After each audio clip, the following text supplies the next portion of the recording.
Chapter 1. The Starry Forest. In the realm of Douluo Continent, nestled in the southwestern region of the Tiando Empire, lies the Starry Forest, a vast expanse that straddles both the territories of the Tiando and Xingluo empires. This forest is renowned as the largest and oldest soul beast habitat on the Douluo Continent, home to the greatest variety of soul beasts, the longest-lived specimens, and the highest quality of soul rings. However, it is also one of the most perilous places to acquire soul rings. The dense canopy obscures the sun, making it a challenge for sunlight to penetrate through. A refreshing breeze carries the fragrant essence of the flora, invigorating the senses, while the air is crisp and the shadows of towering trees create a mesmerizing sea of green that leaves one in awe. The Starry Forest is categorized into three distinct zones: the outer zone, the mixed zone, and the core zone. In the outer zone, soul beasts typically do not exceed a millennium in age, while the mixed zone serves as the primary habitat for thousand-year soul beasts. The illustrious core zone, however, is the dwelling place of the formidable terrestrial soul beast rulers, the heavenly azure bull python and the titan giant ape. Within the core zone lies the Lake of Life. Once a sanctuary for the two great overlords, it now harbors two diminutive figures. Among them, a boy stands slightly taller, with fair skin and a handsome visage, clad in simple white attire. Though he appears gentle in demeanor, there is an underlying sense of nobility and authority emanating from his very bloodline. Beside him is a lively little girl, her age akin to the boy's.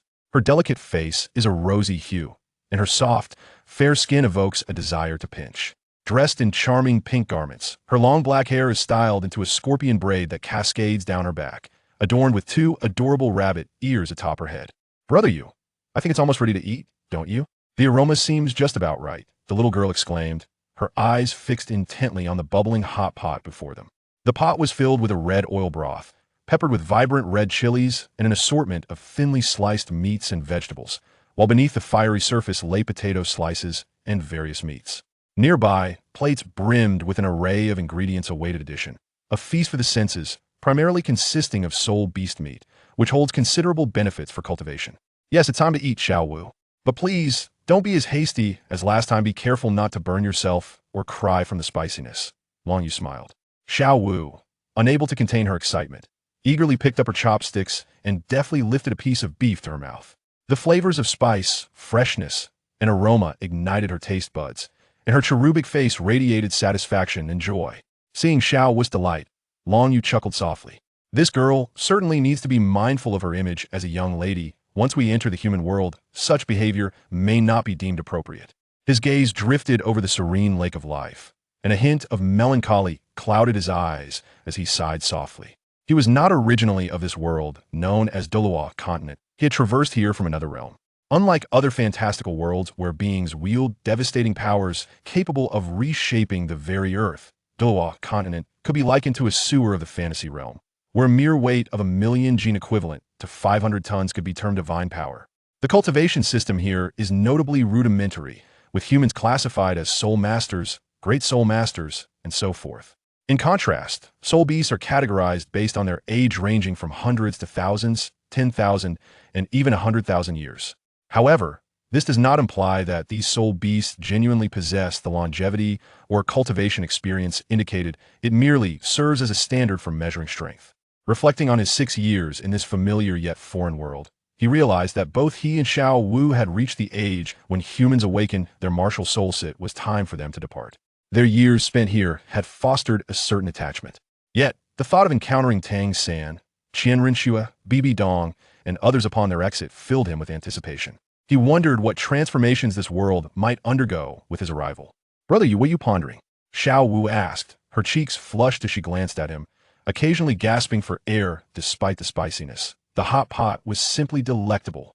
"Nothing of great importance. I merely feel a touch of nostalgia, considering we are soon to leave for the human world. It truly tugs at my heartstrings," Long Yu replied, turning to face Xiao Wu. "What's the big deal? It's just a temporary departure from the Starry Forest, not a permanent farewell. Besides, I think you're not so much reluctant to leave the forest, but rather to part with our master. Every time you see her, you gaze at her like a lovesick fool," Xiao Wu teased. "Perhaps you're right, I do feel a bit reluctant to leave Sister Nair," Long Yu admitted softly, a perfect silhouette flashing in his mind, a gentle smile playing on his lips. "Honestly, you're impossible. Is the hot pot not delicious?" Xiao Wu pouted, then adjusted her demeanor and resumed her meal. For Xiao Wu, who was still blissfully naive about matters of the heart, understanding such feelings was beyond her grasp. You'll understand someday, little girl, once you experience such emotions yourself, Long Yu said, shaking his head with a hint of exasperation. The two of them continued to enjoy their meal, reveling in their camaraderie as childhood companions. In this vast, starry forest, it was only Xiao Wu with whom he had formed such a close bond. Gu Yuna, due to her need for healing, seldom left the depths of the lake of life, remaining in a state of slumber. As for the Titan giant ape, the heavenly azure bull python, and other ferocious beasts, their interactions with him were minimal. These illustrious soul beast overlords regarded him with a mix of reverence, caution, and hope, never quite achieving the status of true friends. After a considerable time, Xiao Wu and Long Yu finished their meal and began to chat. Long Yu, occasionally throwing in cheeky remarks, made Xiao Wu's face flush with embarrassment though shy. She seemed to wish for him to continue. All right, brother Yu, it's getting late. I should head to my mother's side, lest you worry for me, Xiao Wu said, rising and stretching languidly. Yes, do return and bid farewell to Auntie. Long Yu nodded in agreement. Unlike the original tale, Xiao Wu's mother had not met her demise at the hands of Bibi Dong. Instead, she had been safeguarded by Gu Yuna's command, and the mother-daughter pair lived nearby, free from danger. Just as Long Yu turned to leave, a familiar, exquisite silhouette suddenly appeared before him. Chapter 2. The Silver Dragon King Gu Yuna. Her silver-white hair flowed like crystal down her shoulders, her skin as flawless as jade, unblemished and snow-white. Her lavender eyes sparkled with mystique and nobility, resembling a clear autumn lake, bright and serene. Her figure was alluringly curvaceous, with a slender waist that seemed to invite a gentle embrace. A faint smile graced her ethereal face, captivating hearts with her breathtaking beauty, accentuated by a silver gown that perfectly outlined her form. Sister Nair, you've come out again? Long Yu smiled as he looked up at the goddess before him. The need to look up stemmed from his current stature, which felt rather diminutive. Yes, after all, you are about to venture into the human world. I have matters to discuss with you. And, as the future hope of our soul beast clan, how could I not be concerned? Gu Yuna approached Long Yu, standing beside him. This little one truly embodies the future hope of both the Dragon Clan and the Soul Beast tribe. Though the reasons behind Long Yu's possession of such pure Golden Dragon Bloodline remain a mystery, it is undoubtedly a momentous blessing for the Soul Beast clan. Years ago, a human infant appeared by the shores of the Lake of Life, radiating a powerful and pure golden dragon aura that momentarily stirred the slumbering Gu Yuna awake. Recognizing this as a divine opportunity bestowed upon her and the Soul Beast clan, she commanded her subordinates to raise Long Yu to this day. As for the name Gu Yuna, it was bestowed upon her by Long Yu himself. It was quite melodious, and she paid it little heed.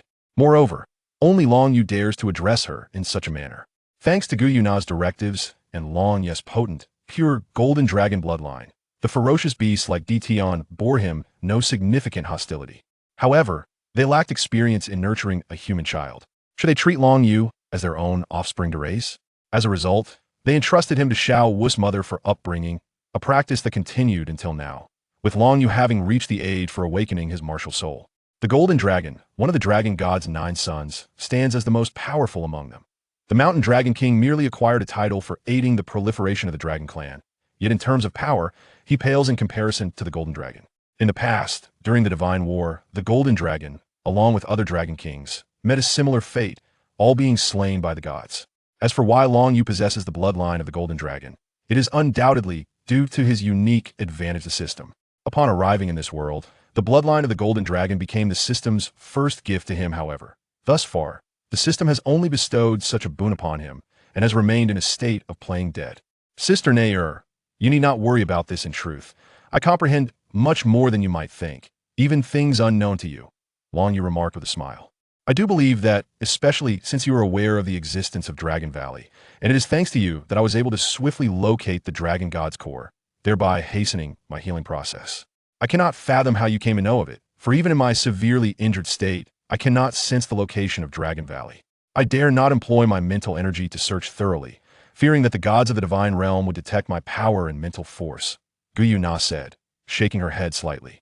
Regrettably, even with the Dragon God's core, achieving a complete restoration of your strength will likely require a considerable amount of time, not to mention the monumental task of revitalizing the Soul Beast clan. Nevertheless, this is precisely my mission: to return directly to humanity and engage in the cultivation of the human soul beast system. Being human, I will not be obstructed by the divine realm, nor will I face extermination at the hands of the gods. Long Yu sighed. Indeed, I do not wish to burden you with excessive pressure, but the current strength of the Soul Beast clan is exceedingly feeble compared to that of the gods. The only true combat force lies solely within me against the divine realm. We possess no capability for battle, even with the power of the dragon god's core. Guyuna lamented, sensing a warmth emanating from her hand. Rest assured, Sister Nair, once my power is sufficiently formidable, you will no longer be fighting alone. Furthermore, after ascending to divinity, my strength will undoubtedly exceed that of the former Golden Dragon, surpassing it significantly. Only in this way can we alter the current decline of the Soul Beast clan and together forge our future and era. Long Yes' youthful voice resonated.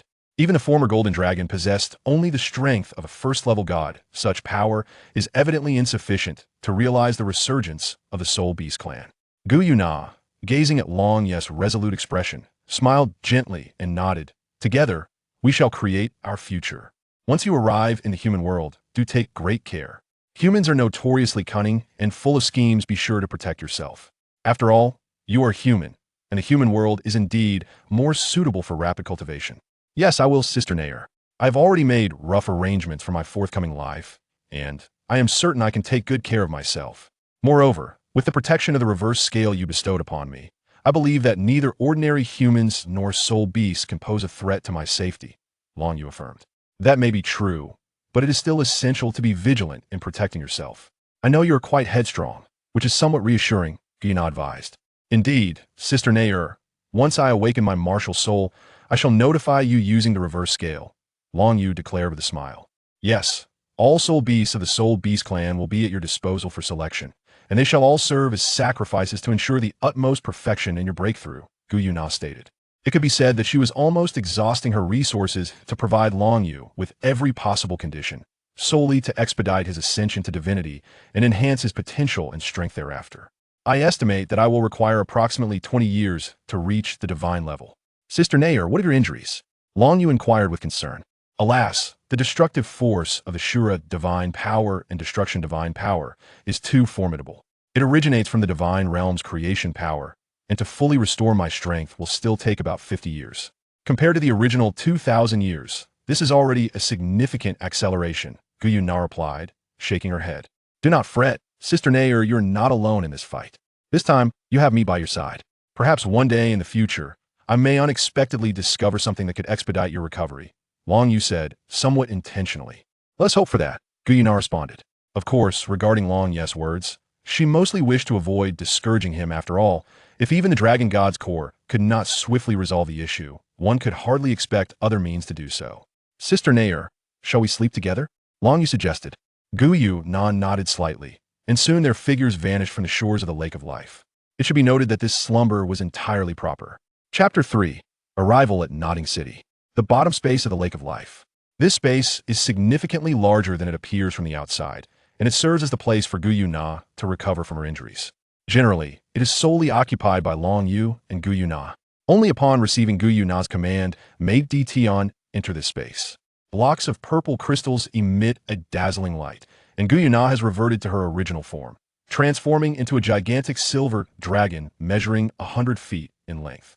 2 silver horns adorn her head, and her entire body is covered in tightly packed hexagonal dragon scales, complemented by a pair of massive silver wings that create a striking visual impact. For Guyuna, maintaining her true form is more conducive to the recovery of her injuries. Nearby, there is a large bed prepared specifically for Long Yu. On the other side lies a colossal snow-white cocoon, adorned with 9 wondrous golden patterns. Numerous strands of golden silk of varying sizes extend from this massive cocoon. One of these strands connects to Long Yu, with stable mental energy flowing from the heavenly dream ice silkworm's thread into Long Yes' mental world, continuously reinforcing the development of his mental strength. Due to possessing the power of the Dragon God Core, Guyuna naturally does not require the input of the heavenly dream ice silkworm's mental energy. Each night, receiving the strengthening of the heavenly dream ice silkworm's mental energy is one of the steps in the enhancement process for both Guyuna and Long Yu. Watching Long Yu as he slumbers peacefully, Guyuna closed her lavender dragon eyes, and silence enveloped this space as the day drew to a close. Under the guidance of a tall, middle-aged man, Long Yu and Xiao Wu arrived at the outskirts of a small town, surrounded by bustling crowds. The air filled with lively shouts that added a vibrant sense of humanity. Although the celestial energy was not as rich as that found in the Douluo forest, the warmth of human existence here was something the forest lacked. Xiaowu, beside Longyu, felt an overwhelming excitement, her petite frame trembling slightly. For someone with Xiaowu's temperament, had it not been for Longyu's company, she would have long succumbed to the tedium of the Douluo forest. However, the presence of a figure like Tian kept her in check. "My lord, this is one of the small cities of the human world, known as Nodding City." The tall middle-aged man introduced. He was robust and handsome, with a striking tuft of golden hair on his forehead, exuding an aura that was profoundly enigmatic. Tian, the beast god and the current patriarch of the black-eyed Golden Dragon clan, boasted over 800,000 years of cultivation, making him one of the top experts in the world of Douluo. His mission was to safely escort Longyu and Xiaowu into the human realm. The reason for addressing Longyu as my lord was due to his complete lineage of the Golden Dragon Bloodline. As one of the dragon god's 9 offspring, the Golden Dragon's bloodline was far superior to that of the black-eyed Golden Dragon. In truth, apart from the Golden Dragon King and the Silver Dragon King, Longyu's dragon lineage was the most esteemed and pure.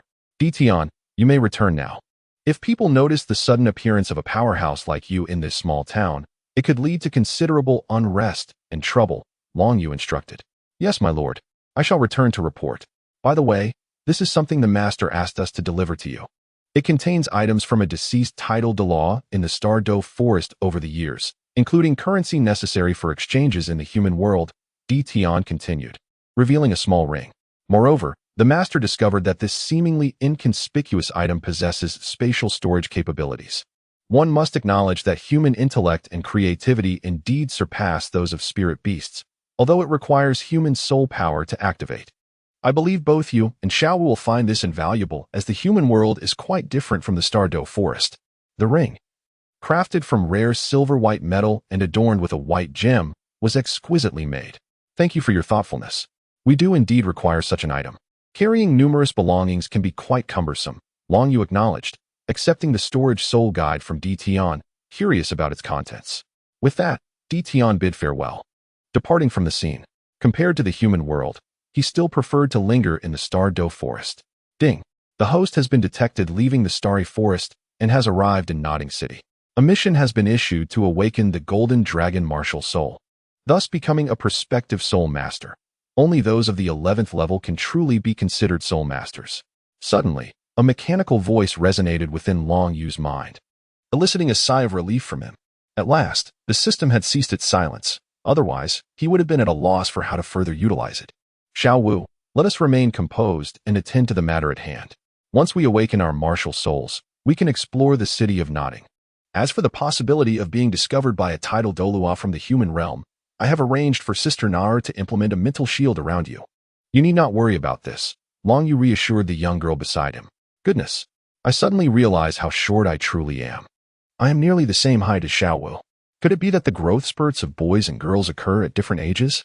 After all, during my time in the Douluo forest, I was quite the overnourished individual.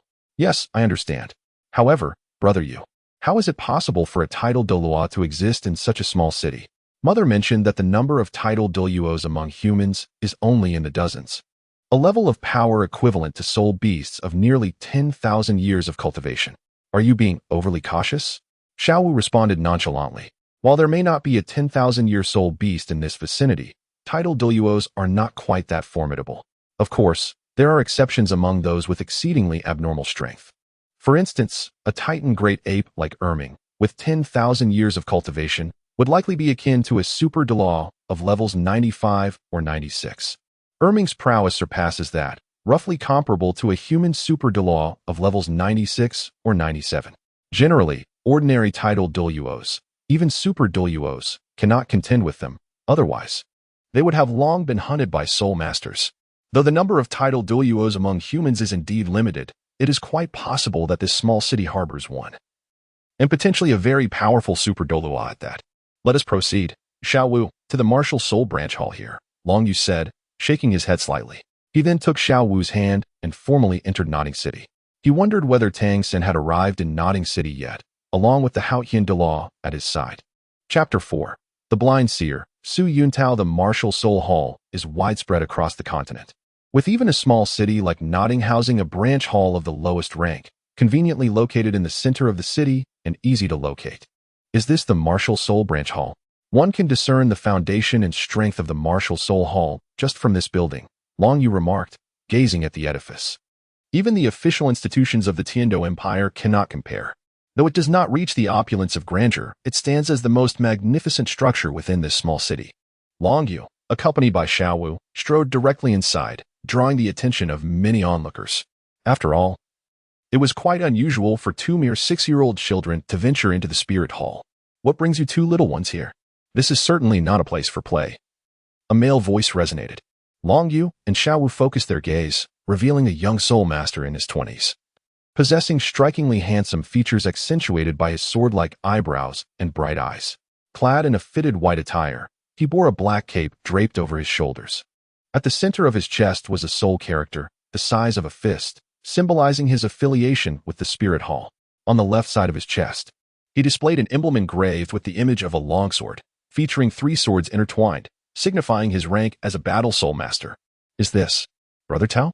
Long Yu gazed at the young spirit master before him and tentatively inquired, could this individual be the renowned blind god king?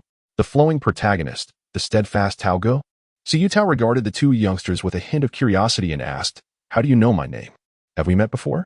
Have you perhaps heard of my tale?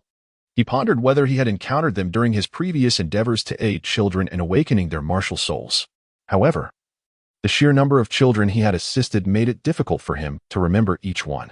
Not only do we know you, but to be frank, while your strength may not be formidable, with only a soul power of 26 and a martial soul of modest quality, your appearance is indeed striking, Long Yu mused inwardly. I heard others speak of you in Notting City. We have come here to awaken our martial souls. I am Long Yu, and this is my companion, Xiaowu.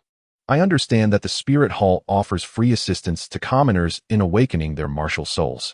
Long Yu did not directly respond to Yuntao, but instead fabricated a casual excuse to bypass the question. Given his youthful guise, he felt confident that this deception would pose no issues. Very well, follow me then. The Spirit Hall indeed provides free assistance to commoners in awakening their martial souls. However, where are your families? Such a significant moment as this, and they do not accompany you? Yuntao glanced behind Long Yu and Xiaowu, inquiring further. Should we perhaps summon the 10,000-year soul beasts from the Stardow Forest? Long Yu and Xiaowu remained silent, rendering the atmosphere somewhat awkward. Well, it does not greatly matter whether they come or not. It simply feels as though the occasion is not being taken seriously, Yuntao remarked, waving his hand dismissively before leading the way in a particular direction. The trio soon arrived in a chamber adorned with 6 black stones arranged in a hexagonal formation. At that moment, Yuntao manifested 2 soul rings of white and yellow. His eyes transformed into a haunting green. His hands morphed into claw-like appendages glinting with a faint chill, and his physique swelled, exuding a muscular appearance characteristic of a werewolf. These 2 children exhibit no reaction to my transformation. In fact, they seem rather unimpressed.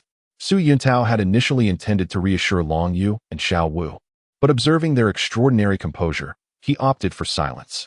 It appeared they were no ordinary children, and he wondered what surprises this martial soul awakening might hold for him.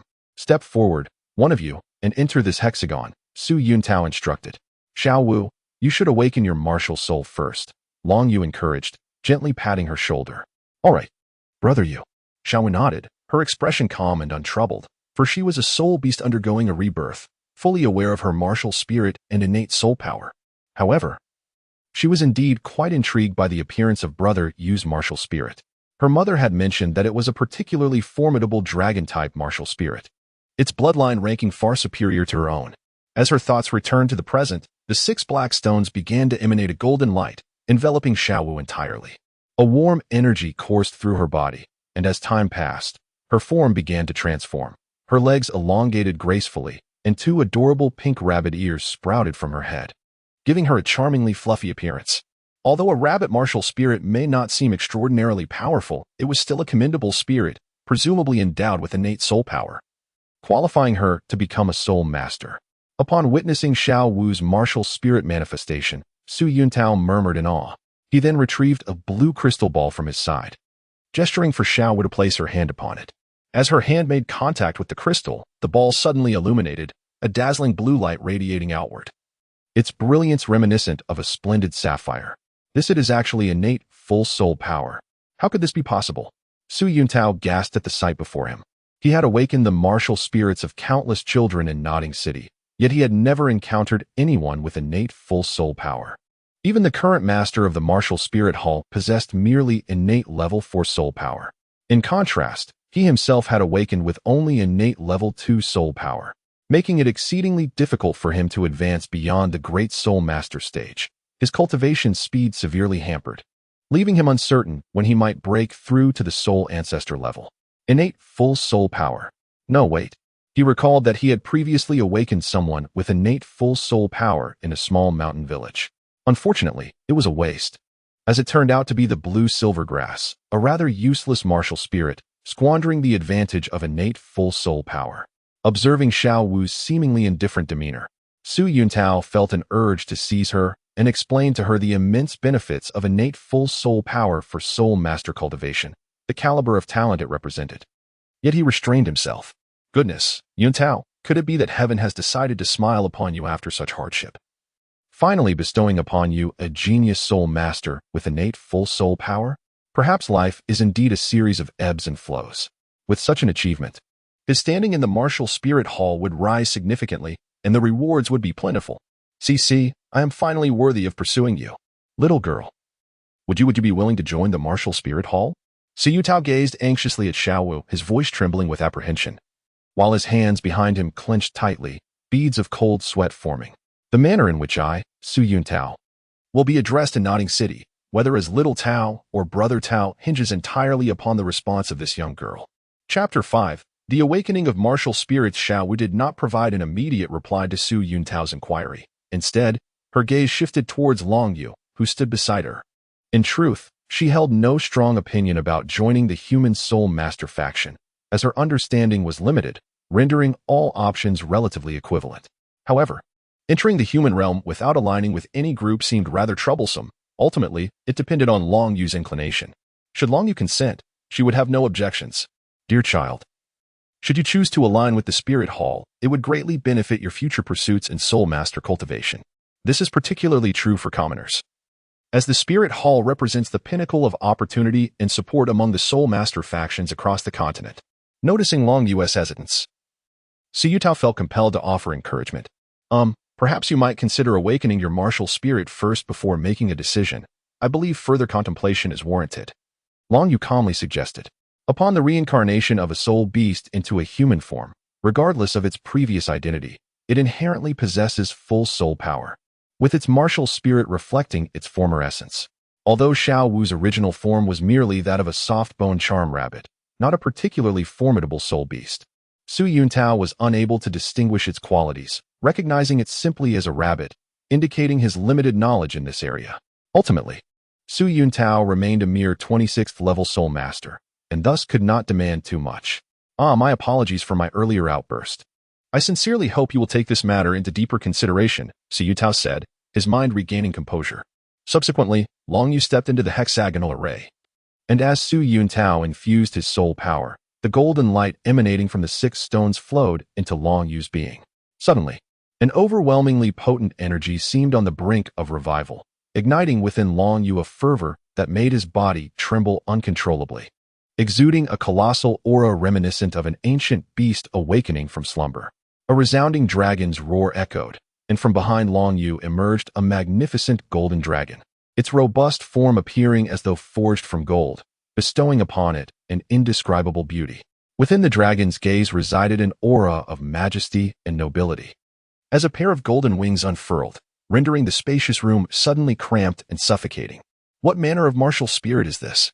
Why does it instill such an overwhelming sense of dread? Yuntao gazed at the magnificent golden dragon before him, his eyes wide with disbelief and trepidation. This fear and oppression stemmed from the deepest recesses of his being, an absolute suppression rooted in his very bloodline. Even though the entity had merely awakened its martial spirit, it had completely intimidated him, a level 26 soul master, demonstrating the immense power of its martial spirit. Could you possibly be a direct descendant of the Blue Lightning Tyrant Dragon clan? Yuntao swallowed hard and inquired softly. Such a formidable dragon martial spirit. Could it be a variant of the continent's most esteemed beast martial spirit, the blue lightning tyrant dragon? The aura and authority it commanded seemed far greater than what was rumored of the blue lightning tyrant dragon. Yet, that could not be. It seemed implausible. The blue lightning tyrant dragon clan stands among the top 3 sects within the sole master realm of the Heavendou Empire. And it is unimaginable that someone of such talent would find themselves in a place like Nodding City. One must understand that when it comes to familial protection, the Blue Lightning Tyrant Dragon clan ranks second to none, with an unparalleled reverence for their bloodline. Certainly not, Dragon Feather disdainfully remarked, the so-called number 1 beast martial spirit. Yet, in my eyes, it is merely that. Even if the Blue Lightning Tyrant Dragon were to successfully mutate and become the Radiant Holy Dragon, it would still be relegated to a position of subservience before the Golden Dragon, the foremost among the 9 dragon gods, let alone the trivial Blue Lightning Tyrant Dragon. Upon hearing Dragon Feather's words, Su Yuntao couldn't help but gasp in astonishment, recognizing the validity of the assertion. However, both Xiao Wu and Su Yuntao failed to notice that during Dragon Feather's awakening of the Golden Dragon martial spirit, his eyes transformed into enigmatic dual pupils for a fleeting moment before vanishing. The overwhelming presence of the Golden Dragon martial spirit had completely captivated both Xiao Wu and Su Yuntao, obscuring this subtle detail. Subsequently, Dragon Feather placed his small hand upon the crystal ball, which radiated a brilliant blue light, confirming his innate full soul power. Su Yuntao pinched himself vigorously to ascertain that he was not dreaming. He had witnessed the awakening of 2 exceptionally gifted soul masters with innate full soul power in one day. Particularly remarkable was Dragon Feather, whose martial spirit was an unprecedentedly formidable dragon. If they were to join the Spirit Hall, what would become of him? Now then, esteemed sirs, have you made your decision? Will you join the Spirit Hall? Su Yuntao gazed at Long Yu and inquired, his heart racing with excitement and hands trembling. We are willing. Long Yu affirmed with a nod. Joining the Spirit Hall was indeed one of his original plans. The pace of growth within the Spirit Hall would far exceed that of other options, and within its confines, he would encounter familiar faces, making it the most advantageous choice thus far. It is truly splendid that you can join the Spirit Hall. I will promptly relay your pertinent information to the Hall Master and the higher-ups, though it may take some time. He continued, after all, we are merely a low-tier branch in Nodding City, and the information must traverse through the Spirit Sub-Hall, the Spirit Sacred Hall, and finally to the Spirit City. It may take over a month for the higher echelons of Spirit City to acknowledge your existence. Su Yuntao exclaimed with fervor. It appeared that fortune had finally smiled upon him. He had struck gold this time, as the Spirit Hall had gained 2 innate talents with full soul power under his auspices, which would surely yield substantial rewards and elevate his status immensely. In this small domain of Nodding City, everyone would have to refer to him as Brother Tao. In the meantime, you 2 little ones may reside here while awaiting news from Spirit City. The Spirit Sub-Hall will do its utmost to accommodate your needs. He continued with reverence, presenting each of them with a Spirit Master S certificate, an emblem of recognition from the Spirit Hall. This world does not determine status based on age. Thank you. Long Yu replied. Xiao Wu and I will explore Nodding City for a while and return in the evening. With a nod, he took Xiao Wu and left the Spirit Branch Hall. Meanwhile, Su Yuntao immediately began documenting Long Yu and Xiao Wu's information, hurriedly reporting to the Branch Hall's master. Upon exiting the Spirit Branch Hall, Xiao Wu could no longer contain her curiosity and asked, Brother Yu, why did you decisively choose to join that Spirit Hall? Is it merely because of its formidable power in the human realm? The robust strength of the Spirit Hall is indeed a significant factor. At this stage, it is the most suitable for us. As for other important reasons, I shall not divulge them to you. Long Yu responded with a smile, Come. Let us stroll through the city. I can now access my storage soul guide. The wealth of a title Douluo is quite substantial, and we need not worry about finances. With that, he led Xiao Wu onto the streets. Chapter 6. The first meeting with you Xiaogang and Tang San Brother Yu. Do you think this outfit looks good? Quite nice. It certainly appears much cuter now. Boss, we'll take it. This garment is lovely as well. I adore it. Buy it. Brother Yu, today we'll stop here. You seem a bit peculiar. Little Dance bounced ahead, turning back to Dragon Feather with a curious expression. Well, this shall be the end of our excursion. After all, the clothes we purchased could, under normal circumstances, stock a rather substantial children's clothing store, Dragon Feather remarked while covering his face. Goodness. Has the shopping instinct inherent in women manifested itself prematurely? Crazy. He chuckled. This isn't my first visit here. I've procured numerous outfits for my mother as well, and they are far more exquisite than anything we could create ourselves. Brother Yu, it seems there's a Soul Master Academy ahead. Shall we take a look? Little Dance pointed towards the front. Before them stood a grand archway, constructed from solid rock, flanked by 2 iron gates, dark and meticulously forged from high-quality iron. A broad path led into the interior, lined with towering trees, while the arch bore the 4 prominent characters, Nodding Academy. It appeared that some remnants of the original narrative's influence were still in effect. Even as they wandered aimlessly, Little Dance found herself at Nodding Academy, the very place where she and Tang San first crossed paths. It was uncertain whether they would encounter Tang San and his companions in this timeline. Dragon Feather gazed at the Soul Master Academy, reflecting on its significance. Even as a junior academy, the architecture conveys the importance of the Soul Master profession. Since we are here, let us explore. Perhaps a delightful surprise awaits us. With a nod, he and Little Dance proceeded into the academy. Master, please accept me as your disciple. A youthful voice broke the air, followed by a small figure kneeling beside a middle-aged man, respectfully bowing his head 3 times. Another middle-aged man, dressed in plain black attire, helped the boy to his feet, a smile gracing his otherwise stoic visage, injecting a hint of vitality into his expression. It seemed they had arrived at an opportune moment. Tang San was in the midst of pledging himself to Xiaogang. Dragon Feather mused, observing the scene. Yet, it was evident that this Tang San appeared rather unremarkable at present, having yet to awaken the bloodline of the Blue-Silver Emperor. The disparity between his maturity and composure compared to an ordinary 6-year-old was striking. While Xiaogang was conversing with Tang San, he suddenly sensed the gaze of others upon himself and Tang San, turning to regard Dragon Feather and Little Dance. In that fleeting moment, he was taken aback. With his level 29 soul power, he could discern that Dragon Feather and Little Dance possessed an impressive level 10 soul power. They seemed to be of a similar age to Tang San. Could they be 2 innate full soul power prodigies? Moreover, why did he feel an irresistible urge to submit to the boy? Tang San, following Xiaogang's line of sight, beheld Dragon Feather, an exquisitely handsome young boy, alongside a remarkably beautiful girl. Yet, he sensed an air of hostility emanating from the boy's gaze directed at him. Xiao-san, come here for a moment. You may soon gain a junior brother and sister. Xiaogang's hoarse voice resonated, as he led Tang San to stand before Long Yu and Xiao Wu. Are you both new students at Nodding Academy this year? Xiaogang inquired, his gaze fixed on Long Yu and Xiao Wu, confirming his suspicion that they were indeed innate soul power possessors. Today was quite extraordinary. Within the confines of such a modest institution, he had encountered 3 prodigious soul masters with full innate soul power. Was this a divine recompense for a life fraught with hardship? A gift to witness his theories validated by these children as they matured, thereby establishing himself as a patriarch of martial soul theory within the soul master realm? Xiaogang, remain composed, summon your wisdom and poise. This is a significant opportunity that must be seized, he reminded himself. Not at all. We are merely passing through and wish to observe the surroundings, Long Yu replied, shaking his head. Internally, he felt a strong aversion towards the man before him, harboring no fondness, and even looking down upon this so-called master. In terms of character, strength, and appearance, even Xiaogang's most cherished theories seemed paltry in Long Yu's eyes, containing evident flaws.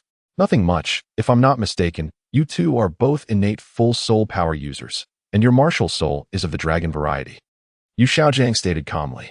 Observing Long Yu's demeanor and posture, he discerned that Long Yu was no ordinary child, likely possessing a character akin to Tang San. To capture their attention, he felt compelled to present something that would intrigue them, and naturally, his most esteemed theories would serve this purpose well. How did you know, sir? Xiao Wu inquired with curiosity. Long Yu found himself somewhat speechless. It appeared Xiao Wu's innocence made her easily swayed by Xiaogang's assertions. You are both of similar age to Tang San, yet your soul power has astonishingly reached level 10. Moreover, you both emanate the aura of awakening stones and residual traces of distinct soul power. Thus, I deduce that you must have awakened your martial souls not long ago and have yet to acquire your first soul ring. As for how I discern that yours is a dragon martial soul, it is simply because my own martial soul can sense the presence of dragon-type souls. Your martial soul must be an exceptionally powerful dragon variety, Xiaogang remarked, directing his gaze at Long Yu. Why does this little fellow maintain such a calm demeanor? Does he not feel even a twinge of curiosity? Perhaps my display of ability failed to resonate sufficiently with him? Your actions have placed me in quite an awkward position. Very well, you need not speak further. In truth, I harbor little interest in you. I have heard a few things about you and am aware of your self-proclaimed theories and excellence. However, from my perspective, there is little that stands out. Thus I could never consider you my mentor, unlike him. Long Yu shook his head and turned his gaze towards Tang San. Although Tang San's martial soul and strength do not surpass my own, he possesses the exceptional skills of the Tang sect and those elusive hidden weapons, which truly complicate matters. These are among the most vital pillars of Tang San's strength. Chapter 7. Refusal to accept mentorship, my dear child. You may still be quite young and unaware of the significance and brilliance of my theoretical achievements. One should not hastily draw conclusions based solely on an individual's soul power level, urged Xiaogang with some urgency. How can you deem my theories lacking when you have yet to grasp their essence? If your theories were truly remarkable, why then do you linger in such an obscure academy? Long Yu replied, challenging him. Xiaogang opened his mouth to respond, yet found himself at a loss for words. As if a thorn were lodged in his throat. The reality, as Long Yu pointed out, was that his theories had not gained recognition within the Soul Master community. He was merely surviving in this small place, relying on the aid of old friends. Being referred to as a master was often a mere jest at his expense, serving more as an insult than an accolade. A theoretical master does not necessarily command genuine respect or acknowledgement. Xiaogang's face flushed crimson. Yet he could not muster a retort against Long Yu. Observing his teacher's plight, Tang San could not help but interject. The lack of recognition for my teacher's theories merely reflects the ignorance and incompetence of those soul masters. They are blind to true greatness. I firmly believe that in the near future, my teacher's theories will surely gain the acknowledgement they deserve within the soul master community. Tang San positioned himself protectively in front of Xiaogang. If Xiaogang were truly so inept, how could he have deduced the existence of his twin martial souls solely through his knowledge? Xiaogang felt deeply moved by the unwavering support of his newly acquired disciple. At last, he had found an exceptional student. Both as a soul master and a disciple, he was undoubtedly outstanding. Indeed, the entire world has erred. How tiresome. Xiaowu. Let us depart. Long Yu gently shook his head. Let it be as it may. I hold little interest in this so-called theoretical research. Despite my considerable understanding of these theories through my extensive reading of the original texts. Oh, brother Yu. Xiaowu nodded in agreement, and the two of them proceeded to walk outside the academy.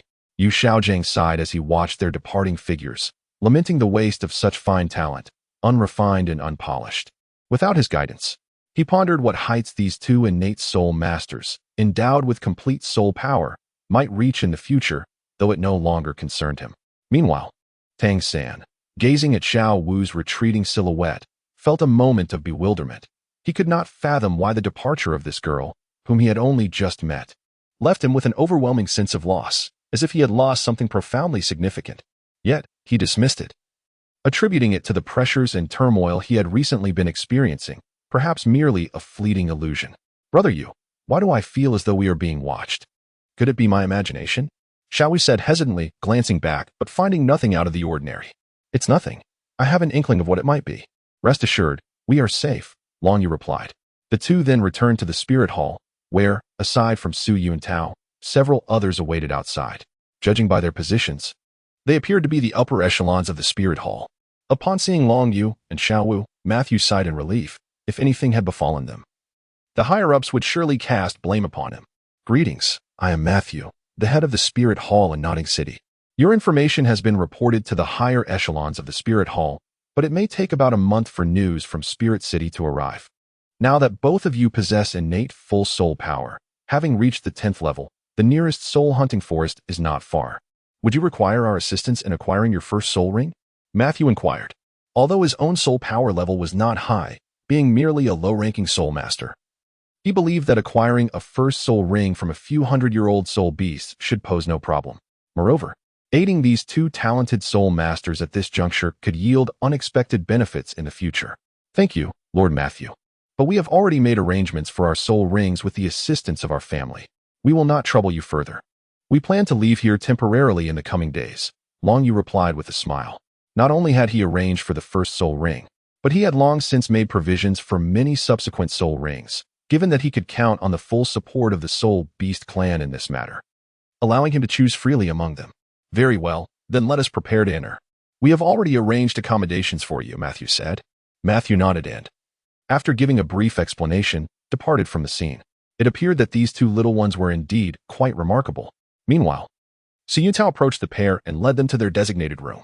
In the stillness of the night, a wooden door creaked open, and Xiaowu cautiously peered out. Ensuring the coast was clear before stealthily leaving her room, she opened the door to the adjacent chamber, revealing Long Yu and a figure reminiscent of a celestial being, Guyuna, who had come directly upon receiving Long Yu's message. "Brother Yu, I am all set," she declared. "And Master." Xiaowu gazed at Long Yu, initially eager to speak, yet her courage faltered in the presence of Guyuna, causing her previously joyful expression to turn noticeably awkward. "Oh dear, Nar, please do not adopt such a demeanor. There is no one else here," Long Yu whispered, though his tone betrayed a hint of uncertainty. "Indeed," Guyuna softly replied, and with a graceful wave of her hand, a portal of space materialized within the room.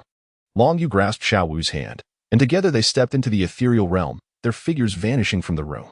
In the lake of life, a wondrous portal materialized, and the three silhouettes emerged from it. "Xiaowu, you should proceed to your mother to acquire your first spirit ring. Nar and I will descend to the depths of the lake of life. However, I anticipate that it may take a day or two to complete the acquisition of this first spirit ring," Long Yu informed Xiaowu. "Oh, I will wait for you at my mother's side." Xiaowu waved her hand in farewell. For spirit beasts undergoing recultivation, there was no necessity to hunt for spirit beasts to obtain a spirit ring. Once their soul power reached a certain threshold, they could generate a spirit ring on their own. "Let us go, Xiaochun, but are you certain that this will be your first spirit ring? While its age is impressive, it may not be entirely suitable for your golden dragon martial spirit. I believe there are many other soul beasts that would better match your abilities and offer greater strength," Guyuna attempted to advise. However, upon gazing into Long Yu's dual-colored eyes, she instantly comprehended his intentions and nodded in agreement. Chapter 8. The First Spirit Ring, Heavenly Dream Ice Silkworm Indeed. This is the reward bestowed upon Long Yu after fulfilling the task of awakening his martial spirit, his second martial spirit. He does not solely possess the Golden Dragon as his super beast martial spirit. When he initially awakened his martial spirit, the Golden Dragon was simply too conspicuous, and he intentionally concealed the existence of his second spirit, Yuna reflected. With dual martial spirits, the Golden Dragon and the Heavy Eye of his first spirit ring was intended to augment his Heavy Eye. As for the spirit ring of the Golden Dragon, there was no need for haste. With the option of the Heavy Eye, he could cultivate his soul power without worry. Naturally, the choice for his first spirit ring was the Heavenly Dream Eye Silkworm, the preferred option for a spiritual-type soul master. Despite its inherent weakness, its cultivation level was commendable, and its unique attributes could easily compensate for any deficiencies. Heavenly Dream Ice Silkworm. Heavenly Dream Ice Silkworm. Do not feign ignorance. I know you have longed to break free from your restraints and escape. Now, I offer you an opportunity, not merely to escape but to attain immortality. Long Yu addressed the immense silkworm chrysalis before him. After a moment, the Heavenly Dream Ice Silkworm remained unresponsive, clearly skeptical of Long Yu's words. My heavenly dream brother has been drained of essence by your kind for so many years. You are all quite insidious. Though you, little one, are not as wretched as the old man. Since the Heavenly Dream Ice Silkworm refuses to speak, I will be compelled to employ less amicable measures. I was once a kind and innocent soul, but the harsh realities and the indifference of the Heavenly Dream Ice Silkworm have transformed me into this. Nar, it is time to act. Long Yu expressed his profound sorrow, stating with a heavy heart. Guyuna beside him nodded slightly, then raised her delicate hand, gathering her divine power, preparing to reduce the Heavenly Dream Ice Silkworm to a mere breath, leaving the final strike for Long Yu to deliver. As for the overwhelming mental force, it was a trivial matter before the Silver Dragon King. A mere display of her abilities sufficed. In terms of the mastery of mental power, there existed none, but Guyuna both above and below the heavens. Please pause. What did you mean by your earlier words? Let us converse civilly without resorting to violence. Is it truly acceptable to ambush a soul beast that has existed for 1,000,000 years? This is most inappropriate. The Heavenly Dream Ice Silkworm finally interjected. Goodness, I have never encountered such an audacious human. How disgraceful. Although you possess an innocent visage of a child, your actions are indeed ruthless. Guyuna regarded Long Yu with an expressive gaze, indicating her agreement, and lowered her hand, confident that she could easily deal with such a non-combative soul beast. I can grant you eternal life. What say you? Long Yu addressed the writhing heavenly dream ice silkworm. Eternal life? Humans cannot achieve immortality unless. Are you suggesting that you can ascend to godhood? The heavenly dream ice silkworm replied, astonished, its small eyes scrutinizing Long Yu. Beyond the powerful dragon lineage emanating from him. What astonished the heavenly dream ice silkworm even more was the unique dual-colored pupils in Long Yu's gaze. Though it had never witnessed anything like it before, it was evident that this was not merely an ordinary martial soul, but rather something extraordinary and undeniably formidable. Having survived without being consumed by the might of the Golden Dragon martial soul. What? Do you think I cannot ascend to godhood? Long Yu shrugged with a smile. With a superlative twin martial soul, a potent dragon bloodline, an innate full soul power, coupled with the assistance of your companion here, it seems that achieving godhood is not an arduous task for you. You mentioned the possibility of granting me eternal life. The heavenly dream ice silkworm hesitated. In truth, you are already aware of this. The sacrifice, as my soul ring, a sentient wise soul ring. Once I ascend to godhood, you shall naturally attain eternal life as well. Of course, if you refuse, I will have to resort to other means, Long Yu stated. I shall contemplate this, the heavenly dream ice silkworm replied. Wait, is it not absurd to resort to violence at the slightest disagreement? I offer my sacrifice. Is that not sufficient? Noticing Gu Yuna gathering her mental power once more, the heavenly dream ice silkworm expressed its exasperation. Is it truly fair to treat a venerable soul beast of 1,000,000 years in such a manner? This is indeed unacceptable. Rest assured, the duration shall not be prolonged. I estimate that within approximately 20 years, I shall ascend to godhood, and at that time, you will be grateful for the choice you made today, Long Yu assured with a smile. Are you not concerned that your body and mental power cannot bear the strain? After all, you currently possess only a level 10 soul power. While my strength may not be formidable, I have the experience of 1,000,000 years. Are you not afraid of being overwhelmed? Tianming remarked. Those with intent require no instruction, while those without it will never learn. I have already contemplated these matters, and I trust you know what must be done. Should you act dishonestly, Sister Nar will show no mercy. Her power is truly divine. Long Yu spoke calmly. This served not only as a response, but also as a warning. Although Long Yu himself was not concerned about encountering danger, he wished for the acquisition of his first soul ring to proceed as smoothly as possible. I understand. Let us commence. This place suits me well. Tianming Binkin began to express his thoughts, but then he altered his phrasing. Very well, please proceed, Long Yu said, turning to Gu Yuna. Gu Yuna nodded slightly. And a surge of formidable spiritual force swiftly fortified the surrounding space, enveloping the entire lake bed. In the event of any unforeseen circumstances, she would be ready to act immediately. Though she did not particularly favor Tianming Binkin, it was indeed a fitting soul for Long Yu, endowed with the dual-eyed martial spirit. Gu Yuna stepped back, allowing ample space for Long Yu and Tianming Binkin. A powerful wave of spiritual energy enveloped the area around Long Yu, while a massive white cocoon ignited with white flames. Remarkably, the temperature did not rise, and Tianming Bingsan's form began to gradually shrink. Meanwhile, Long Yu sat cross-legged on the ground, entering a meditative state. After a significant passage of time, Tianming Bingsan's pristine white body was compressed to its utmost limit, and a platinum soul ring adorned with 9 golden patterns floated above Long Yu's head, merging seamlessly into his being. A vast surge of soul power and spiritual energy began to elevate Long Yu's level 10 soul power, steadily enhancing his aura. Though it appeared that absorbing the first soul ring of Tianming Binkin would require some time. Regrettably, although Tianming Binkin had reached 1,000,000 years in cultivation, it had not produced a soul bone typical of such ancient soul beasts. This could be seen as a trade-off. However, the benefits of the intelligent soul ring far outweighed those of a single soul bone. Everyone, please cast your votes. Chapter 9. Ascending to Soul Mastery. Time passed, though its duration was indeterminate. At last, Long Yu's aura stabilized, signifying the completion of his first soul ring absorption. Upon opening his eyes, his dual pupils shimmered with brilliance before returning to their normal state. System, activate my personal data panel, Long Yu commanded. Ding. The system is at your service. The personal data panel is as follows. Host, Long Yu age, 6 years soul power level, 14 title spirit, Golden Dragon, dual pupils. Bloodline, Golden Dragon soul abilities, mind detection. Mental sharing, psychic impact, mental replication. Soul ring, purple, a wisdom enhancing soul ring. Long Yu glanced at his personal data panel and nodded thoughtfully. The first soul ring granted him 4 soul skills, which, although not particularly formidable in terms of direct offensive capabilities, primarily served an auxiliary function. However, he had never anticipated that the heavenly Dream Eye Silkworm would bestow upon him overwhelmingly powerful attack-oriented soul skills. Long Yu, my mental strength still harbors a significant residue. Yet, your physical capabilities have reached their utmost threshold.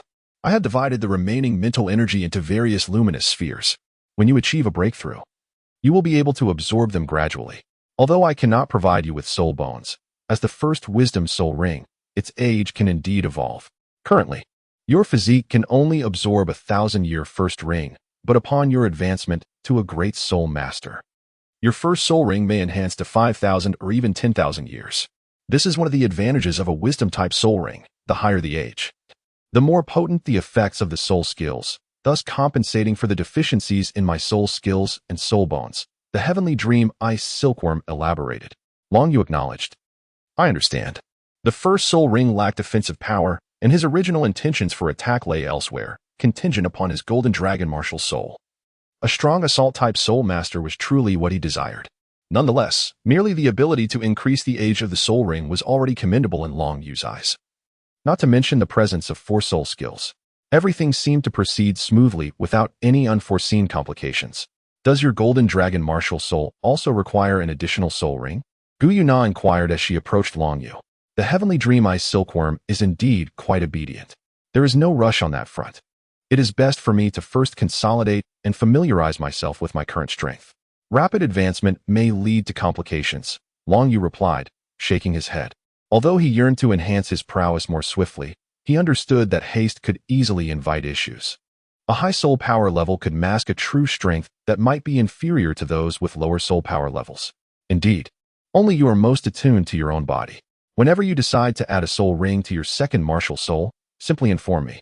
I have already made preparations for you in Dragon Valley, including 7 of the 9 dragon godsons. Although they have all perished, their final dragon bones and remnants of dragon souls remain, and with my assistance, the sacrificial process should pose no difficulties. As for the Ice and Fire duality where the Water, Ice, Dragon King and Fire Dragon King reside, I have yet to investigate that, as you mentioned previously. Do you now remark that the second martial soul, the Golden Dragon's spirit ring, was a plan that she and Long Yu had devised with remarkable simplicity. Their ambition was to gather the original 9 Dragon Kings, corresponding to the 9 soul rings within the Soul Master cultivation system, thereby creating an unprecedented configuration of divine-level spirit rings. Given that the 9 Dragon Kings originated from the Dragon God and possessed the Golden Dragon martial soul and bloodline, the process of absorption would encounter no discord. Moreover, since each of the 9 Dragon Kings represented a first-level divine spirit ring, the enhancement gained from each breakthrough would far exceed the absorption effects of ordinary spirit rings. This would enable a rapid elevation of soul power levels while simultaneously ensuring that one's strength was not diminished. Rather, it would be fortified. Such a superlative configuration of spirit rings, utilizing the 9 Dragon Kings, could only be realized by Long Yu. Well, let us pause the breakthrough here, she said. Sister Na, how long has it been since I began absorbing the spirit ring? Long Yu inquired. Not long at all, merely a little over half a day, Yuna replied. Just over half a day? I had thought it had been much longer. However, upon reflection, my first spirit ring had only just exceeded a millennium in age. Indeed, the absorption process did not require an extensive duration. Long Yu murmured. It seems that the records within the Spirit Hall suggest that the upper limit for a Soul Master's first spirit ring generally stands at 423 years, which is quite compelling and applicable to nearly everyone, considering it is derived from the extensive data amassed over millennia by the Spirit Hall. However, such records fall short when confronted with exceptionally gifted soul masters possessing extraordinary physical prowess or mental fortitude. In the original narrative, Tang San, after absorbing the 8-angled ice grass, the fiery apricot blossom, and the autumn water dew, exhibited physical and mental attributes that far surpassed those of his contemporaries. When it came to the 4th spirit ring, the Spirit Hall's documentation and Yu Xiaogang's theories indicated that the limit was merely 5,000 years. Yet, Tang San had already absorbed the 10,000-year-old abyssal demon spider. Had he adhered strictly to Yu Xiaogang's theories and refrained from absorbing the overlimit 10,000-year spirit ring, it is highly probable that he would not have reached such heights. At the very least, he would have been deprived of a group control soul skill, which would undeniably have impacted his performance in the Soul Master competition. Having consumed countless soul beast meats and an array of unnamed plants in the Stardow Forest, my first spirit ring has barely surpassed 1,000 years. It appears that the effects of the celestial herbs are indeed far more formidable. However, with my presence, the celestial herbs at the ice and fire yin-yang I have naturally been depleted. There is no chance they would remain for Tang San. Not only the celestial herbs, but I also covet the powers of the two great dragon kings, the source of strength at the ice and fire yin-yang I have broken through to the rank of Soul Master, yet the system has yet to bestow any rewards, suggesting that specific tasks must be completed to gain such benefits. Nevertheless, I should at least receive a hint now. How am I to accomplish this? Am I to navigate blindly through this? Long Yu silently criticized the system. Since you are to return to the human world, I have something for you that will greatly enhance your strength and utility, Guyuna said. Chapter 10. The Golden Dragon Spear and the Gift. Guyuna opened her delicate hand, revealing a long spear radiating a brilliant golden hue. It was not crafted from any metal but bore the appearance of being made from wood. Measuring approximately 3 meters in length, both ends were tipped with sharp points, emanating a vitality akin to that of a living creature. Upon closer examination, one could discern numerous tiny golden dragon scales adorning the spear's shaft, perhaps to prevent slippage. This is the Golden Dragon Spear, which can only be wielded by soul beasts or humans possessing the bloodline of the Golden Dragon. It has the ability to absorb the life force of any being it strikes, purifying and transferring that vitality back to the user, thereby replenishing their energy and strength. It is quite a remarkable ability, Guyuna elaborated, subsequently handing it to Long Yu. Sister Nar, is this not a tad too long for me at present? He remarked playfully, though I do find some length quite appealing. Long Yu spoke somewhat awkwardly, yet he accepted it. As he grasped the Golden Dragon Spear, an exhilarating thrill surged from the depths of his dragon bloodline, and the spear itself trembled slightly, as if celebrating the discovery of its rightful master. Remarkably, upon Long Yu's acquisition of the Golden Dragon Spear, it automatically diminished in size, now measuring approximately 1.5 meters in length, perfectly suited for his current stature. However, a dilemma arose. He had never wielded a weapon of such nature before. Although the Golden Dragon Spear was remarkable, it seemed he lacked the requisite skill to utilize it.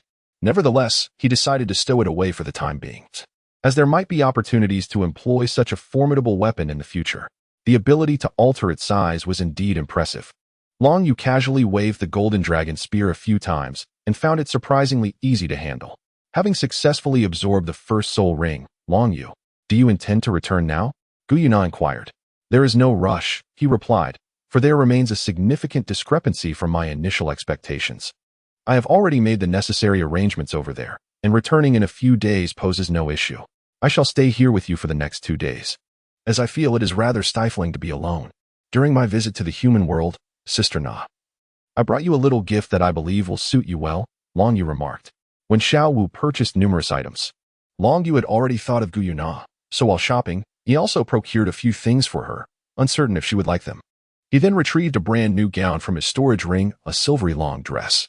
Unlike Guyuna's current gown, which was transformed by divine power, this dress boasted meticulous craftsmanship, adorned with countless tiny gemstones that sparkled like stars. Delicate patterns were etched at the collar and cuffs, perfectly complementing the fabric, which was genuine silk, providing warmth in winter and coolness in summer. Although it held no practical use for Guyuna, the gown harmonized exquisitely with her beauty and grace, accentuating her ethereal charm. Long Yu, you bought me a dress? It really wasn't necessary, my divine power. Guyuna began, but upon witnessing Long Yu's eager expression, she nodded in acquiescence. With a graceful wave of her hand, she donned the gown. The already breathtaking Guyuna appeared even more radiant, leaving Long Yu momentarily spellbound. Despite the custom nature of the gown being costly and labor-intensive, it was completed within a single day due to Long Yu's persistent financial contributions. Guyuna admired her new attire, revealing a gentle smile. Without further ado, it seems that I quite enjoy it myself. In fact, I have also purchased several other items, Long Yu remarked, as he retrieved a stick of candied hawthorn from his storage ring.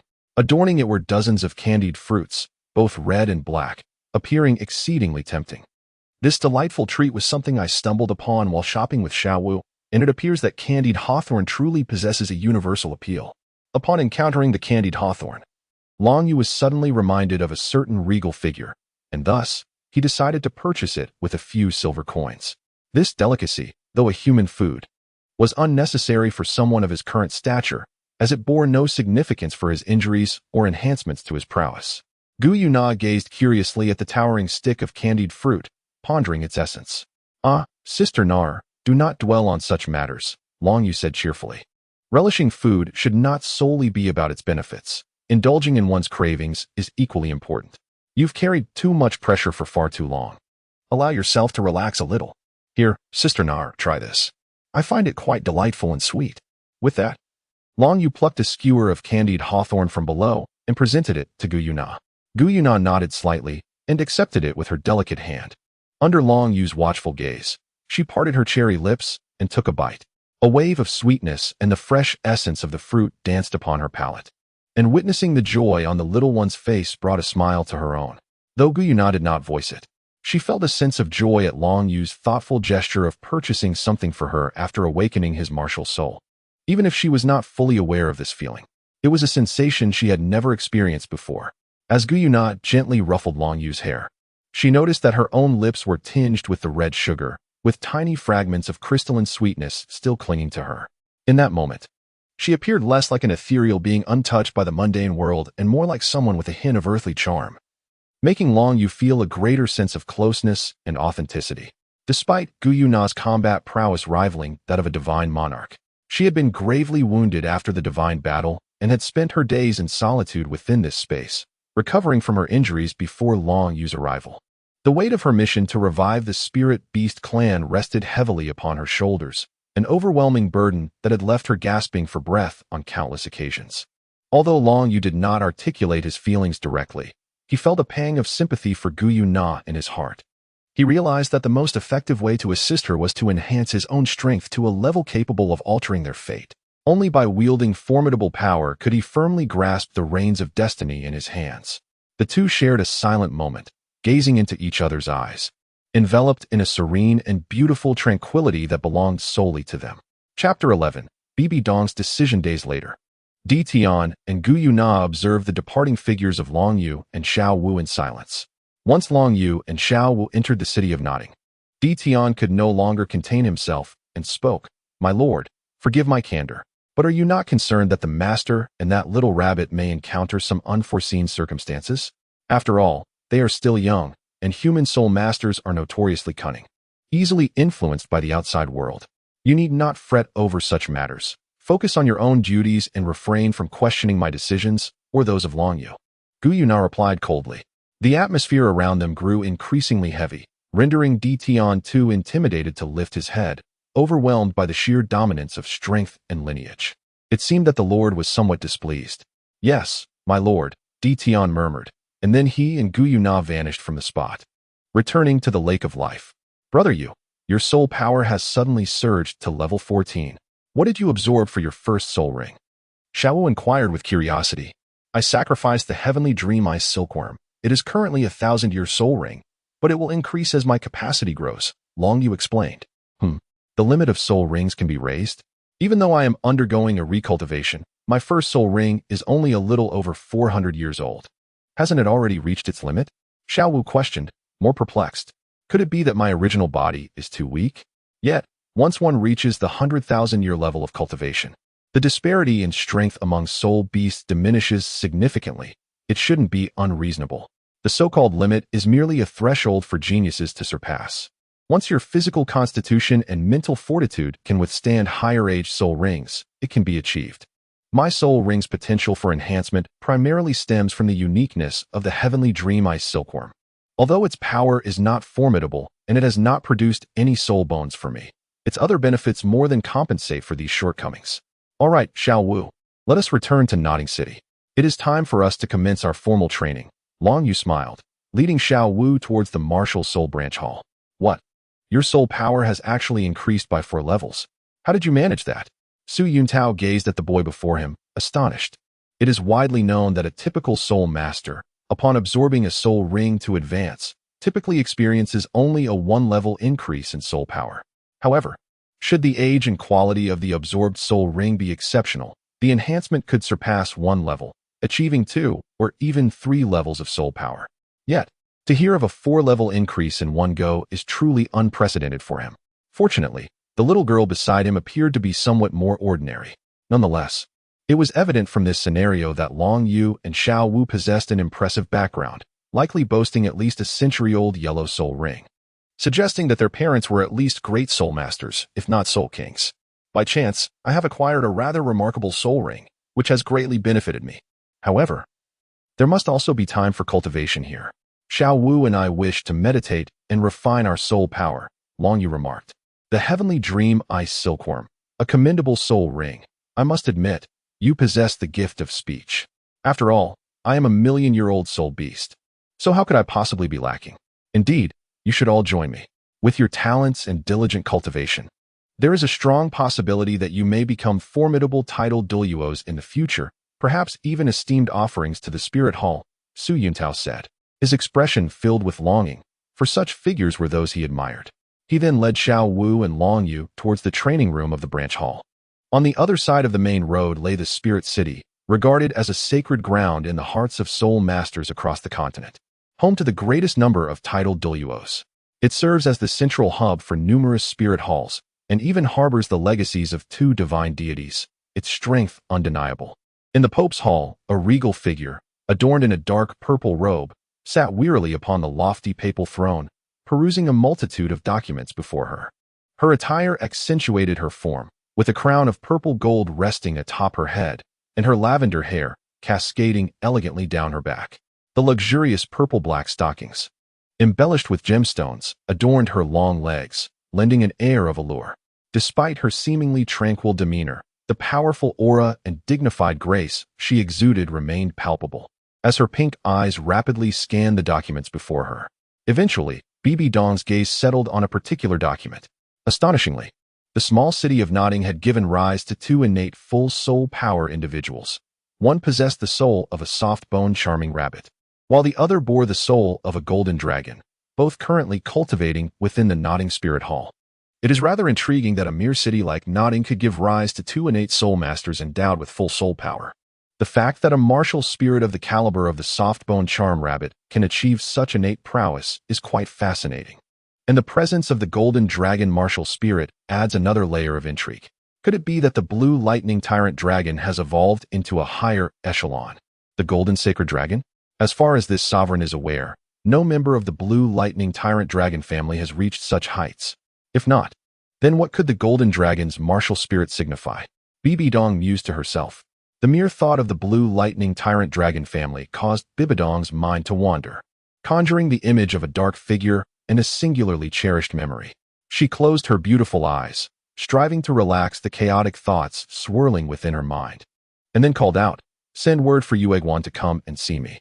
"Yes, Your Holiness." A palace knight responded respectfully before hastening to the residence of the chrysanthemum Douluo. In a short while, a slender man clad in golden attire entered the holy palace. His resplendent golden garb was adorned with a striking golden chrysanthemum. His complexion slightly paler than that of an average person, yet his handsome visage exuded an enchanting allure. This was the chrysanthemum Douluo Yuegwan, a rank 95 super Douluo and one of Bibidong's most trusted aides. "What is Your Holiness's command?" Yuegwan inquired after offering a slight bow. "First, take a look at the correspondence sent by the individuals below," Bibi Dong instructed, channeling her soul power to present the messages from Long Yu and Xiao Wu before Yuegwan. After perusing the letters for a while, Yuegwan grasped the general situation and subsequently asked, "Might I inquire how Your Holiness intends to arrange for these 2 innate soul masters?" There are scarcely a few innate soul masters even within the Spirit Hall. Now that they have joined the Spirit Hall, they may well become titled Douluos or even strive for greater realms in the future. "You are to personally go and bring these 2 children to Spirit City," Bibi Dong declared. "Does Your Holiness mean to take them as your disciples?" Yuegwan inquired. "No, I am sending you to escort these children to Spirit City for 2 reasons. Firstly, to ensure their safety, as I fear other soul master factions may resort to underhanded tactics. Secondly, to demonstrate the Spirit Hall's regard for them, fostering a deeper sense of belonging. If they have not yet acquired their first spirit ring, Then take them to obtain the highest quality spirit rings possible before returning. As for whether they will become my disciples, that remains to be seen. Possessing extraordinary talent does not guarantee that one will become a true powerhouse. I have witnessed too many talented soul masters meet untimely ends. Bring them to Spirit City and initially arrange for them to join the genius class at the Spirit Hall Academy. We shall discuss the possibility of them becoming my disciples at a later time. Bibi Dong gently shook her head. Due to certain circumstances. Even though that talented soul master possessed a formidable golden dragon martial soul, she felt a hint of reluctance. The reason was quite simple. He was a male. If they truly excelled, she would not hesitate to accept them as her disciples. After all, the fruits of laborious effort are invariably different from those acquired effortlessly. Yes, Your Holiness, I shall proceed to Nodding City, respectfully declared Douluo. Although it seems somewhat excessive for a super Douluo to personally receive 2 soul masters. One of them might very well choose to become her apprentice in the future. In that case, her legacy would endure. And her aspirations were not as lofty as those of her esteemed Pope. In the grand expanse of the Pope's palace, Bibi Dong found herself alone. Golden Dragon, I wonder if you will bring me some surprises, she murmured, gazing beyond the palace walls. Xiao Wu lamented, though I possess innate full soul power. Do I truly lack presence? In the training room of Nodding City, a sigh escaped Long Yu's lips. Alas, this methodical approach to meditation is far too slow. After over 10 days, my soul power has barely increased, showing no signs of leveling up. No wonder Tang San, with his innate full soul power and the Xiantian skill to accelerate cultivation, could only enhance his soul power by 3 levels annually during the early stages of his training, which is supposedly the fastest period for soul masters. He glanced at his palm with a sense of resignation. Yet, it was to be expected. Achieving breakthroughs in soul power in just over 10 days would be akin to cheating. Long Yu, something feels amiss. I sense 2 formidable presences suddenly emerging in this small city, both of which should have reached the super Douluo level. It's quite strange for such power to manifest in such a humble place. The voice of the Sky Dream Eye Silkworm resonated in Long Yu's mind. 2 super Douluos? Could it be Ju Douluo and Gui Douluo? But it seems excessive for such a display, Long Yu mused, curiosity piqued. Nevertheless, he exited the training room, gently patting Xiao Wu beside him. What is it, Brother Yu? Xiao Wu inquired, blinking her eyes open. Someone is coming, and it appears we must leave here. Long Yu replied with a smile. Where to? She asked. To Wuhuan City, a place more suited for us, he answered, leading Xiao Wu out of the training room. Just as they stepped outside, Su Yuntao hurriedly approached them, his face slightly flushed as he exclaimed, This is my first time encountering an elder from the Wuhuan Temple. A rumored tidal Douluo-level powerhouse. The very fact that an elder has come to meet you signifies how much Wuhuan City values you. Come, we must go. The elder is already in the Great Hall. Long Yu nodded, appearing remarkably calm, far less agitated than Su Yuntao. After all, he and Xiao Wu had encountered numerous tempests. And no matter how formidable an opponent was, could they rival Guyana?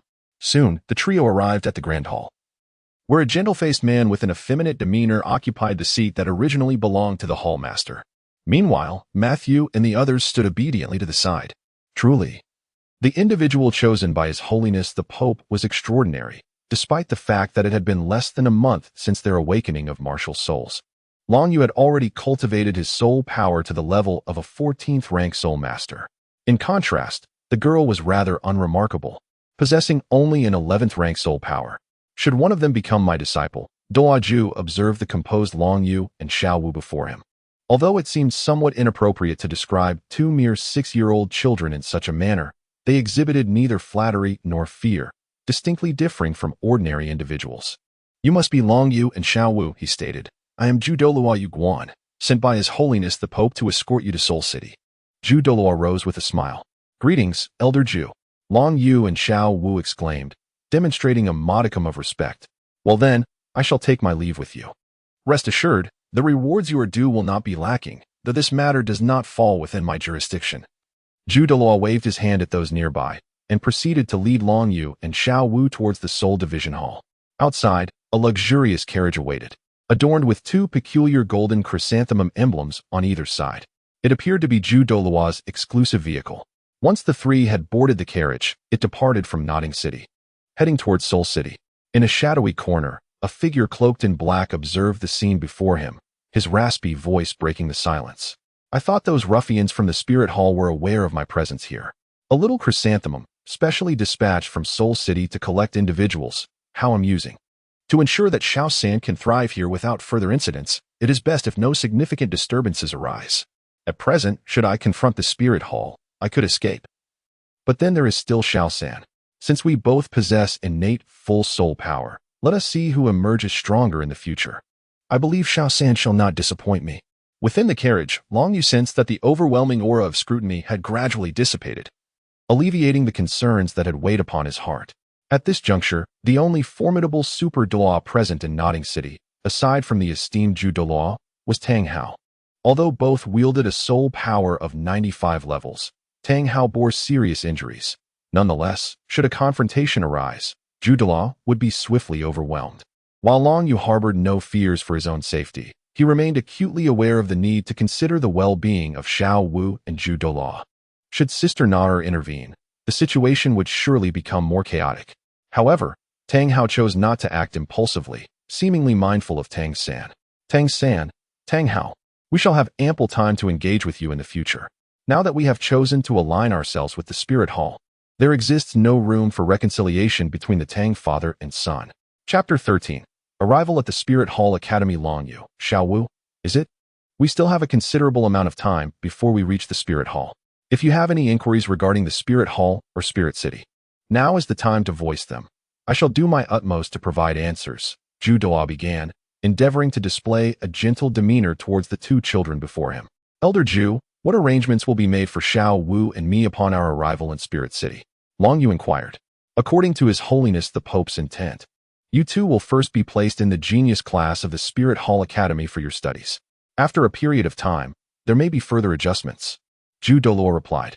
Elder Ju, what is the Spirit Hall Academy like? How does it differ from Nodding Academy? Xiao Wu asked. The disparity is as vast as heaven and earth. The Spirit Hall Academy serves as the nurturing cradle for the core strength of the Spirit Hall. Most key figures of the Spirit Hall and its subordinate branches hail from this institution. Regardless of background, all within the Spirit Hall are treated equally. As long as your talent and strength are formidable enough, you will receive the Academy's training. The instructors here are, at the very least, of the Soul Sage rank. Exceptional students may even attract the attention of certain elders, who might take them as disciples. This is the optimal platform for showcasing and enhancing one's abilities. Ecological cultivation and other advanced practices are standard here, with His Holiness the Pope serving as the honorary dean of the Spirit Hall Academy. The genius class you will soon join is of paramount importance within the Academy, where, in addition to foundational theoretical knowledge, practical experience and stringent requirements for soul power will be emphasized. Ju Douluo gradually elaborated on the Spirit Hall Academy and various considerations for life in Spirit City, making the journey feel less awkward as time passed. Over half an hour had elapsed. Within the city of Soul Master, a carriage glided gently into view. The knightly order that initially sought to impede its passage halted their advance upon recognizing the emblem of the Qirong Tontian chrysanthemum, standing in respectful observance of the vehicle. Nevertheless, the chrysanthemum Douluo disembarked with two companions to familiarize themselves with the surroundings of Soul Master City. Meanwhile, Long Yu and Xiao Wu gazed around with curiosity. Indeed, this place was revered as a sacred ground by soul masters across the continent. It far surpassed the former Nodding City in grandeur, boasting opulent and stately architecture. Yet, there was no trace of decadence to be felt. The throngs passing by were all soul masters, each visage radiating confidence and composure. Although this city is merely a stronghold between two great empires, Soul Master City currently holds dominion over more than 60% of the continent's soul masters. Particularly noteworthy is the abundance of high-ranking soul masters, with the number of title Douluo surpassing that of all other factions combined, a testament to its formidable strength. Long Yu and Xiao Wu gazed in wonder at their surroundings, their hearts profoundly stirred. This would be the place where they would reside and cultivate for an extended period. After a brief tour of the Spirit City, Ju Douluo guided Long Yu and Xiao Wu to the Central Academy of the Spirit Hall. Prior to their arrival, the Spirit Hall Academy had already received an order from Bibi Dong, preparing the dormitories for Xiao Wu and Mu Chun in advance. A tall, middle-aged man, who was the principal of the academy, regarded Ju Douluo with respect and spoke. Ah, Long Yu, Xiao Wu, this is your class supervisor for the genius class, as well as the head of the Spirit Hall Academy, named Li Jun. Should you have any questions or difficulties during your time in the genius class, feel free to consult him, as he will assist you in resolving many matters, Douluo affirmed. "Hello, Teacher Li." Long Yu and Xiao Wu greeted in unison. Li Jun nodded, his gaze sparkling with admiration. He mused inwardly. No wonder these talented soul masters have drawn the direct attention of the pontiff, even among the elite. They are destined to stand out. Li Jun, I leave these two youngsters in your capable hands. In the time to come, you must diligently devote yourselves to cultivation and not become complacent, Zhu Yueguan instructed, observing the pair with a fondness that had developed over the past weeks. Long Yu possesses an extraordinary intellect, far surpassing that of the average person, while Xiao Wu embodies a lively and cheerful spirit, inherently animated and genuine. After the two youngsters nodded in agreement, Jiyue made her way towards the Hall of the Pope, while Li Jun guided the pair into the esteemed Wuhan Temple Academy. As a prestigious institution for soul masters, the Wuhan Temple Academy boasts superior facilities and resources, both tangible and intangible, far exceeding those of ordinary soul master academies. The expansive campus is adorned with flourishing flowers and trees, and the grand entrance exudes an air of magnificence, with golden characters elegantly inscribed above, reflecting a vigorous and powerful brushwork. Trailing behind Li Jun, Xiao Wu and Long Yu frequently encountered peers of similar age, each radiating vitality, energy, and confidence. Most of these young scholars ranged from 8 to their early teens, yet their soul power was notably robust, with many already recognized as soul masters, and a considerable number even holding the title of Great Soul Master. Curious glances were cast towards Long Yu and Xiao Wu, as if welcoming new classmates. However, upon meeting Li Jun's discerning gaze, they promptly diverted their attention, returning to their respective pursuits. "Why are you all staring? Focus on your training." Li Jun's voice resonated, instilling a sense of urgency among the children. Lowering their heads, they seemed apprehensive of becoming examples of failure, fearing public embarrassment. It is crucial to realize that attaining the opportunity to train in such a prestigious institution is no trivial matter. Being expelled due to poor performance would signify a tremendous loss. The instructors at the Wuhan Temple Academy are indifferent to one's background. Expulsion is a reality that can befall anyone, regardless of their lineage. Now, during class hours, you are to attend your lessons. In the evening, someone will escort you to your dormitory, Li Jun instructed, to which Long Yu and Xiao Wu nodded in acknowledgement. It was evident that Mr. Li Jun commanded considerable respect among the students. As the trio proceeded deeper into the Wuhan Temple Academy, groups of students congregated once more, chattering animatedly. "Look, our academy has gained 2 new students. Yet, they seem rather young, appearing only 6 or 7 years old. I have yet to see such young scholars in the Wuhan Temple Academy. Do not be deceived by their youth. I have a strong premonition that the academy will undergo significant transformations with their arrival. Are you genuinely optimistic about them?" His observation held merit. Very few students receive the honor of being personally welcomed by the esteemed principal, underscoring the significance placed upon them. Moreover, have you not noticed something particularly intriguing? "Oh, you rascal, stop speaking in half-truths, or I shall give you a good thrashing."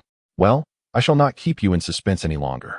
As you have observed, despite their tender age, I harbor doubts that they have awakened their martial spirits for long. Nevertheless, one possesses a soul power level of 11, while the other has reached 14, which speaks volumes of their exceptional talent. I have never heard of these 2 individuals in Martial Soul City.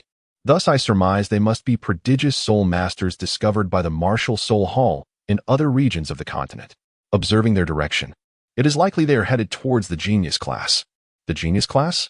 Surely, it cannot be true that they have gained entry to such an elite group merely upon their arrival at the Martial Soul Academy. Only the most outstanding students are permitted therein. What qualifies them?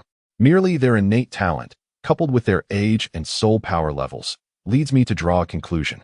Should you continue to tease me, I might just have to take action against you. As a spirit master of the mental type, you stand no chance against my assault type prowess, even if your soul power level surpasses mine. Those 2 individuals must possess at least innate 9-level soul power, or even full innate soul power, and not just any ordinary full innate soul power. Particularly that boy. I can sense that none of us are his match. And he exudes an aura of danger. Full innate soul power? Even the 3 distinguished individuals have not achieved such a level of talent. The discussions among the students grow increasingly astonished. Chapter 14. The Genius Class. The Golden Generation within the Genius Class, though over 40 students are present. An air of tranquility pervades. Only the mature voice of a woman resonates, while many students appear somewhat drowsy, lost in their thoughts. "Teacher Ming, These are the two transfer students mentioned by His Holiness the Pope. We may commence the lesson now, Li Jun gently announced as he tapped on the classroom door. Yes, Dean, I am aware, came the response. Long Yu and Xiao Wu beheld a woman clad in a flowing yellow dress, nodding her head in acknowledgement. Her visage and physique were of above-average standards, suggesting she was a middle-aged woman in her 40s. Well, the morning's lessons will be entrusted to you, she announced. They had only recently awakened their martial spirits, and it was hoped that the students would assist the newcomers in adapting to this new realm. Li Jun cast a sweeping glance around the room.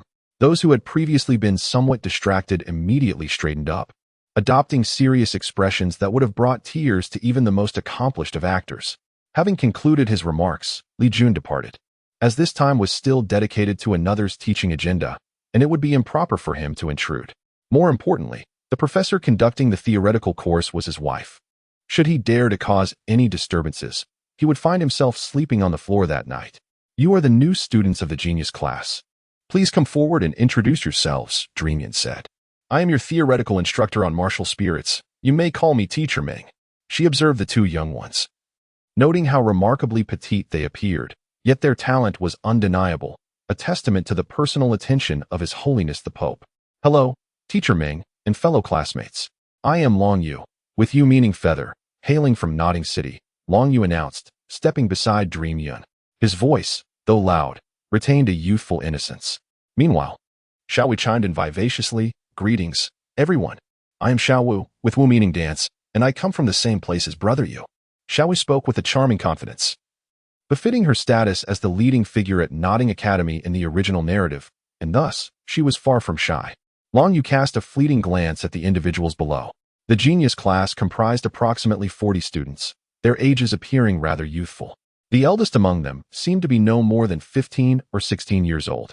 Among them, the highest level of soul power had already reached the soul master rank, and it was evident that they were not of the lower tier, although they could not quite match the illustrious Tang San and his companions of the same age. They were undoubtedly remarkable in their own right.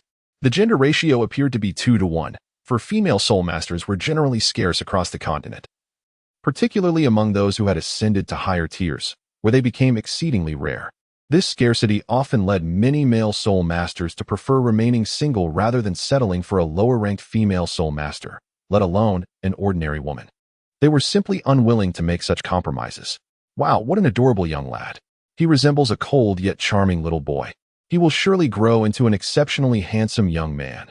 A female voice chimed in, capturing the attention of several female students who gazed at Long Yu with keen interest. Although Long Yu was merely 6 years old at present, his fair skin and aloof demeanor easily garnered the admiration of the girls. Meanwhile, the male students, observing this scene, felt a twinge of discomfort, with some diverting their gaze toward Xiao Wu. This little girl was quite pretty as well, yet it was clear at a glance that she shared a close bond with the young boy. Most onlookers were primarily curious, for this was the genius class, and all had undergone rigorous selection processes to gain entry. It was nearly impossible for anyone to simply drop in here, even with connections. Thus, only those with extraordinary talent could achieve such a feat given their current levels of soul power. Many present had already begun to surmise certain details about the two newcomers. The genius class had indeed welcomed two individuals of considerable potential. If their assumptions were correct, one of them was a prodigy with innate full soul power. Nana, a tall, handsome young man with piercing eyes, remarked, only to find that his beloved sister was not responding, but rather gazing at Hulaina beside her. Huh, brother, I think the same, a charming figure replied, somewhat dazed, prompting a bemused reaction from the nearby Xiaoyu.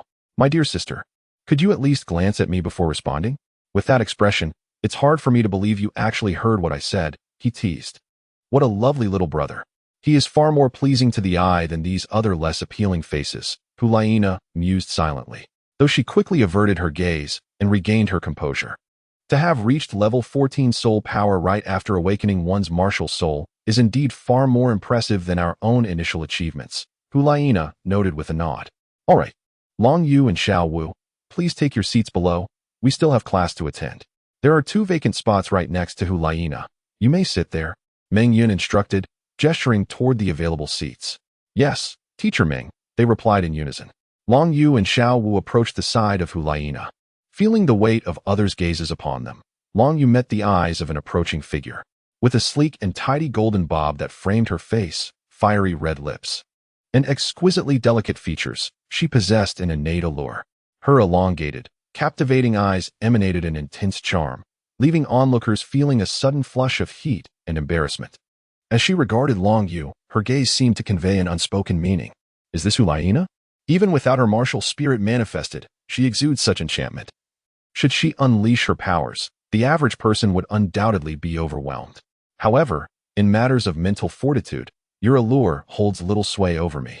Beside her stood what must be her brother, Xiaoyu, and the red-haired figure behind Hulaina could only be Yan. Truly, they are the golden generation of the Spirit Hall. Both have already attained the rank of sole sovereign. At their current ages, they must be around 13, with the eldest, Yan, likely nearing 15 or 16.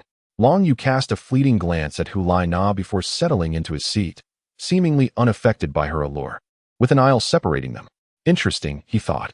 A soul master possesses such remarkable immunity to my charm. Could it be that he is also a mental-type soul master? Hulaina discreetly withdrew her enchantment and redirected her gaze toward Meng Yun on the podium. Her curiosity about Long Yu intensified. Her innate charm, coupled with her soul power, could indeed sway even a soul sect or soul king. No wonder the teacher had mentioned him. He is truly extraordinary. Chapter 15. Theoretical knowledge of Long Yu. What is the matter, Long Yu? Your gaze seems somewhat peculiar. Do you find fault in what I've said? If there are any questions in my class, feel free to voice them. Meng Yun suddenly interjected. She held a fondness for this child, as there were rarely any students who displayed genuine interest and focus during theoretical lessons. Oftentimes, it felt like a one-man show. Yet this child appeared remarkably earnest and engaged, now revealing a look of confusion. Teacher, I believe there is a slight error in what you just stated. Long Yu's youthful voice rang out, instantly becoming the focal point of the genius class. After all, those who could teach in the genius class were impeccable in all respects, and now, a young child who had just awakened his martial soul claimed that Teacher Meng had made a mistake. How could that not pique their curiosity? Oh, where do you think I went wrong? Meng Yun did not immediately dismiss Long Yu, but instead inquired further. Teacher Meng, what you mentioned about the thorn demon spider from 10,000 years ago is slightly inaccurate. The male thorn demon spider would open its 7th and 8th eyes prematurely, whereas the female generally only opens them after giving birth, and upon doing so, she tends to be more ferocious and brutal than her male counterpart. However, the male and female thorn demon spiders are quite similar in appearance, making it difficult for most to distinguish between them, especially given their scarcity, which often leads to confusion. Long Yu explained slowly. Is that so? Meng Yun initially thought Long Yu might lack substance in his claim. After all, few delve into theoretical research, especially at their age. It was indeed difficult to believe such a display of knowledge. I cannot definitively ascertain the accuracy of your statement at this moment, as the thorn demon spider is seldom encountered and inherently rare. Therefore, I shall confirm this and discuss it with you later. However, I am quite curious about how you came to know this. Meng Yun's eyes fixed on Long Yu with intrigue. I chanced upon this information in a book, though I cannot recall exactly when, Long Yu replied. Long Yu casually remarked, regarding how he came to know such things. It was, of course, through first-hand observation during his time in the Stardow Forest. When it comes to the theoretical study of martial souls, his understanding of soul beasts is undoubtedly exceptional. Oh, is that so? Splendid. It is imperative that you all engage in extensive reading and learn from others, he continued, addressing his peers. Although the theoretical examination constitutes only a minor portion of the final assessment, with daily scores accounting for 30 points and the final exam for 70. It is crucial to regard classroom learning with due seriousness. Should you encounter a soul ring that is particularly suited to you, and find yourself without an elder to guide you, missing such an opportunity would indeed be a grave loss. Furthermore, if you were to face an attack from a soul beast while lacking knowledge about it, such ignorance could very well determine your fate. Taking advantage of this opportunity, Meng Yun imparted some spontaneous wisdom. After having Long Yu take a seat, she resumed her lecture. Following this incident, numerous students began to cast their gaze upon Long Yu, astonished that someone so young, and in their midst, possessed knowledge of such obscure topics. Hulaina's interest in Long Yu was also rekindled. He truly is a fascinating individual. Time passed swiftly, and before long, the morning had elapsed. Long Yu felt he had gained a wealth of knowledge, for in the realm of theoretical research, the Spirit Hall undeniably stands at the forefront. Long Yu and Xiao Wu accompanied the students to the cafeteria, where the spacious environment was illuminated with ample light, and neatly arranged seating complemented the various windows, all infused with enticing aromas. As they were both students of the elite class, most of the meals were complimentary. Long Yu first secured a spot on one side, awaiting Xiao Wu's arrival. "May I take a seat here?" A sultry voice chimed in, accompanied by a distinct and alluring fragrance. Without even glancing at the menu, Long Yu instantly recognized her, Hulaina. "I apologize, but that seat is already taken. If you don't mind, you may sit opposite me," Long Yu said, lifting his gaze to the enchanting Hulaina, uncertain of her intentions. Although having such a stunning beauty beside him was delightful, Hulaina was undeniably the center of attention, a goddess among countless students of the Spirit Hall Academy. If looks could kill, he would be utterly frozen in fear, particularly from the red-haired individual whose chopsticks had already snapped under pressure. "Are you also a psychic soul master?" Hulaina inquired, her crimson lips parting slightly. "One could say so, but perhaps not entirely," Long Yu replied, recognizing that, for the moment, he indeed identified as a psychic soul master. "Brother Yu, how did she end up here?" Xiao Wu, carrying her meal, approached with a slightly displeased expression. "Hello, Xiao Wu. I am Hulaina. I merely came over to get to know the new classmates better," Hulaina said, smiling at Xiao Wu. "Humph," Xiao Wu huffed, promptly taking a seat beside Long Yu, internally branding Hulaina as a vixen. "As your senior, I must inform you to be psychologically prepared for the practical class this afternoon. This assessment carries a certain level of difficulty and danger. And the practical evaluation is a focal point of our genius class," Hulaina stated before returning to her seat beside Xiaoyu. "The practical assessment doesn't concern me," Long Yu remarked. "However, Xiao Wu, have you spent all this time merely selecting these variously styled dishes?" Long Yu gazed at Xiao Wu's lunchbox, somewhat speechless. Even in his reincarnated state, her preferences had not changed much. "Oh, I just enjoy eating. Unlike you, who even ordered a spicy rabbit head. How can you eat such an adorable creature?" Xiao Wu exclaimed. "But brother Yu, I think you should keep your distance from Hulaina. Her allure can affect even someone like me quite significantly. Rest assured, you need not worry on that front. My mental strength far surpasses that of Hulaina at this moment. To influence me in that regard would not be a simple task," Long Yu replied. "To be frank, the food here pales in comparison to what we had before. Even the Spirit Hall does not possess such grandeur." Long Yu remarked, however, the opportunity to savor diverse tastes would indeed be a delightful experience. Chapter 16. The Interests of Bibi Dong at noon, within a tranquil pavilion. Meng Yun respectfully reported from outside, while inside sat the illustrious Pope of the Spirit Hall, Bibi Dong. "Your Holiness, I have encountered the individuals you previously mentioned, Long Yu and Xiao Wu. While Xiao Wu possesses commendable cultivation talent in other aspects, she does not markedly differ from ordinary children. In contrast, Long Yu is rather intriguing. Not only has he elevated his spirit power to the 14th level, but he also appears to possess profound insights into the theories of spirit manifestations. During my theoretical lesson today, Long Yu pointed out flaws in my teaching content. However, I have yet to ascertain the veracity of his claims. As I have not had the opportunity to consult and verify in the Spirit Hall's library," Meng Yun conveyed with utmost respect. "Oh, pray tell, what issues did he identify in the theoretical instruction?" Bibi Dong inquired with keen interest. "It pertains to the thorn demon spider. Regarding the characteristics I described, Long Yu presented his own perspective," Meng Yun recounted, reiterating Long Yu's words. "Your Holiness, what is your opinion? Though I have made some contributions to the study of spirit theory, I find myself on a completely different level compared to the individual before me. This person's research into spirit theory is truly unparalleled within the Spirit Hall." Fascinating. The young lad was not mistaken. The thorn demon spider is indeed as he articulated. This is not your fault. The population of thorn demon spiders is considerably rarer than that of the faceless demon spiders, and the Spirit Hall has scant records on them. Bibi Dong mused, her pink eyes gazing towards the Academy of the Spirit Hall. "As for how I know this, it is naturally because one of the soul rings I obtained contained the thorn demon spider, granting me a highly practical defensive soul skill, the thorned armor." "Yes, Your Holiness. I shall take my leave," Meng Yun said, her eyes filled with astonishment, although she had anticipated such an outcome prior to her arrival. Hearing it confirmed by the Pope left her profoundly shocked. During the upcoming lessons, you are to teach from various perspectives, observing whether Long Yu exhibits similar insights in other theoretical domains. Should that young man continue to impress, I expect a report directed to me," Bibi Dong commanded. Understood. Your Holiness, Ming Yun replied before departing. Bibi Dong resumed her seat, lifted the fragrant tea before her, and took a sip, the aromatic essence soothing her mind considerably. Is Nana here? Upon sensing the arrival of an individual, Bibi Dong inadvertently revealed a smile. She held her soul disciple in high regard, even envisioning her as a successor for the future. Regarding Hulaina, beyond the affection a teacher holds for her student, there also existed a maternal love, one that did not originally belong to her, but rather to another girl. Teacher, I have returned. Hulaina respectfully approached Bibi Dong, entering the space without the need to report from outside like Meng Yun. Ah, Laina, you appear to be in high spirits, Bibi Dong remarked. Truly. Nothing could escape the teacher's perception.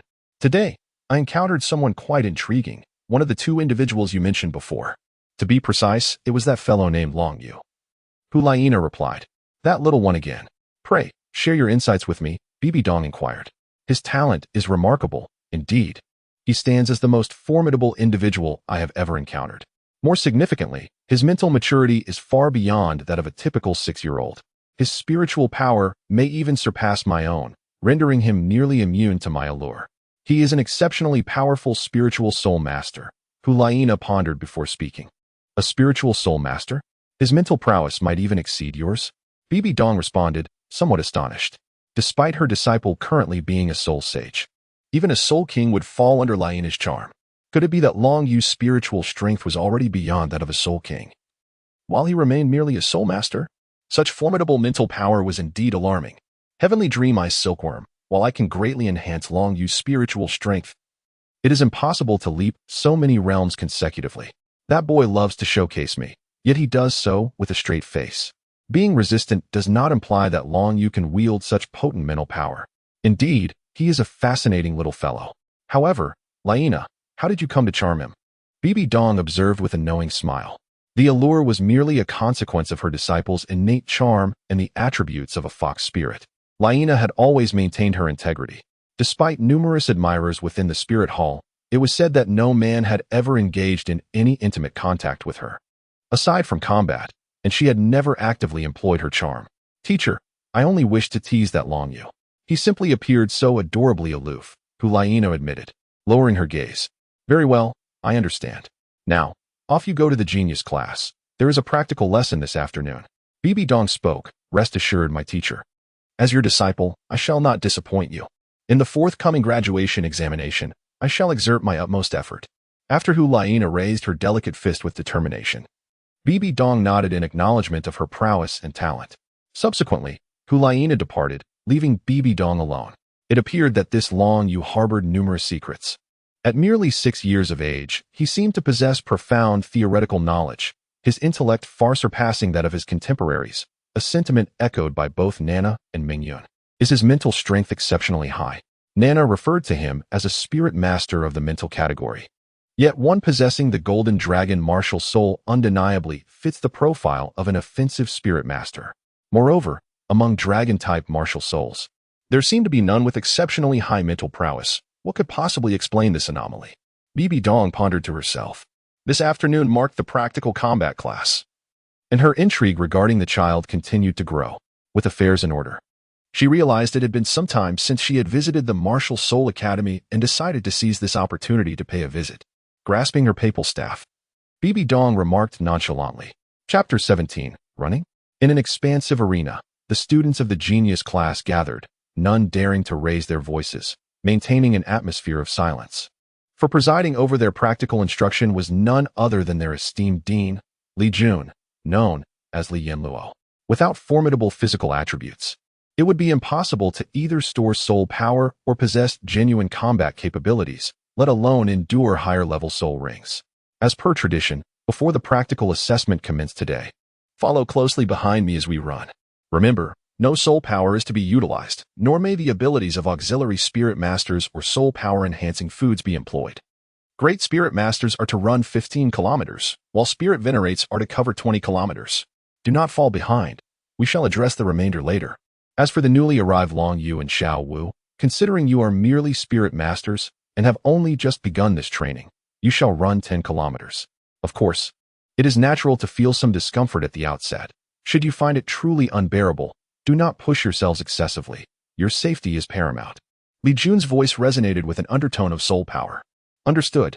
The students responded loudly, subsequently following behind Li Jun, who had already begun to run, while Long Yu and Xiao Wu found themselves at the rear of the group. Alas, the cultivation system of this world is so rudimentary that it leaves one speechless.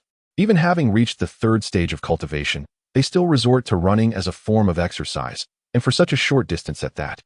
The physical prowess of these individuals is truly lamentable, Long Yu thought to himself, yet he effortlessly caught up. With the bloodline of the Golden Dragon coursing through his veins, he could surpass many of the students present, even though he was merely a soul master at this moment. The pace of the run was not particularly swift, roughly equivalent to Long Yu's own speed when he ran 400 meters on Earth, just over a minute. Initially, the students of the genius class appeared to be quite at ease, unhurried, and even engaged in casual conversation to encourage one another. However, as time passed, disparities began to emerge. Some students unconsciously started to slow down.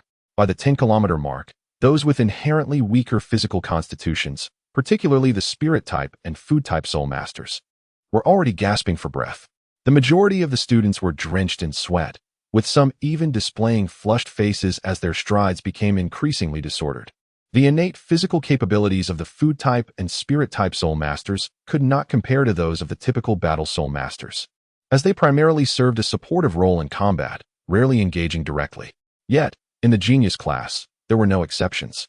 As Dean Li Jun had stated, when faced with an enemy, there would be no distinction between battle soul masters and support type soul masters.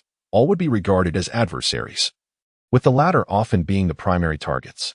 When it came time to confront a battle soul master, there was no doubt that they would be outmatched. However, if one could run fast enough, they might still manage to protect themselves. Of course, there was an exception to this rule, Hulaina. Although she belonged to the spirit type, her speed was not inferior to that of her peers, Yin and Xiaoyu, who were also soul lords. Hulaina was aware that her charm was formidable, but the physical constitution of spirit-type soul masters was a common weakness. Under Bibi Dong's deliberate training, she had focused on enhancing her physical abilities. By the time they reached 12 kilometers, the group had transformed from an orderly formation to a scattered assembly, with gaps widening between them. Yet Yin, Xiaoyu, and Hulaina remained closely behind Li Jun, their pace showing little change from the beginning. Yin even turned back intentionally to glance at Long Yu and Xiao Wu, considering the newcomer who had impressed them during the theoretical class earlier that morning. However, this world was not merely about eloquence, it was the strength that truly mattered. Even though teacher Meng Yun was only responsible for imparting theoretical knowledge, she was a high-ranking soul sage herself, which lent her words considerable weight. Meanwhile, Dean Li Jun was a formidable soul Douluo. A mere soul master, especially one undergoing such training for the first time, should have already collapsed and needed assistance. What? Yan's pupils suddenly dilated, his eyes filled with astonishment and disbelief, causing his form to momentarily freeze. Yan, do not let your focus waver. It will disrupt your original rhythm and adversely affect your endurance and stamina, Li Jun cautioned upon noticing Yan's state. However, before he could finish, he furrowed his brow slightly, sensing that even Li Yin and Shiyu behind him were somewhat distracted, just as he intended to turn around and reprimand them. His gaze fell upon Long Yu and the petite figure of Xiao Wu upon his back. Xiao Wu, her cheeks flushed, leaned against Long Yu, sweat dampening the hair on her forehead, clinging to her delicate skin. Her hands were wrapped around Long Yu's neck, and feeling the weight of curious stares upon her, she shyly buried her head. Brother Yu, perhaps you should let me down. I have already completed the 10 kilometers that Director Li Jun requested. And carrying me is affecting your running, Xiao Wu whispered softly in Long Yu's ear. Do not worry about that. My stamina is more than sufficient. And you are not heavy at all. Are you feeling shy? Long Yu replied with a chuckle, wiping the sweat from his face and maintaining a steady pace behind him. However, he and Xiao Wu had long since moved from the back of the line to the middle. How can Long Yu carry someone and still appear so effortless? Is he truly just a level 14 soul master? Li Jun pondered in astonishment. It was well known that Xiao Wu was hardly lighter than Long Yu. Yet he could still run with her on his back, his speed and stride unaffected. This indicated that Long Yu had not yet reached his limits. This weighted run was unlike any ordinary burden, a challenge far beyond simple running. Truly, he was an extraordinary being. Stay focused and keep pace with me. Do not concern yourselves with others. Prioritize your own well-being, Li Jun reminded the three behind him before retracting his gaze. His wife, Ming Yun, had mentioned this newcomer, stating that he possessed a high theoretical level. Now, it seemed that his strength was commendable as well. Just today's performance during the run was already quite remarkable, surpassing even the seasoned students of the genius class.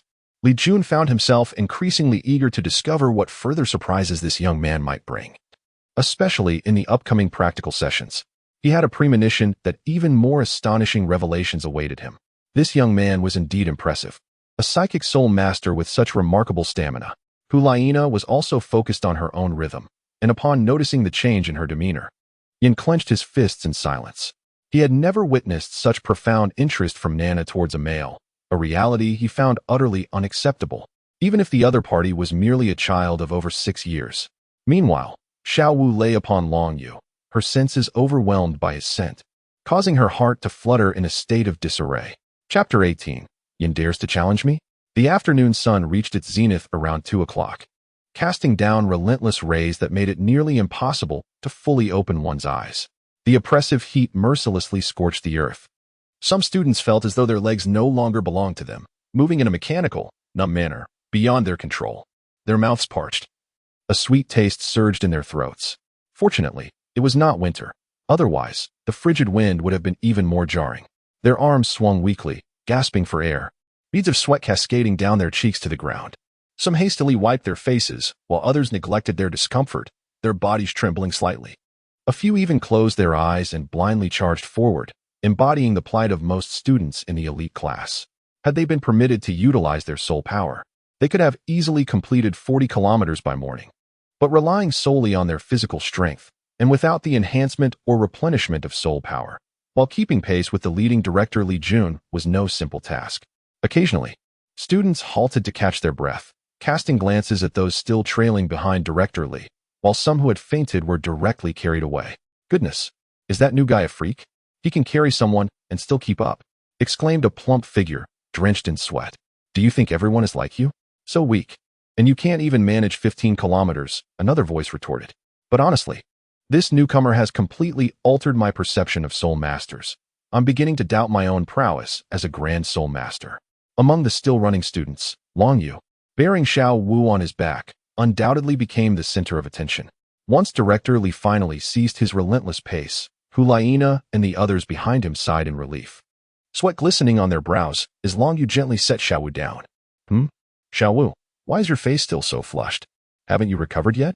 Long Yu inquired curiously, observing her. To be precise, Xiao Wu's complexion had grown even more crimson, her delicate features radiating a rosy hue that made her irresistibly adorable. "Oh, it's nothing. But Brother Yu, how do you possess such incredible stamina?" Xiao Wu deftly shifted the topic. Even now, Long Yu's condition remained largely unaffected. Unlike other students who might have slumped or lost the desire to move, he appeared quite stable. It was somewhat expected, for aside from the lineage of the Golden Dragon, Sister Na-Er and her companions had consistently provided me with nearly the best resources. Thus, I was not entirely surprised by such performance. The ability to surpass limits in absorbing the first spirit ring inherently requires exceptional physical prowess. Long Yu smiled as he spoke. Among the dragon goddess 9 sons, the Golden Dragon possesses the most formidable physical constitution. The Golden Dragon King's extraordinary physique, which even allows survival amidst the chaos of time and space, exemplifies the remarkable robustness of the Golden Dragon, being a fusion of the Golden Dragon and the Mountain Dragon King. Li Jun observed Long Yu with keen interest. With his own strength, he could not discern that Long Yu had yet to reach his limits, which astonished him greatly. After a substantial rest of over an hour, Li Jun gathered the students of the genius class once more. Having had sufficient respite, it was now time to commence the official practical assessment. From this moment, you have 1 hour to select an opponent for challenge, whether it be your classmates or even myself. I will score you based on your specific circumstances, and your final grade will be determined by your highest score. Challenges can be undertaken individually or in groups. Lower-ranked spirit masters may challenge those of higher rank. Who cannot refuse? Li Jun's voice resonated. Is this the format? Xiao Wu mused. With your agility combined with the first spirit ability, the bow of the waist, you should be able to manage against anyone who isn't a particularly powerful control-type spirit master. After all, they typically possess only 1 or 2 spirit abilities, lacking additional offensive methods. Upon hearing Li Jun's remarks, Long Yu replied thoughtfully. The Tang sect's ultimate techniques utilized by Tang San in the original narrative persisted until the very end, compared to Tang San's blue-silver grass spirit abilities. The myriad of Tang sect skills would prove more advantageous in the early stages for a low-ranked spirit master, as Tang San's methods far exceeded those of his peers. Well, if the opportunity arises, I would like to challenge you, even though I know I cannot defeat you, Xiao Wu declared, raising her delicate fists before striding towards the students of the genius class to initiate her challenges. The disparity in spirit power levels between spirit masters and great spirit masters was not yet stark, and the advantages were not overwhelmingly significant. However, even in my current state, I only possessed the 4 spirit abilities of the first ring, and I still had yet to find an effective method for employing the Golden Dragon Spear, which I could only wield haphazardly. Although those 4 abilities lacked substantial direct offensive power, they should suffice against the great spirit masters of the genius class who possessed only 2 or 3 spirit abilities. Yet, whom should I challenge first? As Long Yu pondered this, a voice, vibrant and red, approached him. You are Long Yu, are you not? Do you have the courage to accept my challenge? Long Yu, following the sound, lifted his gaze and beheld a figure with crimson hair and well-defined features. However, he couldn't help but notice that this individual's eyes seemed almost to protrude above their sockets. Yen, how dare he challenge me? At what age does one possess the audacity to confront someone who has only recently embarked on their cultivation journey? Doesn't he feel a sense of shame? Rising to his feet, Long Yu looked up at his opponent. MMP, how I yearn to grow taller. Constantly having to look up at others is truly exhausting both physically and mentally. I said, Yen, do you not have anything better to do? You are already 16 years old, and your soul power has reached level 37. How can you find the gall to challenge a soul master with merely level 14 soul power? Hulaina, witnessing this scene, also spoke up. This left Long Yu somewhat speechless. Can you guess why Yen seems to target me? However, to be fair, Yen's possessiveness and desire for control concerning Hulaina is rather alarming. Despite the fact that there has been no significant interaction between Hulaina and myself, merely a few exchanged words, Yen feels compelled to reprimand me. Reaching level 37 at 16 years old, there remains a promising path to achieve the rank of Soul Emperor or even higher before turning 30. His talent is indeed noteworthy. In the original narrative, the Shrek 7 Devils, prior to consuming the immortal herb, were approximately on par with prodigies like Yen and Xiaoyu, though perhaps slightly inferior. After consuming the herb, the soul power of the Shrek 7 Devils generally increased by 5 levels or more, and their inherent talents and martial spirits received considerable enhancement, which ultimately created a significant divide between them and other talented soul masters. Their extraordinary gifts undoubtedly cemented their status as the Golden Generation. Nana, please refrain from intervening in matters between him and me. I merely wish to engage in a friendly spar with this newcomer from the academy. He is free to decline, and I would not compel him should he lack the courage. Upon noticing Hulaina's arrival, Yen clarified his intentions. What do you mean by Nana? Yen, our relationship has not yet reached such familiarity. Sparring, you say? Why not engage with me, or my brother, or even challenge me? Long Yu interjected. Do not concern yourself with him. Yen's martial spirit and soul power exceed yours, and his battle experience is far more extensive. Hulaina expressed with a hint of dissatisfaction. The only ones permitted to call me Nana are my brother Xiaoyu and my teacher. Others are far from having that privilege. Especially this insufferable pest. Chapter 19. Bibi Dong has arrived. My martial spirit surpasses yours. On what grounds do you make such an assertion? I have yet to unleash my martial spirit. Long Yu silently expressed his disbelief, while he acknowledged that he could not surpass Yen in many aspects. When it came to martial souls, the Golden Dragon undoubtedly held a decisive advantage over the Flame Lord, even if the latter was purportedly an ancient martial soul. Upon reflection, it made sense. Having withstood Hulaina's allure, the opponent likely assumed he was also a mental-type soul master. Generally speaking, mental-type martial souls indeed fell short of the Flame Lord's prowess. Facing Yen as my inaugural battle seems quite fitting. Furthermore, I had harbored a slight disdain for this individual in the original narrative, and now that he has directly provoked me, I shall oblige him. Dean, if I defeat Yen, how will my assessment be calculated? Long Yu's youthful voice resonated, brimming with confidence and composure. If you can triumph over the formidable Yen despite being over 20 levels below him in soul power, your practical assessment will undoubtedly be a perfect score. This is beyond question. However, Do you truly wish to proceed with this? Li Jun furrowed his brow, expressing concern. A child with such remarkable talent might suffer a setback if he were to lose in his first battle, potentially impacting his future training and studies. He was well aware of Yan's strength and talent. Even among the elite in the genius class, Yan was an exceptional figure, standing alongside the highest achievers like the Pope's disciple and Hulaina's brother, Xiaoyu. It was rumored that upon further enhancement of their soul power, the Pope would bestow enticing rewards and titles upon the trio. The only conceivable reason for such a person to challenge someone who had only recently begun their training was likely Hulaina. Thank you for your concern, Dean, but I have made my decision. Yan, I accept your challenge. Long Yu turned to face Yan, feeling a surge of inner turmoil. It was truly uncomfortable to look up at someone else like this. Very well, rest assured. As we are both from the Spirit Hall, I will not be overly harsh. However, should you lose, you must keep your distance from Laina. Yan clenched his fists as he spoke. Yan, what nonsense are you spouting? On what basis do you impose such a condition? What claim do you have over Hulaina? Hulaina's eyes sparkled with anger. Heh, I would never treat others as mere stakes in a wager. Whether to approach or distance oneself from someone is entirely up to her own choice. Have you ever truly respected her? Your actions will only serve to make senior sister Hulaina despise you more. Let us change the terms. If you lose, do not bother me and Xiao Wu again, and also apologize to senior sister Hulaina. Should I lose, I shall gift you this storage soul guide, capable of holding approximately 50 cubic meters of items. Long Yu raised his hand, showcasing the ring he held. A storage soul guide? You possess such an item? And with a capacity of 50 cubic meters? In light of this, prepare yourself. Yin was initially taken aback, but soon his eyes sparkled with avarice. Such an artifact could only be possessed by Hulaina, a disciple of the Pope. However, it now seemed that he too would soon acquire a storage soul guide.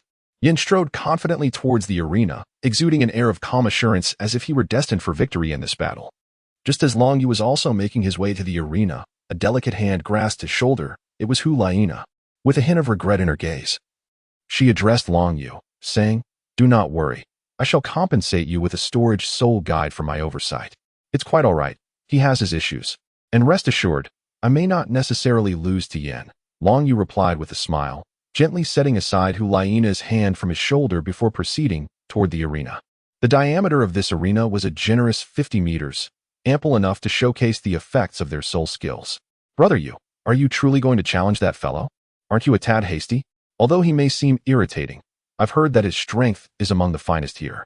After using her bow to send her opponent flying, Xiao Wu, who had intended to return to Long Yu's side, suddenly noticed that nearly everyone's gaze was fixed upon the largest arena, where she spotted both Long Yu and Yin. Fatty, are you out of your mind? How can you still think Long Yu will win? Don't you understand Yan's prowess? A lean figure cast a bewildered glance at the plump boy beside him. Yuntao, you know nothing. This is called intuition of a mental-type soul master. Are you brave enough to wager? The chubby boy retorted. Very well, since you're treating me to a millennium's worth of iron-armored tortoise, I certainly won't decline. Should I lose, I shall cover your meals for the week, Yuntao replied. The spectators below watched the two combatants with keen interest. It had been ages since they had seen Yin battle someone other than Xiaoyu, and they anticipated a rather brutal defeat for the newcomer. Li Jun observed the scene without comment.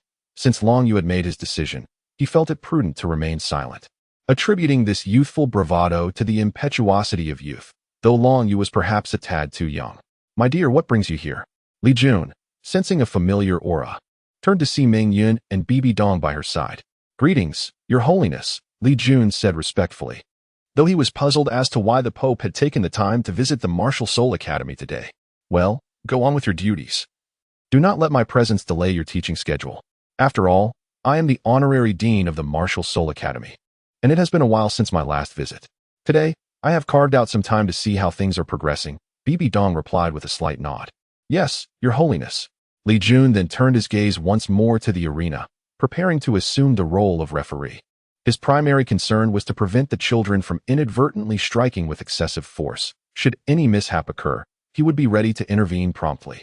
With his status as a high-ranking soul de law, halting battles of this caliber posed no difficulty for him.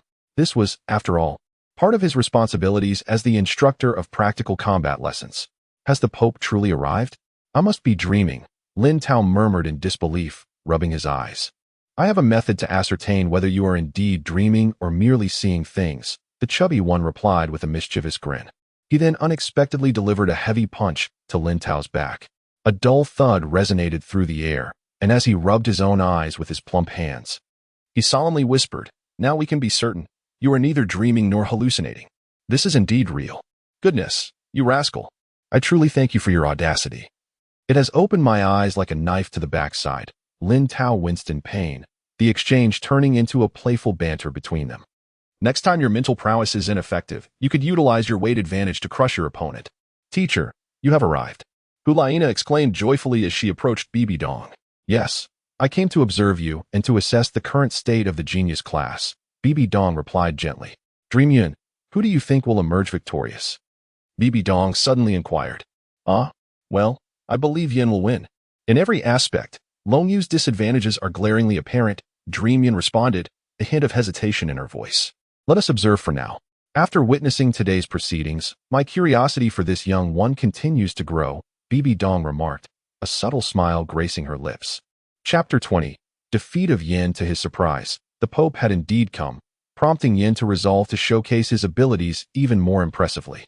Should he manage to become a disciple of the Pope, he would be one step closer to Nana. With Bibi Dong's presence, Yan's thoughts raced with ambition. Long Yu. It's small, the scope is limited, but I shall claim it all. Gazed at Long Yu with newfound determination in his eyes. "I apologize. But who instructed you to grow so close to Nana? You may now serve as a stepping stone for my advancement." The Lord of Flames, a level 37 assault-type spirit master, was soon enveloped by 3 soul rings of yellow and purple hues, undulating around him. Suddenly, a searing dark red flame erupted from his body, causing him to swell rapidly.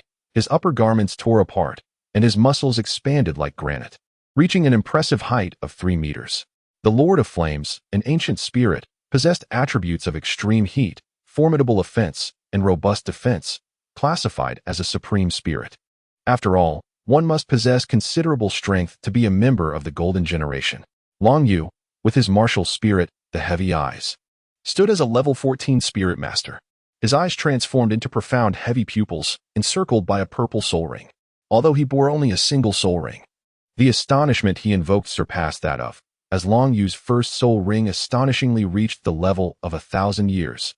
This achievement far exceeded the familiar limit of 423 years for the first soul ring, even surpassing the second soul ring's cap of 764 years.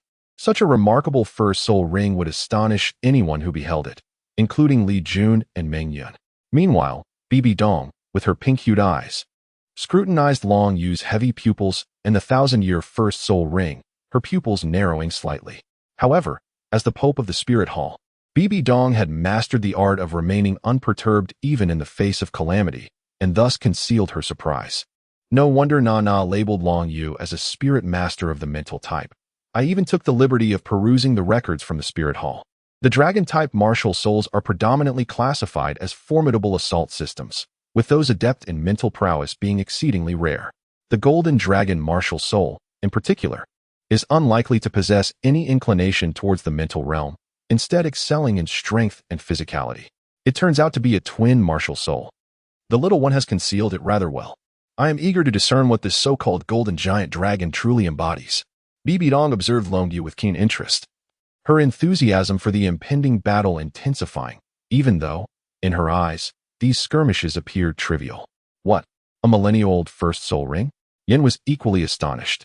But he quickly followed with, even if your first soul ring is a millennium old, it changes nothing. You shall still be defeated. First soul skill, Hell Lava Surge. With that, the first yellow soul ring upon Yan's body radiated brightly as he struck the ground with both hands.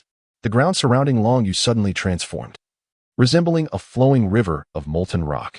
Dark red magma engulfed the land beneath his feet, followed by surges of searing magma erupting forth, presenting a rather magnificent spectacle. However, Long Yu deftly evaded these torrents, as if he possessed an uncanny foresight of where the next eruption would occur. Of course, it was not mere intuition, rather, it was the brilliance of his first soul ring that enabled him. His inaugural soul skill, spiritual detection, though a collective assault technique, was not instantaneous and bore a certain delay. This interval provided Long Yu with the opportunity to sense impending danger from beneath the surface. allowing him to detect anomalies before the magma burst forth. Coupled with his physical prowess, which perfectly matched his mental acuity, the searing dark red magma did not directly impact him. Is this the essence of your first soul skill? The ability to anticipate peril, deftly avoiding it with your speed? If I were limited to a single soul skill, I would indeed find myself defeated once my soul power was exhausted. Yet, I am a soul master of level 37. Yin observed the unfolding scene without losing his composure, quietly assessing Long Yu's speed of movement. He augmented the output of his soul power, and suddenly, a surge of dark red magma erupted beside Long Yu. As he dodged, another stream of magma erupted precisely as he paused, forcing him to evade once more. While Yin persistently continued this strategy, despite the significant drain on his soul power, it was a worthy sacrifice. He aimed to defeat the soul master before him in the most flawless manner. Unbeknownst to him, Long Yu found himself encircled by various streams of high-temperature magma, with little room left to evade. It seems escape is no longer an option. Each of your evasions has its limits, and I have meticulously crafted a path for you. Thus, this is where it ends. You are defeated. Yin remarked coolly, invoking his second soul skill, Granite of Rock. The fiery red figure once again transformed into stone. And with a powerful push of its legs, it surged towards Long Yu, a colossal fist propelled by a fierce gust of wind targeting him. Beside them, Li Jun manifested 8 soul rings of yellow, purple, and black, completing the embodiment of his martial soul. Even he was convinced of Long Yu's inevitable defeat and had resolved to end the battle swiftly. Utilizing his first soul skill for a sweeping assault to vanquish Long Yu would demand an excessive drain of his soul power. Nevertheless, Li Jun was immensely satisfied with both Yan's performance in battle and Long Yu's resilience. A soul master managing to withstand Yan's onslaught for any duration was commendable, especially considering this was likely Long Yu's inaugural combat experience. Yan, within mere seconds of engagement, had discerned the function of Long Yu's first soul skill, remaining unfazed by the shock of the purple soul ring and responding with appropriate countermeasures, which aptly showcased his battle experience. Meanwhile, Bai Dong gazed at the unfolding scene with a hint of confusion. Was this little fellow attempting to conceal his martial soul? If he did not unleash his second martial soul soon, he would truly miss his chance. Suddenly, Long Yu's body, akin to Yan's, began to swell dramatically. Reaching over 3 meters in height, his skin darkening to a deep crimson, adorned with a layer of rocky armor. As he faced the rapidly approaching fist, Long Yu retaliated with a punch of his own. The impact resonated like 2 massive boulders colliding, causing both Long Yu and Yin to stagger back. However, Yin retreated 7 steps while Long Yu was forced back 10. This demonstrated that even with the mental replication, which only consumed Long Yu's mental power, he still fell short of matching Yan's soul power. Yet, for Long Yu, this was entirely sufficient. How can you possess my soul skill? Yin exclaimed in disbelief. Staring at Long Yu, who now mirrored his stature, was this truly the effect of Long Yu's soul skill? The ability to replicate another's soul skill, when Long Yu's skill was supposed to predict danger in advance, was perplexing. How was he now capable of mimicking his opponent's skill? Moreover, the replicated result was astonishingly comparable to the original, considering Long Yu was merely a soul master while Yin was a level 37 soul venerable. Could it be that Long Yu's replication of a title Douluo's soul skill could yield such formidable results? The scene before them incited much contemplation from Meng Yun, Li Jun, and others. What was initially expected to be a one-sided battle had transformed into an intricate struggle due to Long Yu's unique abilities. After successfully replicating Yan's second soul skill, it became evident that replicating the first soul skill was entirely feasible as well. This moment was opportune. First soul skill, mental replication. Long Yu's hand struck the ground with great force, his mental energy swiftly locking onto Yan's figure. A dark crimson magma surged forth, propelling Yin into the air. This is bad. His soul skill is actually a replication. The third soul skill, Hell. Before Yin could unleash his own third soul skill, he suddenly felt a jolt in his mental energy, his rhythm momentarily disrupted. In that fleeting moment, Long Yu had already appeared before Yin. With the first soul skill, mental impact. Currently, Long Yu's mental energy was on par with Yan's, capable of exerting a significant influence over him. A thunderous dragon roar erupted, and a colossal golden dragon materialized behind Long Yu, its resplendent body resembling one forged from gold, its muscles displaying an exquisite perfection of mechanics. With a pair of golden dragon wings unfurling majestically, a golden dragon scale appeared on Long Yu's forehead, while tiny golden scales crept up the sides of his cheeks. An overwhelming power surged through his body, igniting a deep-seated exhilaration within him. Upon invoking his Golden Dragon martial soul, Long Yu's strength surged dramatically, and a golden dragon spear manifested in his hand, extending several meters in length, perfectly attuned to his current physique, exuding an aura of invincibility. The golden dragon spear swiftly pierced through the stony armor encasing Yan's body, yet Long Yu refrained from using the spear to drain Yan's vitality. As this was merely a contest of skill, not a life-or-death struggle. As the golden dragon spear penetrated, Yan's momentum dwindled considerably. Long Yu unleashed a powerful punch, sending Yan flying off the combat platform before retracting the golden dragon spear. He dispelled his first soul skill, reverting to his original size and appearance, his complexion pale. Having employed his first soul skill so many times, both his mental energy and soul power were nearly depleted, particularly the extensive drain on his mental energy. If this final strike failed to defeat Yan, and he chose not to absorb Yan's vitality, then without Yan needing to act, Long Yu would be utterly exhausted, devoid of any capacity for resistance, leading to an inevitable defeat. Regrettably, there are no what-ifs. This battle concluded with Long Yu's victory, though the win was somewhat precarious. He managed to bridge the gap of over 20 levels in soul power, especially given his inherent disadvantage in soul power as a soul master, relying heavily on the efficacy of his mental energy. Chapter 21. The shock of the crowd as countless spectators remained in astonishment. Bibi Dong, the Pope of the Spirit Hall, was the first to break the silence with applause. Subsequently, Meng Yun and Li Jun finally regained their composure and joined her in clapping, still grappling with the shock they had just witnessed. Wow, Fatty, did you see that? Did you see that?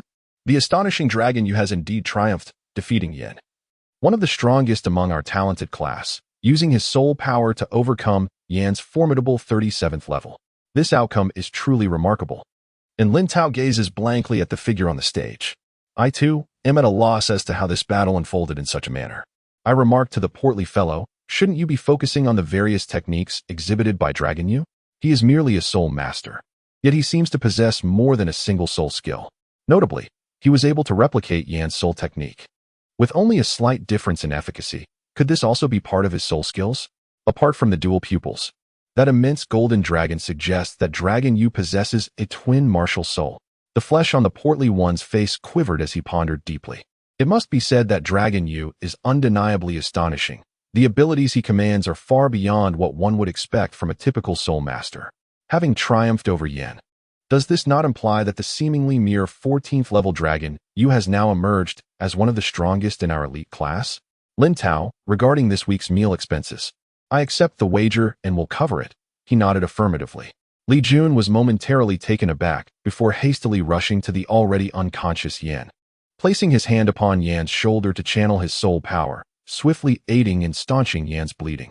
After a brief interval, he nodded towards Bai Dong, indicating that Yan was not gravely harmed, merely in a temporary state of unconsciousness.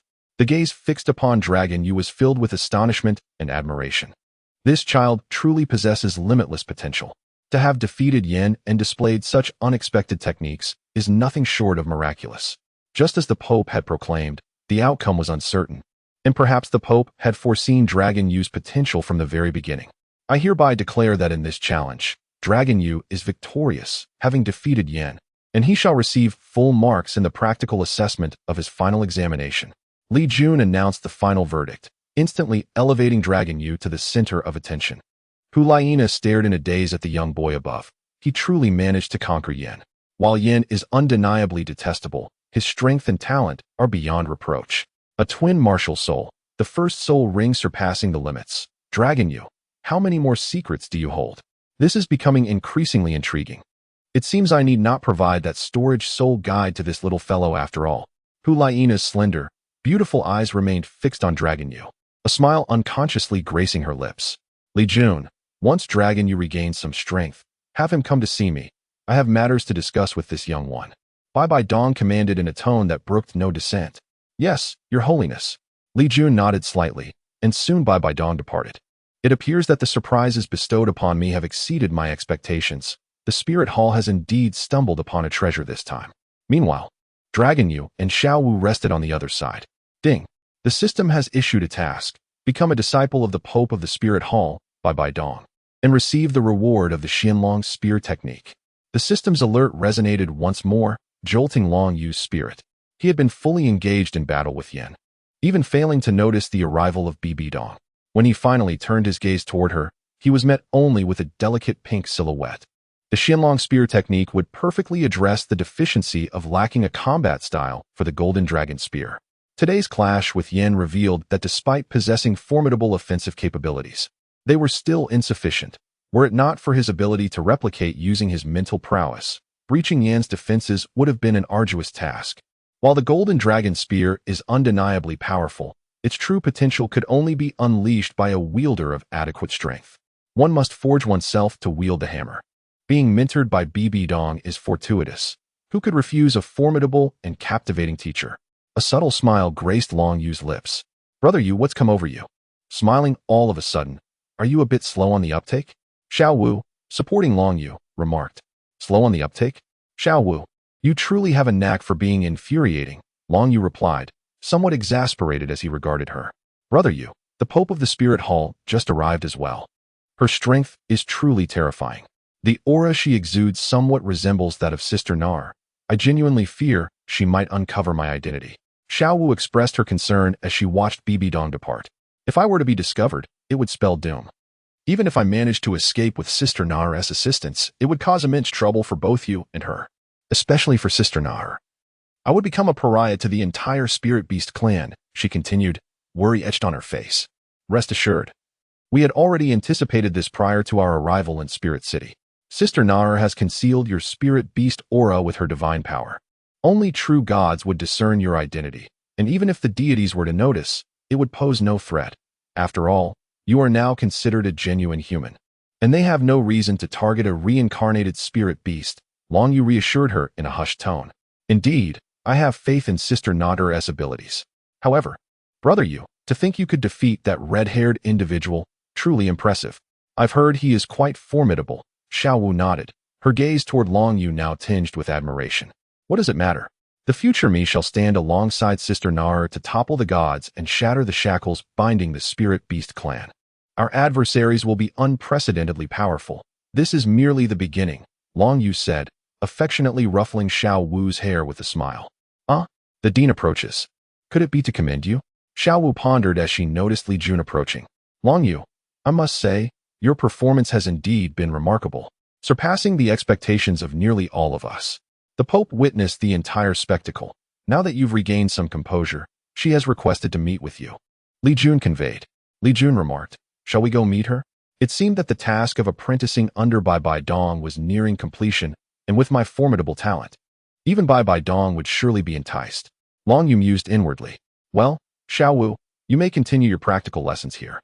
The dean and I will proceed to that location, Long Yu said, patting Xiao Wu gently on the back before following Li Jun to another destination.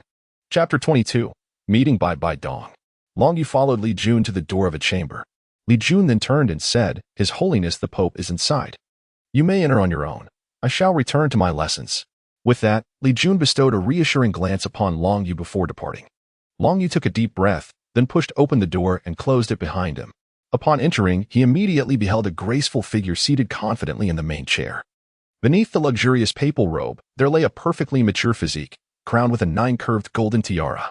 Her nearly flawless visage radiated beauty, with enchanting pink eyes that seemed to speak, and her long legs, clad in dark purple stockings, were elegantly crossed. Although she merely sat there, an aura of authority and grandeur emanated from her, compelling admiration. This was Bibi Dong, the current Pope of the Spirit Hall, a peerless title Douluo of level 99, who had inherited the legacy of the Rakshasa god. Though she had surpassed 50 years of age, time had only enhanced her allure, rendering her akin to a ripe peach. Acknowledging her presence, Long Yu spoke first and offered a slight bow. There are only the two of us here. There is no need for such formalities. Please, take a seat, Bibi Dong replied. Long Yu nodded and subsequently took a seat beside Bai Dong. 32 days prior, in the martial soul branch hall of Nodding City, he had awakened his martial soul. The branch hall had only registered his golden giant dragon martial soul, yet he was, in fact, a dual martial soul possessor. Remarkably, in just over a month's time, he was able to absorb a millennium-old purple soul ring for his first soul ring. which should possess more than a single soul skill. A dual martial soul, innate full soul power, exceptional intellect, and a multitude of tactics, Bai Dong remarked slowly. Your Holiness, you flatter me. I am but a humble soul master, Long Yu replied, feeling a bit shy. Ah, indeed. Praise me more. I am simply that exceptional. Bai Dong exclaimed. Do you know why you were able to defeat Yin? She inquired suddenly. In my view, there are two reasons. Firstly, Yin had little understanding of me, and secondly, he did not regard me as a formidable opponent, thus failing to take me seriously. It never crossed his mind that a soul master could possess such a plethora of other tactics. Although his first soul skill was powerful, it lacked instantaneous activation. And any area of effect soul skill would invariably entail substantial soul power consumption. He believed he had discerned the purpose of my first soul skill and proceeded to counter it with his second. However, he was unaware that I was precisely waiting for his second soul skill. By replicating his second soul skill through my mental power, I was able to defend against it, albeit with diminished effectiveness compared to his original. A soul master wielding such formidable soul skills would undoubtedly leave Yin profoundly shaken, presenting an opportune moment to employ mental interference. As long as the rhythm of his attacks was disrupted, his most powerful Millennium-grade third soul skill would be rendered ineffective, though I held the advantage. Defeating Yin in such a brief span solely by relying on my dual pupils proved insufficient. Hence, I summoned my second martial soul. Upon manifesting the Golden Dragon, my elevated bloodline allowed me to undergo dragon transformation even without the addition of soul rings, thereby enhancing my physical attributes once more. The previously inadequate replication of Yan's soul skill surpassed his original, and combined with my Golden Dragon Spear, I managed to shatter Yan's second soul skill in a single blow, marking a narrow victory. Yan's ignorance of my capabilities, compounded by his overconfidence, meant that had he utilized his second soul skill for attribute enhancement from the outset, along with his third soul skill, Hellfire, I would have found myself in an exceedingly precarious position. Given my mental power at that time, even attempting to replicate Yan's second soul skill would have been quite taxing, let alone his third Millennium soul skill. Long Yu reflected. You speak truthfully. Yan's defeat indeed stemmed from these two aspects. Yet, at the onset of the challenge, who could have imagined that a mere level 14 soul master could exhibit such prowess? This is quite understandable. I have reviewed the entire challenge process, and there are several intriguing points, one of which you have already addressed. Firstly, your initial soul ring can indeed reach a millennium, yet there are no other energies emanating from you, which indicates that you have achieved this solely through your own strength. I am rather curious about how you accomplished such a feat. The optimal soul ring ratio and the absorption limit of soul rings represent the pinnacle of knowledge gathered by the Spirit Hall over millennia. To surpass this through sheer physical prowess is truly remarkable. Secondly, what kind of soul beast does your dual-eyed martial soul absorb? Beyond significantly enhancing your mental capacity, it appears you can utilize your mental strength to replicate your opponent's soul skills, potentially disregarding the disparity in soul power between both parties. However, it seems that the effectiveness of this ability is contingent upon the magnitude of your own mental strength, which may impose limitations. Thirdly, what manner of weapon is that enigmatic golden spear? I sense that it is no ordinary armament. It possesses a vitality of its own, akin to a living entity. Bibi Dong continued, Your Excellency the Pope, the Golden Dragon Spear is indeed not an ordinary weapon. It was bestowed upon me following the awakening of my Golden Dragon martial soul, and it bears a profound connection to it. Others cannot wield the Golden Dragon Spear. Regarding your second inquiry, my first soul ring is the Millennium-level Heavenly Dream Ice Silkworm.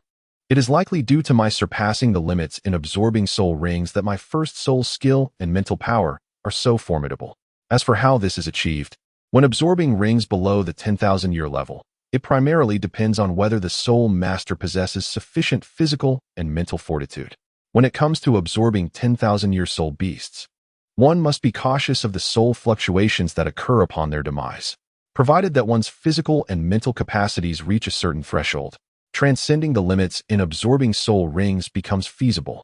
However, achieving this is quite arduous, which is why most believe that the maximum ages for the first and second soul rings are 423 and 764 years, respectively, but in truth, these limits can be surpassed. Long Yu responded. Bibi Dong did not reply immediately. Instead, she contemplated for a moment before nodding slightly. It appears that you are indeed gifted in both cultivation and combat, and you possess considerable insight into the theory of martial souls. Pray tell, why do you not augment your second martial soul, the Golden Dragon, with a soul ring? It is well known that once a soul ring is added to the Golden Dragon martial soul, your power would significantly surpass your current capabilities. Bibi Dong, resting her delicate chin upon her hand, inquired with growing curiosity evident in her pink-hued eyes. Chapter 23, Apprenticeship with Bibi Dong. In the past century, the phenomenon of twin martial souls has occurred only a handful of times, with His Holiness the Pope being the sole individual to successfully cultivate a twin martial soul. The primary advantage of a twin martial soul lies not merely in the increased number of soul skills compared to ordinary soul masters. For even with an abundance of soul skills, if they lack sufficient strength, possessing a multitude of skills may not guarantee victory over an opponent with fewer skills. The proper cultivation method for a twin martial soul should entail reaching a sufficiently advanced level before introducing the second martial soul's soul rings, allowing for the attainment of all high-grade soul rings. Consequently, the second martial soul can harness powerful soul skills, as it is generally acknowledged that 10,000 years soul skills surpass those of 1,000 years in potency, thereby revealing the true advantage of twin martial souls. This advantage is not merely quantitative, but profoundly qualitative as well. While prematurely absorbing the soul rings of the second martial soul may temporarily enhance one's soul power, it undoubtedly jeopardizes the twin martial soul's greatest advantage and may provoke conflicts between the martial souls. Your Holiness, do you concur with my assertions? Longyu smiled. Excellent. You possess extensive knowledge and your statements are indeed accurate. So, do you understand how a twin martial soul should be cultivated? Bibi Dong stood, gripping the Pope's scepter, and approached Longyu. The unique fragrance emanating from her presence caused Longyu to blush inexplicably, rendering him unable to meet her gaze directly. You are quite the intriguing little fellow, Bibi Dong remarked with a charming smile, her expression illuminating the surroundings like a garden of vibrant flowers. She harbored a genuine fondness for this young boy and could not resist affectionately ruffling his hair. Although I am currently unaware, I believe I shall come to understand in due course. After all, Your Holiness is the only one to have successfully cultivated a twin martial soul, Longyu replied, feeling the warmth on his head. You, my little friend, possess quite the imagination, Bibi Dong said, shaking her head slightly in amusement. How did you acquire such knowledge? And who imparted this wisdom to you? Ultimately, Bibi Dong posed the most crucial inquiry regarding Longyu's background. Talent has always been innate. She herself emerged from the ranks of common spirit masters. However, Longyu's profound understanding of spirit theories surpassed mere talent, indicating extensive research or the guidance of an exceptionally knowledgeable mentor. Upon ordering the retrieval of Longyu and Xiao Wu to Spirit City, Bibi Dong simultaneously mandated an investigation into their true identities. Yet, the information gathered thus far revealed nothing but a void. Reflecting on this, Bibi Dong realized that there appeared to be no formidable beings of dragon lineage on the continent, leaving her in the dark about their origins. Where I come from is of little consequence. What truly matters is that I am now a member of the Spirit Hall. As long as the Spirit Hall does not betray me, I shall ensure that my allegiance does not bring harm to it. As for my mentor, I prefer to keep his identity confidential, yet he is undoubtedly an exceptionally admirable man, beloved by all. Longyu nonchalantly remarked, the workings of the system are not to be disclosed to anyone, nor shall I reveal how I acquired such theoretical knowledge. Should I confess that I have perused the original texts? Bibi Dong remained silent, observing Longyu from her elevated position. Unfazed, Longyu met her gaze, a hint of pity unconsciously flickering in his eyes. The woman before him, despite having attained the pinnacle of power and status in this realm, was indeed a profoundly pitiable figure. Lacking any understanding of affection, she had fallen for a man who was unable to cultivate and instead devoted himself to theoretical pursuits, even severing ties with her own mentor for the sake of Xiaogang. Yet, she was forcibly retained by Qiang Sunji through ruthless means, effectively ruining her life. The relationship with her own daughter remained frozen in animosity, characterized by mutual disdain. The one she loved harbored fear and avoidance towards her, never seeking her out over decades, leaving her to bear the weight of solitude alongside profound hatred and resentment. Those who should have been her closest allies were akin to strangers. The one she cherished instead feared and sought to overthrow her in the Spirit Hall. Beyond her immense strength and exalted status, what else did she possess? Beauty? Or perhaps her sole disciple, Hulaina? Each time Long Yu contemplated this, he felt a pang of sorrow and compassion for the woman before him. Presently, there existed an opportunity to alter such circumstances and potentially reshape Bibidong's and the Spirit Hall's fate, aligning with his original intentions and ultimately aiding in the realization of his grand aspirations. The two maintained their gaze for an extended moment, the atmosphere seemingly suspended in time. At last, Bibidong nodded, breaking the silence. Long Yu, you likely do not have a mentor yet, do you? At present, there is nothing yet. Should His Holiness the Pope be inclined? Long Yu gazed expectantly at Bibidong and inquired, would you be willing to take me as your disciple? Bibidong, her crimson lips slightly parted, regarded the strikingly handsome child before her. Despite her disdain for men due to past grievances, she found herself unable to resist an affection for this boy. Moreover, no matter how bitter her feelings towards past events may be, it is unjust to project such animosity onto an innocent child. Perhaps she had been excessively rigid and fervent in her judgments. Disciple Long Yu, I pay my respects to my esteemed teacher. Long Yu quickly reacted and hurriedly expressed his gratitude, performing a formal bow to his master. Bibidong gazed at the child before her, a smile gracing her lips as she extended her delicate hand to assist Long Yu in rising. Very well, from this moment forth, you shall be my second disciple, she declared. You are already aware that you have an elder sister named Hulaina. You have likely met her before, and she holds a favorable impression of you. Henceforth, I encourage you to foster a harmonious relationship with her, Bibidong continued. Yes, master. I find my elder sister to be quite amiable. However, there is also the matter of the Pope. I mean, master, I have another request, Long Yu replied. You are referring to Xiao Wu, aren't you? Worry not. I have no intention of separating you two. For the time being, you may move in with Xiao Wu and Nana. I shall arrange for the place to be cleaned today, and you can relocate tomorrow. It can be rather lonely for Nana living there alone. Although she does not express it, I am aware, Bibidong said, recognizing Long Yu's concerns. Thank you, master. Long Yu responded. His primary worry stemmed from the fear that Xiao Wu might cause disturbances at the Spirit Hall Academy, aspiring to be the dominant figure there, which, given her current spirit power, was rather unrealistic. The Spirit Hall Academy is not comparable to Nodding Academy. Do not fret, such matters are trivial, and I shall accommodate your request. However, while I am your teacher, I am also the Pope of the Spirit Hall, and my time for instructing you will be limited. Nonetheless, I will strive to offer guidance and assistance, yet your progress ultimately depends on your own efforts, much like Nana, Bibidong elaborated. Rest assured, master, I am confident in my abilities, Long Yu asserted with conviction. Indeed, I have faith in you. Now, return to your classes and strengthen your bond with your elder sister. Nana, Bibidong nodded. Understood, master, Long Yu replied. Long Yu subsequently stepped out of the door, but as soon as he left, he quickly poked his head back in. Teacher, you are truly beautiful, he remarked before slipping away. Upon hearing Long Yu's words, Bibidong momentarily froze, her nearly flawless face brightening with a hint of a smile and joy. Being praised by such an innocent and adorable child of merely 6 years old brought her considerable delight.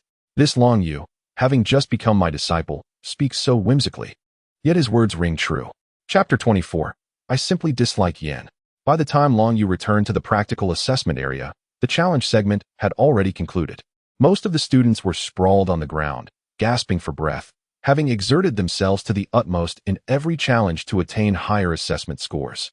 Those who performed exceptionally well might even be taken as disciples by the elders of the Spirit Hall, who were certainly formidable beings at the level of title de law. Securing such a powerful mentor would significantly enhance one's status and future cultivation. Upon seeing Long Yu's return, the proud students of the genius class regarded him, who was considerably younger than themselves, with respect. In a class filled with prodigies, earning respect could not be achieved merely through connections. It was one's own talent and strength that truly commanded the admiration of these young geniuses. Brother Yu, you've finally returned. What did the Pope discuss with you? Xiao Wu inquired as she approached Long Yu. Nothing much, just a review of my battle with Yan, and the Pope has accepted me as her second disciple. Tomorrow, we will move to stay with our teacher. Long Yu whispered softly, yet some students were aware, their eyes filled with envy. It had not been long since Long Yu arrived, and he had already garnered the favor of His Holiness the Pope, being accepted as the second disciple. This significantly elevated Long Yu's status within the Spirit Hall. Who would dare to bully a disciple of the Pope? Of course, given the prowess Long Yu had displayed, it would be nearly impossible for his peers to challenge him. While most students admired and envied him, there were a few with ulterior motives, unable to match Long Yu's strength and merely harboring resentment without the power to act on it. "Can I go too?" Xiao Wu exclaimed in surprise, but as she pondered, she felt a twinge of discomfort. "Does that mean I'll have to be around that vixen?" she muttered, hands on her petite waist. "Humph, Xiao Wu, mind your words. After all, Hulaina is still my senior sister," Long Yu reminded her, though Xiao Wu maintained a proud expression. "Hello, junior brother. Allow me to introduce myself again. I am Hulaina, a level 36 soul master at the age of 14, she said as she approached, extending her jade-like hand. It was evident that Hulaina had learned of Long Yu's new status as her junior brother through the chatter of the surrounding students. Hello, senior sister. I may need to trouble you in the future," Long Yu replied as he shook Hulaina's delicate hand. It was soft and warm, evoking a pleasant sensation, and he soon released her hand, despite its comforting feel. "Don't worry, with me around, I'll protect you in the Spirit Hall Academy. Let us see who dares to bully you," Hulaina declared, patting her ample chest confidently. "Yes, senior sister," Long Yu nodded, while Xiao Wu clung to his arm, casting a wary glance at Hulaina. "Oh dear, Xiao Wu seems to dislike me, but it's all right. We will grow closer soon," Hulaina said with a confident smile before departing. Though surprised by Long Yu becoming her junior brother, it was still somewhat anticipated, after all. She couldn't help but admire her junior brother's extraordinary talent. In terms of strength, she likely wouldn't stand a chance against him. Once her allure was ineffective, her power would be significantly diminished. However, she couldn't help but wonder what would happen if her junior brother were to replicate her charm with his copied soul skills. An amusing scene flashed in her mind, and she struggled to suppress a laugh. This Long Yu is truly remarkable. Upon closely observing the match, it seemed he had already devised a plan before the battle commenced. "Sister, did you inform Long Yu?" The moonlit night cast a gentle glow as Xiaoyu observed his younger sister, who appeared somewhat lost in thought, and inquired, "Ah, dear sister. It ultimately hinges on his own capabilities. I merely imparted Yan's soul skill to Long Yu. After all, it was Yan who persistently clung to me, and in this instance, he even troubled a junior disciple who has just begun his training. It seems he has encountered a formidable obstacle, which serves as a lesson for him," Hulaina replied nonchalantly. "Yet, Yan truly harbors feelings for you. His affection is sincere." Xiaoyu sighed, for Yan had been a companion since their childhood, and their bond was indeed profound. Yan had consistently strived to win his sister's heart, but it was lamentable that his unrequited love mirrored the plight of a flower yearning for rain, yet receiving none. "Brother, I have reiterated this countless times. I simply do not harbor feelings for Yan. Regardless of his kindness towards me, must I reciprocate those feelings? If I were to like him, after all these years, would I not have developed some semblance of affection?" Hulaina expressed with unwavering candor. "It is akin to a person incessantly knocking on a door that remains resolutely closed. Is it not impolite for the knocker to persist? Brother, such matters are beyond your concern now. I have matured. Furthermore, have you not considered your own affairs? There are numerous girls within the academy who hold affection for you, yet I have not witnessed any intimate interactions with them." Hulaina deftly shifted the topic, reflecting on how her elder brother was slightly older than herself, realizing that she had inadvertently placed herself in a precarious situation. "I am still quite young. There is no need to rush. Moreover, this period is crucial for our cultivation. I believe that focusing on our training is of paramount importance, as it will pave the way for us to achieve greater heights in the future." With that, she decided to check on Yan. Sighing, Shiyue also took her leave. At this juncture, she felt she had done her utmost. It was best to let things unfold naturally. Mutual pursuit is what one might call love, while unilateral devotion is merely what her sister articulated aptly. If there were genuine feelings between them, they would not have arrived at such a stalemate. Thus, she resolved to refrain from further interference. Meanwhile, Long Yu and Xiao Wu made their way towards the cafeteria.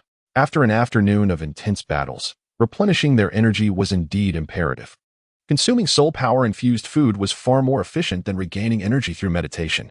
Though these soul power delicacies came at a cost, Long Yu and Xiao Wu were not financially constrained, and the prices at the Spirit Hall Academy were reasonable. In the Douluo Continent, a single gold soul coin could sustain an ordinary family of 3 for 3 months. Furthermore, Long Yu's storage ring contained a lifetime's worth of reserves belonging to a titled Douluo. Monetary concerns were the least of his worries. After indulging in a hearty meal, the two returned to their respective dormitories, albeit only for a single night's stay. Chapter 25. The emergence of the psychological healing master Longyu. It was rather peculiar that Longyu and Xiaowu had only arrived at this place a mere day ago. Yet they were already preparing to depart. This was largely thanks to Yan, who had served as a stepping stone, allowing Longyu to showcase his abilities in front of Bibi Dong. He truly felt grateful to Yan for that. Entering the dormitory, they found it to be a standard 4-person room, yet surprisingly spacious, essentially a semi-private suite, with each occupant afforded their own cultivation space. However, the air still bore the faint odor of worn socks, and the clothing appeared somewhat disheveled. Impressive Longyu. To be taken as a disciple by Her Holiness the Pope after just one day. I have never encountered someone so remarkably talented. Nay, perhaps extraordinary is the more fitting term, remarked a portly individual upon seeing Longyu enter. Ah, it's merely average. My current strength is still rather modest, Longyu responded, scratching his head with a hint of bashfulness. The portly man and Lin Tao, beside him, exchanged glances, their mouths twitching slightly. Average, you say? Your strength is indeed remarkable. Indeed, I have learned much. This may illustrate the disparity in mindset and perspective, he chuckled. In truth, I owe you my gratitude. My meal expenses this week have been waived thanks to a wager with Lin Tao and his friends. The portly individual gestured towards a relatively slender man beside him and recounted his betting escapades to Longyu, leaving him somewhat speechless. However, there was a modicum of admiration for this corpulent fellow. It takes a certain audacity to wager on one's own victory during such times, something that most would shy away from, particularly when one's self-awareness is limited. Though I may have lost, I conceded. You truly are formidable, he remarked. Who could have imagined that a soul master who had only been training for a little over a month could triumph over a prodigious talent like Yan? Next, you shall be headed to meet His Holiness the Pope, which means our time together will be considerably diminished, Lin Tao sighed. Being close to such a gifted soul master undoubtedly offers significant advantages for one's cultivation, even though it may also present its fair share of challenges. Ah, Longyu, let me tell you, even though you have become a disciple of His Holiness, there are still matters I believe it necessary to discuss with you. The portly man and Lin Tao approached Longyu, initiating a conversation about Bibi Dong and related information. Meanwhile, another figure in the dormitory quietly departed, opting not to partake in this discussion.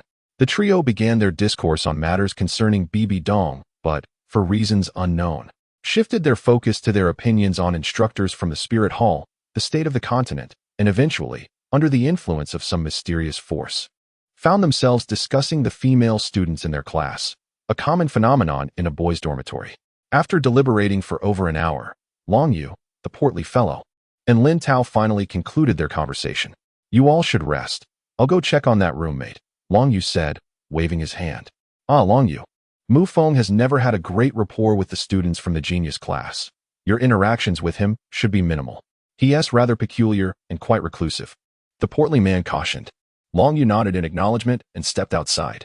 As he released his mental energy, he quickly spotted the slight figure in the open space before the dormitory building. Longyu quietly approached Mu Feng and took a seat beside him. In terms of both attire and appearance, Mu Feng was an exceedingly ordinary individual, hardly capable of drawing attention within the ranks of the genius class. Coupled with his rather reclusive nature, he possessed little presence. What thoughts were occupying Mu Feng's mind? Longyu initiated the conversation, shattering the momentary silence. It's nothing. I merely feel an overwhelming sense of defeat, questioning whether I truly belong here. Mu Feng sighed, casting a glance at Longyu beside him. To be honest, I find myself envious of you, even harboring a touch of jealousy. Longyu, you possess an abundance of qualities that I yearn for, yet I hold immense admiration for you. I, Mu Feng, hail from a modest city. Due to my innate soul power reaching level 7, I was granted the opportunity to study and cultivate at the Spirit Hall Academy. I exert myself far more than those around me, scarcely daring to entertain thoughts of laziness. Unlike my peers, Fatty and Lin Tao, whose circumstances are considerably more affluent, Fatty, for instance, boasts a family wealth that ensures his future, as his father asserts that even if he fails to become a formidable spiritual soul master, he still has properties in Spirit City and millions of gold soul coins to inherit. Lin Tao's father is a soul sage, and his mother is a soul emperor, both holding significant positions within the Spirit Hall. Over 80% of the students in the genius class possess formidable familial support. Although the Spirit Hall Academy ostensibly disregards the backgrounds of its students, The disparities are evident from birth. Children generally inherit their parents' remarkable talents, and the resources provided by their families only serve to exacerbate the widening chasm between them and the common folk. They ascend to heights we can only aspire to, while we must rely solely on our own efforts. While all roads lead to Rome, some are born in Rome. Fate indeed exhibits a profound unfairness. The struggles I have endured to be present here, to share a dining hall with them, and to stand in this very place are beyond measure. I cannot quantify the hardships I have faced or the dedication I have poured in. Yet the notion that effort inevitably leads to reward seems but a hollow phrase to me. Many circumstances cannot be altered by sheer will alone. All I perceive is an ever-widening gap and an increasingly arduous pursuit. You have only been cultivating for just over a month. Yet your displayed talent and strength are such that even His Holiness the Pope has taken you as a disciple. In contrast, I have toiled for so long, now nearly 14 years old, and have scarcely reached level 26 in soul power. This disparity weighs heavily upon me, and I feel utterly exhausted by the burden of so many gazes and pressures upon my shoulders. I wish to request a transfer back to the ordinary class at the Spirit Hall Academy. Mufeng gazed at his hands, overwhelmed by a sense of defeat. Mufeng, do you know what you truly lack? It is neither background nor resources. These are things that can be attained within the Spirit Hall Academy and are within your grasp to earn. The platform upon which you stand is the same as theirs. What you most need to adjust is your mindset. Your admission into the genius class is a testament to your talent and strength. There are just over 40 individuals in the genius class. While innate level 7 soul power may not be commonplace at the Spirit Hall Academy, it is certainly not rare. Yet, you have managed to carve a path into this elite group. Reflect on how you accomplished this. Is it through lamenting your fate? Certainly not. Whatever you achieved in the past, replicate that determination now. Diligent effort will always surpass the tendency to complain about external circumstances. Moreover, people's attention is often drawn to those who shine the brightest, leading them to compare themselves unfavorably and feel inadequate. However, this mindset is profoundly unwise. One should instead measure oneself against peers of similar standing. Strive to surpass them and achieve personal breakthroughs, then seek the next challenge to conquer. Continually enhancing oneself rather than allowing the brilliance of others to diminish your courage. It is essential to discern whom you are truly comparing yourself with. I need not elaborate further. The crux lies in your ability to understand this. Ultimately, your destiny rests firmly in your own hands. Reflect on this. No one dreams of being an ordinary, mediocre individual during their youthful exuberance. I implore you not to be a coward in the gifted class. With that, Long Yu patted Mufeng's shoulder before returning to his dormitory, leaving Mufeng in quiet contemplation. Chapter 26. Arriving at the residence after a peaceful night's sleep. Long Yu's mental acuity soon detected the sound of Mufeng's return. Why take this path? Having endured the rain himself, he wished to offer shelter to others. Since fate had intertwined their paths, he could extend a helping hand. Long Yu awoke as well, and after the four of them washed up in the dormitory, they proceeded to the cafeteria for breakfast. Both Pongzi and Yuntao could clearly perceive that Mufeng was markedly different from before. Previously, Mufeng would roam alone. But today was indeed a remarkable departure from the norm. Such a transformation is undoubtedly a positive development. Subsequently, the four made their way to their designated seats in the genius class. Upon seeing Long Yu, Hulaina smiled and gestured, to which Long Yu responded with a smile, albeit with a somewhat naive appearance. The class led by teacher Meng Yun continued, and Long Yu remained earnest in his studies, diligently taking notes to retain valuable knowledge. Meng Yun felt a surge of happiness upon observing Long Yu's earnest demeanor. She was aware that this newcomer had been taken as a disciple by the Pope after defeating Yin the previous day. Nevertheless, Long Yu did not exhibit arrogance or blind confidence, a quality that is truly rare. As he noticed Xiao Wu dozing off against his shoulder, Long Yu felt somewhat exasperated but chose not to remind her. Such theoretical lessons were akin to a form of punishment for someone with Xiao Wu's temperament, and she did not need to be well-versed in theory.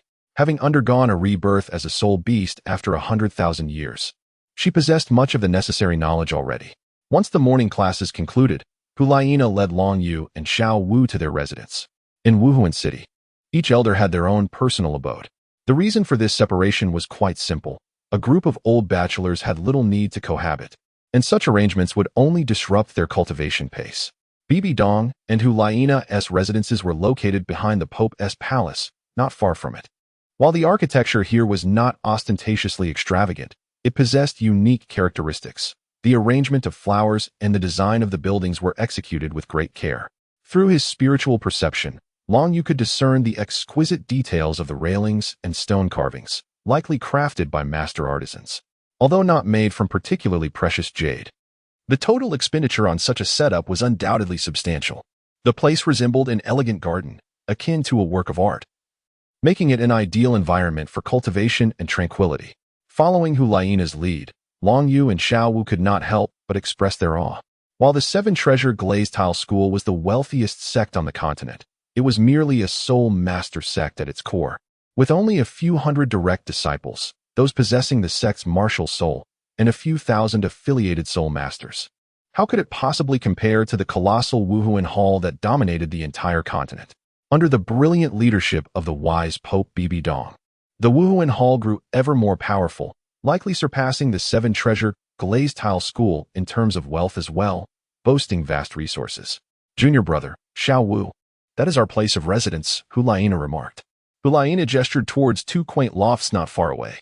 The two charming two-story buildings were nestled beside a small lake, constructed entirely of a fragrant wood that emitted a subtle aroma, instilling a profound sense of tranquility conducive to meditation. I reside in this one, while you shall occupy that one. Of course, Xiao Wu may choose to join me, depending on her preference. There is ample space available, Hulayina remarked. I want to stay with Brother Yu. I don't wish to be with you, Xiao Wu pouted. This elicited a bemused smile from Hulayina, for Xiao Wu truly embodied the innocence of a child at that moment. Indeed, she was just a young girl now. The lofts were equipped with a bedroom, kitchen, bathroom, and two training rooms, specially prepared for both Xiao Wu and herself. In terms of daily living, we will have dedicated personnel to assist, though you are welcome to be hands-on as well. Hulayina took on the role of a tour guide, introducing Long Yu and Xiao Wu to the various areas of the loft, while also leading them on a brief exploration of the nearby surroundings to provide them with a general understanding of the locale. After nearly half an hour, the trio returned to the loft once more. Long Yu thoughtfully poured a pot of tea and handed it to Hulayina. As Hulayina received the teapot, her hand inadvertently brushed against Long Yu's, causing him to shudder slightly. A smile graced Hulayina's lips, amplifying her already captivating charm. It seemed that her little junior brother was indeed endearing and considerate, knowing to offer her tea. After conversing for a while, she realized her thirst had grown. She drank the tea in one gulp and then turned to say, "Should you encounter any difficulties, feel free to seek me out. I am just next door." The teacher's residence is a bit farther away, and it is best not to disturb her unless necessary, as she dislikes interruptions. "Thank you, senior sister," Long Yu replied. "Such formalities are unnecessary. After all, you are my little junior brother, and you are much younger than I am.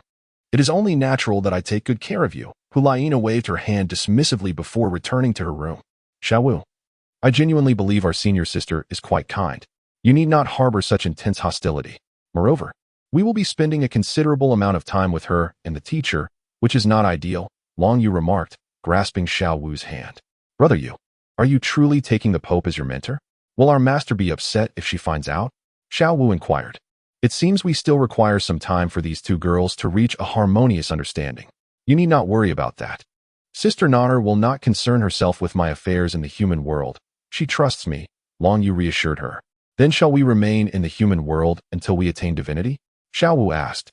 "Not quite. While this place is indeed conducive to cultivation, I have other plans. Whenever I need to break through, I will return to the Star Doe Forest, where we can visit Sister Nar and Auntie.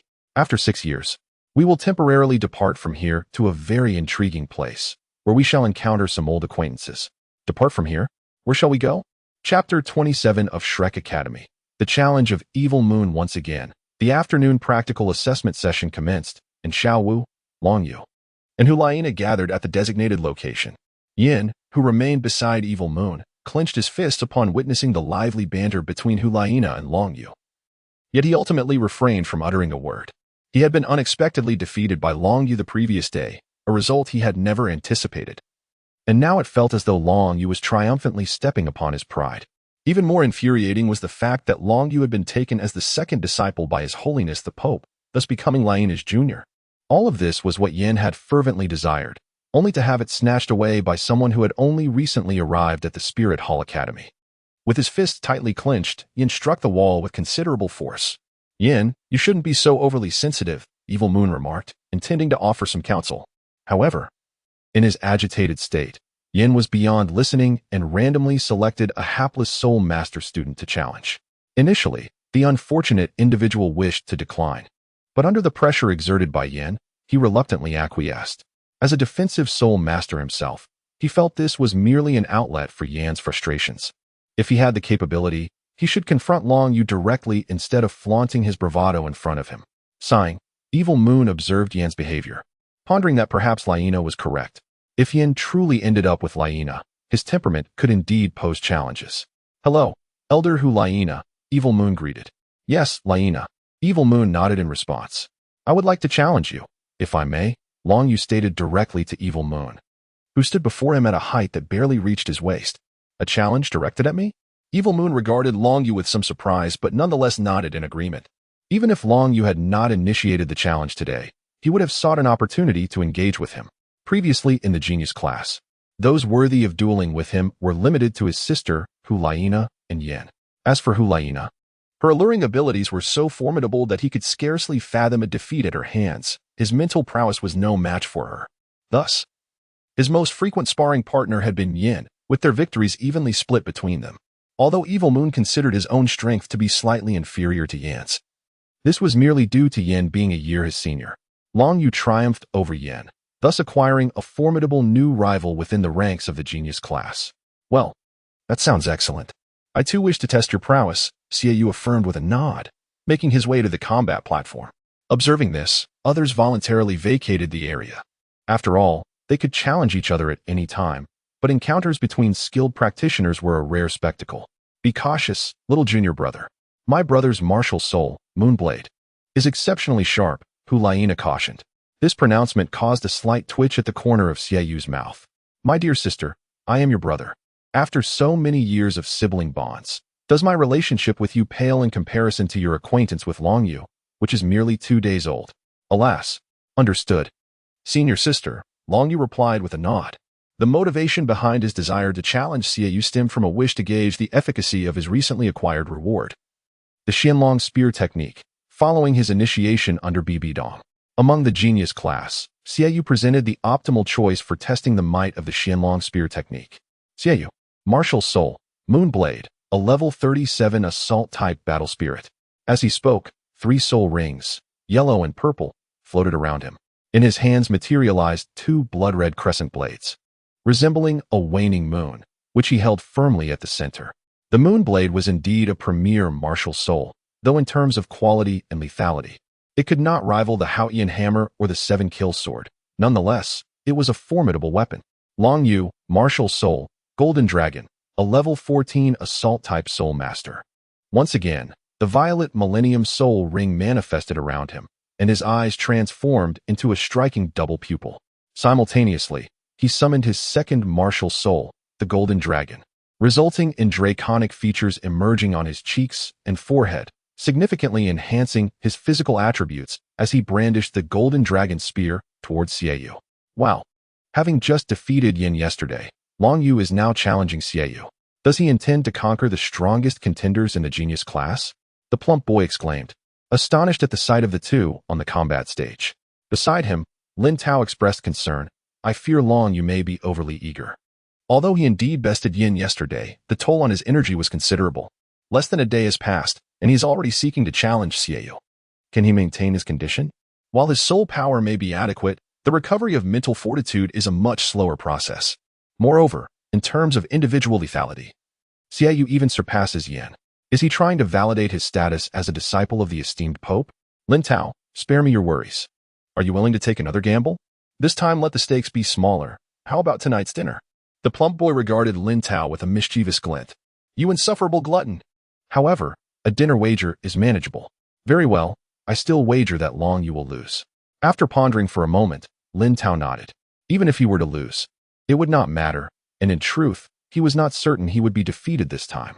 All right, I shall wager on Long Yu's victory. But let it be known that today's meal shall not be counted towards the previous wager, the plump one cunningly reminded. Did you really need to say that? Yuntao retorted, exasperated, as if he could not afford a single dinner. Even at worst, it would merely entail a greater consumption of soul food.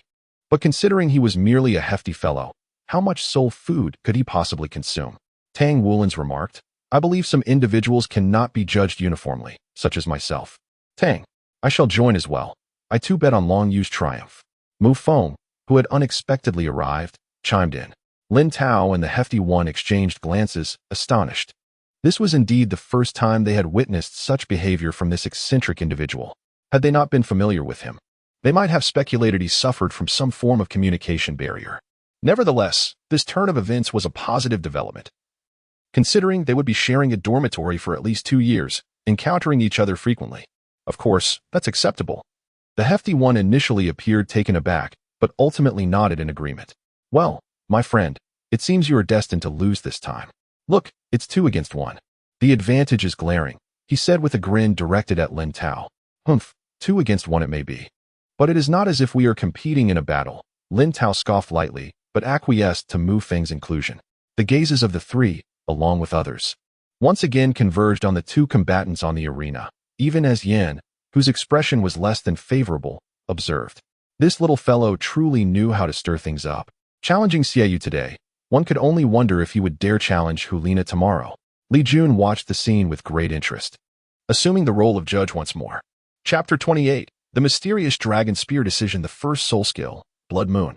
Xiaoyu's initial yellow century-old soul ring flickered, and the 2 moon blades in his hands unleashed 2 arcs of crimson light, each extending approximately 3 meters, slicing towards Long Yu with terrifying sharpness, one following the other.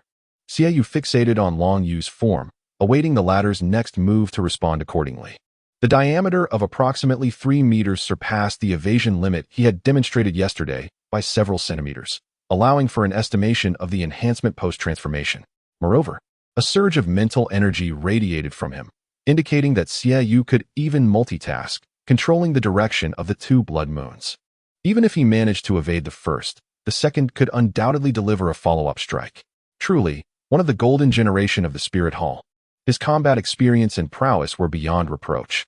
Long Yu gazed upon the approaching blood moon. At this distance, he could indeed evade a single blood moon. In his former self, he would have undoubtedly chosen to do so. However, the person he has become now refuses to take that path. With a sweeping motion, he prepares to confront the oncoming tide of foes. Long Yu gripped the golden dragon spear tightly, the veins in his hand bulging as he summoned his strength from his waist to unleash a powerful strike against the oncoming blood moon. A faint crack echoed as the first blood moon was unexpectedly cleaved in 2 by Long Yu's spear, causing him to stagger back a few steps. The second blood moon accelerated, aiming once more at Long Yu with even greater ferocity.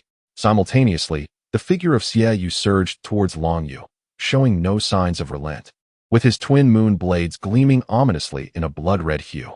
It has been a long time since I have seen my brother so earnest. Come on, little junior brother, murmured Hulina as she observed the unfolding scene. First soul skill, Mental Shock. The first soul ring around Long Yu shimmered to life, unleashing a wave of psychic energy that momentarily hindered Xiaoyu's advance, creating a slight misalignment in his control over the blood moon. Seizing this fleeting opportunity, Long Yu narrowly evaded the direct assault of the approaching blood moon. Although the returning blood moon remained sharp, it had lost much of its original momentum and speed. With a swift flourish, Long Yu wielded the golden dragon spear once more, shattering his foe into fragments. However, such relentless exertion caused his hands to tremble slightly. Fortunately, the spear's superior craftsmanship rendered it capable of severing even the most robust of weapons. The second soul skill, Moon Disc. The sinister Yu connected the tips of 2 crescent blades, transforming them into a formidable weapon. When hurled forth, the high-speed trajectory made it resemble a blood-red disc. This technique bore a resemblance to Yu's original soul skill, Round Moon. Yet, the separation of the martial soul from its essence, while granting greater agility, diminished its offensive power and durability. As Long Yu observed the approaching crimson disc, he contemplated its formidable strength, surpassing that of his first soul skill. Moreover, its rapid rotational motion endowed it with sustained offensive capability that the blood moon could scarcely rival. The first soul skill, Mental Replication. Long Yu reacted swiftly, brandishing the golden dragon spear, which was soon followed by a similarly shaped moon disc soaring through the air. Under Long Yu's mental control, the 2 objects collided with precision. The sharp, Jarring sound of metal slicing echoed, yet the moon disk was quickly severed, launching another assault towards Long Yu. This, however, served to fulfill Long Yu's intention of decelerating its advance. Just as he intended to shatter the moon disk, now significantly weakened, Xiaoyu flashed a wicked smile. Having anticipated this scenario, the final purple soul ring illuminated, and to everyone's astonishment, the moon disk suddenly dispersed, transforming into two moon blades. With a swift motion of his hand, Xiaoyu unleashed an almost imperceptible blood thread aimed at Long Yu. Lacking the previous grandeur, this attack nonetheless emanated an intense sense of peril for Long Yu. It was evident that the power of the soul force and soul technique had been condensed to its utmost limit. While seemingly inconspicuous, its destructive potential was immense. Your mental energy must be insufficient to replicate my Millennium Soul technique, Xiaoyu mused, observing Long Yu's grave expression. After all, you are merely a soul master. I witnessed yesterday's events, yet how is it that you've suddenly mastered marksmanship today? If it weren't for his continuous use of mental detection, he might have easily overlooked that slender blood thread. Let me give it a try. The dragon emerges from the abyss. The golden radiance emanating from Long Yu surged dramatically, and the golden dragon let out a roar that caused many of the beast martial soul students to tremble slightly, gripped by fear and submission. As Long Yu wielded the golden dragon spear, a golden dragon, imbued with terrifying pressure, surged forth, propelled by the spear towards the bloodline. Upon their collision, a subtle yet powerful bloodline cleaved through the majority of the golden dragon's body, nearly severing it into two, with only the tail still connecting the two halves. A testament to the lethal force of the bloodline. Could it be a self-created soul skill? Xiaoyu watched in astonishment as his third soul skill was effortlessly blocked by the golden dragon, leaving him profoundly shaken. His third soul skill could severely injure even a soul master of the soul sect, unless the opponent was exceptionally proficient in defense. How could it be so easily nullified? As he observed Long Yu approaching in midair, Xiaoyu retracted his moon blade and crossed his arms in front of his head. With overwhelming force, Long Yu's form twisted as he struck down with the golden dragon spear against Xiaoyu, the impact causing Xiaoyu's arms to tremble. However, the disparity in soul power between the two was too great. Despite the enhancement from the golden dragon's strength and physique, Long Yu was still employing a technique from the mysterious dragon spear art, yet Xiaoyu managed to parry it directly. It appeared that in this battle, the elder brother emerged victorious, although the younger disciple had already astonished many. Hulaina remarked as she observed the close-quarters combat, her keen eyes discerning that in terms of practical experience, her brother held the upper hand. Although it seemed like an exchange, Long Yu was, in fact, quite passive. Were it not for his formidable mental fortitude, allowing him to anticipate Xiaoyu's movements and react accordingly, he would have likely faced defeat. Humph. Of course. Brother Yu is formidable, but when did he begin to employ such techniques? It was as if, before Xiaowu could finish her thought, Hulaina interjected, a self-created soul skill. And it seems he possesses more than one, each remarkably powerful. My young disciple is truly impressive. At such a tender age, he is already a soul master. Enough. You too. Let us call it a draw for now, Li Jun suddenly interjected. Given the current trajectory of the battle, it seemed that Long Yu might genuinely lose. Yet it was hard to say. Each battle Long Yu engages in brings forth new surprises, and this encounter with Xiaoyu introduced yet another novel soul skill, particularly the Golden Dragon, which astonishingly withstood Xiaoyu's most potent third soul skill head-on. Upon hearing the dean's words, the two finally ceased their confrontation. Although they were both nearing exhaustion, Xiaoyu's condition remained somewhat superior, indicating that, in truth, he had triumphed in this battle. Chapter 29. I can accept defeat. I must admit, Xiaoyu, in this battle, I was the one who lost. Long Yu sheathed his golden dragon spear and spoke. In his perspective, Xiaoyu's talent and strength surpassed Yan's to a certain degree, and his single-target attack power was indeed more formidable, rendering him a more significant threat. A loss is simply a loss. He could accept defeat gracefully. When did you acquire such proficiency in spear techniques? Xiaoyu inquired, observing Long Yu's prowess. Though impressive, it is evident that you lack familiarity, to the extent that your skills appear somewhat unrefined, not fully harnessing their potential. However, given the brevity of your training, it is unreasonable to set expectations too high. With successive hidden techniques, I cannot ascertain how many more surprises you possess. I dare not claim victory just yet. You employed at least two self-created soul techniques, particularly that Golden Dragon. Xiaoyu remarked as he retracted his martial soul, shaking his head slightly. 2 self-created soul techniques? The words of Xiaoyu reached the ears of the students below, leaving them in astonishment. It is well known that the ability to create one's own soul techniques is a hallmark of a genius soul master. Yet, how old is Long Yu? And how far has his soul power developed to achieve 2 self-created techniques? Moreover, it seems apparent that these techniques were conceived recently. Otherwise, he would have utilized them during his battle with Yan, which was not an easy victory. To have created 2 soul techniques in such a short span of time, Long Yu truly redefined the public's perception of what a genuine genius soul master embodies, leading them to question their own capabilities. The disparity between individuals seemed greater than that between humans and pigs. The distinction lies in the fact that pigs cannot transform into humans, while humans possess the potential to devolve into something lesser. Well, it's acceptable, Long Yu replied nonchalantly. However, through this battle, I believe that in the time to come, aside from cultivating my soul power, I can learn much from weapon soul masters like you. The system interjected, alas, I have never encountered such an audacious individual. That may not be entirely accurate, yet I do possess some insights to share, though much relies on your own endeavors. I can sense that your golden spear's power and quality surpass my moon blade, truly formidable and closely tied to your golden dragon martial soul, Xiaoyu complimented. Too kind. Long Yu replied modestly, but I believe that with your talent, you too could create your own soul techniques. Inspiration could be drawn from your second soul technique. While your second technique boasts greater attack power than the first and is more manageable, have you considered combining it with your own body? By positioning yourself as the core of the disc and executing rapid rotations, your soul technique might surpass even your third technique in potency. Long Yu spoke with a hint of intention, yet the speaker was oblivious while the listener was perceptive, especially for a prodigious soul master like Xiaoyu. Upon hearing Long Yu's words, he fell into deep contemplation, pondering the feasibility of the ideas presented, and soon a glimmer of brilliance flickered in his eyes. It was evident that Xiaoyu found great hope in what Long Yu had articulated. Once I successfully create my own soul technique, we must engage in battle once more, Xiaoyu remarked with a smile. The two exchanged knowing smiles, a mutual appreciation evident between them. Although there was a slight age difference, it did not hinder this camaraderie. Humph. Yin, observing the interaction between Long Yu and Xiaoyu, clenched his teeth in silence. The fact that Nana had been taken by this fellow, and now even his close friends seemed to share such a strong bond with Long Yu, made him feel as though everything he held dear was being snatched away. However, had Yin truly reflected on the situation, he would realize that this was merely his own personal delusion. In truth, his relationship with Hulaina was never particularly close, and it appeared that her interest in Long Yu was merely a fleeting fondness, far from anything profound. Moreover, Long Yu was still only a little over 6 years old. How could such feelings possibly arise?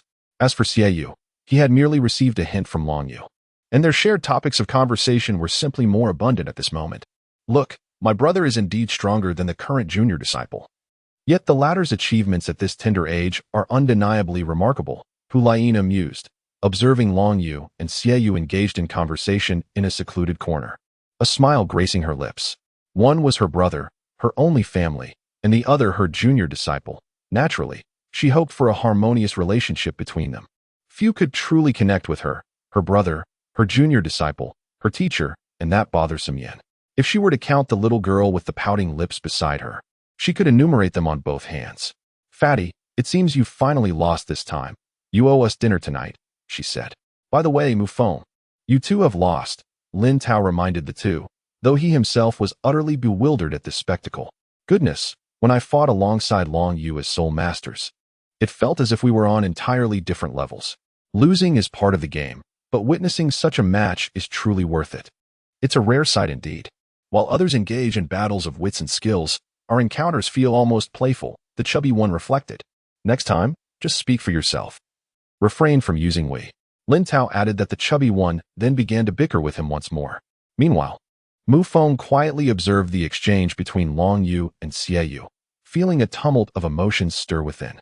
Initially, he had presumed that a prodigy like Long Yu would be arrogant and aloof, akin to Yan, who looked down upon those weaker than himself and could not tolerate failure, often succumbing to embarrassment and anger. Even the dean had intervened to prevent such a scenario. However, Long Yu was not like that. He was capable of accepting defeat and could openly acknowledge his shortcomings in front of others. Although he had only recently become a disciple of His Holiness the Pope, He displayed none of the expected arrogance, perhaps due to his youth and lack of such considerations. Whether one regarded him with disdain or admiration was, of course, subjective. Before forming an opinion, one must not overlook Long Yu's current soul power level and the time he had devoted to cultivating it. Different perspectives would yield different insights. Li Jun, upon witnessing this, felt a profound sense of satisfaction. It seemed that his efforts had been somewhat superfluous. With such talent and character, coupled with the resources of the Spirit Hall and the guidance of His Holiness, it would be difficult for Long Yu not to soar to great heights in the future. The entire continent might even undergo a dramatic transformation as a result. Chapter 30. The Welcome Feast in a Pavilion. Bibi Dong, Hulaina, Long Yu, and Xiaowu were seated together. Before them stood a circular stone table, laden with a sumptuous array of dishes, glistening golden and exuding tantalizing aromas. This gathering served as a formal welcome for Long Yu and Xiaowu, celebrating the arrival of the latter as the second disciple. What is it, Xiaowu? You seem less than enthusiastic about the food. Should I have the servants bring in a different selection? Bibi Dong inquired softly, having noticed Xiaowu's unusual demeanor. Teacher, it's nothing. Xiaowu is merely taking a moment to adjust, right, Xiaowu? The 1,000-year spicy rabbit head is quite delicious, Long Yu said, suppressing a chuckle as he placed a piece of perfectly roasted rabbit meat in Xiaowu's bowl. Xiaowu glared at the rabbit meat before shooting a fierce look at Long Yu, though she dared not show her discontent too overtly in front of Bibi Dong. Teacher, Xiaowu likes to eat radishes. You could simply have them bring out a couple of radish dishes, Long Yu suggested. Very well, that is easily arranged. Bibi Dong nodded slightly, then transformed her voice into a commanding line, instructing the servant outside to comply. Observing the playful antics between Xiaowu and Long Yu, Bibi Dong felt no disdain. Rather, she found it quite endearing. Although this place was suitable for cultivation and repose, it was overly quiet, lacking in vitality. The presence of two children was indeed a delightful change, subconsciously stirring maternal emotions within Bibi Dong, imparting a sense of warmth to the atmosphere. Teacher, you should also partake in the meal. Don't just watch us. This 9-treasure chicken is truly delicious. I wonder what spices are included, Long Yu remarked, savoring the dish with an expression of lingering enjoyment. Indeed, if you like it, do indulge a bit more. You are both still in your growing years. Bibi Dong responded with a slight nod, gracefully beginning to sample the exquisite cuisine herself. Teacher, do you and senior sister usually enjoy such fine meals? I see that this table is laden with meat from 1,000-year-old spirit beasts. No wonder senior sister, as a spirit master of the mental type, possesses physical qualities that rival those of powerful attack-type spirit masters. It must be due to such nourishment, Long Yu commented as he ate. Not quite. Even as the current pope of the Spirit Hall, I do not indulge to such an extent. Not every meal consists of 1,000-year-level spirit beast meat, and I personally do not relish it. Today's lavish spread is solely for you and Xiaowu. Nana's physical prowess is not derived solely from spirit beast meat. She works very hard herself, Bibi Dong replied with a gentle smile. Humph. Little junior brother, even though you are formidable, do not underestimate your senior sister. I have trained diligently. Were it not for your overwhelming spiritual power, you wouldn't even come close to touching my garments before conceding, Hulaina asserted in her defense. Yes, senior sister is indeed quite strong, especially when not at her weakest, Long Yu concurred. What do you mean by strong when not at her weakest? The last time I felt so speechless was during our previous encounter, Hulaina pouted, her fiery red lips forming a displeased expression, wishing to drag Long Yu outside for a spar. However, she thought better of it. In her current state, she was unlikely to best her little junior brother. Without the allure of her charm, her strength would be significantly diminished. Bibi Dong observed this scene with a slight smile. Usually, Nana would not dare to exhibit such boldness in her presence. Now, perhaps influenced by Long Yu, she had become considerably bolder. It might also be a result of her prolonged high status, which had instilled an inherent authority. Most individuals did not dare to meet her gaze, let alone relax in her company. By the way, little Yu, I heard you challenged Nana's brother, Xiaoyu, today, and even voluntarily admitted your defeat? Bibi Dong suddenly inquired. Yes, teacher, that is indeed the case. Although the dean halted the battle between Xiaoyu and me, I must admit that I lost, Long Yu acknowledged directly. Tell me, what insights did you gain from this experience? Bibi Dong, concealing her emotions, inquired. Although I possess numerous strategies, my proficiency in utilizing my soul skills and controlling the situation remains insufficient, particularly regarding the Golden Dragon Spear, whose power I am currently unable to harness. Throughout the final melee, I found myself in a passive state, indicating that my experience and capability in close combat are still woefully inadequate. Encountering a melee adept like Xiaoyu poses a significant disadvantage. Long Yu gazed at Bibi Dong's nearly flawless visage and remarked that, even in the dim light, her extraordinary beauty and allure were undeniable. Upon hearing Li Jun and Nana's observations, the teacher arrived at a similar conclusion. Though you faced defeat, it does not elicit joy. Rather, I take solace in your ability to recognize your shortcomings. One must remain humble in victory and resilient in defeat, continually discovering and addressing issues to progress further along the path of a soul master. Do not feel disheartened. Even I find Xiaoyu's talent commendable, albeit slightly inferior to Nana's, particularly in his mastery of the Moonblade, which surpasses that of many higher-ranked weapon soul masters. Bibi Dong stated. Thank you for your concern, teacher.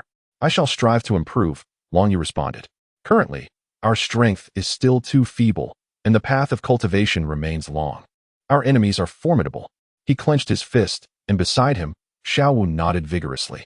Despite her lively demeanor, she understood the ultimate purpose of their journey to the human world, which was to confront the most powerful adversaries. Are you referring to the Haoyan sect and the two great empires of Tiandou and Xingluo? Hulina inquired.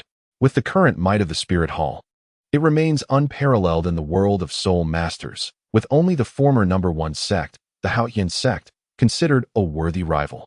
The previous pope of the Spirit Hall, Qian Xuanji, who was also the teacher's mentor, was grievously wounded by Tang Hao and ultimately perished, rendering their relationship irreparable.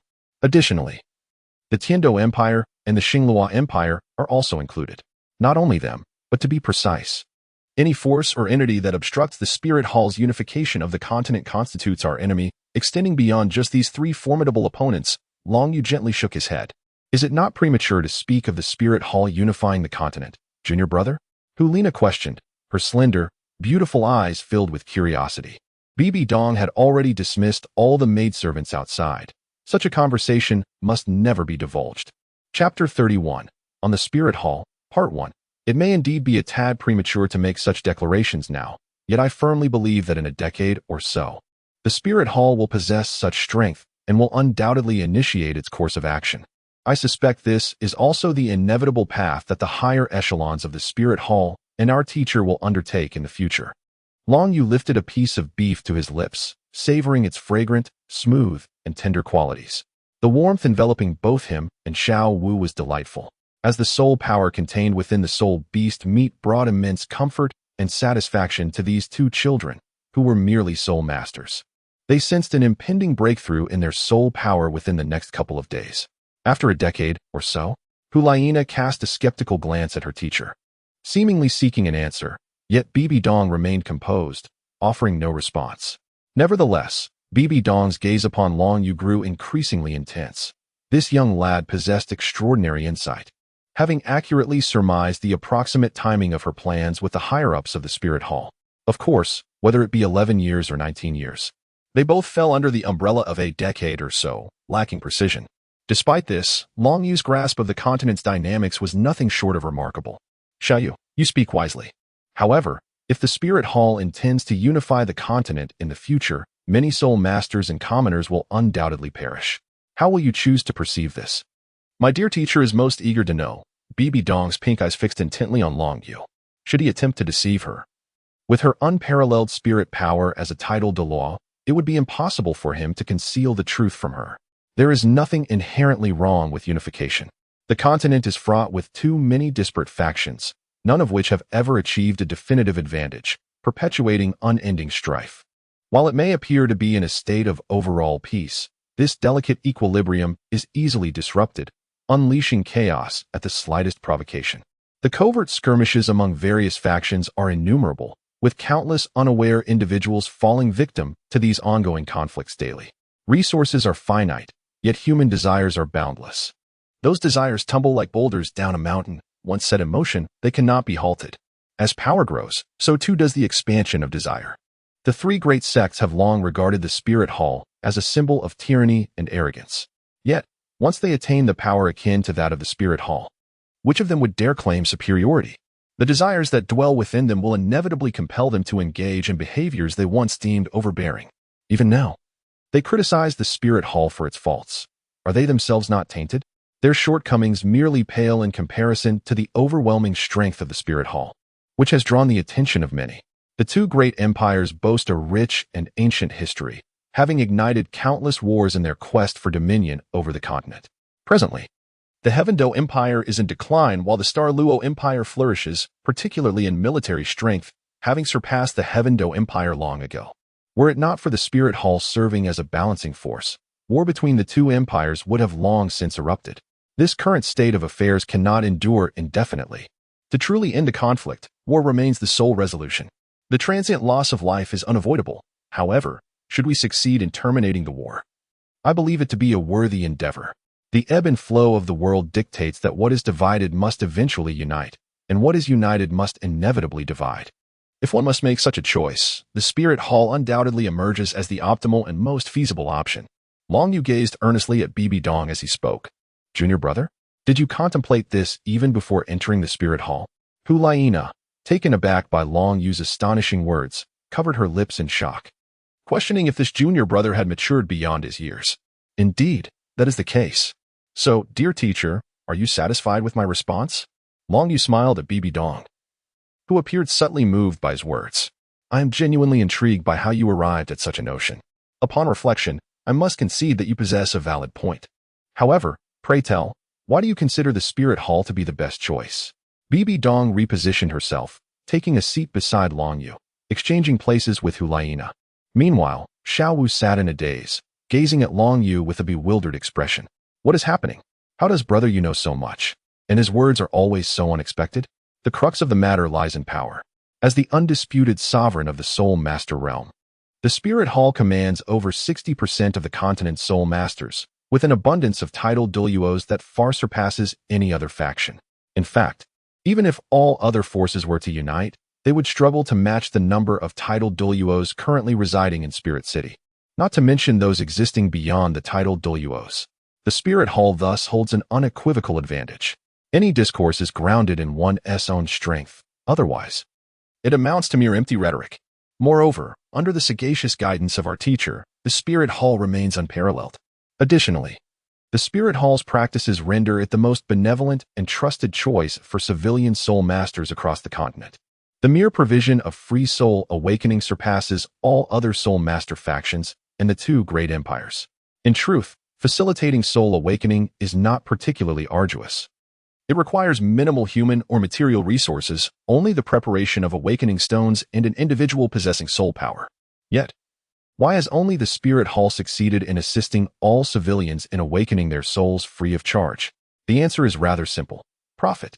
Among the two great empires, it has always been the nobility, both great and small, that wields the true power. Assisting the common folk in awakening their martial spirits merely serves to amplify their abilities. And when the strength of the commoners reaches a certain threshold, they will inevitably rise against the oppression imposed by the nobility, vying for the limited resources available. I have previously stated that resources are finite, yet human desires are boundless. This is especially true when one possesses formidable power. Such desires grow infinitely. When one acquires a modest abode, the yearning for a grander residence emerges. Upon obtaining a grand house, aspirations escalate to an entire estate. They will contend with the nobility for various resources and engage in struggles against them. And when conflicts intensify, they may ultimately overthrow the noble class, shattering their exploitation and oppression. This elucidates why the two great empires have existed far longer than the Spirit Hall, yet steadfastly refuse to awaken martial spirits for the commoners free of charge. Claims of overwhelming workload are merely pretexts. Even the ostensibly noble Seven Treasure Glazed Tile School exhibits such tendencies. While Ning Fengji may engage in charitable acts concerning trivial matters, he feigns ignorance regarding fundamental issues. As the Seven Treasure Glazed Tile School has consistently supported the royal family of the Heavendou Empire. Ultimately, the concern lies in the potential threat to their existing resources and interests posed by the rise of the commoners. Why has the Spirit Hall ascended above its rivals? It is simply due to the absorption of an ever-increasing number of common spirit masters. Although the proportion of commoners who can become true spirit masters is significantly lower than that of sects like the Haotian School or the Blue Lightning Tyrant Dragon family, The sheer number of potential spirit masters drawn from the entire Douluo Continent is incomparable to any other faction. For those commoners who awaken their martial spirits, the Spirit Hall undoubtedly represents the best option. The majority will join its ranks, thereby continuously augmenting its strength. Whether they are novice spirit masters or the most powerful, they grow ever more formidable. This influx of fresh blood is the foundation of the Spirit Hall's current prominence and was a pivotal reason why I, alongside Xiaowu, decisively chose to join. I am even confident that were my master to command the withdrawal of Spirit Hall branches across the continent, the two great empires would descend into chaos, as they could not possibly restrain so many spirit masters. The unification of the continent under the Spirit Hall, provided it maintains its current policies, would undoubtedly benefit the entire realm. Thus, I assert that the Spirit Hall is the optimal choice for unifying the continent. After Dragon Feather had spoken at length, a sense of thirst overtook him, just as he intended to quench it. He was taken aback to see Bibi Dong personally pouring tea into his cup. Chapter 32. On the Spirit Hall, Part 2. Master, this cannot be. I am your disciple. Long Yu hastily intervened, inadvertently making contact with Bibi Dong's delicate hand. Sensing a subtle tremor in Bibi Dong's body, Long Yu retracted his hand, aware that she currently harbored little fondness for men. Nevertheless, he regarded this as a moment of encouragement from his teacher, a sentiment that even inspired him. Xiaoyu, your perspective is remarkably broad and intricate, greatly reinforcing my conviction. Bibi Dong affectionately ruffled Long Yu's hair, and with a gentle breeze wafting by, she exchanged places with Hulaina. On the side, Xiao Wu and Hulaina, their beautiful eyes fixed intently on Long Yu, couldn't help but marvel at how captivating he had been, contemplating such profound thoughts and articulating them so eloquently. At just 6 years of age, all I knew was to buy pretty clothes and play with Makabaka. Why are you staring at me? Is there something on my face? Senior sister, eat up. If you don't devour the spicy rabbit heads soon, they will go cold. Long Yu remarked, observing the two girls' behavior. Oh, Xiao Wu and Hulaina responded, snapping back to reality as they eagerly dug into their meal, though they frequently glanced at Long Yu in between bites. Hulaina was particularly astonished, thinking to herself, goodness. Even the teacher finds my junior brother's insights compelling. How can he be so exceptional? After some time, Long Yu and his companions finally felt satiated. Xiao Wu gently patted her small belly, her mouth smeared with grease, which Long Yu kindly wiped away with a tissue. Well, since we're all full now, Xiao Wu and Nana, you two should head back to rest. Xiao Yu and I have matters to discuss, Bibi Dong stated. Yes, teacher. Understood, Your Highness. Hulaina and Xiao Wu obediently departed, making their way toward the loft. Soon, with Xiao Wu and Hulaina gone, only Bibi Dong and Long Yu remained in the pavilion. As night fell, the moon shone resplendently, casting a cooling veil over the land, accompanied by a refreshing breeze that heightened the comfort of the evening. Xiaoyu, do you know why I chose to keep you here alone? Bibi Dong inquired, rising to her feet, her popes scepter in hand as she approached Long Yu. Teacher, you seek to delve deeper into my thoughts, and it is not appropriate for Xiao Wu and my senior sister to be privy to your inquiries at this moment. However, I believe they can be trusted. Especially my senior sister, Long Yu replied. Long Yu responded, no, I do not doubt Nana or Xiao Wu. I merely believe that it is unnecessary for them to know at this moment. For them, especially Xiao Wu, it would be unwise to become involved in such matters right now. You are different. You are capable of handling this. However, I digress. If the Spirit Hall aims to swiftly unify the continent, what should be the primary focus, and what strategies would yield the greatest feasibility? Bibi Dong inquired. Following their previous conversation, she felt that this young individual possessed far greater insight than those in the Papal Hall.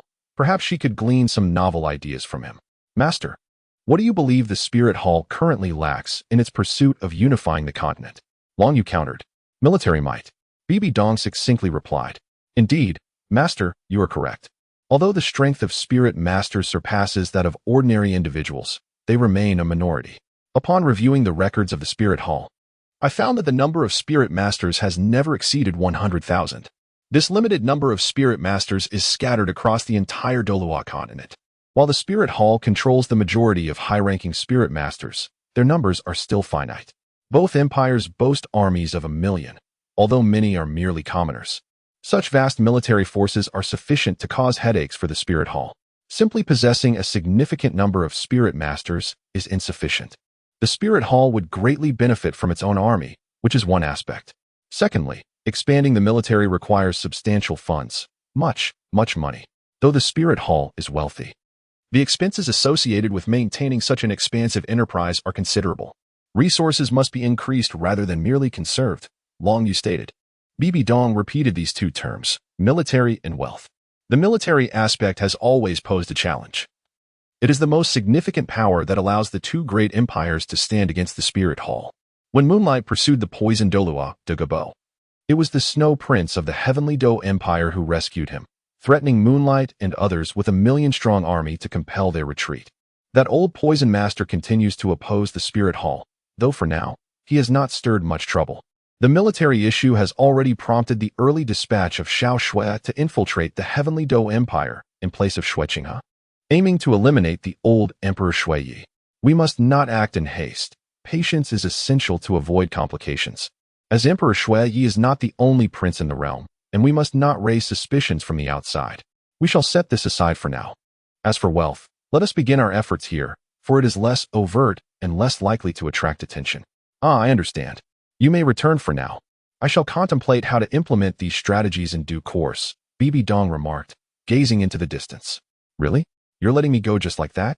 What a reliable tool I am. Long Yu felt a sense of speechlessness in his heart, yet obediently made his way towards the loft shared with Xiao Wu. After he departed, Bibi Dong stood alone in the pavilion, her thoughts drifting as she watched his retreating figure, a faint smile gracing her lips. This little fellow is indeed quite amusing.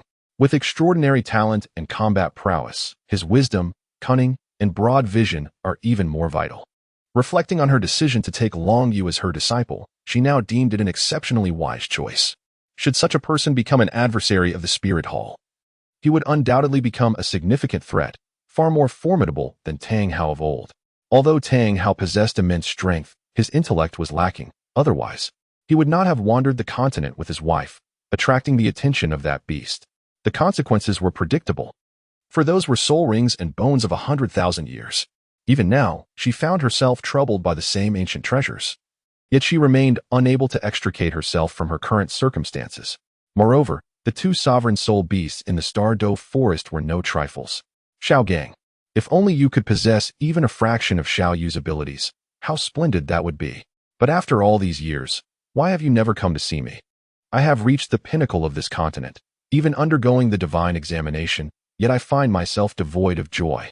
Bibi Dong murmured to herself, tears streaming down her cheeks, before her figure vanished from the pavilion. Chapter 33. Time and progress. Time, like a fleeting shadow, swiftly passed, and nearly 2 years had elapsed. During this period, Long Yu and his companions made considerable progress. Hulaina successfully ascended to the Spirit Master level, achieving a soul power of level 42. And was nearing the age of 16.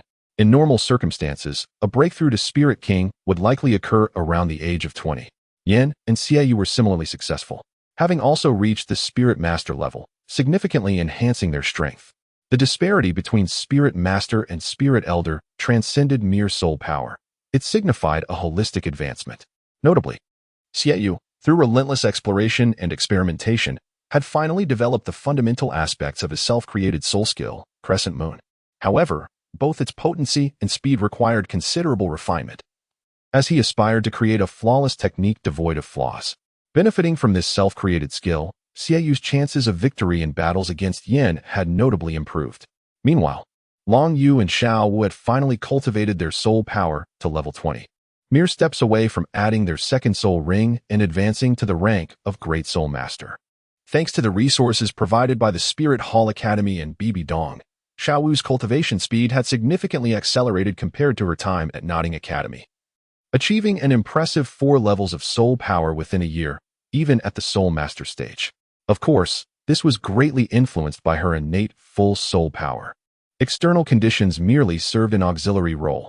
Brother Yu, we are returning to the Star Do Forest tomorrow. It has been over 2 years now, and I miss my mother so much. With both hands propped up on her chin, Xiao Wu remarked, time truly flies. I find myself missing Sister Nair. Although the teacher and the senior sisters have treated me well, Long Yu smiled in response.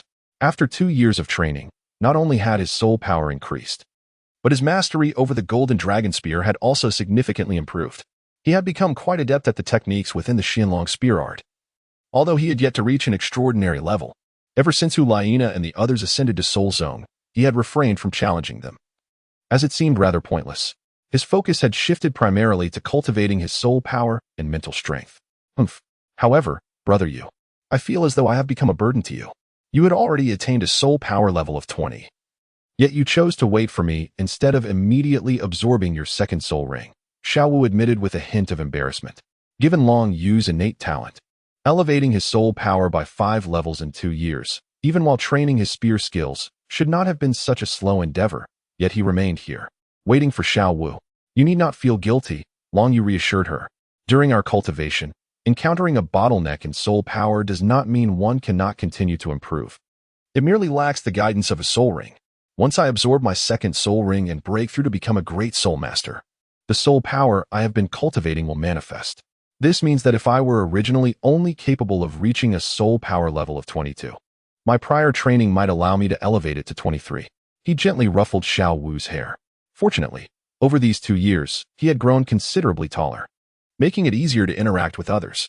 Additionally, due to the enhancement of his Golden Dragon Bloodline, he now stood taller than Xiao Wu, though he was still shorter than Yin and Xieyu.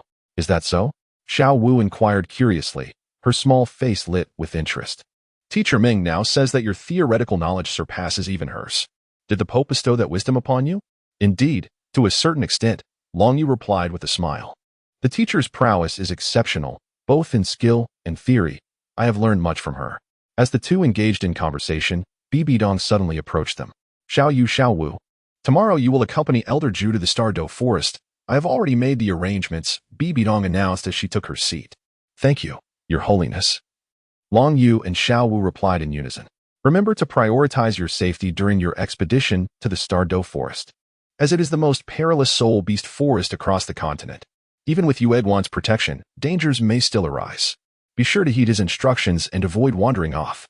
Bibi Dong advised that typically, acquiring a second spirit ring could be achieved in a rather ordinary spirit beast forest, as it merely concerns a century-old spirit ring.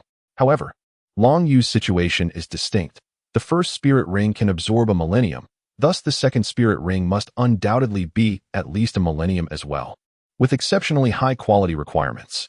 Consequently, to avert complications, it is best to venture into the Stardow Great Forest, renowned for its vast variety and superior quality of spirit beasts. With Yuguan's strength and Xiao Yu's capabilities, even in the face of unforeseen circumstances, one can trust that significant issues will be minimal. Although it may seem extravagant to enlist a 95th level Super Douluo, an elder of the Spirit Hall, to assist a junior in obtaining a second spirit ring, the privilege of being the Pope of the Spirit Hall allows for such indulgences. Especially considering the close relationship between Long Yu, Xiao Wu, and herself. Rest assured, Master, there will be no issues, Long Yu affirmed with a nod. I have always felt at ease regarding you, Bibi Dong replied. Now, tell me, what spirit beasts have you selected for you and Xiao Wu's spirit rings? Please share the types and their ages. Bibi Dong smiled, recognizing that after more than 2 years of interaction and study, Long Yu, her second disciple, exemplified near perfection in talent, displayed prowess, character, and integrity, along with a commendable theoretical understanding. Moreover, Long Yu's appearance has also begun to take shape, now resembling that of a burgeoning male deity, garnering admiration from many female students within the Spirit Hall Academy. Who could possibly resist such a remarkable individual? Blessed with both looks and talent? Xiao Wu's physical attributes stand out among spirit masters of her rank, allowing her to choose spirit rings over 700 years in age. However, surpassing her limits poses a challenge. Regarding types, as Xiao Wu wields the soft bone charm rabbit spirit, it is most fitting to select spirit beasts closely aligned with her own, such as the pink-eared jade rabbit or the lightning rabbit, all of which are quite suitable. Furthermore, these spirit beasts are not overly formidable, with marginal differences in spirit power quality, alleviating concerns regarding power discrepancies. Long Yu gently addressed Xiao Wu. In truth, such discussions may be futile, as you will naturally acquire your ultimate spirit ring and spirit abilities based on your own merits. Nonetheless, I must still provide an answer. Very well then, what about yourself? Bibi Dong nodded and inquired further. My dual-eyed spirit leans towards mental-type spirit beasts. Currently, my body can endure a spirit ring limit of approximately 3,000 years, which leaves me with limited options. The only candidates I can think of at the moment are the ice silkworm, purple spirit beast, and radiant feather bird, among others.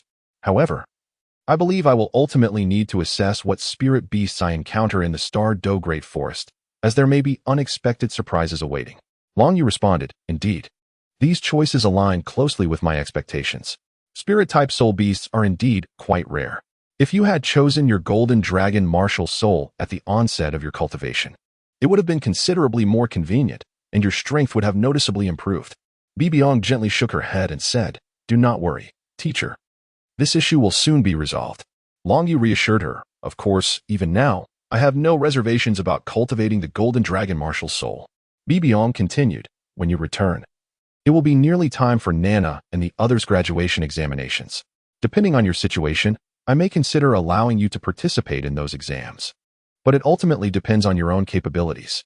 Long Yu replied confidently, rest assured, teacher, I believe I can become the earliest graduate from the Martial Soul Hall Academy. Graduating from the Martial Soul Hall Academy at under 9 years of age would indeed be a remarkable achievement. You are quite confident, young man. Bibiong remarked with a slight smile. However, mere words are insufficient. You must possess adequate strength. Chapter 34. Back to the Star Do Forest the following morning. Long Yu and Xiao Wu arrived early at the Martial Soul Hall, where Elder Zhu stood in front of his designated carriage. Xiao Wu, come aboard. Elder Zhu beckoned. This time, I appreciate your assistance, Elder Zhu, Long Yu said as he and Xiao Wu boarded the carriage. It is no trouble at all, as it is the command of Her Holiness the Pope. It is my duty, and I find it quite intriguing to witness you absorb a 1,000-year soul ring for your second soul ring, Elder Zhu replied, his delicate features reflecting genuine interest, which made Long Yu feel a slight chill down his spine. Elder Zhu gazed at Long Yu, internally sighing. His initial plan was to take Long Yu or Xiao Wu as his disciple to inherit his legacy. But Long Yu had only recently arrived and was already taken as a disciple by Her Holiness the Pope. As for Xiao Wu, she refused to part from Long Yu, leaving Elder Zhu feeling quite regretful. The Martial Soul City is located at the heart of the continent, while the Star Do Forest lies in the southwest of the Tiando Empire, spanning the borders of 2 empires. The journey from Martial Soul City to the Star Do Forest is indeed quite lengthy. After several days, a carriage came to a halt in a small town near the Star Do Forest as evening approached. The 3 took a brief respite in this town, renting the finest hotel to rest and adjust their conditions before venturing into the Star Do Forest for soul rings the following day. That night, Xiao Wu quietly opened the door to Long Yu's room, which he had left ajar. Long Yu, noticing her, gave a slight nod in acknowledgement. On the chest of Long Yu, a silver dragon scale materialized, into which he infused his own soul power and mental energy. Soon, a portal to another realm emerged, and a graceful figure, akin to a celestial maiden, stepped forth. Upon seeing Long Yu and Xiao Wu, she bore a gentle smile. Fortunately, Long Yu had developed a certain immunity to extraordinary beauty, having been accustomed to the presence of stunning individuals like Hu Liena and Bibi Dong. And with Xiao Wu now blossoming into a beauty herself, he had grown accustomed to enchanting visages. Otherwise, he might have been rendered speechless as he once was. Sister Nar, after more than 2 years, we finally meet again. Long Yu initiated the conversation, a smile gracing his lips. The changes in himself and Xiao Wu over these 2 years were quite evident, yet Guyuna remained unchanged, still breathtakingly beautiful, exuding an ethereal quality that seemed untouched by the mundane world. Indeed, Xiao Wu, your transformations are remarkable, especially you, Xiao Yu. You've cultivated your soul power to level 20. Are you preparing for a breakthrough? Guyuna inquired as she approached Long Yu. Yes, Sister Nar. Let us discuss the breakthrough upon our return to the Lake of Life. However, before we head back, there is a task you need to accomplish, which I believe you can manage. Long Yu articulated his intentions. Certainly, it is merely a matter of altering a human's memory, Guyuna replied, closing her violet eyes. Shortly thereafter, she reopened them and stated, it is done, Xiaochen. That individual will remain unconscious for 5 days, and the memories of the soul rings you acquired have been implanted within. Master, your abilities are truly formidable, capable of directly altering another's memories. Xiao Wu's heart was profoundly astonished. After Long Yu descended the staircase and instructed the staff not to disturb the group, the 3 individuals vanished through a spatial portal. A portal materialized, and the trio emerged from it. Long Yu, observing the unchanged life lake, took a deep breath. Indeed, the air here is the most refreshing. he remarked with a sense of contentment. Brother Yu, I shall return first. I am eager to see my mother, Xiaowu stated. Her gaze directed towards the residence she shared with her mother. Yes, Xiaowu, there is no need to rush concerning your advancement. After all, we still have several days ahead of us. You may spend some time sharing our experiences from the past 2 years with Aunt. She will surely find it fascinating. You can remain here and enjoy yourself until I inform you of my departure. Long Yu replied affirmatively, and Xiaowu departed. Sister Nar, let us return to the depths of the lake, Long Yu suggested, looking at Guyuna. Indeed, Guyuna nodded slightly. And together they vanished from the shore of the life lake, arriving in the lower realm. Xiaoyu, since you have reached the bottleneck of human soul master cultivation, what kind of soul beast do you desire for your second soul ring? Guyuna inquired, taking a seat beside Long Yu. For my second soul ring, my first martial spirit, the Heavy Eye, requires a spirit beast of the mental type, approximately 4,000 years old. Sister Nar, are there any suitable soul beasts within the Stardow Forest? Long Yu asked. Guyuna pondered for a moment before responding. There are not many spirit beasts that meet both criteria, but the Stardow Forest does have some options, such as the Dreaming Snow Fox, Silver Moon Snow Wolf, and Purple Spirit Canine, among others. Choose one, and I shall take you directly to it for the sacrifice. The thought of selecting any soul beast as a soul ring was exhilarating. He mused that he was likely the first to enjoy such privilege. Sister Nar, I choose the Purple Spirit Canine. It seems most suitable, Long Yu declared. The Purple Spirit Canine? Very well. Let us proceed without delay, so you may swiftly enhance your strength. Guyuna spoke, waving her delicate hand, and a portal to another realm materialized before them. She proceeded to step through. Leading the way, Long Yu, on the verge of voicing her thoughts, hesitated upon observing Guyuna's demeanor and ultimately chose to follow her inside. In truth, Long Yu had yearned to share tales of her experiences and encounters over the past 2 years in the Spirit City with Guyuna. However, it seemed unnecessary now, as Guyuna exhibited little interest in such matters. It was understandable. Her current focus was solely on becoming powerful swiftly and overthrowing the dominion of the divine realm to restore prosperity to the Spirit Beast clan. Chapter 35, Ascension to Great Spirit Master. To be honest, this was the first time I had encountered such a creature as the beast of the spirit realm. I wondered whether such beings truly existed on the Earth Star. Long Yu observed the purple spirit beast resting on the back of a swift shadow wolf, contemplating its existence. Externally, it bore a striking resemblance to an ordinary wolf, save for its notably short forelegs, indicating its inability to survive independently. Despite this lack of self-sufficiency, its intelligence surpassed that of the average wolf, often serving as a strategist within its pack. The purple spirit beast before her boasted a coat of vibrant purple fur, while its brown eyes were filled with fear and reverence. Before them stood the sovereign of the spirit beasts, the Silver Dragon King. To such spirit beasts, there existed absolute authority and an unyielding will. You shall offer yourself as a sacrifice to Xiaoyu. Guyuna commanded. Her violet eyes fixed upon the purple spirit beast, her tone imbued with an undeniable gravitas. The creature glanced at Long Yu beside Guyuna, its gaze filled with confusion. Although it did not comprehend why its master would demand a sacrifice to a human, it found the human to possess an aura that inspired both fear and submission. With a howl, the purple spirit beast acknowledged the command and nodded in agreement. Its intelligence had evolved far beyond that of an ordinary 10,000-year spirit beast. The wolf, bearing the purple spirit beast, also howled in response, gently setting it down before departing the scene. Xiaoyu, you may now prepare yourself. Guyuna nodded towards Long Yu, declaring that within the Stardow Forest, she was the unequivocal sovereign. Long Yu took a deep breath, relaxing before settling down on the ground, focusing his mental energy with utmost concentration. Though this was not his first experience of such nature, after emitting a resonant roar, the purple spirit beast was enveloped in violet flames, and a magnetic field enveloped both Long Yu and the beast.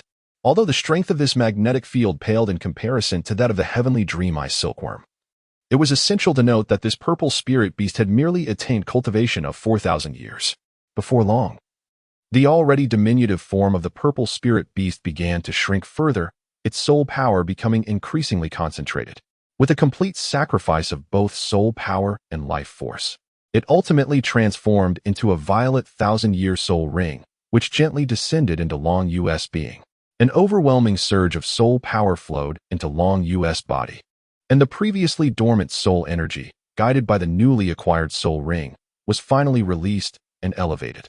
However, this time, the purple spirit beast's sacrifice did not yield any soul bones, for the probability of 1,000-year spirit beast producing soul bones was exceedingly low. Naturally, even if this purple spirit beast had produced a soul bone, Long Yu would not have absorbed it. It simply did not meet his standards, being deemed inferior and a waste of space that could otherwise be occupied by a more valuable soul bone. For any soul master, soul bones are rare treasures. And even 100-year soul bone is considered precious. Yet for Long Yu, soul bones were merely options to be selected at will. However, Long Yu had already made his choices regarding the positions of soul bones on his body. Meanwhile, Yuntao remained at Long Yu's side, safeguarding him while closely monitoring his progress. As she sensed his growing strength, her heart swelled with joy. The strength of Long Yu signifies the impending revival of the Soul Beast clan, even though his current power is rather insignificant. Nevertheless, Yuntao firmly believes that it will not be long before Long Yu achieves divinity. Her paramount duty is to wholeheartedly assist Long Yu in his rapid ascent until he becomes a formidable presence, unmatched in both heaven and earth, powerful enough to alter the very fabric of reality. After several hours, Long Yu's aura finally stabilized. Upon reopening he found himself adorned with 2,000-year purple soul rings, elevating him to the status of a grand soul master. System, please open my personal data panel, Long Yu commanded. Beep. The system is at your service. The current personal data panel is as follows. Host, Long Yu age, 8 years soul power level, level 24 martial soul, Golden Dragon soul skills, spirit detection, spirit sharing, spirit impact, spirit replication, nightmare weapon, Golden Dragon spear others, Shen Dragon spear technique, sweeping through armies, dominating mountains and rivers, heavenly strike, phantom dragon stab. Thanks to the sacrificial offerings of 4,000-year-old soul beasts and his prior accumulation of soul power, he managed to elevate his soul power level by an impressive 4 tiers. Although he is merely a grand soul master at present, even typical soul masters pose no challenge to him. After absorbing a mental orb from the heavenly dream ice silkworm, his mental prowess has significantly enhanced, now nearing that of an average soul king. Long Yu smiled as he examined his personal data panel. He then rose, and Yuntao appeared beside him. While his first soul ring's age can automatically elevate with Long Yu's breakthroughs, it currently remains unchanged, still a purple 1,000-year soul ring, albeit its hue deepened considerably. Additionally, the potency of Long Yu's first 4 soul skills has also improved. Yet, despite the notable increase in strength, it still does not meet Long Yu's own expectations. He seeks further enhancement. Nar, please take me to the Eye of Ice and Fire. I wish to absorb the soul rings of my Golden Dragon martial soul, Long Yu stated. Are you certain you wish to commence the absorption of the Golden Dragon's soul rings now? Xiaoyu, you need not rush. Sudden and excessive increases in soul power may yield adverse effects on your future strength, Yuntao advised. Nar, you need not worry. I have it under control. I am well aware of the implications you mentioned. While it is true that this approach can lead to a superficial elevation of realms, let us not forget that I am absorbing genuine divine power. Moreover, after assimilating the soul ring of the Fire Dragon King, I will dedicate ample time to acclimatization. So there is no need for concern, Long Yu reassured her with a pat on his chest. Are you merely absorbing the Fire Dragon King as the first soul ring of the Golden Dragon? Well, since you have already made up your mind, I feel reassured. I was merely concerned that you might be momentarily overwhelmed by your own strength. However, upon reflection, I realized that you have always been mature and composed. Perhaps I was overthinking it. Yuntao nodded slightly in agreement. Chapter 36. The Eyes of Ice and Fire. As the scene shifted, Long Yu and Yuntao found themselves in a new location, the Sunset Forest. This forest, one of the habitats for spirit beasts, lies not far from Heavendo City. Thanks to the spatial gate, Long Yu and Yuntao arrived directly at the edge of the Eyes of Ice and Fire. This area is characterized by an inverted conical depression, with a modest hot spring at its center, divided into 2 sections. The oval-shaped pool consists of milky white and crimson waters that, despite sharing the same basin, remain distinctly separate and unyielding, each maintaining its own territory. The steam rising from the hot spring carries a faint scent of sulfur, rather unpleasant to the senses. The Eyes of Ice and Fire are one of the 3 great treasure troves, where ordinary plants cannot thrive, unable to adapt to the unique climate and soil. Yet, it is a paradise for rare flora. Here, these precious plants grow at an astonishing rate, achieving a decade's worth of growth in a single year outside. The duality of ice and fire, their opposing natures, creates a rare and favorable environment. Surrounding the eyes of ice and fire is an array of diverse plants, each more exquisite than the last, resembling a botanical paradise, and each specimen unmistakably extraordinary. Sister Na. The fundamental reason for the formation of the eyes of ice and fire lies in the residual powers of the Fire Dragon King and the Water Dragon King's remains. If I were to sacrifice the Fire Dragon King, how long could this sight endure? Long Yu inquired. This place is abundant with celestial herbs, crucial for the original protagonists of the story, the Shrek 7 monsters, to elevate their soul power and talents. Of course, now that I have arrived, these treasures undoubtedly belong to me, and I have come here much earlier than in the original narrative. This phenomenon has existed for a considerable time. Even without the source of the eyes of ice and fire, it will persist for approximately 2 more years.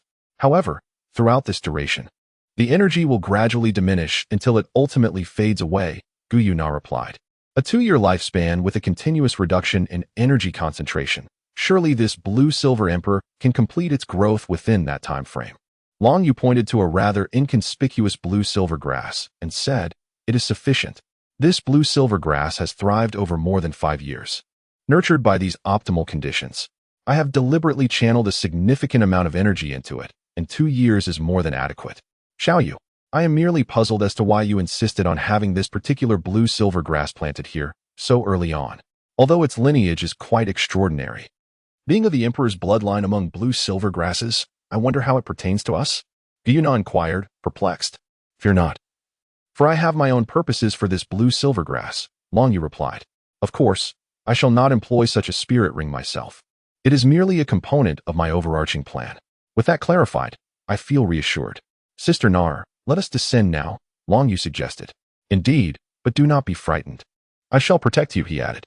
Gyuna nodded, and with a graceful wave of her delicate hand, a silvery sphere of energy enveloped the 2 individuals. Under Gyuna's command, the shimmering orb descended directly beneath the spring of the ice and fire duality eye, rather than a gradual transition from light to darkness. The surroundings became increasingly saturated with icy blue and fiery red energies as they submerged deeper, instilling in Long Yu an overwhelming sense of visual awe. Although shielded by Gu Yuna's divine power, he remained acutely aware of the terrifying extremes of heat and cold lurking beneath the protective veil of silver. It seemed unlikely that even a tidal Douluo would dare to venture into such perilous conditions. Yet, amidst the radiant glow of these 2 energies, Long Yu beheld a side of Gu Yuna's beauty that he had never witnessed before, prompting him to swallow his own breath in admiration. Seemingly impatient with the passage of time, Gu Yuna's violet eyes flickered, and she hastened their descent. Before long, they reached the bottom of the spring. This place resembled the lakebed of the Lake of Life. Though it appeared modest from above, it opened into a vast expanse below, eerily silent and reminiscent of the earlier lake's tranquility. Within this immense space, 2 colossal skeletons stood out prominently. One, a massive red bone structure, radiated an astonishing heat that distorted the surrounding air, sending forth waves of crimson energy that ascended from the depths of the hot spring. The other, an ice-blue dragon bone, extended for hundreds of meters, exuding a chilling cold that seemed to freeze time itself in its frigid grasp. These remnants belonged to the Ice Dragon King and the Fire Dragon King, the very source of the powers of the ice and fire duality eye. Though both Dragon Kings had perished in an ancient divine battle long ago, their skeletons still evoked a sense of dread regarding their former prowess. Alas, the defeated had lost even the right to concede. "Water Dragon King, Fire Dragon King, I have brought the Golden Dragon with me." The voice of Gu Yuna resonated throughout the vast expanse. Soon, 2 ethereal dragon apparitions emerged from the colossal skeletons, one crimson, the other ice blue, slowly drifting towards Long Yu and Gu Yuna. The voids where their eyes should have been gazed upon Long Yu, as if attempting to penetrate the essence of his being. As the dragon souls of the 2 great dragon kings manifested, Long Yu felt an exhilarating surge within him, as if the very blood of the Golden Dragon King was about to boil over. With a resounding dragon roar, a magnificent golden dragon materialized behind Long Yu, its grand golden eyes fixated on its 2 old companions, as if yearning to behold the comrades and brothers of yore. The 2 dragon kings, witnessing the imposing golden dragon, unleashed a similar roar, a symphony of lament and exhilaration that caused the entire space to tremble. Above, the waters of the yin-yang eye of ice and fire seemed to bubble with fervor, releasing a multitude of bubbles, while the surrounding flora began to exhibit newfound vitality. Chapter 37. The Doubts and Decisions of the Two Dragon Kings. Silver Dragon King. I never imagined that my elder brother's lineage would manifest so wholly within a human. How is this possible? How can a human vessel endure such pure and potent blood of the Golden Dragon? The deep voice of the Water Dragon King resonated. The reason for addressing the Golden Dragon as elder brother is due to its unparalleled strength among the 9 sons of the Dragon God, where power dictates respect. I am uncertain of the mechanics behind this phenomenon, yet it has transpired. Now, Xiaoyu possesses this complete and untainted Golden Dragon bloodline. Even his martial soul is that of a Golden Dragon. Regardless, Xiaoyu is our soul beast tribe's last hope, being human. He will not face the oppression of the divine realm in his ascent to godhood. Once his strength is sufficient, he shall overturn the divine council and the dominion of the human deities in the divine realm, restoring the glory of the soul beast tribe and shattering the shackles imposed upon us by the divine realm. Guyu Na stated calmly. Overturn the divine realm? Silver Dragon King, do you truly believe that you can defeat the current divine realm with your strength? In a decade or a century, even the dragon god himself faced defeat in the past.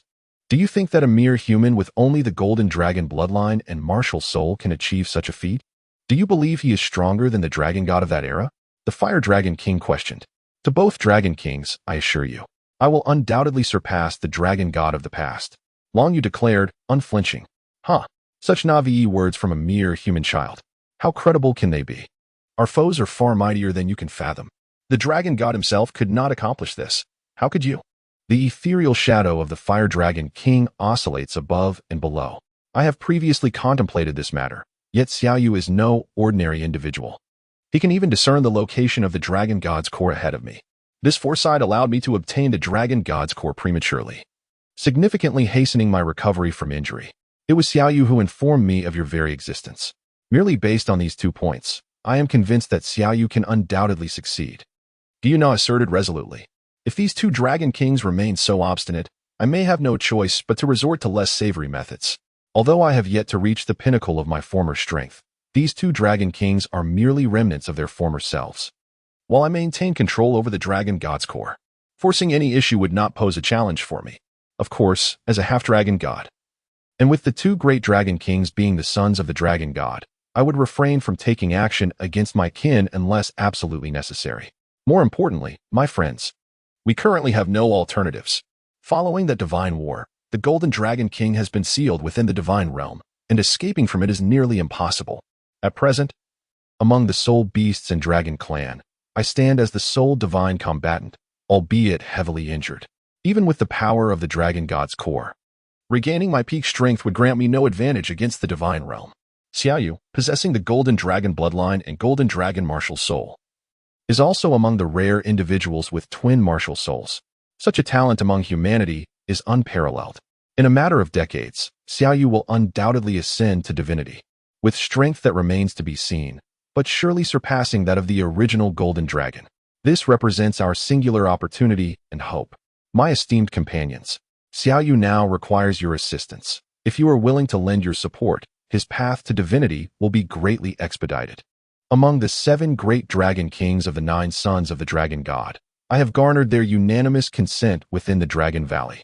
They are all willing to offer their sacrifices for Xiaoyu, to contribute one final act of devotion for this last glimmer of hope, including the fallen Golden Dragon. Guyu Na spoke gently, attempting to persuade. My dear companions, let us strive together. We still harbor a flicker of hope. Once Xiaoyu ascends to divinity, who can fathom the power that will emerge from the combined soul rings of the 9 Dragon Kings? It is even conceivable that, after Xiaoyu's ascension, those who become part of his soul rings may regain their former existence as Dragon Kings. However, if you choose to remain trapped in this lightless abyss, enduring the ceaseless solitude and darkness, while the energy of your remains nourishes the growth of external flora, merely watching my clan's grand aspirations falter and our gradual extinction, then I, the Silver Dragon King, shall have no further words. Guyu Na sighed. This was her final counsel to them, should they remain unwilling. She would have no choice but to eliminate any obstacles impeding the revival of the Spirit Beast clan, even if that meant confronting the fallen Dragon Kings of yore. The Fire Dragon King drifted closer to the Water Dragon King, their ethereal forms seemingly engaged in silent discourse, though Long Yu could not hear them. He perceived the gradual uplift of Guyu Na's lips and quietly breathed a sigh of relief, it appeared that all would be well. Silver Dragon King, we have deliberated, and we are willing to sacrifice. Even if it is merely for this slender thread of hope, it is far better than languishing in this forsaken place. Watching the gods oppress our kin and human soul masters slaughter our kind. The Fire Dragon King declared, filled with righteous indignation.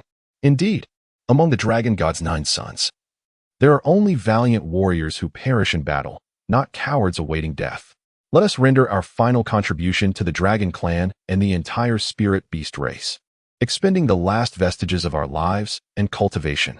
The temperature around the Water Dragon King plummeted, his voice resolute and unwavering. The decision made by these 2 dragon kings would surely be met with gratitude and honor in the days to come.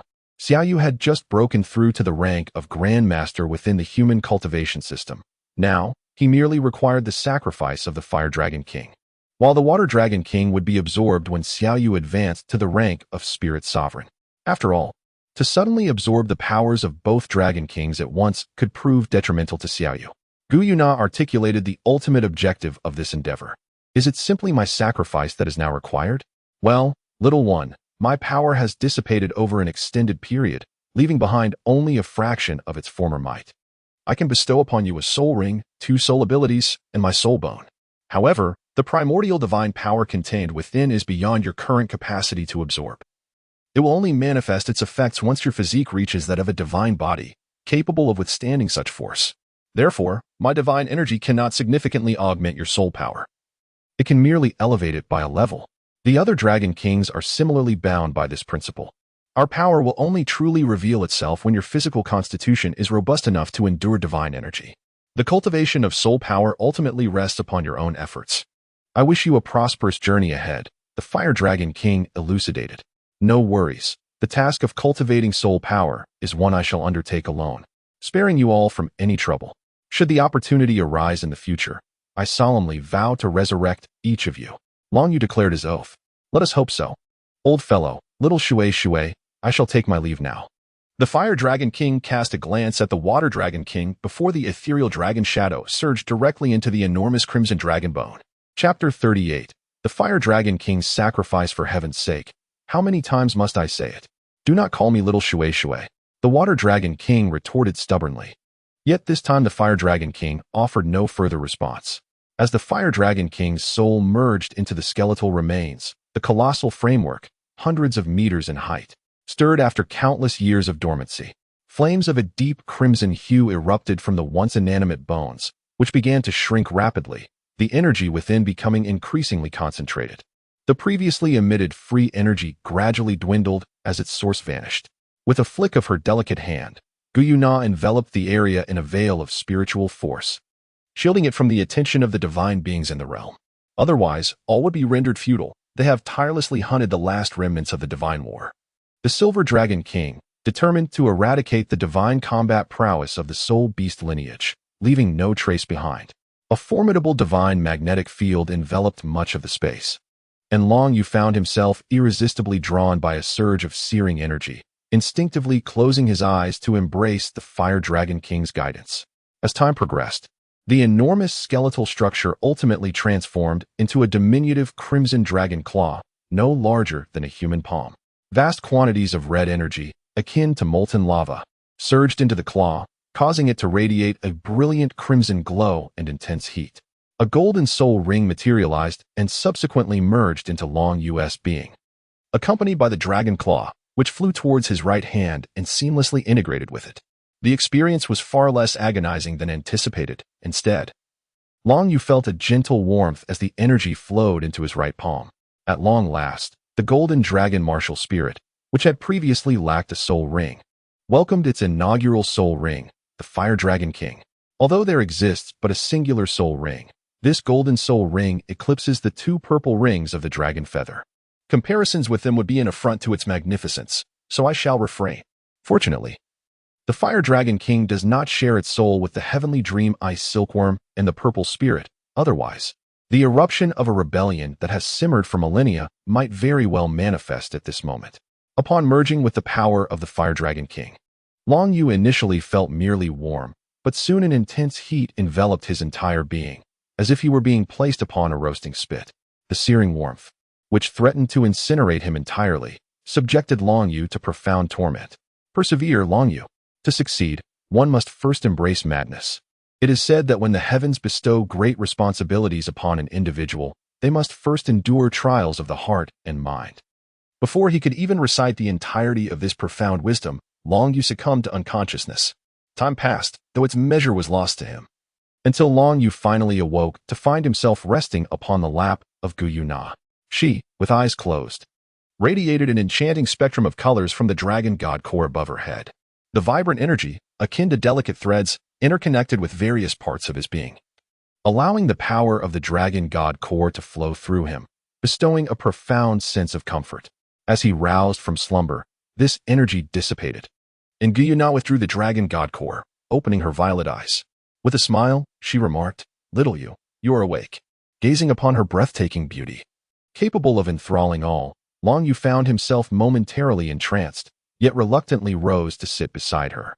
"Sister Na, how long have I been unconscious?" Long Yu inquired. "Not long. Merely 3 days and 3 nights. I also utilized the Dragon God Core to mediate the conflicts between your bloodline and that of the Fire Dragon King. Although the Golden Dragon and the Fire Dragon King are both offspring of the Dragon God, they inherit differing attributes and thus possess certain distinctions. Only the power of the Dragon God can achieve perfect harmony and integration," Gu Yuna explained. 3 days, 3 nights.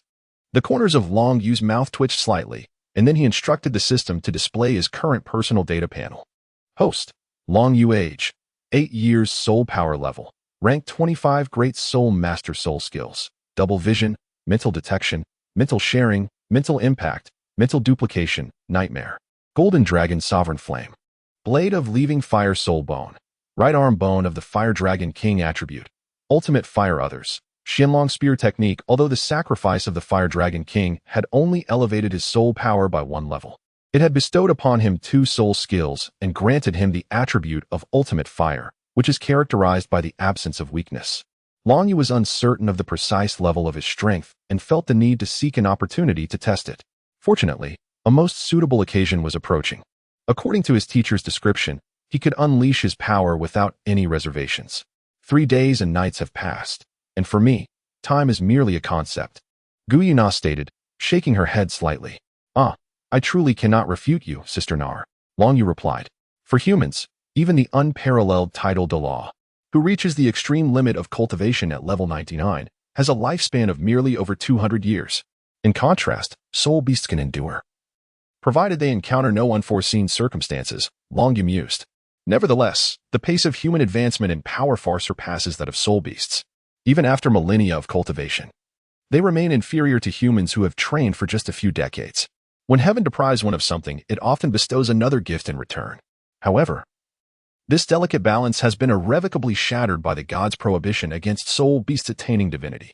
Given the current trajectory of development, it is inevitable that soul beasts will vanish and become a relic of history within 20,000 years, Gu Yuna lamented.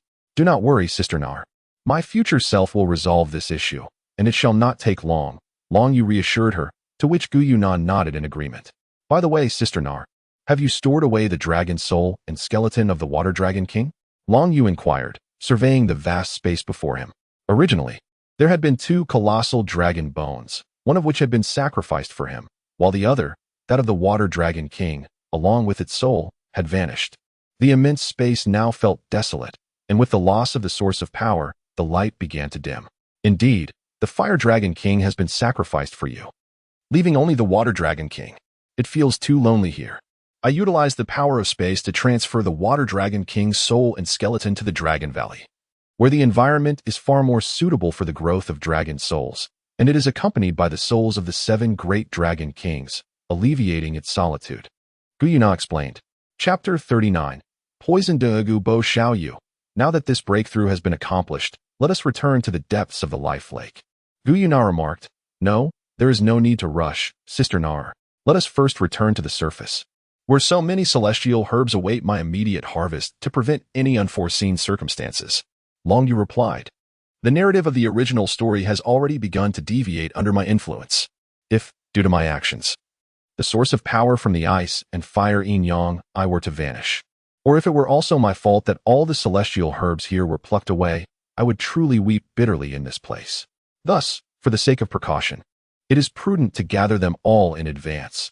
Having them in my possession will bring me a sense of security.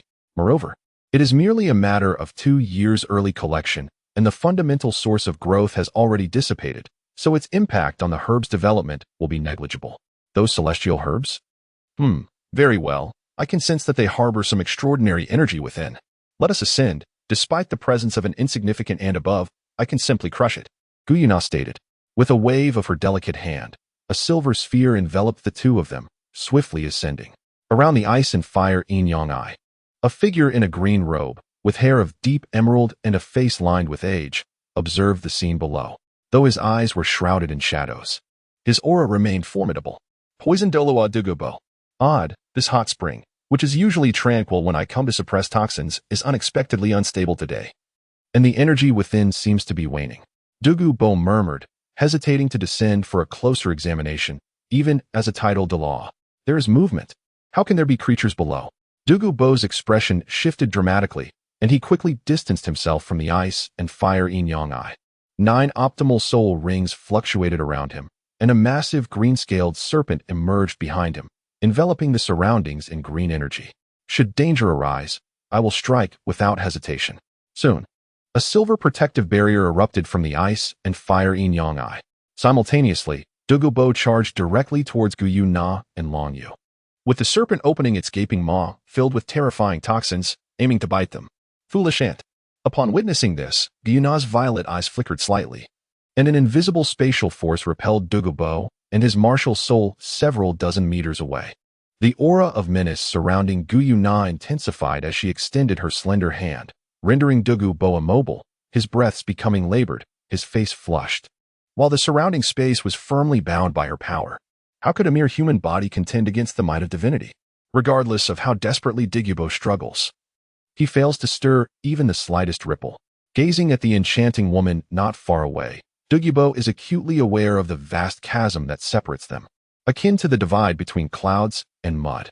He closes his eyes, awaiting the inevitable embrace of death. Who could have imagined that beneath the ice and fire duality eye, typically employed for healing, lies such a terrifyingly formidable being? Even the esteemed members of the Spirit Hall fall woefully short in comparison. Now that she has emerged, it seems the entire Douluo Continent is on the brink of upheaval. Yin Yin, your grandfather is powerless. The remaining path lies solely in your hands. In his final thoughts, Dugubo envisions the visage of his granddaughter. Why am I not dead yet? Dugubo wonders, opening his eyes in bewilderment to find that the silver-haired beauty has not executed him, but has instead approached with a strikingly handsome youth. The reason for sparing him is that Long Yu has instructed Gu Yuna to hold her hand. Such a powerful being is best kept as an ally, and Long Yu believes it is worth the effort to cultivate her. However, Gu Yuna's thunderous prowess leaves Long Yu somewhat astonished. The phrase time is revered. Space is sovereign is not merely an empty boast. With Gu Yuna's current strength, even a second-level deity would be easily subdued. Dugubo, I have heard much about you. Yet I did not expect our meeting to unfold in such a manner, albeit somewhat unpleasantly, Long Yu states. Following his gesture, Gu Yuna releases the spatial constraints binding Dugubo. Should he attempt to attack or flee, she would instantly obliterate him without a trace. Who are you? Why are you here today, and how do you know my name? Dugubo's voice trembles slightly. If this is indeed your territory, I shall depart immediately and vow never to return. A true man can endure humiliation for a time, primarily out of a fear of death. The higher one's cultivation, the greater the fear of demise. For they are all too aware of the arduous journey it took to attain their strength and cannot bear to simply perish. For instance, representing the angel Douluo, Qian Daolu. I am from the Spirit Hall. My name is Long Yu. I am aware of the considerable reputation you hold on this continent. Long Yu responds. From the Spirit Hall? When did they conceal such formidable power? One individual alone could unify the continent. Who could rival the woman by your side? Dugubo exclaims in shock. Well, I must clarify that while I am from the Spirit Hall, Sister Nara is not. I digress. I did not allow Sister Nara to eliminate you directly, primarily to recruit you as a spirit master for the Spirit Hall. What do you say? Will you consider it? Long Yu reveals his intentions. Join the Spirit Hall and assist in their malevolent endeavors? It is impossible for me, Dugubo, to join the Spirit Hall. Are you not aware of the enmity that exists between us? Moreover, I have cherished freedom and a carefree existence throughout my life. disdaining the notion of aligning myself with any faction only to be constrained into performing tasks that do not resonate with my desires, even if it involves the spirit hall. Douluo rejected the notion vehemently. Assisting tyranny? That statement is indeed open to debate. As for the animosity between you and the spirit hall, it is not insurmountable. If your conflict with the spirit hall was truly irreconcilable, even if they cannot act against you at present, what of your exquisite granddaughter? Do you believe she can evade the spirit hall's pursuit? Or do you intend to wander the continent with Douluo Yin indefinitely? Even so, would Douluo Yin find joy in such a life?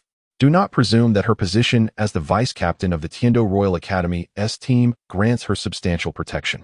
Should the Spirit Hall decide to act and provide the Tiando royal family with enticing benefits and promises, the cowardly Emperor Xuanye would undoubtedly abandon Douluo Yin. I cannot fathom that you have not contemplated this. Long Yu remarked with a smirk, his tone dripping with disdain. Regardless of the other's status as the Emperor of the Tiando Empire. Chapter 40. Persuading Douluo, are you threatening me? Douluo's gaze turned icy. Despite the vast disparity in power between the two, when it comes to his precious granddaughter, he would spare no effort. I am merely cautioning you. As a titled Douluo who has long opposed the Spirit Hall, you are aware of their true strength. Furthermore, I am not one to compel others against their will. I also know that you are deeply poisoned. Without the extreme heat and cold of the ice and fire yin-yang to suppress it, you would have long succumbed to the explosive effects of your toxin. Yet, this is merely a temporary measure. One day, when the toxin can no longer be restrained, its eruption will be unstoppable, and you shall perish beneath your own poison. Should you meet your demise, your beloved granddaughter's safety will become a significant dilemma. Not to mention the Spirit Hall, many of your other enemies would seek to vent their frustrations upon her. Without the oppressive presence of a titled Douluo, those who harbor grievances against you will indeed repay their grudges in kind. It is uncertain what price the Tiando royal family would be willing to pay for Douluo Yin in your absence. Long Yu shook his head. Are you suggesting that you possess a means to resolve my toxin issue? But how could that be possible? Unless the esteemed Douluo instantly comprehended the terms Long Yu was proposing. Relying on his mastery of poison to traverse the continent, who could have anticipated that he, a poisoned Douluo, would be ensnared and even threatened by his own toxins? Of course, I can not only enlighten you on how to address your toxin problem, but I can also resolve the toxins afflicting your granddaughter, Douluo Yin. Furthermore, should the toxins within her erupt, do you believe that a delicate young girl in her prime can withstand such an onslaught? As a true bearer of suffering, you understand this pain more than anyone else. Long Yu asserted confidently, if you can truly resolve the toxins within both me and Yin Yin, and if the Spirit Hall does not oppose my involvement, then I would be inclined to agree. After pondering for a moment, Douluo nodded affirmatively. Rest assured, Elder Douluo, any minor frictions with the Spirit Hall will pose no issue now that we belong to the same faction. As for Elder Ju, I will have my teacher address the matter, and it shall be resolved. Long Yu smiled. Douluo, somewhat speechless, thought to himself, how amusing. I merely suggested the possibility of joining, and you've already addressed me as Elder. Truly, you are quite familiar. You believe your teacher can effortlessly resolve the discord between Elder Ju and myself? Is your teacher the current Pope of the Spirit Hall, Bibi Dong? Indeed. I am the second disciple of my teacher, Long Yu replied. Douluo was taken aback to learn that Bibi Dong had accepted such a disciple, despite his youth. He had already attained the 25th level of soul power, and there was an inexplicable sense of trepidation emanating from him. Bibi Dong has indeed taken on another remarkable disciple. Douluo sighed. Well then, Elder Douluo, without further ado, let me explain how to alleviate the toxins afflicting you and your granddaughter. Long Yu, noticing the conversation had strayed too far, redirected the topic. I am all ears, Elder Douluo responded with a hint of respect. During rainy days, you will experience an itching sensation in your ribs, which will gradually intensify, manifesting once at noon and again at midnight, each episode lasting over an hour. In the dead of night, you will endure a prickling pain at the crown of your head and the soles of your feet, lasting no less than half an hour. Am I correct? Long Yu recounted the words of Tang San from the original text. Regrettably, I have never had an affinity for such matters. Although the Spirit Hall possesses ample information on this front, I have yet to delve into it. You are absolutely right. Douluo's eyes gleamed as he regarded Long Yu. Initially, he believed that the woman beside him would resolve the issues he faced with his granddaughter. However, it now appeared that Long Yu himself was capable of addressing them. These symptoms were even unknown to his granddaughter. Resolving this is not particularly difficult, and furthermore, it will not only eradicate your toxins, but also preserve the poisonous abilities of both you and Douluo Yan. The venom of the emerald-scaled serpent is potent, yet the user's body cannot withstand it. Thus, it is necessary to separate the toxins from the user's body. This requires a container capable of holding these toxins, one that is intimately connected to the user to ensure easy access, Long Yu explained. A container? One that is closely linked to my body. Indeed, it is the soul bone, Douluo contemplated. The soul bone is exceedingly resilient, capable of withstanding even the venom of the emerald-scaled serpent. Once fused, it becomes almost one with the user, allowing for effortless manipulation of its power. By channeling all your toxins into the soul bone, you can not only spare your body from the ravages of poison, but also retain your toxic prowess, enabling you to wield it at will, internalized yet fluid. Long Yu elucidated, injecting the serpent's venom into the soul bone, completely separating it from my body while retaining the ability to summon it at will, is indeed a daring notion. However, I believe its feasibility is exceedingly high. I shall endeavor to try it, Douluo exclaimed, his eyes lighting up as he settled into a meditative state, preparing to direct his toxins into the Medusa soul bone residing in his head. I am grateful for your unwavering belief in me. Elder Douluo, please take your time. This process may be protracted, given the years of toxicity you have endured. Long Yu remarked, I shall collect all the celestial herbs surrounding us. His eyes gleamed at the sight of the abundant celestial flora. Since these herbs rightfully belong to you, it shall be effortless. I am unaware of their specific properties, so exercise caution, Douluo advised, taking several deep breaths to steady his emotions as he concentrated intently on his task. He understood the torment his own toxins had inflicted upon him, and now he finally glimpsed a glimmer of hope for resolution. Moreover, should he succeed, he could also alleviate the toxins plaguing his beloved granddaughter. Sister Nahar, please wait here for a moment.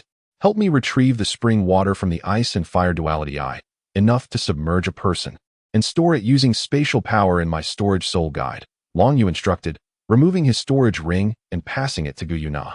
Collecting this spring water? What purpose does it serve? Gu Yuna inquired with curiosity. A mountain man possesses his own clever schemes. I have my arrangements. This is to be used in conjunction with the celestial herbs, which will further accelerate my cultivation progress and enhance my innate talent, Long Yu explained. Gu Yuna nodded. Her interest piqued as she observed Long Yu's animated demeanor. This young Yu, she mused, was shrouded in mysteries yet to be unveiled. However, since he was reluctant to share, she would not press further and instead approached the ice and fire duality eye. Chapter 41. The transporter of celestial herbs Long Yu's began to wander excitedly between the ice and fire dual eyes.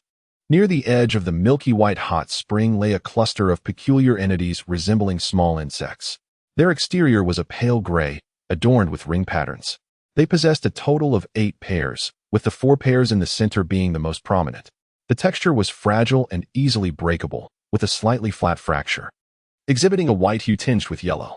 The main bodies were elongated, varying from deep brown to chestnut, cylindrical in shape, generally longer than the insect bodies themselves, and featured slightly swollen spores at the top. The outer color was bright yellow, while the inner part was white and plump. Among the finest varieties of cordyceps, the snow silkworm was quite remarkable, suitable for nourishing teachers and senior sisters. Those fellows could also benefit from it, especially that skinny fellow, Mufone. It weighed a few pounds, so I shall collect it first. The cinnabar lotus was significantly larger than the records from the Martial Soul Hall indicated. It possessed a strong cold nature, countering dryness and heat, proving to be remarkably effective in treating fire toxins, so I shall gather it. This must be the ethereal Xiangqi Luo, truly worthy of being classified as a celestial herb, far more dazzling than the previous 2. A large, pale pink flower, devoid of leaves, boasted a stem 3 feet long, with blossoms of considerable size, each measuring nearly a foot in diameter. Each petal appeared as crystalline and translucent as water, swaying gently with the mist, flourishing at the confluence of red and white springs. The flower's stamen was a delicate purple, resembling a cluster of purple diamonds embedded within. Its fragrance wafted far yet remained subtle, a faintly refreshing aroma that evoked a profound sense of comfort. The scent of the ethereal Xiangqi Luo was serene and elegant. Within its vicinity, no toxins could take effect, and its aroma possessed the power to neutralize myriad poisons, extending an astonishing range of 10 meters. The white herb at the top resembled a large white flower, octagonal in shape, its center glittering like ice crystals adorned with speckles of stamen. There was no fragrance to be found. Its location was precisely at the center of the extreme cold spring. The octagonal ice grass. Such an astonishing chill emanated from it. However, after receiving the sacrifice from the Fire Dragon King, I could withstand it. Long Yu then retrieved a small dagger, and merely by contact, a thick layer of frost formed upon it. On the other side of the ice and fire dual eyes, at the heart of the scorching yang spring, stood a plant resembling a cabbage, entirely crimson. In contrast to the octagonal ice grass, the blazing fire apricot was even easier to extract. Long Yu summoned an external soul bone, transforming his right hand into a crimson dragon claw with a gentle sweep. He uprooted the blazing fire apricot. Gu Yuna waved her jade hand, and these two celestial herbs were enveloped in a silver energy sphere, isolating them from one another while preserving their potency.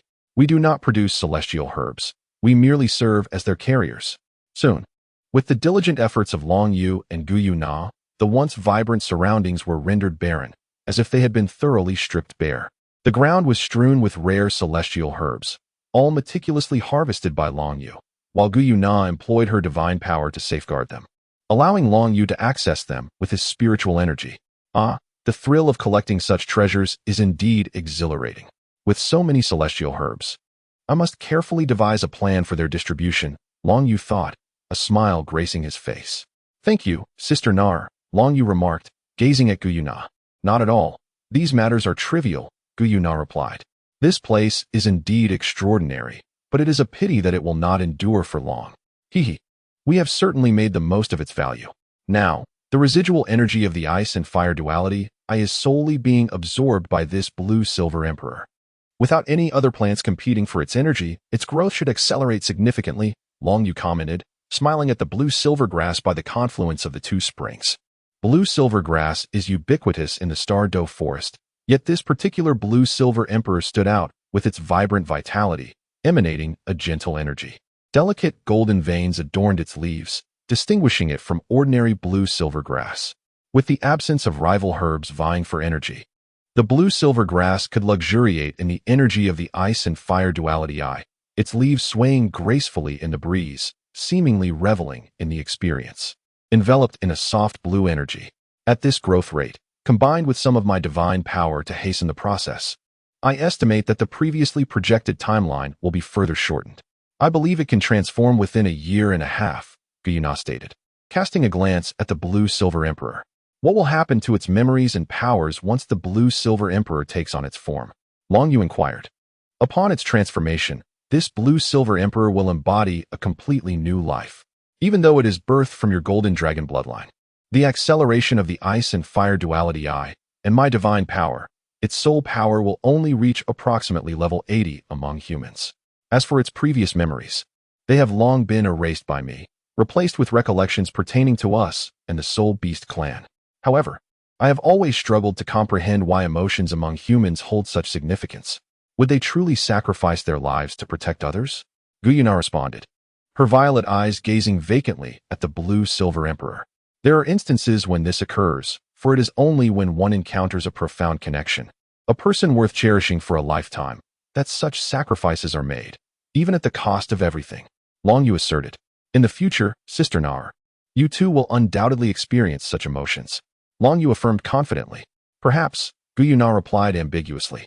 According to your method, if I inject the venom of my azure scale serpent into my soul bone, I can indeed feel a significant alleviation of the pain within my body.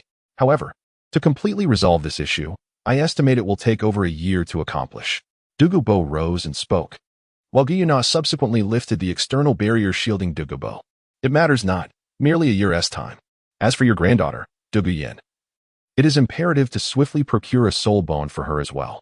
I trust that with your strength as a titled Douluo, acquiring a soul bone should not pose a considerable challenge.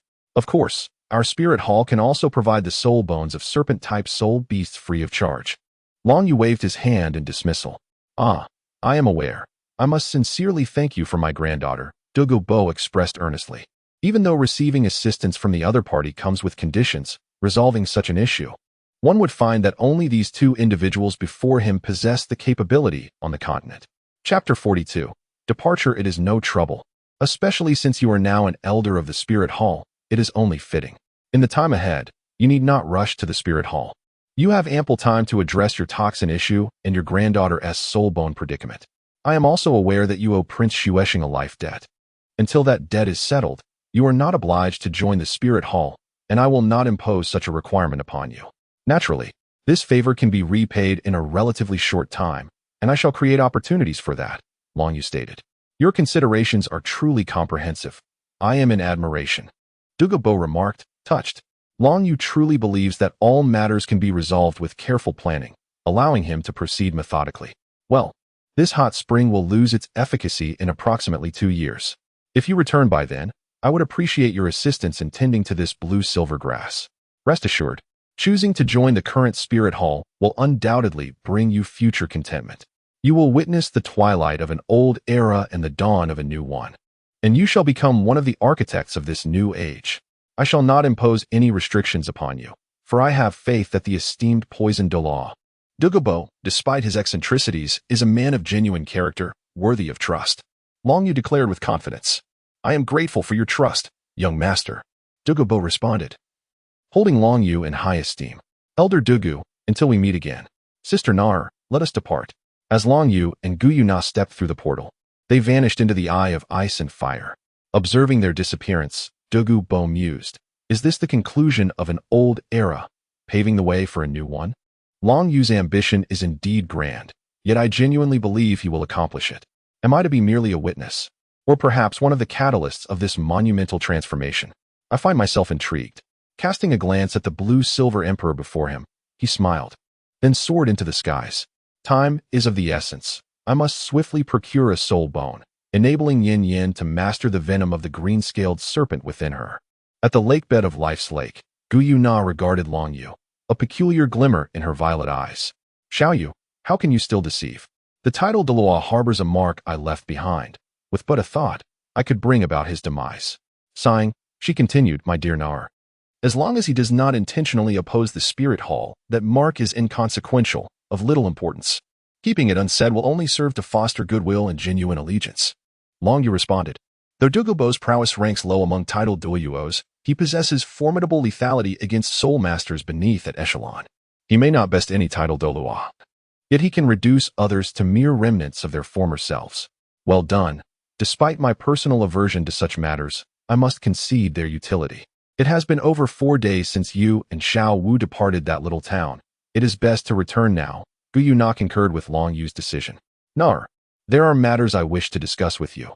Time is not as pressing as it seems, Long Yu began, but upon seeing Guyuna's earnest expression, he hesitated. Is there any issue regarding strength and cultivation? Guyuna inquired, her gaze fixed intently on Long Yu. No, nothing at all, Nar. Xiao Wu and I shall return first, Long Yu replied, despite the myriad of sentiments he wished to express. Next time we meet, let us visit Dragon Valley. The Dragon Kings have expressed a desire to see you, Guyuna said with a smile. Soon, the two found themselves at the lakeshore of Life's Lake, where they knocked on a wooden door. Brother Yu and Master, Xiao Wu exclaimed as she opened the door, welcoming them inside. The modest wooden cabin was unpretentious, with everything appearing orderly and simple. Within, a gentlewoman, somewhat resembling Xiao Wu, approached Guyuna with respect. Greetings, Master, young Master. Guyuna nodded slightly, then took a seat while Long Yu settled beside Xiao Wu. Xiao Wu's mother remained standing, hesitant to sit. Xiao Wu, well done. You've finally advanced to Great Soul Master, albeit at the 21st rank. What is your second soul skill? Long Yu actively broke the silence, stating, my second soul skill is called enchantment, which proves highly effective against those with mental prowess inferior to mine. Coupled with my first soul skill, it allows for a remarkable series of attacks. Xiao Wu responded. Yet she hesitated to unleash her full potential, mindful of Guyuna's presence. Waistbow, enchantment, but I advise minimizing the use of enchantment, especially against male soul masters, as it poses a risk of backlash, Long Yu said somewhat awkwardly. Why is that? Xiao Wu inquired, puzzled, as she felt she lacked the diverse techniques of her brother Yu. Apart from her first soul skill and her agility techniques, her second soul skill was her only recourse. Just listen, there's no need for further explanation.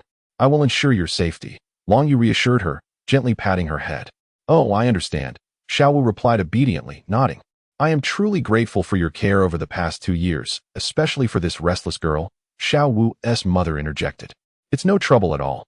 Xiao Wu is quite well behaved. Although, to be fair, her strength is rather lacking, making her aspirations of becoming a leader somewhat unrealistic, Long Yu chuckled. While Xiao Wu puffed out her cheeks in indignation. What is that supposed to mean?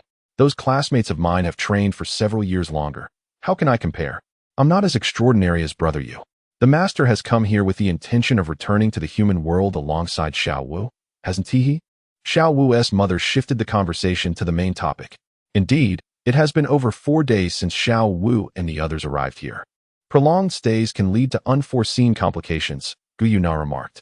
Xiao Wu, be a good girl and return with the young master. Hearing your words these past few days has brought me immense joy. Until we meet again, Xiao Wu's mother said gently. Yes, Mama, I will, Xiao Wu nodded. Gu Yuna then led them out of the small wooden house and into the open air, where a portal appeared, and the three stepped through. Xiao Wu's mother followed closely behind, her beautiful face adorned with a smile. She understood well why Long Yu advised Xiao Wu to refrain from using her enchantment skill. Yet she was somewhat taken aback by her child's precociousness, having watched Long Yu grow up. It would be splendid if Xiao Yu and Xiao Wu could be together in the future. Moreover, Xiao Yu harbored certain feelings for the master. Unfortunately, the master's sole focus lay on strength and the revival of the Soul Beast clan. Matters of the heart seemed foreign to her, and she could hardly fathom Long Yu's intentions. Xiao Wu's mother sighed, and subsequently closed her wooden door. Chapter 43. Gift of the Rare Mushroom. Celestial Chrysanthemum Xiao Yu. You and Xiao Wu have arrived. The human next door is quite amiable and has posed no issues. The memories of the soul rings you acquired have been successfully implanted into that human's recollections. Gu Yuna remarked, Sister Nar. Then you, before Long Yu could finish his sentence, Gu Yuna nodded and vanished. Brother Yu, the master has departed, and you seem rather uncontent? Xiao Wu observed Long Yu's demeanor and inquired. Not at all. We have been out for quite some time now. It is indeed time for us to return. Long Yu gently shook his head, then took Xiao Wu's hand and proceeded towards the room of the Elder Ju Douluo. Elder Ju, since we have both acquired our second soul rings, it is time we head to Soul Master City, is it not? Long Yu inquired, glancing at the still sleepy Ju Douluo. Oh, how peculiar. I feel unusually fatigued today. However, it's been quite a while since I've enjoyed such a comfortable sleep, Ju Douluo remarked, rubbing his eyes before rising, feeling quite refreshed. Well, since you both have surpassed into the realm of great soul masters, there is no need for us to linger here and waste time. Ju Douluo acknowledged, leading Long Yu and Xiao Wu into the carriage as they set off towards Soul Master City. Brother Yu, what kind of soul beast did you absorb the soul ring from? How did it elevate your soul power so significantly? Xiao Wu asked. Xiao Wu, I must say, your mental fortitude was rather lacking at the time. You fainted before the purple spirit beast even made its appearance. That's why you could directly ascend to level 25. Besides that 4,000-year soul ring, it is also the soul power I had accumulated prior to my advancement that is now revealing itself, Long Yu explained. The mental strength of that purple spirit beast surpassed even that of a typical 10,000-year soul beast. We should not hold such high expectations for a little girl like Xiao Wu. I had to employ quite a bit of effort to subdue it. Indeed. The mental prowess of that purple spirit beast was formidable. They conversed intermittently, adding a touch of amusement to their lengthy journey that spanned several days. At last, the trio arrived at Soul Master City. Although this was not their first time taking such a long carriage ride, they still felt as if they had been jostled significantly. Elder Ju, please do not disembark just yet. I have something for you that will surely surprise you, Long Yu said with a smile, retrieving a dazzling chrysanthemum from his storage ring. The chrysanthemum radiated a splendid purple hue, each petal appearing velvety, forming a harmonious whole without any fragrance emanating from it. The pistil rose well above the petals, its tip shimmering with a faint golden glow. This is the heavenly chrysanthemum of extraordinary velvet. It invigorates the limbs and enhances the blood flow through the 8 meridians. I never expected to encounter this legendary herb here. Ju Douluo, a flower enthusiast and a titled Douluo, immediately recognized the celestial herb before him. In the original narrative, he was one of the very few who understood its intrinsic value. Take it, Elder Ju. This is a token of my gratitude for your care towards Xiao Wu and me. With this heavenly chrysanthemum of extraordinary velvet, there is a strong possibility of elevating your cultivation to level 96, thereby becoming one of the esteemed offerings of the Spirit Hall. Long Yu chuckled as he handed it over. Douluo swallowed hard, his enchanting eyes nearly turning pale, his body trembling slightly before he stored it in his soul guide.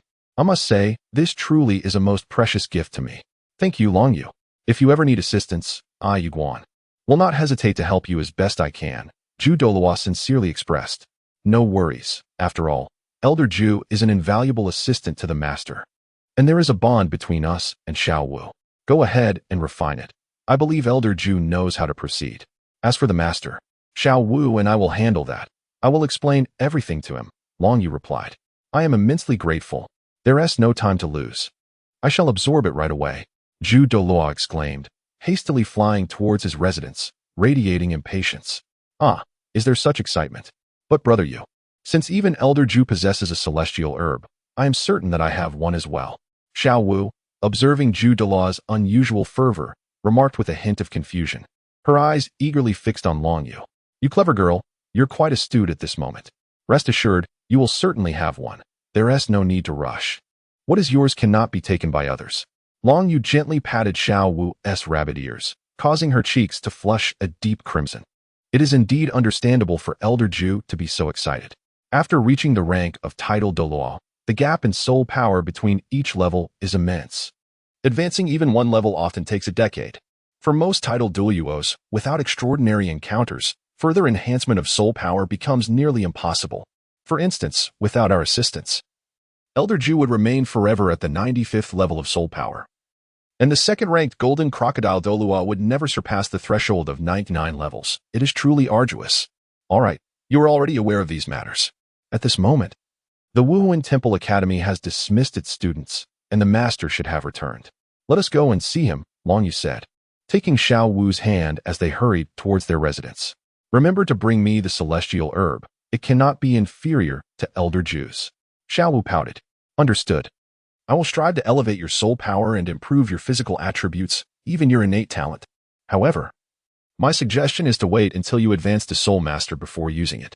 On the surface, Long Yu appeared calm, yet the girl, unfamiliar with these mystical herbs, could hardly ascertain their quality. Wow, such remarkable capabilities? It can even enhance my innate talents? Xiao Wu exclaimed, astonished. These attributes are predetermined upon the awakening of one's martial spirit. She, being a natural full spirit power, had no need for further accolades, unless, of course, she were to be compared to the extraordinary Long Yu. If there were indeed a way to further elevate her talents, it would be nothing short of miraculous. Of course it is possible. How could I deceive you? After all, how could I bear the title of immortal otherwise? The two continued to display their identity tokens as they traversed through numerous checkpoints, making their way to the rear of the Pope's palace. Chapter 44. The gift of mystic herbs within their residence. Bibi Dong sat serenely in a pavilion, savoring the clear tea before her. Meanwhile, Hulaina sat rigidly, seemingly apprehensive of making any misstep. Master, senior sister, Xiao Wu and I have returned. Long Yu called out, waving as he spotted the two from a distance. The junior and Xiao Wu are back. Hulaina turned at once, her elongated, beautiful eyes filled with joy and relief upon seeing Xiao Wu and Long Yu. Alone with the master, she had felt too constrained to fully express herself. Wait, Xiao Wu has reached level 21, but how has Xiao Yu ascended directly to level 25? Moreover, he emanates an enigmatic aura. Bibi Dong's keen perception immediately discerned the current states of both Long Yu and Xiao Wu. 25. My heavens, how did my junior achieve this? Hulaina gasped, covering her crimson lips with her delicate hand in astonishment. Your junior possesses remarkable cultivation talent. Achieving the rank of a 25-level Great Spirit Master at such a young age is quite extraordinary. You might not stand a chance against him presently, Bibi Dong remarked with a smile. Master, I have indeed put in considerable effort, yet I cannot compete with my junior. In comparison to Xiao Wu, I feel quite ordinary. Hulaina murmured softly, earning a slight nod from Bibi Dong. Even at her age, she found it impossible to reach Long Yu's level in either spirit power cultivation or theoretical knowledge. Master, Xiao Wu and I have returned. Our journey in the Stardow Forest took a bit of time. Elder Ju had matters to attend to, so he returned to his estate to cultivate. Likely on the verge of breaking through to 96-level spirit power, hence he will not report back for now. Long Yu said, taking a seat beside Xiao Wu. Just a trip to the Stardow Forest, and Yuguan is already set to break through to 96? Bibi Dong spoke with an air of disbelief. Having reached her level of prowess, she was acutely aware of the arduous journey that soul masters must undertake in the later stages of their cultivation. Master, well, it's not that. Primarily, I bestowed upon Elder Ju a celestial velvet chrysanthemum. With the aid of this divine herb, Elder Ju stands a considerable chance of breaking through in his soul power, and it serves as a token of gratitude for his care towards me and Xiao Wu. Long Yu explained, isn't that a legendary entity? Elder Ju's martial spirit is indeed the celestial velvet chrysanthemum, Hulaina remarked, her surprise evident, though she soon composed herself. Hee. If even Elder Ju has acquired such a celestial herb, then surely I, as your most cherished junior sister, must possess one as well. With this thought, Hulaina cast an eager gaze towards Long Yu, prompting him to feel a twinge of bashfulness. Is this also something you and Xiao Wu unexpectedly obtained during your time in the Stardew Forest? How much do you have left? Did you keep any for yourself? Bibi Dong inquired further. Long Yu felt his heart warm at her words, while the teacher was indeed strict at times. She was also quite kind to the three of them, albeit in a subtle manner. Rest assured, Master, I have certainly set some aside for you. Senior sister, I still possess celestial herbs that are perfectly suited for both myself and Xiaoyu. Long Yu nodded. He then retrieved from his storage soul guide the divine essence left by Gu Yuna, using his soul power to levitate it before Bibi Dong. The herb was entirely snow white. Each leaf seemingly capable of dripping with dew, and its elongated, curved form resembled the elegant neck of a swan, pure and beautiful. Master, this celestial herb is called the Snow White Swan's Kiss. While it does not directly enhance strength or the physical attributes of its user, it can amplify the effects of toxins encountered by 100-fold or even 1,000-fold.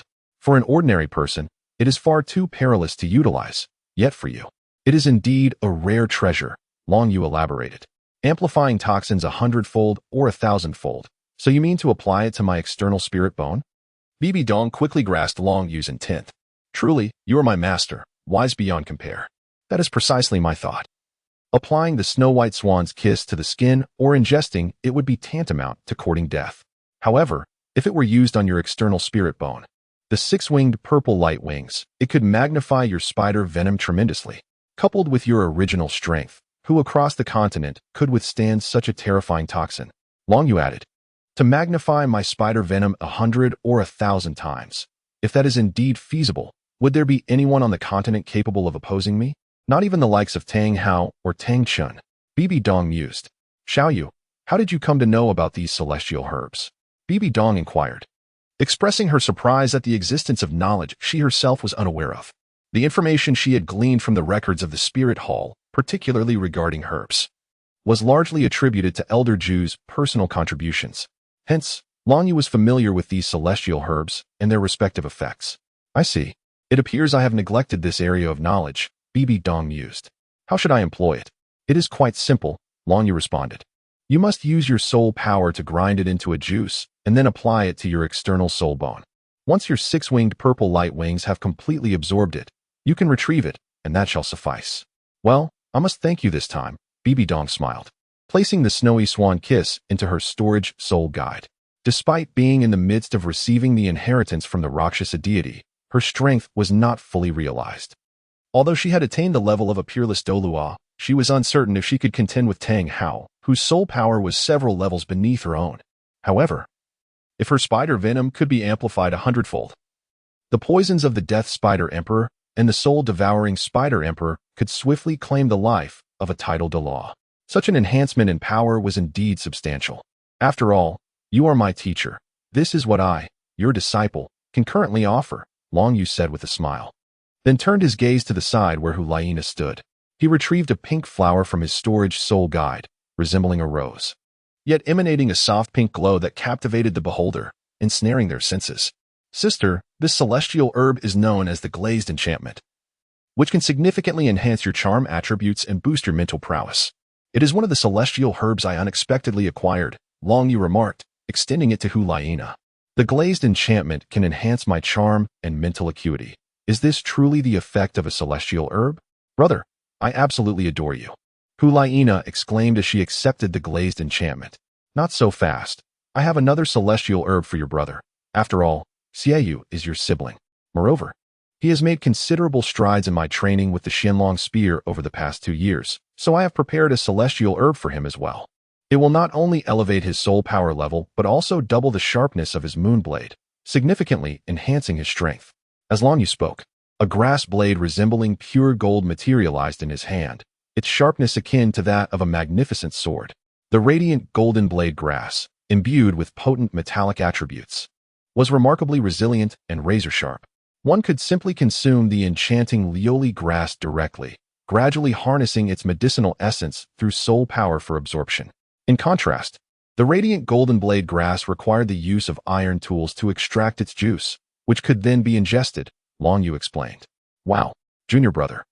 I adore you on behalf of my brother, exclaimed Hulaina, her excitement prompting her to reach out with her delicate hand, only to be gently restrained by Long Yu's firm grip on her slender wrist. Alas, my dear senior sister, I have already warned you of its extreme sharpness and resilience. Aren't you afraid of injuring yourself with such a tight grip? Adore me? Let us just say I am fond of the opposite sex. And there is no affection for Long Yang. Long Yu replied, carefully placing the grass in Hulaina's graceful palm. Hee, I was just a bit too excited. You really know a lot about the affection for Long Yang, junior brother. Hulaina chuckled as she stored the two divine grasses in her soul-guiding storage device, unable to suppress her laughter at her junior brother's demeanor. Nana, with only 3 days remaining until the graduation examination, having Xiao use divine grasses will significantly aid us in passing. Do not let me down, Bibidong remarked. Yes, teacher, I will go and deliver it to my brother now. Rest assured, we will undoubtedly excel in this graduation exam, Hulaina declared, raising her delicate fist in determination before casting a grateful glance at her junior brother and departing. Xiao Yu, have you already given Xiao Wu her divine grass? Bibidong inquired, noticing the amusing expression on Xiao Wu's face, which seemed to suggest otherwise. Not yet, but I certainly will. However, Xiao Wu is only a level 21 Great Soul Master at present. It is best to reserve the divine grass for those at the Soul Elder and Soul Sovereign stages to maximize its efficacy. I will only present it to her once she advances to Soul Sovereign, lest this little rabbit whimsically consumes it, Long Yu responded, gently ruffling Xiao Wu's hair. Hee, you are quite entertaining. This is the exuberance and vitality of youth. What soul abilities have you acquired? Bibidong inquired. Your Highness, my second soul ring absorbed the soft-boned enchantress rabbit, aged over 700 years, granting me the soul ability of charm, which mirrors Hulaina's enchanting capability. Though the effectiveness is incomparable, Xiao Wu replied. Teacher, I chose the 4,000-year-old purple spirit banshee for my second soul ring, acquiring a soul ability called Nightmare, which can ensnare opponents with lower mental strength in a state of dread, rendering them incapable of retaliating in reality. They can only escape if they possess specific countermeasures or possess greater mental strength than mine. Otherwise, they remain trapped, she elaborated. Long Yu replied, Ah, Xiao Wu, after so many days of travel, I can only imagine how weary you must be. You should return and rest. I still have some matters to discuss with Xiao Yu. Bibiong spoke calmly, though her delicate hand, gripping the Popes scepter, revealed signs of strain, with visible veins and a slight bend in the scepter itself. Brother Yu. I wish you well. I shall take my leave, Xiao Wu, with the keen instincts of a rabbit, sensed Bibidong's distress and hurriedly departed, appearing eager to escape. Once only Long Yu and Bibidong remained, her once charming visage now radiated an icy demeanor as she abruptly rose to face Long Yu. Explain to me why you have so hastily absorbed the soul ring of your second martial soul. You must understand the true advantage of possessing twin martial souls. Do you realize that by prematurely absorbing the soul ring, you are squandering the greatest benefit of your dual martial souls? Your impatience is astonishing. I trusted you implicitly. Yet at this critical moment, you behave so foolishly. Are you still my disciple? Bibidong spoke coldly, her words laced with sorrow and regret. Teacher, I have indeed added a soul ring to my second martial soul, and I am aware of the drawbacks and consequences of its premature cultivation. However, what if the quality of the soul ring obtained by my Golden Dragon martial soul is exceptionally high? Long Yu hurriedly clarified.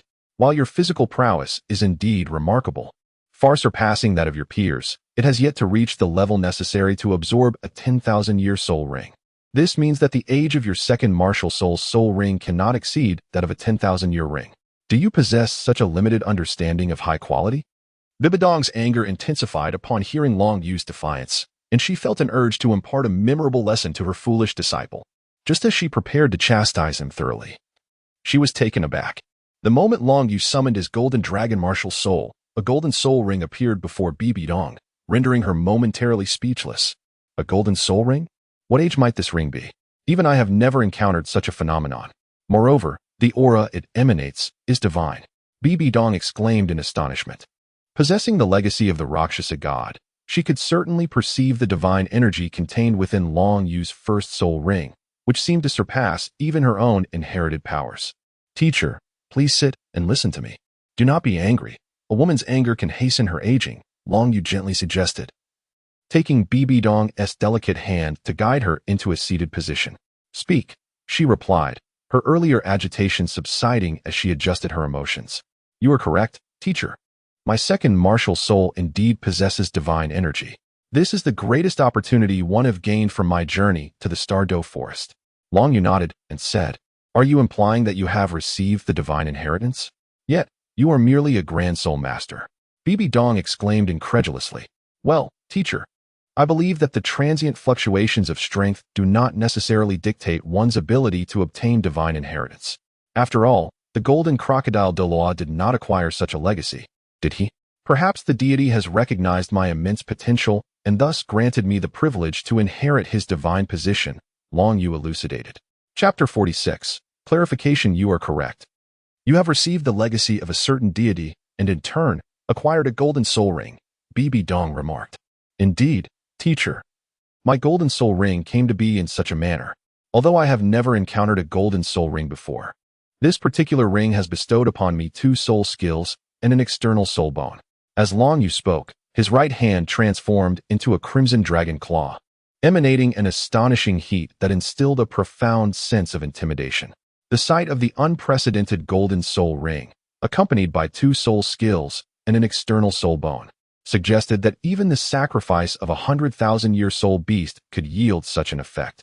Is this the essence of divine power? It appears there is a significant disparity among the gods. Bibi Dong, gazing at the crimson dragon claw before her, found her initial anger and regret dissipating entirely. Furthermore, Master, whenever I ascend to a higher rank, my golden dragon martial soul will manifest such a golden soul ring. However, there will be no substantial increase in soul power. Even with this additional golden soul ring, my soul power will only elevate by 1 level, Long Yu explained. This is not particularly problematic, as the cultivation of soul power is relatively straightforward. Although my soul power has reached its limit, my second martial soul has yet to fully acquire all its soul rings.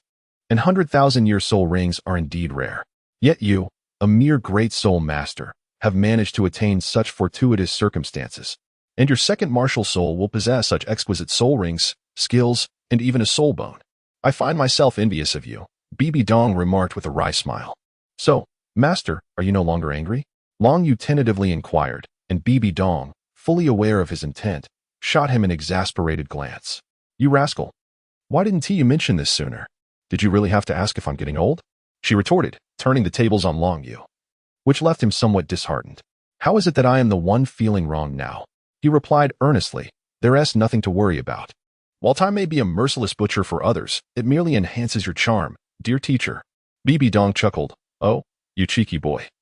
Such a silver tongue at your tender age. You won't turn out to be a good person when you grow up. Teacher, are you slandering me? I have always been one of the model students at the academy, Long Yu lamented dramatically.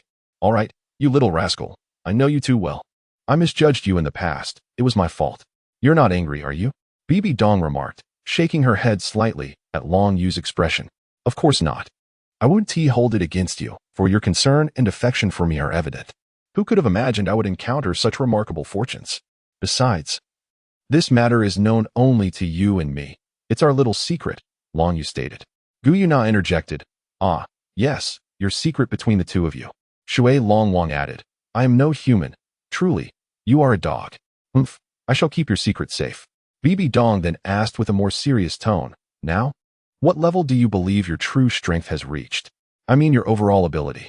Long Yu pondered. I'm not entirely certain, but I am at least stronger than both the current evil moon and yin, perhaps even exceeding evil moon after consuming the celestial herb. Stronger than yin and evil moon? Your strength is now sufficient to participate in the graduation examination of the Spirit Hall Academy. It consists of both theoretical and practical assessments, and you must pass both to graduate early. Would you like to join Na Na and the others for the exam? Bibi Dong proposed. As for Xiao Wu, her strength and mental fortitude have yet to reach that stage. She should remain at the Spirit Hall Academy for further study and cultivation. I'm not worried about the theoretical exam, teacher. You previously mentioned that we could be unrestrained during the graduation test. Does that mean we can? Long Yu began, but was cut off. Yes, you are correct. The final challenge of the Spirit Hall Academy involves taking lives. Only through the crucible of genuine bloodshed can one achieve true growth, particularly in terms of mental fortitude. However, I am not suggesting you turn on one another. Rather, you will be sent to a special location to eliminate those who are truly heinous. Your performance in combat will serve as the final grading criterion. And both you and Na Na will partake in this practical assessment, for I shall personally evaluate your efforts, Bibi Dong explained. Does this mean you are already certain I will participate, teacher? Long Yu chuckled. Enough of the pretense.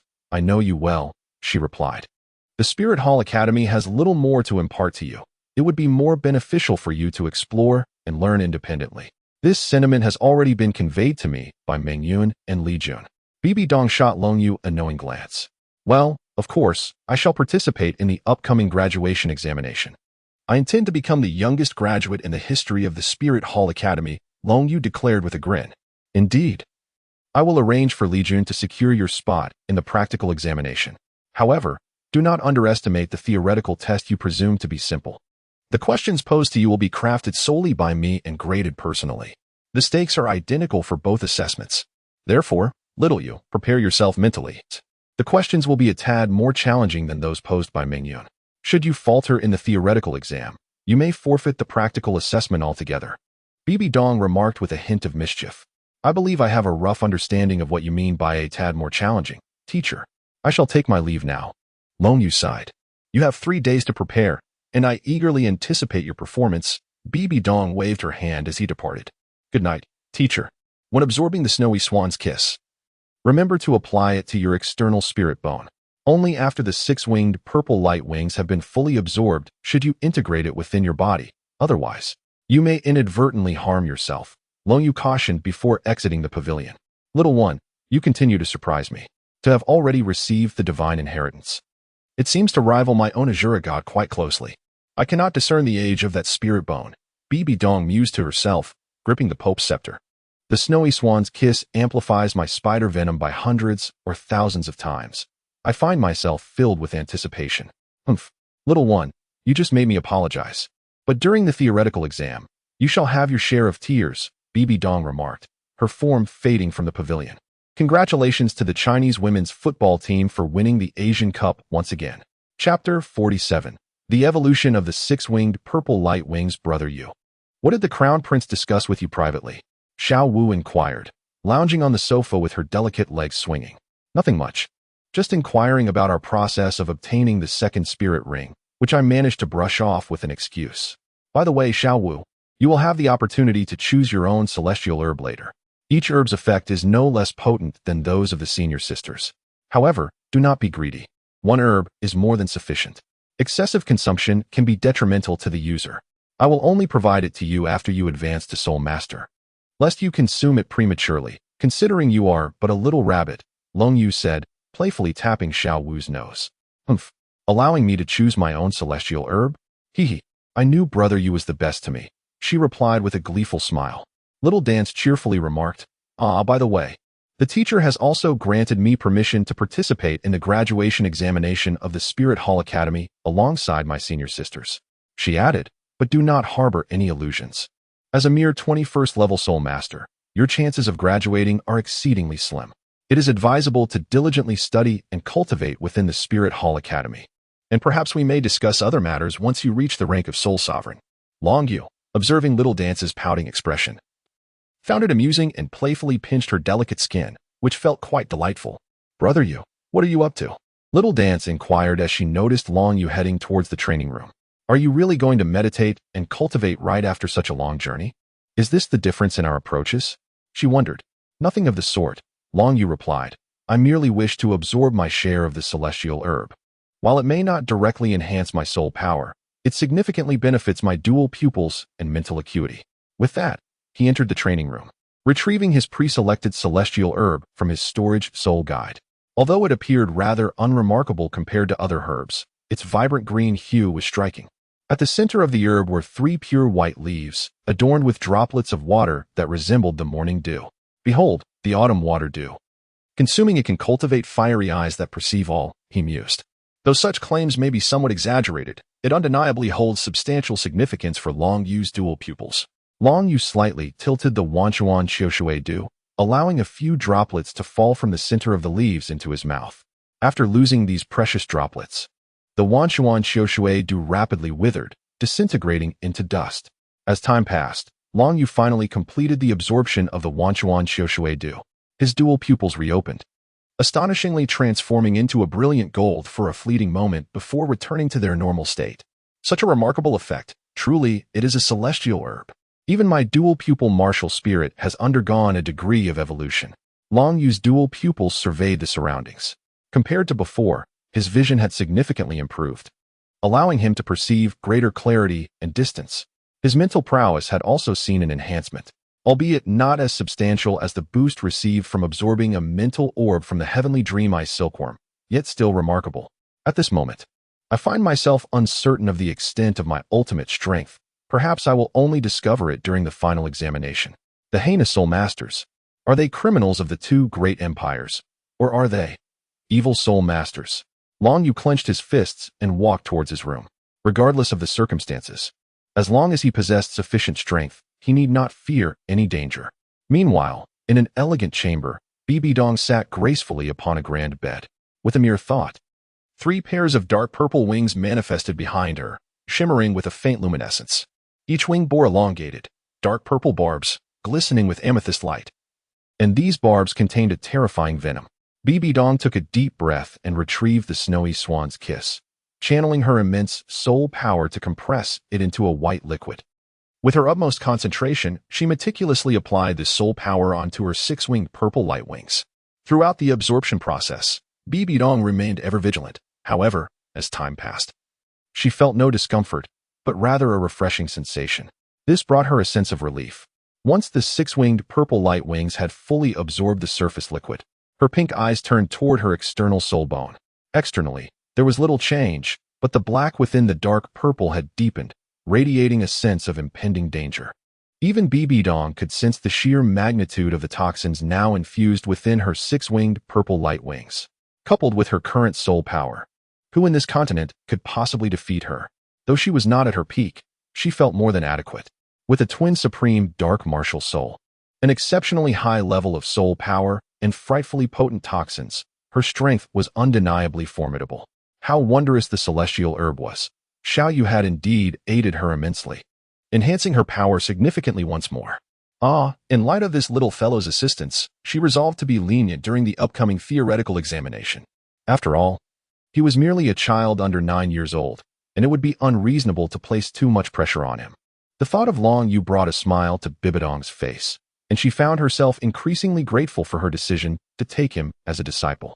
If such talent were to fall into the hands of others, especially those arrogant old geezers at the worship hall, it would truly be a grave loss. 2 years had passed, and Xiao Shui had yet to achieve any breakthrough. However, the situation in the Tiando Empire was certainly not improving. Fortunately, with Xiao Shui's assistance, the Spirit Hall finally had a suitable place for training. In terms of wealth, they had accumulated a fair amount over these 2 years, yet it remained far from sufficient. Thus, there was more work to be done. Bibi Dong retrieved her external soul bone, gazing at her jade-like hand.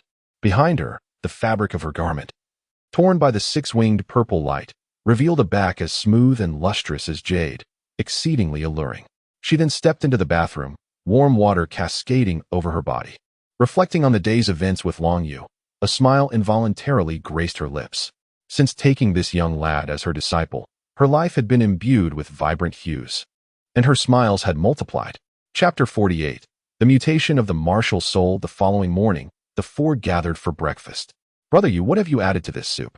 I feel a warm surge of energy coursing through me after drinking it, Xiao Wu exclaimed, staring in astonishment at the snow-white concoction before her. Indeed, junior sister. I too sense an invigorating energy within it, seemingly beneficial for our recovery. Have you perhaps made the soup from celestial herbs? Hulaina inquired, looking at Long Yu. Long Yu merely cast a fleeting glance at Hulayina before diverting his gaze. Goodness, after the little junior sister employed the alluring glazed enchantment. Her captivating abilities have indeed surged remarkably. She now exudes an essence reminiscent of the legendary Daji, with every frown and smile infused with irresistible charm. Fortunately, I have my heavenly dream to anchor me. Otherwise, I might have succumbed to her allure. Hulayina's charm has undeniably ascended to another level. You were right. There have certainly been enhancements within, though it is not extravagant enough to treat celestial herbs as mere broth. The added ingredient, known as snow silkworm, is a rare treasure among cordyceps. I possess several pounds of it, requiring only a small amount each day. You should partake as well, teacher. I am aware of the immense pressure you have been under lately. Drink more to nourish your body, Long Yu remarked, personally serving a bowl of restorative soup to Bibi Dong. Bibi Dong was momentarily taken aback, but eventually nodded and accepted it. You do show concern for others. Yet I shall not be lenient in your final examinations. Aspiring to be the youngest graduate in the history of the Spirit Hall Academy is no simple feat, she stated after sipping the soup. By the way, Nana, after you and Xiaoyu consumed the celestial herbs provided by Xiaoyu, how significant has your progress been? Bibi Dong inquired. Teacher, after taking the glazed enchantment, my spirit power has increased by 4 levels, now reaching the 46th level as a spirit master. Moreover, my charm ability has greatly enhanced. Even spirit emperors may find themselves affected, and my mental strength has improved considerably. More importantly, my martial spirit has undergone some changes. It seems to have mutated. I need you to examine it, teacher, Hulayina replied, stepping outside the pavilion. Martial spirit manifestation.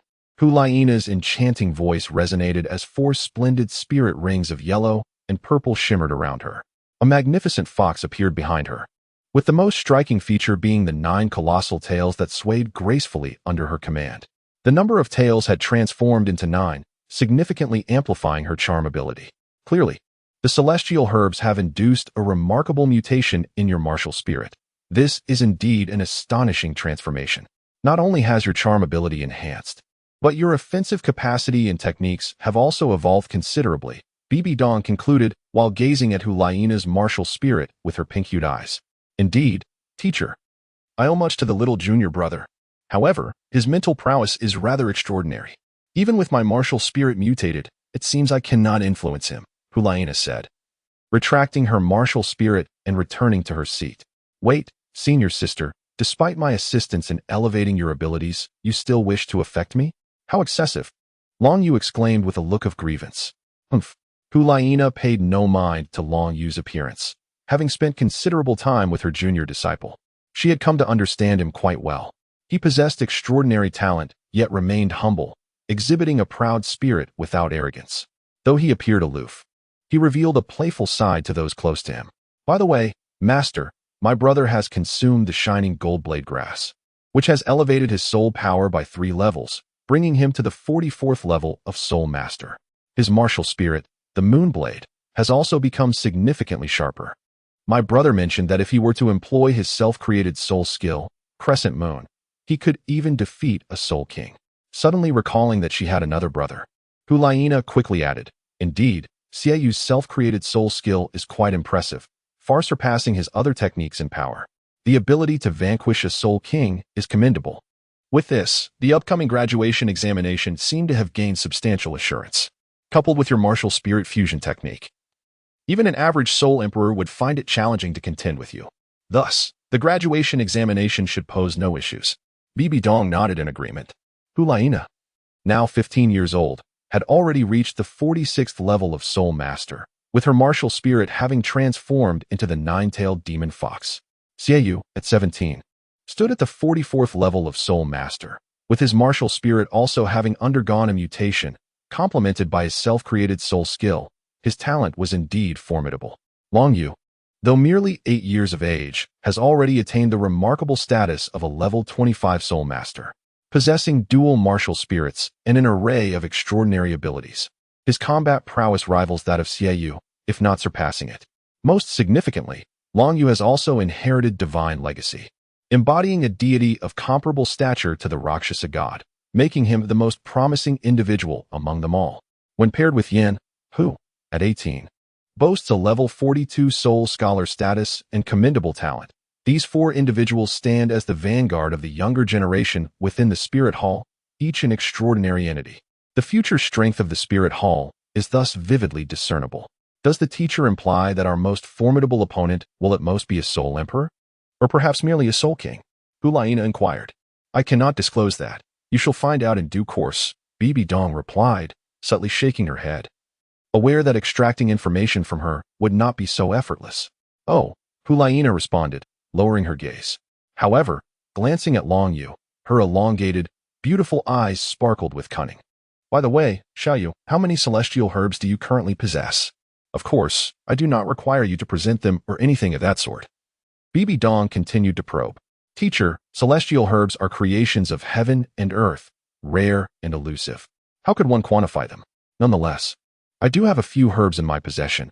I shall distribute them when the time is right. To obtain celestial herbs, one must cultivate a close relationship with me. Akin to the bond between senior sister Xiao Wu and the teacher, Long Yu replied.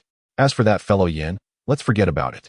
Our relationship has always been fraught with tension. Understood, teacher, she acknowledged. Since breakfast has concluded, you may all proceed to the Spirit Hall Academy. I am not overly concerned about the practical assessment. Even a last-minute effort in the theoretical exam will suffice, including for Xiaoyu. Bibi Dong waved her hand dismissively.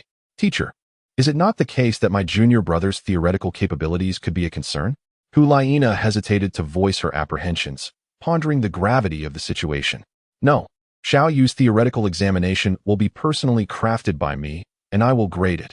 It will differ from yours, Bibi Dong elucidated. Hulaina stifled a laugh, and the trio made their way to the Spirit Hall Academy. Chapter 49. The youth Long Yu has returned. It has been over a month since he last graced the academy. Yuntao rubbed his eyes in disbelief as he observed Long Yu and his companions take their positions. Astonished, what is there to be surprised about? Have you not noticed that Long Yu is now a level 25 Soul Master? He exclaimed. Goodness. I recall that this year Long Yu is merely 8 years old. After being away for just over a month, he has remarkably ascended 5 levels. The chubby boy gazed at Long Yu in awe. Indeed, the disparity between individuals is far greater than that between man and beast. I suddenly find myself harboring a bold idea. Yuntao spoke mysteriously. If you have something to say, just say it. You always enjoy putting on a FAA day of profundity, the chubby one retorted, exasperated. Back when Long Yu possessed a soul power of level 14, he was already capable of defeating Yin, who was at level 37. Now that he has reached level 25, his strength should rival that of both Xiaoyu and Yin. Might he participate in the Soul Hall Academy's graduation examination ahead of time? Yuntao speculated. Participating in the graduation exam of the Soul Hall Academy at just over 8 years old? Goodness. While I might doubt others, I cannot dismiss Long Yu. He is truly extraordinary, especially as a disciple of His Holiness the Pope. The chubby one swallowed hard. Once Long Yu and Xiao Wu took their seats, Xiaoyu cast a grateful glance towards Long Yu. His own martial spirit and soul power had ascended significantly, all thanks to the celestial herb gifted by Long Yu, a kindness that could never be forgotten. Long Yu responded with a smile, and Xiao Wu subsequently tugged at his sleeve, whispering, Brother Yu, it seems as if Yin harbors a deep resentment towards you, evident in that gaze. Do not concern yourself with Yin, Long Yu replied. In my eyes, he poses no greater threat than an ordinary soul sect. He merely feels aggrieved that I have taken away a senior sister who was never truly connected to him. My celestial herb is mine to command. To whom I bestow, it is solely my prerogative. Long Yu shrugged nonchalantly. Of course, this does not imply that Yan's strength is inferior to that of an average soul master. Rather, it is due to the fact that both the soul skills and the essence of his flame Lord Martial Spirit are intrinsically linked to fire. After receiving the sacrifice from the Fire Dragon King, I have acquired the attribute of supreme fire. I am indeed more immune to flames than Yin himself. This holds true for all fire-type martial spirit soul masters. Indeed, Xiao Wu nodded. If Brother Yu were to truly grant that detestable Yin a celestial herb, it would be quite displeasing to me. The morning theoretical class concluded swiftly, and at this juncture, Meng Yun entrusted the time to the students for their own review or preparation. She remained at the podium, ready to address any queries. Fatty, Yuntao move foam. Be sure to drink this soup. It is quite nourishing. Long Yu produced a large bowl of soup from the storage soul guide, which contained broth infused with the essence of snow silkworms. Let us not be polite. It smells delightful, exclaimed the portly fellow, who was the first to ladle himself a bowl and gulp it down eagerly, his rotund face radiating satisfaction. Mu Feng, you should partake as well. How is it that you two can consume so much yet remain slender? It renders the act of eating seemingly meaningless, he remarked, bewildered. Must we truly become as corpulent as you? Retorted Mu Feng. However, Mu Feng, why does your complexion seem somewhat pallid? Are you feeling unwell at such a tender age? Lin Tao teased, a mischievous grin adorning his face. Do not mock him. Mu Feng has a girlfriend now. While you remain single, the portly one interjected. That is a display of affection. Youthful vitality is surely present. Alas, I have been utterly devoted. While she welcomes me with open arms, I can hardly withstand such devotion. Mu Feng replied, shaking his head slightly as he savored another hearty sip of the snow silkworm soup. Utterly devoted? Welcomed with open arms? The group was momentarily taken aback by these phrases, and the portly fellow squinted at Mu Feng with a peculiar expression. What a lad. It seems that 2 years ago, you were enlightened by Long Yu, and now you speak with such depth. I almost failed to grasp it. You are truly something else. The world has changed. And Mu Feng has transformed, diminishing the number of innocent youths in this realm. No, wait. It's 2. The portly one has long since lost his innocence. Lin Tao lamented dramatically. Enough of that nonsense. The portly one retorted, delivering a light punch to Lin Tao and taking another generous gulp of the snow silkworm soup. So, it turns out those expressions can be used in such a manner. I have truly learned something today. Now let us speak of more serious matters, Long Yu said, slightly exasperated as he regarded Mu Feng. What do you know about the practical assessments in the employment examination at the Spirit Hall Academy? I have heard from my parents that the practical assessment takes place in the terrifying Death Canyon, a place rife with exceedingly ferocious soul beasts, many of which possess a cultivation of over 100 years, with some reaching the 1,000-year mark, and even 10,000-year soul beasts lurking within. More alarmingly, there are also heinous soul masters, unable to be contained by the 2 great empires, trapped within the Death Canyon. Their soul powers varying from great soul masters to soul sects, with the possibility of encountering a soul king as well. It is exceedingly perilous. During each graduation examination at the Spirit Hall, it is common for more than 10 students to perish in such a place. This is not merely the case for our talented class, but applies to all students participating in the graduation examination. Lin Tao spoke with utmost seriousness. The 10,000-year soul beast is comparable to an ordinary soul king, and even the most heinous soul masters can occasionally wield the powers of a soul king. No wonder the teacher indicated that both my senior sister and Xia Yu would encounter minimal issues during this practical assessment. Yet, I cannot shake the feeling of an impending crisis, a strong sense of foreboding. Long Yu silently pondered. The fusion technique of martial souls can only be executed when the compatibility between both parties' martial souls reaches a remarkably high level, a rarity that seldom occurs, even in the original work. Nevertheless, its power is beyond doubt. Typically, once the martial soul fusion technique is unleashed, combat can transcend 2 major levels. At present, both Xie Yu and Hu Laina have attained the rank of Soul Zone, and upon executing their enchanting technique, their strength could rival that of a high-ranking Soul Emperor. In the Genius class, those participating in the final examination primarily consist of Soul Zone. Therefore, they are permitted to form their own teams upon entering the Death Gorge. Long Yu inquired further. Indeed, they can freely form teams, even solo if they choose. The practical assessment entails surviving for 2 days and nights within the Death Gorge. Once the time concludes, as long as one remains alive, they pass. However, to achieve a high score, exceptional performance is required, the chubby one added. In light of this, it seems rather manageable. After all, it's merely an assessment. Long Yu nodded in agreement. Damn, Mu Feng, you sly rascal, you're really reaping the rewards in silence. Couldn't you spare us a bit more? The chubby one lamented as he gazed at the significantly diminished snow silkworm soup. There's no helping it. With such a delicate wife at home, even goji berries for sustenance are insufficient. I must replenish my strength, Mu Feng sighed. You're becoming increasingly brazen. Perhaps you should start a class, the chubby one teased. Chapter 50. Theoretical examination time flew by, and before long, 3 days had passed.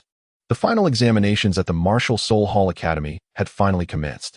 The first assessment was the theoretical examination, mandatory for students of all levels. Even though Xiaowu was not participating in the graduation assessment, she still had to take the final exam.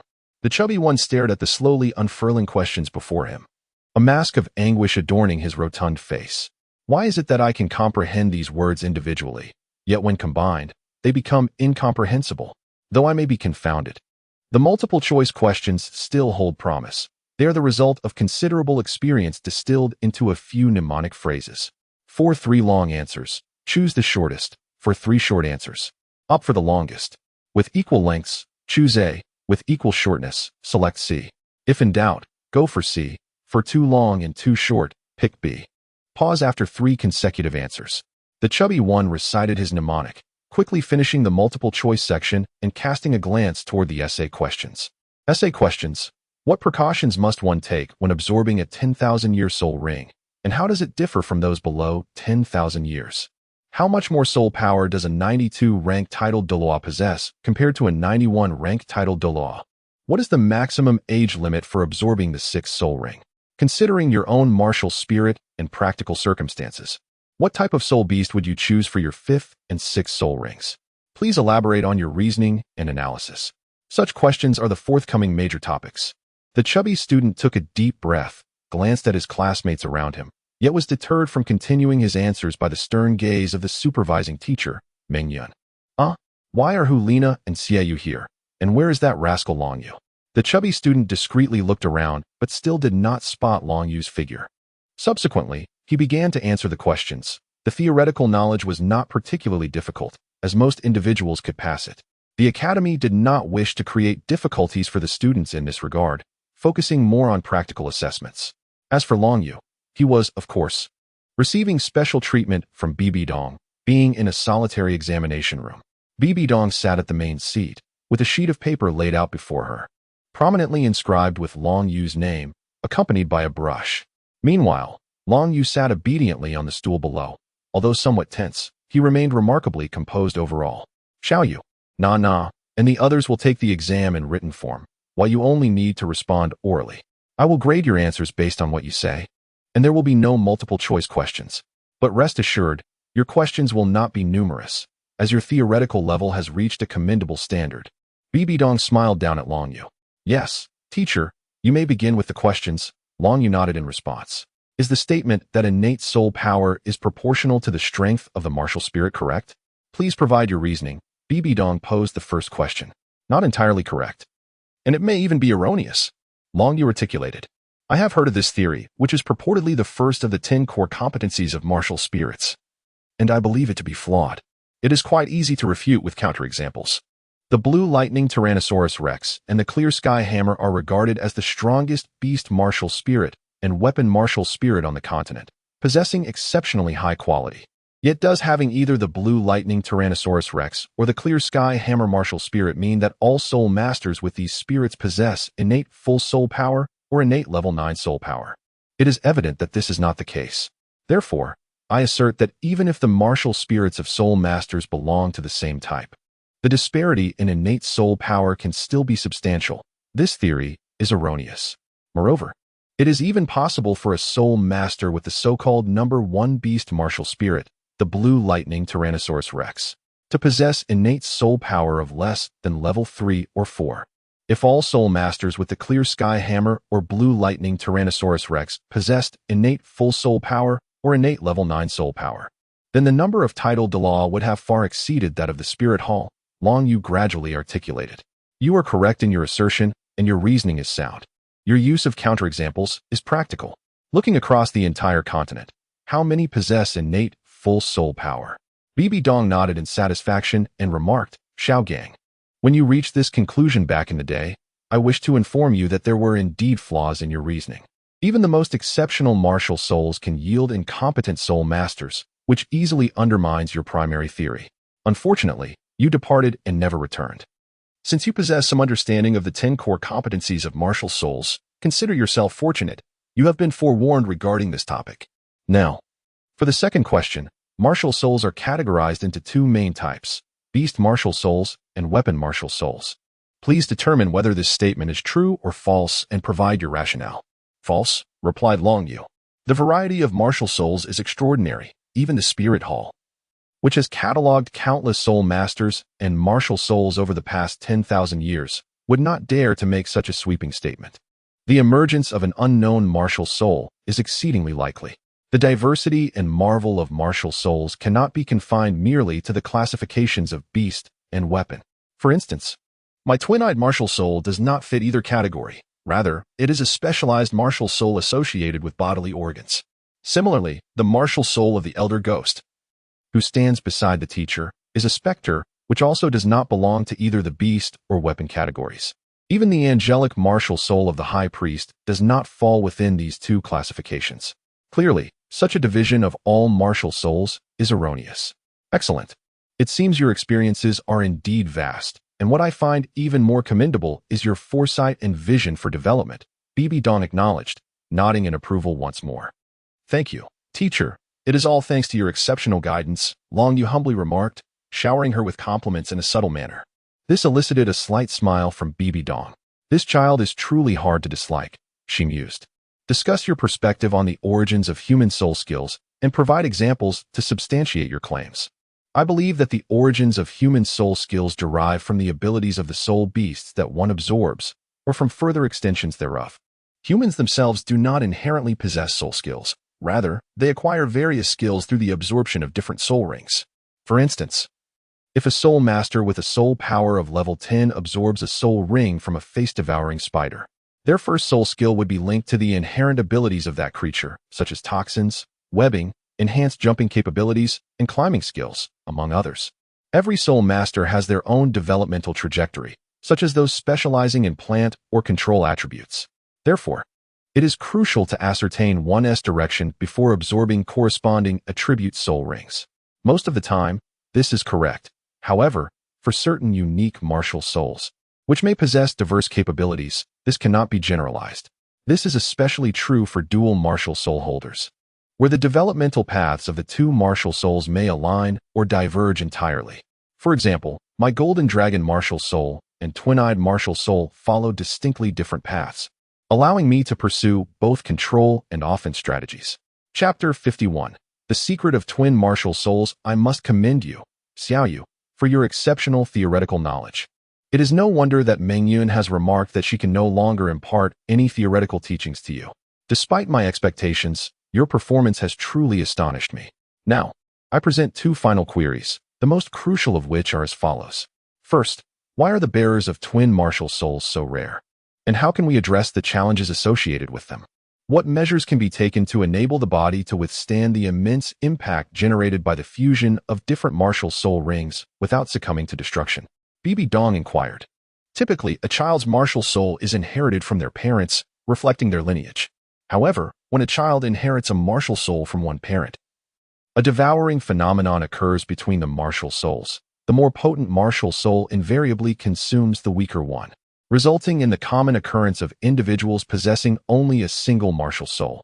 To fulfill the conditions for the emergence of twin martial souls, it is essential that the martial soul qualities of both parents are remarkably similar. Furthermore, the attributes of the two martial souls must be closely aligned, much like how the teacher's two martial souls belong to the top-tier dark spider category. Alternatively, the compatibility between the two martial souls must be exceptionally high, as exemplified by my dual-eyed martial soul and Golden Dragon martial soul. As for addressing the challenges of twin martial souls, this overlaps somewhat with the conditions for their existence. The physical constitution and mental fortitude of the bearer must be sufficiently robust.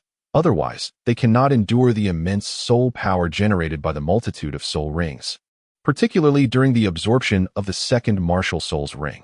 Second, the attributes of the two martial souls must be similar, or one of the martial souls must exhibit strong compatibility and malleability. The final and most critical condition is Long Yu suddenly hesitated, gazing at Bibi Dong.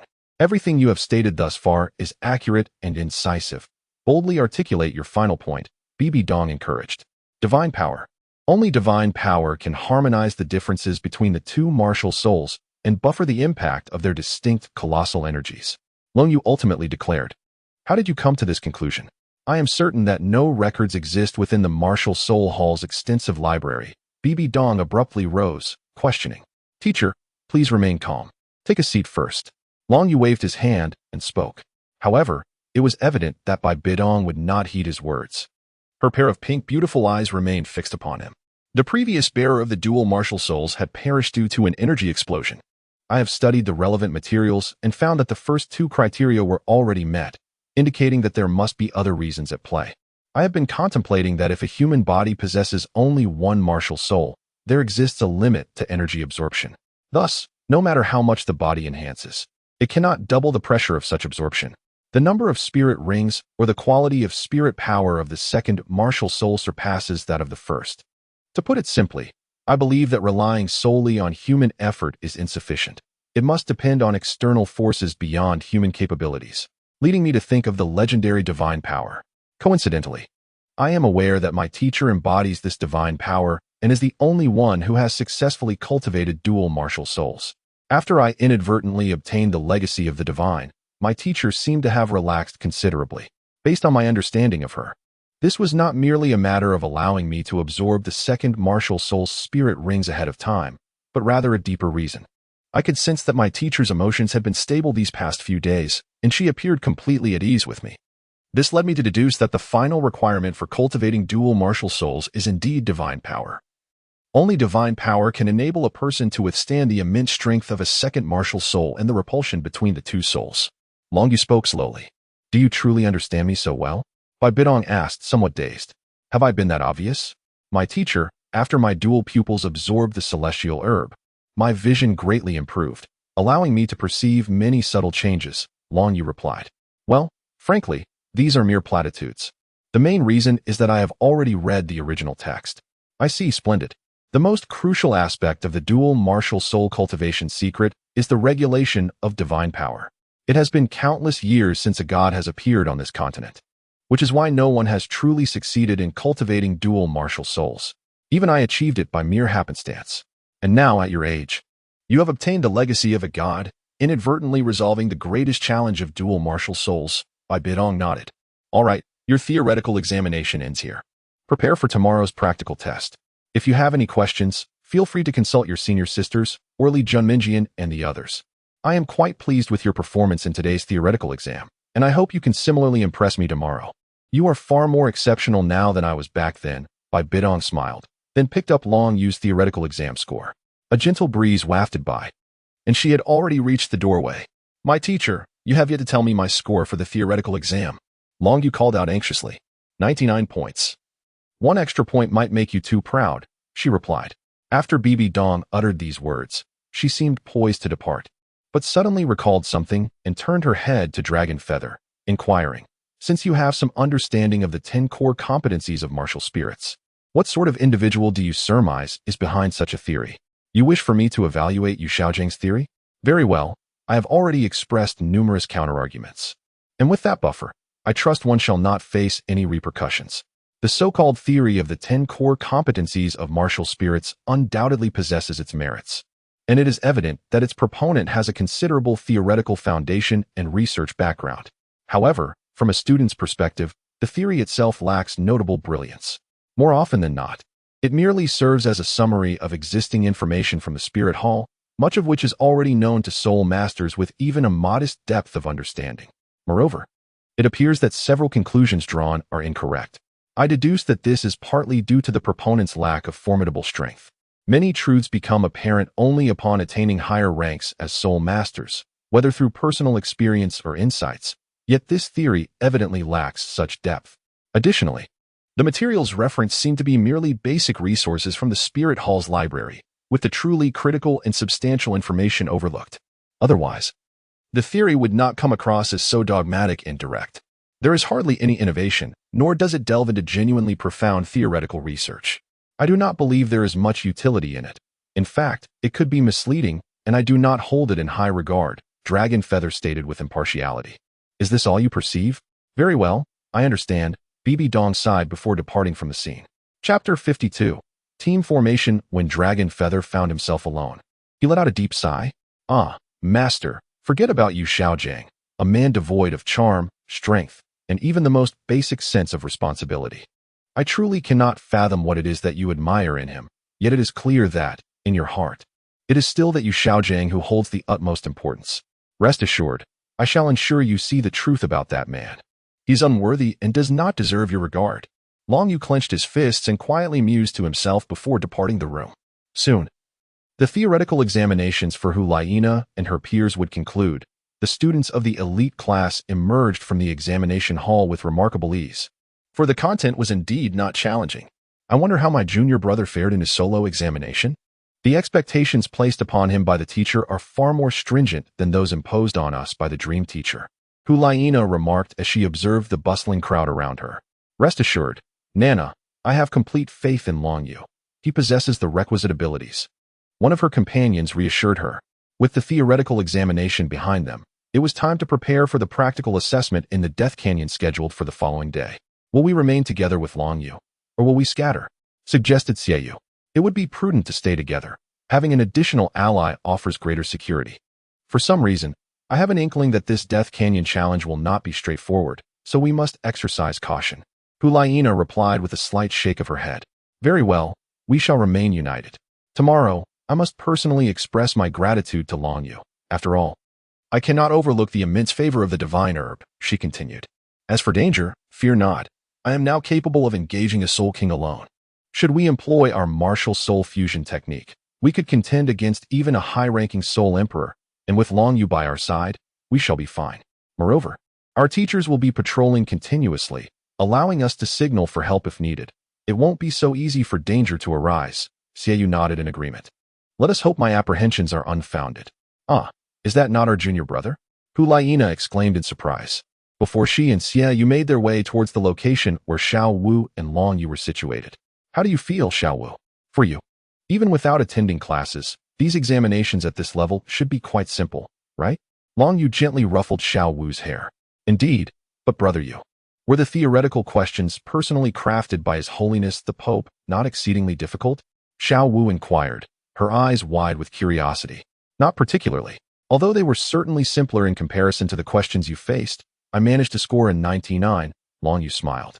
99, exclaimed Hulaina and Xiaoyu in unison, as they approached with expressions of admiration directed at Longyu.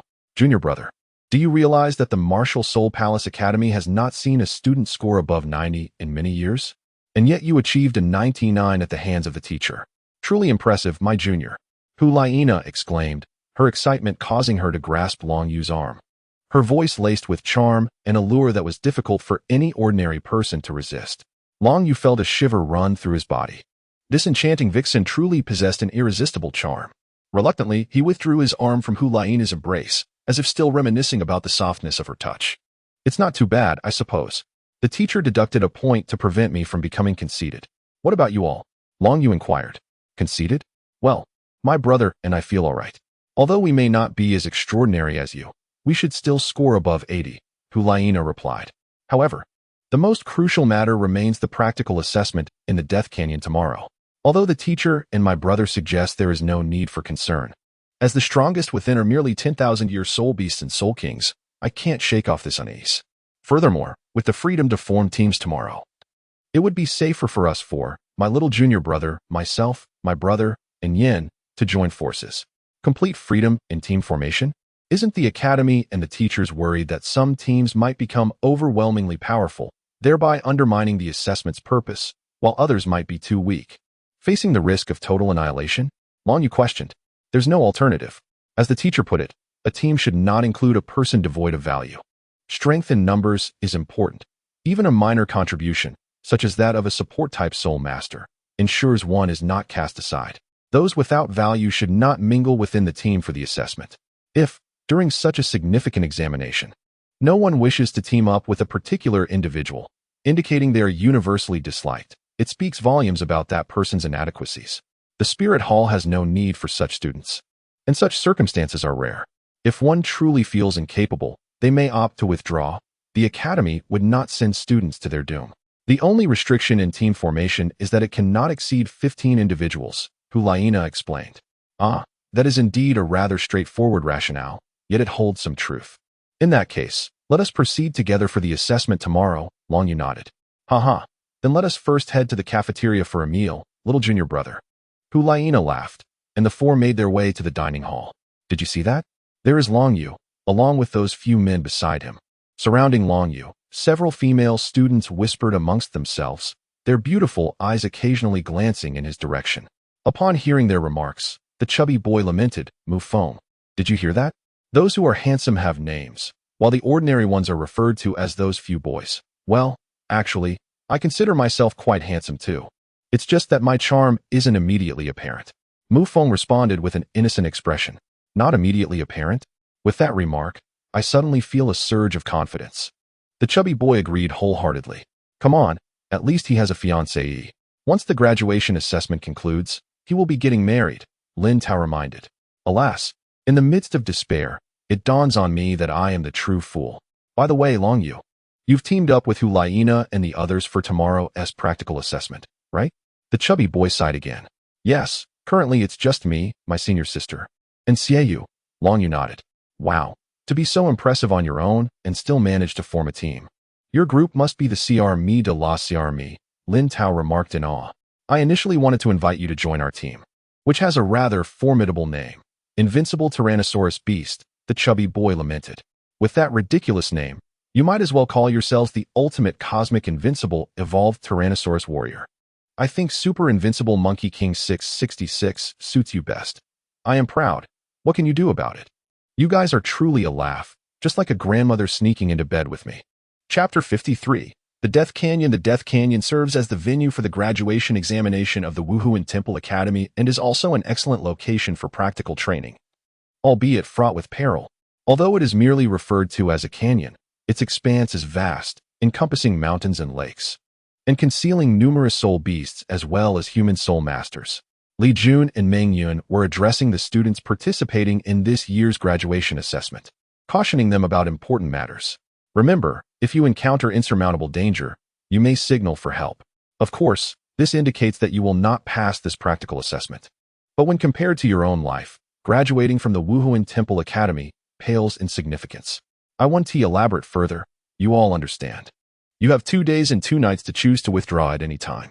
I'm giving you half an hour to form teams, and after that, we shall officially embark. With those words, Li Jun and Meng Yun vanished from the sight of the students. Junior brother, over here, Hulaina called out, waving her hand. While standing beside her were 2 figures, one being Xiaoyu, the other naturally being Yin, senior sister. Longyu approached the trio with a smile. Yet when his gaze fell upon Yin, his expression soured immediately. Despite the passage of over 2 years, the relationship between him and Yin had seen no improvement. In fact, it had deteriorated further due to Hulaina's interference. However, Longyu had grown indifferent to Yin, no longer inclined to concern himself with him. Junior brother, it's just the 4 of us this time. With our combined strength, we are bound to achieve the highest scores. Oh, and Yin. Let me be clear from the outset. Do not pull any tricks this time, Hulaina remarked after casting a disdainful glance at Yin. Were it not for her brother's plea, she would never have allowed that insufferable person to join her for this practical assessment. After all, with a formidable partner like her junior brother, who possessed exceptional strength, talent, and looks, she had ample reason to feel confident. Her dislike for Yin had only intensified, especially given the current tension between him and her junior brother. Nana, what are you talking about? I will certainly give it my all, Yin replied, forcing a smile. His hands clenched tightly behind him as he glared at Longyu with simmering resentment. Through his close friend, Xiaoyu, he was well aware of the significant advantages that Xiaoyu and Hulaina had recently gained. Yet, as one of the most gifted individuals in the Spirit Hall, he could not comprehend why he had not been granted a similar boon, an elixir that could elevate his martial spirit, soul power, and innate abilities. As for the so-called fortuitous encounters that Longyu had experienced, Yin dismissed them outright, suspecting that they were merely a fabrication of Longyu's resentment toward him for not receiving an elixir. Rest assured, what I am owed will be repaid, Longyu. Before long, half an hour had passed, and all the students had formed their teams without anyone being left behind. After all, at this stage, strength in numbers was paramount. Having an additional person provided an extra layer of security. With around 150 individuals in total, team sizes varied from a handful to several members, with the smallest group being their own, comprising only 4 individuals. Although they were few in number, their strength was undoubtedly the most formidable. Time's up, junior brother. Let us proceed. Hulaina smiled, and the 4 of them stepped into the vast expanse of the Death Canyon, followed closely by other teams. At the highest point of the canyon, 3 individuals stood vigilantly observing the students below, with the Pope, Bibidon, leading them. Your Majesty, this year's students possess significantly higher soul power than those of the previous cohort, with most reaching the high-level soul ancestor rank, and 9 even attaining the soul sect level. The development of the Spirit Hall Academy is truly flourishing, Mingyun remarked, watching her former students as they prepared for their final assessment at the Spirit Hall Academy. Indeed, the progress is remarkable. Your contributions will not go unrecognized. Bibian nodded slightly. We dare not presume, Mingyun and Li Jun replied in unison. Your Majesty, it has been over 2 years since we conducted a thorough search within the Death Canyon. Might there be unforeseen variables? Li Jun inquired cautiously.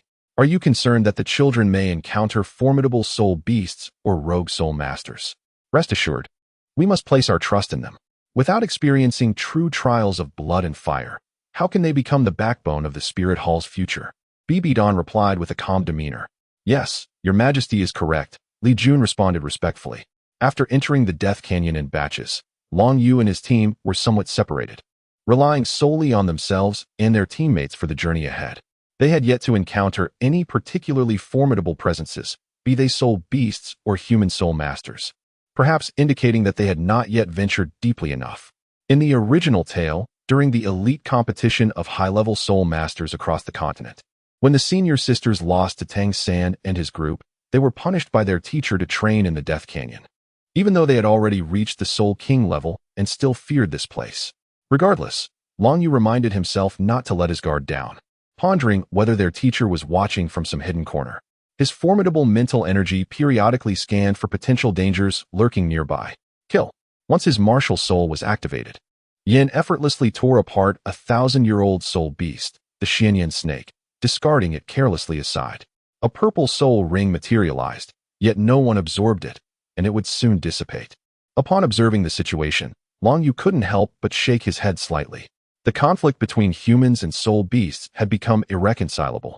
He felt powerless to halt the ensuing carnage, for he was merely a novice great soul master. Furthermore, since the soul beast had initiated an attack on their group, there was little room for discussion. Nana, Long Yu, you both appear to be burdened with concerns. Do you sense something amiss? Xiaoyu inquired. Having noticed the expressions on their faces, Long Yu and Hulaina exchanged a glance, their expressions tinged with discomfort.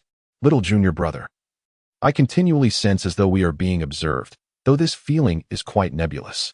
If it were not for the mutation of my martial spirit and the enhancement of my mental prowess, I would not have perceived this sensation of being watched. Hulaina remarked. Indeed, I share that sentiment, and it seems unlikely to be a soul beast. Rather, it is a human. The observer's strength is at least that of a soul emperor. This Death Canyon is far more complex than it appears. We may be fine, but the other teams are likely in greater peril, Long Yu responded gravely. I hope my journey to school in Guangxi goes smoothly. TT Chapter 54, a soul emperor? At least a soul emperor? But did not the Holy Pope proclaim that the highest rank was merely that of a soul king? Xiaoyu exclaimed in disbelief. No, brother. You have forgotten. This data is 2 years old.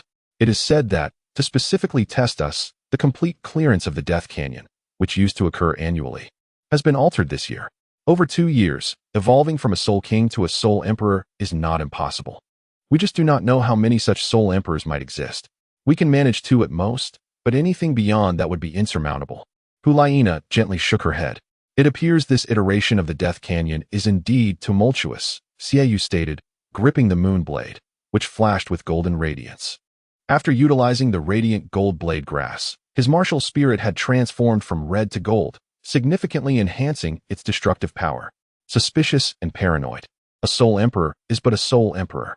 It is not as if we cannot contend with them, Yin murmured, continuing to walk at the forefront of the group, as if seeking to vent his frustrations upon some soul beasts. Shortly after the 4 had progressed, a shadowy figure emerged in the distance. 3 soul zone and 1 great soul master. What an odd assembly this team presents.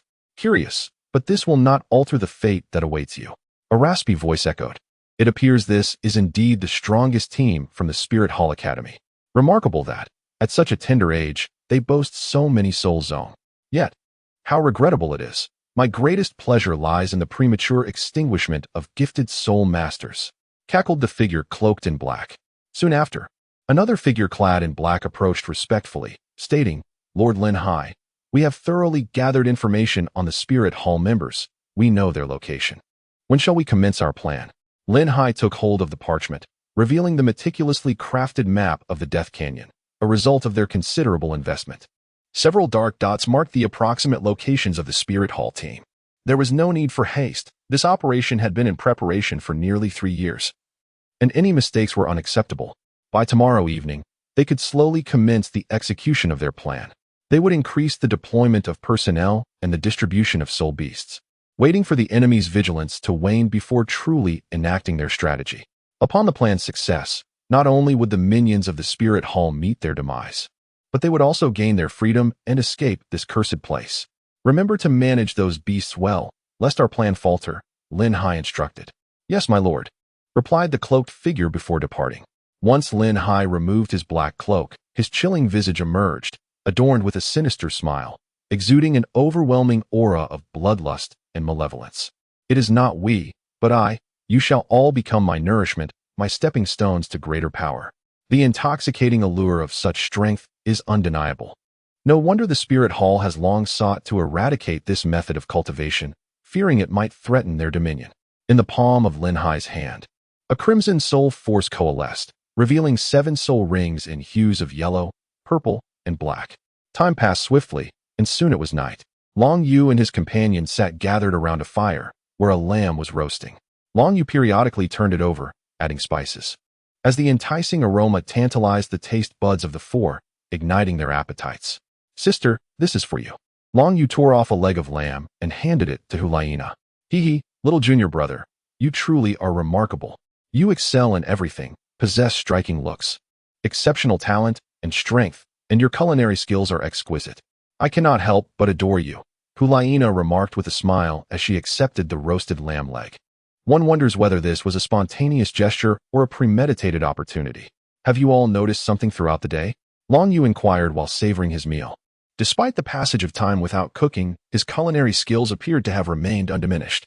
Little junior brother, what is the matter? Hulaina paused her actions to ask. The soul beasts we encountered today seem rather weak. The strongest among them was merely 3,000 years old. Were we not informed that there are 10,000-year soul beasts here? Why have we not ventured into their territory despite the time elapsed? Long Yu questioned. Do you think the soul beasts in the Death Canyon are underwhelming? Moreover, their numbers have significantly dwindled, Xiaoyu pondered aloud. Strangely enough, we have scarcely encountered any criminal soul masters, and those we have met are merely great soul masters and soul venerates. Have we been too fortunate on this journey? Hulaina added. This is no coincidence. It is orchestrated. I suspect other teams are experiencing the same situation. An invisible hand seems to be controlling everything. The daylight was not an illusion. Someone is indeed observing us from the shadows. I fear that our positions and strengths as students of the Wuhuan Palace Academy have been discerned by our adversaries. We are left to wonder what has transpired here over the past 2 years, Long Yu slowly articulated. Could it be that our traversed area is still insufficiently vast? Or perhaps mere luck has allowed us to evade those formidable criminal soul masters and soul beasts? Hulaina queried. If what Long Yu suggests is true, then this practical assessment could prove exceedingly perilous. Total annihilation is a possibility. However, that likelihood is minimal. We have deliberately ventured into hazardous areas, yet have not met our psychological expectations. Long Yu shook his head. Psychological expectations? Do you believe that not encountering soul kings or 10,000-year soul beasts equates to failing to meet your so-called expectations? Even if there were soul kings and 10,000-year soul beasts present, how many could there be? We have only just arrived here. Nana's reasoning holds merit, Yin scoffed. Little junior brother, what do you believe we should do next? Hulaina disregarded Yan's comment and turned her attention back to Long Yu, while Yin clenched his teeth in frustration.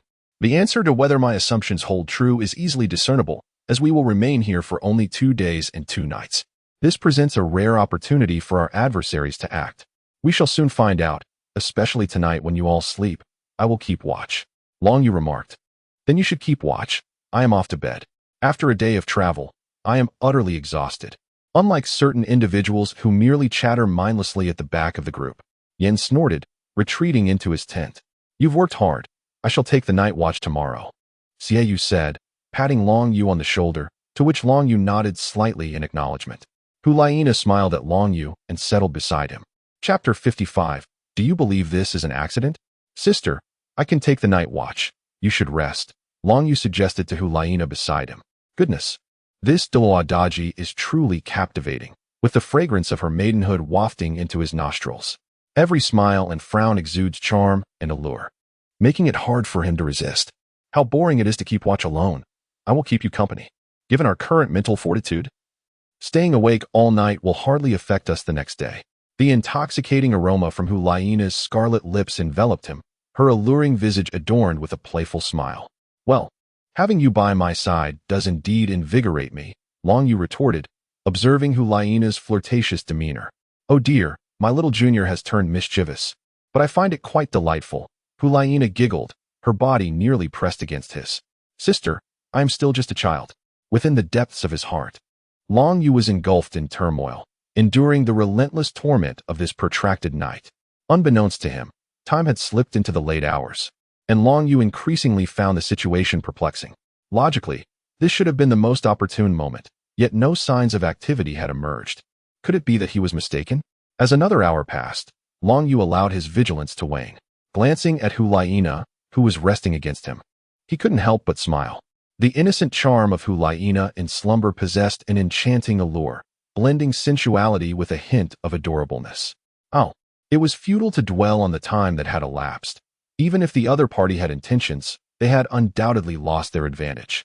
Long Yu gently shook his head and tenderly cradled Huaina's delicate form in a princess carry as he made his way toward her tent.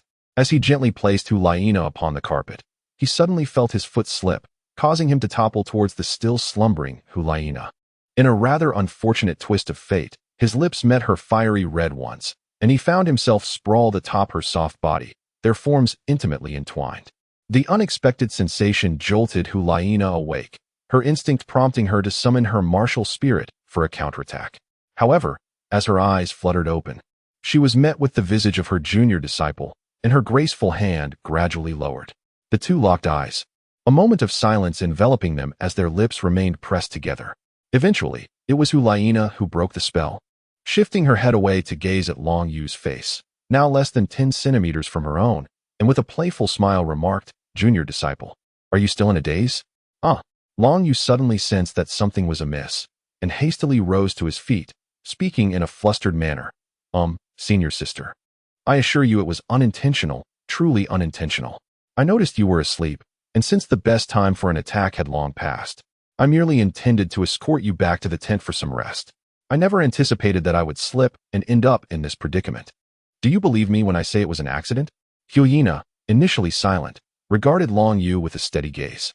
Observing his anxious demeanor, she broke into a gentle smile. Am I truly that frightening? I understand you did not mean any harm. Senior sister, does this mean you forgive me? Long Yu gazed at Huaina in a daze, realizing that this was his first kiss, likely hers as well. What should they do now? Should he take responsibility? Huaina looked at Long Yu with a mischievous glint in her eyes. Responsibility?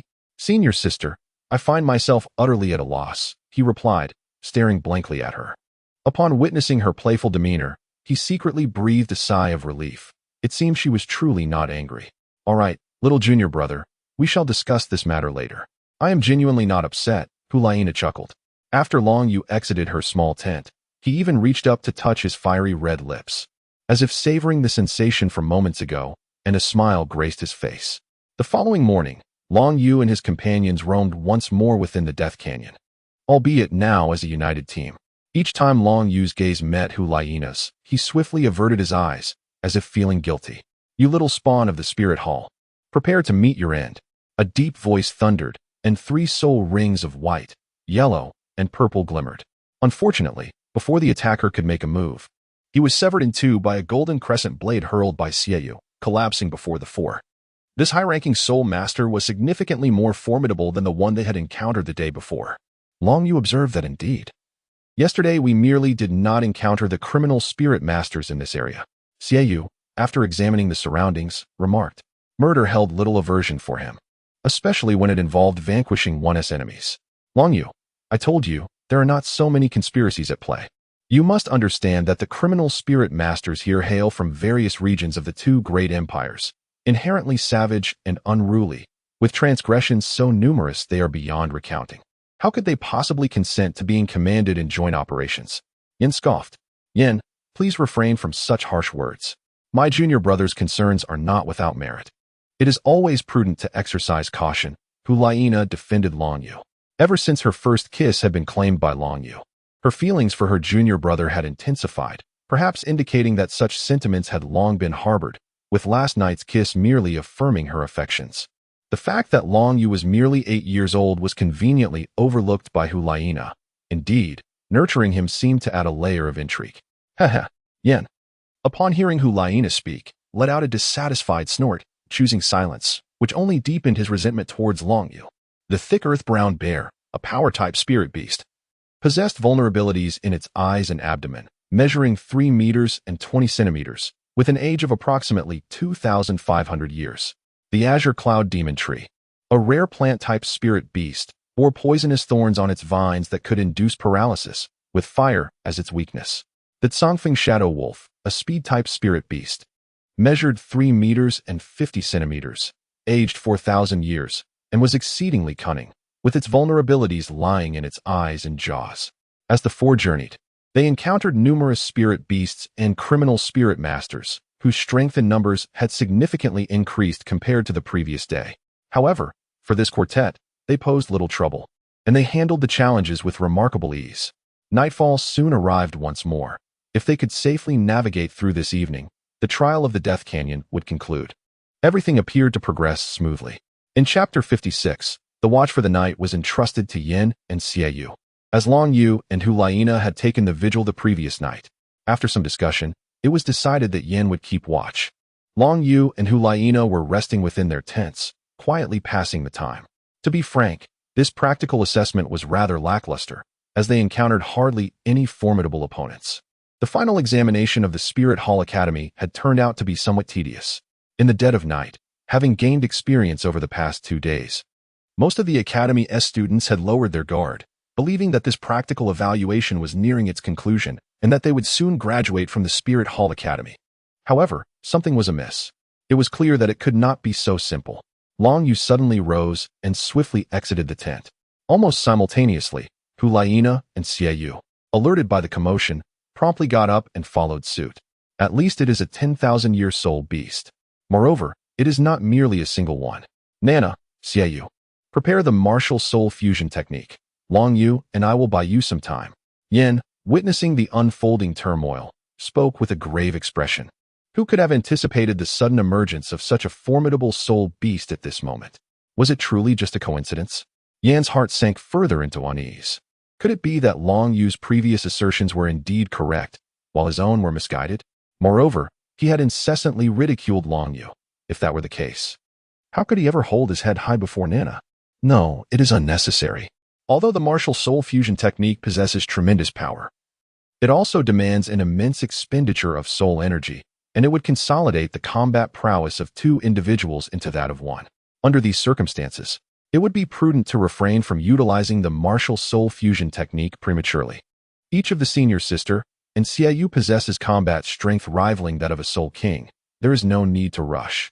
Long Yu shook his head, tightly gripping the Golden Dragon spear in his hand, as the bloodline of the Golden Dragon within him roared in anticipation of an impending battle.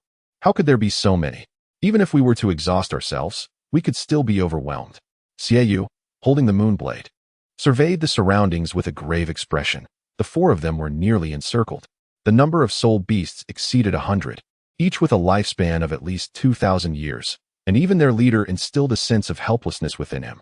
The Golden Dragon Armored Crocodile, measuring 5 meters and 40 centimeters in length, possessed an age of approximately 15,000 years, harboring a faint trace of dragon blood. Its strength and defense were formidable, rivaling that of a typical 30,000-year soul beast. Even a high-ranking soul emperor might struggle to contend with it.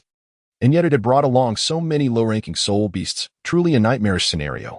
Long Yu surveyed the myriad soul beasts surrounding him, among which the Golden Dragon Armored Crocodile stood out as a remarkable specimen. Accompanying it were more than a dozen smaller Golden Dragon Armored Crocodiles.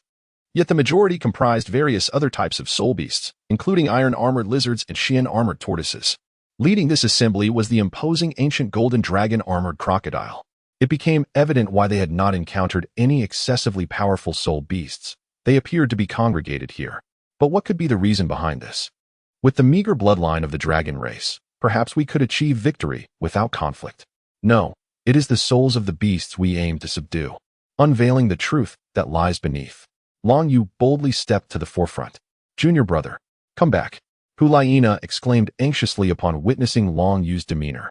Although she was unfamiliar with the golden crocodile, she understood that only through the fusion of martial souls could they contend with such a formidable soul beast. While her junior brother's combat prowess surpassed that of his peers, it was implausible for him to defeat the colossal creature before them. Do not panic. Refrain from acting recklessly. Martial soul manifestation.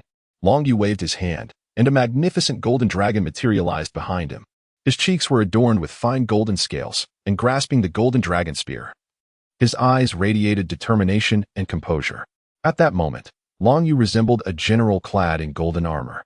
With a thunderous roar, the golden dragon unleashed a mighty bellow that reverberated through the surroundings, instilling fear in the hearts of the 100 soul beasts nearby. The profound dread stemming from their very bloodlines compelled many of them to prostrate themselves on the ground.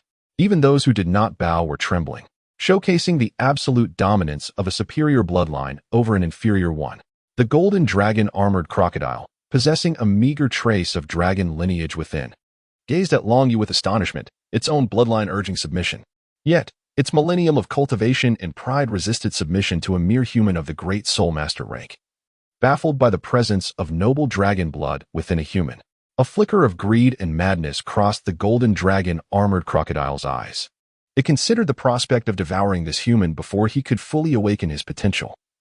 Envisioning the immense benefits such an act would bring to its own cultivation and dragon lineage. After all, he was merely a human. Why do you look at me with such strange eyes?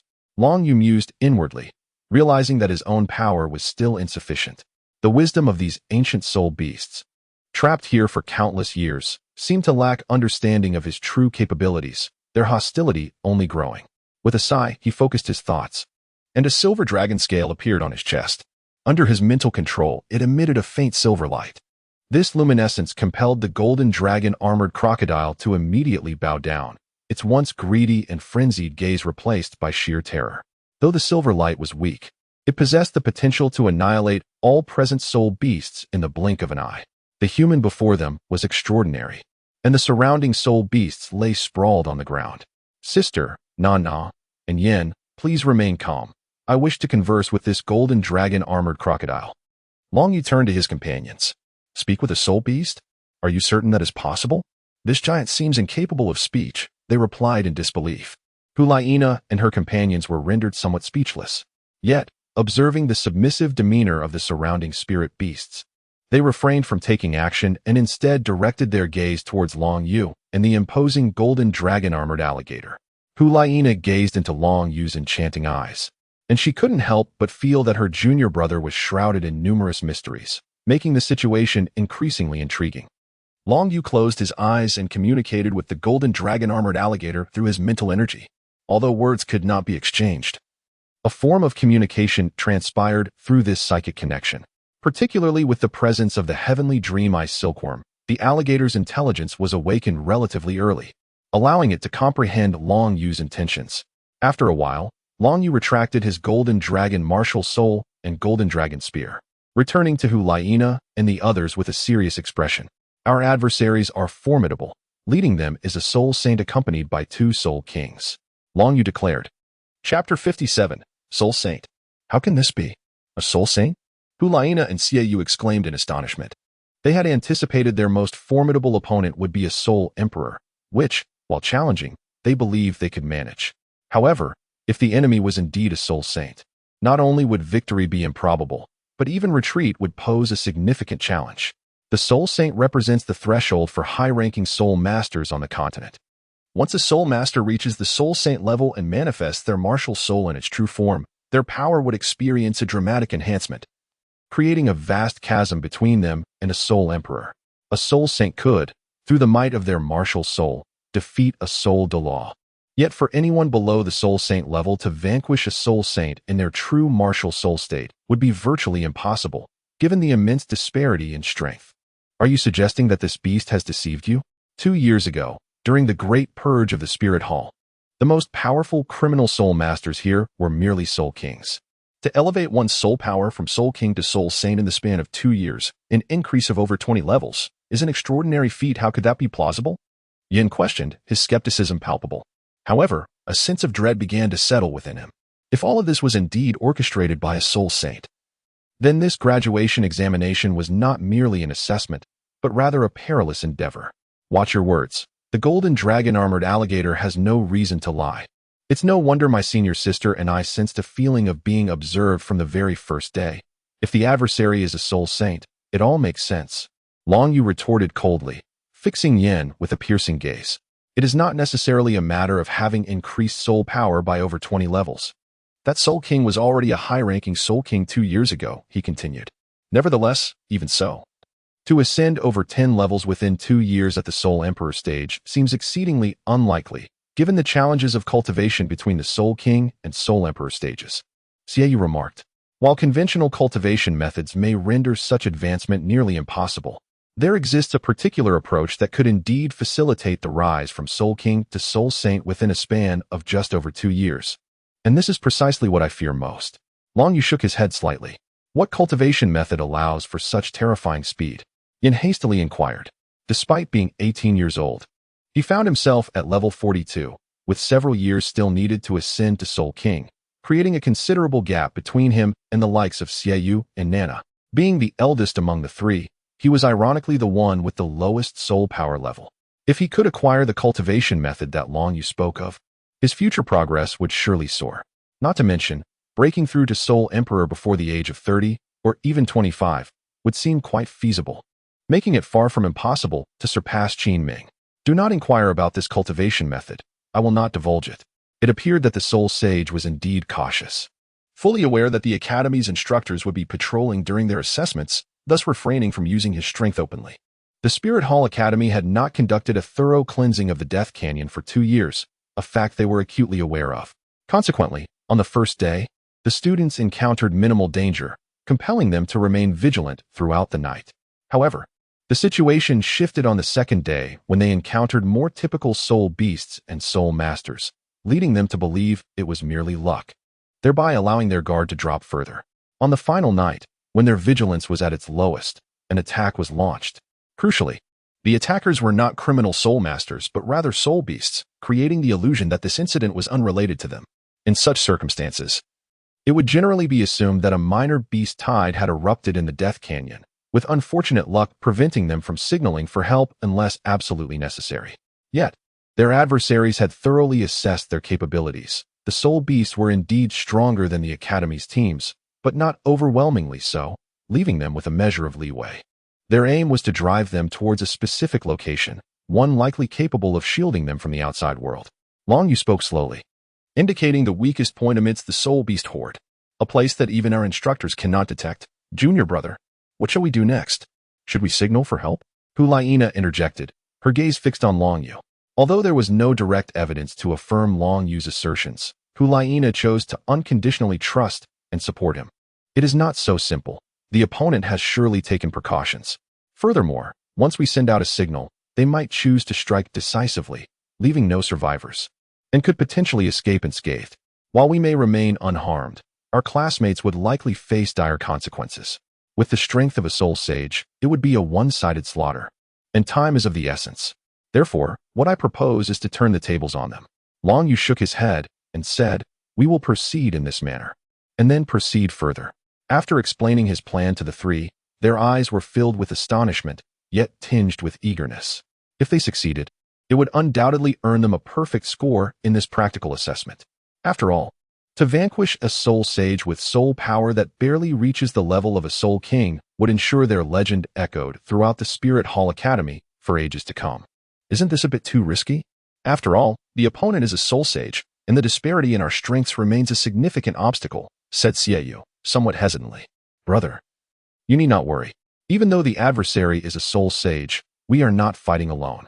We possess the martial soul fusion technique. Along with the assistance of our junior brother and others, even that formidable creature, Hulaina remarked, gesturing towards the golden dragon armored crocodile. Very well. Let us give it a try. I am eager to experience the sensation of giving my all, Xiaoyu declared, brimming with fighting spirit. Come, rest assured that even if we are unable to withstand the confrontation, we shall not find ourselves at the end of our wits. Long Yu replied with a smile, leaping onto the back of the Golden Dragon armored crocodile. After slicing his fingertip, he let a few drops of his blood fall into the massive mouth of the Golden Dragon armored crocodile. Upon sensing a significant enhancement in its aura, Long Yu smiled. This was one of the conditions for their pact with the Soul Beast. For the Golden Dragon armored crocodile, which bore a meager trace of dragon lineage, receiving the blood of a golden dragon was a tremendous opportunity. Were it not for the aura Long Yu carried, it would have eagerly consumed the very being perched upon its back. While it was indeed possible to subdue the Golden Dragon armored crocodile solely through Gu Yuna's power, there was no guarantee it would exert its utmost effort thereafter. Thus, offering rewards would yield substantial benefits. Both soft and hard approaches were effective, as applicable to humans as to soul beasts. Long Yu nodded at the three individuals, who then brushed some dust from their faces before sprinting in the designated direction, pursued by a horde of beasts. Chapter 58. Arrival at the depths of the Death Canyon. In a relatively spacious area lay nearly 100 students from the Spirit Hall, sprawled upon the ground, each gasping for breath, their cheeks slick with sweat, their faces smeared with dirt, and exhibiting an appearance of having narrowly escaped death. Quite a disheveled sight. I wonder what has transpired, Yuntao remarked. The soul beasts in the Death Canyon seem to have gone completely mad, driving us all here as if possessed. It's truly bewildering. Now, they appear to have fallen into some sort of stupor, refraining from attacking us. Had it not been for my formidable mental strength, we might not have managed to flee at all. We stand no chance against so many Millennium Soul Beasts, he continued. With over an hour remaining until the assessment concludes, we should be able to endure a bit longer. The stout fellow spoke wearily, though his tone still bore a hint of pride. Although I, as a mental-type soul master, lack direct offensive capabilities, my role within the team is arguably more critical than that of combat soul masters. How peculiar it is that we have all been herded to such a place. Could this be the stronghold of the soul beasts? Mu Feng pondered aloud, observing the multitude of familiar faces around him. Suddenly, the ground trembled, and the group beheld three familiar figures, Xiaoyu, Hulaina, and Yen. However, at that moment, the trio, like them, was also being pursued by a throng of soul beasts, particularly a massive golden creature that evidently surpassed even the beasts chasing them. It was no wonder that even these powerful individuals were solely focused on fleeing. Wait, all three of them are here, but what about Long Yu? Yuntao inquired, glancing around repeatedly, yet failing to spot Long Yu's silhouette. Oh no, could it be that Long Yu? The stout fellow's words trailed off, abruptly cut short by a punch from Mu Feng. Close your ravenous mouth. How could Long Yu possibly be dead? Moreover, did you not notice the lack of any sorrowful expressions on the faces of the three? That clearly indicates Long Yu is still alive. Mind your tongue, Mu Feng replied, exasperated, observing the surrounding beasts, which had not launched a direct assault, and the students. He felt a sense of contemplation. It appeared as though someone was orchestrating these events. Perhaps Long Yu's disappearance was intended to disrupt such control. It seems the younglings from the Spirit Hall have nearly all arrived. Prepare yourselves to greet your demise. A chilling voice echoed through the air. Before the crowd materialized a dozen figures. Though few in number, each was at least of the Soul Clan. The aura emanating from their leader was scarcely inferior to that of Master Mingyun, illustrating the formidable strength of the opponent. Indeed, as the junior disciple had remarked, everything was being orchestrated by an unseen hand, a person whose prowess undoubtedly reached the level of a soul sage, and who possessed a cunning nature. Hulaina gazed at the figure cloaked in black and inquired, "Who is he? Could it be that this is the handiwork of that individual?" A wave of unrest began to ripple through the students. Some were bewildered, while many others activated their martial souls. Despite the considerable toll it took on their stamina, they understood the necessity of confronting such an adversary with utmost resolve. "Are you still hoping to send a signal?" Lin Hai scoffed, his laughter echoing ominously. "You might as well give up, within the confines of my sixth soul skill, coupled with the multitude of blood sustaining it. The outside world cannot perceive the light or sound emanating from this place." Some students remained skeptical, yet the outcome was inevitable. Before any signal could be dispatched, an invisible energy thwarted their efforts, rendering their surroundings enveloped in a crimson membrane. Witnessing this, many students felt a rising sense of panic within them. "Do not be so smug. Within less than an hour, our teacher will come to retrieve us," a male student declared, attempting to bolster his comrade's spirits. "Huh? Why do you presume that mere soul kings like yourselves can withstand me for long?" Lin Hai retorted with disdain. There is no need for an hour, or even half of one. I require but a quarter of an hour to eliminate you all and convert you into sustenance. Then we shall be reborn, and taste freedom once more." With those words, 7 soul rings, yellow, purple, and black, materialized around him, and a massive crimson lion emerged.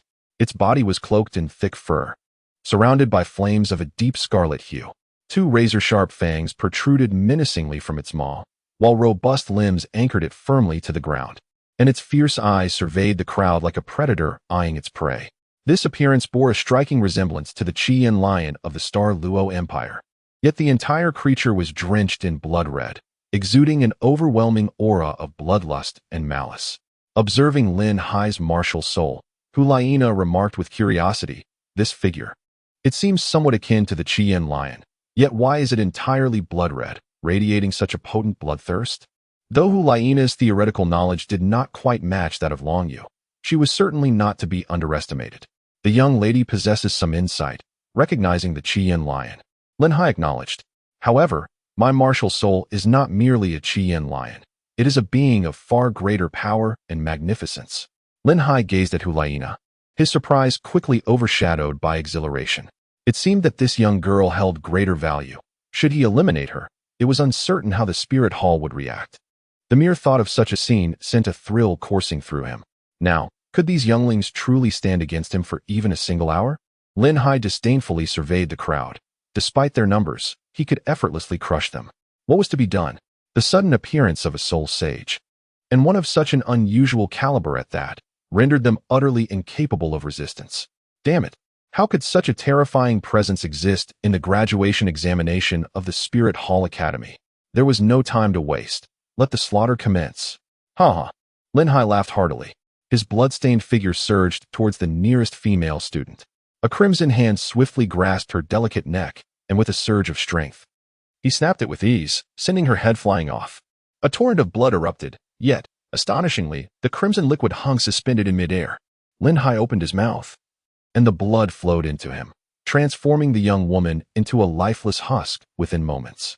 After absorbing a substantial amount of blood, Lin Hai's aura surged once more. The cloak billowed, revealing his pallid, exquisite visage, adorned with droplets of blood, exuding an otherworldly and eerie charm. Chapter 59, Blood Battle Indeed. The blood of a virgin was far sweeter, and it significantly enhanced my soul power. Yet, there remained many more. I could elevate my soul power by at least 3 levels. Ha ha ha. Lin Hai carelessly discarded the cadaver as if it were refuse, his blood-red eyes scanning the surroundings. Many students, caught in the terrifying gaze, faltered. Although they had sparred frequently at the Spirit Hall Academy, it was never a matter of life and death, merely inflicting injuries and witnessing a bit of blood. Now, witnessing their classmate being drained into a mere husk by this soul sage, their resolve to resist crumbled, and they were engulfed in confusion. The 2 sides were simply on different levels. How could they possibly fight back?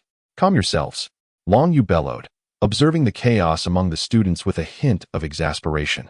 It was no wonder the teachers insisted that these students experience true bloodshed. The most critical moment was that this assessment was nearing its conclusion. Yet so many students remained in disarray.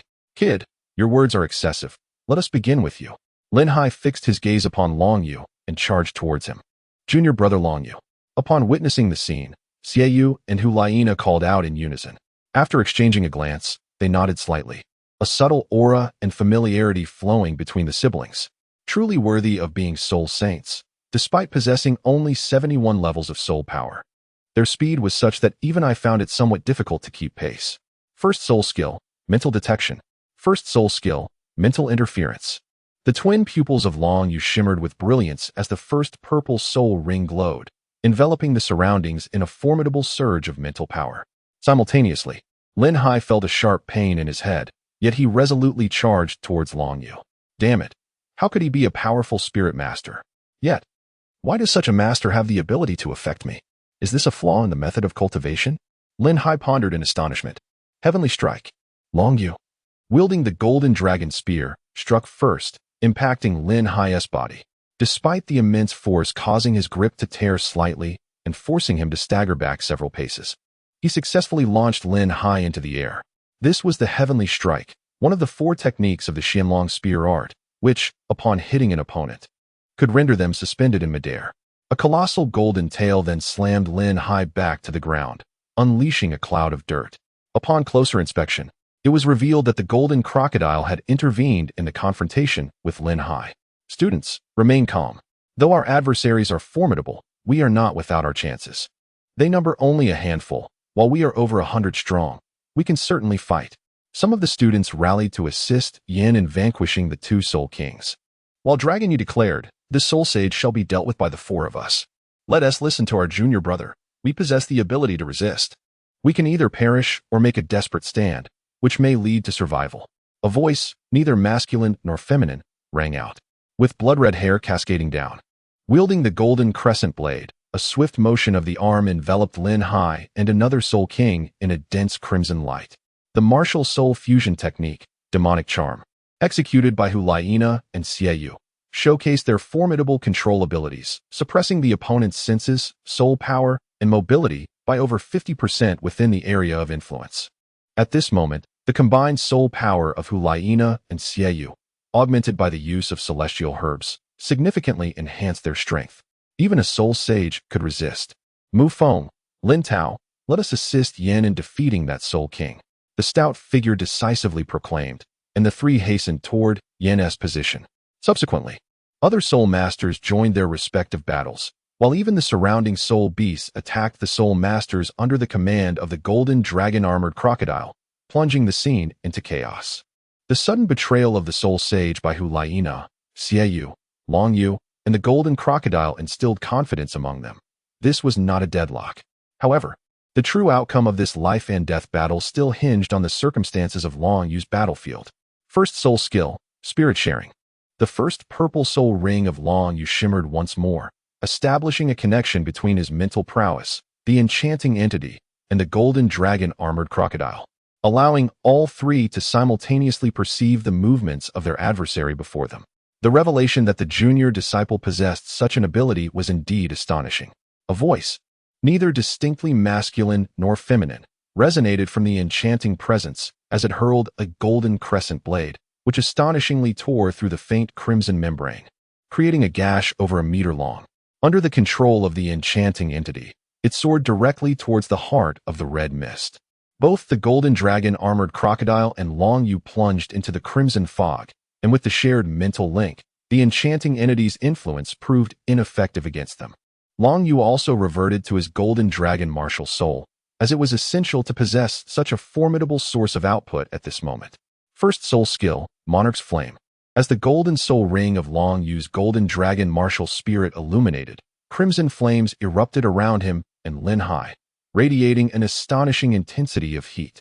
His right hand transformed into a colossal crimson dragon claw, while golden dragon scales adorned his cheeks and forehead. With the addition of a soul ring to the Golden Dragon martial spirit, the enhancement from the dragon's manifestation significantly amplified Long Yu's power. The external soul bone. The fire dragon claw caught the attention of the Golden Dragon Armored Crocodile, whose vertical pupils were filled with fervor and excitement upon witnessing Long Yu's transformation. The immense creature lunged towards Lin Hai at the center. Previously pinned to the ground, Lin Hai suddenly found himself enveloped in a crimson mist, severely impairing his perception and mobility. Although the tail strike from the Golden Dragon Armored Crocodile had not inflicted significant harm, Lin Hai was astonished that a formidable soul master could launch him into the air with a single shot, rendering him unable to move and left vulnerable to the beast's assault. The insufferable flames of the soul master's ability left him reeling in discomfort. Outside the crimson mist, spectators were unable to discern the events unfolding within, yet they exhaled in relief upon observing the clear advantage held by the Martial Soul Hall Academy. After all, these were the elite of the academy, and even their soul kings were incomparable to the soul kings of the outside world, boasting optimal soul ring configurations, many of which featured white soul rings. Overcoming their fear, their combat experience came to the fore, and combined with their numerical superiority, they steadily suppressed the situation. Keen-eyed students swiftly escaped Lin Hai's control through the rift torn by the alluring entity, promptly signaling their comrades and sending out multiple alerts to convey the gravity of the circumstances. Chapter 60. Two enigmatic entities? Who would have thought that there exists a capability to execute a martial soul fusion technique? Although the power is formidable and the suppression overwhelming, it has even reached the brink of soul sage level. Beasts are indeed untrustworthy. At this critical juncture, they have betrayed me. It appears my plans have been entirely exposed, alongside a peculiar great soul master. Regrettably, my greatest pleasure lies in instilling a glimmer of hope in you, only to obliterate your final aspirations with the might of an absolute powerhouse. Even if a soul Douluo were to hasten here, it would require at least 5 minutes. 5 minutes ample enough for me to eliminate every last one of you. Allow me to demonstrate the power belonging to a soul sage. As Lin Hai was momentarily pushed back by the alluring entity's golden crescent blade, Long Yu's dragon claw followed closely, emanating a terrifying heat that even Lin Hai dared not confront directly. 7th soul skill, martial soul true body. As the 7th soul ring of Lin Hai illuminated, his physique expanded to nearly 4 meters, crimson fur sprouting from his body, while his hands transformed into colossal claws. A powerful wave of energy instantaneously dispersed all 3 parties, rendering the previously confining red mist seemingly ineffective, as he reclaimed the true power of a soul sage. His control was indeed formidable. However, my 7th soul skill, the manifestation of my martial spirit, grants immunity to control. All soul skill effects are doubled. Lin Hai remarked with a hint of detachment. The sensation of being suppressed by these youngsters was quite displeasing, yet the time for play was over. It was time to conclude. A scarlet short blade flew accurately toward Lin Hai's throat, but he sensed it and swiftly grasped the blade. Yet, he immediately released it, staring at his hand, now scorched. Lin Hai's eyes were filled with disbelief. How could the soul skill of a mere great soul master inflict harm upon him in his current state? This great soul master's eyes, coupled with his dragon transformation, revealed the presence of a twin martial spirit. Such a being could not be allowed to remain. 5th soul skill, Bloodline's fury. Lin Hai's 10,000-year soul ring flickered. Roar. The tremendous roar impacted all present, save for Long Yu, causing many students to faint or even perish. Blood seeping from their orifices, illustrating the terrifying potency of a soul sage's wrathful strike. Observing the dazed Long Yu, Lin Hai was momentarily startled. But recalling this great soul master's frequent display of unexpected abilities, he felt a sense of familiarity. Such powerful mental fortitude. Could there be a significant resistance to mental attacks within his soul skills? Lin Hai pondered little further as he charged toward Long Yu, the lion claw in his hand poised to strike fiercely. Unexpectedly, Long Yu broke into a smile, and the golden dragon spear once again struck Lin Hai with tremendous force. Heavenly strike. Lin Hai found himself suspended in midair once more, while the alluring Yao Mei, freed from the influence of Lin Hai's 5th soul skill, wielded a golden crescent blade, bending her form to deliver a fierce slash at him. Damn it, what soul skill is this? Why does it lack any trace of a soul ring? Lin Hai clenched his fists, bracing himself for Yao Mei's full-force assault. 3rd soul skill, Blood Shield. Lin Hai's 3rd 1,000-year soul ring glimmered, and with a surge of soul power, a blood-red shield adorned with intricate patterns materialized before him. Yao Mei's full-force strike left no mark upon this formidable shield, showcasing the strength of his defensive soul skill. Boy, did you think I remained oblivious to your peculiar fire blades? Lin Hai turned to face the onslaught of fiery blades approaching from a multitude of directions, feeling a twinge of apprehension. However, his blood shield could only defend against an attack from one side. Under the mental control of Long Yu, assaults from 360 degrees converged upon him. Lin Hai sought to change his position, aiming to charge directly at Long Yu. If he could eliminate Long Yu, these entities would naturally fall out of control. The 2nd soul skill, what? How could this be possible? Before Lin Hai could even unleash his 2nd soul skill, he was momentarily stunned upon witnessing the emergence of a 2nd enchantress. Yet Long Yu was not one to allow his opponent to remain in shock. Instead, he charged at Lin Hai wielding the Golden Dragon Spear. Had it not been for his use of the Autumn Water Gaze, which had further enhanced his mental prowess, he would have found it impossible to replicate the enchantress. Simultaneously, the enchantresses manifested by Hulayina and Xia Yu rushed toward Lin Hai, 2 beings capable of rivaling high-ranking soul emperors, converging upon a soul saint of level 71. Meanwhile, the golden dragon armored crocodile intermittently intervened, causing Lin Hai to become increasingly flustered, as more and more students from the Spirit Hall, having concluded their own battles, rushed to assist the 2 enchantresses. Primarily, it was the support and healing soul masters who provided aid, as others were rendered mere fodder in such a fray. Bang! Bang! Following two resounding impacts, Lin Hai managed to repel both enchantresses simultaneously, yet his countenance was grim. At this juncture, all of his subordinates had perished, and every student of the Spirit Hall, along with the surrounding spirit beasts, had become his adversaries. If you do not leave this place soon, time will run out for you. You must understand that 5 minutes are nearly upon us, spoke the enchantress replicated by Long Yu, barely standing with the aid of the Golden Dragon Spear.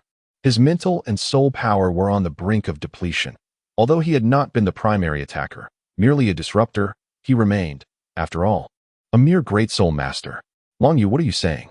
Do you not realize how many lives have been lost in our academy because of him? Are we simply to let him go? Yin shouted, his flames intensifying as if he were ready to charge forth at any moment. You are formidable, young man. Your name is Long Yu. I will remember you. We shall meet again. Lin Hai's expression darkened as he surveyed the hostile assembly. Although a soul saint was powerful, he was far from invincible. This endeavor had culminated in utter failure. The methods of that great soul master were truly terrifying. Setting aside everything else, merely the ability to transform into an enchantress was utterly preposterous. You little wretches of the Spirit Hall, next time, you shall not be so fortunate. Lin Hai coldly glared at the group before him and then made his way in a particular direction. If he did not depart soon, the speed of the Spirit Hall would render escape impossible. With a grand gesture, a massive chasm unexpectedly appeared in the ground several meters away. Just as Lin Hai was about to leap into it, he was bitten by a small, dark purple spider. A chilling scream echoed from within the pit, followed by an unsettling silence. There would be no second chances to think that an evil soul master had emerged within the Death Canyon, and had even attained the rank of Soul Sage. A voice imbued with authority resonated, and a figure materialized before Long Yu. Chapter 61. Aftermath Review. Clad in an opulent papal robe and adorned with a 9-curved crown of purple gold, the figure exuded an almost flawless visage radiating an overwhelming aura. It was none other than Pope Bibi Dong. The earlier scream undoubtedly stemmed from Bibi Dong's soul skill unleashed upon Lin Hai, delivering a lethal blow without affording him an opportunity to escape. Master, the alluring voice of Yao Mei called out, and then the two reverted to their original forms. However, both were visibly drained of spirit power, their complexions pale. Sensing a familiar essence, Long Yu also dispelled his martial spirit manifestation. His mental and soul energies had been utterly depleted, and he collapsed to the ground.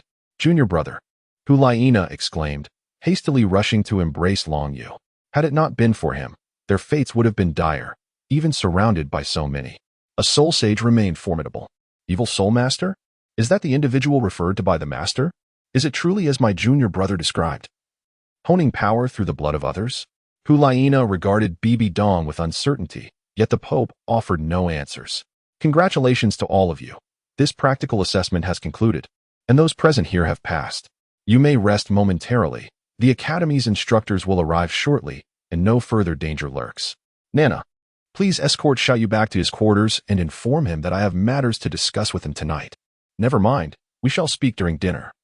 You all certainly keep me on my toes.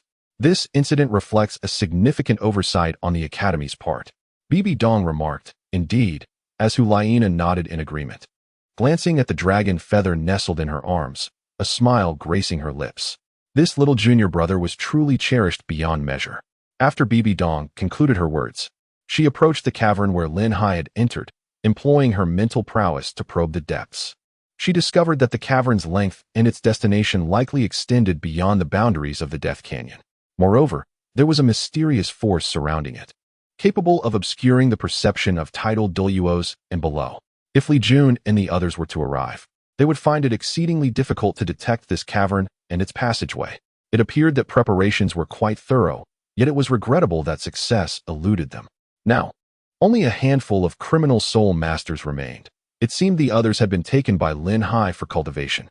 Over the course of more than 2 years, he had elevated his soul power from Soul King to Soul Sage, and this was likely the only method available.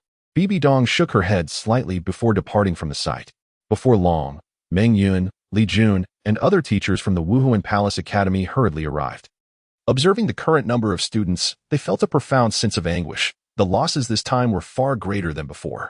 This was primarily due to Lin Hai's unreserved mental assault, which caused many students with inadequate mental fortitude to perish on the spot, while others sustained varying degrees of injuries. The healing and support teachers promptly initiated rescue efforts. The survivors, having faced the trials of life and death, found their bonds with one another deepening and strengthening. Their admiration for Dragon Feather grew, for he was truly the second disciple of His Holiness the Pope and had managed to survive in the hands of a soul sage. Thanks to their efforts in restraining that soul sage. Simultaneously, having endured this battle, they seemed to gain a newfound understanding of the world, particularly regarding the malevolent soul masters capable of rapidly enhancing their soul power within a mere 2 years. As evening descended, Bibi Dong and her 3 companions sat within a pavilion. The situation is roughly as follows. Xiaoyu, please recap the plans and arrangements of that malevolent soul master. Bibi Dong instructed Dragon Feather. Yes, teacher. The Wuhuan Palace Academy, in order to heighten the difficulty of assessments, deliberately refrained from completely clearing the Death Canyon for over 2 years. This is something both we and our adversaries are aware of. However, our psychological expectations were that they had at most cultivated to the level of Soul Emperor. Yet, the training of malevolent soul masters cannot be compared to that of ordinary soul masters. I have reviewed the data 2 years ago. There were over 1,000 soul masters in the Death Canyon, yet only a few dozen remain now. I suspect that the majority have been taken by that malevolent soul master for cultivation. The remaining soul beasts and soul masters, regardless of their status, seem to have been intimidated by this method of training, either accepting Lin Hai's commands or entering into some form of agreement. Initially, the adversary feigned weakness, prompting us to heighten our vigilance, leading us to instinctively believe that the first night would be the moment of their assault. However, they deliberately contravened this expectation.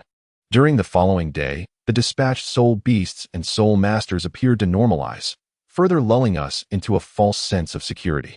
On the final night, they specifically directed the soul beasts to herd us into a prearranged location, simultaneously diminishing our alertness while ensuring we were not in immediate peril, thus refraining from signaling for help. Once ensnared, we found ourselves within a confined space, contending against malevolent soul masters of the soul sage rank, accompanied by a multitude of soul beasts. On the surface, our prospects for escape seemed utterly bleak. Once time elapsed, it was likely we would face total annihilation. The instructors arriving later would undoubtedly order the sealing off of all exits from the Death Canyon for a thorough search. Yet, who could have anticipated that the exit point would coincide with the battleground? The most treacherous locales often serve as the safest havens. The adversary's manipulation of psychological tactics was marked by a profound arrogance or confidence, suggesting an intimate understanding of the psyche and responses of us students. As remarked by Longyu, this overconfidence in one's soul sage prowess, in conjunction with the fusion techniques of Nana and Xiaoyu, the retaliatory capabilities of the soul beasts, and your astonishing strength and abilities, ultimately led to his disarray in such circumstances, ensnared by your efforts. He was a remarkably conceited individual, as Bibi Dong added. Teacher, I believe there are several pressing issues, Hulaina stated. Indeed, Nana, please elaborate, Bibi Dong gestured. How did that individual come to know the cultivation methods of the malevolent soul masters? Could it be that someone with ulterior motives from the outside has imparted this knowledge? If so, there might be significant issues within the spirit hall itself. Second, the terrain of the Death Canyon is exceedingly complex. How did they ascertain that tunneling would provide the quickest route to the area with the weakest distribution of personnel? I remain convinced that the spirit hall has internal problems. Third, have those responsible for monitoring the Death Canyon not noticed the changes occurring over such an extended period? I suspect not merely negligence, but that person harbors substantial suspicion, and those who endorsed and supported him require thorough scrutiny from top to bottom. Hulaina clenched her delicate fist, asserting her resolve. Though her visage was enchanting, when it came to action, she was remarkably decisive. Chapter 62. Dare to speak back? Indeed, Nana, you raise valid points. This aligns with my forthcoming strategy. Lately, we have indeed been somewhat remiss regarding the internal affairs of the Spirit Hall, particularly in such a unique and easily overlooked yet exceedingly critical aspect, as the adversary's intentions are insidiously malicious. Bibi Dong nodded, her gaze towards Hulaina softened considerably. After all, she was her most esteemed disciple, and their relationship transcended the mere bounds of teacher and student. Bibi Dong felt profound satisfaction with Hulaina's performance. For a long time, The brilliance of Xiao Yu had overshadowed many of Nana's remarkable qualities, even as Nana consistently proved herself to be exceptionally talented. Regrettably, Bibi Dong had inadvertently diverted her attention away from Nana. Meanwhile, Xiao Wu, engrossed in her meal, found herself at a loss for words, acutely aware of her own limitations, especially since she had not participated in the recent graduation examination and felt unable to contribute to the conversation. However, as she listened to the dialogue among the three, a sense of curiosity welled within her. "Your Highness, what exactly is an evil spirit master?" she inquired. "They seem far more formidable than ordinary spirit masters." "Indeed, teacher. This is the first time I have heard of evil spirit masters. Why has this not been covered in our academy's curriculum?" Hulaina also asked. Bibi Dong reflected on the shocking encounter she had experienced with an evil spirit master, whose terrifying cultivation speed posed a grave threat not only to the spirit hall but potentially to the entire continent, capable of altering the current landscape and the hall's future strategies. "Xiao Yu, your theoretical understanding is commendable. Please share what you know about evil spirit masters." "You may speak as much as you wish," Bibi Dong encouraged, her gaze fixed on Long Yu. "Certainly, teacher. Evil spirit masters are akin to regular spirit masters, as they awaken malevolent spirits and employ wicked methods of cultivation. Their practices are extraordinarily brutal, often involving the extraction of blood, souls, or life force from humans or spirit beasts. In the initial stages of cultivation, evil spirit masters progress at an astonishing rate, with low-ranking evil spirit masters surpassing their ordinary counterparts in strength.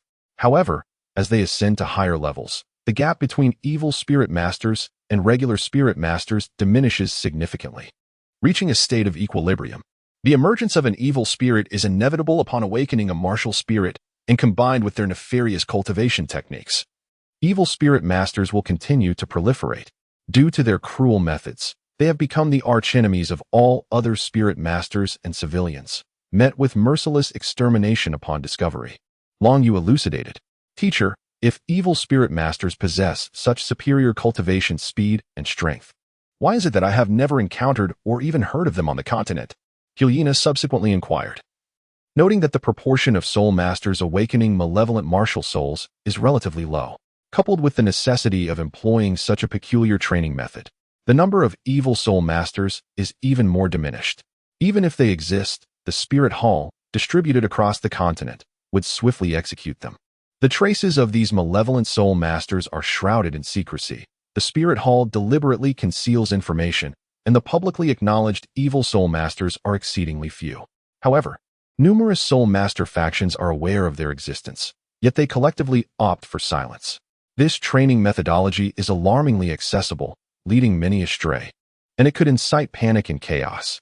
Should it proliferate, it would inevitably bring about catastrophic consequences. Bibi Dong responded, "Henceforth, should you encounter any evil soul masters, do not hesitate. Strike decisively." "Yes, Your Excellency," the three replied in unison. As dinner concluded, Xiaowu and Hulaina returned to their respective dwellings, while Long Yu chose to remain in the pavilion, seated opposite Bibi Dong. "Xiao Yu, your performance this time was commendable, yet regarding your practical assessment, I can only deem it barely satisfactory. Do you understand why?" Bibi Dong rose, clutching the Pope's scepter, and approached Long Yu. "Teacher refers to my subsequent actions being excessively reckless, potentially endangering our lives," Long Yu replied, looking up at Bibi Dong and promptly standing. Knowing the terror of evil soul masters, and understanding the vast disparity between a soul sage and those below that rank, why did you not signal for us to intervene upon uncovering the evil soul master's scheme? Instead, you opted for such a perilous course. Were you unaware of the grave danger you placed yourselves in? Bibi Dong questioned sternly. It was the second instance she had spoken to Long Yu in such a tone. The first being when she mistakenly believed Long Yu had hastily absorbed a soul ring for his second martial soul. "Thank you for your concern, teacher. I am undoubtedly aware of the stakes involved. However, if I had not acted, it is highly probable that the others would have Long Yu hesitated. If they perish, it is merely a consequence of their insufficient abilities. Knowing the risks you faced, how could you engage in such foolishness? Have you considered your own safety? The safety of the four of you? They collectively do not hold as much value as you do." Bibi Dong's ire intensified as she perceived Long Yu's defiance. "Thank you for your concern, teacher, but my actions stemmed from a desire to convey that this world encompasses more than mere self-interest and gain. there are many beautiful things, such as emotions. I cannot disregard the safety of so many classmates. Long Yu gazed earnestly at Bai Dong. A profound silence enveloped the two for a moment. You may indeed be correct, he finally spoke, yet it is not my place to judge whether your assertions are right or wrong. However, I implore you to prioritize your safety in future endeavors. Nevertheless, your practical assessment remains merely satisfactory, not exceptional. Consider this a lesson from your teacher. Bai Dong responded with a sense of resignation. Yet, as she absorbed Long Yu's words, her thoughts began to drift elsewhere. This world, undoubtedly, harbors much beauty. But why has it only bestowed upon her a fate filled with tragedy and memories best left unexamined? Teacher, if your world is shrouded in darkness, then I shall willingly become a ray of light within it. Good night, teacher, Long Yu concluded, hastening towards his dwelling. Today, facing a genuine evil soul master at the soul sage level, he truly grasped the vast chasm that lay between the true powerhouses of the continent and himself. If the soul sage was formidable, what then could be said of the soul Douluo, the title Douluo, or even the divine beings? His adversaries resided within the very realm of the gods. In his current state, he felt overwhelmingly weak. It is undeniable that possessing such prowess at the tender age of 9, coupled with the appreciative gaze of Bai Dong and the praises from both classmates and teachers, has indeed inflated my ego to some extent.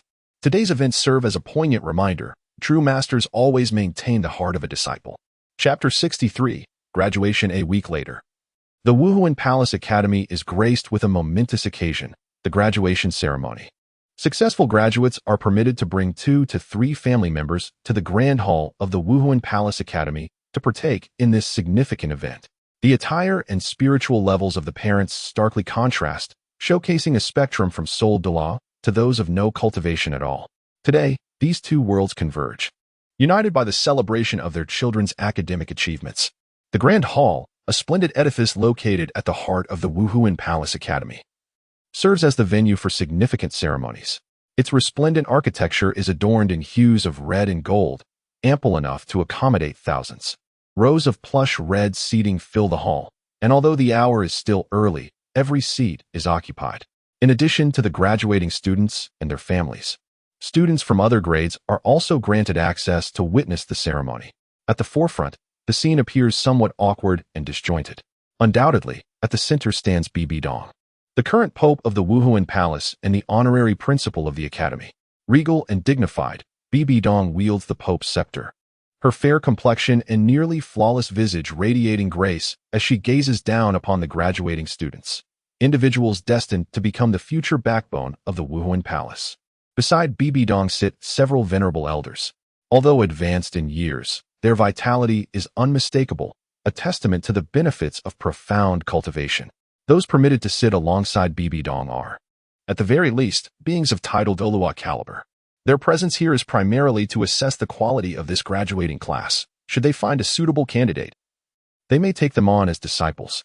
Meng Yun, despite being a teacher at the Wuhuan Palace, holds only the rank of soul sage, relegating her to the last position. Despite the throngs within the hall, a remarkable silence prevails. In truth, no one dares to raise their voice amidst the solemnity of the occasion. Long Yu, the most outstanding representative of this cohort, sat in the front row alongside Xiaowu, smiling at Bai Dong and others. Bai Dong awarded Long Yu with an excellent rating for his practical assessment, acknowledging his remarkable performance, which had not gone unnoticed by the numerous students present, and moreover, Long Yu was her own disciple. The graduation ceremony commenced with Dean Li Jun delivering a few remarks.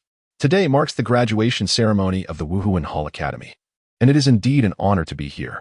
Following this, we invite His Holiness the Pope to announce some significant matters. After some trivial comments, we finally arrived at the crux of the event. Bai Dong rose gracefully and proclaimed, "First and foremost, I congratulate all students on their successful graduation. I hope each of you will achieve even greater accomplishments in the future." As her words resonated, a thunderous applause erupted, akin to a tidal wave.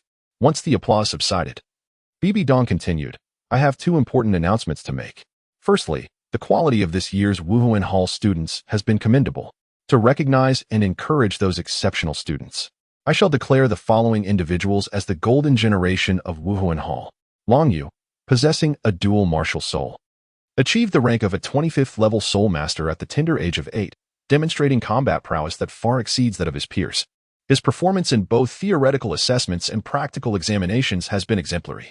Hulaina, with the nine-tailed fox martial soul, reached the 46th level at 16. Xiaoyu, wielding the moon blade martial soul, attained the 44th level by 17. Yan, the flame lord martial soul bearer, achieved the 42nd level by 19. These four individuals represent the illustrious golden generation of the Spirit Hall, serving as paragons for the students. Mu Feng, while the talents and abilities of the other three are indeed commendable, questioned why a mere soul master could be regarded as part of the golden generation by His Holiness the Pope. Is it solely because he possesses a dual martial soul? A man with striking features mused with curiosity.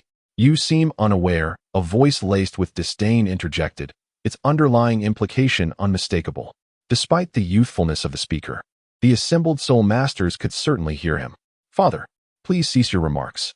Long Yu, even at the 14th level of soul power, bested Yin, who was at 37. If it weren't for Long Yu, you wouldn't even see your son today. Though he is currently just a 25th level soul master, he is only 8 years old. Furthermore, this is the decision of His Holiness. How dare you question it in such a setting? A timid voice restrained the critic. The other students cast disapproving glances at the man, their expressions suggesting that any further comments would provoke a vigorous rebuttal. Realizing the scrutiny he faced, he shrank back, suddenly aware of his audacity in questioning the Pope's decisions. In another matter, it has only been a short while since the conclusion of the continent's high-level Soul Master Elite competition. Although the Spirit Hall Academy's team ultimately triumphed over the Star Luo Empire's Royal Academy team, it was achieved with great difficulty and a touch of fortune. I do not wish to witness such a scenario again. Therefore, the selection of candidates for the next Spirit Hall Academy team for the high-level Soul Master Elite competition will commence much earlier than usual. Eligible students are encouraged to begin their preparations. Following the determination of the team members, there will be 2 years of specialized training. I expect to see the Spirit Hall Academy team dominate all other teams, with selections conducted in a fair and open competition, Bibi Dong declared. Upon concluding her address, Bibi Dong returned to her seat amidst applause. The students below could hardly contain their excitement. Being under 25 and eligible to participate in the Soul Master Tournament, representing the Spirit Hall, was an honor of no small significance. Most present were under 20 years old, making them eligible for the upcoming Elite Soul Master competition. Unexpectedly, my teacher has granted me the title of a member of the Golden Generation. Although I do not particularly care for such accolades, it is still a pleasant recognition. Long Yu held Xiao Wu's small hand and smiled reassuringly. Do not worry, Xiao Wu. Although you are currently only at the 22nd level, I assure you that you will be able to participate in the next Soul Master competition. After using the celestial herb, your soul power and innate talent will experience rapid enhancement, provided you can swiftly break through to Soul Master. As he spoke, Long Yu gently patted Xiao Wu's head. Yes, I believe in you, Brother Yu, Xiao Wu declared firmly, her gaze steadfast upon Long Yu's smile. Unbeknownst to her, the chasm between her and Brother Yu had grown ever wider. Though unspoken, she was acutely aware of this reality. I must strive harder, she resolved. Chapter 64, Graduation at Level 30. Indeed, Long Yu graduated from the elite class of the Spirit Hall Academy at the tender age of under 9. Etching his name into history, countless individuals revered and cheered for Long Yu, who stood upon the stage as an exemplary graduate representative. The words he uttered, though impoverished, "Remain resolute in your lofty aspirations," became a motto for numerous commoner soul masters, inspiring successive generations of students to forge ahead with determination. An aged voice approached Yan, who sat somewhat solitary in a corner of the grand hall. The raspy tones resonated. Yan, would you be willing to take me as your master? With your talent, coupled with my guidance, your future accomplishments will undoubtedly surpass mine, perhaps even allowing you to defeat Long Yu outright. Master Demon Bear, I would be honored to be your disciple, Yin replied, albeit hesitantly. However, it is true that I lost to Long Yu when I was at the 37th level of soul power, while he possessed only the power of a soul master. Though reluctant to mention this setback, he felt compelled to be truthful before so many witnesses, including the Pope himself. Loss is merely a part of life. Who can claim to have never faced defeat? That young lad has also tasted defeat at the hands of Xiaoyu. Look at the impact it has had on him. In this regard, you are still lacking in maturity, admonished the demon bear Douluo, shaking his head slightly. Rest assured, you are inherently exceptional. Have confidence. The future remains uncertain as to who will ultimately prevail. Disciple Yin pays his respects to the master, Yin said respectfully, clasping his fists together. Though he yearned to take Bibi Dong as his mentor and be a sibling to Hu Laina, he recognized that such aspirations had long since faded. For now, having a titled Douluo accept him as a disciple was a commendable opportunity. Yan's fists clenched as he gazed at Long Yu, who spoke confidently upon the stage. Long Yu, do not presume your victory is assured. In the future, I will undoubtedly defeat you in a fair manner and reclaim Nana. Just wait. Very well, from this moment forth, you shall be my disciple, the demon bear Douluo proclaimed. The enchanted bear Douluo nodded in satisfaction. Soon, the graduation ceremony came to a close. Some elders from the spirit hall chose disciples, yet only a few, as their lineage was likely to face extinction.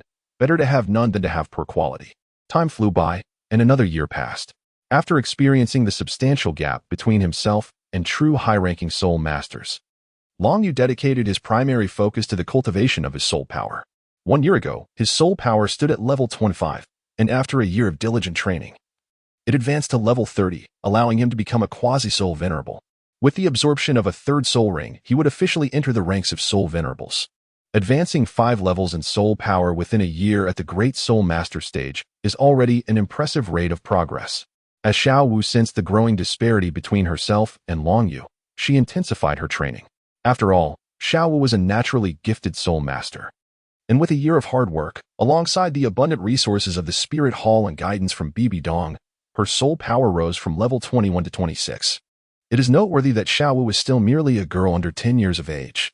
In contrast, the cultivation speed of Hu Laina and others lagged significantly, as they were already at the soul sect level, distinct from the Great Soul Master cultivation system. Xiao Wu, with your current strength combined with your agility, you may not be the strongest at the Spirit Hall Academy, but you are certainly formidable, Long Yu remarked after sipping his cup of tea.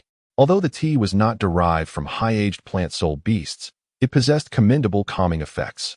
Indeed, without you all, my reputation as Sister Xiao Wu is gradually spreading. Give me just over a year, and I will reach level 30, then I shall be the leader of our class, Xiao Wu declared with a hint of pride. Yes. Considering the teacher's personality, it is likely that in a couple of days, Douluo will take me to obtain my third soul ring, which will take over a month to return, she added. During this month, you must behave yourself, Long Yu said, gently ruffling Xiao Wu's hair. Brother Yu, your progress is astonishing. Even the crown has remarked on your exceptional talent. At your current pace, in 3 to 4 years, your soul power level will likely surpass that of Hu Laina and the others, Xiao Wu expressed with admiration. That is because we are different. I have many responsibilities to undertake to better protect you all, Long Yu replied with a hint of helplessness. Xiao Yu, your guess is quite accurate. Tomorrow, Yu Guan will take you to the Star Doe Forest to acquire your third soul ring. There is no need for me to elaborate on other matters. I have complete confidence in your abilities. Yu Guan is now a level 96 Super Douluo, significantly stronger than before, and even if he encounters the 100,000-year Titan Great Ape, he can retreat unscathed. Suddenly, Bibi Dong appeared in the pavilion and spoke. Yes, my dear student, I shall remain vigilant regarding safety. My third spirit ring has reached the threshold of 10,000 years. However, the search for a mental-type spirit beast remains quite arduous, and I might return empty-handed. Nevertheless, I can at least obtain another golden spirit ring. Long Yu nodded in agreement and replied, Indeed, your physical and mental prowess surpasses even my own at that stage. It is noteworthy that the typical limit for a third spirit ring is merely around 1,700 years, yet you are capable of bearing one of 10,000 years. There is no need to reiterate other precautions. You are well aware of them. Bibi Dong could not help but express her admiration. Well, as your mentor, it is only natural for you to excel beyond your peers. By the way, teacher, has my senior sister Hu Laina not emerged from her seclusion yet? Long Yu inquired. The mention of Hu Laina brought to mind that fateful encounter, with its profound sensations and emotional impact. However, over the past year, both had dedicated themselves to rigorous training, resulting in less interaction. Yes, Nana is still in deep meditation. Her dedication is no less than yours, and by the time she emerges, she should have reached the 49th level. Xiaoyu has also attained the 47th level, and his self-created spirit abilities have developed impressively. Without your celestial herbs, their spirit power cultivation would not have progressed so swiftly, Bibi Dong remarked. In that case, I believe that before the next Soul Master competition, both my senior sister and Xie you might aspire to reach the rank of Soul Emperor. Facing other teams that lack even a Soul King would surely be a complete domination, Long Yu chuckled. The two extraordinary Soul Emperors already possess formidable strength, and should they employ their martial soul fusion techniques, they would stand as equals to a Soul Douluo. I eagerly anticipate such an outcome. Yet I know that the cultivation speed beyond the rank of Soul King will inevitably become increasingly sluggish, Bibi Dong remarked, expressing her heightened anticipation for Long Yu. This little fellow harbors numerous secrets. It remains to be seen what level of power he will attain after reaching the Soul Sage rank. Chapter 65. Acquiring the Third Soul Ring. Explanation. In the early morning, Long Yu arrived at the familiar carriage. Zhu Douluo waited around it and smiled upon seeing Long Yu. His opportunity to enhance his soul power was largely thanks to this young man. Although he had only elevated his soul power by one level, upon reaching level 96, he had achieved the status of a worshipper within the Spirit Hall, rather than merely being an elder. While he once held a commendable position in Spirit City, it was primarily due to his ability to perform a martial soul fusion technique with the Old Ghost, an ability that combined the powers of two super Douluos, yielding remarkable results. However, without such a capability, his status would significantly diminish. Now, having reached level 96, his soul power matched that of the third and fourth worshippers, greatly enhancing his standing. Xiaoyu, let us depart, Zhu Douluo said with a smile. Yes, I must trouble you again, Uncle Zhu, Long Yu nodded in response. Not at all. I am quite grateful. Without you, I fear I would never advance further in this lifetime, Zhu Douluo smiled. The two then boarded the carriage, setting off towards the Stardo Forest. A fortnight later, Long Yu observed the now slumbering Zhu Douluo and nodded at Gu Yuna. The two then entered the spatial door, once again leaving the quaint town behind. Upon arriving at the shores of the Lake of Life, Long Yu regarded the almost unchanged Gu Yuna and refrained from unnecessary words, understanding her intent and getting straight to the point. Sister Na, please absorb the third soul ring of my. This time, I require a spirit-type soul beast of at least 10,000 years, but not exceeding 12,000 years. Long Yu stated. A 10,000-year spirit-type soul beast, around 12,000 years in age? Wait a moment, Xiaoyu. Gu Yuna closed her purple eyes. Her immense mental force connected directly with the outside world, reaching out to Di Tian, whose knowledge of the Star Do Forest surpassed even her own, having inhabited this realm for several 100,000 years. After a while, Gu Yuna reopened her eyes and said, there are indeed many 10,000-year spirit beasts in the Star Do Forest, the dreaming snow fox, the illusory sky mongoose, and the crystal phantasm beast, she enumerated slowly. Then let us select the illusory golden feather. Its ability to control other soul beasts through mental power is quite intriguing. If I could inherit that, it would prove to be an exceptionally useful soul skill, Long Yu mused before making his decision. Very well, let us proceed at once. My injuries have reached a critical juncture. We cannot afford to waste any more time. Gu Yuna nodded slightly, and then led Long Yu to a certain area of the Stardo Forest. Before them, perched upon a tree trunk, was a magnificent golden bird, nearly half a meter in length. Its resplendent golden wings glistened, and its diminutive head bowed respectfully towards Gu Yuna, adorned with a tuft of red atop its golden plumage. Its powerful talons firmly grasped the tree trunk, the tips resembling gold in their brilliance. Most striking were its golden eyes, which seemed to possess an enchanting depth that could ensnare one's very soul. Greetings, my master. Greetings, esteemed one. The melodious voice of the illusory gold feather rang out, and it gracefully descended before Gu Yuna and Long Yu. Truly, it was a remarkable spirit beast. Its millennia of cultivation allowed it to articulate human speech, a curious phenomenon indeed, Long Yu remarked in astonishment. In terms of fluency, its speech nearly rivaled that of the Titan great ape, which boasted a cultivation of 100,000 years, and its voice was infinitely more melodious. Indeed, the illusory gold feather is exceedingly rare, scarcely more abundant than the dark golden terror claw. Gu Yuna stated calmly, now? Let it be offered to little Yu as his third spirit ring.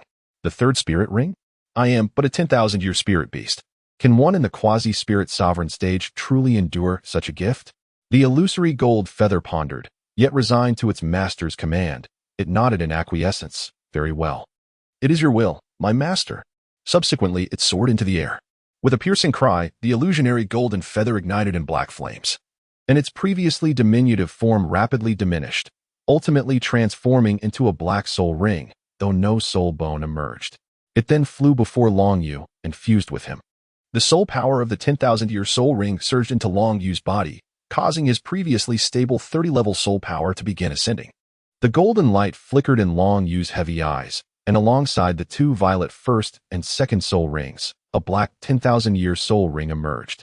The soul power of the illusionary golden feather was not excessively domineering. Rather, it was remarkably gentle. The mental energy it bestowed was even more pronounced than the soul power, enabling both Long Yu's mental and soul powers to rise swiftly. Observing Long Yu's current appearance, his sharp brows, star-like eyes, fair skin, high nose, thin lips, and long black hair cascading over his white robe, Gu Yuna could not help but smile faintly. To her, time had become nothing more than a mere string of numbers. She scarcely knew how long she had lingered at the bottom of the lake of life, enduring an interminable and tedious solitude. In the meantime, the presence of the young Yu occupied a significant portion of her memories.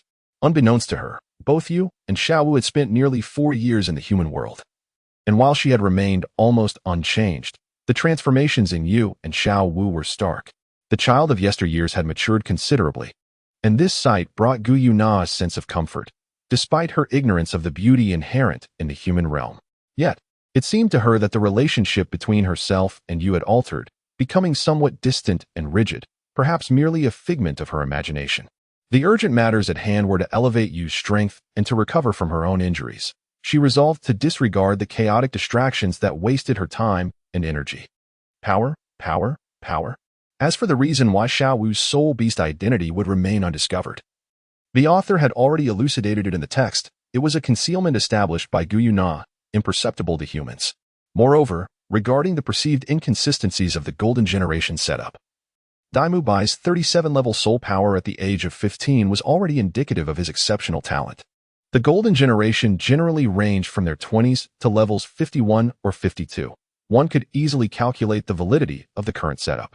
Lastly, the author intends to commence a new book shortly, as I still find this one lacking direction and hope. However, it will not be abandoned and shall continue to be updated.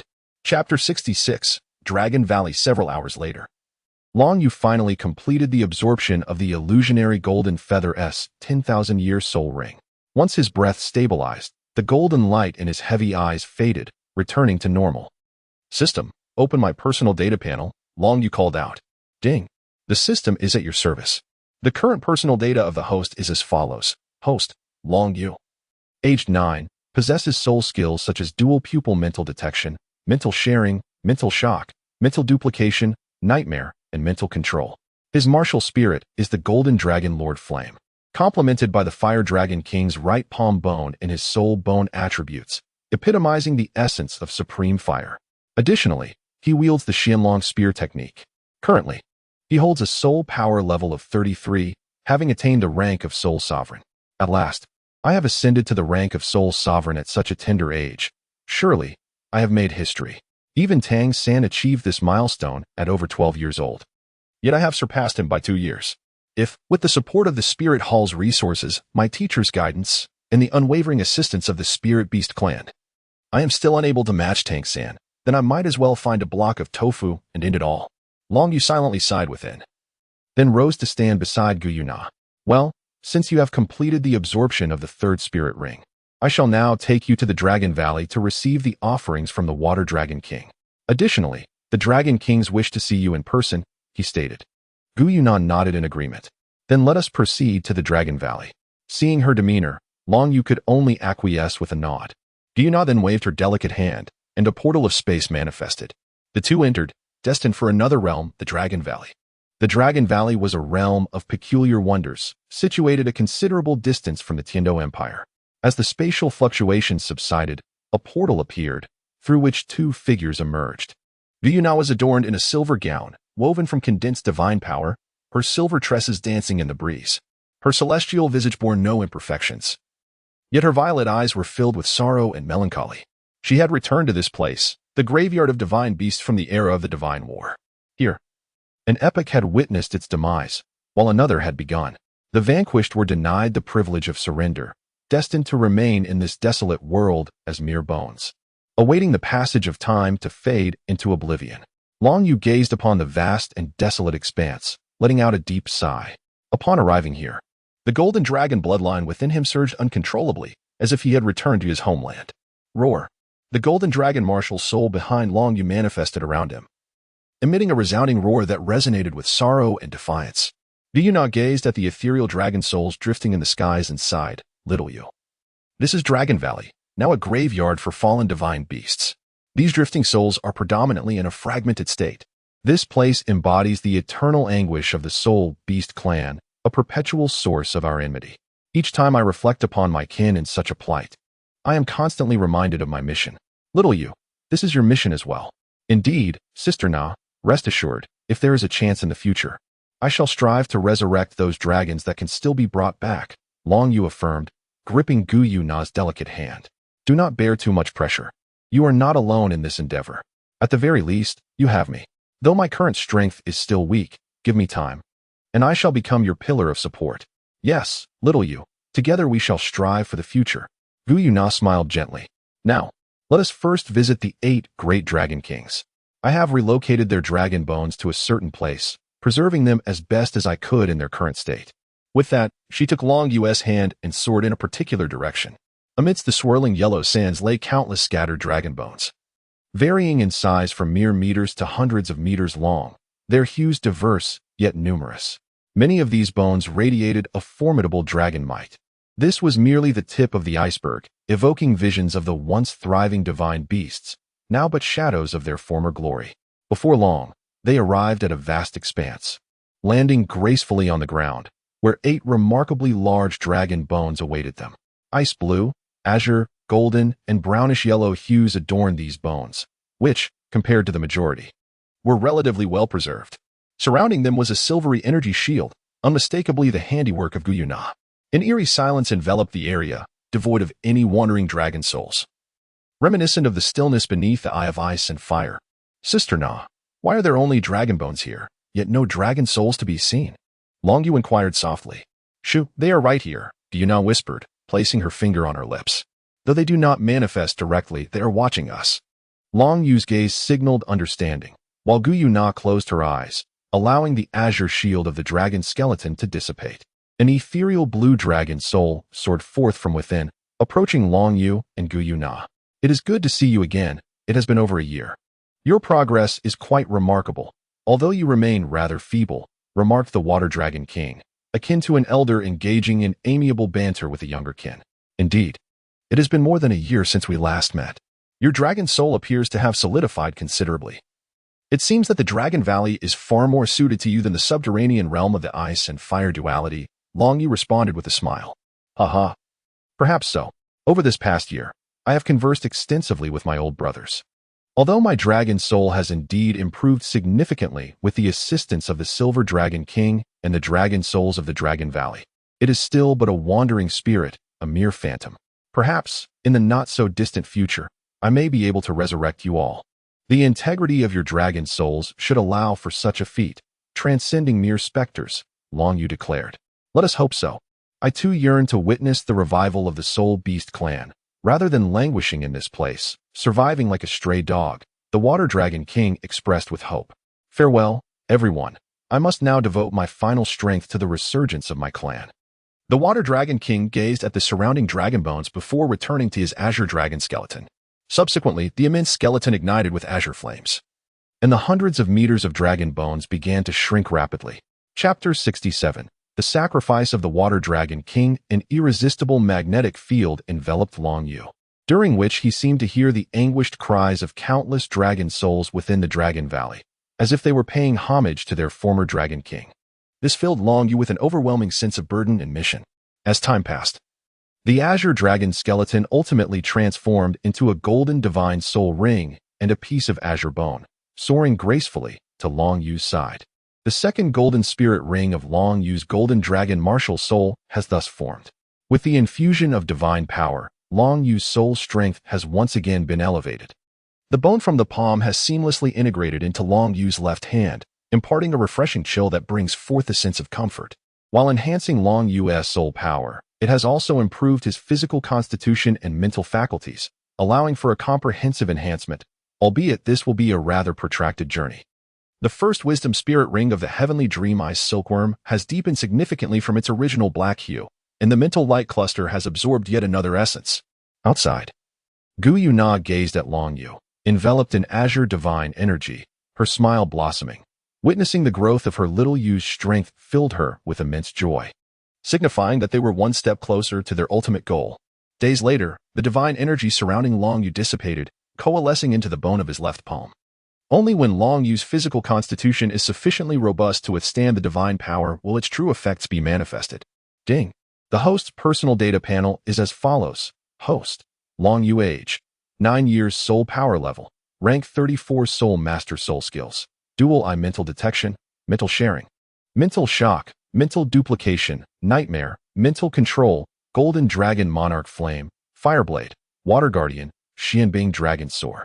Soul bones. Right palm bone of the Fire Dragon King. Left palm bone of the Water Dragon King attributes. Ultimate Fire, Ultimate Ice Others. Xianlong Spear Decision, Water Guardian, which grants me an invincible state for 6 seconds. Finally, I possess a defensive soul skill. Even the mightiest offensive soul masters require a defensive skill.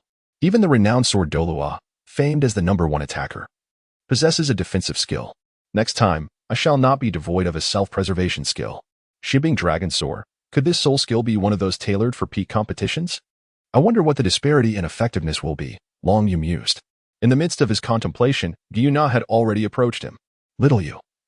Since we have completed our tasks here, let us take our leave, she said. Huh? Just like that? Long Yu inquired, puzzled.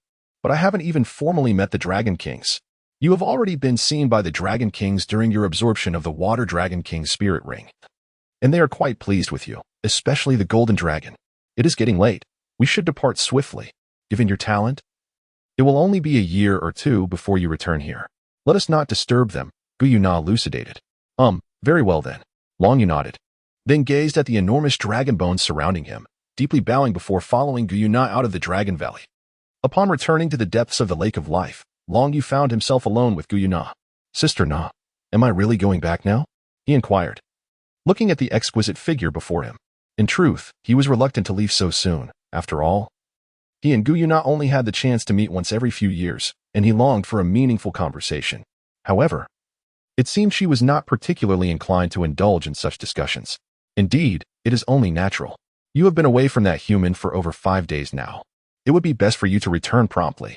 Moreover, I am at a critical stage in my recovery and cannot afford to be disturbed. Gu Yuna replied with a nod. Actually, never mind. Please take me back. Long Yu hesitated, ultimately acquiescing. As he matured, his feelings for Gu Yuna deepened considerably. It could be described as love at first sight or merely an attraction, for which man does not admire a beautiful girl. Of course, there were many facets to his feelings, beyond mere appearance. Just step inside, and you will be directly transported to that human's chamber, Gu Yuna instructed. As a portal of space materialized, enveloping Long Yu, she then transformed into her original form, which would facilitate her healing process. Sighing, Long Yu lamented, alas, it appears I was mistaken, yet I am truly uncomfortable with such a relationship. It feels more like a mere transaction. Nevertheless, being Long Yu, he swiftly adjusted his mindset. To speak candidly, after his ascension to Soul Sovereign, his power had indeed increased significantly. Even his first soul ring had advanced to the 10,000-year level, a testament to the wisdom soul ring that could elevate in tandem with his physical limits. Now, his raw strength could rival that of a soul emperor, particularly one with an optimal soul ring configuration, although he still had a long way to go to achieve his ultimate goal. Uncle Ju, let us be on our way. Long Yu addressed the drowsy Ju Douluo before him. Ah, little Yu, why am I so tired again? At least I managed to help you acquire your 3rd soul ring. Ju Douluo replied. You are remarkable. Being able to absorb a 10,000-year soul ring at the 3rd level is the upper limit for the 5th soul ring. I cannot fathom how far you will grow in the future, Ju Douluo mused.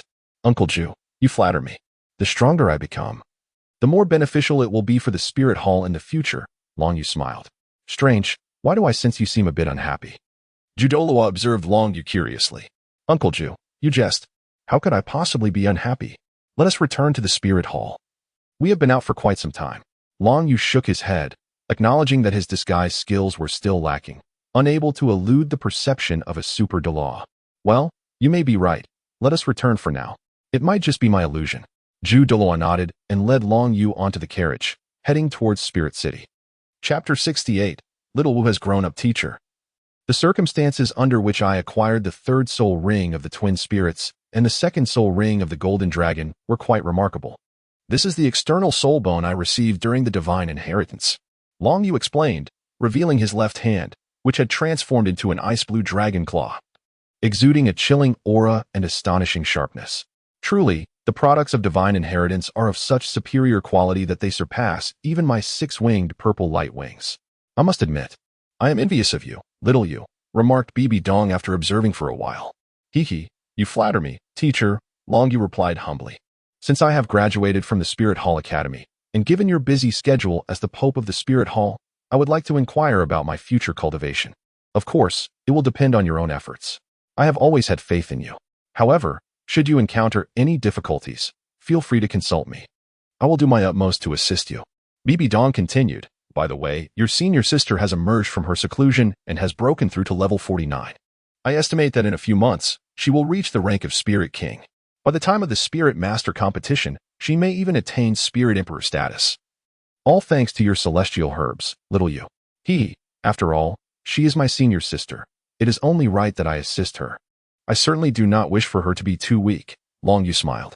I will also protect her. Ah, you little junior brother, saying such things behind my back. Who's weak? Clearly, it is you who is extraordinary. My teacher has informed me that my talent is among the finest in the Spirit Hall and even across the continent. I refuse to believe you. Hulaina's enchanting voice chimed as she approached and sat beside Long Yu. Sister, it has been a long time. Long Yu greeted Hulaina with a nod. Humph, teacher. Hulaina huffed, then greeted Bibi Dong. Indeed, Nana, you must cultivate more diligently. Otherwise, the gap in strength between you and little Yu will only widen. Do not be deceived by the fact that you currently surpass him by several levels. If a confrontation were to occur, you would indeed struggle against him. Should your charm fail, your combat prowess would significantly diminish, Bibi Dong advised. Oh dear, teacher. I am at a loss. My little junior brother was already incredibly formidable as a great soul master. Now that he has broken through to Spirit Master and ascended to level 34, I fear even a Spirit Emperor would not stand a chance against him. Hulaina sighed. Acknowledging, indeed, when it comes to mental strength, I am no less formidable than my senior sister now. Moreover, aside from her charm, the other tactics of my senior sister seem rather inadequate. Long Yu responded candidly, Humph. If I can't defeat you, then so be it. Are you truly considering challenging your beautiful, charming, gracious, and gentle senior sister? With a sly smile, Hulaina retorted, Yes, my beautiful, charming, gracious, and gentle senior sister is indeed quite impressive when not at her weakest. Long Yu laughed. It has been quite some time since you were at your peak. Stinky junior brother, how can you still bring that up? She playfully delivered a light punch to him. Humph, little junior brother. Do not forget that my birthday is the day after tomorrow. If you fail to present me with a gift, you shall face the consequences. Hulaina declared. Are you saying that you will be nearly 17? Congratulations, senior sister, on aging another year. I shall certainly bestow upon you a unique gift, Long Yu nodded. What do you mean, aging? Stinky junior brother, if you continue to speak like that, you might find yourself unable to secure a girlfriend for life. Hulaina exclaimed, slightly irked by the mention of aging. Were it not for their teacher, Bibi Dong, being present, she might have resorted to silencing him herself. How could one speak to a girl in such a manner? If your gift fails to meet my expectations, you will regret it. As Hulaina gazed at the carefree Long Yu, she pondered that in comparison to her junior brother and Xiao Wu, she indeed felt a tad older. Later that evening, noticing Xiao Wu in a moment of distraction, Long Yu inquired, Xiao Wu, what occupies your thoughts? Are you longing to see your mother after such a long time? You are mistaken, brother Yu. Mother has advised me to learn independence. She cannot always be by my side, and I must not dwell on her constantly. I was merely contemplating what gift to present to Hulaina the day after tomorrow. However, your prompt has sparked an idea, Xiao Wu replied, shaking her head. I recall you and my senior sister have never quite seen eye to eye. Yet, now you are considering such matters? Long Yu smiled. Naturally, he was pleased with this change.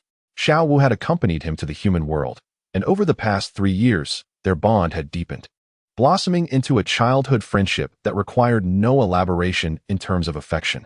Hulaina, as his senior sister, held a special place among the few significant individuals in Long Yu's life within this realm, particularly after their initial kisses exchanged during the incident at the Death Canyon. Long Yu found himself harboring increasingly complex feelings towards this enchanting senior sister. Though his emotions remained somewhat unclear, it seemed that with the passage of time, subtle transformations were occurring. If the relationship between Xiao Wu and Hu Laina could improve, it would alleviate his dilemma.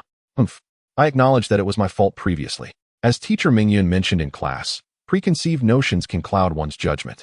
Coupled with Hulierna's intentional approach towards you, I perceived her as less than admirable. However, after spending a few years in her company and learning alongside her, I have come to realize that Hulierna is not as I initially thought.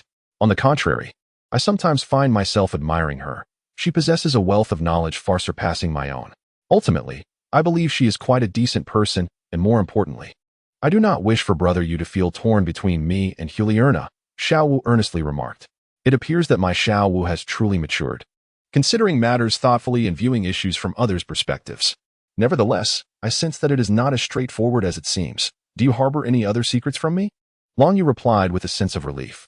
The essence of growing up lies not in age or physical attributes, but in the maturation of one's psyche. Oh, please don't inquire further. I'd rather not disclose anything, Xiao Wu said. Her cheeks flushed as she hurried back to her room, leaving Long Yu somewhat perplexed. Chapter 69. Hulierna's birthday. Hulierna's 17th birthday celebration did not extend invitations to many. For her, forging genuine friendships is no simple endeavor, and she harbors a disdain for irrelevant guests at her birthday gathering. Thus, the attendees were indeed few. As Hulierna's mentor, Bibi Dong naturally attended. After offering a few brief well wishes and placing down her gift, she promptly returned to the Pope's Hall, observing the joyful expressions on everyone's faces. Particularly the birthday girl Hulierna, Bibi Dong's pink eyes reflected a moment of daze and a myriad of emotions. Once, she too had been carefree and innocent. But the memory of this brought her to clench her fists in silence. After exchanging a few words with Hulierna, she departed. Not because of pressing obligations, but rather to preserve the beauty of that moment. Her presence would impose an overwhelming pressure, making it difficult for these teenagers, including Nana, to truly relax. Teacher, today seems a bit peculiar, Hulierna remarked, watching Bibi Dong leave with a sense of confusion, yet hesitant to inquire directly. Hulierna, this is a gift for you.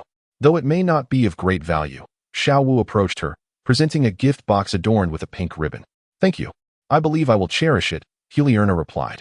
After Hu Laina received the gift box, she chuckled, while Xiao Wu, still with her proud demeanor, walked to the other side. It must be said that, given it was Hu Laina's birthday celebration, the gifts presented were undoubtedly exquisite, which excited the little foodie, Xiao Wu, beyond measure. Moreover, surrounded by familiar faces, be it classmates from the Spirit Hall Academy or their teachers, Meng Yun and Dean Li Jun, she felt at ease. Sister, don't look at it now. You won't be able to see it. Open it when we return. I know you will love it, Long Yu remarked as he handed his gift box to Hu Laina. Humph. You better make sure I like it tonight, or you'll be in trouble. Hu Laina replied softly, raising her delicate fist. While she appreciated the sentiment behind others' gifts and had no expectations, the situation was different with her junior. After all, he was the one who had stolen her first kiss, which undoubtedly held greater significance. Rest assured, later tonight, I can step next door, and if you find it displeasing, you can certainly give me a pinch, Long Yu declared with confidence. That better be the case. However, Junior, have you noticed? It seems the teacher was acting a bit strangely earlier, Hu Laina inquired. Of course I noticed. My mental prowess is currently stronger than yours, Long Yu nodded in response. Who do you think you are? Your words are truly infuriating. Hu Laina rolled her eyes. Don't worry, in a little while, I will check on the teacher. As the guest of honor today, you just focus on enjoying yourself here, Long Yu assured her. Although he was uncertain as to why Bai Dong had abruptly left, the cake still needed to be enjoyed.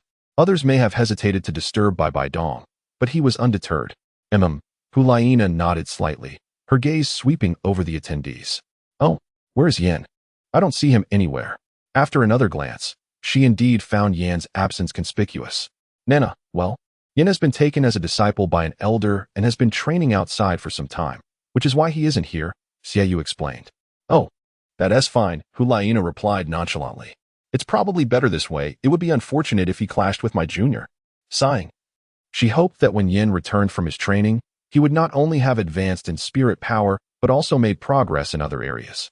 After all, there was truly no possibility between him and Nana. In the depths of her heart, Xiaoyu let out a quiet sigh. As one of the few who truly understood Hulayina, she was acutely aware of the subtle shifts in her feelings towards Longyu. This realization only intensified the already insurmountable obstacles facing Yan. However, the fact that her sister had found someone she cherished, and an individual of such remarkable caliber, brought some solace to this elder brother's heart. Among the myriad of talented youths in the spirit hall, none had captivated her sister's attention until now, and the discovery of a suitable match was indeed a relief. Junior brother, please deliver this to the teacher. After all, you were the one who insisted first, no backing out.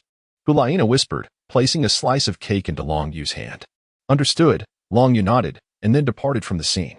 As he approached the hall of the Pope, the guardian knights on either side made no attempt to impede him upon recognizing him as a disciple of the Pope. Upon entering the resplendent hall of the Pope, Longyu was struck by the profound solitude that permeated the space, far more than he had anticipated.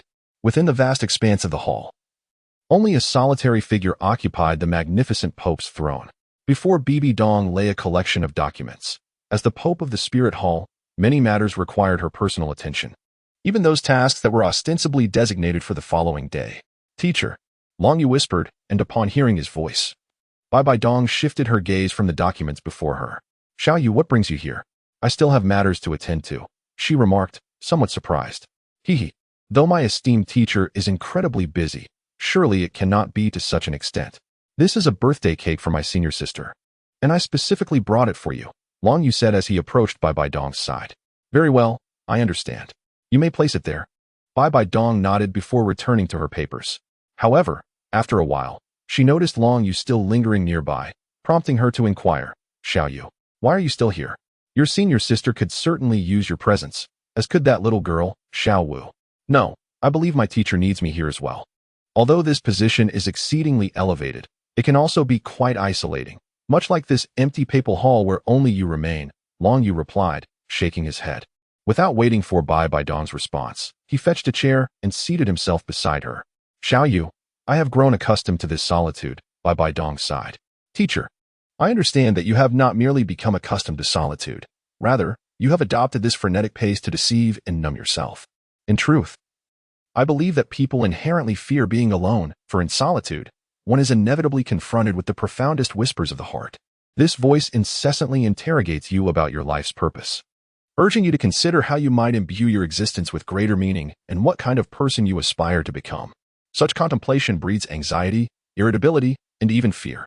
When that voice quiets, a sense of emptiness and confusion often follows, leading one into a cyclical pattern of anxiety and desolation. Many choose to reject the call of their innermost selves, opting instead to drown out the introspective inquiries through busyness or distraction, entertainment, toil, and even indulgence, all in an effort to fend off the relentless probing of their deepest thoughts. However, it is only when one genuinely confronts the voice within that one can truly embrace solitude, recognizing it as a way of life, an attitude, and a choice. Teacher, do you not agree? Longyu gazed steadily at Bibi Dong. To directly confront the depths of one's heart? Xiaoyu, it seems you possess a profound understanding of many things concerning your teacher. Bibi Dong gazed at her disciple and spoke, perhaps, but teacher, I have long asserted that this world is filled with countless wonders. If one perceives that the entire world is inflicting harm upon oneself, then why not take it upon oneself to be one's own savior? Furthermore, teacher, you are not alone in this moment. There are senior sisters, myself, and that little girl. Xiaowu, I have stated before that if you truly believe the world is shrouded in darkness, then I can become that singular light, a beacon to assist you. You may confide in me as one would in a hollow tree. Hollow tree? What do you mean? A hollow tree is formed when the trunk of a tree is missing, creating a space where one can share their secrets and lay bare their heart without fear of betrayal, Longyu elucidated. You young rascal, I wonder where you learned such eloquence. If you wish to remain here, then stay. It will provide you with insight into how I manage affairs. In the future, you too must engage in such matters. Do not entertain thoughts of evasion. This is my decree, Bibi Dong declared. Yes, Longyu replied, lowering his head. Longyu, teacher, how dare you lecture me? You little rascal. Can't I teach you a lesson in return? Bibi Dong glanced at Longyu, who hung his head low, and felt a secret joy within. Having someone like this by her side certainly felt better than being alone. However, as a proud pope, Bai Dong would never openly express such sentiments. After all, that would tarnish her dignity in front of her disciple. Yet, it wasn't long before she noticed something amiss. "You little rascal, what are you staring at? I want you to observe how I do things." "Higi, it's simply because you are beautiful, teacher." Suddenly, a cacophony akin to a pig's squeal erupted, disrupting the usually serene atmosphere of the Pope's hall. After such a commotion, Bai Dong decided to abandon her plans to continue her work in the hall. "Your audacity truly knows no bounds." "You deserve this," she remarked, casting a glance at the blushing Long Yu. Nevertheless, she took the cake and exited the Pope's hall. Sigh. "I wonder what extreme obsession and madness are presently consuming my teacher's mind. I hope the influence of the Rakshasa god is not too profound. If the opportunity arises, I must persuade her to abandon the Rakshasa god," Long Yu pondered. He then departed from the Pope's hall, unwilling to remain in solitude. Oh, has time truly flown by so swiftly? Everyone has left? Being with the teacher made me completely oblivious to the passage of time. I truly experienced the example Einstein provided when explaining relativity. Long Yu gazed at the now empty banquet hall and shook his head slightly. Long Yu swiftly returned to his residence, only to discover that the young girl Xiao Wu had already succumbed to slumber. Indeed, it was well past midnight. Long Yu, having tossed aside the blanket that Xiao Wu had kicked away, covered himself with it. This girl, even in slumber, was hardly a tranquil spirit. He wondered if his senior sister was already asleep. Nevertheless, adhering to their agreement, he made his way next door, only to find that Hulaina was still awake. The room was cluttered with an assortment of gift boxes, both large and small, carelessly strewn about. "Senior sister, I have arrived. Are you still awake? How do you like the gift?" Long Yu inquired with a smile. Upon hearing his voice, Hulaina promptly turned around and mumbled, "Humph. You wretched junior. Where have you been for so long at the teacher's place? By the way, what is the name of this doll you gifted me?" "It is called Bing Dung Dung. Inside, it houses a panda, while the exterior is crafted from a remarkably durable, transparent crystal. Even if it were to fall from several meters, it would remain unscathed." Long Yu explained. He had chosen not to inscribe the Winter Olympics emblem, opting instead for the words "Happy 17th birthday, senior sister," which seemed quite fitting. Bing Dung Dung. Such an adorable appearance, and the name sounds equally charming. "Did you design this yourself, little junior, specifically for me?" Hulaina asked curiously, holding the approximately 30-centimeter tall Bing Dung Dung. Such an endearing creature was indeed hard to resist. "Of course.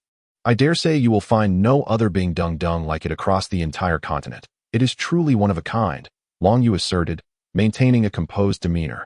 "Humph. I suppose I can be satisfied, and I shall overlook your tardiness," Hulaina retorted, gesturing toward a cake set aside on the nearby table. "I specifically saved this birthday cake for you. I knew my senior sister would not forget me." Long Yu, unceremoniously, picked up the cake and indulged himself.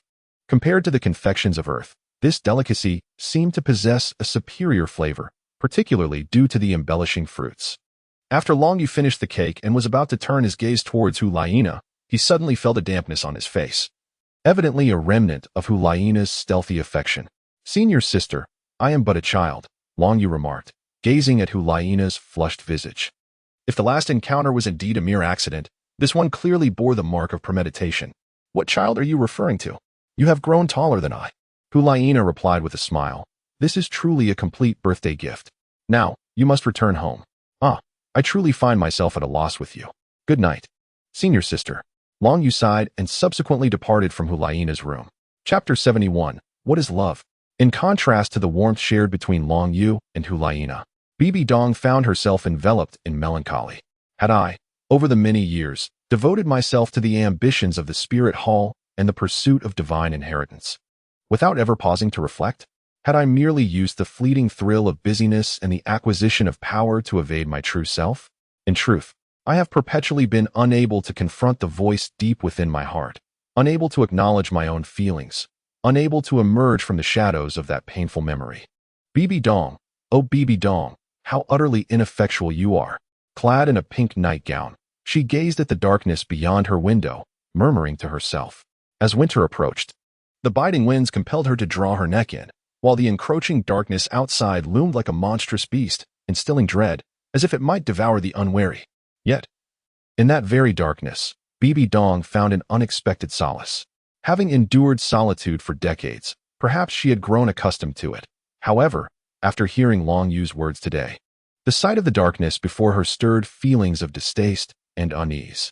If your world is nothing but darkness, then the disciple would willingly be the singular light. The mere thought of this statement sent ripples through the depths of her heart, as if Long Yu had touched her soul. Little Yu, how deeply do you understand me? And how did you come to know these truths? What, pray tell, should I do next? Bibi Dong closed the window and surveyed her empty room. A sense of desolation and loneliness washing over her. It seemed she truly did not relish solitude.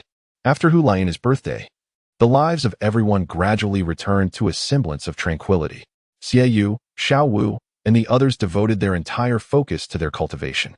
Xie Yu was determined to break through to the Soul King level as soon as possible. To him, the gap of a few levels of soul power seemed trivial, and he believed success was within reach, thus he intensified his training. Meanwhile, Xiao Wu, feeling the weight of her comparatively low soul power level among her peers, secretly resolved to elevate her soul power to level 30 within a year.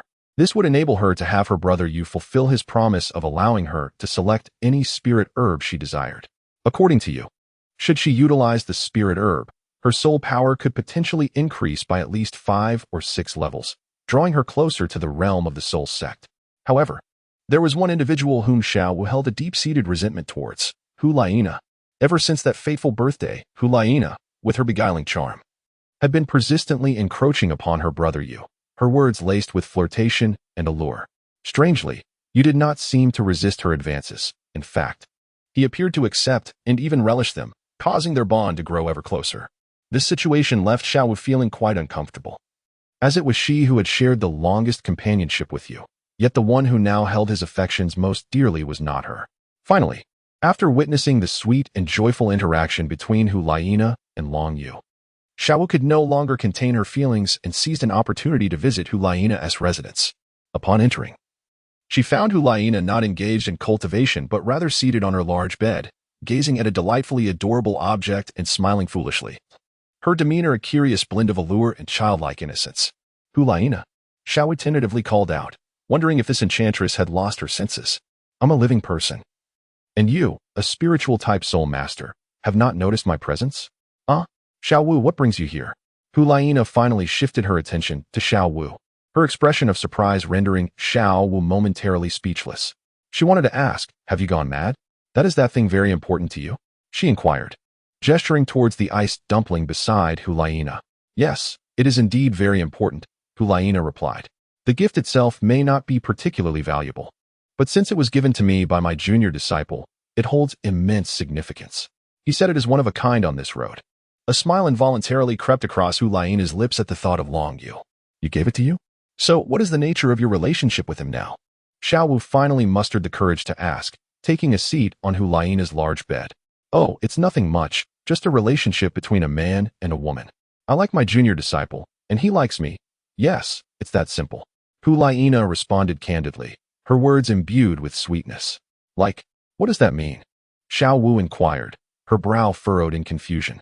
Having spent an unfathomable number of years in the Stardow Forest, she found no notion of emotions among soul beasts.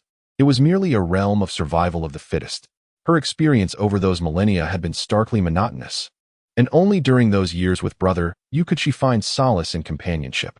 Thus, her yearning for the human world upon her reincarnation was profound, especially with Dragon Yu by her side, offering constant support.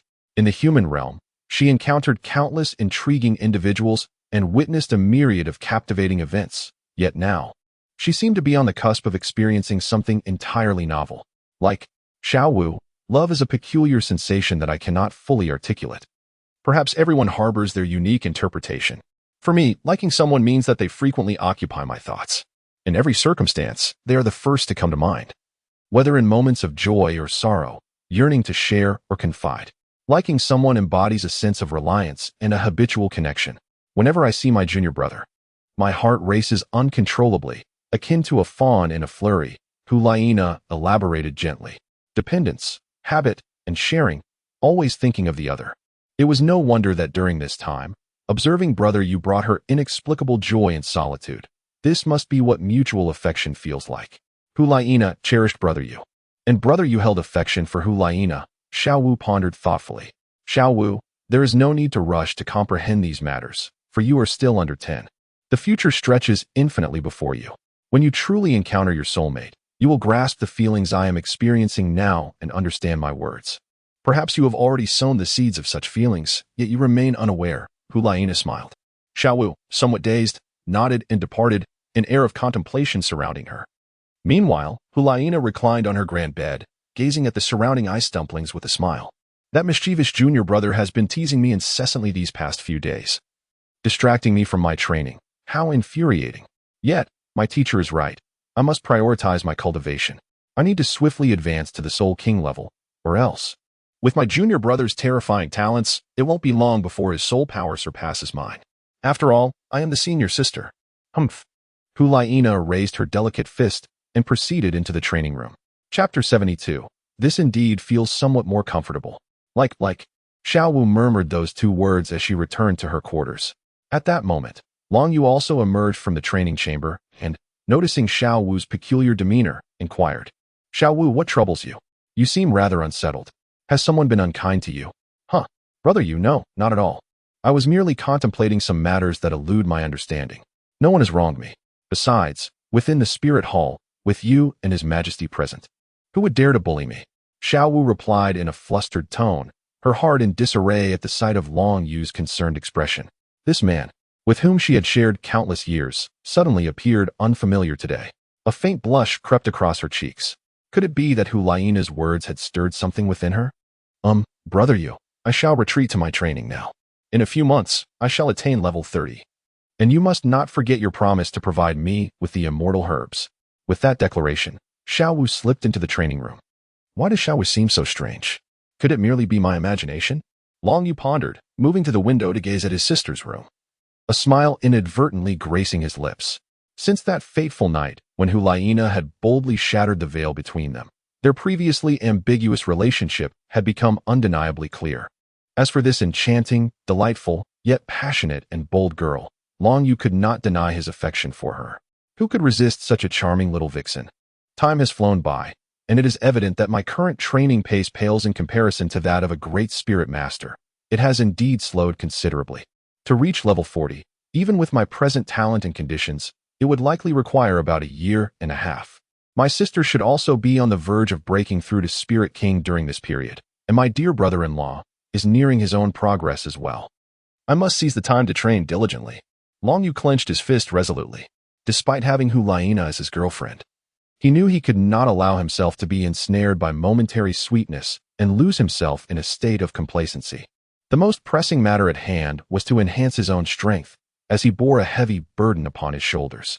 Whenever he felt the urge to relax, he would conjure the image of Guyuna's face and envision the immense pressure she endured, which instilled in him a sense of urgency. Whether out of gratitude or personal affection, the responsibilities weighing on him were undeniable, and this was a truth that Long Yu always kept close to his heart. Ultimately, he decided to cast aside such thoughts for the moment and pay a visit to his teacher. After taking a warm bath, Long Yu cleared his mind and made his way to the papal hall. Upon arriving, he instinctively approached Bibi Dong, skillfully pulling a chair closer before seating himself. Why are you late today? Bibi Dong inquired without lifting her gaze. Well, master, I lost track of time while meditating and felt a bit unwell, so I took a bath before coming. After all, I wish to present my best self to you, Long Yu explained, scratching the back of his head. It was uncertain whether this was a good or bad development, ever since he had spoken those words to Bibi Dong on Nana's birthday. She had insisted that he dedicate an hour each day at this time to the papal hall. She claimed it was to nurture him into a suitable ruler for the future. An hour a day was not excessive, of course. The primary goal was to genuinely become a competent leader. As for Bibi Dong's beauty, elegance, and mature figure, those were merely delightful embellishments. Long Yu was certainly pleased to accept the offer. However, the extent of his learning remained uncertain. Oh, I see. Nevertheless, since we have arrived late, let us linger here for a while, Bibi Dong remarked, observing Long Yu's demeanor with a calm expression. Yes, teacher. Long Yu nodded, then drew closer to Bai Dong, close enough to catch a whiff of her delicate fragrance, which sent a tingling sensation through him. His gaze wandered to the documents before her, yet he found himself frequently admiring her beauty. Bai Dong, keenly aware of Long Yu's subtle actions, chose not to comment. In truth, She had grown accustomed to it. Surprisingly, rather than feeling irritated by his pure admiration, she experienced a flicker of joy. At nearly 50 years of age, though her appearance had not succumbed to the ravages of time, she recognized that she was of a different generation from the youthful Long Yu and Hulaina. Could it be that she still possessed such allure? Bai Dong mused quietly, but her moment of elation quickly faded as she returned her focus to her work. Whenever challenges arose, she often sought Long Yu's opinions, whether for validation or to supplement her own thoughts, which infused the Pope's chamber with a livelier atmosphere. Dispelling the previous solitude, the presence of Long Yu brought her a sense of comfort. Having someone by her side seemed to improve her life significantly, and she was gradually adapting to this new existence. An hour swiftly passed, and Long Yu prepared to take his leave. Xiao Yu, Bai Dong called out to him just as he was about to depart. Teacher, is there something else? Long Yu inquired, turning back. Now that you are with Na, you must treat her well. If she ever comes to me with complaints, you shall be in trouble, and I won't let you off easily, Bai Dong warned. You needn't worry about that, teacher. How could I possibly treat my senior sister poorly? That day will never come, rest assured, Long Yu assured her confidently. Yes, you have both grown up, and many matters you can resolve on your own. Off you go. Bai Dong nodded slightly, and Long Yu exited the Pope's chamber. With Xiao Yu's character, Na had indeed found a commendable companion. Na cherished Xiao Yu, as did Xiao Wu, though Bai Dong pondered what the future might hold for them. She shook her head slightly, realizing she had become somewhat nosy. Ultimately, these matters were to be resolved by them alone. Chapter 73. A year time passed, and a year slipped away. After this duration, Xiao Wu finally elevated her soul power to level 30, achieving the status of a quasi-soul venerable. Constantly recalling Long Yu's promise of the celestial herb, Xiao Wu was eager to become a true soul venerable without delay. Teacher, it's settled then. Xiao Wu and I will return together. There's no need for Elder Zhu to accompany us. You can simply wait for us in Wuhuan City, she declared. Long Yu addressed Bibi Dong before him, stating, well, without further ado, just ensure your safety. With your current strength, I feel considerably more at ease.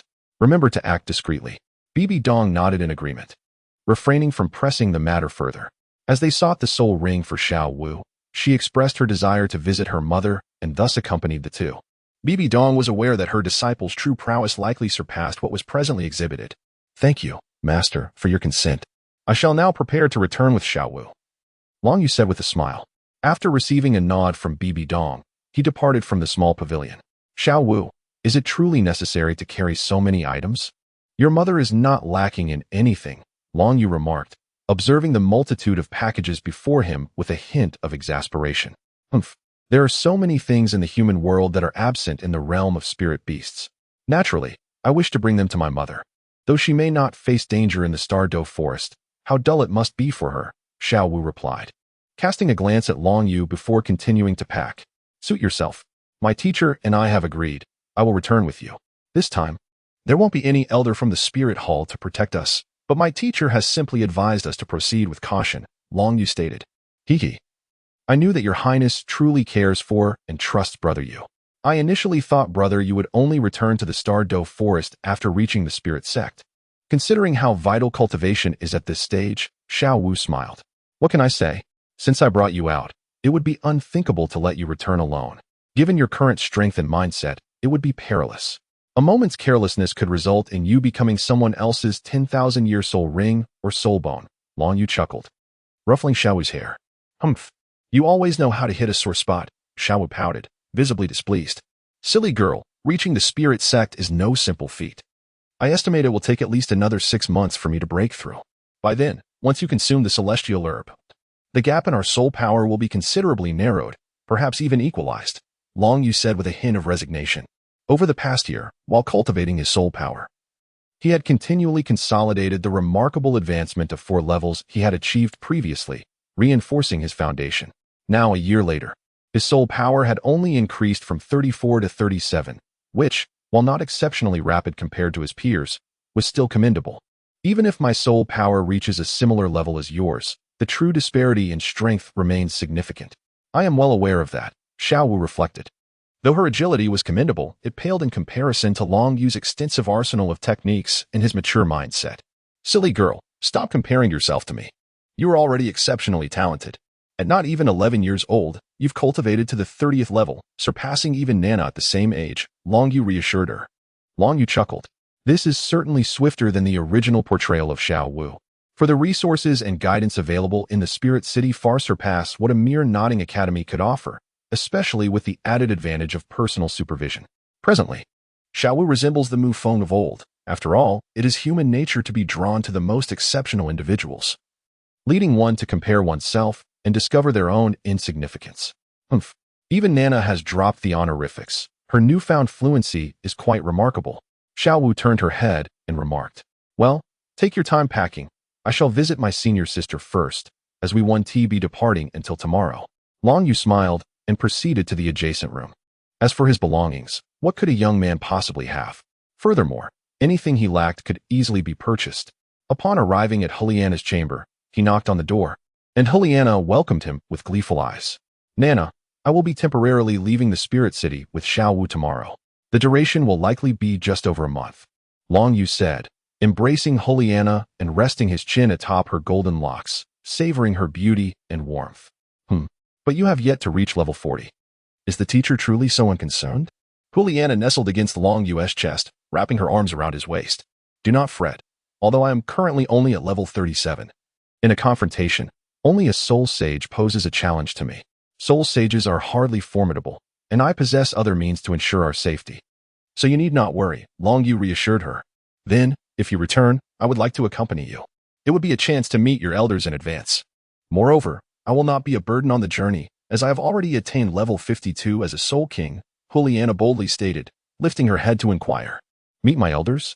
Nana, that is unnecessary, and this trip primarily serves to visit Xiao Wu's mother, not mine, for I have no parents at present. It would be wiser for you to stay here and cultivate diligently.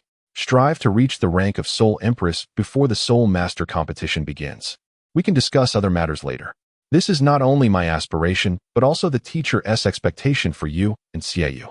Besides, if I were to leave the Spirit City and you followed suit, who would keep the teacher company? How lonely that would be. It simply cannot happen. Long Yu said awkwardly. Are you planning to visit those fierce beasts? Or perhaps Sister Nar? Nearly 4 years remain until the Soul Master competition. Given Huliana's current training pace, with an annual increase of 2 levels in soul power, she could indeed transcend to the Soul Emperor rank before the competition. When that time arrives, participating with the prowess of a Soul Emperor against teams lacking even a Soul King will undoubtedly create a stark disparity and an overwhelming sense of intimidation. Oh, I see. I am not particularly anxious about this matter. It is not a significant concern. However, junior brother, did you just invoke the authority of our teacher against me?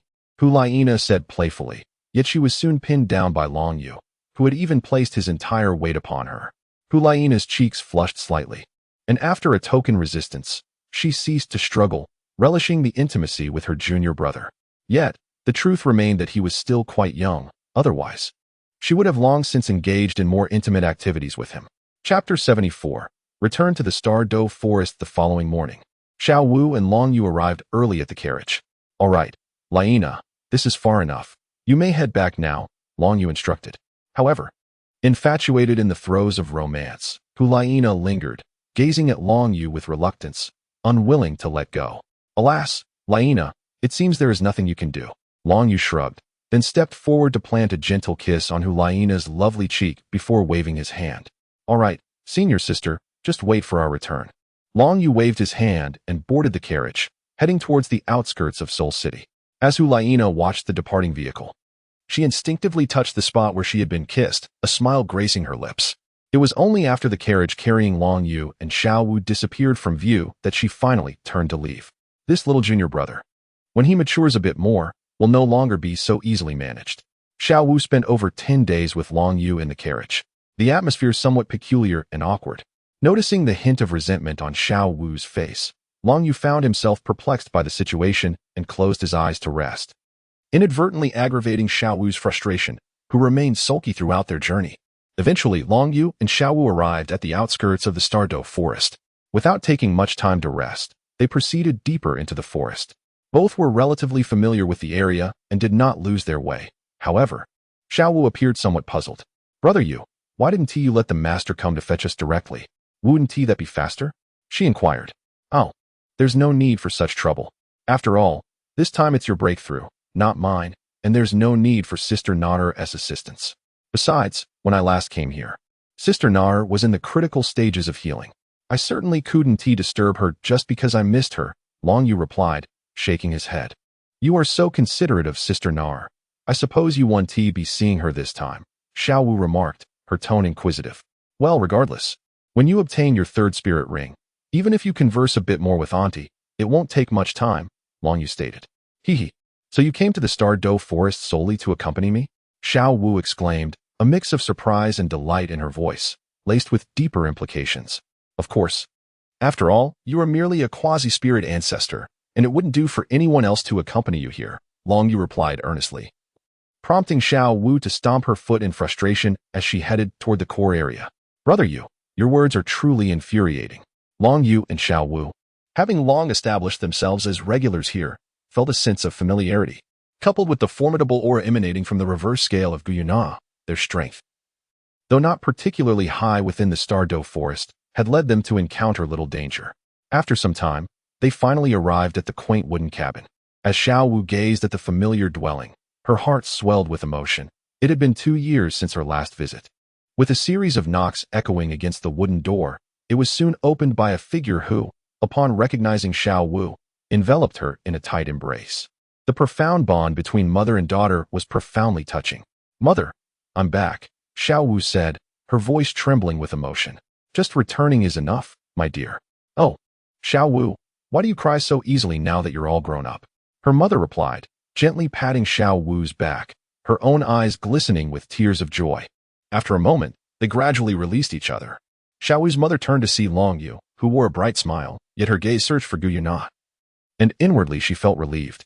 If the master were present, such a reunion would have been less fitting. Ah, Long Yu is here as well. Naturally. He came to protect Xiao Wu. Don't just stand outside. Come in and join us, Xiao Wu's mother warmly invited, and the three stepped into the cabin.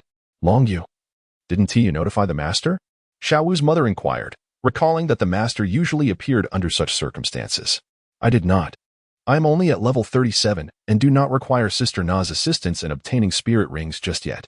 Moreover, this is a critical time for her recovery, and it's best not to disturb her. After all, we have plenty of time ahead, Long Yu explained.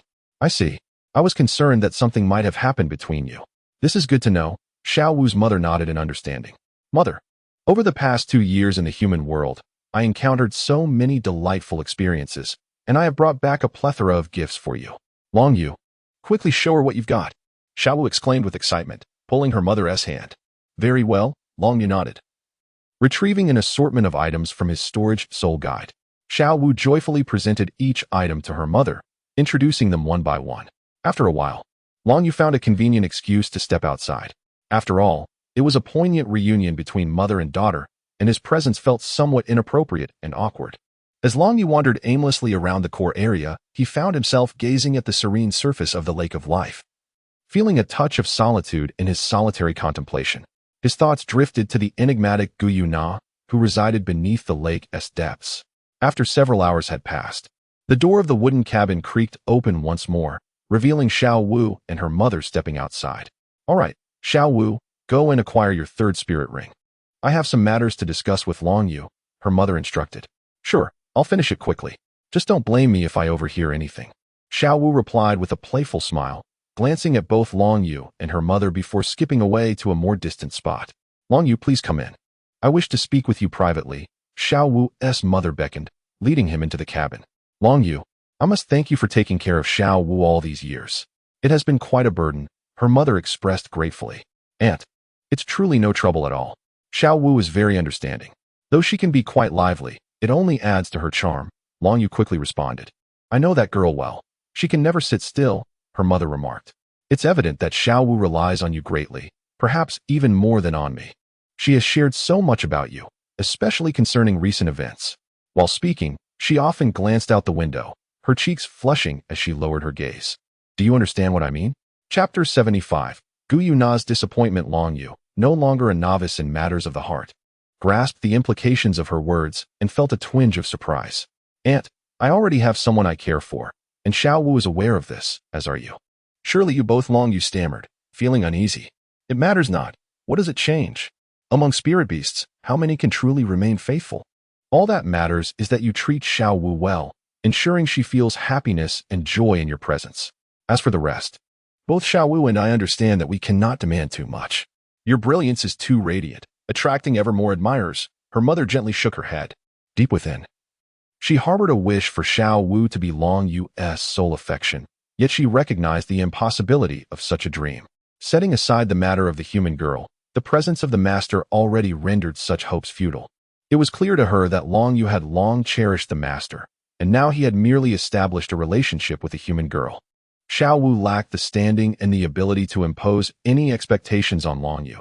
She was acutely aware of this truth. Actually, I am not a spirit beast. I am still a person, Long Yu asserted. Long Yu silently cried out within, yet on the surface, he replied, "Aunt, I believe it is best to go with the flow. There is no need to hasten matters. To me, Xiao Wu has always been regarded as a sister." He explained, "No worries, you are both still quite young. There will be ample opportunities in the future, I assure you. First, she is a sister, and ultimately, she becomes a cherished darling," Xiao Wu's mother remarked, her expression one of understanding, leaving Long Yu momentarily at a loss for words. "Though your years are few, the weight of your responsibilities is indeed heavy. At times, observing you brings me a pang of sympathy, yet I feel powerless. With my abilities, I am not only unable to assist you, but also find myself in need of your protection," Xiao Wu's mother sighed. "Reviving the spirit beast clan is a duty I must embrace," Long Yu stated earnestly. "If the Lord were to know, he would surely be pleased. However, aside from duty, is there not another reason?" Xiao Wu's mother inquired, her gaze intensively fixed upon Long Yu as if attempting to see through him. Aunt, I have some matters to attend to, so I shall take my leave," Long Yu responded, feeling somewhat guilty under her scrutiny, and discreetly slipped away.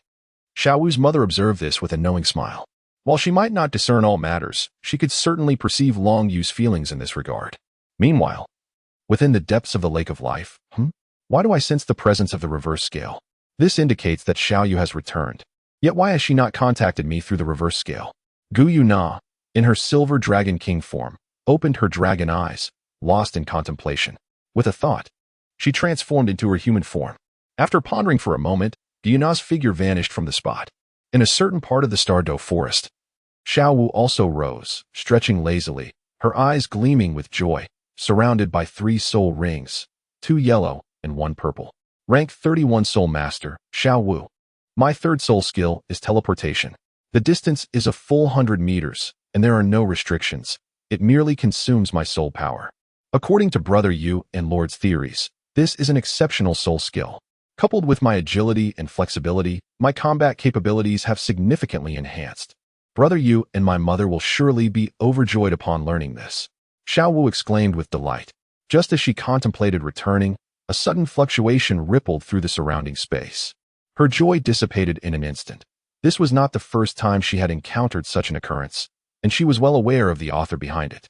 A portal of space materialized, revealing an extraordinary woman who gazed coldly at Xiao Wu, her demeanor evidently far from pleasant. "Greetings, Your Excellency," Xiao Wu hurriedly bowed, perplexed as to why the sovereign had sought her out alone. Her brother Yu was currently near the Lake of Life. Why had the sovereign chosen to come here instead? Observing the sovereign's countenance, Xiao Wu felt an unsettling sense of foreboding. "Tell me about the significant events that have transpired in the human world concerning Xiao Yu over these years, and the key individuals he has encountered. Do not attempt to deceive me.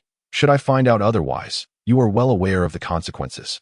Gu Yuna spoke with a chilling tone, instilling in Xiao Wu a profound sense of dread and pressure. The soul beast within a radius of hundreds of meters sensed Gu Yuna's aura and hastily fled. Unwilling to linger, fearing the wrath of the sovereign, Xiao Wu trembled, acutely aware that if she provoked her ire, she and her mother could easily be crushed in an instant. She recounted the events of the past few years to Gu Yuna, her voice diminishing with each word, her fear escalating as she sensed the sovereign's shifting emotions and aura, which seemed increasingly ominous. "Then we returned. As for why you did not contact you prior to returning to the Stardew Forest, it is because Xiao Wu's words were abruptly interrupted by Gu Yuna raising her hand. "No need to continue. I understand," Gu Yuna said coldly, and with that, she vanished, leaving Xiao Wu standing there, somewhat bewildered. "I seem to have caused trouble. But why does it seem as though the sovereign is hearing this for the first time?" Did you not inform her previously? Xiaowu felt a pang of guilt yet was also puzzled. Given Yu's feelings towards the sovereign, this did not seem plausible. Not dwelling on it further, she hastened toward the lake of life, hoping no issues would arise from her presence. Meanwhile, Long Yu, seemingly unconcerned, was grilling fish, meticulously preparing the necessary seasonings with an air of practiced ease. Long Yu's spiritual perception detected a familiar aura, prompting him to turn around, only to find Guyu Na. Sister Na, what brings you out? Shouldn't you still be recuperating? Long Yu inquired with a smile, yet soon sensed something amiss with Guyu Na. In the past, her demeanor was often adorned with a gentle smile, radiating warmth and tranquility. However, today, she appeared exceedingly furious and incredulous, even harboring a hint of murderous intent. Murderous intent? Pray tell, what reason do you have for transforming into this? Guyu Na coldly remarked, her violet eyes filled with disappointment. Years ago, Tian spoke of this, and I dismissed it, for I had unwavering trust in you, believing you would never let me down. Yet, contrary to my hopes, you have indeed ventured down the path I most dreaded. Sister Na, what are you saying? I don't understand, Long Yu replied, his smile fading, utterly perplexed. This was the first time he witnessed Guyu Na in such a state, overwhelmed by disappointment, rage, and regret. He could not fathom what had led her to regard him with such disdain. Even now, you continue to deceive me. When I allowed you to infiltrate the human realm, it was with the intention of enabling you to lead a normal human life, which would greatly benefit your training. After much contemplation, I consented. Before you awakened your martial soul, Tian warned me of the complexities of the human world, cautioning that you might easily lose yourselves amidst numerous temptations, forgetting your mission and responsibilities. At that moment, I vehemently rebuffed Tian, for I had faith in you, believing you would not disappoint me. I entrusted you completely, offering every possible assistance, whatever soul rings you desired. Even if it meant sacrificing my life for ferocious beasts or the great dragon kings, I was prepared to do so. We placed all our hopes and possibilities upon you. But what have you done? You infiltrated the human realm and forgot your identity, neglected the responsibilities and mission you bore. Not only did you join a human soul master faction, but you also took a human woman as your mentor. What is even more alarming is that this so-called human woman is connected to the divine realm, and you have developed romantic feelings for a human female. Long Yu, do you comprehend the gravity of your actions? Do you realize how deeply disappointed we are? Guyu Na's voice trembled as she concluded, her jade-like hand shaking as she pointed at Long Yu. She felt an overwhelming sense of regret, wishing she had never agreed to let Long Yu venture into the human world. Had he remained by her side to diligently train, they would not have found themselves in such dire straits. Now, the last hope of the Soul Beast clan was entangled with the divine realm. Should Long Yu reveal his existence, the divine realm would undoubtedly eradicate him without mercy. How could she, in her current state, possibly contend with the divine realm? Having met her demise, Long Yu now stands at the precipice of the divine realm, grappling with the multitude of her subjects behind her and confronting the formidable dragon kings within the Dragon Valley. It appears that all her endeavors have devolved into mere farce, culminating in an empty void. Guyu Na, oh Guyu Na, could you truly be the most foolish of fools in this world? Not only has she lost everything, but the entire soul beast lineage has also been ensnared in this plight, seemingly destined to fade into oblivion with the passage of time. Guyu Na, I have never wavered in my sense of duty and mission. I have always regarded the enhancement of my strength as paramount. My decision to join the Spirit Hall and to take on a mentor was not solely for personal motives. It harmonized with the grand scheme of the soul beasts. In fact, it has been the resources of the Spirit Hall and the guidance of my teacher that have propelled me to this point so swiftly. While my teacher has indeed inherited the legacy of the Rakshasa god, I, Long Yu, have never divulged any details regarding my origins, nor have I ever hinted at your existence. As for my affection for my senior sister, that is my own affair.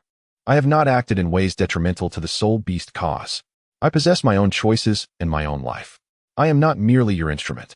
Long Yu bellowed his final words, as though he needed to expel all his pent-up emotions from before. Do you think I would still believe your words? I truly regret my foolish choices from the past. Now, I present you with two paths. First, return to the human realm, sever all ties with those humans, and find solace in the Stardow Forest or the Dragon Valley, where you can cultivate in peace. I will oversee your progress.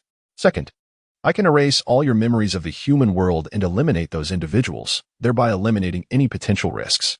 No wonder you did not inform me upon arriving at the Stardew Forest. It seems you are filled with trepidation and dare not confront me. Gu Yuna declared resolutely. Humph, since our relationship has come to this point, there is nothing more to discuss. You wish to kill my master and senior sister. I know that with your current strength, you could do so with ease. However, if you desire their demise, you must first step over my lifeless body. It is impossible for me to sever my ties with both my master and Nana. I refuse the two paths you have proposed, Long Yu asserted, his eyes aflame with determination. Although he felt a deep connection to the Spirit Beast clan, his bond with Bibi Dong and his senior sister was even more profound. He could never choose between the two. Long Yu, you have no choice in this matter. Gu Yuna, infuriated by Long Yu's defiance, felt as though the very air around them had solidified. In that case, I shall expend my final ounce of strength to protect my master and senior sister. Why do you refuse to trust me? Listen to what I have to say. Golden Dragon Spirit. Upon Long Yu's form emerged two golden soul rings, and a magnificent golden dragon manifested behind him, completing his transformation. I am acutely aware that I am no match for you. Nevertheless, I shall fight until the very last moment. I also recognize that words hold no weight now, for your trust in me has dissipated. I have never desired to be wielded merely as a tool. Long Yu, wielding the golden dragon spear, directed it towards Gu Yuna. With the power of a soul master, how could one resist a deity? Yet, in the name of protecting those dear to him, he deemed such considerations inconsequential. Gu Yuna gazed at Long Yu, her heart a tumult of emotions. Everything he wielded had been bestowed upon him by herself and the Soul Beast clan. But now it was turned against her? What could possibly justify this? To eliminate Long Yu outright was an impossibility. Such an act would sever years of intricate planning and extinguish the last flicker of hope for the Soul Beast clan. Confronting Xiaoyu, she found herself unable to strike.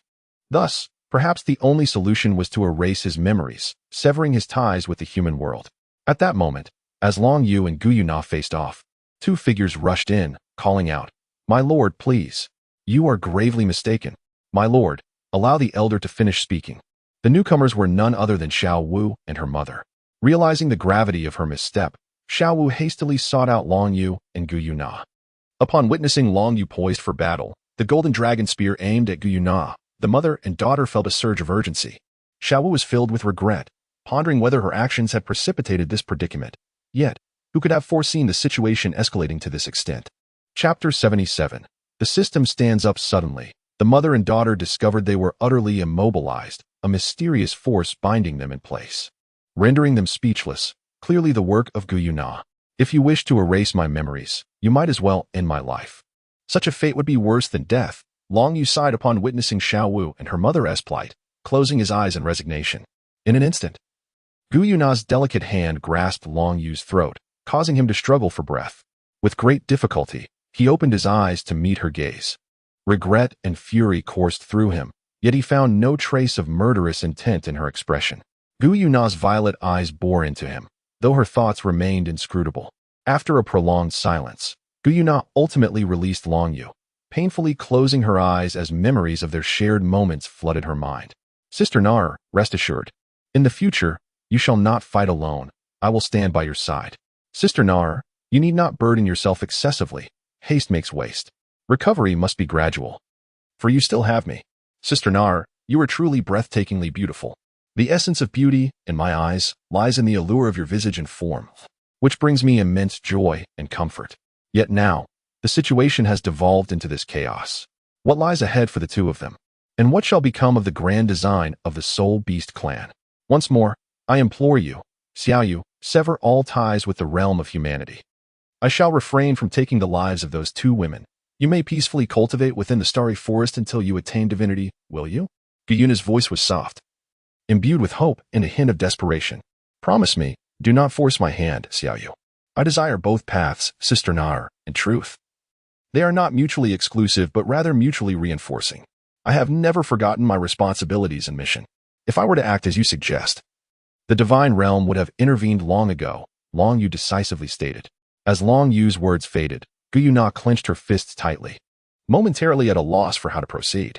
The notion of eliminating Long Yu was utterly inconceivable. Erasing Long Yu's existence from the memories of humanity? Observing Long Yu's demeanor, it seemed likely he would forever harbor resentment towards her. Although she could indeed enforce such a measure, Would that truly resolve everything? No one could foresee the repercussions that might ensue. Yet, as the sovereign of soul beasts, she could not permit any risks to jeopardize the meticulously crafted plan. How should she choose to act? After a period of contemplation, Yuntao released her fists and cast a complex glance at Long Yu. What thoughts occupied his mind? Perhaps directly accessing Long Yu's memories would be the most prudent course of action. Her violet eyes shimmered as a formidable surge of spiritual energy surged into Long Yu's mental realm, intent on retrieving his memories. However, in the next fleeting moment, her fair visage turned pale. Her spiritual energy had been repelled. Indeed, an unknown, mysterious, and irresistible force had thwarted her with her current level of spiritual power. Long Yu possesses other mysterious and formidable powers. Even with his current mental fortitude, he is unable to access or alter Long Yu's memories. Long Yu cast a complex glance at Yuntao, fully aware of her recent intentions. However, the reason Yuntao was unable to accomplish her goal lay in the fact that her actions had infringed upon the existence of the system, which promptly repelled her mental energy. The system is truly remarkable. Long Yu passed by Yuntao and then approached Xiao Wu and her mother. Yuntao gently bit her cherry lips before releasing the bindings that restrained the two. Xiao Wu, let us depart. It is time for us to return. Long Yu spoke softly, gently grasping Xiao Wu's hand as they made their way beyond the outskirts of the Stardow forest. Xiao Wu's mother, observing this scene, sighed silently. My lord, I shall take my leave now. The situation is truly not as you perceive. Perhaps it is merely a misunderstanding, she remarked before retreating to her modest wooden cottage. She understood that no matter how much she expressed herself, it would be futile. If the Lord did not trust the words of grown-ups, how could he possibly believe her? The resolution of this matter rested solely with Yuntao, and it was beyond her involvement. Yuntao stood there, gazing blankly at the figures of Long Yu and Xiao Wu as they departed, lost in her thoughts. Meanwhile, Long Yu and Xiao Wu swiftly reached the periphery of the Stardow forest, at which point Long Yu released Xiao Wu's hand. Xiao Wu, her head bowed, dared not meet his gaze. Brother Yu, I am so sorry. I never anticipated it would turn out this way. It was just that the Lord inquired about you, and I truly could not deceive him, she expressed, her heart heavy with regret. There is no need for you to blame yourself, Xiao Wu. This is not your fault. It is a matter between me and Sister Na.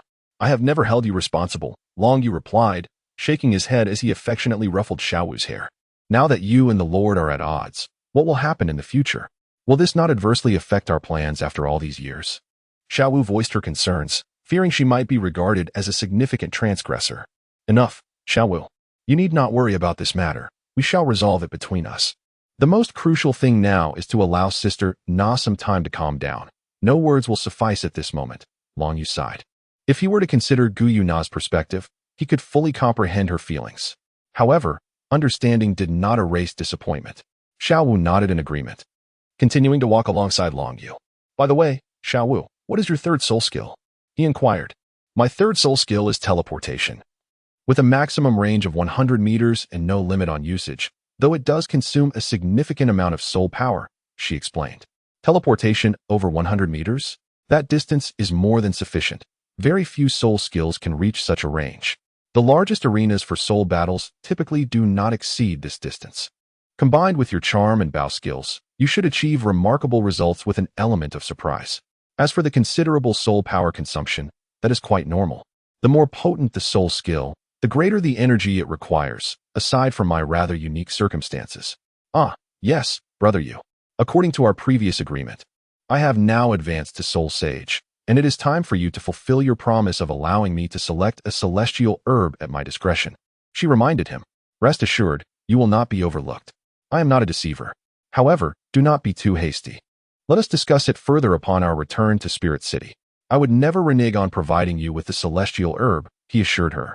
Long Yu, intent on shifting the conversation, found a willing companion in Xiao Wu, and thus, the two gradually made their way back to Spirit City. Chapter 78. Bestowing the 8-petal orchid within the residence of Long Yu and Xiao Wu in Spirit City, there lay a remarkable herb known as the 8-petal orchid, which remains unfading for a millennium and unyielding for countless lifetimes. Its medicinal properties are gentle yet profound, easily absorbed, and capable of sustaining one's strength for an extended period. Its efficacy is expected to last until one reaches approximately level 70 in their cultivation. Long Yu retrieved a segment of the 8-petal orchid, its entire body a pristine white, glistening with a radiant sheen, exuding a rich fragrance that invigorated the senses. In the original narrative, this was intended for Oscar. Now, Long Yu chose to present it first. The 8-petal orchid possessed no extraordinary attributes or prerequisites, rendering it a versatile herb. The coxcomb phoenix sunflower significantly enhances one's soul power and flame efficacy. However, Xiao Wu, being not of the flame attribute, would find it of little use. The vibrant, quivering, and tender herb appeared rather unassuming, composed merely of red grass leaves, with the uppermost leaves resembling a coxcomb. Yet, upon closer inspection, one would discern its uniqueness. The leaf veins shimmered with a golden red hue, and the ambient temperature had noticeably risen, indicative of its potent medicinal strength. Had Yin maintained a favorable relationship with Long Yu, he certainly would not have hesitated to share this treasure, as the enhancement of flame purity contained within would greatly benefit Yin, the flame master of his martial spirit. However, given the discord between them, Long Yu chose to withhold the herb from Yin, for such a creation, born of heaven and earth's essence, rightfully belonged to those he held dear.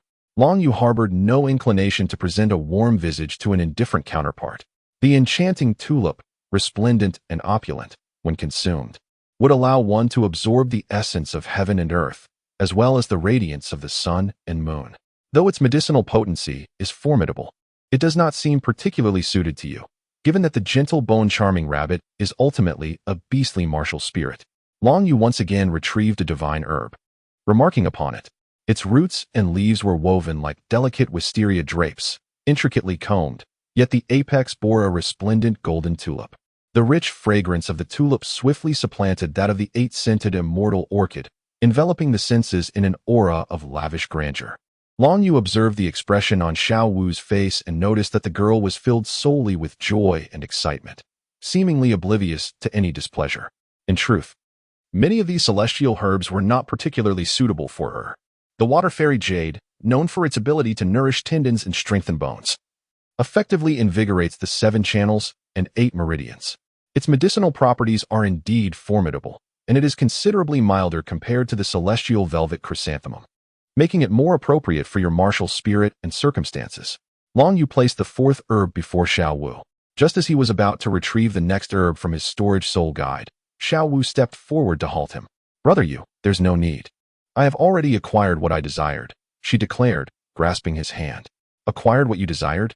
"Xiao Wu, since I previously promised you, I must fulfill my word. Although these herbs are exceedingly rare, I still possess several others," Long Yu replied. However, it seemed that the other herbs were not particularly suitable for Xiao Wu. It appeared the girl was indeed somewhat unfortunate. "No, I have obtained what I wanted. Furthermore, I am unfamiliar with these herbs. Having them laid out before me, I would not dare to select carelessly, as that would be a waste. The very act of allowing me to choose is what I truly desire, a personal preference of mine." "Hee," Xiao Wu said with a hint of mischief. "Thus, Brother Yu, whichever herb you deem most suitable for me, simply bestow it upon me," she continued. What on earth are you thinking about all day, you little rascal?"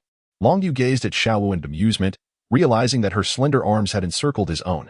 Indeed, Xiao Wu was quite youthful. Compared to Nana, she seemed rather innocent, although this world, in comparison to the planet of Shangdi, exhibited a general precocity. "Well, let me ponder this for a moment. While there are indeed some spiritual herbs available, those suitable for you are rather scarce." Long Yu withdrew his arm, contemplating briefly. "Let us select either the 8-petal xianlan or the shui xianyu jigu. Their effects are quite similar," he remarked. "Then I shall choose the 8-petal xianlan. For I have a particular fondness for orchids. Their fragrance is delightful," Xiao Wu replied, nodding. "A fondness for the scent of orchids? Such a peculiar line of thought." Long Yu mused, somewhat exasperated. He distinctly recalled suggesting that the shui xianyu jigu would be more fitting for Xiao Wu. Yet it appeared she had not heeded his words and opted for the 8-petal xianlan instead. Nevertheless, it mattered little. Both choices were nearly equivalent. Long Yu resigned himself to this, setting aside the 8-petal xianlan while gathering the remaining spiritual herbs. "Brother Yu, how is this to be consumed?" Xiao Wu inquired. "Holding the 8-petal xianlan. Simply chew and swallow. The flavor is sweet and fragrant, aiding in the absorption of soul power and facilitating the integration of its medicinal properties within you," Long Yu explained. "Very well, then I shall begin the absorption process." Xiao Wu exclaimed, her excitement palpable as she dashed into the training room to commence her endeavor. Seeing this, Long Yu couldn't help but smile. This girl, so whimsical yet undeniably charming. After a lengthy 3 hours, Xiaowu finally completed her absorption of the 8-petal immortal orchid. However, upon stepping outside, she immediately leaped into Long Yu's embrace, nearly causing him to stumble awkwardly as he caught her with both hands supporting her delicate form. Xiaowu's face radiated joy, and without hesitation, she planted a kiss on Long Yu's cheek, wrapping her arms around his neck as she excitedly exclaimed, "Wow! Truly, this immortal herb is remarkable. My soul power has surged by 6 levels. I am now at level 37, matching your soul power level, Brother Yu." The elevation to level 37 was, in fact, within Long Yu's expectations, especially considering the residual potency of the 8-petal immortal orchid would greatly aid her future cultivation. Long Yu chuckled softly, acknowledging, indeed, while our soul power levels may now align, in an actual confrontation, the outcome would certainly be lopsided. Hee, who knows, I might even surpass you in soul power. Xiaowu replied cheerfully. Given my current progress, I believe breaking through to level 40 won't be too challenging. Then, we can venture together to the Douluo Forest once more. Perhaps this time, it will be I who waits for you. Long Yu smiled, pondering her words. Indeed. That is quite possible. He gazed at Xiaowu tenderly. As their eyes met, Xiaowu felt a sudden shyness, her cheeks flushing as she realized the intimacy of the moment. After stepping away from Long Yu, she hurriedly retreated into her room. Upon witnessing this, Long Yu couldn't help but smile. This girl truly is amusing. Chapter 79. The Disappointment of Gu Yuna Jr. Brother, why do you always seem so burdened lately? Have you encountered something troubling? Hu Laina inquired as she settled beside Long Yu, wrapping her arms around his waist and burying her head against his chest. Senior sister, why do you say that? My mood is actually quite good. Look at Xiao Wu. She has already reached level 37, catching up to me in terms of soul power. You and Xie Yu have also ascended to the rank of Soul King. As Long Yu's words remained unspoken, Hu Laina gently pressed her delicate hand against his lips. If you prefer not to share, then I shall refrain from asking further. I trust that if you wish to confide in me, you will do so without my prompting. Should there be anything you wish to convey, know that I am here to support you, for I am indeed your girlfriend, she said, her voice imbued with a captivating charm.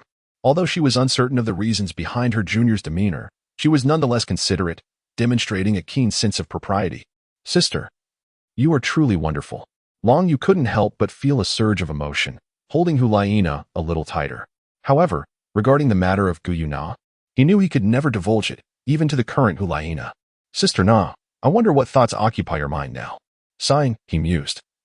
If the next time I venture into the Douluo Forest, you still feel the same, then. Hu Laina nestled comfortably against Long Yu, a smile gracing her lips. She truly cherished these moments and wished they could last a lifetime. Xiao Yu, will we always remain in Spirit City? Hu Laina asked, her gaze dreamy. Surely not, Long Yu replied, shaking his head slightly. Time passed unheeded, as Long Yu and Xiao Wu diligently cultivated their soul power, aiming to reach level 40 within a year. After all, Long Yu had matters to attend to later, and it was prudent to elevate himself to the Soul Ancestor rank for added security and support.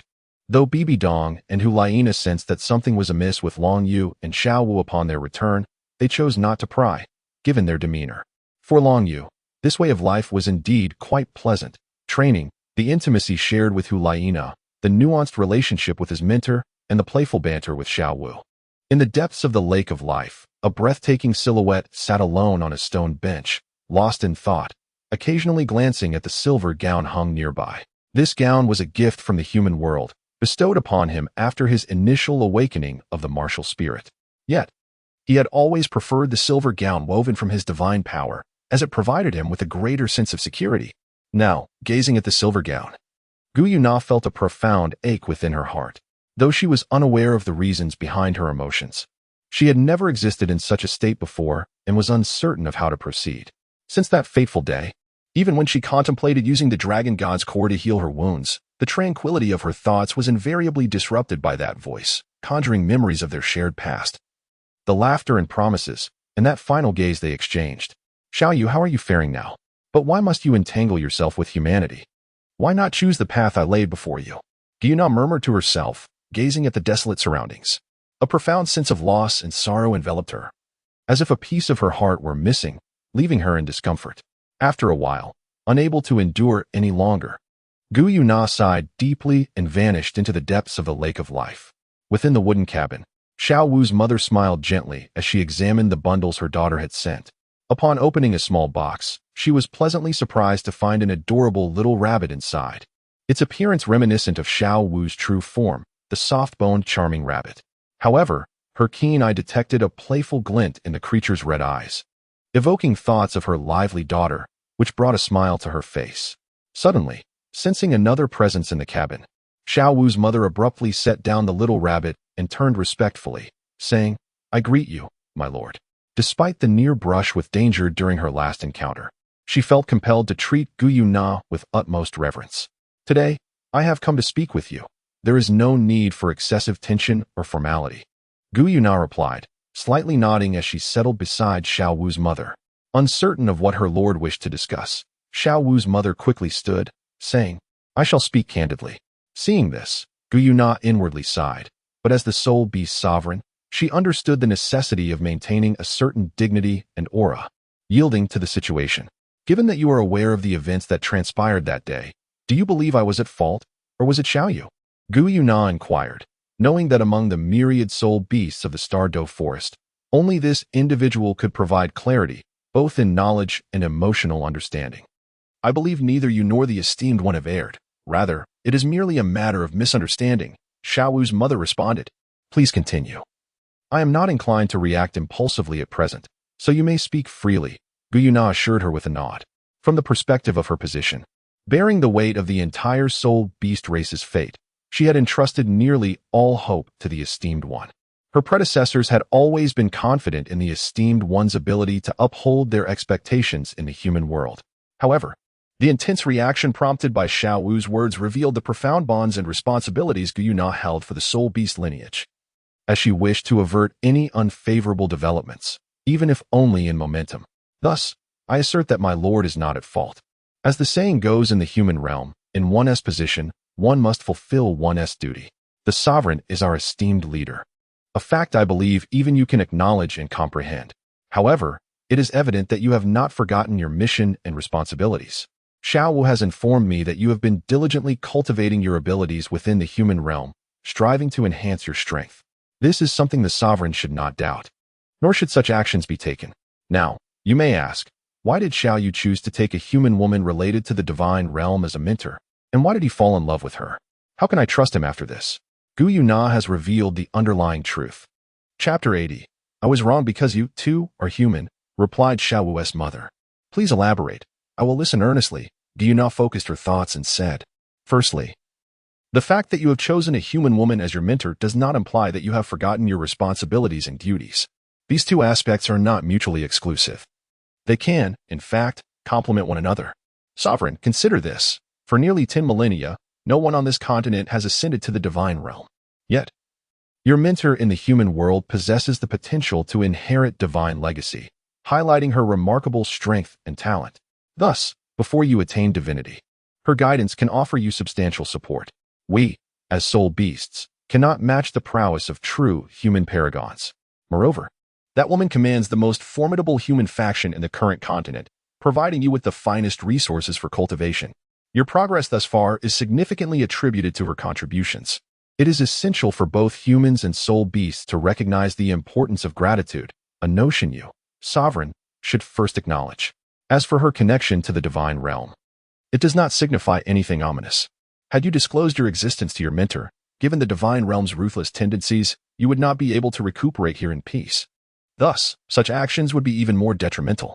Therefore, I contend that choosing a woman associated with the divine realm as a mentor is not inherently negative. In fact, it could be beneficial.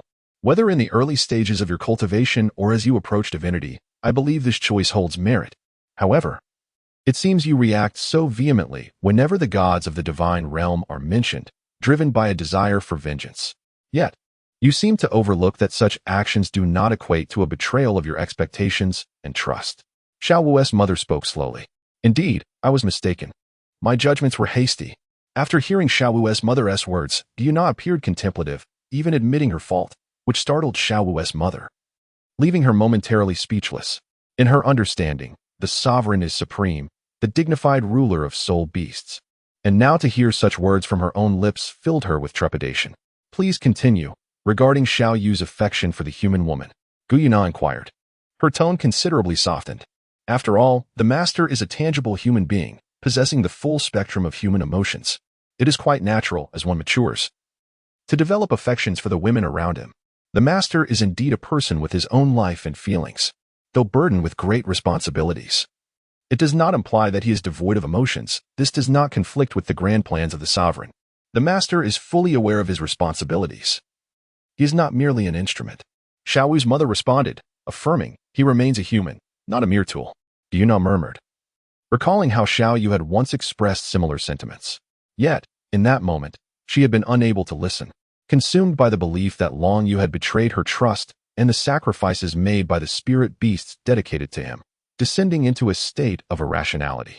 Did he ever mention to you, after he and Xiao Wu arrived at the Stardew Forest, why he did not notify me? Gu Yuna's voice grew increasingly faint. At this juncture, it dawned on her that she had misjudged Long Yu. When the master and Xiao Wu had ventured here, she had posed the same question.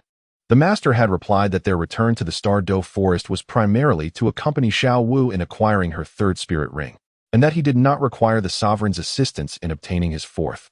He also mentioned that during his acquisition of the third spirit ring, the sovereign was in a critical healing phase, hence he refrained from disturbing him. In truth, the master held great concern for the sovereign. However, he had expressed a desire to share his experiences in the human realm whenever he returned to the Stardew Forest. Regrettably, the sovereign seemed perpetually uninterested, preferring to discuss matters of cultivation and vengeance, as well as his own recovery.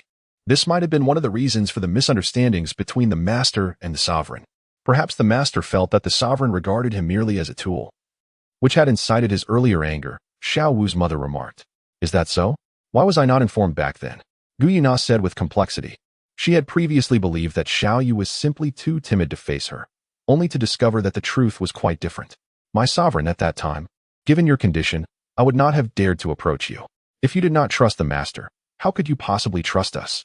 Xiao Wu's mother felt a profound sense of grievance, pondering that had she spoken a little more back then, with your power, in the blink of an eye, both she and Xiao Wu could have vanished. Indeed, I apologize to both you and Xiao Wu, Gu Yuna responded softly. I do not dare to claim fault. In truth, the sovereign has made no misstep. Xiao Wu's mother found herself at a loss. The sovereign apologizing to her. It matters not. Today, you have unraveled a knot in my heart that has lingered since that day. Since then, I have struggled even to recover from my injuries.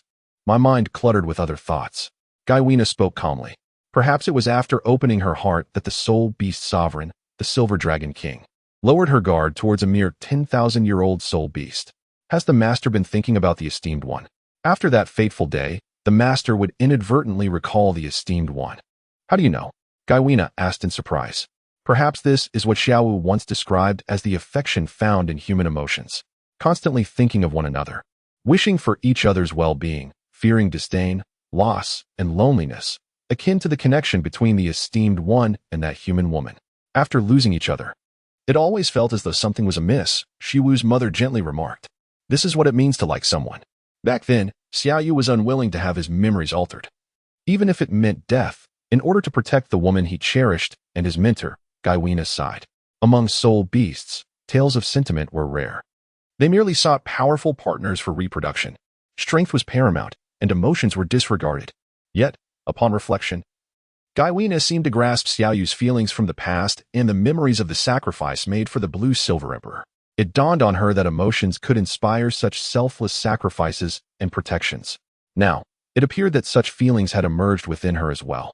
Considering her recent behavior, had she developed feelings for Xiao Yu? May the world know peace.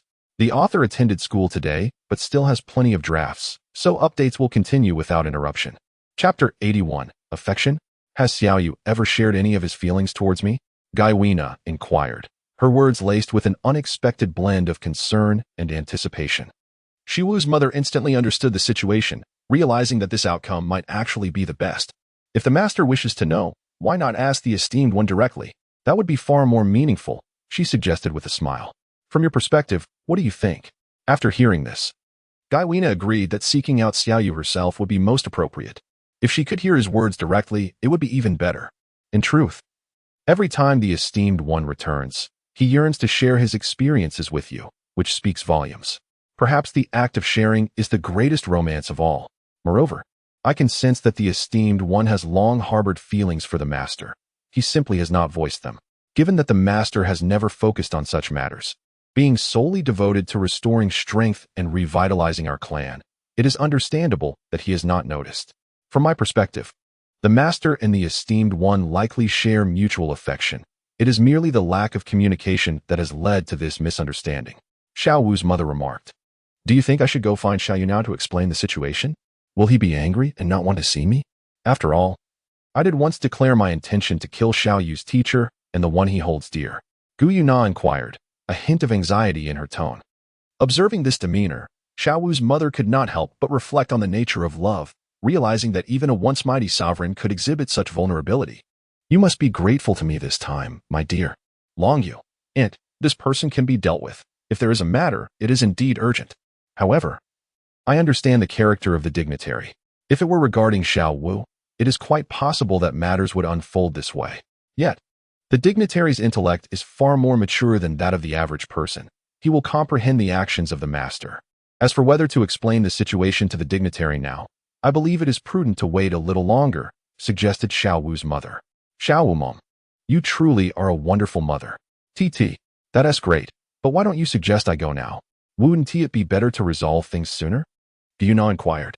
Well, master, the dignitary understands you, so there is no need to rush concerning time. Moreover, the time since that day has not yet elapsed significantly. We should allow for a buffer period.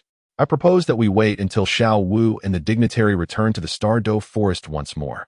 The last time they returned, the dignitary had already cultivated to the 37th level of soul power. He also mentioned methods to rapidly enhance Xiao Wu's soul power and speed. By the time she reaches the 40th level of soul power, considering the dignitary's pace, it will likely be no more than a year. At that point, when the dignitary seeks to acquire the 4th soul ring, I believe it will be the most opportune moment, Xiao Wu's mother remarked. Although I yearn to visit Xiao Yu immediately, I recognize that it may not be wise and could entail certain risks. Thus, I shall wait for a while. A year is but a fleeting moment. Gu Yuna nodded in agreement. I truly appreciate your help. Gu Yuna, she smiled, then vanished from the little wooden house. Xiao Wu's mother gazed at the empty wooden cabin and smiled. It is indeed a good thing for the master to be with the dignitary. On a grander scale, does this not mean I have indirectly saved the Soul Beast clan?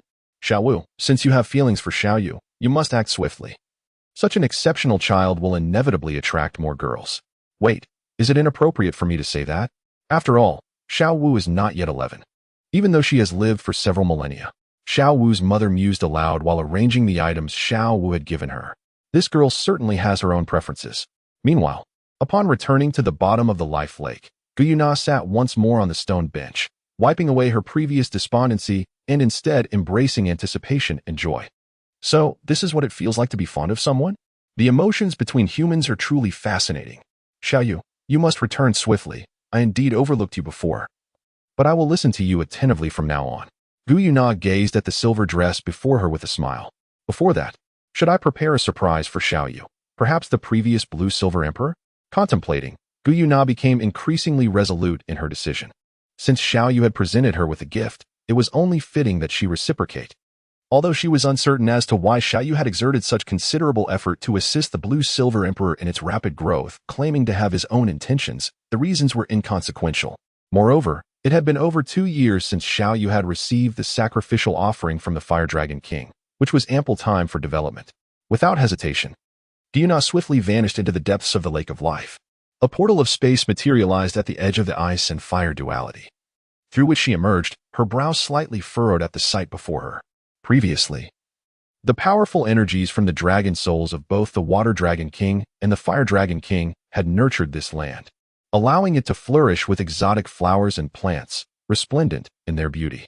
However, now the ice and fire duality had nearly dissipated, leaving only a faint hue that rendered it scarcely distinguishable from an ordinary spring, devoid of the extreme heat and cold energies. Compounded by the last operation of the dragon feather as a mere transporter, the area had ceased to produce any celestial herbs. Instead, it now bore several ordinary plants, lacking the breathtaking allure they once possessed. Gu Yuna's gaze fell upon the blue-silver grass, which had grown significantly taller, emanating a gentle yet potent life force that enveloped one in a sense of comfort akin to the embrace of spring breezes. Its golden patterns revealed its extraordinary nature.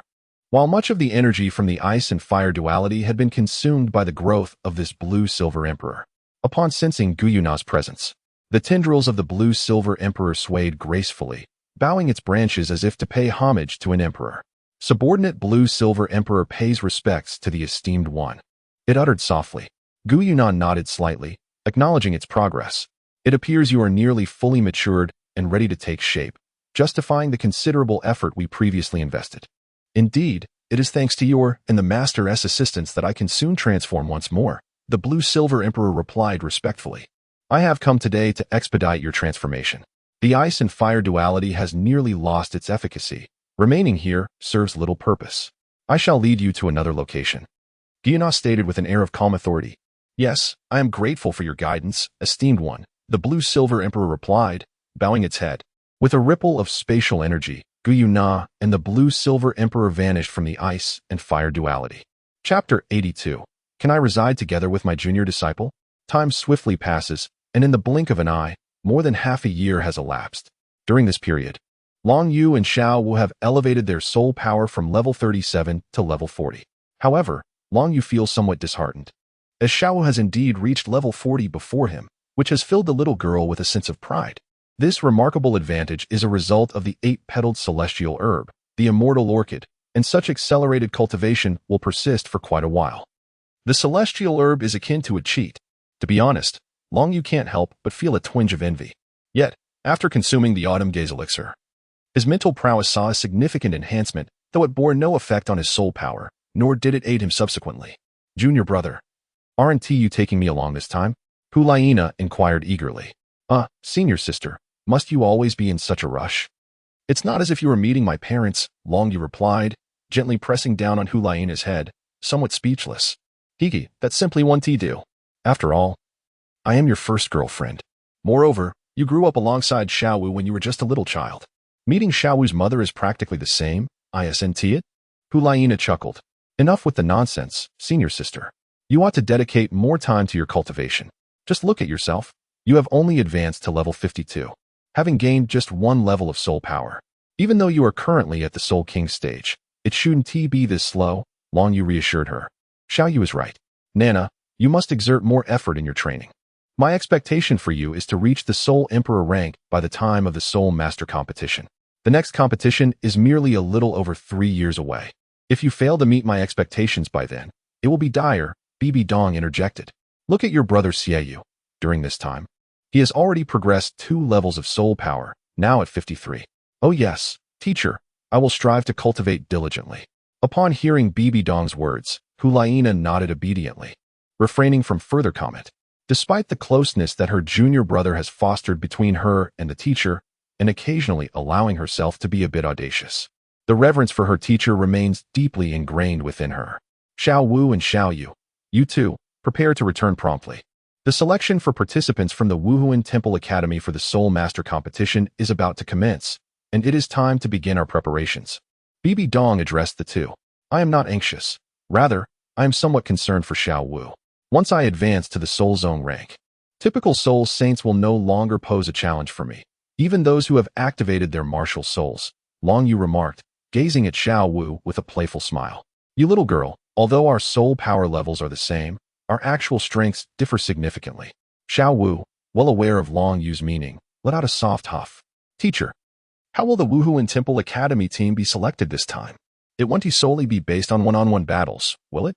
Long Yu inquired with curiosity. Although the Soul Master competition comprises individual knockout rounds and team battles, there is no cause for concern regarding the individual knockout rounds for the Spirit Hall Academy.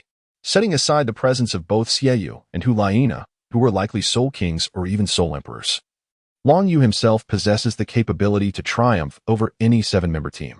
Therefore, the emphasis should be placed more on the rationality of team battles. In the context of team combat, individual prowess does not necessarily guarantee superiority over those with relatively lesser abilities. Thus, when assessing the selection of team members for the Spirit Hall Academy, it is imperative to look beyond mere individual strength. Long Yu understood this, and naturally, Bai Dong would as well. In essence, my stringent requirement is simply that participants must be at least Soul Zone level. Should a confident Soul Master wish to prove their mettle, they may qualify by defeating a Soul Zone on the spot. The selection process mandates that, aside from auxiliary Soul Masters, all others must engage in open duels. 1-on-1 and 2-on-2 matches are permissible, and following the conclusion of the contests, auxiliary and healing Soul Masters will restore the participants' conditions, thereby minimizing the duration of the selection process. Bai Dong elaborated. Hiki, junior brother, if we team up, we shall undoubtedly sweep aside all others, Hulaina remarked. There's no need for that, senior sister.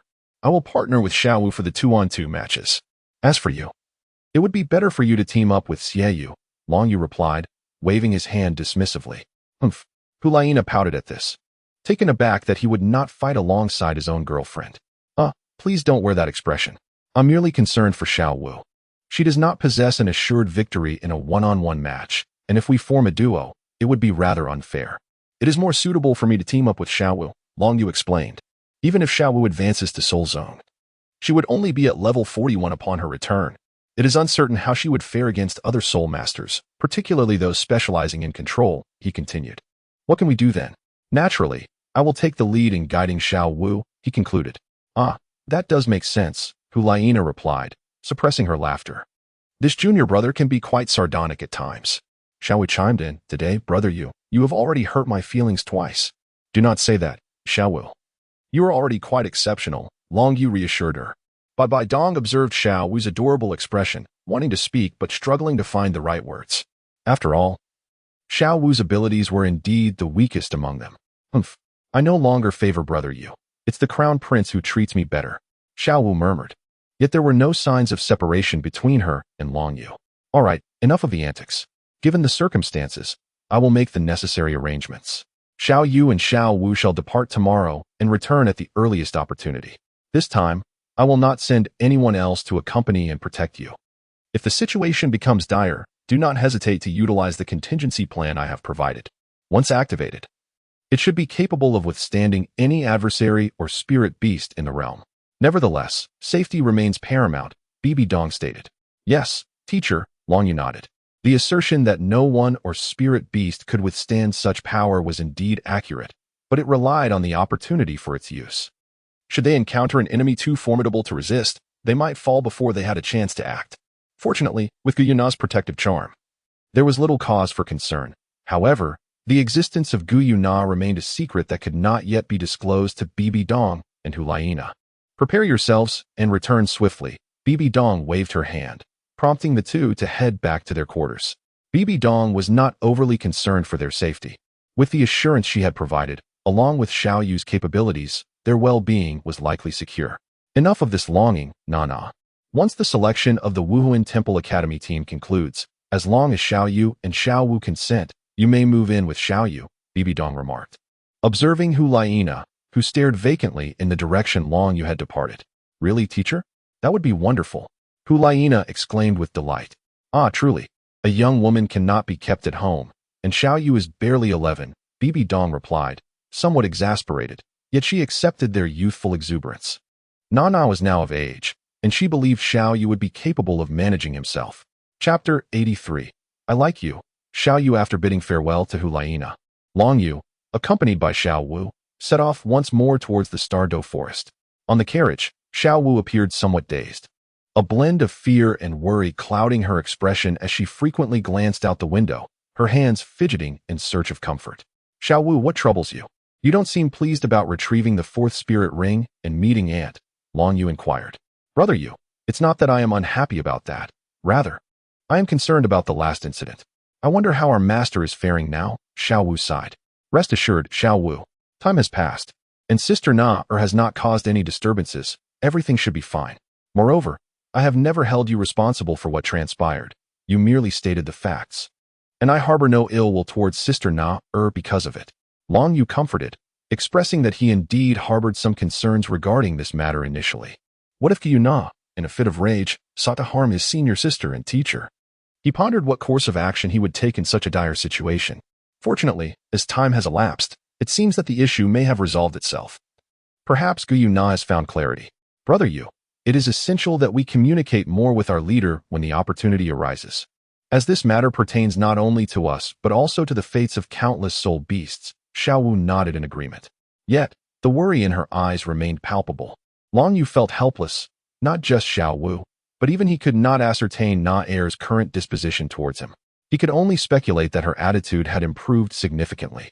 Given Gu Yuna's elevated status and formidable strength, she is typically impervious to the opinions of ordinary individuals. In such an atmosphere, Long Yu and Xiaowu spent more than 10 days, which felt rather trying. Long Yu had even prepared for the worst, if all else failed. He would rely on his own strength to obtain the 4th soul ring for his unique eyes. As for the soul ring of the Golden Dragon martial spirit, that could be set aside for the time being, as it was not an immediate concern. Upon their return to the Stardow Forest, gazing upon the vibrant and lush woodland before them, Long Yu took Xiaowu's hand and ventured toward the core area. Brother Yu, are you still not going to inform the master of your arrival? This time you are set to acquire your 4th soul ring. Do you intend to do so by yourself? Xiaowu inquired. You previously mentioned that your 4th soul ring requires a soul beast of approximately 30,000 years. According to our academy instructors, a 30,000-year spirit beast of the mental type is far more formidable than the average soul sage. Let us observe first. There is no rush. We shall discuss it further upon reaching the Lake of Life, Long Yu replied, and Xiaowu fell silent thereafter. A series of knocks echoed from the wooden door, and upon opening it, it was Xiaowu's mother who greeted them. Upon seeing Long Yu and Xiaowu return, she displayed a warm smile and welcomed them inside. Master? Xiaowu exclaimed, her eyes widening in surprise to find Gu Yuna present as well, and to see her mother seated across from the master, with a platter of fruits laid out before them, as if engaged in casual conversation. This sudden turn of events left Xiaowu momentarily bewildered. What was happening? When had her mother become so bold as to interact with the master so freely, especially when the master did not seem displeased? Nana, Auntie, what is going on here? Long Yu gazed at the two individuals, perplexed by their demeanor. However, it seemed that Gu Yuna was in remarkably good spirits. Upon seeing him, she paused momentarily before breaking into a smile. Her gaze was firmly fixed on Long Yu, her eyes sparkling with delight, yet tinged with a hint of concern. Overall, Gu Yuna's smile today felt somewhat unfamiliar to Long Yu, yet he relished the warmth of her gaze. Xiaowu, I have matters to discuss with you. And you still need to acquire your 4th soul ring. Let us step outside, Long Yu stated. Xiaowu's mother, understanding the situation instantly, took her bewildered daughter by the hand and led her out. Mother, I'm so tired. Can't we rest at home for a bit? Xiaowu protested. You can rest outside as well. There's no room for negotiation. We are going out, her mother replied firmly. Thus, Xiaowu was unceremoniously dragged out, with her mother thoughtfully closing the door and window behind them. In an instant, it seemed that only Long Yu and Gu Yuna remained in the wooden cottage, the atmosphere growing somewhat tense. Gu Yuna slowly rose, elegantly gliding across the room to stand before Long Yu. To his astonishment, she boldly embraced him, leaving Long Yu momentarily bewildered. Yet, internally, he couldn't help but feel a rush of delight. It was the first time he had witnessed such initiative from Na after all these years of acquaintance. He gently wrapped his arms around Gu Yuna's slender waist, inhaling the delicate fragrance that wafted from her, savoring the exquisite sensation of her flawless figure. Long Yu instinctively closed his eyes, wishing that if this were merely a dream, it would stretch on indefinitely. Xiaoyu, I am sorry. It was my fault before. I misjudged you, Gu Yuna whispered, her face mere inches from his. Their eyes locked in an intimate exchange. Nah, I can completely understand that matter. It is also my fault for not clarifying things with you sooner. Long Yu replied earnestly. No, it's not just about that matter. In truth, I have come to realize that I have been mistaken all along. My thirst for vengeance against the divine realm has clouded my vision, preventing me from seeing anything beyond revenge. I have consistently neglected your feelings, but Xiaoyu, I have never regarded you merely as a tool for my vendetta. Gu Yuna spoke earnestly, just as Long Yu was about to respond. Gu Yuna delicately placed her slender jade finger over his lips. Xiaoyu, please allow me to finish. After you left that day, I found myself at the bottom of the Lake of Life, engulfed by an unprecedented sense of loneliness and anguish. I felt an overwhelming void within me, a sensation I had not experienced in countless years. Even when I sought solace, your memories continuously surfaced in my mind. I longed to be with you. I cannot even fathom how many years I have lived, but the time spent with you constitutes the majority of my recollections. Xiaowu's mother once told me that this is what it means to like someone in human emotions. So, Xiao Yu, I like you. I shall no longer treat you as I did before. Xiao Wu's mother said that sharing is the greatest form of romance, and I yearn to understand you better. Xiao Yu, Gu Yuna declared earnestly. Observing Long Yu's somewhat dazed expression, Gu Yuna felt a twinge of anxiety. Is it possible that I haven't carried enough burdens? Or is Xiao Yu still upset and unwilling to acknowledge me? Her voice trembled as she asked, Do you not like me, Xiao Yu? Gu Yuna's heart raced with apprehension. She truly did not wish to bear that boundless solitude and despair alone any longer. Long Yu gazed at Gu Yuna's enchanting demeanor, and his final reservations dissipated. He abruptly embraced her flawless form, and then, gazing into her wide violet eyes, pressed his lips gently against her delicate cherry blossom mouth. The moment their lips met, Gu Yuna was instantly enveloped in a profoundly subtle sensation, instinctively closing her eyes to savor the beauty of this moment. Although she had never experienced such feelings before, it was undeniably wondrous and exhilarating. Did this gesture from Xiao Yu not convey more than words could express? In this silent exchange, actions spoke volumes. Following this, with countless experiences of kissing Hu Lai Na, Long Yu naturally took the lead. Though Gu Yuna had never encountered such an experience, she felt an overwhelming sweetness and joy. Was this what affection brought? It truly inspired a yearning and an irresistible addiction. After a considerable time, their lips finally parted. Long Yu found himself in desperate need of air, unlike Gu Yuna, who seemed to require none at all. Long Yu gazed at Gu Yuna, whose fairy-like visage was tinged with a delicate blush, leaving him momentarily entranced. It must be said, even in the present day, Gu Yuna's beauty remained the most exquisite he had ever encountered, her figure exceptionally perfect, albeit not the most ostentatious. At this moment, Gu Yuna nestled against Long Yu, exuding an aura of joy and contentment upon her flawless face, reminiscent of a tender maiden. Now you understand the answer. Sister Naur, in truth, I have harbored fond feelings for you for a long time. However, I never had the opportunity, and at that time, my youth rendered it seemingly inappropriate. Subsequently, whenever I wished to converse with you, your gaze was solely consumed by cultivation and vengeance, further diminishing my chances. I even felt that you regarded me merely as a distraction, Long Yu stated earnestly. Well then, little you, let the past remain in the past. But you mentioned a long time ago, how old were you then? Indeed, Xiao Wu's mother was right, Gu Yuna remarked with a hint of peculiarity. Oh well, let us allow the past to fade away. Sister Naur, although I hold affections for you, I must clarify that I could never relinquish my feelings for my senior sister. Long Yu initially hesitated, but then spoke with unwavering determination. Give up? Why would one relinquish the affection for a beloved human woman? Gu Yuna gazed at Long Yu with a hint of confusion. What I mean is, although my first affection was for you, Sister Naur, I cannot abandon my senior sister. I desire both of you, Long Yu admitted, his voice lacking conviction. My goodness, for Gu Yuna, the sovereign of soul beasts, to hear such words and to accept that her man could have other women, it was a precarious situation. If she were to become enraged, he could very well find himself utterly annihilated, reduced to nothing but ashes. Long Yu gazed at Gu Yuna with immense trepidation. Yet he remained oblivious to the absence of a particular piece from himself. Am I truly unscathed? Oh, I see. Gu Yuna remarked with an air of nonchalance. Do you not feel any jealousy? The essence of jealousy, you may interpret as the disallowance of one's boyfriend engaging in intimate interactions with other women. Long Yu elucidated. Although it may not be the most opportune moment to broach this subject, it is inevitable. One cannot perpetually evade such matters. It is best to address it candidly from the outset. Jealousy? Why should one feel jealousy? What significance does it hold? I am indifferent to such things. And so are spirit beasts. Moreover, the dragon race is now exceedingly scarce. If we could produce more offspring of our kind, it would indeed be a fortunate occurrence. Gu Yuna pondered, her expression one of curiosity. More offspring of the dragon race. Sister Na, your words are truly astonishing. However, it appears that the conventions of the human world hold no sway over beings like Gu Yuna, who have never traversed the societal landscapes of humanity. It seems I have overthought the matter. Perhaps even the concept of affection is something Sister Na has only recently come to comprehend. As for how she came to know it, Long Yu could easily surmise that. Nonetheless, Long Yu felt a profound gratitude towards Xiao Wu's mother. Without her, it is uncertain whether the current splendid circumstances would have materialized or what further actions Gu Yuna might take. Very well, it seems I have been overly anxious. Long Yu concluded with a sense of relief. This is for the best.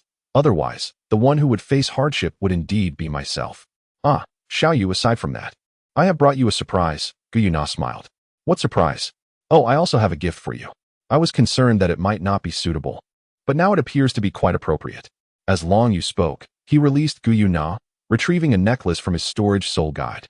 The delicate silver chain, adorned with a central purple gem, radiated an enchanting hue and brilliance. The gem was meticulously cut into 9 distinct facets, reflecting the care and precision involved in its crafting. This necklace is a creation of my own hands. The silver chain corresponds to your silver hair, while the purple gem naturally mirrors the color of your eyes. The 9 facets symbolize our enduring bond. Allow me to adorn you with it personally, Long Yu explained. Indeed, Gu Yunan nodded slightly, moving forward in cooperation. Although she did not fully comprehend the meaning behind Xiaoyu's words, she was aware that it was a special gift meant for her, which filled her with immense joy. A gentle chill swept across her neck as Long Yu quickly adorned Gu Yuna with the necklace. While Long Yu believed that the necklace he crafted with his own hands was quite exquisite, it was ultimately overshadowed by Gu Yuna's perfection when it rested upon her delicate and elongated neck. However, witnessing Gu Yuna's expression of joy and happiness led Long Yu to feel that, despite her high status and formidable strength, she was, in fact, a woman easily contented in this regard. Thank you, Xiaoyu. I truly adore it, Gu Yuna exclaimed joyfully, and without hesitation. She planted a kiss on Long Yu's cheek, unencumbered by the modesty or shyness typical of human women. By the way, Sister Nar, what was the surprise you mentioned earlier? Long Yu inquired with curiosity. Well, it's something you are quite familiar with, though I have employed certain methods to expedite the process. Xiaolan, please come in. Gu Yuna commanded. Xiaolan. Long Yu stared blankly at the wooden door, and soon found himself in a state of astonishment as a graceful figure pushed the door open and entered. Chapter 85, The 10,000-Year Blue Silver Emperor. The enchanting figure, bathed in a soft, luminescent aura of life, was adorned in a flowing gown of blue and gold that embraced her form. Her elegant and noble demeanor accentuated her exquisite beauty, while her azure eyes sparkled like flawless blue crystals. The hem of her dress flared with golden ribbons, emanating a delicate fragrance that conveyed an air of gentleness and approachability. The transformation of the 10,000-year Blue Silver Emperor. Blue Silver Emperor? Is this the surprise you mentioned, Sister Noth? Long Yu gazed at Ain before him, genuinely astounded.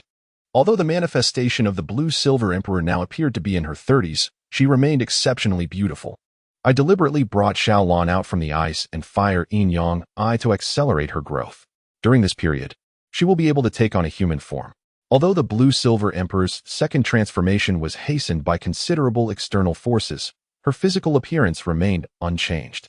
Additionally, her soul power had reached the formidable level of 72, but her true strength surpassed that of an ordinary soul sage, particularly in the presence of blue-silver grass. With the enhancement of your Golden Dragon Bloodline, her blue-silver grass's strength and resilience have significantly increased. Furthermore, akin to Xiao Wu, I have placed a concealment barrier on Xiaolan, rendering her invisible to humans, Gu Yuna explained. Nar, what of the Blue Silver Emperor's previous memories? Long Yu inquired through his mental connection. Rest assured, I have long since erased her memories of the human world. Her current recollections solely pertain to the spirit beast lineage. She is now a completely new entity, both in thought and human form, and bears little relation to her former self. Moreover, as she possesses your golden dragon essence, she will be naturally inclined towards you and will be able to care for you and Xiao Wu well in the human realm, Gu Yuna assured. Oh, I don't need anyone to take care of me, Long Yu replied, somewhat speechless. Having lived well in Wuhuan City and now being over 11 years old, he felt no need for care. Then why did you exert such effort to have me revive Xiaolan? Gu Yuna questioned, looking at Long Yu with curiosity. Let's discuss that later. It's not for my sake, Long Yu remarked nonchalantly, then turned his attention to Xiaolan. Greetings, Master and Esteemed One. The gentle and amiable voice of the Blue Silver Emperor resonated, her azure eyes gazing at Long Yu and Gu Yuna. Indeed, as you have seen, Xiaoyu will be your master from now on. Your rapid revival and transformation owe much to him, so you shall accompany and care for him. Gu Yuna affirmed with a slight nod. Yes, I am grateful for your assistance, Esteemed One, the Blue Silver Emperor responded, bowing to Long Yu. Becoming your master? Long Yu's lips twitched slightly. As a young man educated in modern civilization, he found himself somewhat bewildered.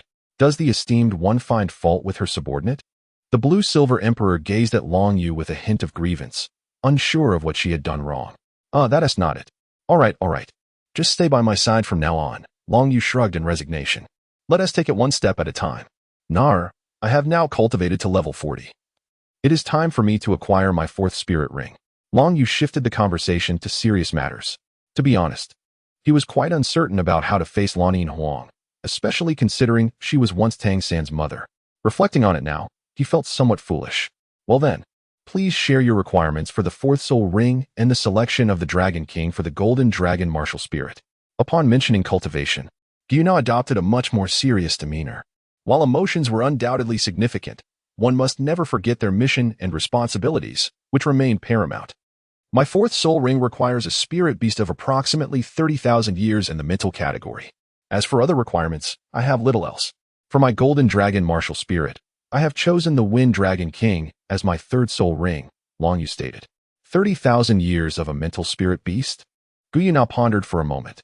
To seek such a spirit beast is indeed no simple endeavor. Master, I know where to find a 30,000-year mental spirit beast. Xiaolang interjected. Noticing the puzzled expressions on Yuntao and Long Yu's faces, she elaborated. After receiving the Master's blood, my blue-silver domain underwent ultimate evolution. Besides my blue-silver grasp becoming exceptionally resilient and its strength significantly enhanced, the range of the blue-silver domain has also expanded greatly. I can gather information from all surrounding blue-silver grass and even absorb their life force to replenish myself, along with the ability to disguise. Hence, I possess such knowledge. Then, lead us there, Yuntao replied, her satisfaction with Xiaolang evident. Although blue-silver grass was ubiquitous in the Stardow forest and across the continent, attaining the level of blue-silver emperor signified a qualitative transformation, placing it among the elite spirit beasts. Yes, master. Xiaolang nodded and then guided Long Yu and Yuntao outside. A spirit beast with 30,000 years of cultivation held considerable status within the Stardow forest, especially as a rare mental spirit beast. It possessed a substantial territory, located toward the inner part of the mixed zone. After some time, the trio halted in a grove, which marked the territory of the. As Xiaolang sensed the surroundings, the blue-silver grass seemed to sway in welcome, as if greeting the arrival of their emperor. Do not delay in revealing yourself. Yuntao stood before the two and spoke sharply. A rustling sound arose as a 2-meter-tall black beetle slowly crawled in front of her. Its thick black exoskeleton was remarkably smooth, capable of greatly dissipating force. And it possessed a beauty akin to jade, not merely black, significantly reducing its potential lethality. 6 long limbs bore sharp barbs, and its small head was adorned with multiple layers of protection. Upon reaching Yuntao, it lowered its diminutive head, though its visage appeared exceedingly fierce, with sharp mandibles. Damn it, I remember feeling somewhat speechless when I first studied the theoretical knowledge regarding this ink jade armored beetle. Beetle-type soul beasts inherently possess formidable defensive capabilities. And this one is no exception, its defense is exceptional. Remarkably, this ink jade armored beetle also exhibits impressive mental prowess, capable of launching mental attacks. Other soul beasts that encounter this creature find themselves utterly defenseless against its mental assaults, making it quite challenging to resist. Furthermore, its resilience adds to its daunting nature. Although this ink jade armored beetle is merely over 30,000 years old, generally, soul beasts of 50,000 years are best left undisturbed. As the 4th soul ring for my dual pupils, it is indeed a commendable choice, Dragon Feather mused inwardly. Chapter 86. Breakthrough to Soul Master, I have come to seek your sacrifice for Xiao Yu, Yuntao stated coolly. A low, resonant hum emanated from the ink jade armored beetle, which glanced at Dragon Feather, its black eyes seemingly filled with confusion and reluctance. After all, who would willingly offer themselves as a sacrifice if they could survive? The higher the cultivation, the greater the fear of death. This is true for human soul masters as well as soul beasts. Do you dare to defy my command? Yuntao said coolly. Yet the temperature of the air around them dropped significantly. If it truly is unwilling, then I shall have to intervene to assist. Nar. Do not be so blunt and forceful. Long Yu stepped forward and grasped Yuntao's hand, subsequently summoning his Golden Dragon martial spirit, succinctly elucidating the matter to the Mo Yushin Jia insect before him. Moments later, the insect nodded in acquiescence, expressing its willingness to sacrifice, which brought a noticeable relief to Yuntao's expression. This was not merely a matter of brute force. It pertained to her authority and prestige as the sovereign of soul beasts. What followed was a scene both familiar and awe-inspiring. black flames ignited upon the Mo Xianjia insect. Its form began to diminish as a magnetic field enveloped both Long Yu and the creature. Meanwhile, Gu Yuna stood alongside Xiaolan, quietly observing the unfolding spectacle. After an extended period, a black soul ring materialized, and Long Yu's eyes transformed into adorned with 4 swirling soul rings of black and purple hues. The soul power contained within these rings facilitated Long Yu's ascent beyond the bottleneck that had impeded his progress. Throughout this process, no unforeseen occurrences transpired. It was remarkably smooth and tranquil. Gu Yuna and Xiaolan watched as Long Yu absorbed the 4th soul ring in serene silence. Though merely 11 years of age, Long Yu's appearance had already taken on a distinctive form. His brows were sword-like, his eyes starry, his skin fair, and his lips subtly thin, presenting a strikingly handsome visage. Dressed in white, he exuded an ethereal aura akin to that of a celestial being, while the enigmatic depths of his seemed capable of ensnaring one's very soul. Is this what Xiao Wu's mother referred to as handsome? Gu Yuna mused to herself, feeling a profound sense of comfort in his presence. Confident in her own attractiveness, she discerned from Xiao Yu's reactions that her allure was evident. Beside her, Xiaolan quietly regarded her master, her azure eyes reflecting deep contemplation. Yet, she understood that she harbored no aversion towards Long Yu. Rather, there was an innate desire to draw closer to him, at least for the present moment. After several hours had passed, Long Yu finally concluded the absorption of this 30,000-year-old 4th soul ring. Long Yu opened his eyes, his dual pupils shimmering with brilliance, a smile involuntarily gracing his lips. The soul skill he had acquired this time was indeed quite remarkable. Without any prompt from the host, the system activated the host's current personal data panel, which was as follows. Host, Long Yu age, 11 years soul skills, dual pupil mental detection, mental sharing, mental shock, mental duplication, nightmare, mental control, mental telekinesis, golden dragon flame, blade of distant fire, guardian of water, profound ice dragon soar. Soul bones, right palm bone of the fire dragon king, left palm bone of the water dragon king attributes, ultimate fire, ultimate ice other, profound dragon spear decision soul power level, level 42 soul scholar. The voice of the system rang out, leaving Long Yu somewhat speechless. This system certainly had a penchant for mischief. Mental telekinesis was undoubtedly an exceptional soul skill, particularly effective against foes that were easy to evade but difficult to foresee, such as Tang. Xiao Yu, it seems your 4th soul skill is quite impressive, bringing you such joy, Gu Yuna remarked, holding a piece of dark black skeletal remains. Indeed, among mental soul skills, mental telekinesis can be considered top tier. This is a soul bone. Moreover, it is a rather precious torso bone. Long Yu replied, astonished as he gazed at the soul bone in Gu Yuna's hand. It must be said that among the ordinary soul beasts he had sacrificed, a soul bone had finally emerged. While he did not particularly value such a soul bone, it did not diminish the significance of this 30,000-year-old soul bone as a rare treasure in the realm of soul masters, capable of causing quite a stir, especially for defensive or mental-type soul masters. Without hesitation, Long Yu accepted the torso bone into his storage soul guide, considering it a fortunate acquisition. Xiaolan. During the upcoming period, Xiao Yu and I shall venture to Dragon Valley. You may return to the small wooden house and await our return, Gu Yuna instructed. Yes, Master, Xiaolan nodded before making her way back. With a wave of her delicate hand, Gu Yuna conjured a spatial door, and for the first time, Long Yu held her hand as they stepped through together, vanishing from the scene. Meanwhile, around the Stardow forest, Xiao Wu joyfully grasped her mother's hand. Now I have a defensive soul skill, invincible golden body. Although it lasts only 3 seconds and can be used only 3 times a day, that should be more than sufficient. Brother Yu's second soul skill of the Golden Dragon Martial Soul certainly cannot compare, as its duration is halved, and his soul skill has no usage limit. Little Dance exclaimed happily, "You little girl, do not be so proud. The invincible golden body is not necessarily truly invincible. I cannot assert that there are no soul skills that can counter it. Moreover, the soul power consumption of the invincible golden body is substantial." Little Dance's mother reminded her. Hee, mother, I understand. But why did you ask us to leave earlier, allowing the master and Brother Yu to be alone? Little Dance asked, puzzled. Oh, have you not yet realized? The master treats me differently now than before. Why does he smile when he sees little Yu? It is because he has come to understand his feelings for little Yu, and I played a small part in this. Thus, when they first met, should we not allow them some space? Little Dance's mother explained. Oh my, the master actually likes Brother Yu. Little Dance exclaimed, a bit dazed.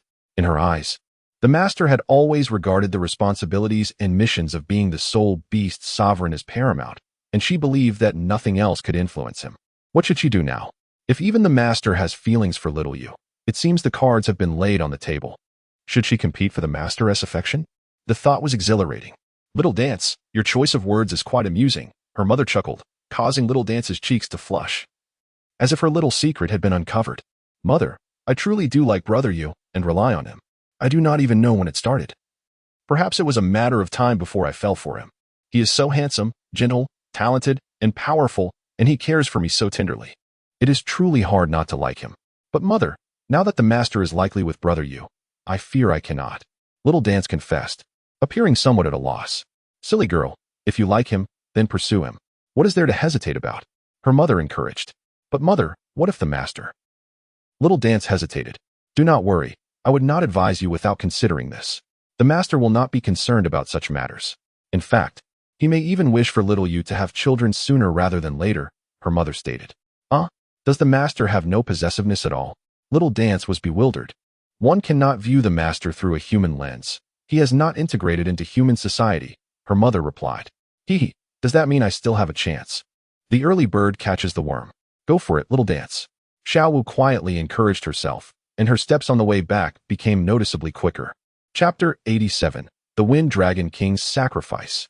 Within the Dragon Valley, Long Yu bowed to the azure giant dragon soaring in the sky, then seated himself and summoned his golden dragon martial spirit. Following the final roar of the colossal azure dragon soul, it surged into the massive dragon bone, igniting a blue flame.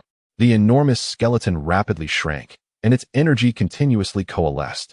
The Wind Dragon King commenced the sacrifice, while Gu Yuna, standing beside Long Yu, remained tense, prepared to act at a moment's notice. At this moment, Long Yu embodied not only the hope of the Soul Beast clan, but also that of his beloved. Before long, from the dragon bones of the Wind Dragon King, a golden soul ring emerged and integrated into Long Yu's being. Besides this divine golden soul ring, Long Yu suddenly felt warmth and a slight itch on his back. Fortunately, it was not unbearable. Two protrusions formed, breaking through his clothing, as a pair of azure wings unfurled, extending over 2 meters. Although they appeared to be covered in azure feathers, these were soul bones, divine soul bones. At that, indicating their remarkable sturdiness. In addition to the Wind Dragon King's soul bone, Long Yu also absorbed the spiritual light cluster of the heavenly dream eye silkworm. As Long Yu's capacity for soul rings increased, the duration of the first wisdom soul ring of his dual pupils was also enhanced. Although this was merely the first soul ring, its age had surpassed that of the fourth soul ring, showcasing the extraordinary potential for evolution within soul rings. Originally, the 1,000-year 4 soul skills had now transformed into those exceeding 30,000 years, and they remained highly practical and frequently utilized. As several days passed, Long Yu's aura within Dragon Valley stabilized, finally completing the absorption of the Wind Dragon King's soul ring. Ding. The current personal data panel of the host is as follows. Host. Long Yu age. 11 years soul skills. Level 43 dual pupil mental detection, mental sharing, mental shock, mental duplication. Nightmare, mental control, mental telekinesis, Golden Dragon King Flame, Blade of Fire, Guardian of Water, Profound Ice Dragon Soar, Teleportation, Windsweeping Clouds. Soul Bones, right palm bone of the Fire Dragon King, left palm bone of the Water Dragon King, Wings of the Wind God. Attributes, Ultimate Fire, Ultimate Ice. Others, Profound Dragon Spear Technique. I never expected to acquire the skill of teleportation, truly. The Dragon King who commands the wind element has bestowed upon me an exceptional soul skill. It has also granted me the Flying Soul Bone, allowing me to soar even at the Soul Sect stage. Once my aura stabilized, Long Yu flew directly to Guyuna's side. Nar. How long have I spent absorbing the Wind Dragon King's soul ring? Long Yu inquired. Just 2 days and 2 nights. Now you can fly, she replied. Hulaina said with a smile. In the realm of the soul arena, aside from soul masters endowed with flying martial souls, only titled Douluos possess the ability to soar through the skies. After all, without the aid of soul-guiding devices, battle armors, or mechs, one can only rely on oneself. Well, this also fulfills the dream I once cherished. Long Yu nodded, and soon after, Guyuna accompanied him as they departed from Dragon Valley. Returning to the Stardow Forest, a portal of space materialized, and together, Long Yu and Gu Yuna stepped through it hand in hand. This time, they did not immediately return to the small wooden cabin. Instead, they arrived at the bottom of the Lake of Life, a place that belonged solely to the two of them. If only you could linger a little longer. After all, we have only just established our relationship, Gu Yuna said, leaning against Long Yu with a sense of reluctance. She truly relished this feeling. Of course, that is possible. Although I have matters to attend to later, having you by my side allows me to stay a bit longer. A span of 10 days or so is certainly feasible, Long Yu remarked, gently intertwining his fingers within Gu Yuna's silvery tresses, relishing the sensation that was undeniably smooth and comforting. Is it truly a span of several days? Gu Yuna inquired with delight. She was aware that Long Yu had affairs to attend to in the human realm. His visits here were typically brief, lasting only a few days before he departed. Yet now, he had conveyed to her that he could remain by her side for an extended period, which filled her with unexpected joy. Indeed, it is true. The journey back from the Star Doe Forest to Spirit City generally requires several days, Long Yu explained. However, with your presence, we can save considerable time. After all, your spatial powers are unparalleled, making it merely a fleeting moment. That is indeed the case. Gu Yuna responded with a smile. In that sense, we have the opportunity for solitude together for several days. Yes, Nar, during this time, I shall be exclusively by your side. Long Yu nodded, embracing such an exquisite beauty, feeling an indescribable comfort. By the way, Xiao Yu, what was that mysterious force back then that could so forcefully rebound my spiritual energy? Gu Yuna inquired, her curiosity piqued. Although the spiritual energy she had employed was not her full strength, and she was far from her peak state, it was still beyond what a mere human could withstand. The fact that it was blocked by Long Yu, who possessed only the cultivation of a soul sovereign, left her both curious and exhilarated. It's a secret. Once I ascend to divinity, I intend to leverage our combined powers to overturn the entire divine realm. That shall be our greatest asset, Long Yu replied mysteriously. Gu Yuna, upon hearing this, felt it was best not to press further, yet her confidence in the future grew. The more secrets and trump cards Xiao Yu possessed, the more favorable it would be for their grand plans ahead. Indeed, Gu Yuna murmured softly. Nar, how is your injury faring? Long Yu asked earnestly. Alas, it remains the same. To fully recover will take decades, as the powers of Shura and destruction are exceedingly brutal, and it is not easy to eradicate them completely. Gu Yuna sighed. Rest assured, Nar, in the future, I shall help you recover much faster, far less than decades. Long Yu assured her, instinctively pulling Gu Yuna closer. Yes, Xiao Yu, I believe in you. When you return to the human world, may I accompany you? Gu Yuna tentatively asked. Absolutely not. You must remain here to heal. Moreover, how could you casually appear in the human realm? What if you were to be exposed? On Douluo Continent, there are already several known divine inheritances, particularly in Wuhuan City, where I am located, which possesses two. I cannot allow you to take that risk, no matter how minuscule the chances may be, Long Yu asserted, his tone leaving no room for negotiation. If Gu Yuna had not become his girlfriend, he would not have dared to speak so candidly to her. It would have been akin to courting disaster. Oh, very well then. I shall wait for you here. Gu Yuna acquiesced with a nod, not pressing the matter further. Rest easy, my Nar. If love is to endure through the ages, it matters not whether day or night.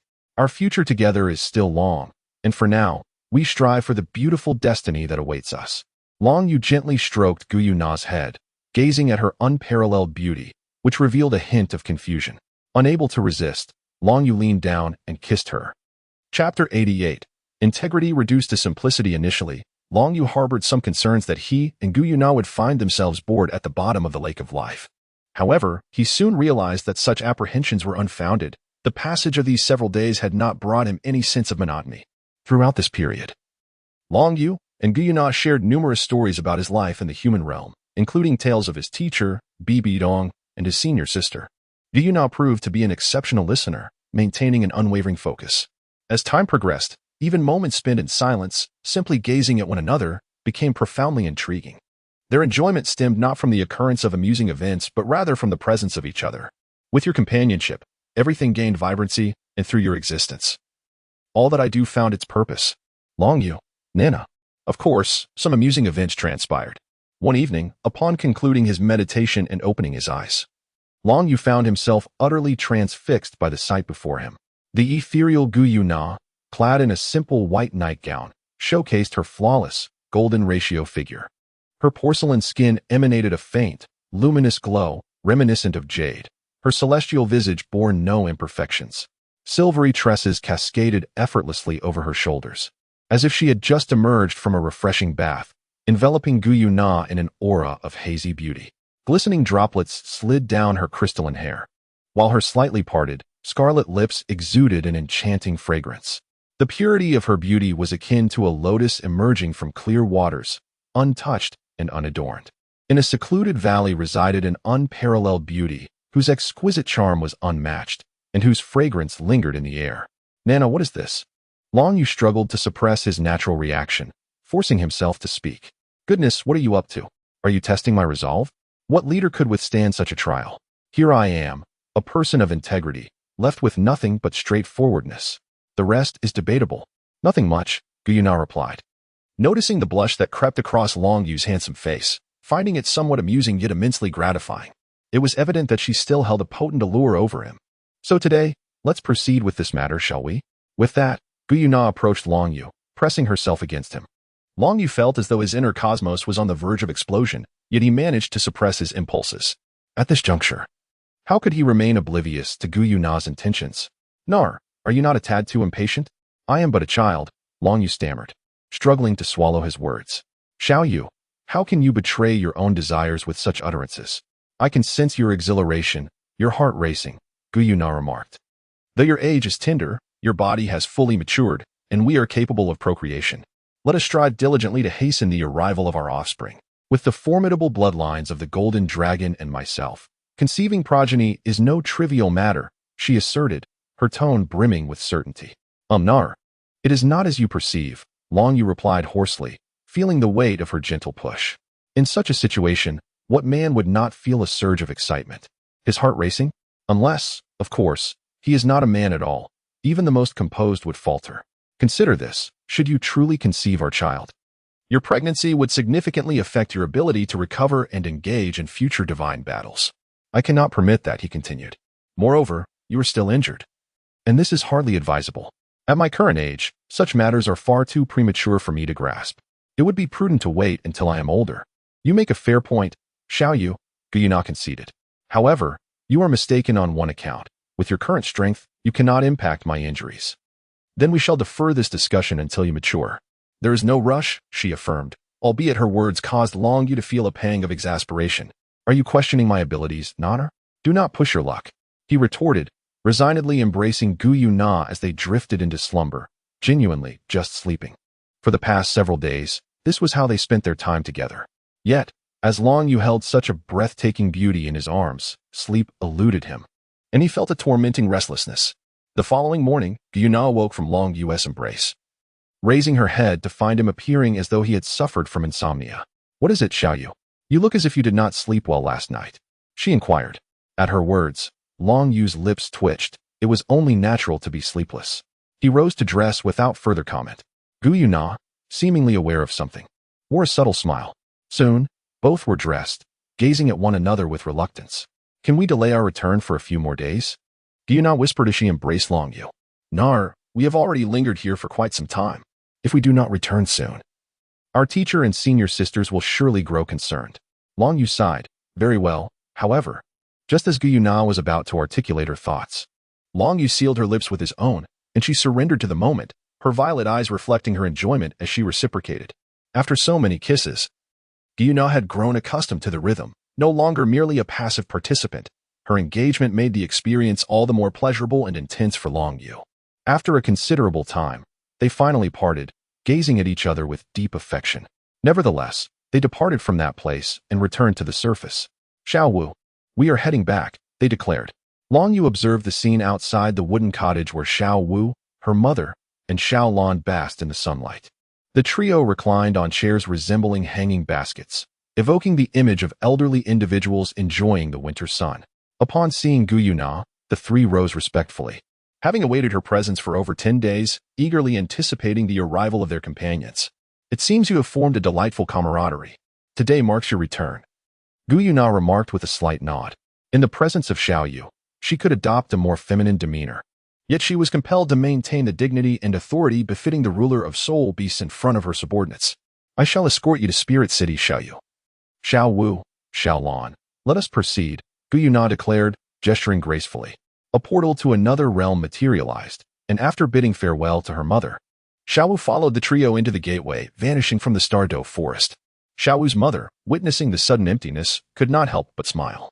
Xiao Wu. Seize this opportunity. Chapter 89. Call me young master on the outskirts of Spirit City, in a desolate area devoid of human presence. A ripple in the fabric of space heralded the emergence of 4 figures, 3 women and 1 man. Take care of yourselves. I must take my leave, said Yuntao. Xiao Yu, I shall await your return. Xiao Lan. Remember, Xiao Yu is now your master. You must look after him, she instructed. Yes, my lord, Xiao Lan replied earnestly. Nodding. Na heir, I shall not keep you waiting for long. Long Yu gently grasped Yunna's delicate hand, and after her charming smile, she vanished from sight. Xiao Wu, and Xiao Lan. Let us proceed to the Spirit City, Long Yu remarked.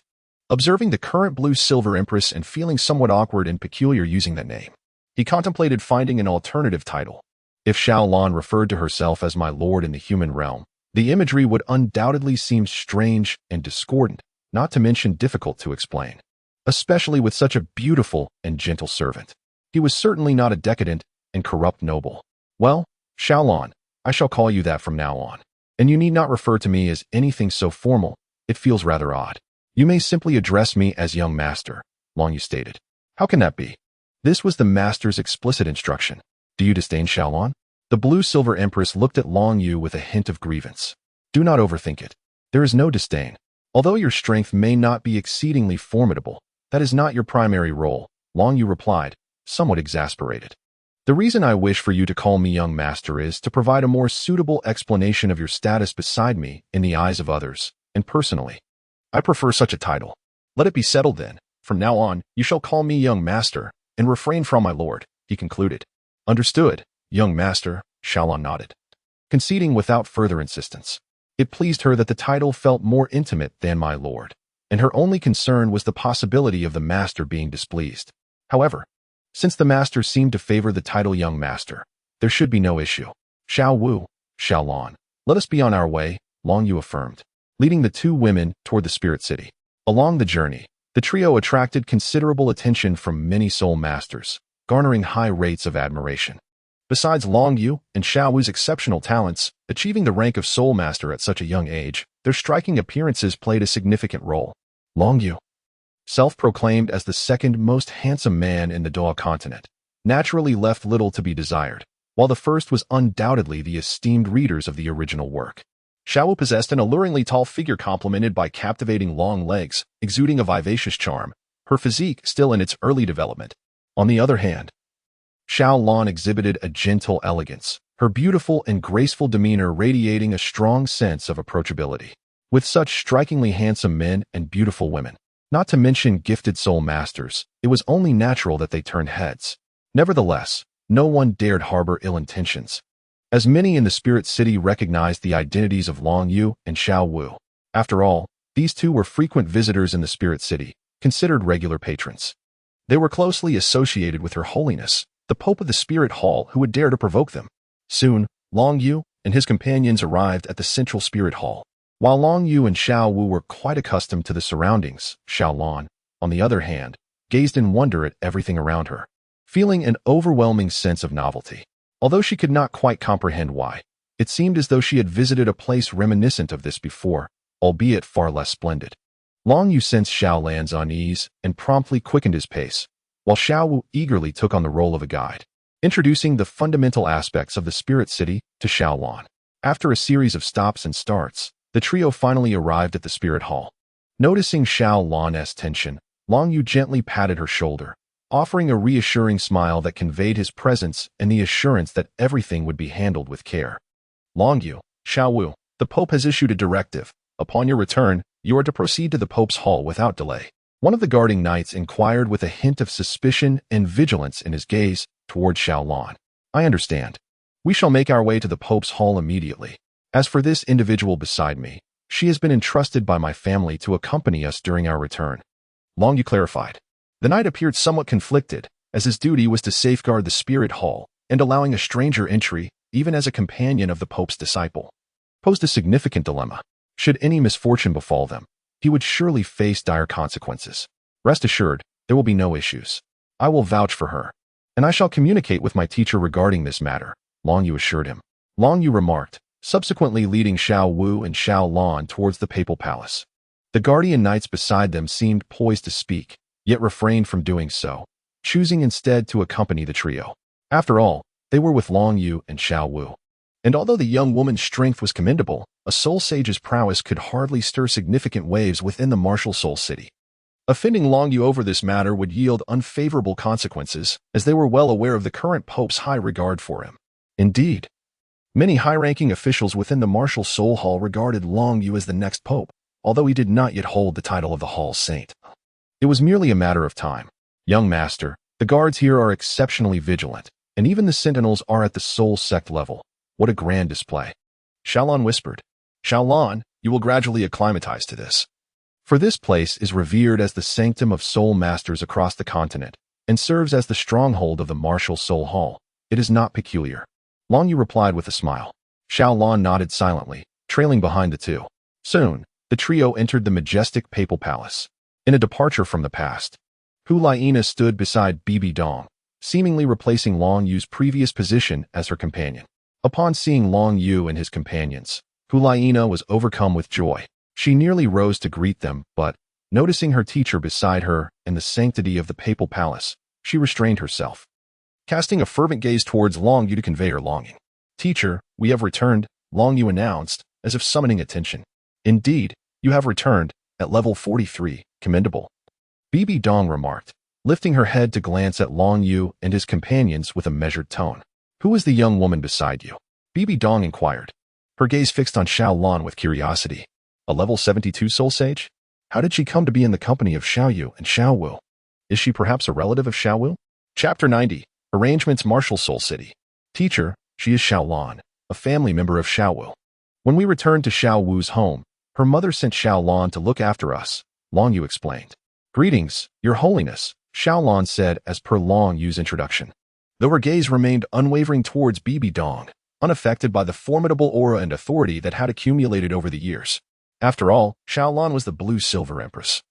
Possessing her own pride, how could she truly bow before a human woman, even one as powerful as the individual before her? Bibi Dong remained silent, casting a few glances at Xiao Lan before redirecting her attention to Long Yu.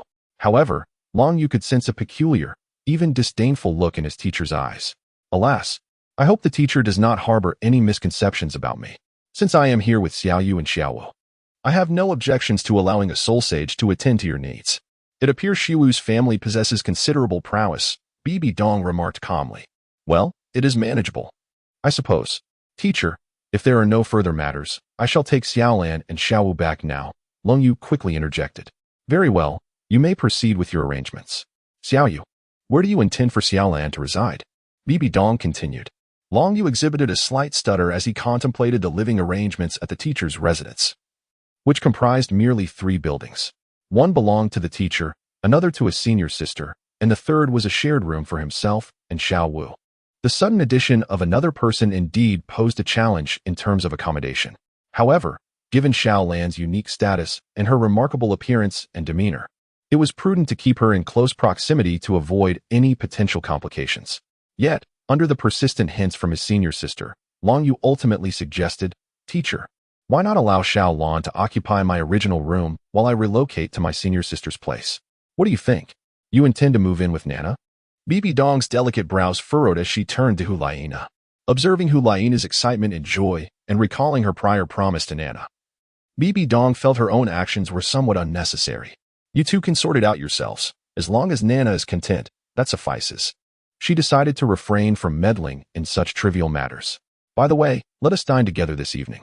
I need to discuss the selection of personnel for the Spirit Hall Academy's battle team with you. Bibi Dong stated. Yes, teacher, we understand. We shall take our leave now. Long Yu replied. After receiving a nod from Bibi Dong, he departed with the 2 young women toward the rear of the Pope's palace. Seeing her beloved junior brother return, Hu Laina could hardly contain her excitement, prompting Bibi Dong to allow her to assist Long Yu in his move. Soon, the Pope's palace was left in solitude, with only Bibi Dong remaining. Ah, little you, it appears you harbor many secrets that elude my understanding. Yet, having that Xiao Lan care for both of you and reside in your former room, could it be that you have a fondness for that sort? Bibi Dong mused, her thoughts drifting toward the nuances of their relationships. Nevertheless, recognizing that this matter pertained to their personal affairs, she resolved to remain uninvolved unless Nana were to feel wronged and seek her counsel. Young master, your teacher is the strongest human I have ever encountered. Even within the Star Doe forest, aside from our master, only Di Tian could contend with her, and I sense an aura that seems beyond human. Xiaolan whispered. Do not fret on that account, Xiaolan. Indeed, my teacher has reached the pinnacle of human strength and is connected to the divine. However, with Nana's restrictions in place, you need not worry about exposure. Long you communicated through mental energy. Understood, young master. Thank you for your consideration, Xiaolan replied. There's no need for thanks. As long as you are by my side, I shall certainly take responsibility for you. Long Yu said, casting a smile toward Xiaolan. Sensing the fragrant breeze and hurried footsteps approaching from behind, he instinctively knew who it was without the need to employ his mental prowess. As he turned, a graceful figure appeared in his embrace. It was none other than Hulaina. Senior sister, please refrain from colliding with me like that next time. It places an enormous burden upon me, Long Yu remarked with a mischievous grin. Colliding? You rogue. After a month apart, is this how you choose to speak? Hulaina responded, her cheeks flushing slightly once she processed his words, yet she made no move to release her hold on him, cherishing this reunion. Bah! Brother Yu is truly a rascal. Xiaolan, let us take our leave first and dispose of this scoundrel's belongings outside. Xiao Wu huffed, before taking Xiaolan's hand and continuing on their way, leaving Long Yu and Hulaina in their affectionate exchange. After giving his dear junior sister a lingering and passionate kiss, Long Yu took Hulaina's delicate hand and resumed walking. Hulaina extended her other hand to touch her lips, surprised to find them swollen from the kiss bestowed by her mischievous junior. She playfully pinched the soft flesh at Long Yu's waist. Sinana, what are you doing? Long Yu, with a pained expression, remarked that this was merely to coordinate with Hulaina. Humph, wretched junior brother, you still dare to speak. Look at you, you've swollen my lips. How am I to face others? Hulaina muttered. It seems you were far more proactive and fervent just now. Long Yu found himself at a loss for words, especially after Hulaina pinched the soft flesh at his waist once more, glaring at him with her elongated, beautiful eyes. How brazen of her junior disciple to utter such things. The soft flesh at his waist seemed to protest. You are so remarkable, so pure, so affectionate. Yet here I am being pinched. After this commotion, a semblance of calm returned to the interaction between Long Yu and Hulaina. Hee, little junior brother. You have finally agreed to share a bed with me, Hulaina thought to herself, unable to suppress a smile at the thought. Nina, do try to maintain some decorum. After all, you are a young lady. Long Yu gazed at the smug Hulaina. Feeling somewhat speechless, she resembled a brazen rogue. However, truth be told, he found himself quite fond of this uninhibited and passionate side of her. Humph, that was outside. Now, it was just the two of them. Hulaina remained unfazed, for she maintained a demeanor of decorum and restraint in the presence of others. Indeed, I do appreciate this little vixen of yours. But let us first ensure my belongings are in order. Xiao Wu still needs to assist Xiao Lan in procuring feminine necessities, Long Yu remarked. By the way, dear junior brother, I find that Xiao Lan seems rather peculiar. Are you certain she is not here for some special attention? Senior sister, what exactly are you imagining? You are just spouting nonsense. It is not as you think. I do not believe you. I just caught a whiff of another woman's scent. Long Yu, stinky junior brother. You have fallen silent? Do you truly have someone? Chapter 91. Dinner on this evening. Unlike any other, the small pavilion appeared somewhat crowded, accommodating 5 individuals. Bibi Dong occupied the main seat, with Long Yu and Hulaina flanking her on either side, while Xiao Wu and Xiao Lan were positioned closer to Long Yu. Before them lay an array of dishes, both large and small, primarily composed of vegetables at Long Yu's specific request, with meat comprising only a minor portion, predominantly consumed by Long Yu alone. Bibi Dong and Hulaina were mindful of maintaining their figures, while Xiao Wu, being a soft-boned charm rabbit, had little inclination towards meat. And Xiao Lan, as a blue-silver emperor, was even less inclined. Thus, at the dining table, it was Long Yu who devoured the meat, while the 4 ladies partook of their meals with grace, creating a striking contrast. Bibi Dong quietly observed Xiao Lan, seemingly in search of something. Yet she discovered nothing out of the ordinary. Moreover, given that Xiaolan possessed merely the strength of a soul sage, if a confrontation were to arise, Long Yu, having already transcended to a soul king, could easily subdue her. Bibidong then redirected her attention to Long Yu, speaking softly, "Little Yu, now that both you and Xiao Wu have returned, you shall have a day of rest tomorrow. The day after, we will commence the selection for the next Soul Hall Academy team. You and Xiao Wu must prepare yourselves. My junior brother, you cannot fathom the predicament. The original schedule was set before your return, yet the teacher unilaterally postponed it until you arrived, finalizing the date only today." Many prospective participants expressed dissatisfaction, but they refrained from voicing their grievances openly due to the teacher's authority and stature, as Hulaina interjected. "Apologies for the trouble, dear teacher." Long Yu and Xiao Wu spoke in unison. "Not at all. After all, little Yu, you are my disciple, and Xiao Wu has grown up under my watchful eye. I can manage such matters. Currently, the Soul Hall is under my command. Even those old fogies cannot contest my decisions." Bibidong replied with a smile, confidence radiating from her words. The Hall of Offerings housed the core strength of the Soul Hall. Yet those aged masters typically withdrew for their meditation unless the situation demanded their presence. The only one who posed a potential threat to her was the ancient figure Qiandaolu. However, ever since her poison had been amplified 100-fold, Bibidong felt substantial confidence in her ability to defeat him, even to the extent of annihilation. Of course, Bibidong would only resort to such extremes if absolutely necessary. "Teacher is formidable." Long Yu offered a simple compliment. "Enough of that. I will personally observe the selection process. Little Yu and Xiao Wu, do not rejoice too soon. As Nana just mentioned, the participants are largely aware of the selection, which means you too shall become the focus of attention," Bibidong reminded. "It is not the scarcity that is worrisome, but the inequality. My favoritism towards Xiao Yu and Xiao Wu may easily breed discontent among others. Although they may not dare to question my decisions, they could still direct their ire towards Xiao Yu and the others.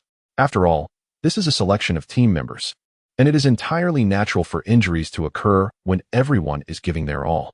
Even if I hold the title of Pope, in such a scenario, there is little I can say if my skills prove inferior.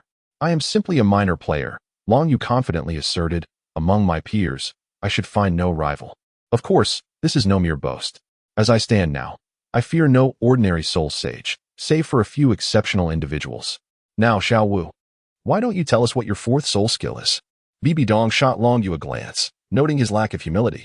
"Your Grace, my fourth soul skill is the invincible golden body, which grants me immunity to attacks from beings below the divine level for 3 seconds, but can only be used 3 times a day," Xiao Wu replied. "Invincible golden body? My goodness, Xiao Wu, that is an extraordinary defensive soul skill." Hulaina gasped, covering her mouth in astonishment. "Indeed, as Nana mentioned, this is a remarkable soul skill, akin in power to your third soul skill, instant transmission." Bibidong nodded in agreement. Fortunately, Xiao Wu has finally acquired a defensive soul skill. Otherwise, it would always remain a concern. Even the mightiest assault-type soul masters require a defensive skill for protection. Subsequently, everyone's attention shifted to Long Yu. Under the gaze of 4 beautiful women, he felt a surge of excitement within, though he maintained an outward calm. "I know I am quite handsome, but must you all look at me like that? It makes me quite nervous." Long Yu spoke calmly, and upon witnessing the disdainful and speechless expressions of the 3 women, including Bibidong, he felt it unnecessary to conceal any further. Meanwhile, Xiaolan, having only recently interacted with Long Yu, found him rather intriguing, a smile involuntarily gracing her lips. "Very well, my fourth soul skill, derived from my dual pupils, is known as mental telekinesis, and the third skill of my Golden Dragon martial soul is instantaneous movement coupled with windstorm," Long Yu stated candidly. Those present here are entirely trustworthy, thus he chose to reveal this information without reservation. "Mental telekinesis? What kind of soul skill is that, and what effects does it possess?" Hulaina and Xiao Wu inquired, looking between Long Yu and Bibidong with curiosity. "Xiao Yu, please demonstrate the effects of mental telekinesis for them," Bibidong instructed. Well aware of the profound theoretical knowledge she possessed from having weathered countless storms. "Yes, master." Long Yu nodded, and then his eyes transformed into a dual pupil formation. For soul rings, black and purple, floated around him, leaving Xiaolan in profound awe. As a soul beast undergoing a second rebirth, Xiaolan was acutely aware of the optimal soul ring combinations. However, Upon witnessing the soul ring configuration of her lord, she found herself momentarily bewildered. How could the first soul ring be of a 10,000-year caliber? Conversely, the second soul ring was merely a 1,000-year one. Remarkably, the depth of the black hue in the first soul ring surpassed that of the third, suggesting that the age of the first soul ring exceeded that of the third. How could this be achieved? Could this truly be the chosen one of the master, bearing the final hope of the Soul Beast clan? Indeed. It was evident that one could not perceive this with the perspective of an ordinary individual. The fourth soul skill, mental telekinesis, Long Yu softly murmured, and to his astonishment, he witnessed the cup before Bibi Dong levitate without any discernible fluctuations of soul power in the vicinity.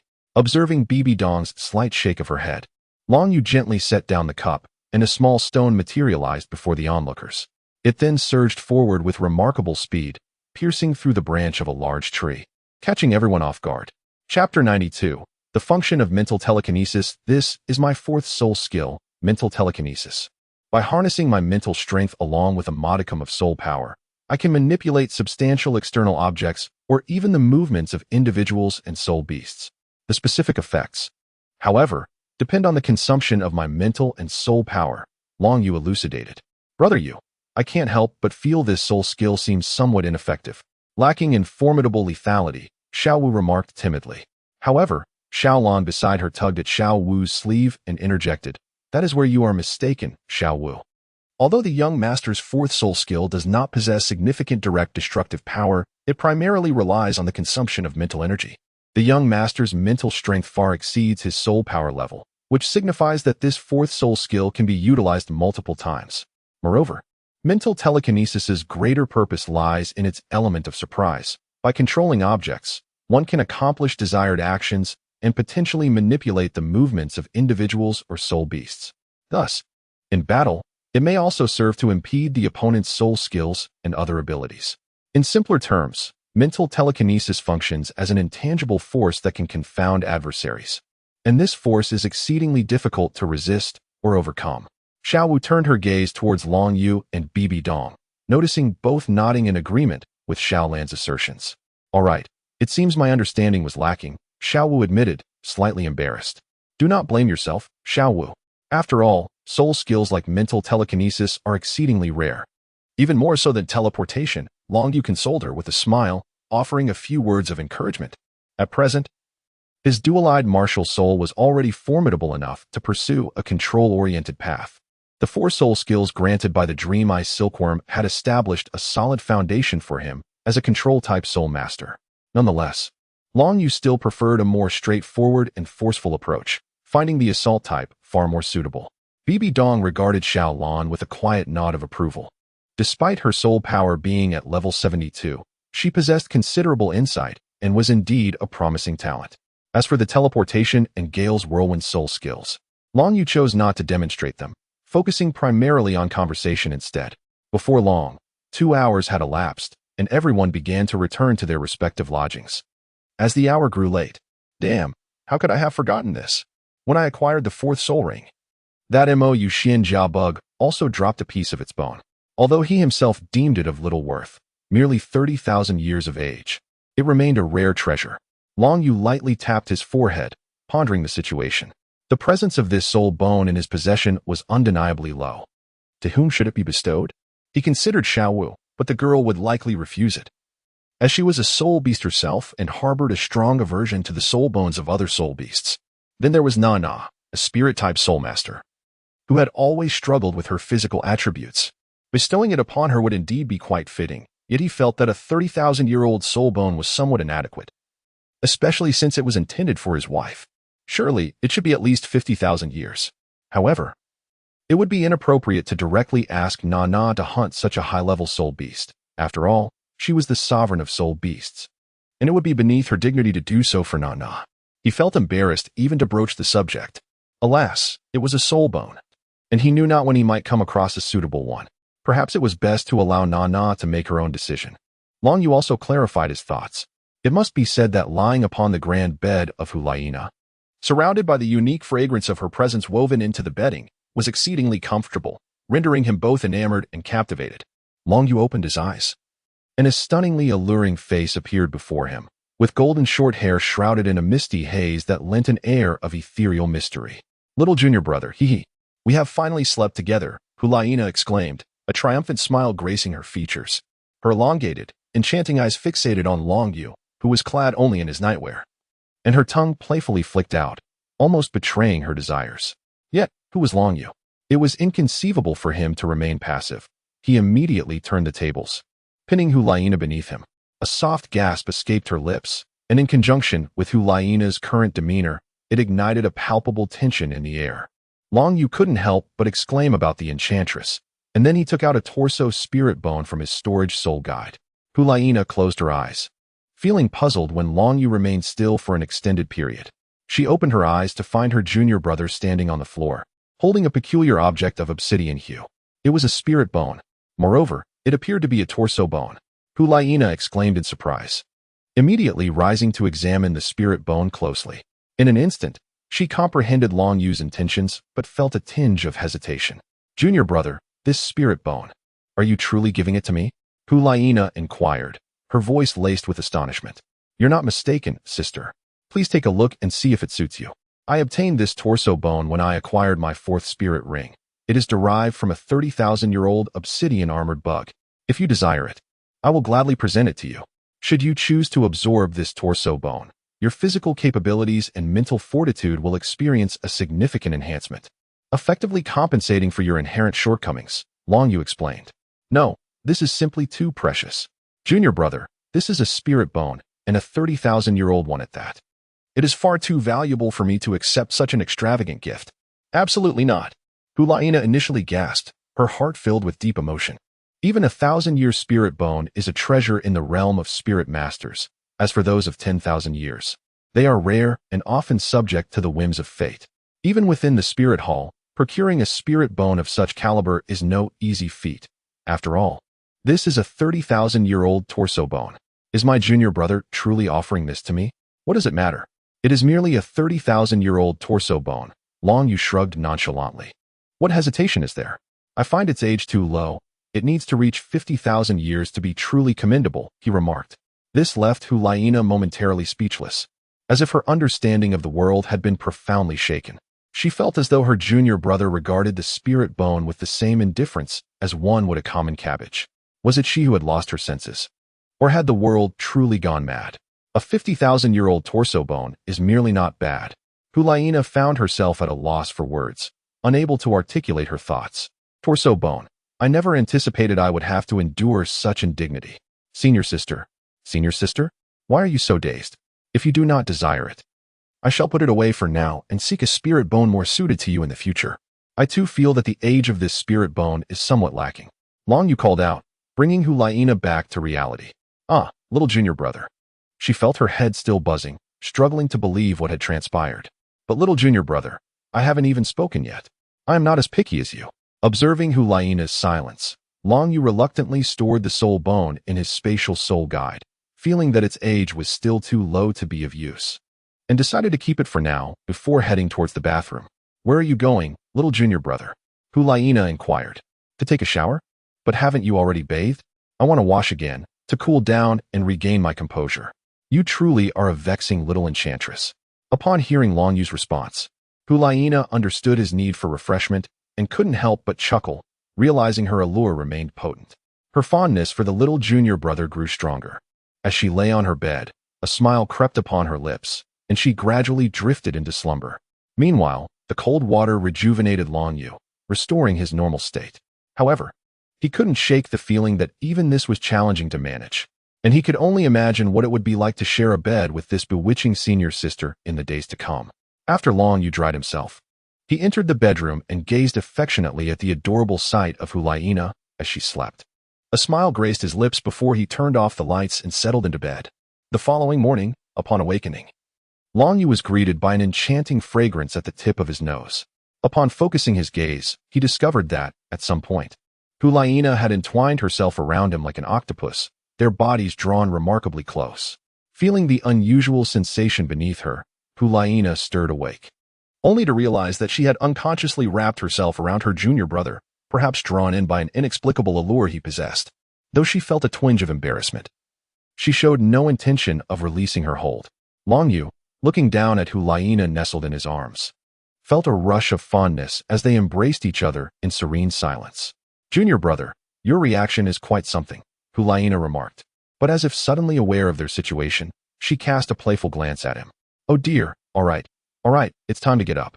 Long Yu, unable to resist the intentional flirtation from Hu Laina, decided to rise and attend to his grooming. Upon their arrival at the small pavilion for a meal, they discovered that Xiao Wu and the others were already dining.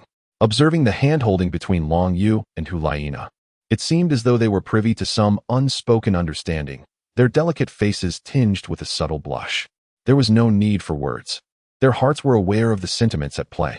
Well then, young master, although your physique is remarkably robust, it is still essential to take care of your health, Xiao Lan kindly cautioned, causing Hu Laina's lovely face to instantaneously flush crimson.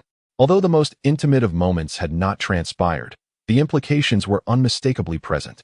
Long Yu gazed at the two young women, letting out a subtle sigh within. Goodness, it seemed futile to elaborate on this matter any further. Some things only grow murkier with explanation. The selection would take place tomorrow, so today the four of us should enjoy a leisurely stroll around the Spirit City. It had been quite a while since I last took Xiao Wu and Nana shopping. Moreover, it would be an excellent opportunity to assist Xiao Lan in procuring some daily necessities, he remarked. Absolutely. I know a place in the southern part of the city that serves delectable shredded radish dishes. I'll take you there to try them, Xiao Wu eagerly responded. I've always thought the spicy rabbit heads in the south of the city were quite good, Long Yu replied, prompting a playful pinch from Xiao Wu. The breakfast hour passed pleasantly, and after a brief respite, Long Yu led the three young women out of the spirit hall to commence their shopping expedition. Initially, he took the lead, but as time progressed, he began to sense something amiss. Damn it, why am I feeling drowsy again? Brother Yu, do you think this light pink dress looks better, or this pink outfit? Both are quite similar. I can't discern much difference, he answered. TCH. There is a clear distinction. How could you not see that? I want to ask you again. Junior sister, what do you think of this outfit I'm wearing? A super short skirt paired with a fitted top. That attire is only suitable for my gaze. I believe it's still a bit too conservative. Do you have anything cooler? Master, Xiao Lan finds this outfit quite appealing. May I? Of course, if you fancy any clothing, just buy it. Whether it's beautiful or not, please refrain from asking me. I have a bit of a blind spot when it comes to fashion. Long Yu had initially been somewhat concerned about Xiao Lan. After all, she had only recently arrived in the human realm and had spent little time with Xiao Wu and the senior sister. Given her relatively older age, he worried she might struggle to fit in. However, it soon became evident that he had overthought the situation. The bond that women forge appears to transcend his expectations. Before long, the three women had become quite inseparable, and Xiao Lan's fashion critique far surpassed his own novice understanding. Long Yu, feeling a bit exasperated, found himself relegated to the role of the one footing the bill, diligently stowing the clothing into his storage soul guide. Yet, perhaps it was for the best, as it spared him the torment of those two incessantly testing his patience with their fashion choices, granting him some peace of mind. The morning swiftly passed, and the trio began to feel fatigued. They settled at a local food stall, showing no disdain for the establishment. Come on, Xiao Lan. Give these lamb skewers and grilled chicken wings a try. They are absolutely delicious. Brother Yu and I frequent this place, Xiao Wu exclaimed, holding a generous handful of skewers and offering a few to Xiao Lan. Soon after, Xiao Wu indulged herself, munching away and remarking, though the flavor doesn't quite match what Brother Yu makes himself, it's still very delightful. Can you do this as well, master? After a gentle bite, Xiao Lan was overwhelmed by the delightful combination of freshness, spiciness, and aroma that tantalized her taste buds. It was indeed exquisite. However, as Xiao Wu claimed, the young master could supposedly prepare even more delectable dishes, which left Xiao Lan quite astonished, as this seemed unrelated to cultivation. Well, it's not as exaggerated as Xiao Wu suggests. It's about the same level, Long Yu remarked while deftly peeling shrimp shells to feed to Hu Laina. Receiving his offerings, Hu Laina felt utterly content and blissful, prompting a twinge of envy from Xiao Wu. Yet, given her current relationship with Brother Yu, she could only watch with longing. After satisfying their appetites, the four returned to the spirit hall. That evening, Long Yu broached the subject of soul bones with Xiao Wu and Xiao Lan. As anticipated, both women firmly declined the idea of soul bones.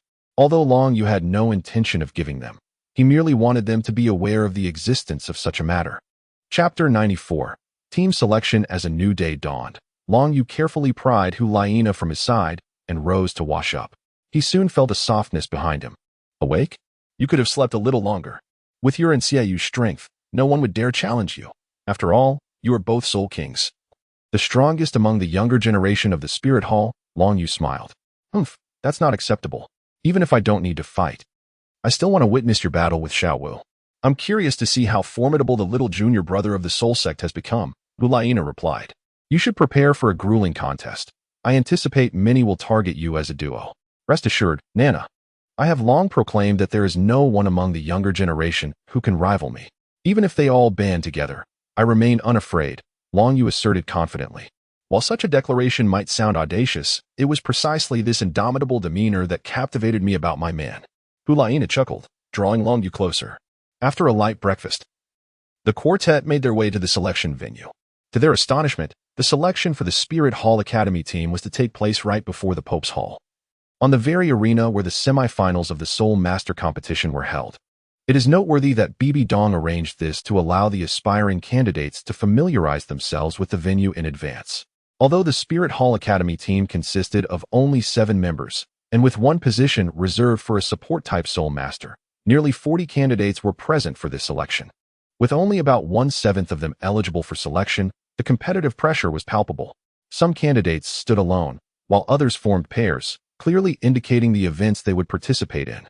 Each individual's face was alight with determination and excitement. Every person present was a genius-level Soul Master. The majority were low-tier Soul Masters, while a scant few, ranked at levels 38 and 39, had proven their strength by defeating Soul Masters to earn their place here. Most of them were around 20 years of age. Eager to seize this opportunity, for the next Soul Master competition would find them too old to compete. These prodigies gathered to vie for the 6 coveted team spots, confident that they would elevate their ranks to high-tier Soul Masters within the 2 years leading up to the competition. Junior brother, I shall head over to my brother now, Hu Laina said, bidding farewell to Long Yu and the others before joining Xiaoyu. Long Yu stood in a somewhat secluded area alongside Xiaowu and Xiaolan. Among the crowd of several dozen individuals, it was Xiaolan who stood out the most due to her maturity and striking beauty, exuding a gentle yet approachable demeanor. This made her particularly captivating to many, especially to young male Soul Masters present. Many could not help but steal glances at her. As for Hu Laina, it was best to steer clear of her. She was not someone to provoke. It was remarkable how she and Xiaoyu had trained to achieve the rank of Soul King, easily outpacing others.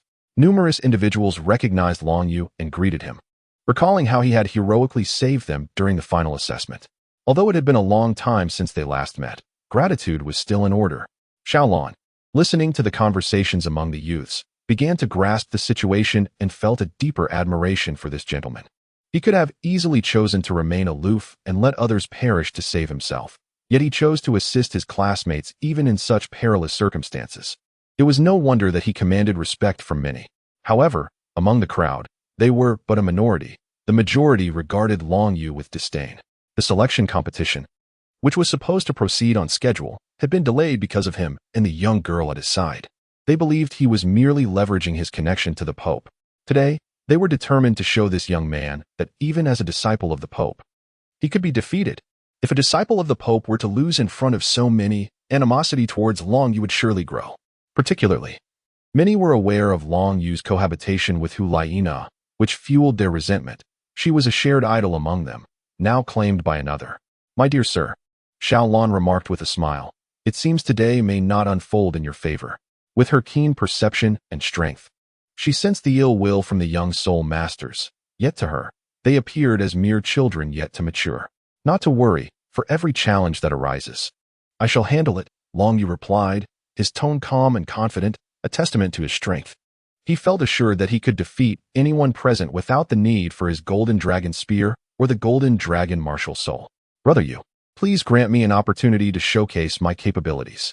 My graduation examination at the Academy was similar, and achieving selection meant receiving a perfect score. Dean Li Jun and Teacher Mingyan will judge based on my performance, Xiaowu eagerly implored. Of course, trust me, you will undoubtedly earn a perfect score. This time, I plan to take on a supportive role. I am eager to see how far my little Xiaowu has progressed, Long Yu responded with a smile. Xiao Wu raised her delicate fists, ready to demonstrate her prowess to the upperclassmen. Let them see the might of Sister Xiao Wu. Long Yu sensed an unsettling gaze upon him, and, upon closer inspection, recognized the familiar figure of Yin. After several years apart, Yin appeared considerably more robust than before. His skin had darkened somewhat, and his eyes exuded a newfound determination and sharpness. However, at that moment, he was glaring intently at Long Yu. As if wishing to consume him whole, his massive fists clenched tightly. Clearly, this was still a matter concerning Nana.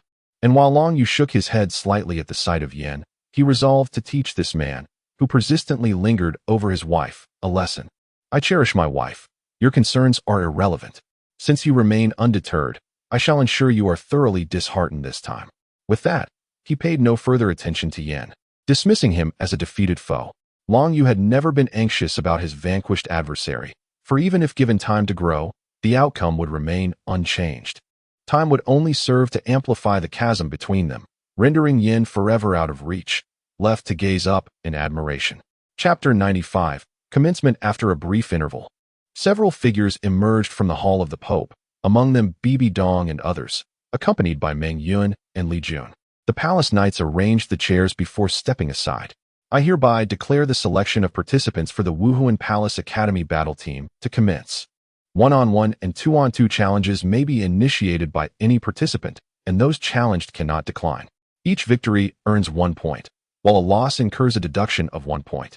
The more victories one attains, the higher the score, and the 6 individuals with the highest scores will secure their places in the Wuhuan Palace Academy battle team. In the event of ties in individual or team points, strength shall determine the outcome, with the victor claiming the spot. Without further ado, Bibi Dong announced the rules and signaled the start of the selection process. The dual platforms commenced their confrontations, drawing significant attention to Long Yu and Xiao Wu, as numerous teams sought to challenge them. Although Long Yu's reputation was formidable, it was unlikely that these prodigies would genuinely yield without a tangible contest. After all, on the surface, Xiao Wu and Long Yu only possessed soul power levels of 41 and 33, respectively, which were not particularly impressive. Long Yu gazed upon these challengers, quietly sighing within, pondering the necessity of their self-imposed trials. Yet, being inherently benevolent, he decided to graciously acquiesce to their desires. Liao, with the spirit of the lightning rabbit, stood as a level 42 agility-type soul master. A strikingly beautiful woman proclaimed her soul power and spirit, as 4 soul rings of yellow and purple shimmered around her. Her pure white rabbit ears stood erect, and her form appeared increasingly slender and agile, crackling with strands of electricity. Shiryu, bearer of the spirit of the black tortoise-armored crocodile, was a level 41 defense-type soul master. A robust figure loomed behind her, possessing an equally optimal soul ring configuration. A colossal black crocodile tortoise materialized, adorned with a thick shell covered in a myriad of sharp black spikes. Although a defense-type soul master, the black tortoise's spirit also harbored the potential for counterattacks, though it paled in comparison to its remarkable defensive capabilities. Long Yu, with the spirit of the double pupil, was a level 33 soul master. Long Yu spread his hands, uncertain whether to classify himself as a control type or an offensive type soul master, ultimately deciding to remain silent on the matter. Yet, the configuration of his soul rings astonished nearly everyone present.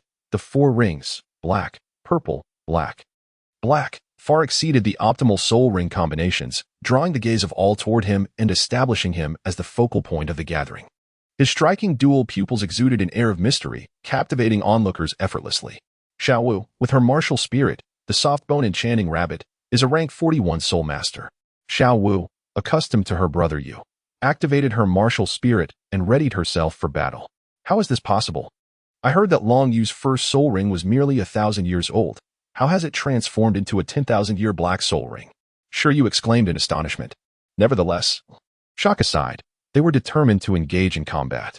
Perhaps it is a diversionary tactic of a mental-type soul master. Regardless, we must proceed, Liao asserted, biting his lip yet resolutely stating their intent. Why should Long Yu receive such favoritism from His Holiness the Pope? We refuse to accept it. As the Soul Douluo serving as the referee proclaimed the match officially commenced, Liao instantly activated his second soul skill, charging fiercely toward Long Yu with the intent to eliminate the mental-type soul master first. Being an agile offensive soul master, Liao's speed, after deploying his second soul skill, rendered him nearly undetectable to many. While not reaching the speed of lightning, he was still a blur at the soul master level, making prediction and counteraction exceedingly challenging. Meanwhile, Shiryu was not idle. With a flash of his third thousand-year soul ring, he detached the thick black spikes from his back, sending them hurtling toward Long Yu under his control.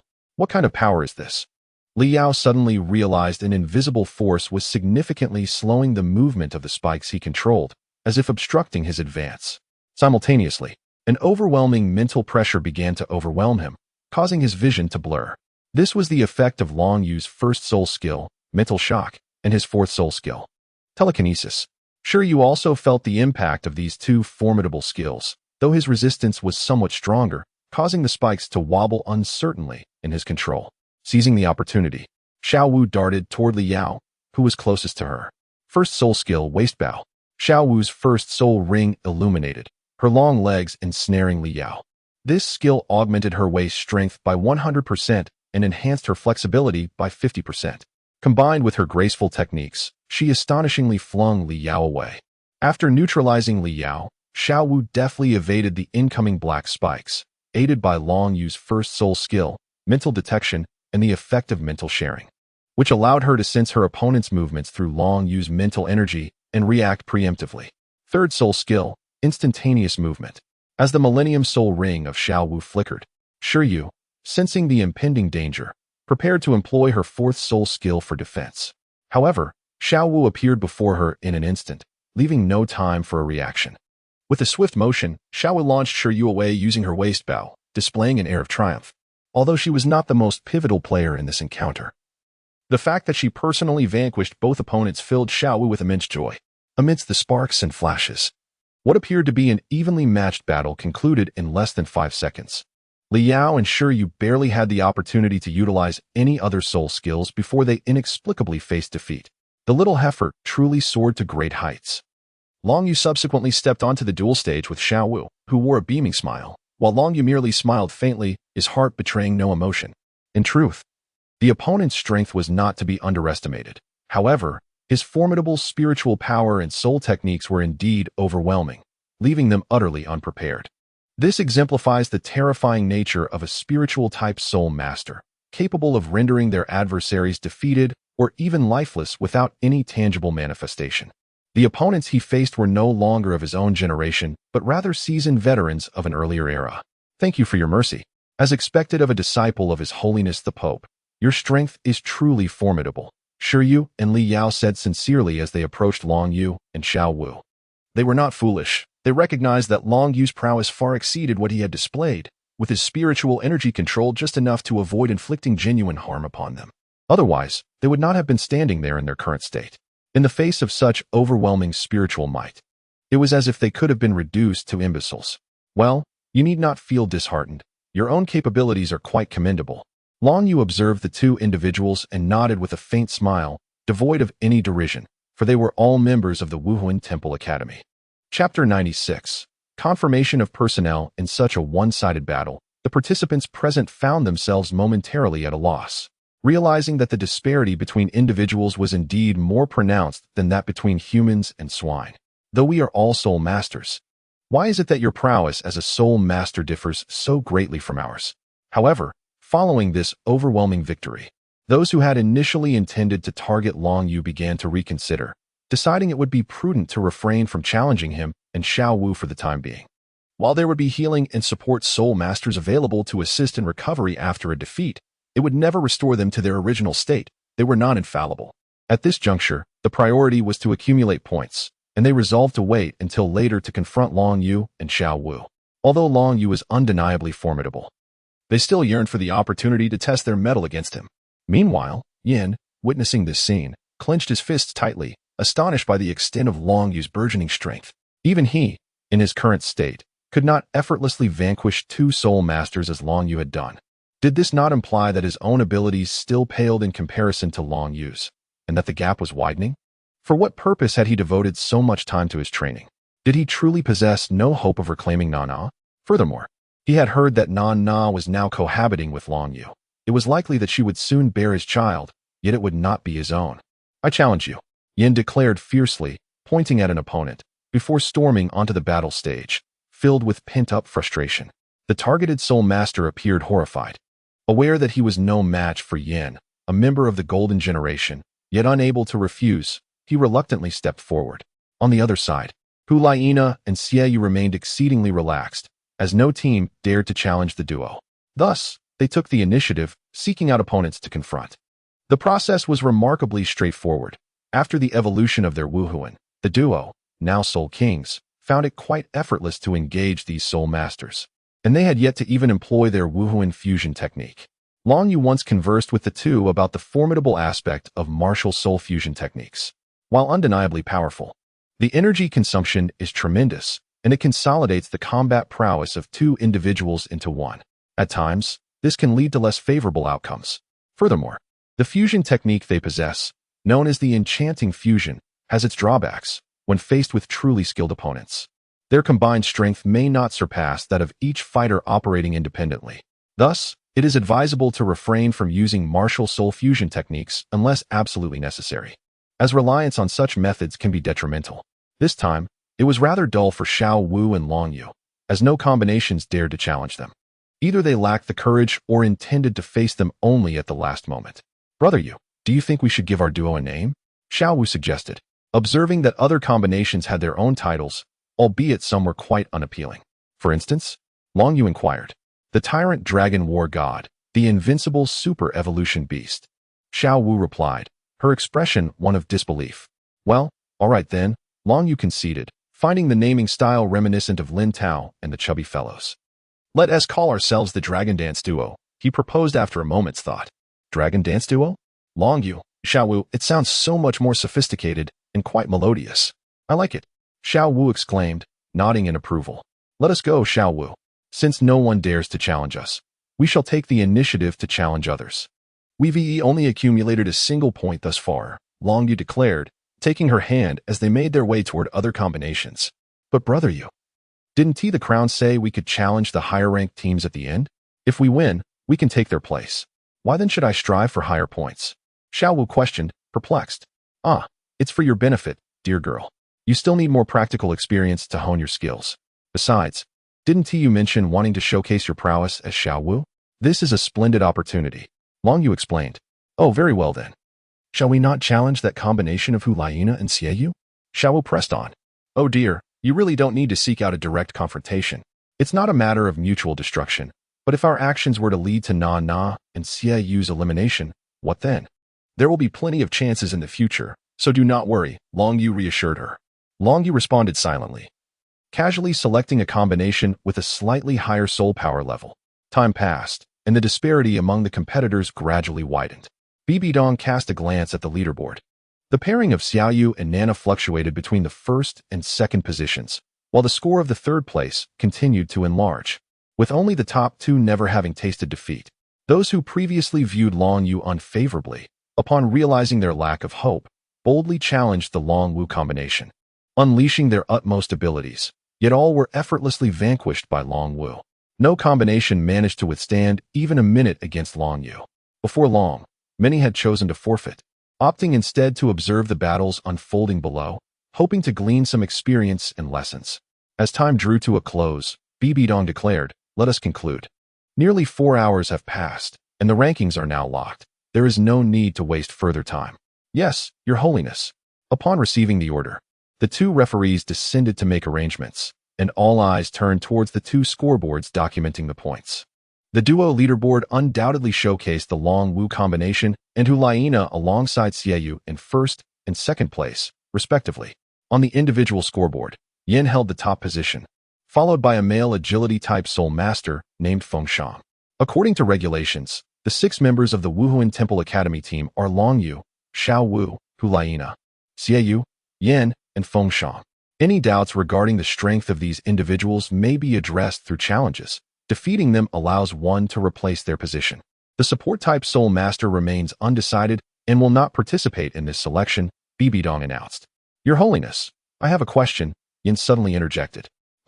Speak, Bibidong replied, casting a glance at Yin before nodding, though her attention was far less than it had been previously. Originally, Yin, Nana, and Xiaoyu shared comparable talents. marking him as an exceptional genius. However, after Hulaina and Xiaoyu utilized celestial herbs, the gap had widened over the past 2 years. Yin had yet to break through to the Soul King level, and this disparity would only grow. Moreover, with a prodigy like Xiaoyu overshadowing him, Yin garnered little of Bibidong's concern. After all, he was not her disciple. "May I challenge Longyu? I simply wish to engage in a friendly spar," Yin requested. Chapter 97. Yan's defeat again. Bibidong turned her gaze towards Longyu, her expression becoming peculiar. She was aware of the circumstances between Yin and Nana and understood Yan's long-standing affection for her. Yet, at this juncture, did he not realize it was time to let go completely? Should he fall into despair at the hands of someone like Xiaoyu again? It would not bode well for the Wuhuan temple. "Very well, I accept the challenge." Longyu observed Yan's demeanor and nodded. Since he had voluntarily presented his face, it was only fitting for him to deliver a vigorous thrashing to this fellow who persistently harbored thoughts of Nana. Sighing, Bibidong interjected, reminding them to maintain a sense of propriety. After all, at such a passionate and fervent age, engaging in a brawl was not without merit. If it could extinguish Yan's lingering affections for Nana, it would indeed be a boon. The contestants, who had initially prepared to depart, paused to witness what was likely a sanctioned confrontation among the illustrious Golden Generation, as decreed by the Pope. It promised to be quite captivating. 3 years had elapsed, and I am eager to see how much you have progressed. Yan, with the martial soul of Flame Lord, stands as a formidable level 48 assault soul master. For optimal soul rings shimmered around him, his physique rapidly expanding, muscles resembling granite, and in an instant, he towered over 3 meters, emanating an aura significantly more potent than that of other soul masters. Longyu, wielding the martial soul of Heavy Pupil, is a level 43 soul master. Longyu revealed his information, yet he still had no intention of utilizing the Golden Dragon Spear or the Soul Bone, for in his eyes, Yin had not yet reached such a level. "What about your Golden Spear? Why do you not employ it?" Yin inquired upon observing this. "At present, there is no necessity. When the time is right, I shall make use of it." "You may advance first," Longyu replied indifferently. "How infuriating. You shall pay the price for your arrogance." With that, Yan's veins bulged as he struck the ground fiercely with both hands, unleashing his first soul skill, Hell's Magma Charge. The ground surrounding Longyu instantaneously transformed into flowing magma, a dark crimson liquid surging forth from beneath his feet. Yet, astonishingly, Longyu exhibited no inclination to evade this peril. He allowed the molten rock to crash against his body, engulfing him entirely. "Junior brother, why aren't you dodging?" Hulaina cried out in urgent alarm. Beside her, Bibidong grasped Hulaina's sleeve, signaling with her eyes that Longyu was unharmed. Nevertheless, Hulaina remained deeply concerned. The lethality of Yan's magma was such that even she would not dare to engage with it directly. At present, her junior brother was completely submerged. Bibidong retained her composure, fully aware of her disciple's formidable strength. There was no way he could be vanquished by Yin in such a manner. Meanwhile, Xiao Wu and Xiao Lan appeared notably calm, harboring considerable confidence in Longyu, the individual destined to shoulder the grand aspirations of the entire Spirit Beast clan. How could he possibly falter in such a manner? It was indeed an egregious overconfidence. "My first soul skill has undergone relentless experimentation over the past 3 years. While it has yet to achieve instantaneous activation, it is nearly there, developed to rectify past shortcomings. How dare you, with a Spirit Master's physique, come into contact with this magma? Even if you survive, you will surely suffer greatly." Initially, Yin felt a sense of reassurance. But upon witnessing Longyu emerge unscathed from the magma, her jaw dropped in disbelief. How could her soul skill have no effect on this individual? "I forgot to mention, I am fire resistant. Fire-type soul skills are ineffective against me, particularly attacks of this magnitude," Longyu stated nonchalantly. "No, this cannot be," Yin exclaimed in terror. If that were the case, it would completely counteract her martial spirit and soul skills. Would there be any significance to this battle? No, it couldn't be so. There must be some mental soul skill of Longyu's that grants him temporary immunity to attacks. It must be that. I cannot lose. I will not lose. I have endured countless trials over the past 3 years solely to defeat the man who took Nana from me. There is no way this could be the outcome. Fire immunity is merely a deception. Driven to madness, Yin summoned her entire soul power, igniting her 4th soul ring. The entire arena transformed into a sea of magma, reeking of sulfur and radiating intense heat. The two combatants seemed to be standing at the brink of an erupting volcano, their forms appearing feeble against such an environment. Fourth soul skill, magma surge. Like a tsunami, torrents of magma surged towards Long Yu. Yet, he remained unfazed, his tranquil visage betraying no hint of disturbance. Third soul skill, mental control. The third soul ring of Long Yu ignited, and his dual pupils shimmered with intensity. In an instant, Yan's form faltered, his eyes devoid of spirit, as though ensnared by an unseen force. No further attempts to assail Long Yu were made. He traversed through the molten rock with unparalleled composure. Descend now, Long Yu remarked, observing as Yan turned and descended towards the arena's lower level. Remarkably, the molten lava, having lost Yan's control and spiritual energy, began to dissipate and return to its normal state. Long Yu, however, was not taken aback. His mental prowess far surpassed that of Yan, and the illusory golden feather enabled him to fully exert the power of mental control. Once Yan descended from the battlefield, Long Yu dispelled the effects of his third soul skill, allowing Yan to return to his normal state. Observing the expressions of those around him, Yan realized he had once again succumbed to Long Yu's superiority, and in such a bewildering manner. He felt as if the entire assembly were mocking him, reducing him to the status of a jester, an arrogant fool unaware of his own limitations. Without waiting for others to utter a word, Yan quietly departed alone. In truth, he was overly sensitive. Most were filled with reverence for Long Yu. Even someone like Yan, who had lost in such a fashion, would have found their composure shattered. Had they attempted to engage in close combat using their second soul skill, there might have been a glimmer of hope. Regrettably, Yan's excessive confidence in his fourth soul skill led him to underestimate his opponent, believing Long Yu's display to be mere bluster. It would be wise for him to concede this time. Long Yu sighed softly as he watched Yan depart alone. From once being a paragon of excellence to his current state, whether he could accept this change lay solely in Yan's hands. This minor episode would soon pass, and thereafter, no further incidents transpired. The members of the Spirit Hall Academy battle team were officially established as 6, while the selection for the support-type Soul Master would be conducted separately. Chapter 98. The invitation of the evil Soul Master. After Bibi Dong sensed Yan's profound resentment and intense anger, a glimmer of murderous intent flickered in her pink eyes. Such feelings felt all too familiar, for she had lived with them for so long. However, in recent years, the presence of Xiaoyu, Xiaowu, and Nana had significantly alleviated these emotions. Now, feeling this tumultuous emotion emanating from Yan, it was evident that the target of his ire was Xiaoyu.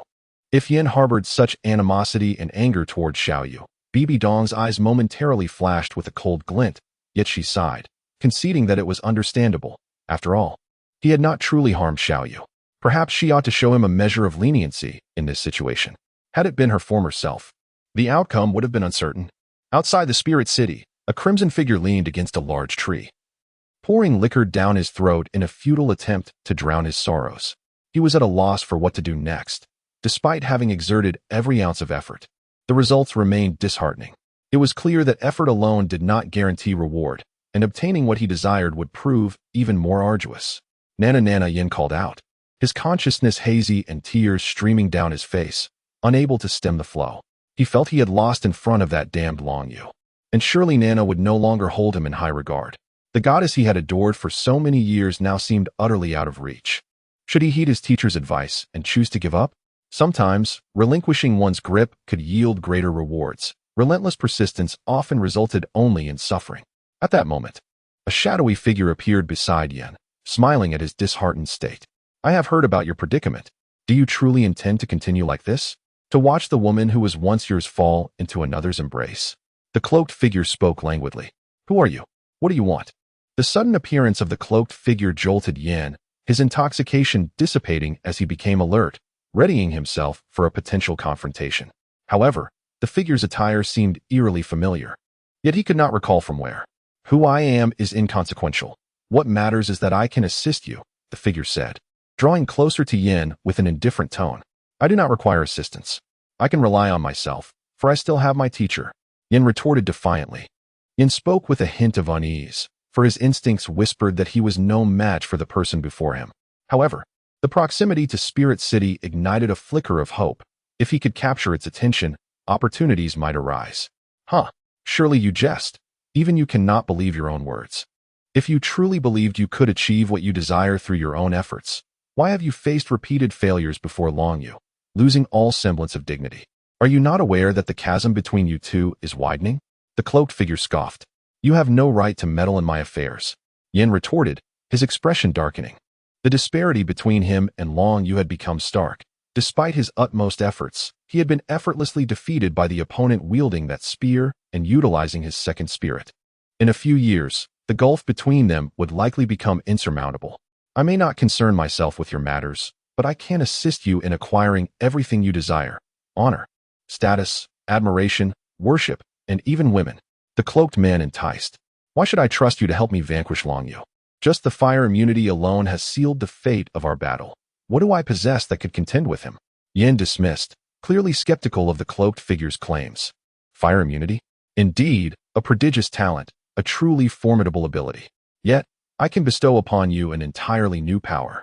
A fresh and potent force that will enable you to defeat Long Yu and attain all that you wish for, whatever it may be, the cloaked man asserted confidently. Who are you? Yin demanded, yet the sight of the 9 spirit rings silenced him. Before him stood a titled Douluo. However, the eerie and sanguinary aura surrounding the figure was reminiscent of the infamous evil spirit masters of yore. You are an evil spirit master. You possess audacity to tread here, in Spirit City. Though a title Douluo is formidable, such recklessness is unwarranted. Yan's eyes gleamed with cold resolve as 4 spirit rings materialized around him. Now, young man, do not take such an aggressive stance. I harbor no intention of engaging in combat, nor do I find it necessary. Since you have unveiled my identity, you must also comprehend the path I propose. Make your decision swiftly. Once you arrive at this location, someone will reach out to you. You have ample time to ponder. There is no rush. My invitation, given my status and strength, should suffice as a testament to my sincerity. The cloaked figure chuckled, leaving behind a slip of paper as he departed. Yin stared at the paper that had fallen to the ground, hesitating for an extended period. After ensuring that no one was around, he could no longer suppress his yearning and picked it up. He discarded the wine bottle and made his way towards Spirit City. This matter must remain a secret from all. As Yin picked up the note, the figure clad in black above showed no sign of surprise. Exuding an air of assured victory, the unfolding events were precisely as he had anticipated. Beside him, another black-clad individual, witnessing this, silently admired the elder's insight and decision, yet voiced his concerns. Elder, what if that young man reveals our location? That will not happen. I perceive a profound greed, desire, and resentment in his eyes. Even if he does not seek us out now, he will inevitably come to us in the near future, the one referred to as Elder confidently proclaimed. Moreover, even if that young man attempts to act, we possess countermeasures. That place is merely one of our strongholds. If necessary, we can abandon it and establish another. It is of no consequence. Understood, replied the black-clad subordinate, bowing his head. How foolish for someone with such remarkable talent to be so consumed by obsession over a woman. Ah, yet another soul ensnared by the shackles of so-called emotions. In this world, only strength stands as the eternal truth. With unparalleled power, one can acquire all that one desires. I eagerly anticipate your joining us, Yin, for you will play a significant role in the conflict between the Holy Church and this continent. The black-clad figure laughed heartily, and soon after, the two departed. Chapter 99. A visit to Shrek Academy? Within a small pavilion, Long Yu turned to Bai Dong and asked, Teacher, may I manage my time independently from now on? You can express whatever you wish directly. There is no need for circumlocution. The Spirit Hall Academy battle team has just been established, and you, as captain, intend to leave so soon? Aren't you going to practice more and familiarize yourself with your teammates? Bai Dong shot an incredulous glance at Long Yu. Teacher, I believe it is unnecessary. After all, the Spirit Hall Academy battle team completely overshadows any other team in strength. To put it plainly, even if I were the sole member of our team, I could still defeat the others, Long Yu asserted with confidence. Bai Dong found it difficult to counter this claim, for the young man was indeed capable of such feats.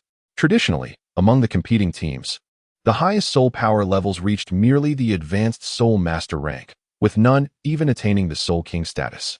However, the Spirit Hall Academy battle team now displayed an overwhelming dominance, especially considering the upcoming soul master competition in 2 years. Even so, do not become complacent. Do not take such pride. You must tell me where you intend to go and what you plan to do outside of Spirit City. At the very least, these are things you should disclose to me, Bai Dong expressed with exasperation. Teacher. This time I plan to go with Xiao Wu to the city of Soto in the kingdom of Barak, a vassal of the Tiando Empire. There lies an establishment called Shrek Academy. I intend to visit there and enjoy some time. We will return after a while. To practice in a different location before coming back. Long Yu inadvertently revealed his true thoughts. Shrek Academy? What kind of institution is that? I have never heard of such a Soul Master Academy, Bibi Dong remarked, perplexed after a moment of contemplation. Well, it may not be well known at present, but in the future, it will undoubtedly become a colossal entity, Long Yu elucidated, in the realms of Do 2, Do 3, and even Do 4. Shrek Academy is unquestionably the foremost academy on the continent.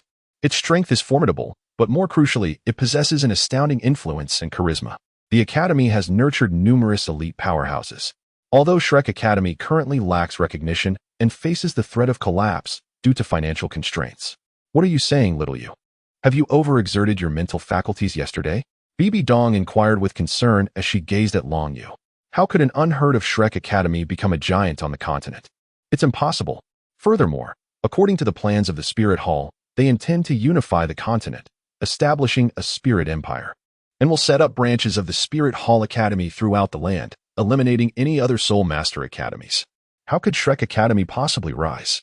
Bibi Dong concluded that Long Yu might be suffering from the pressures of recent training, leading to some sort of mental lapse. Teacher, please just agree to my request.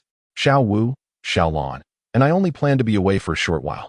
Moreover, I seem to have received news about someone who should be appearing there soon. I wish to see him with my own eyes, and I believe you would find this person quite intriguing, Long Yu said mysteriously. Intriguing? Who are you referring to? Little Yu? Bibi Dong asked with curiosity. It is none other than the youngest titled Douluo who once made a name for himself across the continent, Tang Hao. Long Yu slowly revealed, directing his gaze towards his teacher. He immediately sensed a strong emotional shift in Bibi Dong. However, after years of being the Pope of the Spirit Hall, she quickly regained her composure, her expression turning grave. The matter concerning Tang Hao is indeed serious. Tang Hao? Are you certain he will appear in Soto City? Bibi Dong's voice involuntarily rose with intensity. The only person who could prompt me to say such a thing is naturally Tang Hao from the Haotian sect, Long Yu affirmed with a nod. Then you absolutely cannot go, little Yu. You may not fully grasp the situation. Although Tang Hao possesses remarkable talent and strength, the animosity between him and the Spirit Hall due to the former Pope's actions runs deep and is irreconcilable. Even if this matter could be resolved, the old hardliners of the Haotian sect must be eliminated in light of the Spirit Hall's grand ambitions. The relationship between the Spirit Hall and the Haotian sect is akin to fire and water. Your identity, though known to few, could have dire consequences if exposed. Bibi Dong shook her head, mentally preparing to arrange personnel to verify the words of Long Yu. She held a considerable degree of trust in Long Yu. Gaining the trust of someone like her is a formidable challenge. However, once one earns her approval, it is accompanied by immense confidence. If you doubt a person, do not employ them. If you employ them, do not doubt them. Oh dear, teacher, do I come across as such a reckless person? I assure you, the identities of myself, Xiao Wu, and Xiao Lan will remain confidential, especially regarding Tang Hao. I am aware that both you and the Spirit Hall have regarded Tang Hao and Tang Chun as significant threats. Their strength is formidable, which is why I plan to borrow someone. Long Yu stated. Are you suggesting borrowing someone from the Elder Hall? Bibi Dong immediately responded. Indeed, you are astute as always. Teacher, Tang Hao rose to prominence at an early age and once defeated Qian Xuanji and 2 other titled Douluos with his newly attained title Douluo strength.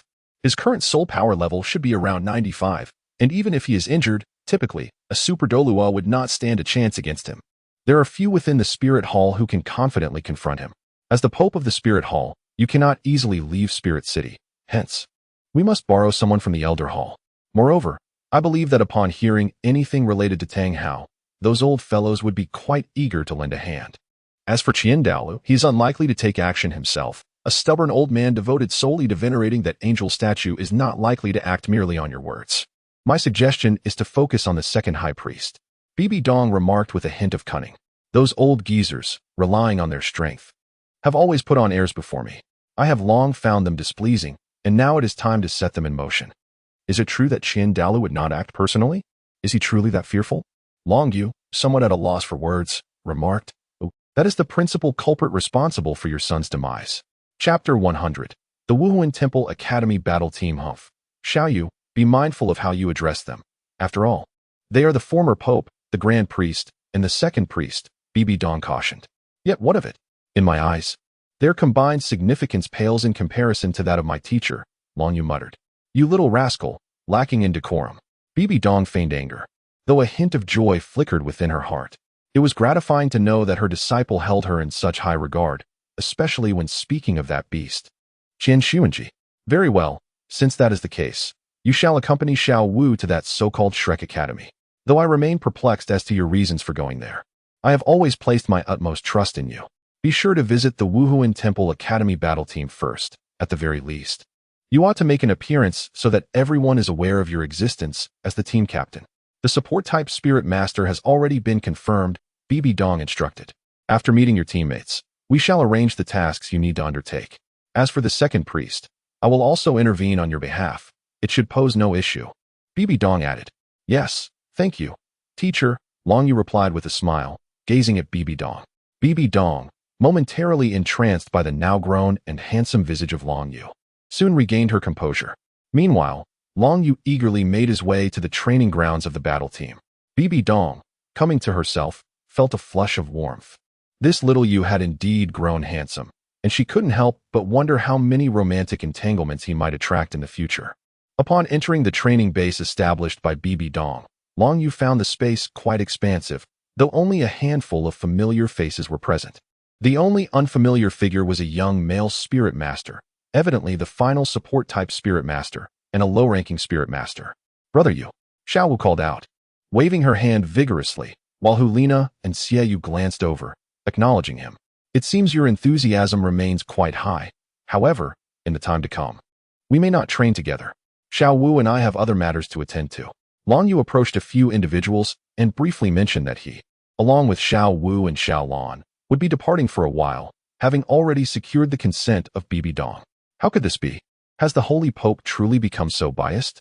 Yen, standing nearby, felt an overwhelming dissatisfaction. After all, this was the Soul Master competition, an event of immense significance and honor. For the Spirit Hall, it was even more critical, as winning the championship would demonstrate their might to the entire continent, showcasing the superiority of their younger generation. Yet, to simply leave during such a vital competition was unfathomable. Who knew when Long Yu and Xiao Wu would return? Moreover, Long Yu was the captain of the Spirit Hall Academy's team, making this decision seem almost frivolous, and astonishingly, the Holy Pope had indeed acquiesced. Witnessing Hulina leaning against Long Yu with an expression of reluctance only intensified Yan's frustration to the point of nearly grinding his teeth. During my absence, Nana will assume my responsibilities as captain. I have come here today to meet everyone and assess your current abilities, Long Yu stated. Junior brother, are you implying that you will take on all 6 of us by yourself today? Hulina exclaimed in surprise. Upon seeing Long Yu nod, her enthusiasm surged. Except for the auxiliary soul master who was unfamiliar with Long Yu, she noticed that everyone else was quite excited. Could this captain truly challenge 6 opponents single-handedly? This was no mere wheel battle. It was a 1 versus many scenario, capable of yielding a synergistic effect greater than the sum of its parts. It was important to note that the individuals surrounding her were among the elite of the Spirit Hall's younger generation. While she had heard tales of Long Yu's prowess, she had yet to witness it firsthand and remained somewhat skeptical. All right, prepare yourselves. All 6 of you shall engage, and Xiao Wu will join as well, Long Yu affirmed. He then turned to the newly arrived replication-type Soul Master, inquiring, what is your name? The auxiliary Soul Master responded, Jin Yao, Captain. Jin Yao wished to elaborate on his auxiliary abilities, but was interrupted by Long Yu raising his hand. Jin Yao, is it? I shall remember that. After this battle, you may explain further, but for now, maintain your side strength. Otherwise, I shall be the first to target you, Long Yu remarked. Then patted Jin Yao on the shoulder and ascended the dueling platform. The 6 participants followed suit, while Xiaolan observed from below with keen interest, eager to witness the prowess of the young master. Hulina and Xiaoyu positioned themselves at the forefront of the formation, while Yen and Xiao Wu flanked them on either side, with the support-type soul masters stationed at the rear. However, it was Jin Yao who first activated his soul skill. A resplendent golden staff emitted 2 beams of golden light, which enveloped Hulina and Xiaoyu. In response, 5 soul rings manifested around them, and the crimson aura surrounding Hulayina intensified as a fluffy fox tail emerged behind her, exuding a terrifying charm. Yet, this had no effect on Long Yu, for his mental fortitude vastly surpassed that of Hulayina. Indeed, he could even cause her own mental energy to recoil and inflict harm upon her. Xiaoyu wielded 2 crescent-shaped golden blades, and without hesitation, the siblings acknowledged that the soul fusion technique against an opponent like Long Yu was their optimal strategy. As he stood alone, in an instant, a crimson barrier erupted, enveloping Long Yu entirely. Jin Yao's supportive soul skill enabled Hulayina and Xiaoyu to swiftly execute their soul fusion technique, Enchantress, thus circumventing any potential interruption from their adversary. The might of Enchantress far surpassed that of the netherworld White Tiger, rendering such oppression truly formidable. Long Yu, feeling that his soul power, senses, and agility were suppressed by half, couldn't help but reflect on the situation.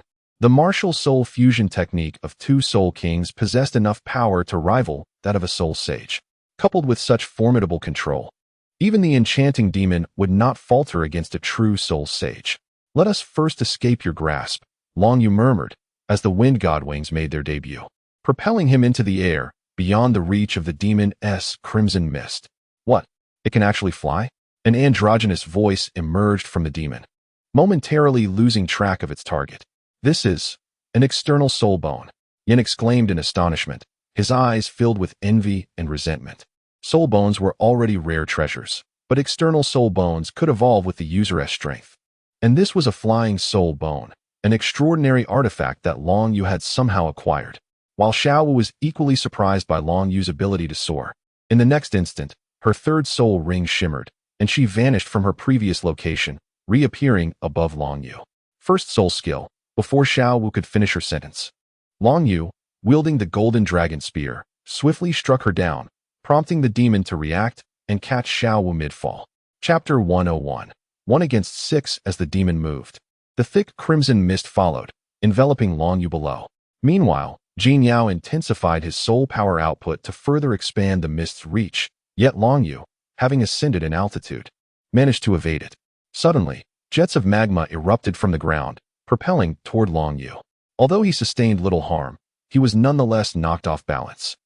Fengshang's martial soul, the Golden Lion, let out a furious roar, while it did not hinder Long Yu's mental acuity.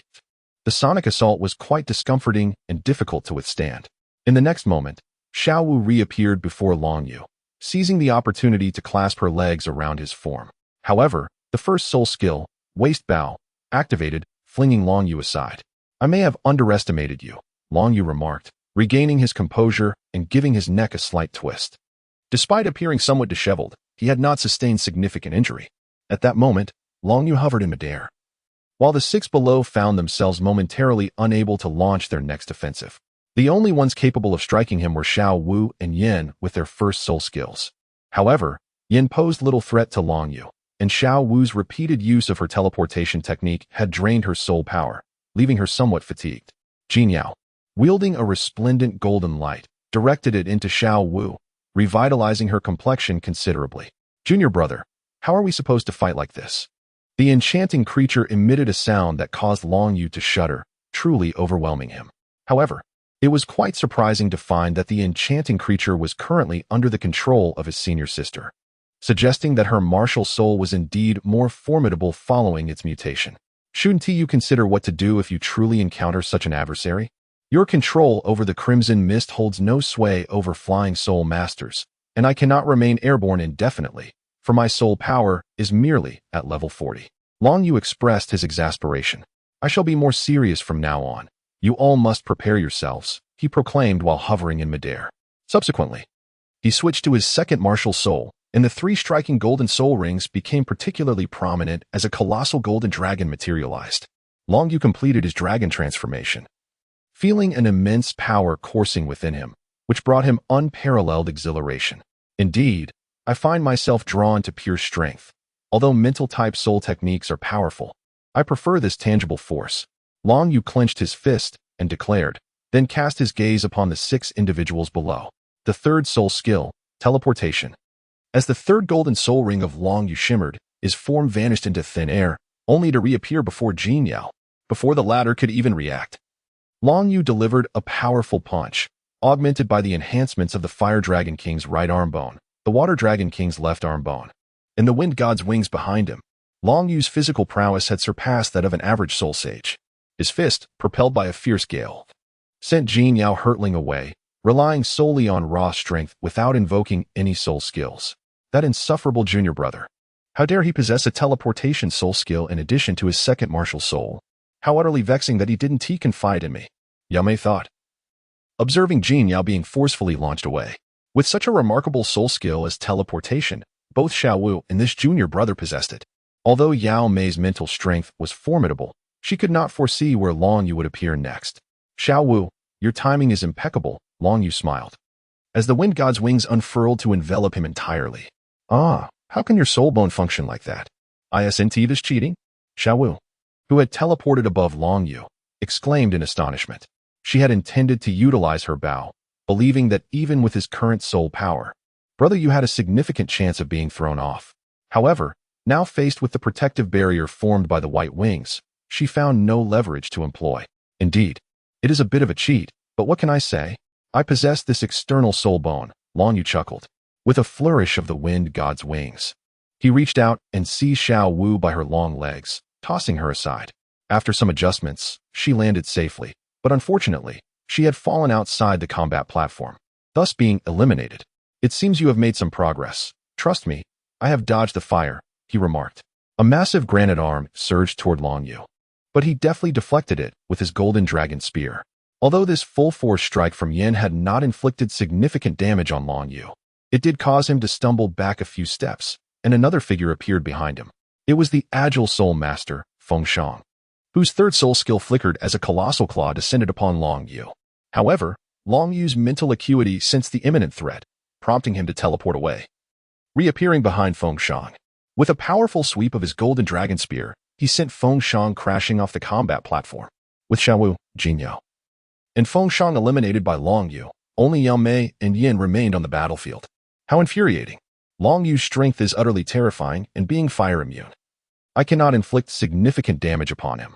Yin and Long Yu found themselves embroiled in close combat, yet neither gained any discernible advantage. In fact, Long Yu wielded the Golden Dragon Spear to dominate the exchange, all without even resorting to soul skills for enhancement, underscoring the stark disparity in their strengths. The prospect of two opponents joining forces was indeed intriguing. However, Nana, you seem to have forgotten that within the enchanting Crimson Mist, only you remain unaffected. And in doing so, you have inadvertently ensnared Yin as well. Unbeknownst to them, the alluring presence appeared behind Long Yu, enveloping all three in the mystical fog. Long Yu, despite his perception being halved, did not dwell on it. He could still faintly sense the looming threat. With a powerful flap of the Wind God wings, he soared once more into the air, liberating himself from the oppressive control. Meanwhile, Yin, caught within the Crimson Mist, found himself under the Enchantress's sway, his soul power, perception, and mobility significantly diminished. That insufferable junior brother, how dare he ascend into the heavens again? The Enchantress cast a displeased glance at Long Yu above. While the power of the martial soul fusion technique was immense, its soul power consumption was equally daunting. At this rate, without Long Yu's intervention, both Xie Yu and Hu Liena would soon find themselves compelled to dissolve the martial soul fusion state. The third soul skill, teleportation. Long Yu's figure vanished once more, only to reappear behind the still-dazed Yin, striking him off the combat platform with the Golden Dragon Spear. In an instant, only Long Yu and the enchanting Yao Mei remained on the stage. Chapter 102. The might of the Xianbing dragon soaring, what an extraordinary display of power. His second martial soul surpasses even the first. Jinyao and Fengxiang gazed at Long Yu on the platform, silently lamenting. Truly, he is the favored disciple of His Holiness the Pope, possessing a level of strength that is astonishing. Given the current circumstances, he could easily sweep aside the remaining 6 members of the team, and it appears he has yet to exert his full strength, showing them mercy and avoiding any injury. Such precise control is remarkable. Indeed, they have completely surrendered to their captain, not to mention the captain 2 years hence. Even the current captain could annihilate any other team in the Soul Master competition. Whatever may come, being effortlessly carried to victory is not such a bad fate. Only the 3 of us remain, Xiaoyu, Nana, Long Yu, wielding the Golden Dragon Spear, chuckled as he retracted his wind god wings, only to find himself ensnared by Yao Mei's control. This is truly monstrous. Yao Mei, brandishing an enormous golden crescent blade, charged towards Long Yu. First soul skill, Flame Blade. The first golden soul ring of Long Yu ignited, and in his right hand, countless crimson short blades, imbued with a terrifying heat, shot towards the enchanting figure from various directions. Each of these blazing blades possessed the power to slay an ordinary soul master. However, they were all deftly parried by the enchanting figure wielding a crescent blade. Following a series of metallic clashes, the two combatants engaged in close combat, with Long Yu opting not to utilize the mental soul skill of his heavy pupils, instead choosing to confront his opponent head-on. Meanwhile, below, Xiao Wu and the others were unable to discern the occurrences within the crimson mist.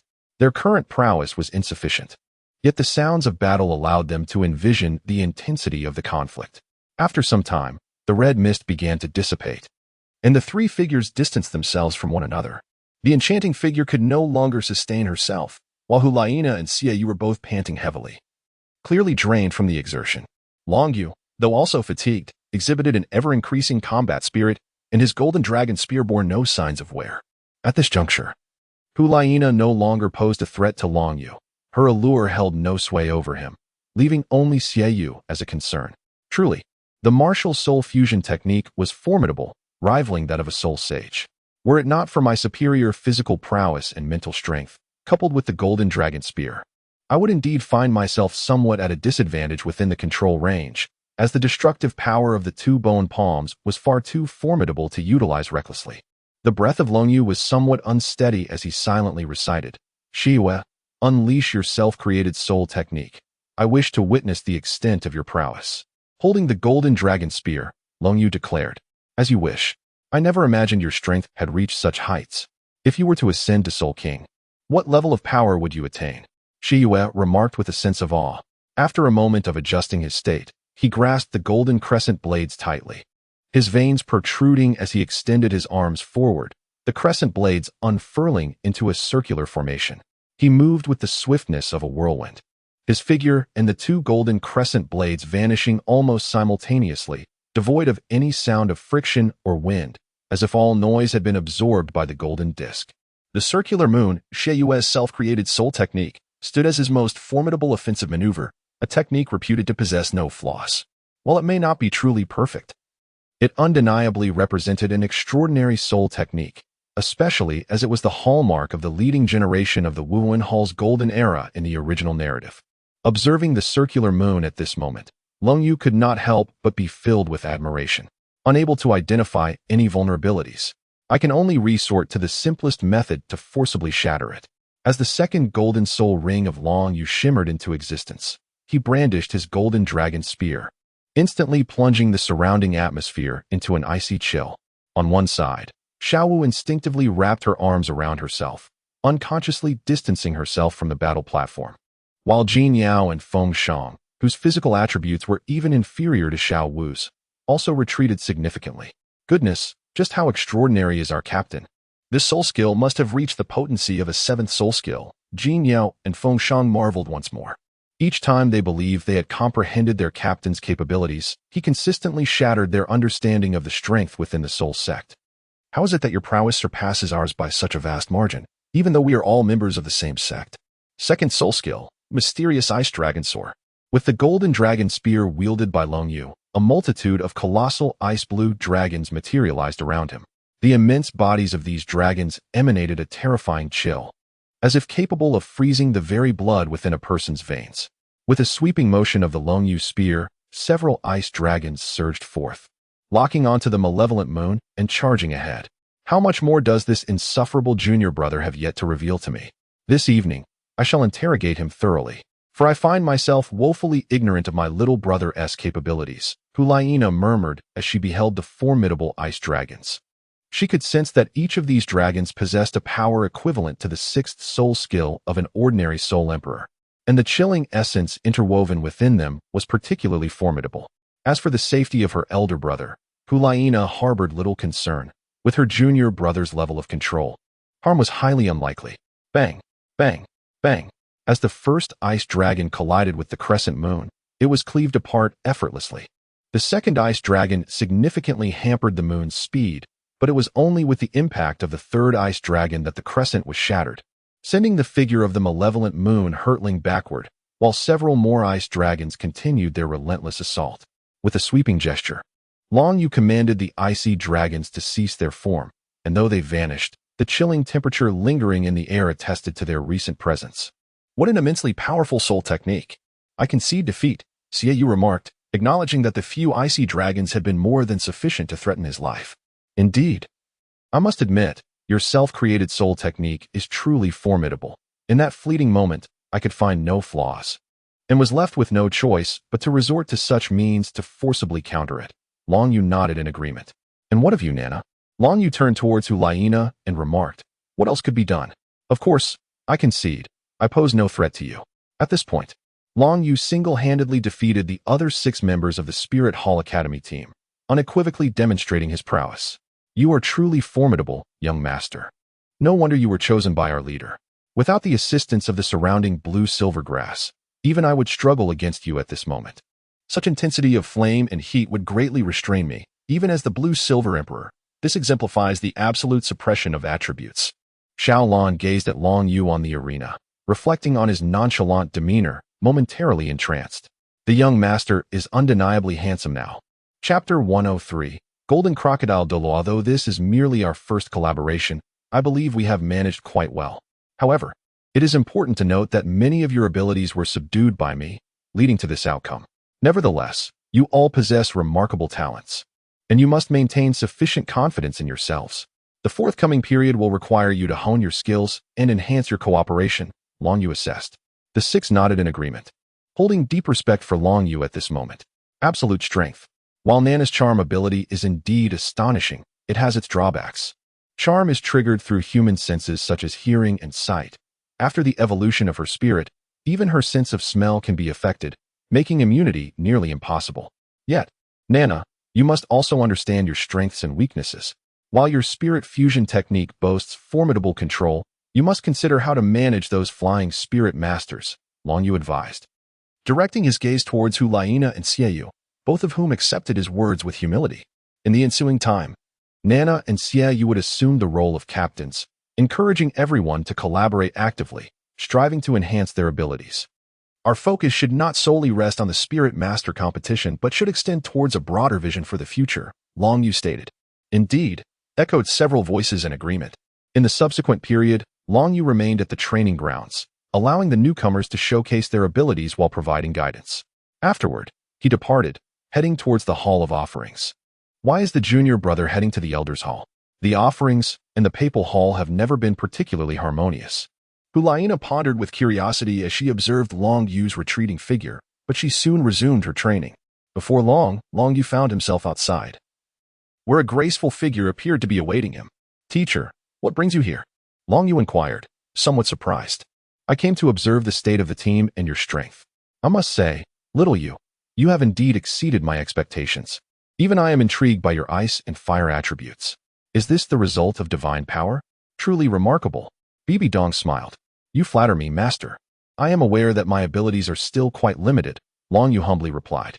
Now that the matters concerning the battle team have been resolved, let us proceed to the Elder Hall together. Bibi Dong returned to the matter at hand.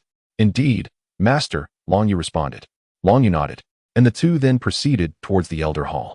The Elder Hall represents the pinnacle of power within the Spirit Hall, where at least the titled Douluo reside, embodying the mightiest forces within the organization, with those of the highest echelons being Super Douluo. Leading this formidable assembly is the Grand Offering, Douluo, the Angel Douluo, one of the 3 legendary Douluo renowned across the Douluo Continent, serving as a divine attendant to the Angel God, capable of wielding a measure of celestial power. Bibi Dong gazed at the magnificent edifice before her, her nearly flawless visage reflecting a hint of complexity. These old fellows will surely be in for a grand surprise for my disciple this time. Elder brother, that woman has arrived with her disciple, a robust figure remarked, addressing the youthful-looking elder before him. Who knows what she intends to do? Jin-E, go and meet them, Douluo replied nonchalantly. Jin-E. The second offering of the Elder Hall, a pinnacle Douluo at level 98, with the golden crocodile as his martial spirit and adorned with a 100,000-year soul ring, nodded in acknowledgement before vanishing from sight. Long Yu and Bibi Dong stepped into the grand hall of the Elder Palace, where numerous elderly men were present. Despite their white hair and beards indicating their advanced age, most of them exhibited a ruddy complexion and a robust aura, one of the many benefits derived from rigorous cultivation. The elders regarded Bibi Dong and Long Yu with a hint of perplexity, aware of the historical discord between the Elder Palace and the Papal Palace. What could Bibi Dong possibly want today? What brings you here? The imposing figure of Golden Crocodile appeared before the assembly. To Bibi Dong, the Pope, Golden Crocodile displayed not an ounce of reverence. In his eyes, the spirit hall rightfully belonged to the angel clan. It merely happened to be under Bibi Dong's stewardship at present. If the opportunity arose, the Elder Palace could easily strip her of her papal authority and status. However, Golden Crocodile had misinterpreted the situation. It was not the Pope seeking them out, but rather, Long Yu had matters to discuss. Bibi Dong shook her head slightly. Soon, Long Yu approached Golden Crocodile, maintaining a composed demeanor in front of the assembly, each elder capable of stirring considerable upheaval across the continent. He exuded confidence, believing that it would not be long before his own strength surpassed that of these elders. And you? Golden Crocodile regarded Long Yu with increased curiosity. Although Long Yu had been a part of the Spirit Hall for several years, their encounters had been infrequent. Nevertheless, Long Yu's reputation among the younger generation was formidable, positioning him as a leader of the so-called Golden Generation. Even without keen interest, Golden Crocodile had heard whispers of his prowess. Yet, he remained unconcerned. No matter how gifted Long Yu was, could he possibly surpass the chosen daughter of the divine, Xiao Shui? Let us see just how strong you truly are. Or are you merely a name without substance? Golden Crocodile's gaze intensified, and Long Yu immediately felt an immense pressure. The oppressive aura emanating from a higher-ranked soul master weighed heavily upon him, a natural consequence of the disparity in their soul power levels. With Golden Crocodile at level 98 and Long Yu merely at 44, the conditions for such pressure were entirely met. According to established norms, a soul master could withstand pressure equal to 2/3 of their own soul power level, which was already commendable. I cannot comprehend why this is the case. It seems perplexing that even one of equal soul power level would be so difficult to endure. To withstand pressure equivalent to one's own rank would signify a genius-level soul master. Without hesitation, Golden Crocodile unleashed pressure corresponding to Long Yu's current level of 44. Observing Long Yu remain unflustered, seemingly unaffected, brought a sense of quiet satisfaction to Golden Crocodile. Let me witness today just how far you, the so-called leader of the younger generation within the Spirit Hall, have truly progressed. Long Yu glanced at his teacher beside him and noticed that Bibi Dong had nothing to say about the situation, so he silently endured it. Golden Crocodile Douluo, come forth. I am eager to test the limits of my abilities. Bibi Dong, observing the elderly figures around her, felt a sense of pride swell within. You old fellows, today you shall witness the extraordinary talent of my second disciple. If Xiao Yu's performance can astonish you, it will serve to solidify my authority over you. Xiao Yu, unleash your talent and prowess. Chapter 104, Angel Douluo Qiandaolu. Golden Crocodile Douluo, upon noticing the determination in Long Yu, elevated his soul power to level 50, surpassing Long Yu's own level by 6. Long Yu felt a slight discomfort, but remained composed, seemingly unaffected. Observing this, Golden Crocodile Douluo felt his pride wane and escalated his pressure to level 55, a remarkable increase of 5 levels. The oppressive aura now exceeded Long Yu's own by 10 levels, and he was suddenly engulfed by an overwhelming sense of pressure. His handsome features flushed crimson as beads of sweat began to form on his brow. Remarkable. You truly possess great strength, Golden Crocodile Douluo noted, taken aback by Long Yu's unwavering stance. Apart from Bibi Dong, the elders in the hall nodded in approval, their eyes reflecting admiration. Golden Crocodile Douluo gradually raised the pressure to level 60, which brought a significant strain upon Long Yu, causing his body to tremble slightly. The previously sparse beads of sweat now covered his striking face, and his breathing became irregular as the immense pressure threatened to engulf him from all sides.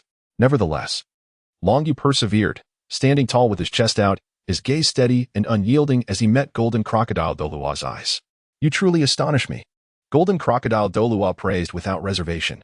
Although this child was a disciple of that woman, he was undeniably exceptional and, after all, belong to the Spirit Hall. Honored second priest. Your praise is too generous. You may increase the pressure further. I believe I can withstand it. Long Yu managed to force a smile, his determination unwavering. As you wish. The golden crocodile Douluo nodded and gradually intensified the pressure, mindful of the fact that he was already at the Soul Emperor stage. This time, his approach was measured, as each increment brought forth a significantly greater aura of oppression than before. The golden crocodile Douluo had no desire to truly harm Long Yu. By now, he had to admit that Long Yu was an undeniable genius soul master, perhaps even surpassing Xiao Shui in certain respects.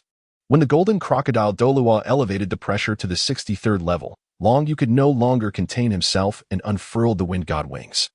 The enhancement brought about by the divine external spirit bone alleviated some of the burden, while 3 golden soul rings hovered around him, manifesting a colossal golden dragon behind him.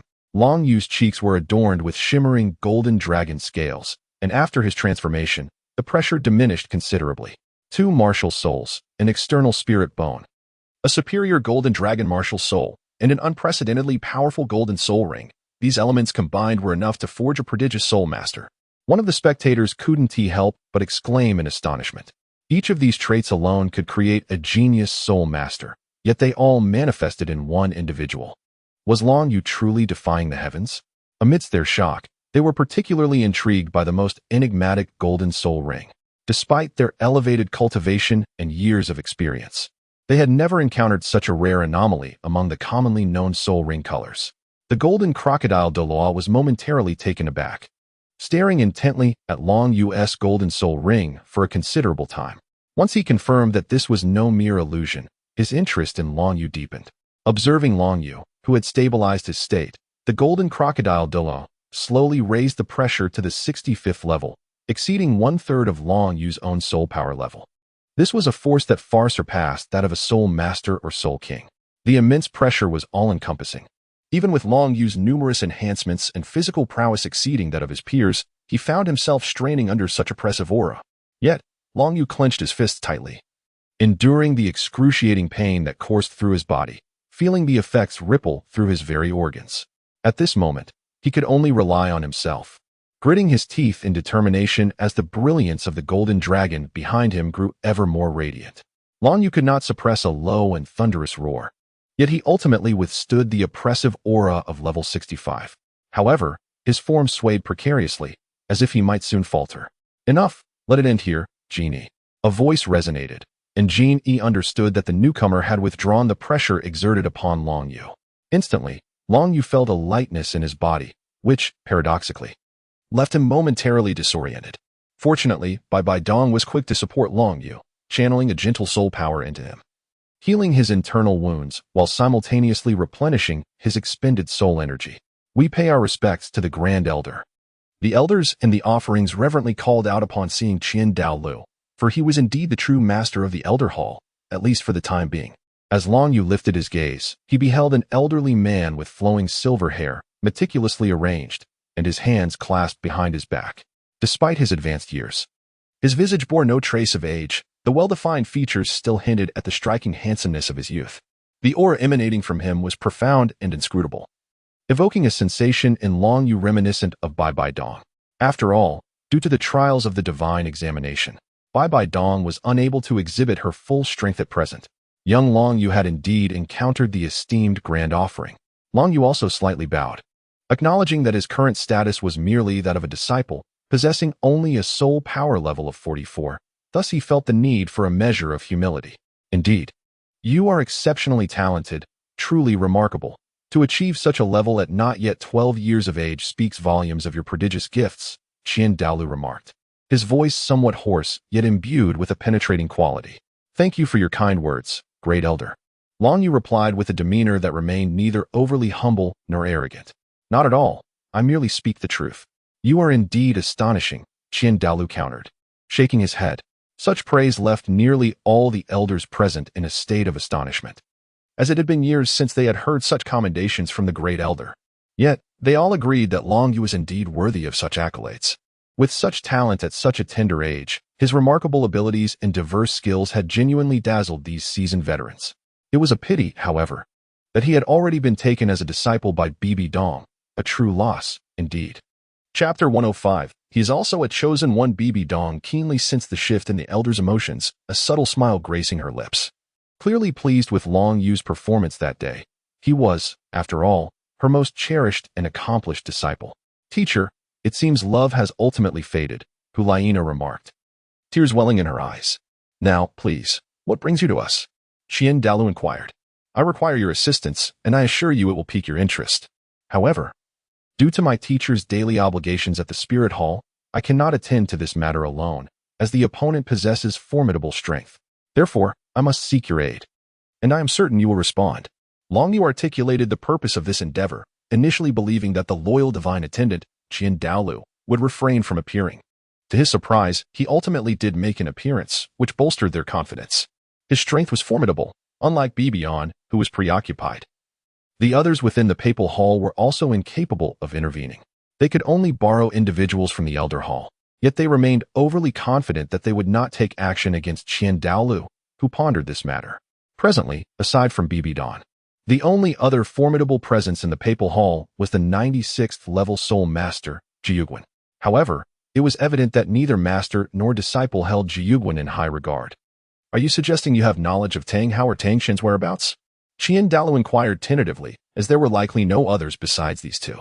As expected of the grand offering, through various channels, I have learned that Tang Hao is likely to appear in a certain location. As for the outcome, that will depend on the strength the Elder Hall is willing to dispatch, Long Yu replied slowly. How do you know where Tang Hao is? Douluo questioned. Ever since his son perished due to Tang Hao, a vendetta had been irrevocably established between the Spirit Hall and the Haoyan sect. He had invested significant effort in attempting to eliminate the sect's outcast, Tang Hao, yet had never succeeded in locating him. This is of little consequence. What matters is that I am aware of Tang Hao's potential appearance. However, I must caution you that if you wish to avoid a fruitless endeavor, the stronger the individuals dispatched, the better. Even a severely injured Tang Hao is not something an ordinary super Douluo can easily subdue, especially with his formidable explosive abilities. Long Yu stated. Soon, Long Yu and Bibidan emerged from the Elder Hall, appearing quite at ease. Even if that old fellow Douluo does not take action himself, he will undoubtedly send at least 2 offerings to Soto City, Bibidan remarked. Indeed, my hope is that the second offering will bring along 2 elders to confront Tang Hao. Even so, I remain uncertain about the outcome, Long Yu sighed. The mere fact that Tang Hao was able to rescue Xiao Wu and Tang San from Spirit City in the original narrative speaks volumes about his prowess. It remains to be seen how powerful a force Douluo is willing to send forth. Today, I was quite pleased with your performance. Having met those from the Elder Hall, what are your impressions? Bibidan inquired. Thank you for the praise, teacher. As for the elders and offerings, my impression is that they are both lazy and unattractive. Well, at least the second offering and the grand offering are not unappealing. These individuals hardly lift a finger and exhibit an air of superiority that I have long found irksome. Unlike you, teacher, whose strength is unparalleled and whose beauty and grace are truly captivating, making decisions with wisdom and decisiveness, Long Yu retorted. Old and ugly, you truly have a way with words. If those old fellows knew your thoughts about them, they would likely be distressed to the point of bloodshed. Bibi Dong could hardly contain her amusement upon hearing the praise from Xiao Yu directed towards her. Deep down, she felt a surge of joy. What I say is merely the truth. In my eyes, those old geezers combined are worth less than a fraction of what my teacher represents, remarked Long Yu with a smile. You charming rascal. Since the task is complete, you and Xiao Wu are free to pursue your own endeavors, Bibi Dong replied, casting a playful glare at Long Yu. Hee. Then, teacher, I shall take my leave, Long Yu stated, and after receiving a nod from Bibi Dong, he hurried off to his quarters. In a courtyard within the Elder Hall, Douluo and the Golden Crocodile Douluo sat facing each other. Brother, how many individuals are we planning to send to Soto City to capture Tang Hao? Inquired the Golden Crocodile Douluo. Do as you see fit. I shall refrain from intervening, as I have my own matters to attend to. With your strength, subduing the 95th level Soul Master Tang Hao should pose no challenge, Douluo responded. Very well, brother. The Golden Crocodile Douluo nodded. I shall lead the charge myself. I have long wished to engage in battle with a rising star, and Long Yu has provided me with this opportunity. Should circumstances prove unfavorable, do not force it, just do your best. I would prefer not to witness any mishaps among you old friends. After all, we've shared many years of camaraderie. Indeed, Brother, we shall be cautious. The golden crocodile silently nodded. Now, tell me your thoughts on Long Yu, the one who arrived today. Douluo shifted the topic. A prodigy destined for greatness. Barring any unforeseen events, his future achievements are likely to surpass ours. He may well attain divine inheritance, and I sense that his talent and strength are exceptional. The golden crocodile Douluo hesitated to elaborate. Even surpassing Xiao Shui? Douluo interjected. There's no need for subtlety. Long Yu's talent indeed eclipses that of Xiao Shui. And during the same period, Xiao Shui would not pose a challenge to him. Even with her innate level 20 full soul power, Douluo stated candidly. Above Xiao Shui. But brother, she is the chosen of the gods. How can that be? The golden crocodile Douluo exclaimed in disbelief. Having merely speculated before but now receiving confirmation from Douluo. Xiao Shui is indeed chosen by the gods, but so too is Long Yu. I can sense that he possesses a presence even mightier than that of the angel god, Douluo remarked, his eyes gleaming with insight. Has Long Yu also gained divine recognition? The golden crocodile was taken aback, quickly recalling Long Yu's golden soul rings. It seems you've come to the realization, precisely. It is from those 3 golden soul rings that I detected the aura of divinity. The younger generation is truly remarkable. Douluo smiled faintly. Rest assured and make your journey to Soto City. Even if Tang Hao is not present, consider it a time to safeguard Long Yu. The future lies in the hands of these young souls. Douluo commanded. Yes, elder brother, I shall make arrangements at once. Genie Douluo, still feeling dazed, departed from the scene. Alone, Douluo gazed towards the papal palace. Bibi Dong, it appears your strength has advanced considerably. I assume you have made significant progress in the divine examination as well. Now, with yet another chosen one as your disciple, I find myself envious, he sighed. Chapter 106. Hualaina's astonishment as night descended. Long Yu observed Hualaina, who wore an inquisitive expression akin to that of a curious child, and felt a twinge of annoyance. However, he realized there was no point in concealing the truth any longer. Dear junior brother, how many secrets do you still hide from me? Soul bones, soul techniques. I am astonished to discover how little I know about you. Hualaina murmured, her slender, beautiful eyes fixed on Long Yu, exuding an aura that suggested she would persist until he divulged everything. I have already shared my soul techniques and soul bones with you. What more do you wish to know? Long Yu replied, spreading his hands in a gesture of helplessness. Even if you have revealed your soul techniques and soul bones, how did you acquire such extraordinary soul bones, particularly the external soul bones that grant flight? Do not tell me this is merely due to good fortune. Even the most fortunate individual would find it extraordinary to possess a single external soul bone, let alone multiple. These external soul bones emanate an air of mystique. Now, confess the truth, Hualaina demanded, her hands resting on her petite waist. Alas, at this juncture, I must finally disclose the truth to you, senior sister. You must promise to keep it a secret. Long Yu, having grown considerably more serious, spoke, while Hualaina beside him nodded like a chick, affirming divine power. Long Yu uttered merely these 2 words, yet they left Hualaina's cherry lips agape, momentarily rendering her speechless. With Hualaina's intellect, she swiftly connected the dots to her junior's 3 golden soul rings. Did this not perfectly correspond to the 3 soul bones he possessed? Moreover, in terms of attributes and similarities, it further indicated that the golden soul rings and soul bones were indeed one-to-one correspondences. To acquire a golden soul ring meant one could obtain a superior soul bone. Was this the fabled divine power? At such a tender age, how could her junior be graced with such fortune? The more she pondered, the more convinced she became. After a while, Hualaina nodded affirmatively and said, Rest assured, junior, I shall guard your secret closely and will not breathe a word to anyone. It was truly astonishing that at such a young age, her junior had reached such heights. No wonder his prowess was so extraordinary. He was indeed chosen by the divine. Hualaina, somewhat lost in thought, remarked, if you believe it to be so, then so be it. Long Yu contemplated this internally but merely nodded in agreement with her words. Then what about our teacher? Hualaina continued, observing Long Yu's nod and realizing the truth. In fact, their teacher had long been aware of the divine power residing within her junior, and it seemed that she was the last to discover it. Surely, Xiaowu must be aware as well, perhaps even Xiaolan?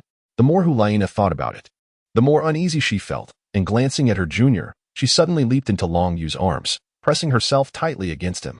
The softness and alluring sin enveloped him, leaving him momentarily dazed. She truly was a figure of irresistible allure. Sister, what are you trying to do?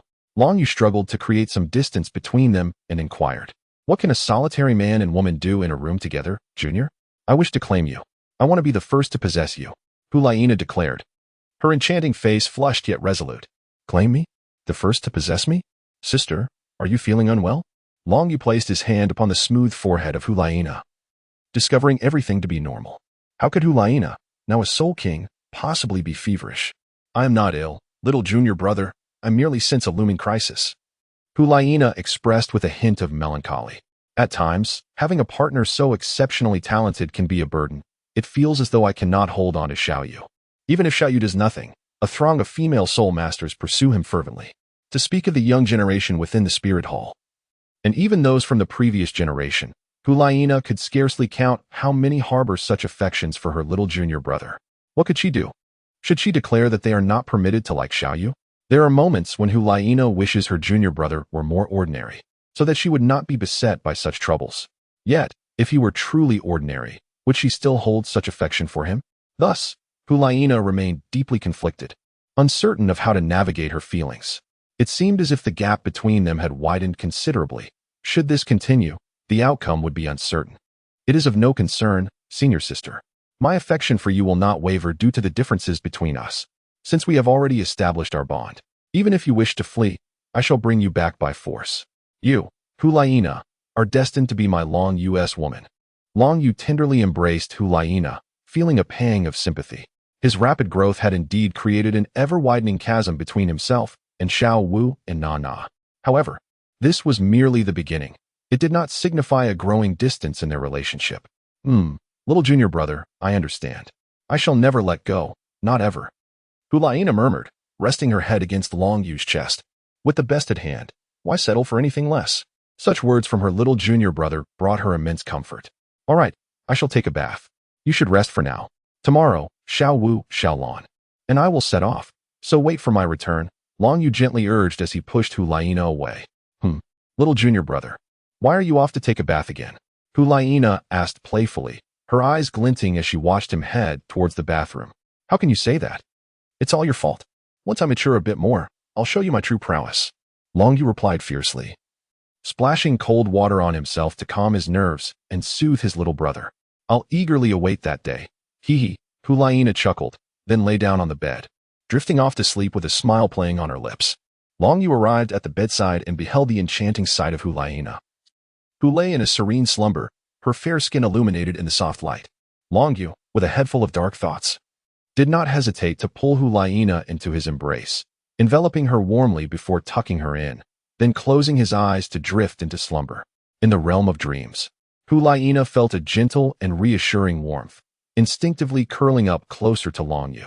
The next morning, as dawn broke, Long Yu stealthily extricated himself from the tender cocoon of Hulaina's embrace, gazing upon her porcelain skin, which seemed fragile enough to shatter at a mere touch. He leaned down and planted a soft kiss on her cheek, whispering, Nana, stay here and wait for my return. Once Long Yu departed, Hulaina, who had kept her eyes closed, opened them reluctantly, feeling a pang of melancholy. Had she truly bid farewell to her junior brother face to face, she would have found it exceedingly difficult to part with him. Hulaina, you must strive to grow stronger swiftly. Only then will you have the right to stand alongside your junior brother and assist him in times of need. After breakfast, Long Yu took his leave of Bibi Dong, departing Wuhuan City with Xiao Wu and Xiaolan. Following their farewell, Bibi Dong found herself gazing at the empty halls of the Pope's palace, a sense of loss washing over her. Long Yu had mentioned a temporary absence, yet no one could ascertain the true length of that time. Your Holiness, Yin requests an audience. A voice from the Hall of Knights interrupted Bibidong's reverie. Yin, what business does he have with me? Bibidong mused, a hint of curiosity stirring within her. Nevertheless, she commanded, let him in. Yes, Your Holiness. The knight, upon receiving the order, ushered Yin into the chamber before exiting. Your Holiness, Yin addressed respectfully. Speak, what brings you here? Bibidong inquired without lifting her gaze. Your Holiness, I wish to venture out for a period of training, Yin stated, directing his eyes toward the Pope's throne. Inside, he harbored dissatisfaction, reflecting on how the Pope's demeanor softened in Long Yu's presence, whereas he himself felt unworthy of even a glance. It appeared that his choices were vindicated. You also wish to undertake training? Bibidong questioned, observing the resolute expression on Yan's face. Considering the established dynamics within the Wuhuan Academy's battle team, she thought little of it. Very well, Bibidong concluded, returning her focus to the documents at hand. Yan clenched his fists tightly, vowing silently that on the day he achieved his full potential, he would defeat Long Yu and reclaim all that was rightfully his status, dignity, and the affections of women. I, Yan, am the true hope of the Wuhuan Palace. Little did Bibidong anticipate that her casual agreement today would lead to immense troubles for the Spirit Hall in the future. Within a carriage en route to the Heavendou Empire, Xiaolang shyly inquired, "Young master, why do you always gaze at me?" Her hands fidgeted, unsure of where to rest. "Brother Yu, do you truly possess such inclinations?" Xiao mused quietly, observing Long Yu's demeanor and then glancing at her own physique. Though she had begun to develop, she felt diminutive in comparison to Xiaolang, and even more so when juxtaposed with Hulaina. Though Xiao Wu yearned to mature swiftly, she was still merely 12 years of age. "It's nothing. I was simply pondering some matters," Long Yu replied, shaking his head. "Tang San, Yu Xiaogang, and Dai Mubai. We shall soon meet them. Young master, there is an individual unconscious in the nearby forest, a soul master. Should we investigate?" Xiaolan suddenly suggested. I failed to perceive anything with my spiritual energy, yet you sensed it before I did," Long Yu remarked with curiosity. "Indeed, your spiritual power now surpasses mine, young master. I sensed it through the surrounding blue-silver grass, not by means of spiritual energy," Xiaolan clarified. "Let us descend. Perhaps we shall save someone today." Long Yu nodded in agreement. Inherently kind-hearted, Xiao Wu and Xiao Lan accompanied Long Yu as they disembarked from the carriage. Guided by the blue-silver grass, Xiao Lan led them toward the forest's edge, where they swiftly discovered the unconscious soul master she had mentioned. It was a young girl clad in a form-fitting black leather outfit, her stature and age reminiscent of Xiao Wu. Her disheveled black hair cascaded around her, framing a fair complexion and long, well-proportioned limbs. Despite her beautiful visage, an aura of coldness surrounded her. Most striking was her remarkably voluptuous figure, which, combined with her innocent and charming face, evoked thoughts of youthful beauty. Zhu Zhuqing? Long Yu recognized her appearance and demeanor, surprised to encounter one of the Shrek 7 monsters here, though she appeared to be in a rather poor state. Her black leather attire bore signs of damage, revealing patches of pale skin, likely from scrapes, accompanied by wounds of varying sizes. Her lovely face seemed devoid of color. "Xiaolan, go check on her," Long Yu instructed. "Yes, young master." Xiaolan approached cautiously, gently propping Zhu Zhuqing against a sturdy tree. Closing her azure eyes, she infused a gentle stream of soul power into Zhu Zhuqing, soon restoring some color to her complexion. "Young master, she is not seriously harmed, merely fatigued with some superficial injuries. There is nothing to worry about." After a thorough examination of Zhu Zhuqing's physical condition, Xiaolan said, "Well, first help her regain some strength. Xiao Wu, let us venture into the forest to gather some supplies." Long Yu glanced at Zhu Zhuqing's state and, taking Xiao Wu by the hand, led her towards the forest. Xiaolan, without further ado, channeled her soul power to assist the young girl before her in restoring her own energy. It was evident that this unfortunate girl had endured considerable suffering, having fainted alone in such a desolate place. Although this was not the Soul Beast Forest, the presence of wild beasts was not uncommon, and the potential encounter with ill-intentioned humans could lead to dire consequences. Fortunately, fate had brought her to us, which could be considered a stroke of luck. Suddenly, a glint of cold light flashed as a dagger was thrust toward Xiaolan, only to be intercepted by a strand of blue-silver grass adorned with golden patterns. Despite the dagger's sharpness, it failed to inflict any harm upon the blue-silver grass. "Do not be afraid, we are not villains. We stumbled upon you by chance and are merely here to assist," Xiaolan reassured her, her gaze towards Zhu Zhuqing filled with increasing sympathy. One could only wonder how much hardship this girl had endured to react so instinctively, as if she had survived numerous life-and-death battles. Having regained some composure, Zhu Zhuqing ceased her movements, surprised to find her soul power fully restored. "I apologize. I misjudged you," she said in a cool voice, laced with regret, yet still maintaining a notable level of vigilance. The book has finally been published, and today there will be a minimum of 8 chapters. While the initial subscription is of utmost importance, the author does not harbor excessive expectations and has adopted a more relaxed mindset.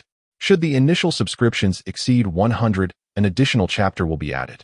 If it reaches 150, yet another chapter will follow, and so forth. I hope everyone can lend their support. Chapter 108. Let us join together. It's nothing. I am not severely harmed.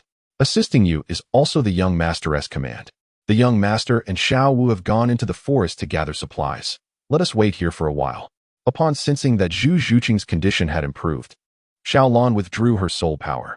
Zhu Zhuqing turned to regard the healer, astonished to see that it was a woman of exceptional grace and beauty. A soul master no less. Her tension eased considerably as she noticed the soul rings adorning Xiaolan, 2 yellow, 2 purple, and 3 black, totaling 7 rings. The one treating her was indeed a soul sage. However, what puzzled Zhu Zhuqing even more was that this stunning woman possessed the widely recognized useless martial spirit. Blue silvergrass. Wasn't blue silvergrass deemed a worthless martial spirit? How could someone possibly cultivate their soul power to the level of a soul sage using such a spirit? Furthermore, judging by the woman's youthful appearance, she seemed to be in her 30s at most. The strength of her innate talent was evident. A command from the young master? In such a small kingdom as Barak, it was astonishing that someone could command a soul sage to serve as a subordinate. Soul saint. This truly exemplifies a high-ranking soul master. What manner of individual possesses such grandeur? Thank you for your assistance. I am Zhu Zhuqing. She introduced herself. You may call me Xiaolan. It is no trouble at all, Xiaolan replied with a warm smile, her beauty and grace effortlessly evoking a sense of strong affinity. Subsequently, Xiaolan closed her azure eyes, and the blue-silver grasses scattered throughout the forest began to emanate a cerulean energy, all gravitating towards her as if yielding to their sovereign. Moreover, Zhu Zhuqing could sense the jubilance and excitement radiating from these blue-silver grasses.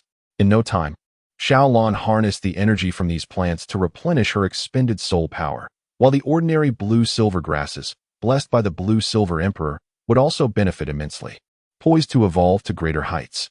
Young master, Xiao Wu, you have returned. Xiaolan smiled as she glanced to the side, prompting Zhu Zhuqing to follow her gaze. 2 youthful figures appeared. Long Yu, donned in a pristine white attire, with fair skin and striking features, exuding the charm of a refined gentleman. A phrase involuntarily surfaced in Zhu Zhuqing's mind. A stranger as exquisite as jade, a young master unparalleled in the realm. Beside Long Yu stood a tall figure, her ebony hair styled in a scorpion braid, her physique already maturing. Her slender waist and long legs would undoubtedly evoke envy in countless women. Clad in a pink top and white trousers, she appeared effortlessly harmonious, her youthful and vibrant countenance exuding an endearing charm, embodying the essence of a kawaii girl. Well, the day is drawing to a close. After a long journey, it is time to rest, Long Yu remarked thoughtfully. Upon gazing at Zhu Zhuqing, their eyes met, and he offered a gentle smile as a gesture of acknowledgement. Then let us stay here for the night. Xiaolan, you have no idea how exquisite Brother Yu's cooking is. Tonight presents a wonderful opportunity to sample it, Xiao Wu chimed in, skipping joyfully to Zhu Zhuqing's side. Indeed, young master, she is no longer in peril. With a little more rest, she will be well, Xiaolan assured. Greetings, I am Long Yu, and this is Xiao Wu. He introduced himself amicably. Zhu Zhuqing, I am deeply grateful to you all for saving me, she expressed with sincere gratitude. Zhu Zhuqing nodded slightly, her demeanor remarkably calm and composed. This was her inherent nature, as she was not one to engage in idle chatter, a trait that Long Yu understood well. In the original narrative, Long Yu harbored a certain sympathy for Zhu Zhuqing, born into a family where survival was a brutal contest. While others reveled and grew up in playful camaraderie with their siblings, her own sister sought to bring about her demise. Alas, the family's cruel rules dictated that only one of them could survive, or at the very least, one would be rendered powerless and eternally imprisoned. After enduring countless hardships, she finally discovered the whereabouts of her betrothed, embarking on a journey from the Star Luo Empire to this entirely foreign land. After much effort, she managed to locate Dai Mubai, only to find him indulging in a life of extravagance and revelry. Aware that he could not compete with his older brother, Davis, he squandered his days in such a dismal academy, wasting his time amidst the company of women. Long Yu could only imagine the despair that Zhu Zhuqing must have felt upon discovering such matters. In his assessment, the female members of the Shrek 7 monsters had no significant flaws, yet he found considerable issues with the character of Dai Mubai and Ma Hongjun. While Tang San was not even worth mentioning, nonetheless, fate had brought them together, and Long Yu smiled as he retrieved some herbs from his storage soul guide. Though your injuries have healed, there are still numerous wounds on your skin. If left to mend on their own, they may result in unsightly scars. Applying these herbs will help prevent that, Long Yu advised. That's unnecessary. I have other matters to attend to and cannot linger here any longer. I truly apologize. Zhu Zhuqing replied after a brief moment of hesitation. Where are you headed, Zhu Zhuqing? Perhaps we could accompany you. Walking is slow and tiring. The three of us are headed to Soto City, Xiaowu suggested. You are also going to Soto City? Zhu Zhuqing exclaimed in surprise, realizing that very few knew of her destination, which indicated that they were not following her. Yes. Brother, you said he would take us to that academy for some fun, Xiaowu continued. How fortuitous. We can travel together. Taking a carriage is much faster than walking. Xiaowu added, if you do not mind, we could all go to Shrek Academy together. Walking would take at least 4 days. Long Yu expressed his intent. Zhu Zhuqing looked at Long Yu and the two girls. Initially, she wanted to decline, as she did not wish to owe anyone anything. However, their warm hospitality was hard to refuse, and recognizing that they were not ill-intentioned, she nodded in agreement. I truly appreciate your kindness, should the opportunity arise. I will repay you, Zhu Zhuqing said. That is not necessary. It is merely a small favor, Long Yu replied. Xiaolon, mix these herbs together and crush them. Then filter the juice to apply to the wounds. Xiaowu, do not just stand there. See if you can find a water source and bring some water. Long Yu instructed. Chapter 109. Move dough. Brother Yu, what are we going to eat this time? Barbecue or hot pot? Xiaowu inquired. Unfortunately, I cannot find good chili peppers nearby for hot pot, and my storage soul guide lacks the necessary ingredients. Besides, preparing hot pot is quite troublesome and time-consuming. Let's just have barbecue. It's simpler, Long Yu concluded. Great. I can't wait to taste Brother Yu's barbecue. It's bound to be better than that place in Spirit City, Xiaowu exclaimed with delight before setting off to find a water source. Xiaolon slowly crushed the herbs, while Long Yu constructed a simple grill, as he always carried spices like pepper with him. Meanwhile, Zhu Zhuqing found herself at a loss, feeling somewhat awkward as she had nothing to do. After erecting a makeshift frame, Long Yu gathered some branches, extending the sole bone of his right hand, deftly fashioning dozens of wooden skewers in mere moments, which he then set aside. He proceeded to slice a wild rabbit and lamb meat into thin strips, threading them together with evident expertise. Young master, it is ready, Xiaolon announced, holding a small bowl containing a pale green liquid. Long Yu took it, inhaled its aroma, and nodded in approval. Xiaolon, you and Zhu Zhuqing should find a suitable spot to cleanse the wounds before applying the herbs. By the time you return, we should be ready to start our meal. Also, Xiaolon, please lend Zhu Zhuqing a change of clothing. Your figures are quite similar, so it should fit her. Yes. Young master, thank you for your kindness. Zhu Zhuqing, let us go, Xiaolon said, taking Zhu Zhuqing by the hand as they ventured into the depths of the forest. While Long Yu commenced the grilling, the two women arrived at a secluded area, where Zhu Zhuqing hesitated for a moment before finally mustering the courage to remove her leather attire, revealing her delicate skin. Xiaolan's heart ached at the sight of the myriad scars, remnants of the hardships endured by the girl.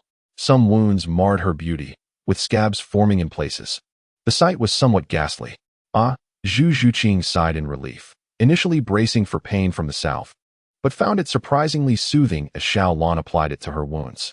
Xiaolon mused to herself, wondering how this girl had endured so much. She appeared to be the same age as Xiao Wu, perhaps even a touch younger, yet her development was remarkable. May I inquire about who you are? Zhu Zhuqing asked, her curiosity piqued by the trio, who did not seem to hail from the kingdom of Barak, likely originating from the empire of Tiando. However, due to her unique circumstances, her knowledge of the Tiando Empire was limited. Young master instructed us not to disclose our whereabouts, so I apologize, but I cannot share that information. However, I assure you we mean you no harm, Xiaolon replied gently. I understand. I truly appreciate your assistance. Without it, I might have been devoured by beasts. Zhu Zhuqing expressed her heartfelt gratitude. If you wish to give thanks, direct it toward the young master, Xiaolon responded. With a gentle smile, Xiaolon prompted Zhu Zhuqing, who found herself envisioning the striking figure of Long Yu, igniting within her a profound curiosity towards this enigmatic and handsome young man.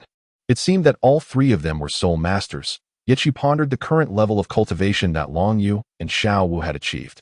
Soon, Xiaolon had finished applying the ointment to her wounds and offered Zhu Zhuqing a set of her own blue attire. Unfortunately, All of Xiaolan's selections were in shades of blue, making the garments slightly oversized on Zhu Zhuqing, though still presentable. Zhu Zhuqing noticed that the previously sharp pain from her injuries had vanished, as if she had been restored to health. The aroma was delightful. Xiaowu had not exaggerated. It appeared that the young master had prepared a feast. Zhu Zhuqing, let us proceed. I imagine you must be famished, smiled Xiaolan, and together they stepped outside. Welcome back. Please take a seat. Long Yu nodded in acknowledgement as he noticed the return of the two young women, before resuming his culinary endeavors. Meanwhile, Xiaowu, without waiting for their cue, eagerly began to feast, the numerous skewers before her serving as ample evidence of her appetite. Upon seeing the two, she smiled, her lips glistening with grease. Xiaolan and Zhu Zhuqing took a seat together. Xiaolan elegantly sampled a golden skewer of roasted lamb, her expression shifting to one of surprise and satisfaction. Xiaolan, what do you think? I've always said that Brother U's culinary skills surpass even that of the proprietor in Seoul Master City, Xiaowu remarked as she continued to eat. Indeed, the young master is quite exceptional. Here, do give it a try, Xiaolan replied, nodding in agreement before offering 2 skewers to Zhu Zhuqing. After glancing at the trio, Zhu Zhuqing took a bite and nodded, affirming that it was indeed delicious. Feel free to indulge. The meat will replenish the strength you've lost, especially you, Xiaowu. Just look at you. Eat more, Long Yu casually suggested. Xiaowu immediately grasped his implication and shot him a fierce glare, silently cursing him as a lecher. However, upon noticing Zhu Zhuqing's impressive figure, she felt a pang of insecurity, which only fueled her desire to eat more skewers. Zhu Zhuqing, for the next couple of days, it's best to avoid strenuous activity, otherwise, your wounds may risk reopening, Long Yu cautioned. Thank you. I will be careful, Zhu Zhuqing replied, her gaze lingering on Long Yu for a moment before shifting to the skewers in her hand and the 3 companions beside her. An inexplicable sense of comfort washing over her. Despite the fact that she had never experienced such relaxation within her family, she felt oddly at ease with them, even though they had only just met today. Reflecting on her harrowing experiences of survival over the years and the uncertainty of what lay ahead, Zhu Zhuqing felt tears welling in her eyes. Yet, she refrained from revealing this vulnerability in front of the trio, suppressing her emotions. Long Yu's keen perception allowed him to sense the fluctuations in Zhu Zhuqing's mood, deepening his compassion and concern for this kind-hearted and resilient girl. If only Zhu Zhuqing could witness Dai Mubai amidst the blossoms of various flowers, any last glimmer of hope might be utterly extinguished. Chapter 110. Zhu Zhuqing's astonishment. May I inquire why you are headed to Shrek Academy? As far as I know, it is not particularly renowned as a Soul Master institution. What is your purpose there?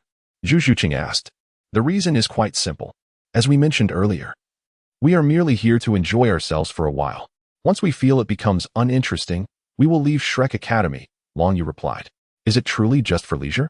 However, at our current age, this is indeed a golden period for cultivation, thought Zhu Zhuqing. Were it not for Dai Mubai's presence, she would never have journeyed from the distant Star Luo Empire to this unheard of academy. You need not worry about that. We will indeed cultivate when the time comes.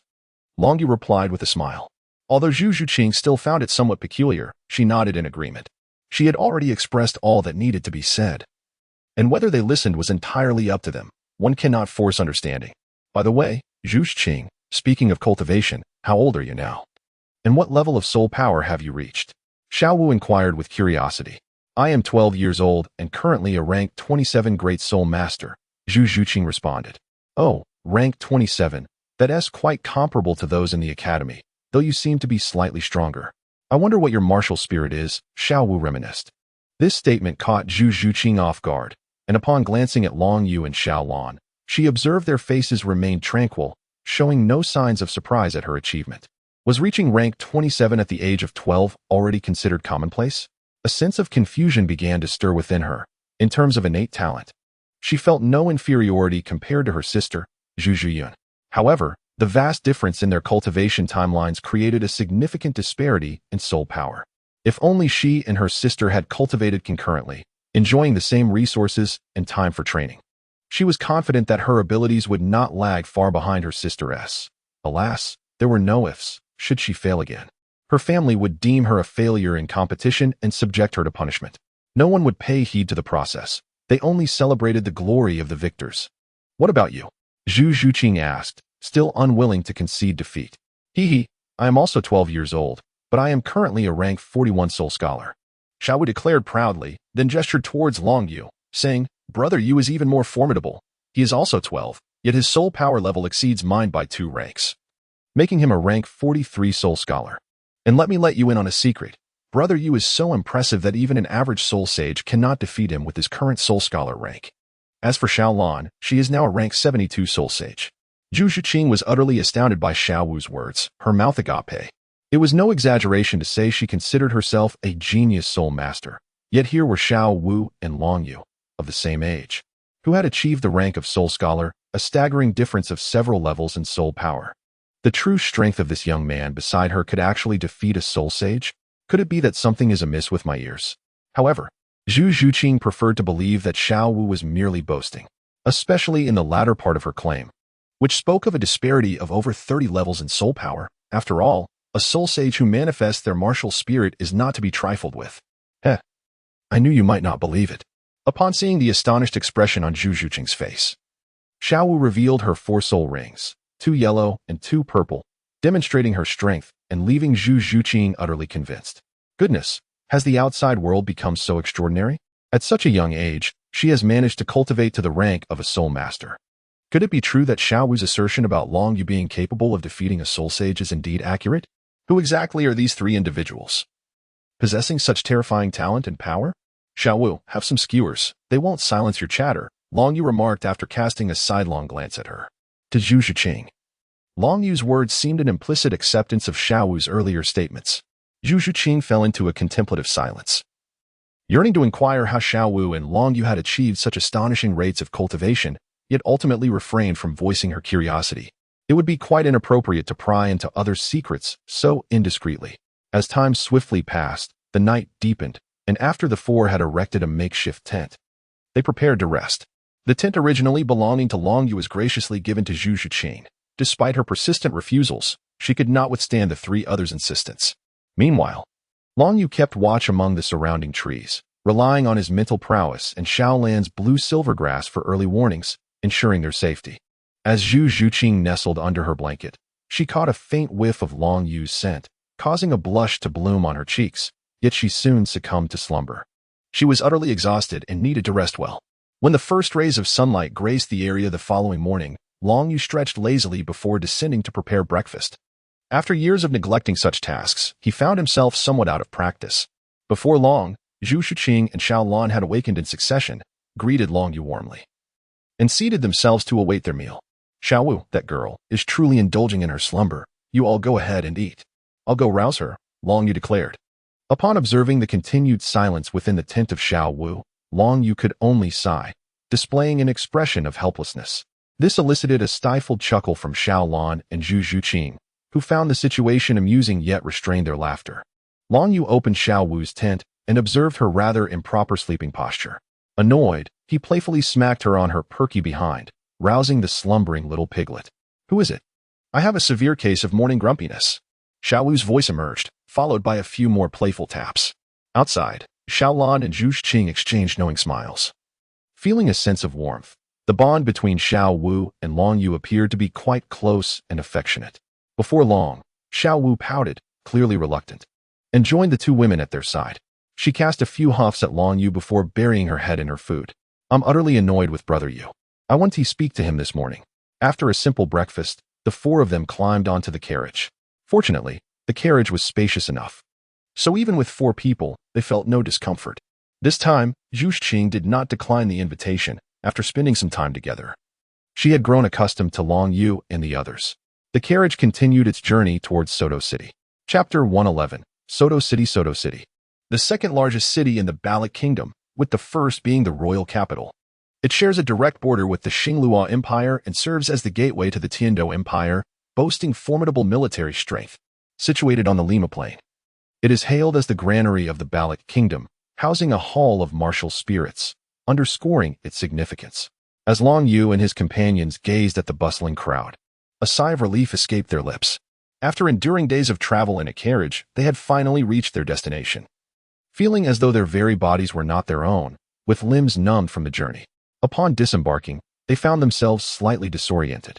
I have inquired, and Shrek Academy will not commence its admissions for another 2 days. We shall rest in Soto City for a couple of days before proceeding to the academy the day after tomorrow, Long Yu remarked. Indeed, the three women nodded in agreement. Let us first seek out accommodations, and to expedite matters, we shall split up. I will accompany Xiao Wu, while Xiao Lan shall team up with Zhu Zhuqing. Long Yu suggested, and the four then ventured off in two different directions. Brother Yu, why do I feel that the people here are rather weak? Their soul power levels are even lower than mine. It's hard to believe this is one of the most significant cities in this so-called kingdom. They seem so feeble. Xiao Wu commented after strolling around for a while. If they were to hear your words, that little girl would likely cause them to spit blood in frustration. You truly are a naive one, Xiao Wu. The disparity in combat power between soul masters and soldiers is not so vast. It is not as if one can effortlessly annihilate thousands with a mere gesture. Long Yu spoke with a hint of exasperation. In truth, this is quite normal. After spending such an extensive period in Soul Master City, you must have become accustomed to the prevalence of high-ranking Soul Masters. However, do not forget. This is Soul Master City, a revered sanctuary in the hearts of all Soul Masters across the continent, and the headquarters of the Spirit Hall. The number of Soul Masters has never surpassed 100,000. Thus, it is improbable to encounter high-ranking Soul Masters at every turn, Long Yu elucidated. Well, Xiao shrugged. Arriving in such a place is truly an adjustment. The two meandered through Soto City for a while until they finally discovered a hotel that appeared quite satisfactory and promptly entered. Good day, may I assist you? The receptionist was momentarily taken aback upon seeing Long Yu and Xiao Wu. My goodness, has maturity reached such extraordinary levels these days? This tall girl, despite her statuesque figure, could not conceal the youthful innocence etched upon her face. She could not be more than a teenager. It was indeed remarkable that at such a tender age, she would accompany such an extraordinarily handsome young man to a hotel. He is simply breathtakingly handsome. Please reserve 4 rooms for me, preferably adjacent to one another. For a duration of 2 days, Long Yu requested. 4 rooms? The receptionist exclaimed, her surprise evident. This seems rather different from what I anticipated. Could it be that I misjudged this striking gentleman? Indeed, 4. We have 2 additional friends who have yet to arrive. Long Yu confirmed with a nod. Very well. Sir. However, I must inform you that our establishment is rather upscale, so the cost may. The receptionist hesitated, clearly feeling a bit constrained. Not to worry. Finances are not an issue. I believe these gold soul coins should suffice, Long Yu assured her. Long Yu spoke as he produced a heavy gold soul coin from his possession. Very well, the 4 rooms you reserved are now prepared. Here are the keys along with the room numbers. In accordance with your request, these 4 rooms are adjacent to one another, the receptionist said with a smile. Indeed, Long Yu, having received 4 keys, proceeded to leave with Xiao Wu. The receptionist couldn't help but admire the couple, exclaiming how well-matched they appeared, both seemingly being soul masters. Meanwhile, Xiao Lan and Zhu Zhuqing strolled down the street when suddenly, Xiao Lan noticed that Zhu Zhuqing had come to a standstill. Upon closer inspection, she found something was amiss. Zhu Zhuqing's dark eyes were fixated blankly in one direction. Her hands were clenched tightly, teeth biting down on her lower lip. And to Xiao Lan's astonishment, tears streamed down her cheeks. Her curvaceous figure trembled slightly, and her beautiful face appeared drained of color. Following Zhu Zhuqing's gaze, Xiao Lan beheld a man accompanied by 2 striking young women. The man, with his dazzling golden hair, was tall and broad-shouldered, possessing an undeniably handsome visage, accentuated by his chilling heterochromia. He embraced the 2 exquisitely adorned girls, who appeared to be around 17 or 18 years old and bore a striking resemblance to one another. Indeed, they were identical twin sisters. Zhu Zhuqing? Zhu Zhuqing? Xiao Lan tugged at her friend's hand. Observing Zhu Zhuqing's expression of despair, although uncertain of the cause, Xiao Lan resolutely pulled her away. It seemed evident that the golden-haired man shared a significant but troubling connection with Zhu Zhuqing. The unusual heterochromia, unlike that of the young master, appeared merely ornamental and devoid of any real power. With such striking features, the man possessed considerable allure for women in the human realm, making his embrace of the 2 sisters rather commonplace. Strangely, Dai Mubai sensed an odd fluctuation within his soul. Puzzled, he turned to survey his surroundings, but discerned nothing unusual. Young Master Dai, what is it? The twin sisters cooed, their eyes shimmering with flirtation. Nothing. Perhaps it was just my imagination, Dai Mubai replied, shaking his head. Let us go to our usual spot, the Rose Hotel. Today, I'll show you the prowess of the illustrious young Master Dai, he declared with a smile. Confidently leading the 2 sisters away, reveling in the pleasures of such a life. What is happening here? Long Yu and Xiao Wu gazed at the scene involving Zhu Zhuqing and Xiao Lan. However, observing Zhu Zhuqing's demeanor, coupled with the peculiar time and setting, Long Yu felt he had surmised the situation with considerable accuracy. It was evident that Zhu Zhuqing and Xiao Lan had fortuitously encountered Dai Mubai, and it was likely that the young master was still entwined with those twin sisters. Alas, it was unexpected to cross paths once again. Even without any deliberate orchestration on his part, uncertainty loomed over whether Dai Mubai and Tang San would once more find themselves at the Rose Hotel, possibly leading to a confrontation that would spark their acquaintance. Young master, I cannot fathom the circumstances. We merely happened upon a golden-haired man while on the road. And then Zhu Zhuqing transformed like this. I inquired, but she remained silent, Xiao Lan recounted candidly. Well, enough of that for now. Xiao Wu and I have already secured our accommodations. Let us return to the hotel and discuss further. Long Yu spoke. Xiao Lan and Xiao Wu followed closely behind the despondent Zhu Zhuqing, who was at a loss for what to do. Chapter 112. An opportunity for choice. Upon arriving at the hotel, Zhu Zhuqing immediately dashed into her room after unlocking the door. It wasn't long before the three companions heard the muffled sounds of suppressed sobs. It was evident that Zhu Zhuqing had been bottling up her emotions for an extended period. And this sudden outburst was nothing short of astonishing. Brother Yu? Xiao Wu and Xiao Lan said with concern, but Long Yu raised his hand to interrupt them. Let her release her emotions. She needs a moment. With that, Long Yu returned to his own room, leaving Xiao Lan and Xiao Wu with no choice but to retreat to theirs as well. After more than an hour had passed, Zhu Zhuqing finally ceased her crying. However, after shedding tears, she lay motionless, staring at the ceiling, which was as white as snow. She wondered if her future would also be blank, devoid of any vision. Suddenly, a figure entered Zhu Zhuqing's room and closed the door behind them. Zhu Zhuqing focused her gaze and was startled to see Long Yu. Long Yu, you don't need to do this. I'm really fine, she said, wiping her eyes, though the redness and swelling betrayed the truth of her recent turmoil. There's no need to feign strength. After all, you are merely a 12-year-old girl, Long Yu replied. Anger, resentment, despair, pain, and a profound sense of injustice. Am I correct? Zhu Zhuqing, the second young lady of the Zhu family in the Star Luo Empire. Long Yu approached Zhu Zhuqing with a smile, while Zhu Zhuqing, upon hearing Long Yu's words, especially the way he referred to her, gazed at him warily. This enigmatic man was actually aware of her identity. Could it be that he was sent by her family? Yet, if there truly existed such an extraordinary and gifted soul master within the Star Luo Empire, why was she, the daughter of a duke, unaware of such a remarkable figure? Was it truly necessary to make such a grand gesture? It seemed rather implausible. Who, then, was this individual? Do not worry. Through certain channels, I have indeed come to know your identity.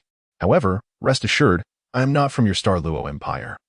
Nor do I harbor any ill intentions towards you, Long Yu stated, shrugging his shoulders. Are you perhaps from the Spirit Hall?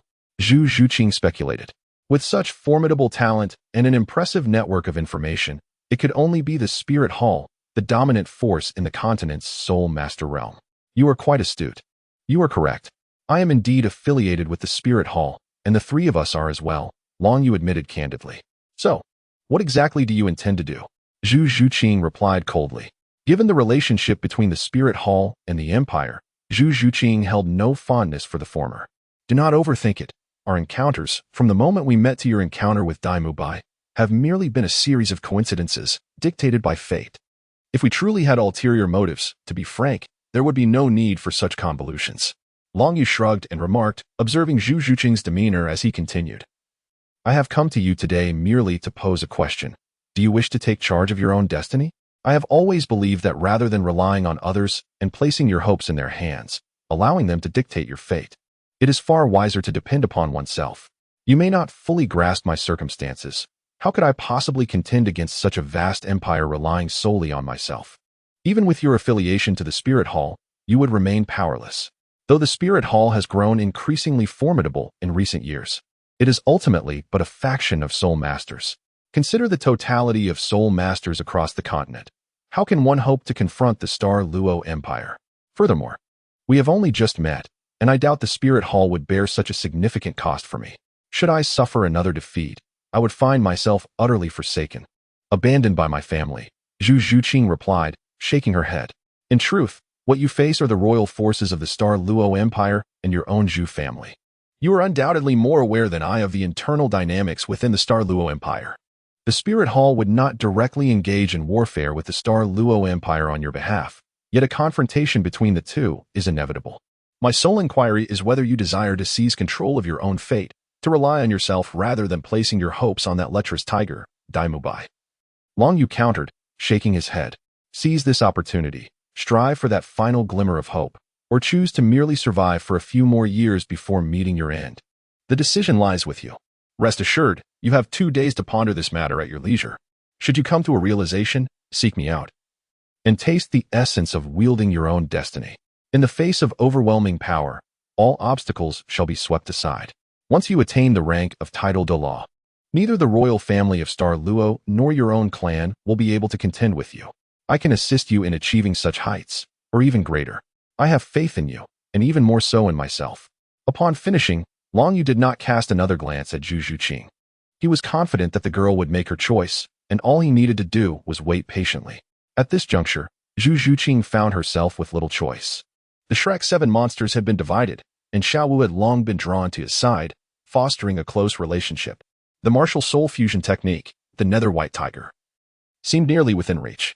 Daimubai, you have unwittingly delivered Zhu Zhuqing into my hands. The days ahead promised to be entertaining, Long Yu thought with a cold smile. Now, you two, cease pressing your ears against the door to eavesdrop. I have no intention of imposing anything upon you. Long Yu opened the door, and Xiao Wu and Xiao Lan stood outside, feeling somewhat embarrassed and nearly startled. Brother Yu, Xiao Lan spoke up. Xiao Wu said she needed to accompany me to the restroom. What a coincidence. Just as we stepped out of the room, you emerged from Zhu Zhuqing's chamber. We'll take our leave now. Xiao Wu offered a clumsy excuse. You can hardly believe your own words, I suppose. Let us allow Zhu Zhuqing a moment to gather her thoughts without interruption. Long Yu gazed silently at Xiao Wu, pondering the sheer insincerity of her excuse. Come here. Let me explain, he said, closing the door to his room. Xiao Lan and Xiao Wu followed him inside. Long Yu then succinctly recounted the lineage of Zhu Zhuqing and the stringent rules of her family, as well as her current predicament. This revelation left the two young women astonished. They were taken aback by the existence of such a brutal method for selecting the strongest within the clan, where the weak are heartlessly cast aside. What a perverse rule, Xiao Wu sighed, feeling a surge of sympathy for Zhu Zhuqing, a girl with such a tragic childhood. Unlike me, who grew up alongside Brother Yu and the teachers and classmates at the Wuhuan Academy. She paused, recalling that seductive vixen. The one who ascended the throne through the blood of close kin. While undeniably cold-hearted, she was indeed far more ruthless and iron-fisted than the royal family of the Tiando Empire. I am aware of all this, and I understand Zhu Zhuqing's current plight. Therefore, I afforded her an opportunity. Long Yu spoke. Chapter 113, The Unseemly Unhappiness. Brother Yu, do you think Zhu Zhuqing will come to seek you out? Xiao Wu inquired with concern. Though she had only known Zhu Zhuqing for less than a day, she found the girl to be quite admirable. If she were to perish, especially at the hands of her own kin, it would be a heavy burden to bear. Before her lay only two paths. She will come. Having traversed the Star Luo Empire through countless hardships, it is evident how strong her will to survive is. I possess her only viable path to life at present. If she desires to live, she will seek me out, Long Yu asserted. Brother Yu, do you plan to use the celestial herbs to assist Zhu Zhuqing in enhancing her talents and soul power levels? Xiao Wu asked. Indeed. But to achieve the extent that Zhu Zhuqing requires, the celestial herbs alone may prove insufficient. Enough of this. You have been informed of all that you need to know.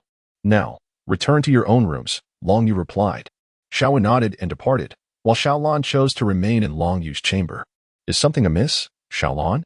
Do you have further matters to discuss? Long Yu inquired. Young master, I have come to realize that you are, in fact, a kind-hearted individual. Xiao Lan remarked with a smile before taking her leave. Am I truly kind? Long Yu, feeling a twinge of guilt, wiped his nose, as if he had little connection to the notion of kindness. After a night had passed, Long Yu awoke from the soft and luxurious bed. It must be said, one gets what one pays for. Although the prices here were somewhat steep, the comfort was undeniably exquisite. Long Yu, accompanied by the three young women, exited the hotel in search of breakfast. However, the atmosphere among the four was oddly tense compared to before.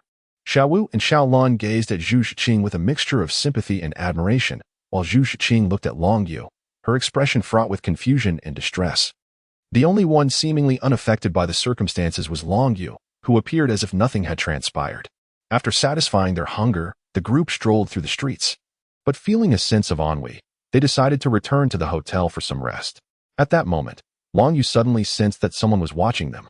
A gaze imbued with malice. Long Yu's spiritual awareness immediately detected an incoming presence, and upon focusing his mental energy, he discerned the individual approaching. A disdainful smile emerged on his lips. It seemed someone had come seeking trouble, which was hardly surprising given that the three young women accompanying him were exceptionally striking. Coupled with the unsavory character of the newcomer. "Young master, is something amiss?" Xiaolang inquired softly, sensing a shift in Long Yu's demeanor. While Xiaowu curiously leaned in closer, it appeared that at times, their beauty could attract unwarranted troubles. Since they had been targeted, it would be prudent to address this hidden nuisance directly, merely an insignificant ant that could be easily crushed, as Long Yu remarked, displaying no signs of distress. "We're too beautiful. Brother Yu. This is one of the rare occasions you've openly complimented our looks," Xiaowu responded, feeling a bit bashful at Long Yu's words regarding the three of them. As for the troubles he mentioned, neither Xiaowu nor Xiaolan felt the slightest concern. A mere small town like Suatua posed no real threat to them. Furthermore, the presence of the spirit hall within Suatua city assured them that the Pope must have already alerted the local spirit hall given his character. "Troubles?" Zhu Zhiqing remarked, glancing around but finding nothing amiss. Yet, she recognized that Long Yu would not utter such words without reason. Zhu Zhiqing was aware of her allure to men. Her striking figure, youthful visage, and icy demeanor held a powerful magnetism. Even during her time in the Star Luo Empire, countless individuals harbored such thoughts about her. Yet her status deterred any overt actions. It seemed trouble had once again found its way to her. However, observing Long Yu and the others' nonchalant attitude, Zhu Zhiqing dismissed the concern. After all, they were accompanied by a formidable soul sage, a skill level that could be considered among the elite in such a setting. Long Yu and the three women inadvertently made their way to a secluded area, ultimately arriving in a narrow alley devoid of any onlookers. "You have conveniently delivered yourselves to me. I was concerned about making a move in broad daylight with so many witnesses. Yet you have chosen such an opportune locale for my endeavors." A lewd voice belonging to a middle-aged man echoed through the alley. And before the four stood a man in his 40s. His skin was dark, standing at over 6 feet tall, his face exhibiting a certain lewdness. His right hand was wrapped in bandages, while the lower half of his body was clad in a pair of tattered shorts, and he wore flip-flops on his feet. He was leering at the three women beside Long Yu. "Young man, when venturing out, one ought to be mindful of safety. Bringing along 3 exquisite beauties such as these. Do you not fear the consequences? Today, I shall personally impart a lesson to you, so you may comprehend the treachery of the world. You may take your leave. I have matters to discuss with these 3 lovely ladies." The man, named Douluo, bypassed Long Yu entirely, recognizing that despite Long Yu's considerable height, he was merely a teenager. Even if the boy were a spirit master, how formidable could his spirit power truly be? At most, he would be a great spirit master. Douluo, on the other hand, was a spirit sect master, a notable figure in this small locale, and handling this group would be a trivial endeavor.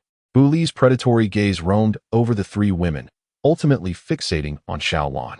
While Zhu Zhiqing was undeniably well endowed, the mature allure of Xiaolan was far more compelling. As he beheld her exquisite beauty and refined demeanor, Douluo felt a stirring within him. She was a far superior specimen compared to those found in a brothel. Should he have the chance to indulge, he could boast about it to his comrades for a lifetime. "Huh, you intend to teach me a lesson? With you?" Long Yu cast a disdainful glance at the figure before him, Douluo. Initially, he held no interest in such a minor character. But once Douluo set his sights on him, he felt no compunction to restrain himself. "Young master, the way he looks at me is utterly repugnant. Can you allow me?" Xiaolan seethed with indignation. "Merely a soul master, and yet he dares to act so brazenly in my presence. Does he not perceive me as a high-ranking soul master? How dare he regard me with such vile eyes? He is courting death. There's no need, Xiaolan. With me here, I shall handle this," Long Yu replied with a smile. In an instant, his eyes transformed into a striking dual hue, and 4 soul rings of black and violet emerged, casting a cold gaze upon Douluo. "What? At such a tender age, you are already a soul master? And how could you possibly possess such an extraordinary configuration of soul rings?" Douluo was taken aback by the sight of Long Yu's 4 soul rings and their colors. Quickly regaining his composure, and without a moment's hesitation, he turned to flee. While he was indeed a lecherous man, he was not foolish. It was clear to him that his opponent was beyond his capacity to confront. Yet, how could a mere soul master expect to escape unharmed from Long Yu? One who brings trouble upon himself must face the consequences, especially when their ambitions are directed towards me, Long Yu remarked coolly, oblivious to the reactions of the three women at his side. What does he mean by my person? That statement is rather open to misinterpretation, the three women thought, each harboring their own thoughts while refraining from speaking immediately. Upon witnessing Long Yu's 4 soul rings in the astonishing configuration, Zhu Shiqing was equally astonished. It dawned on her that he was indeed a soul master, possessing such a terrifying array of soul rings. Could it be true that Long Yu could defeat a soul sage with the power of a soul master? Third soul skill, mental control. The third soul ring of Long Yu shimmered, and the formidable mental power instantaneously halted Douluo in his tracks. In the astonished gaze of the three women, Douluo, in a daze, picked up a nearby stone with trembling hands and raised it with a quiver. Then he brought it down forcefully upon a certain part of himself. A sharp pain erupted, prompting a harrowing scream from Douluo, his hands shaking uncontrollably, beads of cold sweat adorning his face. Temporarily breaking free from Long Yu's mental control, the excruciating agony caused his entire body to tremble violently. Gazing at the bloodied remnants below, he realized that he had lost something irretrievably, something severed by his own hand. He feared that even a healing soul master would be of no assistance, and the cost would be exorbitantly high. He felt utterly defeated. You little brat, you're courting death. Just you wait. Douluo glared menacingly at Long Yu, fully aware that he was no match for his opponent.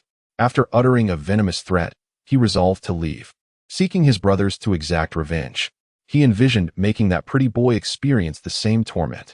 Huh, do you think that merely offending my reverse scale will end here? Long Yu sneered, as the second millennium purple soul ring glowed. The second soul skill, nightmare. Once again, Douluo fell into a stupor, but soon his face turned ashen, his body trembling even more violently. No. Douluo's voice echoed in despair, as if he had encountered something profoundly terrifying, succumbing to a state of extreme fear.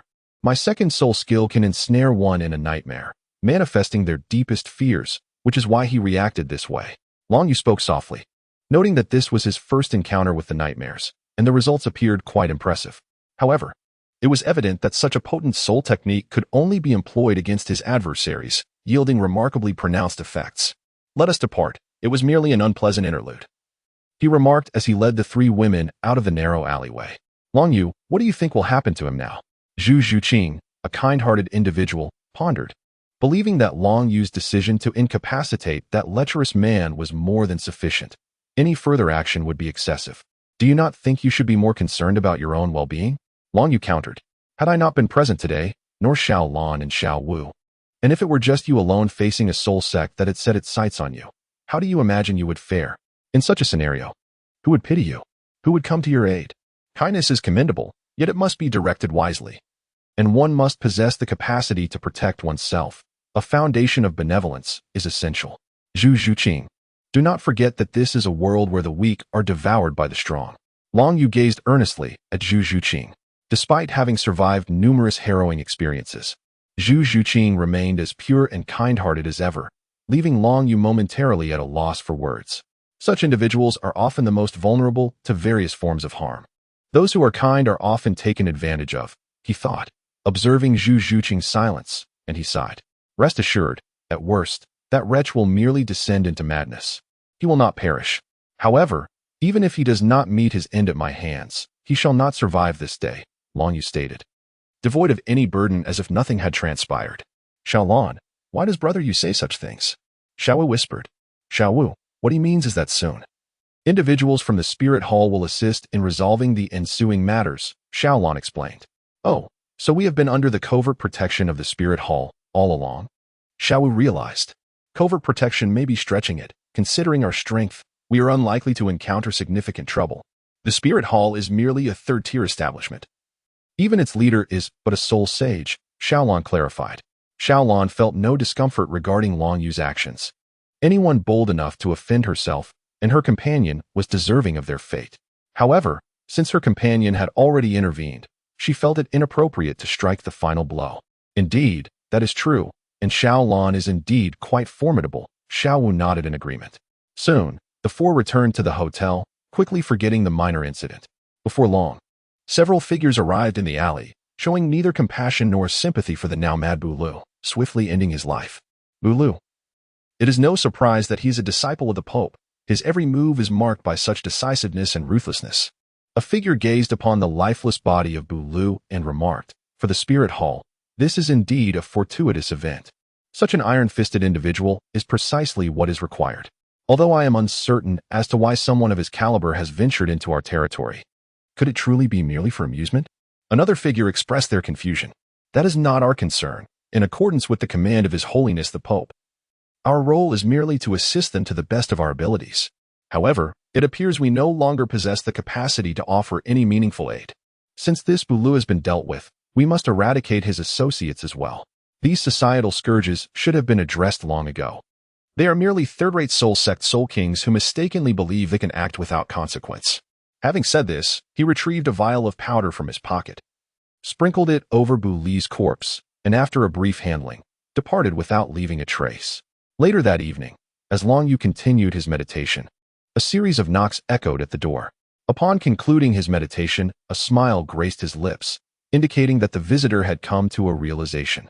As the door swung open, the figure of Zhu Zhuqing appeared. Observing Long Yu leisurely seated on the sofa, she inquired, "You seem entirely unperturbed. Are you so certain I would seek you out?"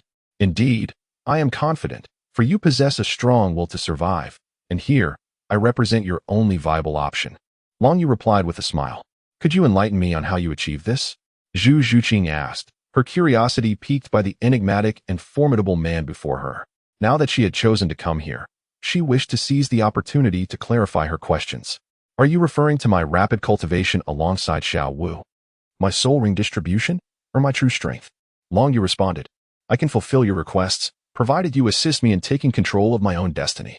As long as your demands are not excessive, I am willing to comply," Zhu Zhuqing stated, biting her lip. "Rest assured, I am not a malevolent individual. I have no intentions of causing you harm. At present, there is nothing about you that I covet." "Excellent. Today you have made a remarkably wise decision. In the future, you shall feel fortunate for your choice. For the time being, accompany us. Once you break through to the Soul Master level, I will present you with an item capable of altering your fate, allowing you to become akin to Xiao Wu. When we have sufficiently enjoyed our time here, you will return with us to Spirit City." Long Yu remarked, and Zhu Zhuqing nodded in agreement. Subsequently, she departed from Long Yu's room, uncertain whether her actions today were right or wrong.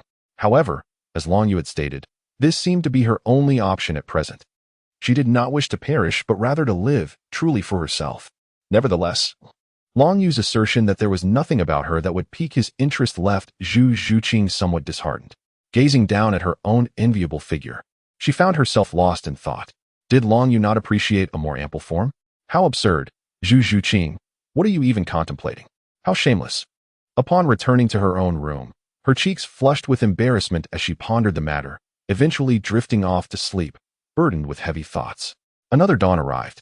Xiao Wu and Xiao Lan could distinctly sense the change in Zhu Zhuqing's demeanor toward Long Yu.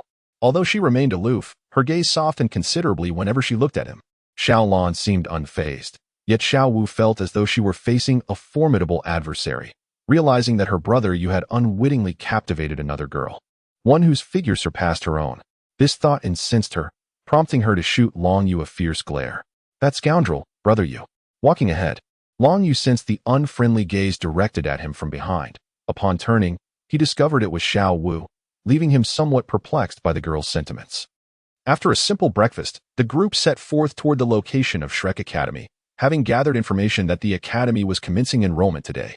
After some time, the four arrived at a small village, comprising roughly 100 households, encircled by a wooden fence, seemingly erected to ward off wild beasts.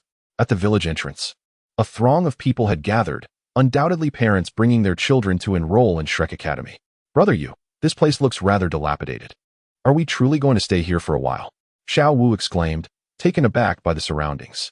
Although Long Yu had prepared her and Xiao Lan mentally for this, the reality of being in such a location was still jarring. Could a Soul Master Academy truly be established in such a setting? How could they possibly attract many students?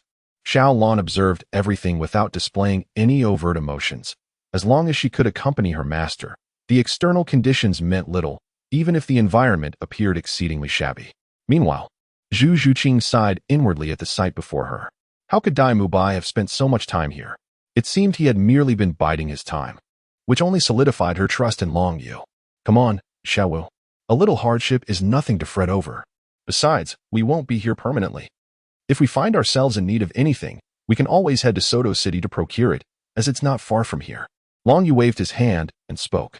To be honest, he was somewhat taken aback by the simplicity of the surroundings. Subsequently, Long Yu led the three women towards the crowd, where the children were mostly of a similar age to his own, possessing soul power levels ranging from the teens to just over 20. Long Yu and his companions began to queue, facing over 100 individuals ahead of them. Xiaolan, however, had no intention of becoming a student here. Thus, she refrained from lining up and instead waited quietly to the side. Her beauty and gentle demeanor attracted considerable attention, as it was indeed rare to encounter such a stunning woman in such a small locale. What are you staring at? Am I not attractive enough? Your eyes are nearly popping out. A disgruntled voice from a middle-aged woman rang out, followed by the sound of a man sharply inhaling in pain. Clearly caught by his wife for covertly admiring Xiaolan, many women cast wary glances at their husbands and Xiaolan, anxious about any potential trouble. Yet, upon observing Xiaolan's poise and beauty, they recognized her as someone of significant status, far beyond the reach of their humble village folk. Otherwise, such a scene would have incited harsh words long ago. Husband, you dare criticize me? Have you not been ogling that fellow in white? A timid voice interjected, only to be interrupted. What is wrong with that? You dare speak such words? Clearly, he hails from a prominent family. Don't you fear causing a ruckus? All right. You're right, my dear. I shan't do it again. But tell me, are we certain we haven't come to the wrong place? This hardly resembles a proper Soulmaster Academy. It looks more like a retirement home. I'm not sure. Anyway, we're here now. I've heard that graduating grants won a noble title from the Empire. Let us wait a bit longer. Perhaps these buildings are merely a fade. At the village entrance stood a table behind which an elderly man in his 60s sat. Above the wooden archway was a somewhat tattered sign inscribed with 5 simple characters, Shrek Academy. Before these characters, a green emblem resembling a humanoid creature's head appeared, charmingly peculiar. The elderly man at the table wore a similar green circular badge, presumably the emblem of Shrek Academy. Chapter 116. Enrollment. The elder seated behind the table, tasked with accepting registrations, appeared lethargic, dressed in what could be charitably described as plain attire. To all appearances, he resembled an elder from the village, though at this moment, he looked somewhat impatiently at a father-son duo before him. Do not disrupt those behind you. Are you not aware of the Academy's rules? We only accept children under the age of 13. Anyone older will not be admitted. You may leave now. The boy's father protested, but what about our registration fee? The elder responded curtly, once registered, fees are non-refundable. The father of the youth could no longer contain his anger, exclaiming, you are clearly deceiving us for money. Refund our registration fee, or we shall not leave. Had we known that this so-called Shrek Academy was in such disrepair, we would never have come. The elder cast a sidelong glance at him and replied nonchalantly, Mubai, someone wishes to reclaim their registration fee. Handle it. Suddenly, a figure sprang up from the ground. If you wish to retrieve your registration fee, you must first contend with me. Only then will I return it in full. Xiaolan and Zhu Zhuqing quickly recognized this individual as Dai Mubai. After the display of force, the father and son surrendered, and many other children and parents promptly departed, leaving a vast space empty. Long Yu, Xiaowu, and Zhu Zhuqing followed suit. Brother Yu, is that person really Dai Mubai? He seems so domineering. How can he forcibly withhold others' registration fees? That amounts to 10 gold soul coins. Xiaowu expressed her discontent. During her time at the Wuhuan Hall Academy, she often stood up for the common soul masters. Witnessing such a scene now filled her with indignation. 1 gold soul coin could sustain a typical family of 3 for a month. 10 gold soul coins represented a significant portion of their livelihood for half a year. And to have them forcibly seized by this seemingly dilapidated Shrek Academy was a considerable blow to these modest families. Not only were they denied admission, but their registration fees were also lost. Yet, being merely a commoner, she felt powerless against that fearsome high-ranking soul master. This further tarnished her impression of Shrek Academy. Had it not been for Brother Yu's presence, she would have certainly sought justice for these people, at the very least returning their funds. Get used to it. Long Yu remarked indifferently. As for Shrek Academy, it was indeed not a commendable institution. Its only notable aspect was its robust faculty, boasting 2 Soul Sage instructors as the dean. Even an average higher-level Soul Master Academy would struggle to match such a significant investment. Beyond that, it lacked any points of distinction. Its reputation, admission requirements, and academic culture could only be described as abysmal. The motto, "A Soul Master who does not cause trouble is not a good Soul Master," alongside various instances of double standards, only served to reinforce this notion. Were it not for the protagonist group being present, he would never have set foot in such a place. To enroll in our Shrek Academy, you ought to be well acquainted with the rules. Coming here without understanding them is merely a waste of your registration fee. It is not too late to regret now. Do you know the meaning of Shrek in the name of our academy? Shrek is a peculiar creature, an extraordinary entity even amongst spirit beasts. The significance of our Shrek Academy lies in its identity as a school for monsters, which implies that we exclusively admit those of extraordinary nature rather than ordinary individuals. Those who are over 13 years of age or whose spirit power has not reached level 21 need not waste their time here, the elder stated with a calm demeanor. An overwhelming aura radiated from him as a vibrant crimson light suddenly erupted forth, revealing a long staff adorned with countless intricate patterns in his right hand. The most terrifying aspect was the emergence of 6 spirit rings ascending from beneath him, their resplendent brilliance becoming the focal point of the entire gathering. The colors of the 6 rings were 1 white, 1 yellow, 3 purple, and 1 black, signifying a 10-year spirit ring, a 100-year spirit ring, 3,000-year spirit rings, and 1 10,000-year spirit ring. This elder, who appeared to be an ordinary farmer, was, in fact, a formidable spirit emperor of over level 60. Such a level is indeed rare, even within the entirety of the Balak Kingdom. As the elder's staff struck the ground, a deep, resonating sound echoed, causing nearly everyone to stumble momentarily. He gestured toward a stunned family of 3. Next, following the impressive display by Li Rusong, most parents, while marveling at the formidable faculty of Shrek Academy, quietly departed. If their children truly achieved level 20 by the age of 12, who would choose this humble establishment? Countless mid-tier and even high-tier academies would eagerly extend their olive branches. Merely possessing a strong faculty was insufficient to compensate for so many shortcomings. What once was a line of dozens had swiftly dwindled to merely a handful of candidates. Those children who met the criteria were informed that they had passed the first round and could proceed to the second assessment, though parents were not permitted to accompany them and had to await the results outside. Soon, a figure captured the attention of many. Dressed in a simple white gown that exuded a sense of purity, her neatly cropped hair framed her face. She stood approximately half a head shorter than the current Xiao Wu, obscuring her features, yet the skin visible along her neck revealed a remarkably fair and smooth complexion. "May I inquire if I have passed the preliminary examination?" The girl's voice was melodious and enchanting, lacking a touch of assertiveness but possessing a softness that evoked a sense of tenderness. The elder's initial astonishment gradually subsided, and he furrowed his brow, asking, "Are your family members aware of your presence here?" The girl did not directly respond to his question but smiled and said, "It is said that education knows no boundaries. As long as I meet the academy's requirements, you have no reason to deny my admission." The elder seemed to hesitate for a moment before gesturing to Dai Mubai, saying, "Take her inside." "Yes, Teacher Li," responded Dai Mubai. Dai Mubai withdrew his aggressively piercing gaze, returning to his usual cold demeanor, feeling a sense of joy within. It appeared that Shrek Academy had finally welcomed a female student this year, and a remarkably beautiful one at that. It seemed he had found a new target, and she was a talented soul master to boot. With his handsome looks and generous nature, capturing the heart of such an innocent young girl would surely be a piece of cake. "If you continue to gaze at me with such lecherous eyes, I shall pluck them out," huffed Ning Rongrong, softly uttering her words beside Dai Mubai, before the two of them proceeded into the depths of Shrek Academy. Chapter 117.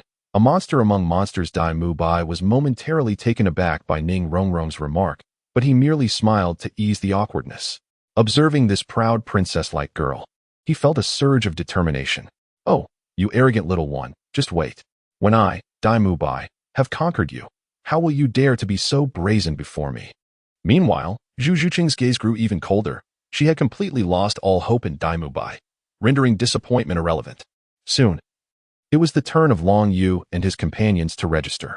Long Yu placed 30 gold soul coins into the wooden box and softly declared, "This is the registration fee for the 3 of us." He then extended his hand. Li Rusong squeezed Long Yu's hand a few times, growing increasingly uneasy. Raising his face to look at Long Yu, he discovered that this individual, more handsome than Mu Bai, wore a faint smile. Intrigued, Li Rusong squeezed Long Yu's bones again.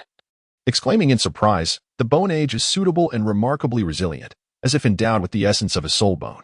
Since you are together, let the other two measure their bone age as well, suggested the examiner.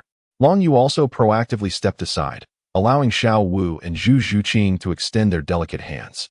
After a moment of contemplation, Li Rusong nodded in affirmation. All right, both of you young ladies meet the requisite bone age. Now, it is time to unleash the martial souls of the three of you and assess your soul power levels for eligibility.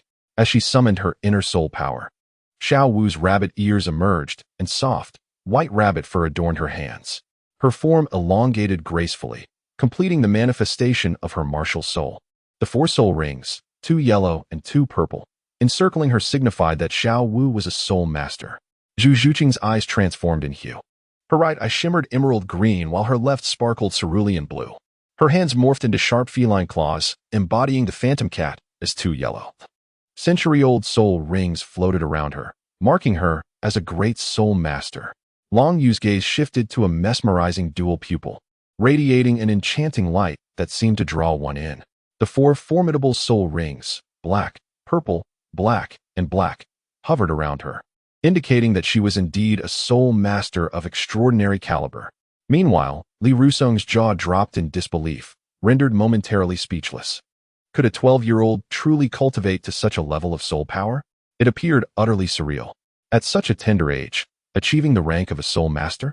This surpassed the Academy's graduation requirements. It was simply incredible. And that handsome youth, what was the nature of his soul rings? How could he attain such a remarkable configuration? With the first soul ring being 10,000 years old, was it an illusion or some form of trickery? Even he, a soul emperor, could not decipher the secret behind it. Not just Li Rusong, but even the children and parents waiting in line behind him gazed at Long Yu in astonishment. Truly, she was a marvel beyond comprehension. Could reason even apply here? Teacher, is there anything else I can assist with? Long Yu inquired with a smile, rousing Li Rusong from his stupor, causing him to nod dazedly. Meanwhile, Dai Mu Bai, who had just emerged, was equally astonished by the spectacle. How could this be achieved? It could only be described as monstrous. Mu Bai, please fetch that crystal ball. Remember, it must withstand soul power of level 50. If even a low-grade white crystal were to shatter, the dean would surely deduct from our wages, Li Rusong stated, regaining his composure but feeling parched. Understood, Dai Mu Bai replied, promptly entering the academy. Before long, he returned with a blue crystal ball. Long Yu, without uttering a word, infused his soul power into the crystal, resulting in a mesmerizing and dazzling blue radiance. Truly, he was a prodigy, having attained the rank of a level 43 soul master at the tender age of 12. Li Rusong gasped in astonishment. Soon after, Xiao Wu and Zhu Zhuqing also tested their soul power levels, achieving ranks of level 41 and level 27 respectively. They too were remarkable talents, yet their presence did not evoke the same overwhelming awe that Long Yu inspired.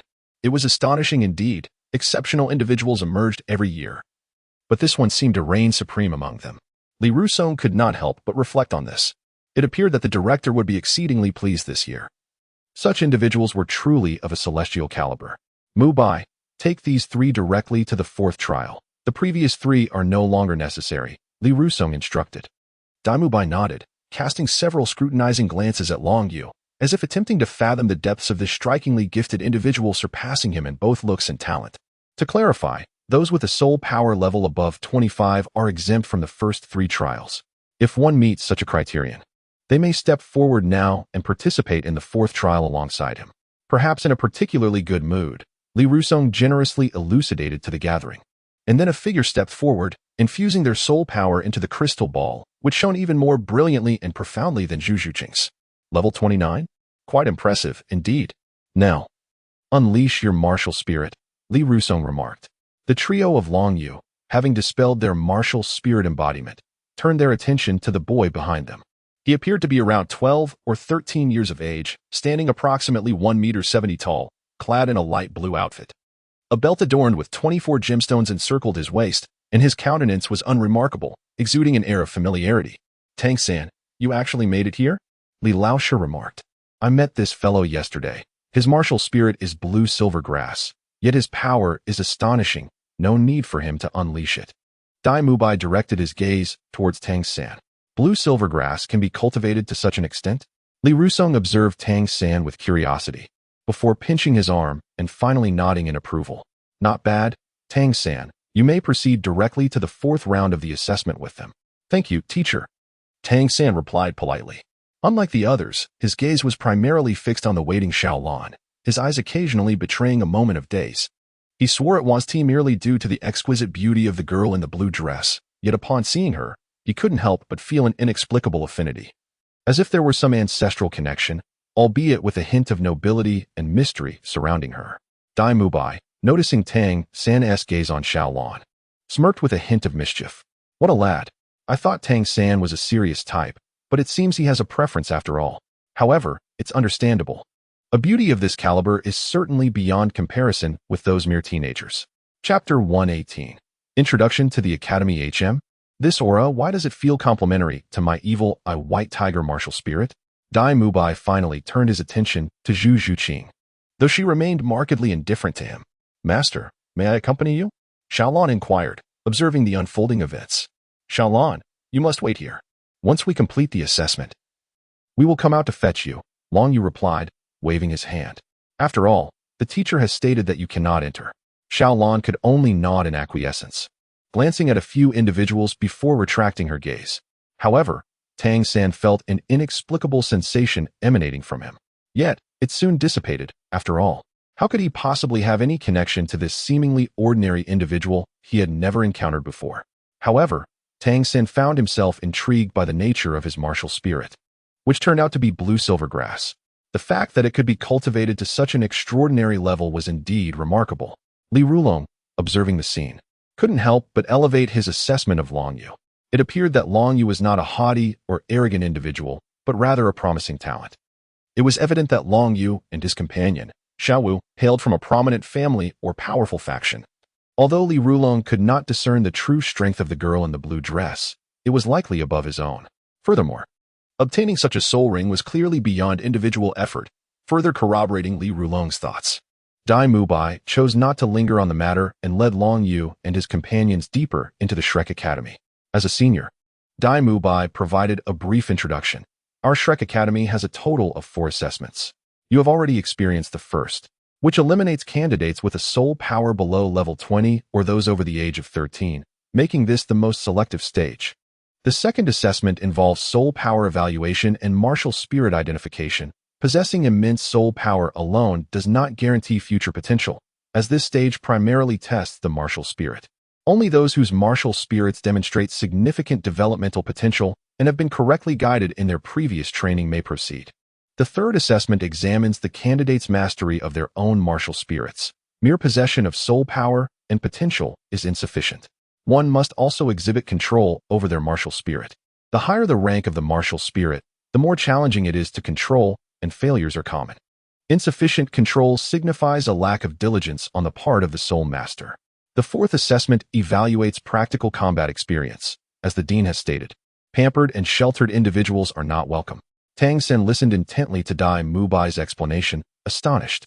It was clear that meeting such rigorous criteria would indeed preclude ordinary individuals from gaining admission, making it a haven for monstrous talents. Brother Dai, our academy's admission requirements are so stringent, yet the current conditions seem quite ordinary. May I inquire about the current number of students at our academy? How many students does Shrek Academy enroll each year? Tang San asked. Dai Mubai sighed. Since its establishment, Shrek Academy has admitted a total of 42 students over the past 20 years, averaging just over 2 each year. Prior to this, the academy had not received any new students for 2 years. Currently, counting myself, there are only 3 students studying here. The other 2 will be introduced soon. And this year marks a record-breaking enrollment for the academy after many years. Our dean has always maintained that it is better to have none than to accept mediocrity. Even if the academy were to close, it would not admit worthless soul masters. Thus, the academy's current situation is understandable. Without my financial support, the academy would have collapsed long ago due to funding issues. Only 3 remain, yet they persist with such exceedingly high standards. I find the dean of your academy to be a rather intriguing individual, Tang San couldn't help but exclaim. Indeed, I hold great admiration for our esteemed dean. By the way, you shall soon refer to him as our dean. With your talents and capabilities, you are surely more than capable of passing all assessments. As he spoke, Dai Mubai cast a meaningful glance at Long Yu. It is truly perplexing how such extraordinary beings manage to achieve this. Yet it is indisputable that this year's practical assessment will not be my responsibility. There are two individuals whose soul power levels even surpass my own. Although I have yet to engage in combat with Long Yu or that young girl, I cannot shake the sensation that emanates from Long Yu. A sense of danger that rivals that of Teacher Zhao. I wonder if it is merely my imagination. It is worth noting that there is a disparity of over 30 levels in soul power between us. I shall take Brother Dai's words to heart. For I harbor a profound interest in the academy, Tang San remarked with a smile. To cultivate in such a wondrous institution. It seems the teacher's recommendation was indeed not misguided. With such formidable faculty, stringent requirements, and exceptionally gifted peers, it is no wonder that Tang San felt a surge of excitement. Glancing at Long Yu beside him, he felt a renewed sense of motivation. This world is truly vast.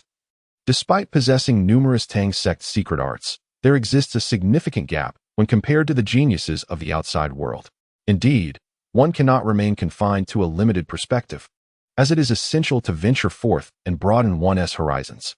Meanwhile, Long Yu found himself surrounded by several girls, chattering incessantly. Due to Zhu Zhuqing's influence, Xiao held a strong disdain for Dai Mubai, particularly regarding the way he initially regarded her. Ning Rongrong also formed a rather unfavorable first impression of Dai Mubai and did not engage in the conversation between him and Tang San. However, listening to their dialogue piqued her curiosity about Shrek Academy. At last, there seemed to be an entertaining place, and the presence of such handsome and talented classmates within the academy promised a life filled with excitement ahead. Brother Yu, the requirements here are so stringent. They are almost on par with ours, if not even more rigorous, Xiao Wu exclaimed. Even the genius class of the Spirit Hall merely upholds such standards, and many students in those classes truly struggle to meet them. I wonder what the upcoming practical assessment will entail. It is indeed quite strict, yet regrettably. For the current Shrek Academy, this may not necessarily be a favorable situation. Long Yu shook his head slightly. The current Shrek Academy is not the foremost institution of the continent as it is in later years. Given the present trajectory, without the assistance of the protagonist group, Shrek Academy would have long faded into the annals of history. I find this place rather intriguing. I wonder what kind of individuals will be sent to assess our combat abilities, Xiao Wu exclaimed, raising her delicate fists with palpable excitement. Unexpectedly, the pandemic has reached our school. Chapter 119.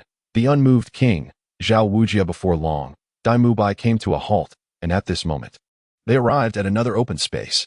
This area was significantly smaller than the previous second round, measuring only around 200 square meters. A middle-aged man, appearing to be in his 50s, sat languidly in a chair, dozing off comfortably. Teacher Zhao, I have brought individuals for the fourth round assessment, Dai Mubai announced. Well, it seems that 5 people have reached the fourth round this year? Quite a rarity. Upon hearing Dai Mubai's voice, Zhao Wujia opened his bleary eyes in astonishment. His drowsiness diminished considerably. Dai Mubai continued. Not only have these 5 reached the fourth round, but they have also been exempted from the second and third round tests, with soul power levels at least above 25. At this revelation, Zhao Wujia's eyes brightened, and he rose from his chair. Though not tall, and possessing an ordinary appearance, he exuded a robust aura. His broad shoulders resembled city walls, and his attire could scarcely conceal the formidable muscles that seemed forged from steel. The amiable expression on his face belied a powerful presence that commanded respect. Moreover, Teacher Zhao, I believe it is essential to inform you that among this year's students, there are 2 who have cultivated to over level 40 by the age of 12, Dai Mubai cautioned. What? Achieving Soul Master status at 12? Mubai, are you jesting? If you're deceiving me, I swear I'll give you a good thrashing. Zhao Wujia's booming voice echoed, skepticism etched across his face. The already stringent requirements for student assessments were now made even more absurd with this revelation. Well, Teacher Zhao, had I not witnessed it myself, I would not believe it either, Dai Mubai replied awkwardly. Which 2 among you have reached Soul Master? Zhao Wujia's fervent gaze swept across the 5 individuals. And then Long Yu stepped forward, pulling Xiao Wu along with him. Teacher Zhao, it is us. My name is Long Yu, and I am currently at level 43. While Xiao Wu is at level 41, Long Yu remarked, regarding the immutable king, he would not allow past grievances with the Spirit Hall to cloud his judgment. In fact, he held a certain admiration for him. What a fine young man. so handsome and gifted, inciting envy in others. Now, your fourth trial today lies in my hands. You must endure for the duration of a stick of incense. As long as one among you achieves this, it will suffice. I shall grant you a stick of incense to familiarize yourselves and devise a strategy for confronting me. Mubai, kindly share some information about me with them. Zhao Wujie regarded Long Yu with a look of approval. It was clear from his gaze that this child was exceptional, and he was eager to assess the capabilities of these youngsters. After speaking, he produced an incense stick from seemingly nowhere, ignited it with a mere pinch of his fingers, and, having done so, returned to his seat, closing his eyes to resume his slumber. Although somewhat taken aback, Dai Mubai understood. After all, two extraordinary talents had emerged this year. Come over here. I shall introduce you to some information about Teacher Zhao, Dai Mubai announced.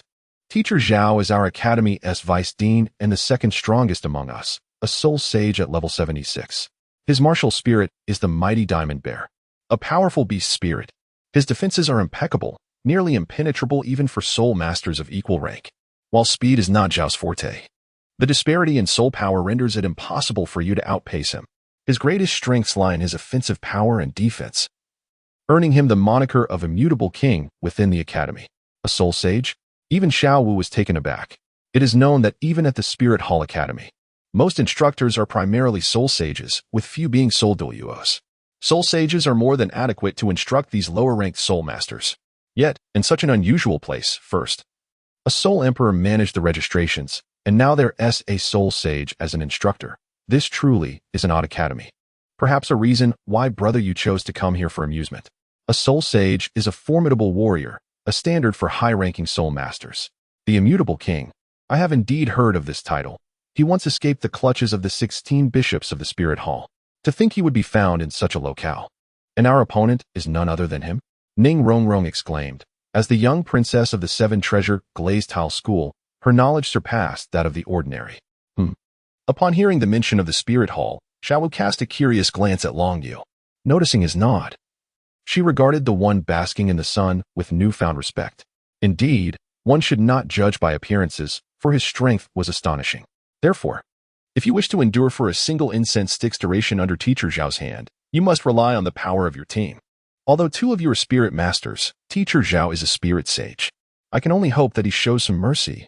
Otherwise, even with my assistance, it would be impossible to achieve such a feat, Dai Mubai advised. Upon hearing Dai Mubai's words, the others turned their gazes towards Long Yu, for among them, he possessed the most formidable strength, thus his opinion was paramount. You need not look at me with such expectation. I have no intention of battling Teacher Zhao alongside you. Long Yu waved his hand dismissively. Then, amidst the puzzled stares of his companions, Long Yu strode towards Zhao Wuji. He spoke, Teacher Zhao, I wish to battle you one-on-one. May I? Zhao Wuji opened his eyes upon hearing Long Yu's request, but was about to close them again when he remarked, Kid, while I admire your courage, you are merely a spirit master, and I am a spirit sage. The disparity in our soul power is immense. What can you possibly? Zhao Wuji's voice abruptly halted, his eyes widening in disbelief as he beheld the 4 soul rings, black, purple, black, and black, adorning Long Yu. An arrangement far superior to the optimal configuration. Kid, in all my years traversing the world of spirit masters, I have never encountered such a soul ring combination. Since you have taken the initiative to challenge me today, I shall accept. Regardless of victory or defeat, you have already been admitted to the academy. With that, Zhao Wuji leaped down, and the two exchanged glances, both brimming with combat fervor. Chapter 120, Battle with Zhao Wuji, Part 1. To face a spirit sage with the strength of a spirit master? Is that not akin to courting disaster? Ning Rongrong stated directly that, despite her own identity not fearing a soul saint, she had truly witnessed the formidable power of one. And Zhao Wujin was not just any soul saint. The title of Immovable King was not one to be taken lightly. Dai Mubai, observing this scene, shook his head slightly. This fellow, though exceptionally gifted, seemed overly arrogant. Perhaps it was time for Teacher Zhao to impart a lesson. Xiao Wu, however, remained unfazed. Among those present, none understood her brother Yu's strength better than she did. Although Yu's soul power level was merely that of a soul zone, his true prowess was not necessarily inferior to that of the Immovable King. Back when Hu Liena and Xie Yu executed their martial soul fusion technique, its might rivaled that of a soul saint, and yet, Yu had occasionally triumphed over them. Zhu Zhuqing was somewhat intrigued. Initially, she had doubted Xiao Wu's words. But over the past few days, she had increasingly recognized the mystery and strength of Long Yu, who might indeed be comparable to a soul saint. Through practice comes true knowledge, and now she would witness it firsthand. The group distanced themselves, granting space for the two combatants. Long Yu, martial soul, twin pupils. Level 43 Soul Zone. Long Yu declared, a golden dragon spear materializing in his hand. It was evident that he intended to confront the immovable king head-on. His sharp gaze meeting Zhao Wujin's. Well, young man, you certainly possess a formidable spirit. I wonder how your strength truly measures up, Zhao Wujin remarked with a smile. Zhao Wujin, level 76 Assault System Soul Saint. With that, Zhao Wujin's body suddenly swelled, his already formidable muscles expanding further, elevating his height significantly and rendering him immensely imposing. Surrounding him were 2 yellow, 2 purple, and 3 black soul rings, and his body was cloaked in a dense layer of brown fur. His eyes transforming to a rich brown hue. Teacher Zhao, be careful. Long Yu smiled as he prepared for battle. First soul skill, mental detection. First soul skill, mental impact. The first 10,000-year black soul ring of Long Yu shimmered as his dual-colored eyes fixed upon Zhao Wuji. A surge of mental force immediately surged toward Zhao Wuji's consciousness. Despite being a formidable soul sage at the 76th level, Zhao Wuji found himself momentarily dazed by Long Yu's unrestrained mental onslaught. This is not good. I underestimated this young man. Years of combat experience instilled an instinctual sense of danger within Zhao Wuji, prompting him to swiftly unleash his first soul skill. The first soul skill, the unmoved King's body. A golden light radiated from Zhao Wuji, casting Long Yu, who had approached him, back with great force. Truly worthy of the title Unmoved King, merely relying on instinctual reflexes allowed him to dispel my mental assault. Long Yu couldn't help but feel a sense of admiration. The Great Bear Spirit, the Diamond Bear, is indeed a high-level beast martial spirit, boasting commendable strength and defense, yet its mental prowess is rather average. What a remarkable young man with such formidable mental strength. It seems I must take this more seriously, Zhao Wuji observed, as he invoked the Golden Dragon's embodiment. With a low growl, Long Yu summoned a colossal golden dragon martial spirit behind him, partially transforming into its draconic form. Feeling the immense power coursing through his veins, Long Yu was filled with a fervent battle spirit. Indeed, he relished such ferocious strength. The dual martial spirits, accompanied by a resplendent golden soul ring, were truly astonishing. What a remarkable surprise you have bestowed upon me, young lad, and such a formidable dragon-type martial spirit at that. Zhao Wujia observed Long Yu's growing exhilaration. The revelation of dual martial spirits left Dai Mubai and the others utterly astounded. Even Zhu Zhiqing appeared momentarily dazed. This Long Yu was indeed a bearer of the legendary dual martial spirits. Meanwhile, Tang San, equally astonished, contemplated his own dual martial spirit and marveled at the chance encounter with another possessor of such rare abilities. Long Yu's strength was unfathomable, according to his teacher's theories. In a century, dual martial spirits were a rarity across the continent, perhaps countable on one hand. Yet, both his teacher and father had advised him to cultivate to the title Douluo level before acquiring a second soul ring. How was it that Long Yu had so swiftly added a soul ring to his second martial spirit? This man was becoming increasingly enigmatic, Zhu Zhiqing mused inwardly. Her gaze fixed intently on Long Yu. First soul skill, Li Huaji Ren. The first golden soul ring around Long Yu glimmered, and a flurry of short blades, emanating crimson flames, shot forth towards Zhao Wujia. The power of this attack was formidable, reaching the level of a typical soul emperor, though it was yet insufficient to breach the defenses of his immovable king body. The golden radiance enveloping Zhao Wujia intensified as he deflected the oncoming blades, while Long Yu, wielding the golden dragon spear, ascended above Zhao Wujia. Pressure of the mountains and rivers. Long Yu forcefully struck towards Zhao Wuji's head, yet Zhao Wuji crossed his arms to block the assault. The ground beneath them cracked, a testament to Long Yu's immense strength. After all, he was Zhao Wuji. He exerted force with his hands, directly repelling Long Yu. In a swift motion, he attempted to seize Long Yu's body, but missed. As Long Yu had already teleported several meters away, the instantaneous movement technique was indeed impressive. Zhao Wuji felt no anger at his miss. Utilizing his fourth soul skill, he activated a tracking ability. To his astonishment, the fourth purple soul ring around Zhao Wuji flew forth and enveloped Long Yu. In an instant, Zhao Wuji appeared beside Long Yu, launching a colossal punch akin to a sandbag towards him. Long Yu defended with the Golden Dragon Spear, blocking the blow. However, the force compelled him to stagger back several steps before regaining his footing. Zhao Wuji was taken aback, although he was not using his full strength. Even a Soul Emperor would struggle to withstand such power. Long Yu once again teleported to Zhao Wuji's side. Heavenly Strike. With a single thrust of his spear, Long Yu propelled Zhao Wuji into the air, leaving him suspended. Mystic Ice Dragon Soaring. The second golden spirit ring of Long Yu illuminated, summoning a multitude of colossal ice dragons that locked onto Zhao Wuji's figure, charging towards him from various directions, enveloped in an aura of terrifying cold and draconic might. In response to the imminent threat, Zhao Wuji held nothing back, unleashing his second spirit skill, Mighty Diamond Palm. With a colossal bear paw, he struck down upon the nearest ice dragon, shattering it into countless shards of ice that cascaded to the ground. However, even the mightiest fists cannot withstand the onslaught of many. Several ice dragons still collided with Zhao Wuji's body, sending him crashing to the ground. With a resounding thud, the earth fractured, sending up plumes of dust that obscured the sight of onlookers, leaving Ning Rongrong and the others momentarily dazed. They could hardly fathom that the situation had escalated to this point. Could it be that Teacher Zhao was on the verge of defeat? Chapter 121. Battle against Zhao Wuji, Part 2. Truly an impressive young man, to have compelled my martial soul's true form to manifest. I am eager to see if you possess further surprises. As the dust settled, Zhao Wuji's presence remained unwavering. In fact, it had significantly intensified. This exemplified the vast disparity between a soul sage and those below, the manifestation of the martial soul's true form. Once Zhao Wuji's true form was activated, he could unleash any spirit skill below the 7th spirit ring without limitation for 30 minutes, enhancing his power to 150% and his defense to 200% of its original capacity. The sole drawback being that after employing the 7th spirit skill, he would endure a week of weakness. The revelation that Teacher Zhao had been pushed to reveal his true form left an impression of astonishment among Dai Mubai and the others. Long Yu was indeed a formidable opponent. To their utter amazement, a pair of azure wings manifested behind Long Yu, signifying the presence of a soul bone.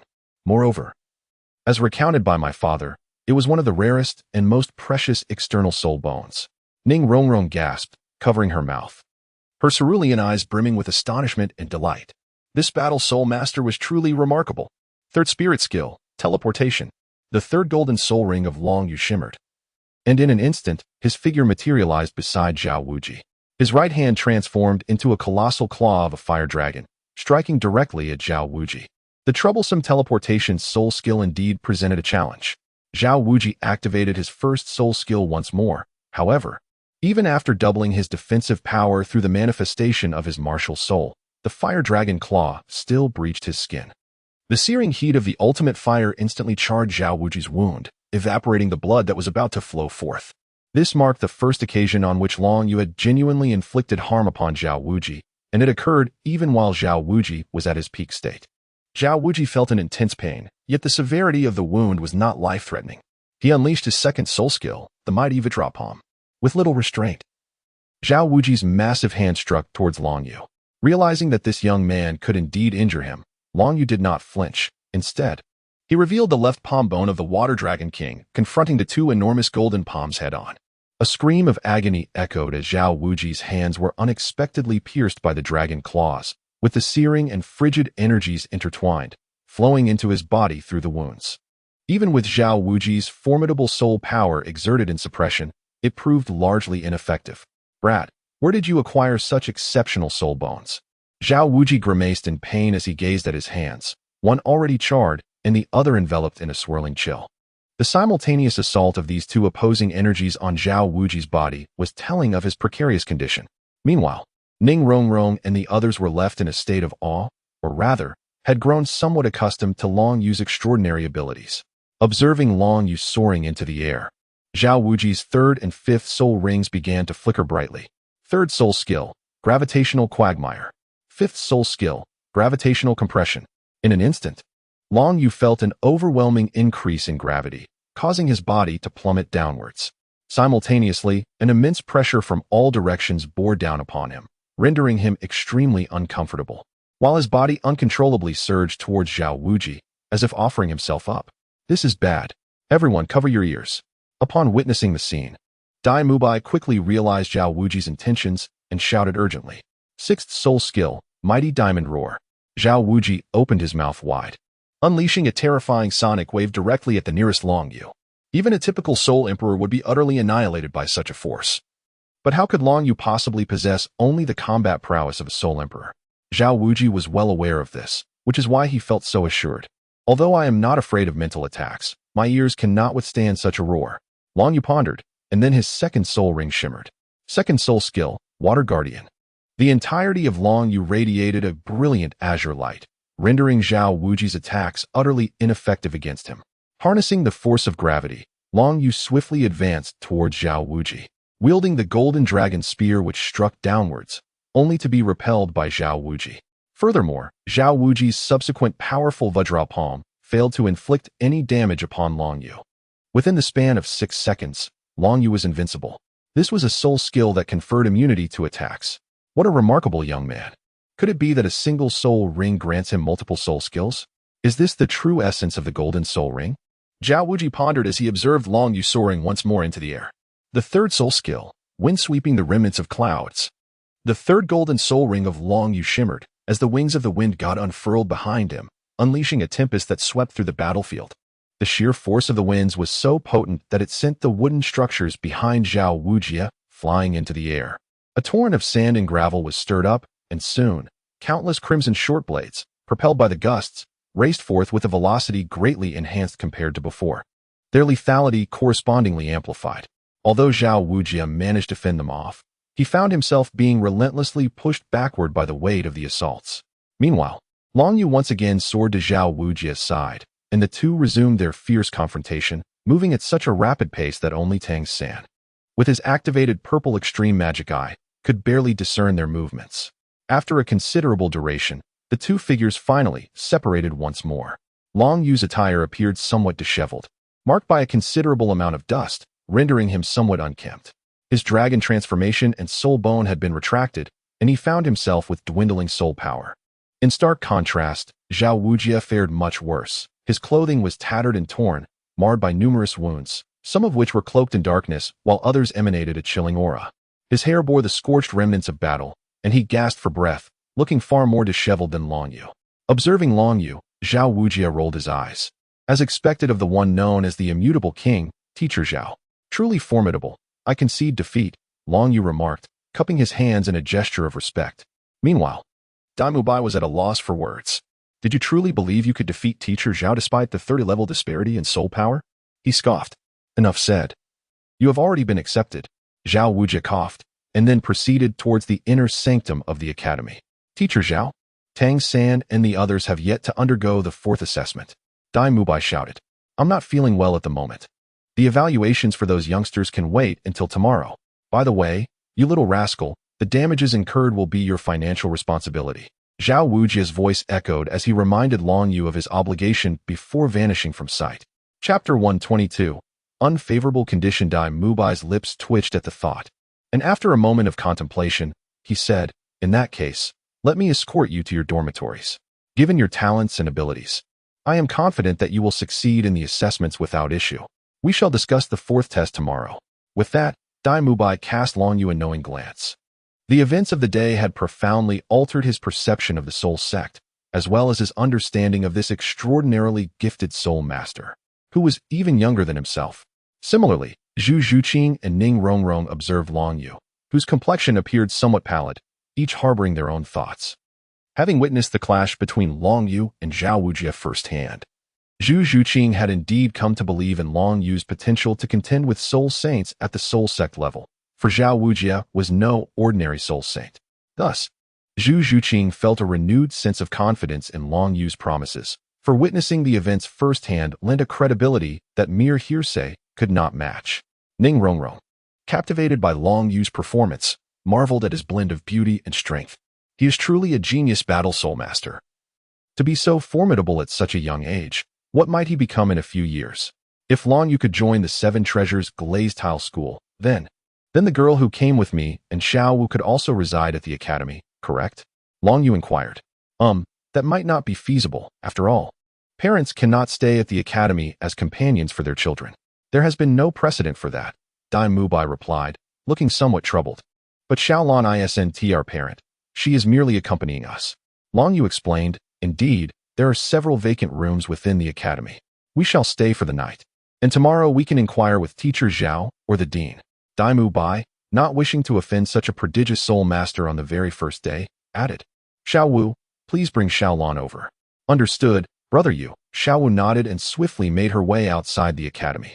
Meanwhile, Zhao Wuji grimaced in pain, clearly not finding the experience to be particularly easy. This troublesome lad is truly formidable. I shudder to think of the expenses incurred for his recovery. Engaging a healing-type soul master is exceedingly costly. No, this expense must be borne by that rascal. Zhao Wuji mused, reflecting on the exceptional talent that had graced the academy, and he could only wonder how delighted the dean would be. Returning to Long Yu, the group halted before a cluster of small wooden cabins. Daimu Bai introduced. Though our academy's accommodations are somewhat modest, they are adequately clean and orderly. The dormitories are segregated by gender, with 2 individuals sharing a room. Xiao San resides with Oscar, while Long Yu currently has a room to himself. Is that acceptable? Yes, that will suffice, Long Yu replied. Long Yu nodded and then entered his modest wooden cabin, which was quite simple and only about a dozen square meters in size. Nonetheless, a bed sufficed. Not much else was necessary. After a brief glance around, Long Yu stepped back outside, as time was still ample, and he decided to accompany Xiao Wu and the others to purchase some items in Soto City. The dormitories for both boys and girls were not far apart, and Long Yu arrived swiftly, just as Xiao Wu and Xiao Lan emerged from their dormitory. However, upon seeing Xiao Wu's rather dejected expression, it was clear she was disappointed with the living conditions here. Brother Yu, Xiao Wu exclaimed, her earlier gloom dissipating as she approached him with Xiao Lan. The conditions here are truly abysmal. I have never encountered such peculiar circumstances in the Soul Master Academy. Xiao Wu pouted, while Xiao Lan wore a gentle smile, seemingly indifferent to the situation. All right, enough of the fuss. Just endure it for a bit. Do you remember what I told you before? Long Yu said, ruffling Xiao Wu's hair. Of course I remember. A great responsibility is bestowed upon those who are destined for greatness. They must first endure hardship and toil, she replied. However, at least it seems this academy has some interesting aspects. Brother Yu, who won the fight between you and Teacher Zhao? Xiao Wu inquired. Don't dwell on it. I indeed lost. In terms of raw strength, Teacher Zhao and I are quite similar, but our soul power quality and quantity are on entirely different levels. With Teacher Zhao's martial spirit manifesting for 30 minutes, allowing unlimited use of soul skills, I could hardly inflict any harm on him, Long Yu admitted candidly. All right, Xiao Wu, Xiao Lan, you've seen the inside. There's really nothing much. Since the daylight is still bright, let us head to Soto City to buy what you need, Long Yu suggested. Both Xiao Wu and Xiao Lan nodded in agreement. And Long Yu then turned his gaze to Zhu Qing. Yu Qing, come with us. After all, you are now part of our group. Rest assured, I will cover all expenses. Long Yu said with a smile. Zhu Qing, observing Long Yu's demeanor and the expressions of Xiao Wu and Xiao Lan, nodded in acquiescence. Her naturally aloof personality made her reluctant to speak. May I join as well? A clear and melodious voice chimed in. The group turned to see a girl resembling a porcelain doll. I haven't introduced myself yet. My name is Ning Rongrong, and my martial spirit is the 7 treasure glazed tile, she proclaimed, her tone imbued with a sense of pride as her gaze lingered on Long Yu, her thoughts unknown. I am the young lady of the 7 treasure glazed sect, the future heir of the sect. The 7 treasure glazed tile? Xiao Wu and Xiao Lan wore somewhat peculiar expressions. It was not that they were intimidated by the 7 treasure glazed tile school. After all, they were now affiliated with the Spirit Hall and possessed some knowledge of its adversaries. The 7 treasure glazed tile school was one of the primary targets of the Spirit Hall, yet encountering a direct disciple of the school, particularly one who appeared to be a prodigy, within such an academy left them at a loss for words. Greetings, Ning Rongrong. Allow me to introduce myself. I am Long Yu, this is Xiao Wu, and she is Xiao Lan, while this esteemed individual is Zhu Qing, Long Yu stated, nodding in acknowledgement as he introduced each of them to Ning Rongrong. Hello everyone. I look forward to our time together, Ning Rongrong replied with a warm smile. It must be said that such a beautiful young woman speaking effortlessly engendered a sense of fondness. So, you are from the 7 treasure glazed tile school? That is indeed splendid. We can certainly look out for one another along the way, Xiao Lan remarked gently. Then let us proceed together. My spirit power has also been somewhat restored, Long Yu added. Long Yu nodded and led all the female members of Shrek Academy outside, creating a unique and picturesque scene. Chapter 123, Oscar. Sausages for sale. Come and take a look. Don't miss out as you pass by. Oscar's sausages are delicious and aromatic. Priced affordably at just 5 copper coins each, they are generous in portion. Enjoying an Oscar sausage guarantees an easier passage through the entrance examination. As Long Yu and the others turned towards the source of the sound, they beheld a figure pushing a cart, calling out to potential customers. A wooden sign atop the cart bore the inscription "Specialty Sausages." A rich aroma of meat wafted from the cart, but at this hour, there were hardly any patrons queuing up, and given the sparse population at the academy, Oscar appeared strikingly solitary. Standing behind the cart was a man clad in simple gray attire, his hair neatly cropped, and a full beard gracing his face. Yet his large, expressive eyes held a softness that contrasted with his rugged appearance, and a gentle, melodious voice emerged from his lips, surprising for such a burly figure. "Brother Yu, can you believe there's even a teacher of culinary spirit masters here? This is quite remarkable, and the aroma is almost as delightful as that of the cafeteria." Xiaowu remarked, her surprise evident. Although culinary spirit masters lack combat prowess, they are undeniably indispensable for logistical support, particularly within military ranks. With a high-level culinary spirit master, the sustenance for thousands of troops would be assured. Indeed, I shall procure some to replenish my depleting soul power. Relying solely on meditation for recovery is dreadfully slow. Long Yu nodded in agreement. It was clear that this was Oscar, the only male student in Shrek Academy, who seemed to hold a modicum of self-esteem. His talent was considerable, as he was born with full soul power, akin to Long Yu and Tang San. "I would like 5 recovery sausages, please," Long Yu requested. "Certainly. 5 copper soul coins each for these super recovery sausages," Oscar exclaimed, handing over 5 sausages, each measuring 10 centimeters in length. He was momentarily taken aback by Long Yu's appearance. Having not noticed before, it seemed that a strikingly handsome individual had arrived at the academy, and Oscar felt his title of the most attractive male student slipping away. Upon glancing behind, Oscar was further astonished. After spending so much time at the academy, he had never encountered such an array of exquisite females. Could it be that he was simply going mad for beauty? Had the heavens taken note of his wishes from the previous night? "Here you go," he said, presenting Long Yu with a gold soul coin, which was sufficient to purchase 20 sausages. Just as Oscar began to search for change, Long Yu remarked, "Senior, there is no need to search any further." "Senior? Brother Yu, you must be mistaken. How can someone of such an age still be a senior? Perhaps a teacher would be more fitting." Although his soul power level is indeed rather low, merely at the 29th rank, Xiaowu exclaimed in astonishment. "Ah, but you are mistaken. I am Oscar, a first-year student at the academy. I am only 14 years of age, though my martial soul has caused my hair to grow somewhat thicker. I am indeed your senior." "And this junior has quite the discerning eye," Oscar replied. 14? Are you quite certain you are only 14? Xiaowu observed Oscar with a peculiar expression, as if she found him to be rather precocious. "Without a doubt, and I hope you will kindly support my endeavors in the future," Oscar said, patting his chest. His peach blossom eyes occasionally flickered towards Ning Rongrong, clearly harboring ulterior motives. Long Yu refrained from further comment, simply gazing at the richly aromatic sausages before taking a hearty bite. He harbored no convoluted thoughts on the matter. Indeed, one must admit, the restorative effects are remarkable.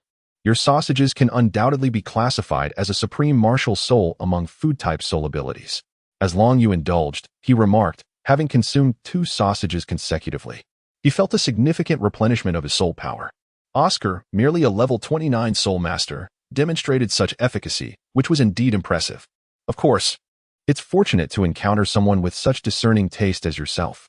However, you referred to me as senior. Did you just pass the assessment to enter the academy today? Oscar inquired.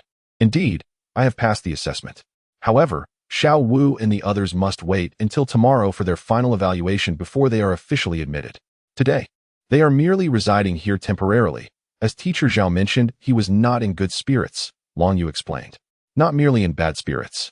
Upon witnessing Teacher Zhao's disheveled state today, I couldn't help but chuckle. The academy was exceedingly noisy, akin to a demolition site, which startled me. Surely, this chaos was not instigated by you? Oscar suddenly realized. Well, to some extent, yes. When it reaches such a level, one can only give their all, Long Yu admitted, somewhat sheepishly. Upon hearing Long Yu's words, Oscar gazed at him with a peculiar mixture of admiration and astonishment. You are truly impressive. Just entering the academy, and you've managed to leave Teacher Zhao in such disarray. far more formidable than us seasoned seniors. As a food-type soul master, despite Oscar's exceptional talent, he could not help but feel a twinge of regret over his lack of combat prowess. He yearned to fight. Yet his identity as a food-type soul master destined him to remain in the shadows, supporting his teammates. You are remarkable as well, among food-type soul masters. You are the most gifted I have encountered. Long Yu responded with a smile, then facilitated introductions among the group. Well then, Oscar. We must head to Suadawa City to procure some items, so we shall take our leave, he added. To be honest, your sausages possess impressive restorative qualities. Long Yu remarked with a grin. After consuming the sausages, Long Yu sensed that his soul power had fully replenished. Although his mental fortitude required gradual restoration, there was no need to rush. As he watched the others depart, Oscar was overcome with emotion, nearly weeping. At long last, finally, someone appreciates my value, and they do not disdain my sausages. How rare this is. Alas, it is unfortunate that the girl is the little princess of the 7 treasure glazed tile school. The disparity in our statuses is undeniably vast. Yet, having finally set my sights on a girl, I cannot simply abandon this pursuit. Onward, Oscar. On the journey, Xiaowu gazed at Long Yu with a hint of dissatisfaction. Brother Yu, how could you neglect to purchase a few sausages for us? You exhibit such a lack of awareness, only thinking of yourself. She pouted.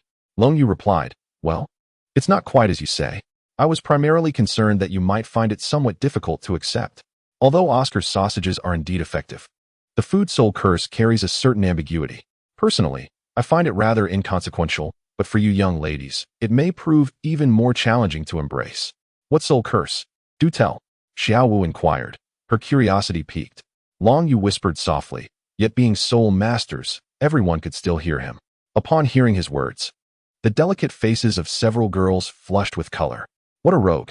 How could there be such a perverse soul curse?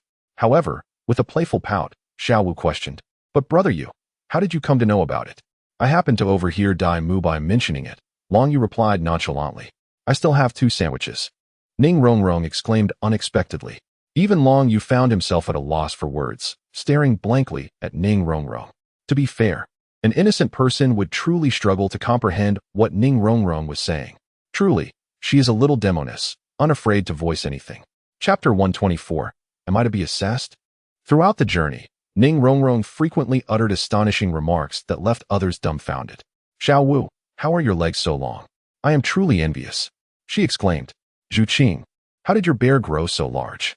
I see that Long Yu often gazes your way. Those men say that one must lower their heads to avoid their feet, for they are the epitome of beauty. I wish I could grow that large. I thought I was doing all right, but after such a comparison, I feel utterly dwarfed. Long Yu, Ning Rongrong, do not speak carelessly. Be cautious, lest I accuse you of slander.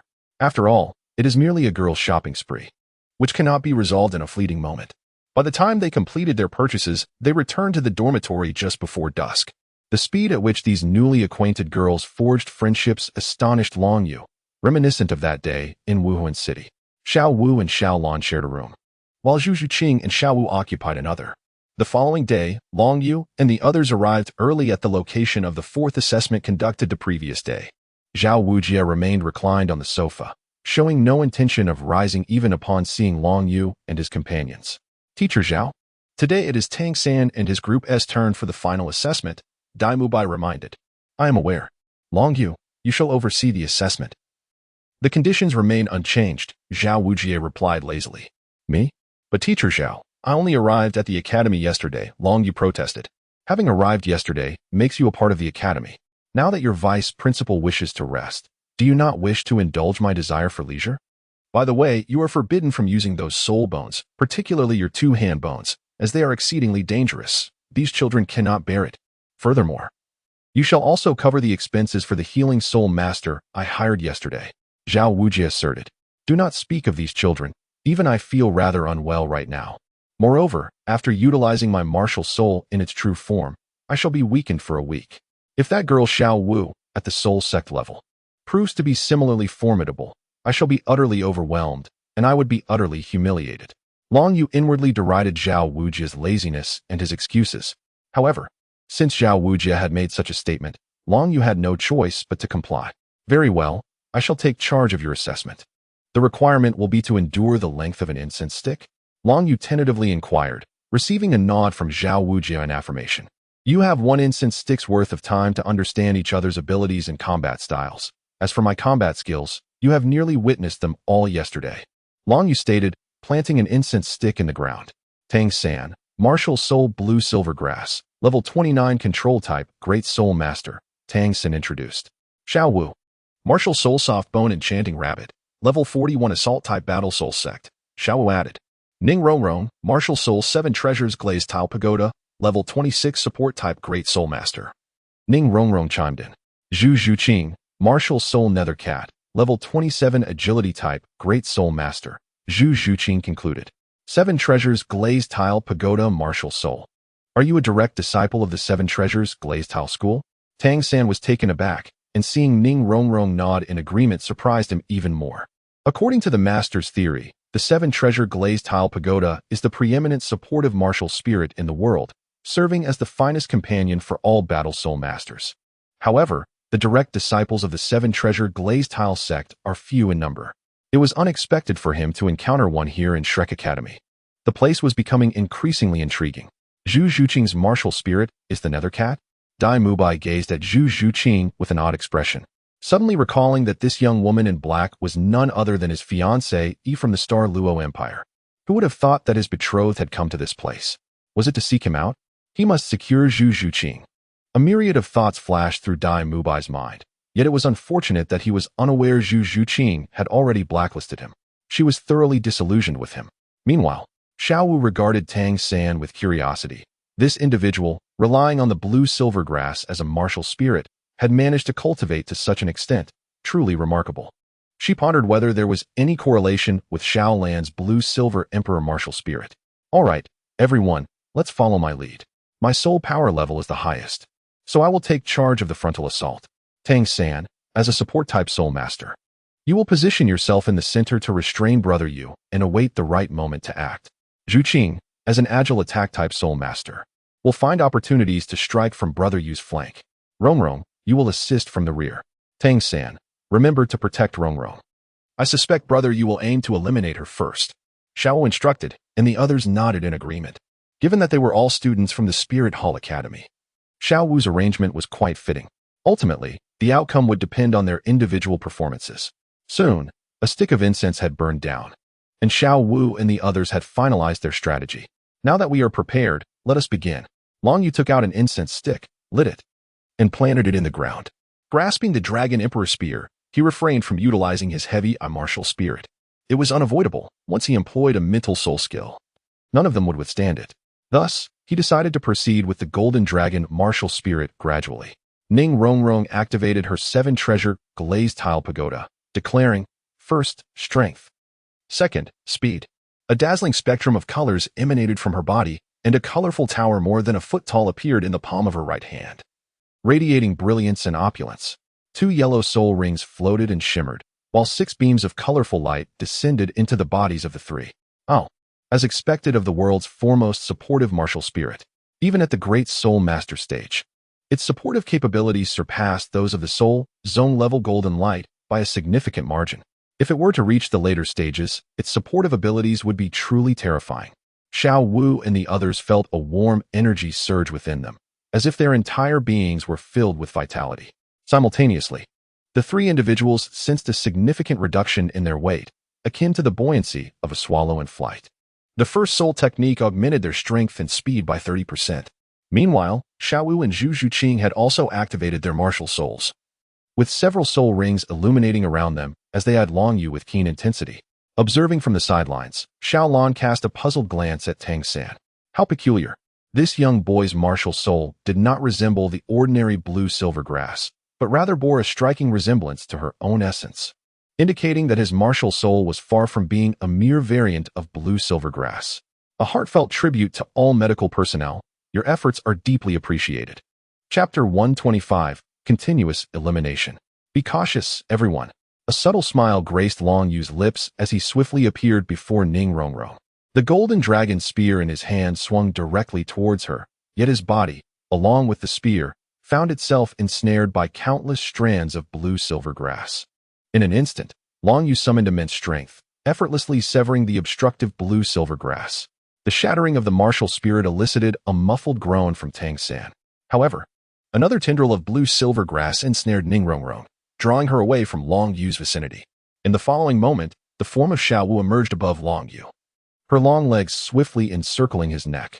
With her first soul skill, waist bow, Xiao Wu exerted force, launching Long Yu through the air.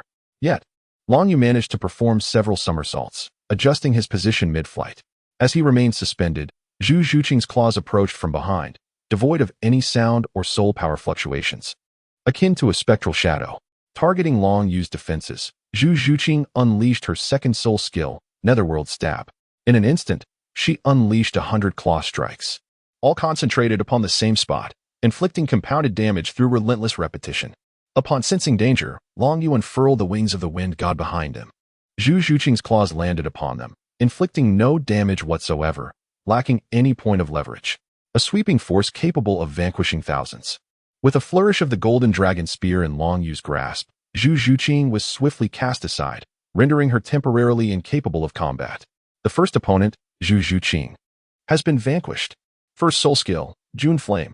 As the first golden soul skill of Long Yu illuminated the surroundings, crimson flames erupted from his being. The blade of departure in his hand shot forth in various directions, effortlessly severing countless strands of blue-silver vines under the command of his mental prowess.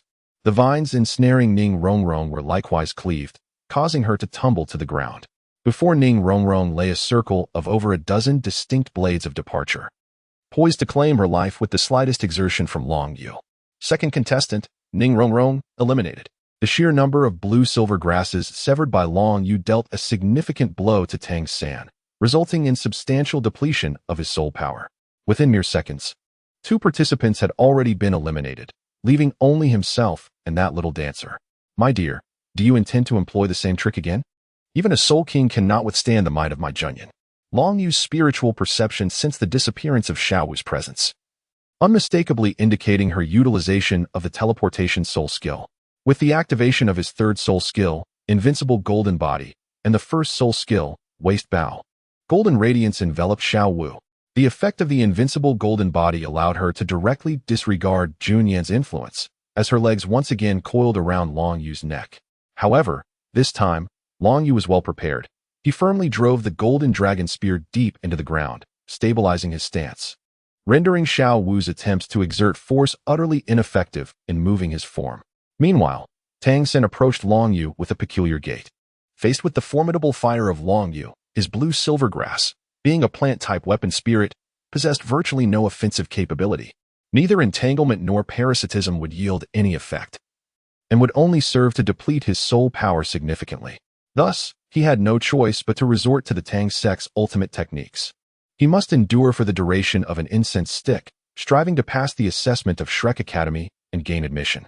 The incense had barely burned a third of its length, yet only 2 individuals remained. With his hands transformed into a lustrous white akin to jade, Tang San prepared to engage Long Yu, who was enveloped in Junyan's flames. Only the Xianyu hand could withstand such intensity.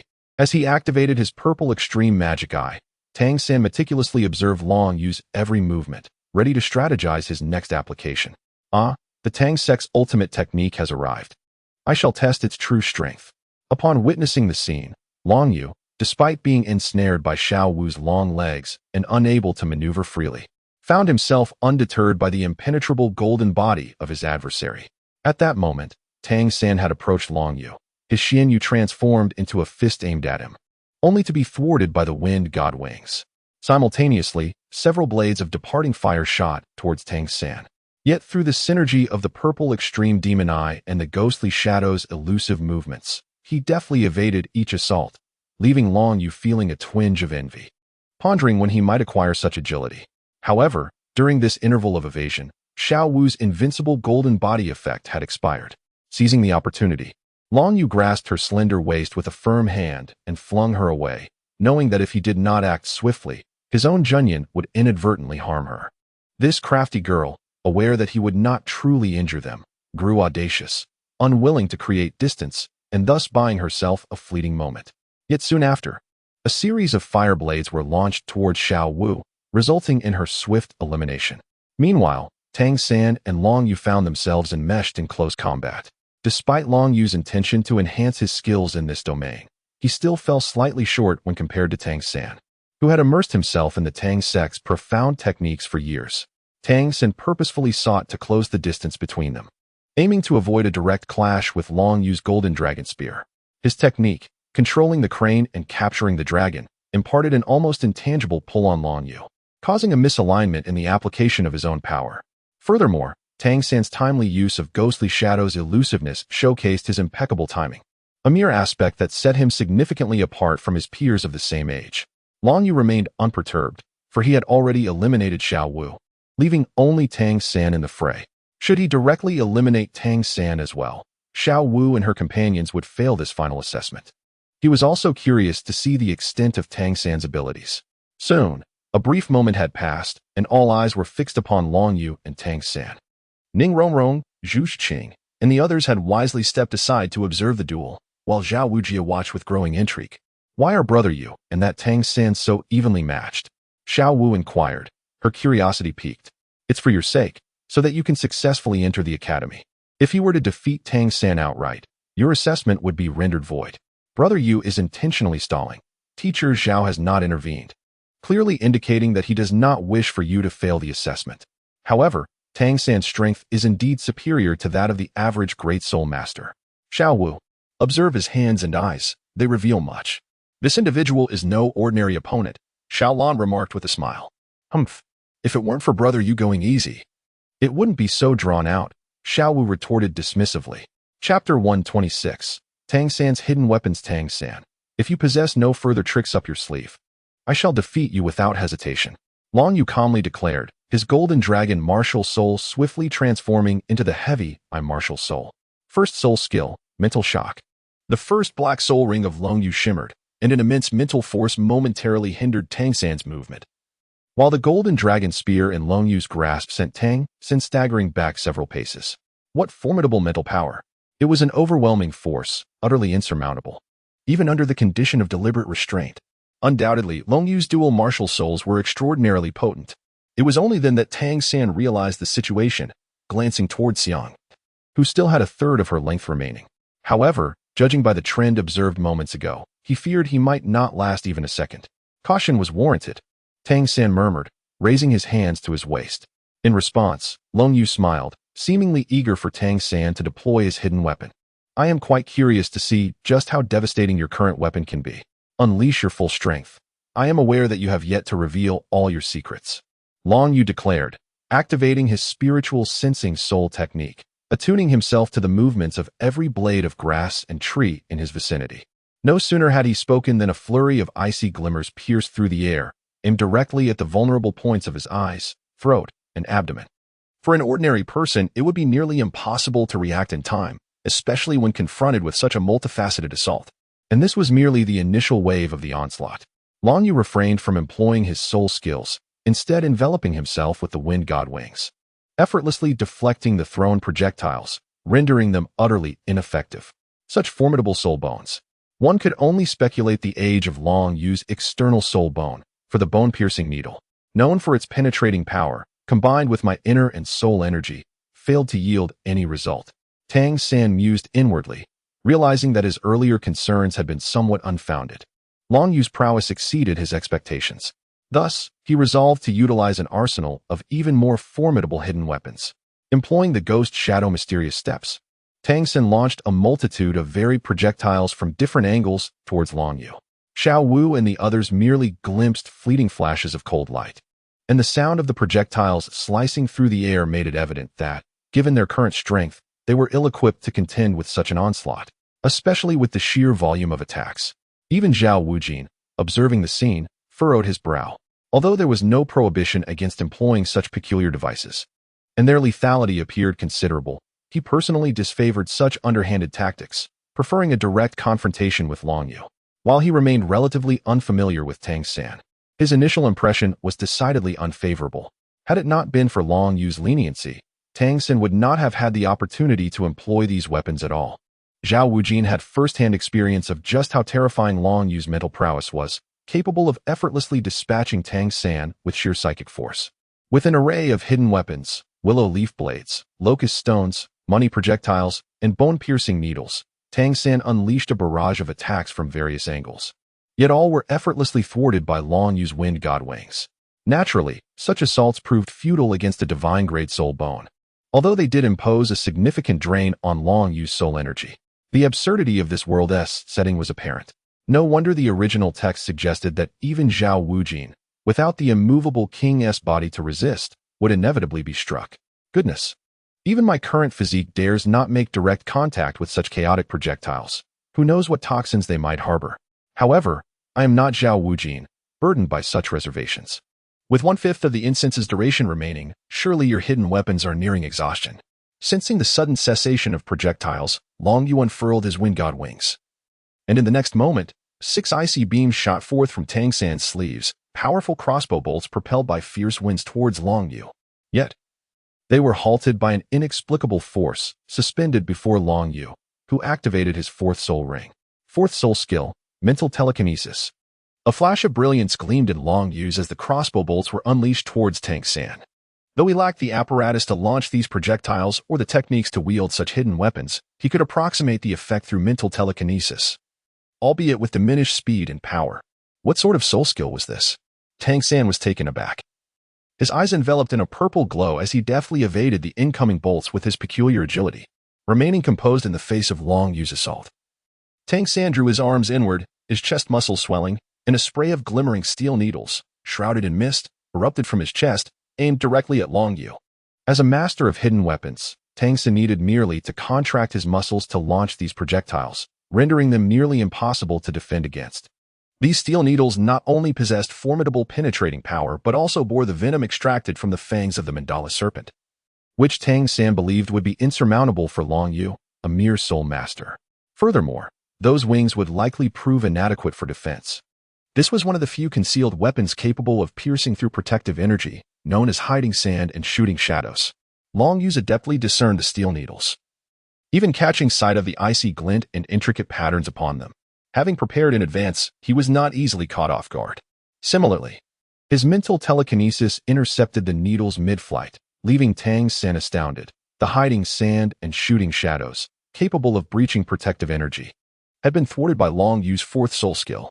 This soul skill exceeded Tang San's expectations. He was confident that even Zhao, his teacher, would struggle to withstand his attacks. Nevertheless, Tang San did not linger in shock.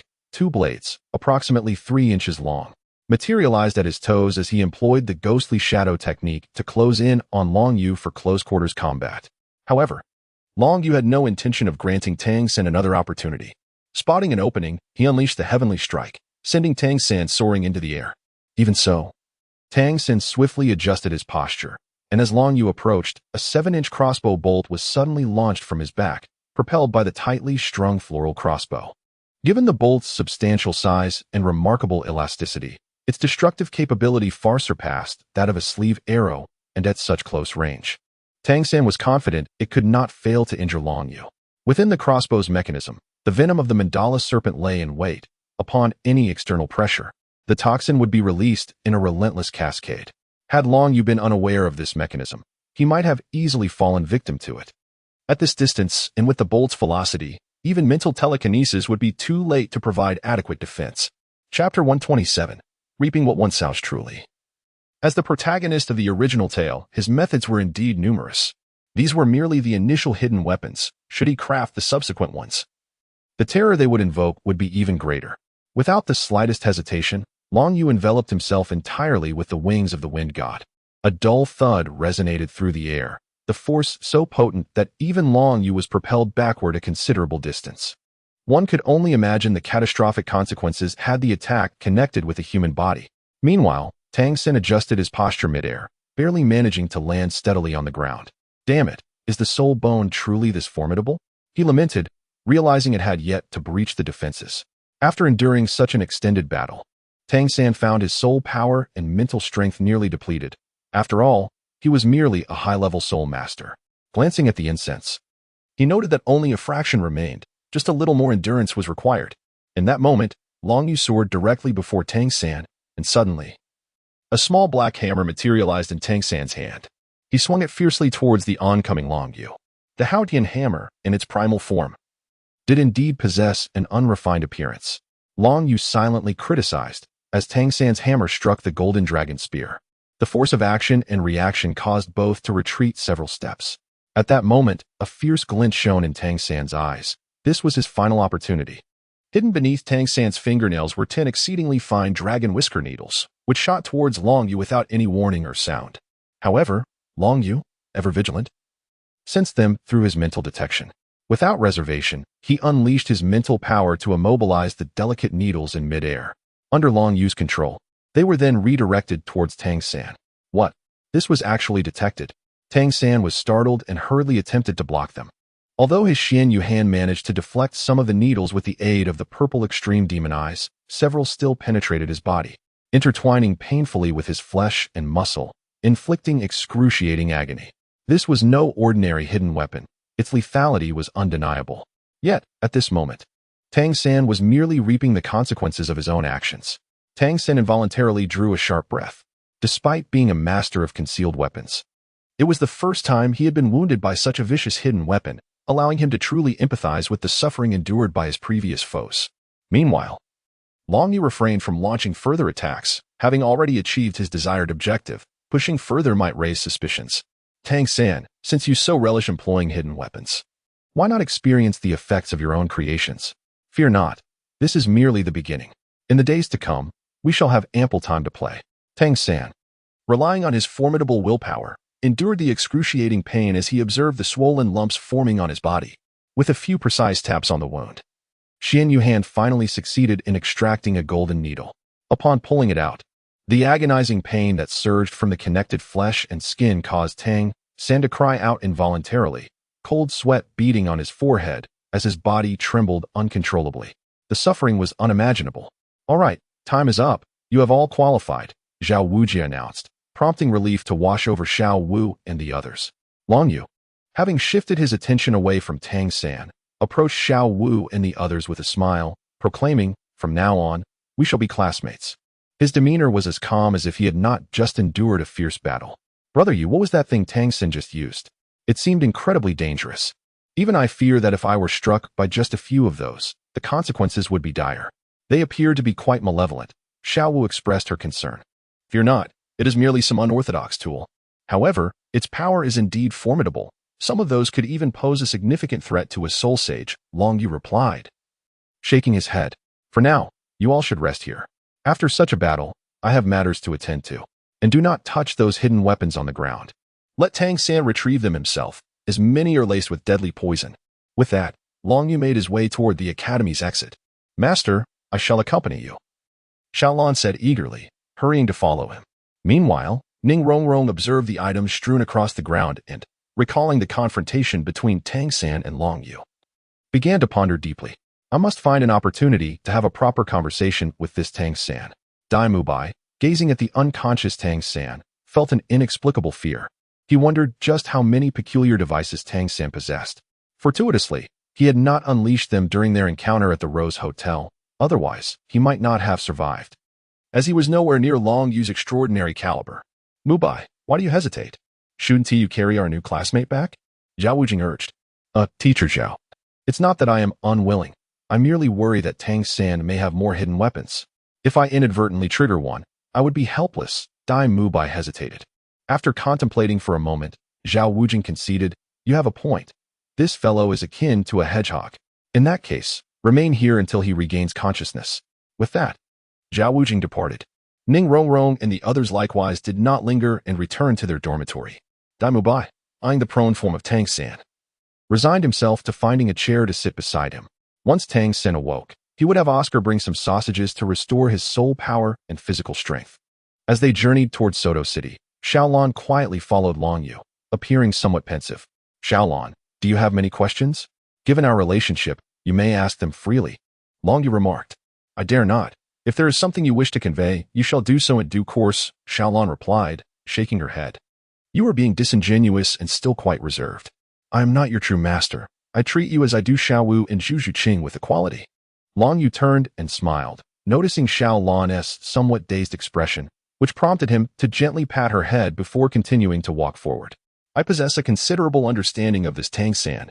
and our relationship is fraught with irreconcilable contradictions, Long Yu remarked. Chapter 128. The Golden Crocodile's preparations if that is the case, although I cannot fathom why the young master would complicate matters in such a manner. Xiaolan will steadfastly stand by the young master's side. The enemies of the young master shall also be regarded as my own, Xiaolan declared. Indeed, that Tang San's martial soul is not merely blue-silver grass, but rather the unawakened blue-silver emperor. Hence, it is no wonder that it feels somewhat familiar. Long Yu continued. To think that a human could possess the blue-silver emperor martial soul, and moreover, young master, that Tang San should also be a wielder of twin martial souls, correct? That black hammer, though diminutive in size, undoubtedly exudes considerable power, Xiaolan observed. Indeed, Tang San possesses twin martial souls, both of which are of the highest caliber, the blue-silver emperor and the Haotian hammer. Enough about him. It is of little interest. Today, he has brought calamity upon himself, and it will take him no less than a week to regain his strength. Our excursion today is, in fact, a preparation for this evening, Long Yu explained. You mean to say that someone will come seeking trouble with the young master tonight, and that their power is formidable? Xiaolan pondered. Indeed, they are quite powerful. However, there is no need for concern, as I have already devised a strategy to counter them. Long Yu smiled, and then continued on toward the spirit hall of Soto City. Little Blue gazed at Long Yu's silhouette ahead, her mind drifting back to the gentle pat he had given her moments ago. In that instant, she found herself at a loss for thoughts. All she knew was that she felt an overwhelming sense of joy and contentment simply by staying by his side. Soon, the two arrived at the majestic spirit hall, where 2 rows of guardians stood vigil. Halt! This is the spirit hall. Unauthorized personnel are not permitted to enter, one of the guardians declared, extending his arm to block their path. Long Yu subsequently produced a token, adorned with 6 distinct emblems. The Pope's order. I have encountered the elder. Upon witnessing this, the guardian knight respectfully spoke, expressing astonishment at the appearance of such a youthful elder within the spirit hall. Nevertheless, given the presence of the token, he felt compelled to acknowledge its authority. No matter, please proceed and inform the second elder that Long Yu has pressing matters to discuss. Long Yu gestured dismissively. Indeed. Esteemed sirs, please follow me. Await in the grand hall, for the second elder resides within the main chamber, the guardian knight replied, leading Long Yu and Xiaolan deeper inside. After a brief wait in the grand hall of the spirit hall, a formidable figure entered with resolute strides, exuding an aura as imposing as a mountain. At last, you have sought me out. I feared you had forgotten the old man, remarked the golden crocodile Douluo, his gaze towards Long Yu tinged with newfound respect and admiration. This young man's talent rivaled that of Xiaoxue, and it was believed that the deity he inherited from was even more powerful than that of the angel god. Ah, second elder, it seems you are quite comfortable here. Long Yu replied with a smile. Enough of your banter, the golden crocodile Douluo interjected. Speak, what pressing matter brings you to me? What else could it be but the matter concerning Tang Hao? Long Yu stated. Tang Hao? He has truly made an appearance? The golden crocodile Douluo's brow furrowed slightly. Despite having brought 2 elders to this place for some time, he had yet to uncover any trace of Tang Hao. He suspected that Long Yu was merely utilizing him as a free bodyguard. Indeed, I can assure you that Tang Hao will show up this evening at Shrek Academy. All you need to do is be prepared, Long Yu informed him. Shrek Academy? What sort of institution is that? You reside in such a place? The golden crocodile Douluo inquired, leaving Long Yu somewhat speechless, though he spoke the truth. Regardless, Tang Hao would indeed be present at Shrek Academy tonight and would seek to cause me trouble. I hope the second elder is ready for what is to come. Long Yu offered no further explanations and simply took Xiaolan back with him. He found the young man perplexing, yet decided to observe the situation that evening as suggested. The pressure I felt from him was quite formidable. Could our adversaries truly be this powerful? Xiaolan pondered aloud. The strength of the second elder was indisputable, boasting a peak Douluo level of 98 and possessing a soul ring that had existed for 100,000 years. Even within the Stardow Forest, few fierce beasts could rival him. However, whether he could achieve his goals remained uncertain. Regardless of whether Tang Hao could be dealt with in one fell swoop, it was entirely acceptable to Long Yu. Tonight, we shall await good news, he smiled. Xiaolan nodded, observing Long Yu's confidence, yet felt a twinge of dissatisfaction regarding her own abilities. As a soul sage at level 72, she could manage against typical adversaries, but against true masters, she felt woefully inadequate. I cannot even contend with the current young master, let alone protect him, she lamented. Tang Hao, this will be our first encounter. I wish to witness the renowned Haotian Douluo with my own eyes. Young master, when we leave Shrek Academy, I wish to return to the Stardo Forest. Xiaolong expressed. Why so? Long Yu inquired, observing her closely. It's not that I am unhappy accompanying you, young master. I find great joy in being by your side. However, I feel my power is too feeble to safeguard you, and at times, I fear I might become a burden instead. Thus, I wish to return and train, so that when my strength has sufficiently increased, I can reassess the situation. If my abilities were adequate, you would not need to seek assistance from the Elder Hall, especially considering the long-standing discord between the Hall of Spirits and the Elder Hall. She quickly added, Do not fret about your strength. I do not expect you to protect me. Besides, with my rate of growth, the gap between us will only widen. If not for other reasons, you need not worry at all. Simply remain by my side. Your pace of training here may not be significantly slower than if you were in the Stardo Forest. As for your strength, after tonight, I shall provide you with an item that will aid in enhancing your abilities and talents. Long Yu gazed at the gentle and considerate Xiaolong before him, feeling a sense of warmth. In truth, his understanding of Xiaolong was somewhat nebulous. Originally, he and Nar had invested considerable effort to assist Xiaolong in her second transformation with certain objectives in mind. However, it now seemed unnecessary, and he had no desire to resort to such tactics, hence he relinquished that notion. Yet, with Xiaolong now by his side, he felt compelled to take her seriously. Young master. Xiaolong hesitated, but was interrupted by Long Yu raising his hand. Enough, just heed my words and refrain from saying anything further. Long Yu commanded with an air of authority, prompting Xiaolong to nod in acquiescence. Chapter 129, Tang Hao's visit as night fell.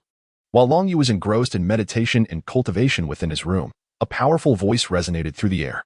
Kid, come out.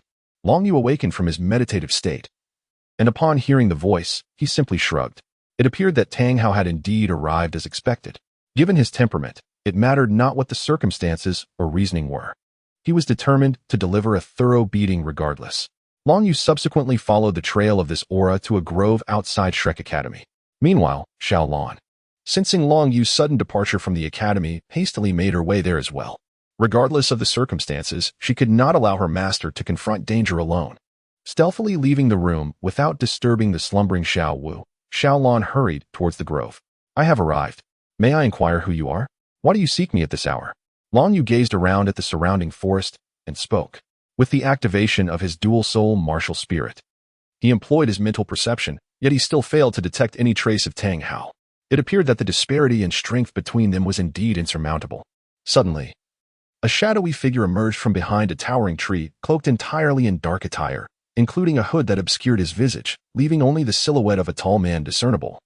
Exuding an aura of formidable prowess. Who I am is of little consequence, young one. This evening, I merely wish to gauge your strength. Your talent is undeniably exceptional. I have never encountered such a unique soul ring configuration before. However, it is regrettable that you remain rather immature, came the hoarse voice of Tang Hao. I am aware of your formidable power, yet it is merely a result of several decades of additional cultivation. I am perplexed as to where I may have offended you, for it seems unreasonable to be subjected to an unprovoked beating. I have not wronged anyone on my journey, save for a minor altercation today. Is it possible that your pursuit of me is related to this incident? Long Yu spoke softly. Despite facing the so-called Haotian Douluo, he remained neither servile nor arrogant. Not only was the golden crocodile Douluo present, but with Nar's reverse scale at his side, he harbored no concerns for his own safety. He was astute. Having dealt with the minor, the elder would certainly seek vengeance. However, rest assured, I shall not take your life. You shall merely be confined to your bed for a week, akin to your mistress, Tang Hao remarked. My lord, I am merely tasked with the assessment. It is my duty. Furthermore, I have shown leniency towards their subordinates. It was Tang San who attempted to ambush me with a concealed weapon. I merely retaliated. Tang San brought this upon himself. What fault lies with me?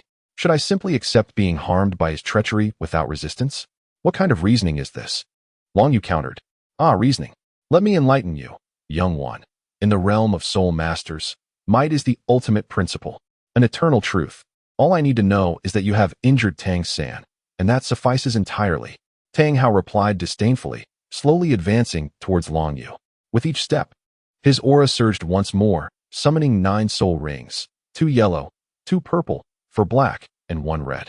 In his grasp, he wielded a colossal black hammer. a supersized version of the hammer used by Tang San during the day. Long Yu felt the immense pressure of the mountains, prompting a deep admiration for Tang Hao's formidable strength, which far surpassed that of the 96th-ranked Chrysanthemum Douluo. Even though Chrysanthemum Douluo possessed a soul power level of 96, superior to Tang Hao by 1 rank, the disparity between them remained significant. How can such an unreasonable elder, without discernment, bully my young master with your age and the might of a titled Douluo? Truly, you are shameless. A gentle yet laced with anger and concerned voice resonated. And before long a great net woven from blue-silver grass swiftly emerged. Meanwhile, Tang Hao found himself ensnared by countless strands of blue-silver grass. Xiaolang, why have you come out as well? This is not a battle in which you should partake. Long Yu gazed in astonishment at the hurriedly approaching Xiaolang. Initially, he had intended to keep her from involvement, yet it seemed she had been closely observing his movements and had pursued him without hesitation. Is this the blue-silver emperor? Tang Hao did not immediately shatter the blue-silver grass before him, despite its significantly enhanced strength and resilience. As a power-type soul master, he could easily break it without employing soul skills. However, the intricate golden blue patterns on the grass momentarily left him in a daze. Could it be that the Douluo forest has birthed a second blue-silver emperor? How could this be possible? The familiar voice drew Tang Hao's gaze to the woman beside Long Yu, and tears unexpectedly welled in his eyes. The iron-willed warrior still harbored the softest corners of his heart, and Ain undoubtedly occupied that tender space. Her sapphire eyes, the blue golden gown, her noble elegance, and breathtaking beauty. She was unmistakably Ain. Tang Hao had never anticipated encountering Ain again under such circumstances, and at this moment. What was happening? Hadn't Ain only existed as the blue-silver emperor? Why had she now transformed back into human form, seemingly devoid of memories of their past? Tang Hao choked on his words. Standing before the one he had yearned for day and night, he was overwhelmed with 1,000 sentiments he wished to express, yet found himself at a loss for words. What? Ain, my lord, is he referring to me? Xiaolang questioned, perplexed. However, upon witnessing the profound emotions in Tang Hao's gaze, she could only feel disgust and aversion. She had endured countless scrutinizing gazes. And although this cloaked man's gaze was distinct, what of it? She did not know him at all. More infuriatingly, he seemed to pose a threat to her lord, wanting to incapacitate him for an entire week. Damn this man. Long Yu commanded Xiaolang to withdraw the blue-silver grass before them. He must have mistaken you for someone else. Humph. I am not Ain. You are mistaken. Xiaolang retorted coldly. How can a dignified titled Douluo act so unreasonably? Attempting to bully the weak? Clearly, it is your son who seeks to harm my lord. How can my lord not retaliate? The apple doesn't fall far from the tree. Ain, what are you saying? Tang Hao was momentarily stunned by Xiaolang's words. And as he grew increasingly agitated, he removed his black cloak, revealing his waxen, weathered face, etched with pain and disbelief, as he stared at Xiaolang. Ain, do you no longer recognize me? It is I, Hao. You are my wife. Xiao San is our son. Tang Hao cried out passionately. Chapter 130. You must listen to me going forward. What nonsense are you spouting? I do not know you at all, and there is no connection between us. It is utterly impossible for us to have children. I have never experienced intimacy between a man and a woman, so how could there be any offspring? Xiaolang exclaimed anxiously, fearing that Long Yu might misunderstand. How could this be? You are undeniably Ain, yet why can you not recall your past? Tang Hao lamented, closing his eyes in anguish, as if the very essence of his strength had been instantaneously siphoned away. Ah, you are Lord Haoyan. I believe you may truly have mistaken your identity. Xiaolang has always been by my side, devoid of contact with others. Her martial soul is merely the blue-silver emperor, which has undergone a mutation, rendering it not entirely the blue-silver emperor. Long Yu remarked coolly. The current Xiaolang is indeed a completely new life form, both in memory and in physicality. She has always been beside you. Her martial soul a mutated blue-silver grass, yet she remains a human, a paragon of perfection. Tang Hao regained a semblance of calm. Even if Ain had once again transformed, she should still belong to the realm of soul beasts, yet with his current prowess, he remained unable to discern a yin soul beast aura. Thus, the Ain before him was undeniably human, which meant she truly was not his wife. Ain. Gazing at the blue-silver grass entwined around him, Tang Hao noted that it appeared far more resilient than the blue-silver grass of the past. Imbued with a bloodline aura that surpassed even that of the blue lightning tyrant dragon, far exceeding that of the blue-silver emperor. However, The presence and visage of this individual unmistakably mirrored that of Ain from yesteryears. What could possibly account for this? This left Tang Hao momentarily at a loss, especially as he observed the disdain and even hatred in Yin's eyes directed towards him, stirring within him a profound discomfort. Lord Hao Yin, if there is nothing further, we shall take our leave and allow you to ponder in solitude. Long Yu spoke softly, and then he directly took Xiaolan away. Before leaving, Xiaolan also relinquished her control over Tang Hao. Long Yu chose not to concern himself further with Tang Hao, leaving the ensuing matters to the Golden Crocodile Douluo. Trusting in their capabilities, I did not summon you to rest, yet here you are still following me. Long Yu remarked with a hint of dissatisfaction directed at Xiaolan. Young master, I merely grew a bit anxious about your well-being. I couldn't help but pursue you, Xiaolan replied. Her eyes filled with a sense of grievance as she gazed at Long Yu. Alas, let it be. Remember to heed my words in the future. Our opponent's strength greatly surpasses our own. Long Yu, upon witnessing Xiaolan's appearance, felt a twinge of compassion. However, when he caught a glimpse of the mischievous glimmer in her eyes, he could not help but roll his own. Where did you learn such a thing? Long Yu inquired. It was Xiaowu who taught me. She mentioned that you are a person who responds better to gentleness than to force, Xiaolan replied, her cheeks flushed. Yet, observing Long Yu's demeanor, a hint of amusement danced in her expression. Indeed, Xiaowu's assessment was not without merit. Long Yu truly preferred a softer approach. That Xiaowu. I shall see how I deal with her come tomorrow morning. Teaching such nonsensical things, Long Yu remarked, shaking his head slightly. Are you truly going to let that titled Douluo go unpunished? He did threaten to severely injure you, Xiaolan said, her tone tinged with reluctance. Fear not. It is not so simple. However, the ensuing matters shall be beyond our influence. That detestable Tang Hao has disturbed my meditative training and squandered my precious time for slumber. Long Yu expressed his dissatisfaction, eliciting a chuckle from Xiaolan. In the vast world, it seemed only Long Yu, by his side, viewed the legendary Haoyan Douluo in such a manner, and she found herself quite fond of it. Meanwhile, within the forest, Tang Hao remained furrowed in thought. It had been quite some time since he last checked on Yin's true form. If the woman he had just encountered was not Yin, then her original form must still exist. As Tang Hao pondered, a deep voice resonated through the air. Tang Hao, prepare to meet your demise. In an instant, a colossal golden crocodile tail crashed down upon him. Taken by surprise, Tang Hao instinctively raised the Haoyan hammer in defense, yet the overwhelming force sent him sprawling, shattering a nearby tree, a testament to its might. With a cough, Tang Hao felt the internal injuries exacerbated by the force, spitting out a mouthful of blood. What a formidable opponent. I wonder who possesses such strength.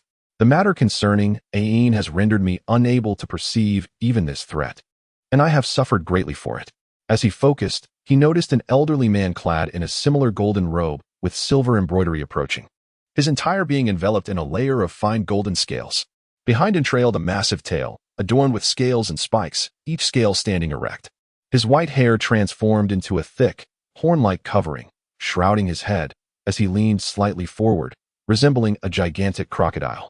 9 soul rings gleamed around him, the last being a red 10,000-year soul ring, while the 7th glimmered brightly.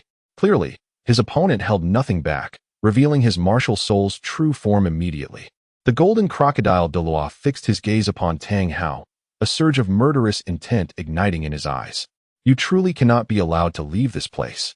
A colossal shadow of a crocodile emerged from behind him, with its 6th soul ring shimmering instantaneously, as if this immense apparition had transformed into a tangible entity.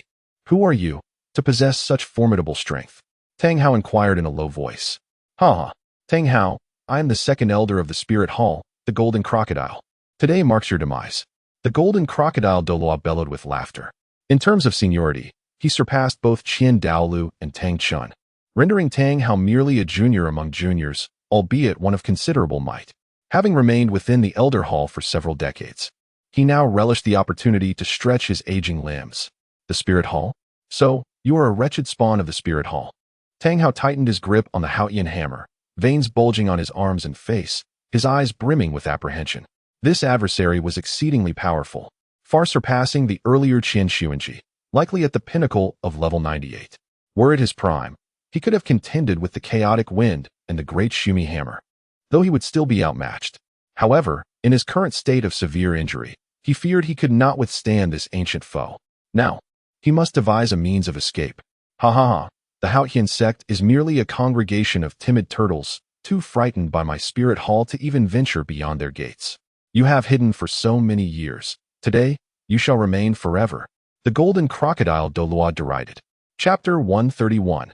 Golden Crocodile versus Haotian Tang Hao strode forward with determination, his figure resembling a whirlwind, as the Haotian hammer whirled rapidly in his grasp, hurtling towards the Golden Crocodile Douluo. If the Golden Crocodile Douluo radiated like a brilliant golden sun, then Tang Hao now resembled a dark, malevolent celestial body, exuding an aura of wild dominance and insatiable ferocity.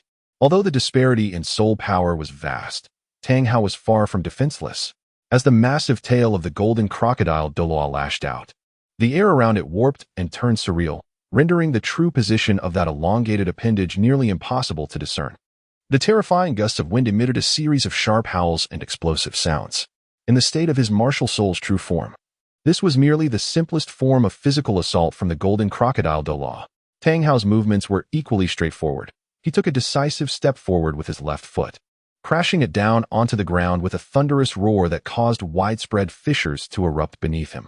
In an instant, his right arm, which wielded the Haotian hammer, shot back, and every muscle in his body tensed. A fierce black radiance enveloped him, merging him and the hammer into one formidable entity. With the heel of his left foot raised, he balanced on his toes, and the fabric of his pant leg at the calf exploded, revealing muscles that were more solid than granite. With a resounding crash, the Haotian hammer collided violently with the crocodile's tail, sending terrifying shockwaves rippling outward. Yet, in the face of such overwhelming force, Tang Hao was sent flying backward, the disparity between them too vast to bridge. In terms of both soul power and overall condition, he was simply no match for the Golden Crocodile Douluo. Where has that earlier bravado gone? Do not think that just because you killed the former pope while being a titled Douluo, no one can contend with you now. Tang Hao, you are still far too inexperienced in my presence, declared the Golden Crocodile Douluo. I have told you, you shall remain here forever. The colossal tail of the Golden Crocodile swept toward Tang Hao once more. Sensing the imminent danger, he hesitated not for a moment. If he held back today, he would surely perish in this place, and that was simply unacceptable. He had far too much left to accomplish to die here. Explode. A fierce glint flashed in Tang Hao's eyes as the 5 soul rings before him detonated in unison, transforming into 5 powerful forces that surged into the Haotian hammer in his grasp. The hammer's size increased slightly, and the black radiance emanating from it surged with renewed vigor. To think you can kill me, Tang Hao, is utterly impossible, he roared, once again bringing the Haotian hammer crashing down upon the Golden Crocodile Douluo's tail. Once more, he was flung backward, though this time with less disarray. He merely retreated several steps, leaving deep ruts in the ground behind him. What an intriguing technique, the exploding rings. I am curious to see what level you can reach, you pitiful wretch, after detonating your soul rings, the Golden Crocodile Douluo mused. In the eyes of the Golden Crocodile Douluo, a peculiar glimmer flashed, yet he lunged once more at Tang Hao, offering him no respite.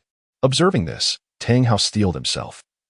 Unleashing the power of his 6th, 7th, and 8th 10,000-year spirit rings, significantly augmenting his presence and bringing his soul power perilously close to the level of 97. It is well known that for a titled Douluo, the disparity in soul power between levels is monumental. To forcibly enhance one's strength in such a brief span is indeed the hallmark of a divine technique. As the two adversaries clashed again, Tang Hao only staggered back a few paces, though the injuries within him had undoubtedly caused him to lose a considerable amount of blood, leaving his waxy yellow visage devoid of color. In the original tale, Tang Hao achieved the rank of 97 after recovering from his wounds, which allowed him to force back the Golden Crocodile Douluo. The current Tang Hao was significantly weaker than his counterpart at that time. Even now, utilizing his trump cards, he remained entirely at the mercy of the Golden Crocodile Douluo's overwhelming power. I'm sorry, Ayin. Tang Hao gazed at his final red spirit ring, his eyes reflecting deep affection before hardening into resolve. The last of his crimson 10,000-year spirit rings erupted, elevating his aura once again, bringing him precariously close to the level of 98. After the Haotian hammer forcibly repelled the Golden Crocodile Douluo, Tang Hao gasped for breath. The severity of his internal injuries was escalating, and if this continued, he would not only be unable to fight, but might even risk his body collapsing in on itself. The strength of this second elder of the Spirit Hall was truly terrifying. At present, even with all his means, he was undoubtedly no match for him. While the chaotic wind was formidable, it required a series of consecutive strikes to accumulate its power. However, the golden crocodile Douluo's spirit was inherently one of strength and defense, leaving little room for Tang Hao to build momentum. His current condition also hindered him from unleashing the full potential of the chaotic wind. As he regarded the golden crocodile Douluo, whose aura remained steady, Tang Hao suddenly transformed the entirety of the Haotian hammer into a brilliant white. His own dominating spirit morphed into a frenzied force, and with a roar reminiscent of an enraged Vajra, the overwhelming energy caused the very ground beneath him to shatter. Instantly, he attained his peak state, harmonizing his essence and spirit, and unleashed his most formidable strike. The Haotian hammer, resembling a small hill, surged forth with an indomitable momentum towards the golden crocodile Douluo. Though somewhat taken aback, the golden crocodile Douluo activated his 8th spirit ring, substantially enhancing his own aura, and resolutely countered Tang Hao's assault. In fact, Tang Hao's strike paled in comparison to the effects of his own 8th spirit ring, causing Tang Hao to be sent hurtling backwards. Seizing this momentum, without hesitation, he fled the scene. Yet, escaping would not be so simple, for outside awaited 2 more titled Douluos to obstruct his path. Although their power was indeed commensurate with their titles, they were still no match for the old man, at least for the time being. The golden crocodile Douluo gazed at the departing Tang Hao, his expression darkening.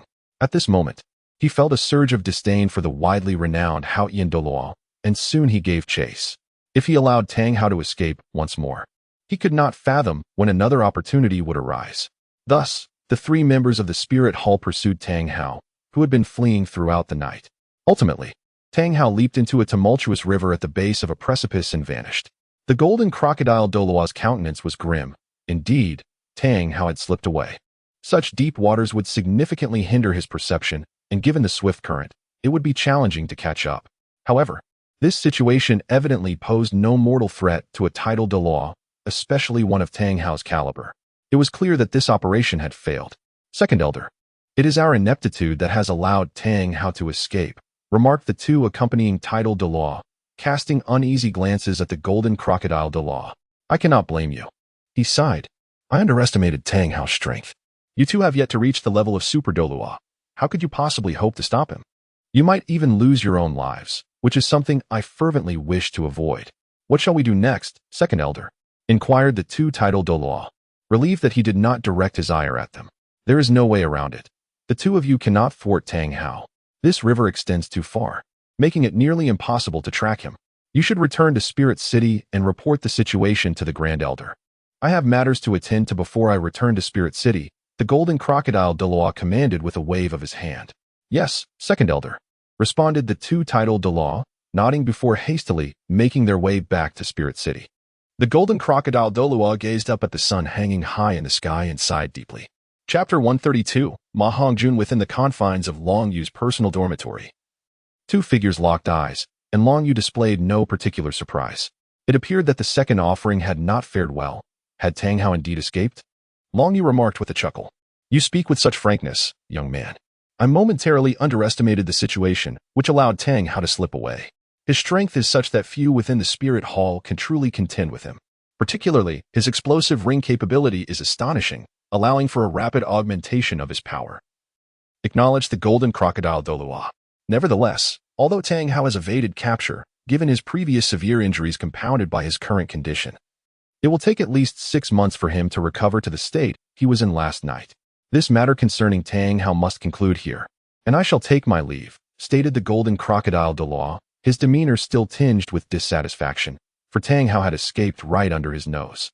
Then I bid farewell to the second offering, Long Yu replied with a smile. Young man, once you are done with your antics, return promptly.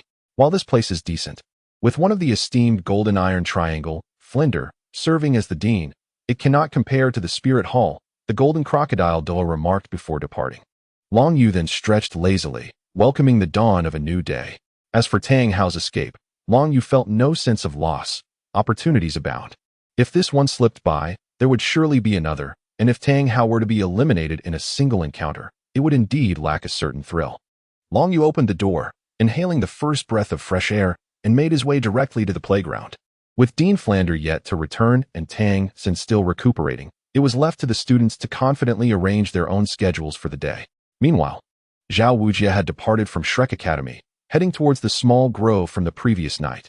Although he had not witnessed the battle firsthand, Zhao Wujia was certain it was an encounter he could not have participated in. It was only this morning that he dared to investigate the scene. However, upon witnessing the utter devastation, Zhao Wujia was filled with dread, perplexed by the events that had transpired and why they had occurred in the small grove outside Shrek Academy.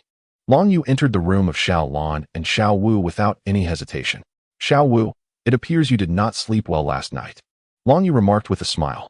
Don't even mention it, Xiao Wu grumbled. I have no idea what they were doing outside the academy last night, but it was so noisy that I could hardly get a wink of sleep. Long Yu and Xiao Lan exchanged knowing smiles, understanding the situation without directly informing Xiao Wu. Well, it seems we have no pressing matters today. Xiao Lan, I promised you yesterday that I would provide you with something to enhance your abilities. After much contemplation, I realized that there are only a few precious herbs left, but I believe I possess 2 items that would be quite suitable for your martial soul. However, let us wait until evening to utilize them. For now, let us take a stroll around the academy, Long Yu suggested. All according to your arrangements, young master. Xiaolan nodded, and together they led a somewhat drowsy Xiao Wu out of the academy. Shrek Academy occupied a third of the small village, with most of the school buildings being the original homes of the villagers, rather rudimentary in nature. Before long, the trio heard the sounds of an argument. The young couple appeared to be quite youthful. The girl seemed around 14 or 15, her appearance unremarkable yet brimming with youthful vitality, clad in simple rural attire. Likely a villager's child. The boy she was arguing with looked even younger, seemingly of similar age to Long Yu and Xiao Wu. He was short and somewhat plump, yet exuded a robust aura. With short hair and small eyes, his chubby cheeks had a certain endearing quality. Most amusingly, he sported 2 tufts of hair above his lip, resembling the beginnings of a mustache. The girl regarded the chubby boy with a hint of trepidation. Ma Hongjun, do not seek me out again. I will no longer be with you. The boy, in a peculiar tone, retorted, Suwa, have I not treated you well? Why must we part ways? Suehua's face suddenly flushed. You have indeed treated me well, but I simply cannot endure you. We are incompatible. You should find someone else. Besides, I am several years older than you. I beg you, do not pursue me any longer. Ma Hongjun, incensed, exclaimed, What do you mean you cannot endure me? I truly do not understand what you women think. If we must break up, then if you come back to me once more, I shall end things for good. Otherwise, not a chance. As he spoke, he reached out to grab Suehua's hand. She, like a startled rabbit, hurriedly retreated, but the boy's speed was too great. He caught her hand effortlessly. How could an ordinary person compete with a powerful soul master? Suehua pleaded, No, please. Just let me go. Are you even human? How dare you? A hefty bully, take advantage of an ordinary girl in broad daylight and force her into such situations. It is truly unbearable to witness. Upon witnessing this, Xiao Wu stood tall and resolute. Subsequently, her soul rings began to shimmer around her, and with the flicker of her 3rd soul ring, she instantaneously appeared before Ma Hongjun, delivering a swift kick that sent his hand flying aside. She then pulled Suehua away, establishing a distance of several meters from Ma Hongjun. Young master? Xiaolan could not help but exclaim upon witnessing the scene. Fear not, he is merely a great soul master. Xiao Wu will take care of this rotund fellow. Long Yu chuckled. Where did this stunning beauty come from? Would you be my girlfriend? I shall disregard Suehua. Ma Hongjun, initially displeased, became animated upon seeing Xiao Wu's figure. His eyes roaming over her as if attempting to see through her very essence, his lasciviousness unabashed. Who do you think you are, you big-headed fool? Just take a look at your own appearance. Do you think you are deserving? Xiao Wu retorted disdainfully, blocking Ma Hongjun's path after ensuring Suehua's safety. How can there be such a young soul master, especially one of the soul ancestor level? Ma Hongjun's gaze fell upon the 4 soul rings encircling Xiao Wu, his heart swelling with astonishment. His own talents were already considered exceptional, yet he was merely at the 26th level. How could someone of comparable age achieve the rank of soul ancestor? What a vast disparity. Humph. You fat fool, forcing yourself upon ordinary people is one thing, but leering at me with those lustful eyes is entirely unacceptable. Today, I will surely teach you a lesson, Xiao Wu declared, her cheeks puffed with indignation. Chapter 133. Xiao Wu's hammer strikes Ma Hongjun. The audacity of this gluttonous man to gaze at her in such a manner was unprecedented, and the consequence would be a thorough beating. You meddlesome girl, I am a student of Shrek Academy. By your appearance, you must be one as well. Therefore, I am your senior. Is this how you treat your upperclassmen? Ma Hongjun asserted. You are also a student of Shrek Academy? It seems this institution is indeed peculiar, harboring a cowardly, lecherous tiger and a lascivious, bullying fatso. I shall refrain from commenting on that sausage. I wonder if you are all cut from the same cloth. Xiao Wu replied. Regardless of your status as a senior, I am determined to teach you a lesson today. She proclaimed defiantly. How dare you overstep your bounds? Ma Hongjun seethed with rage. Initially, he had adopted a lowly demeanor due to the vast disparity in their soul power. But it now appeared that Xiao Wu was not intimidated by such tactics. Phoenix possession. A purple-red glow surged forth from the rotund youth. His short hair suddenly elongating and gathering at the center, transforming into a mohawk style. Though wings did not manifest, the intense heat radiating from the purple-red light was palpable. 2 yellow soul rings simultaneously emerged from beneath his feet, and long feathers unfurled from his exposed, muscular arms. Both hands transformed into claw-like appendages. A purplish-red glow surged forth from the stout figure, while the short hair atop his head suddenly elongated and coalesced into a mohawk style. Although wings did not manifest, the moment the purplish-red radiance escaped his body, it immediately emitted an intense heat. 2 circles of yellow soul rings simultaneously rose from beneath his feet, extending long feathers from his exposed, robust arms, which also morphed into claw shapes. His rotund body, adorned with lengthy purplish-red feathers and standing hair, bore little resemblance to a phoenix. Rather, it appeared more akin to a plump, terrestrial fowl. As he raised his arms, the first soul ring on his body suddenly ignited with brilliance. With a fierce opening of his mouth, a stream of slender purplish-red flames was unleashed toward Xiao Wu. The extreme heat distorted the air, and though the purple flames did not seem particularly fierce, they shot forth like an extending line of fire through the atmosphere. With a swift application of her third soul skill, Xiao Wu deftly evaded Ma Hongjuan's initial attack and positioned herself above him. Following this, she executed her first soul skill, the waist bow. The sequence was fluid and seamless. Xiao Wu's legs clamped around Ma Hongjuan's shoulders, and with a slight exertion of force, she sent him sprawling several meters away, crashing heavily to the ground. Being a senior, Xiao Wu merely intended to impart a lesson to Ma Hongjun. Otherwise, the outcome would have been far more severe. With her current prowess in the waist bow technique, a full-powered strike could easily have sent even Long Yu flying. You wretched girl, you possess a teleportation skill as well? I truly underestimated you, Ma Hongjun muttered, his face smeared with dirt. Yet he managed to flip over and regain his footing. Please, cease this at once. It is a misunderstanding, came Dai Mubai's voice as he hurriedly approached, closely followed by Tsuehua. It seemed that Tsuehua demonstrated commendable character, opting not to flee alone, but instead seeking Dai Mubai to clarify the situation. Long Yu and Xiao Lan also arrived at Xiao Wu's side, while Dai Mubai succinctly recounted Ma Hongjuan's martial spirit predicament, revealing that it was merely a misunderstanding. Dai Lauda, how many students did our academy recruit this year? How is it that there are such prodigies, under 13, yet already a spirit master? Ma Hongjun gazed at Xiao Wu with a bemused expression, but a mere glance at Xiao Lan revealed a more fervent admiration in his eyes. For a man of his age, mature women undeniably held greater allure, especially those with Xiao Lan's refined demeanor. Fatty, you ought to refrain from casting such glances at others.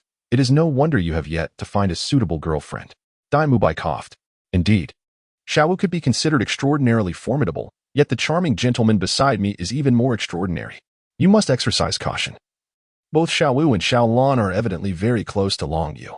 Dai Mubai surmised that even if he could not befriend Long Yu, he certainly could not afford to offend him. With such formidable talent and strength, it was hard to believe he lacked the backing of a powerful Soul Master faction. Although he was a prince of the Star Luo Empire, he was merely a fallen third prince who had fled here in desperation. Humph, since it's all a misunderstanding.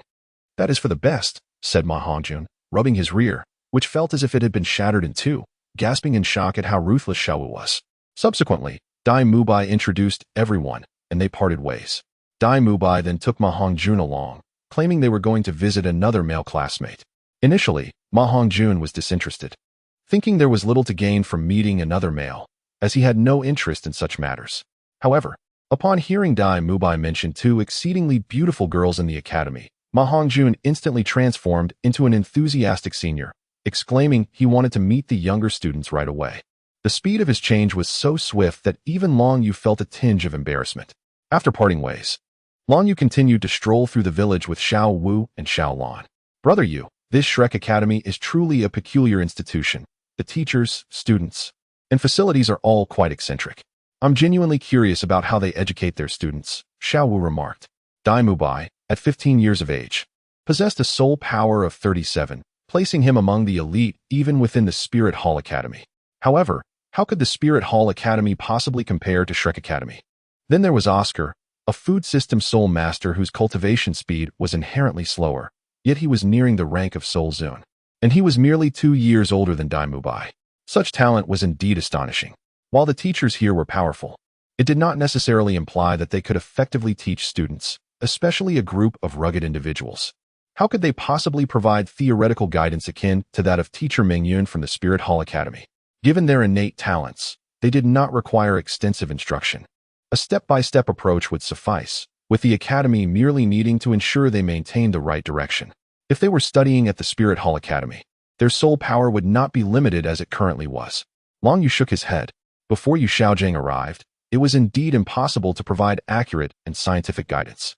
Although Long Yu did not hold Yu Xiaogang in high regard, in terms of the so-called top 10 martial soul core competitiveness or his personal character, it was undeniable that Yu Xiaogang's abilities during the cultivation phase for low-level soul masters were indisputable. This was an undeniable fact. Chapter 134, Tang San's Fury. So, are we truly just here to have some fun? With a hint of disappointment, Xiao Wu remarked, at this juncture, even within the confines of the Spirit Hall Academy, we are unlikely to receive extensive guidance. Is that so surprising? Relying on our own cultivation may not yield inferior results. Moreover, Xiao Wu, even if you lack confidence in yourself, do you not have faith in me? Long Yu responded. Although the statement may have sounded somewhat audacious, it indeed held a grain of truth. Xiao Wu nodded in agreement, leaving Long Yu somewhat speechless. What do you mean by me being a bit shameless? Am I not speaking the truth? Young master, while the students here possess considerable talent, it appears their character leaves much to be desired, Xiao Lan interjected. Both Dai Mubai and Ma Hongjun, despite their youth, seem to have had their fair share of romantic escapades. Particularly Ma Hongjun. With the way he looks at Xiao Wu, if it weren't for you being by my side, this matter would not have concluded so easily. I refuse to tolerate such disrespect. As the Blue-Silver Emperor, Xiaolan naturally held her pride in esteem. Fear not, as long as they do not impede our progress. Why concern ourselves with them? Long Yu replied. These individuals are merely transient figures in the tapestry of my life, and I shall not dwell upon them. Indeed, young master. Xiaolan nodded in agreement. Meanwhile, in the chambers of Oscar and Tang San, 2 more figures emerged, Dai Mubai and Ma Hongjun. You must be Tang San. Hello, I am Ma Hongjun, also known as the Fatty. You may call me that. Ma Hongjun introduced himself, albeit taken aback by Tang San's disheveled appearance. Has Teacher Zhao truly been so ruthless? After all, he is merely a great spirit master. Is such severity truly warranted? He need not fear that Tang San might simply flee. Hello, Fatty, I am Tang San. Tang San replied weakly from his bed, struggling to sit up. Had it not been for the secret recovery from the Xiantian Gong, he would have required far more time to mend. It must be said, Teacher Zhao's methods are indeed rather harsh, Ma Hongjun expressed with indignation. Fatty, it wasn't Teacher Zhao. It was that Long Yu, the white-clad gentleman you encountered today. Dai Mubai clarified. He then proceeded to recount to Ma Hongjun the details regarding Long Yu, including the duel with Zhao Wuji and Long Yu's role as an examination officer, as well as his overwhelming performance against Xiao Wu and the others. Goodness. He truly is a formidable being. I never imagined a spirit master could rival a spirit sage, especially one like Teacher Zhao, Ma Hongjun exclaimed in astonishment. Ma Hongjun exclaimed in astonishment. Had I not witnessed it with my own eyes, I would scarcely believe such a thing. He turned to the others. So, Fatty, you ought to refrain from offending anyone.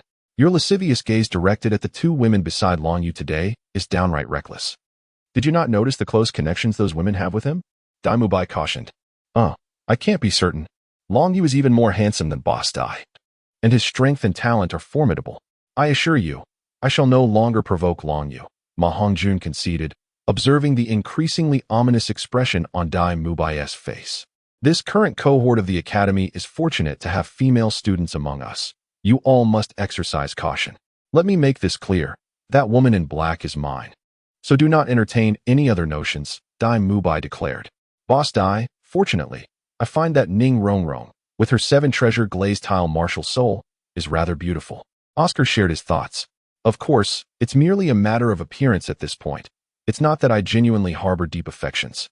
Goodness. With your preferences laid bare, does that not leave us without options? One of you fancies ample bosoms, while the other prefers the demeanor of a noble princess. Ma Hongjun remarked, exasperated. I, however, find that someone named Xiaolan aligns most closely with my desires. Yet, almost immediately, he sensed a chilling presence emanating from Tang San, who remained in bed. Damn it. I had thought Tang San to be a paragon of virtue, but it seems he too has an eye for Xiaolan. Our tastes are surprisingly similar, yet such hostility is unnecessary. I could simply withdraw my interest. Sensing the tense atmosphere, Dai Mubai quickly interjected, You, fatty. What do you mean by preferring ample bosoms? Zhu Zhuqing is my fiancé in the Star Luo Empire. Indeed, I merely find Ning Rongrong aesthetically pleasing. You are misinterpreting my words, Oscar chimed in to ease the tension. Well then, since we have already met, let us not disturb Xiao San as he rests here. I hear the dean shall return tomorrow, and we will commence our formal studies, Dai Mubai stated, leading Ma Hongjun out. I warned you, fatty, you are truly fearless. You must understand, though Tang San appears merely as a great soul master, the hidden weapons he wields are exceptionally formidable. I would be utterly defenseless against them. Dai Mubai expressed, a hint of trepidation lingering in his voice. There was no choice. Tang San's icy glare was utterly terrifying. It felt akin to witnessing one's spouse being stolen away, and I could sense the palpable killing intent. I genuinely worry for your safety, fatty. Humph, Xiaolan is not even his wife. Why such an exaggerated reaction? Long Yu is still speaking, after all, what absurdity. Ma Hongjun expressed his dissatisfaction and subsequently departed from the scene. Today, having encountered a myriad of beautiful women, each adorned in diverse styles, ignited a certain fervor within him, compelling him to wander towards the brothel. Alas, with little money in his possession, he lamented that he would have to seek the company of those less appealing. Meanwhile, Tang San lay in solitude upon his bed, perplexed by the emotions swirling within him. Although it was merely his first encounter with Xiaolan, an inexplicable sense of intimacy urged him to reach out to her. Despite sensing the formidable aura that accompanied Xiaolan, he could not suppress his anger upon hearing the chubby man's remarks about her. How strange, he mused to himself. I am not merely a youth in my teenage years. Why do I feel this way? Could it be that Xiaolan and I share some prior connection? Alone in his dormitory, Tang San spoke to himself, his mind a tumultuous whirlpool devoid of clarity. Perhaps I should not dwell on such thoughts. Instead, I shall focus on my cultivation. With that, he reclined once more. In Chapter 135, The Tempering of Ice and Fire, within the dormitory shared by Xiao Wu and Xiaolan, Long Yu retrieved a vessel resembling a bathtub from the spirit hall. He then extracted a large basin filled with milky white and crimson liquid, pouring it into the container. To Xiao Wu's astonishment, the two distinct colors remained separate, neither merging nor mingling. The crimson liquid emanated warmth, while the icy blue liquid radiated coldness. Is this the spring water from the Eye of Ice and Fire? Xiaolan, having absorbed the energy from the Eye of Ice and Fire for many years, recognized the water with great familiarity, her surprise palpable upon seeing it again. Indeed, this is a part of the Eye of Ice and Fire. I had Sister Na preserve it for this very moment, Long Yu explained, producing two energy orbs, octagonal ice grass and fiery apricot blossom. These were his gifts intended for Xiaolan, as he believed it prudent to enhance her abilities, given her vulnerability due to her blue-silver grass spirit. My lord, is this not excessively extravagant? Xiaolan does not merit such a lavish use of celestial herbs. She protested upon seeing the precious items. As the blue-silver empress, she possessed considerable knowledge of plants, recognizing that these celestial herbs were truly extraordinary creations of nature.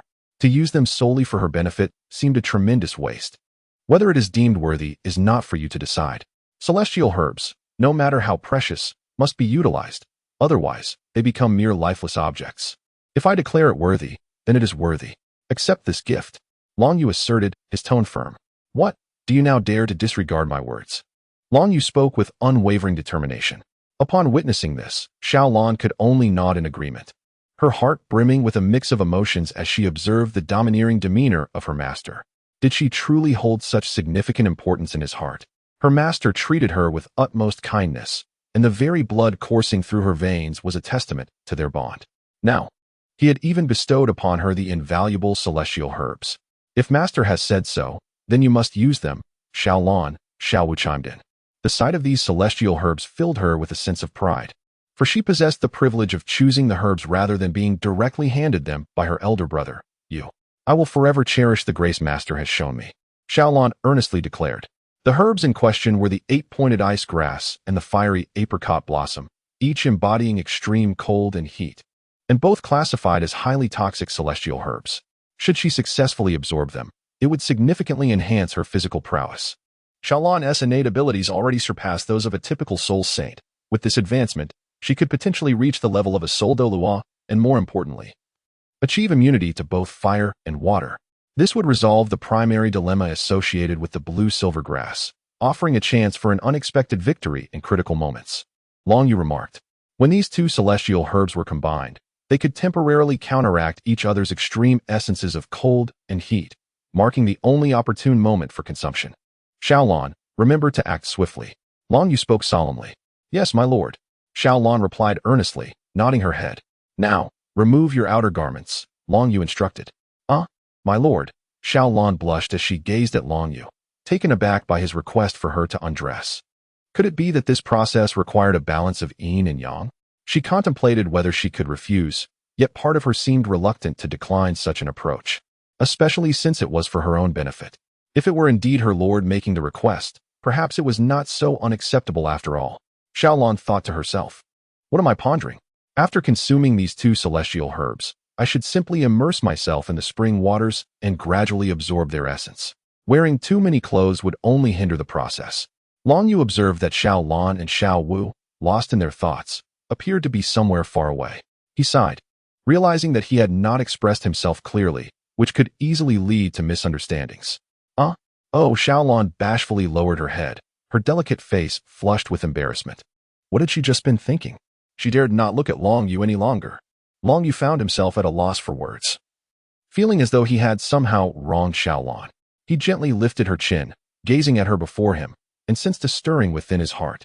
In a moment, Xiaolan, in the presence of Long Yu and Xiao Wu, discarded her outer long skirt, revealing her form in a sheer, white garment that accentuated her fully matured figure.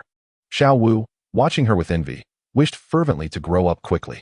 She understood that Brother Yu favored those who were more developed. Let the journey commence. It would be a lengthy process.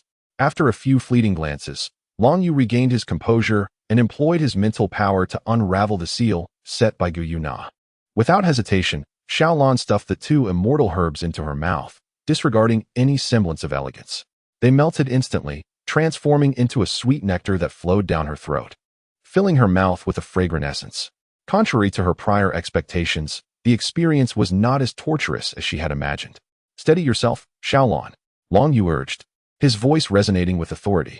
Xiaolan's body trembled violently, and in the blink of an eye, she transformed entirely into a hue of blue, soon followed by a rising red, the two colors alternating in a bizarre display. The impact on her mental world was profound, as she alone could fully experience the contrasting energies of extreme cold and extreme heat.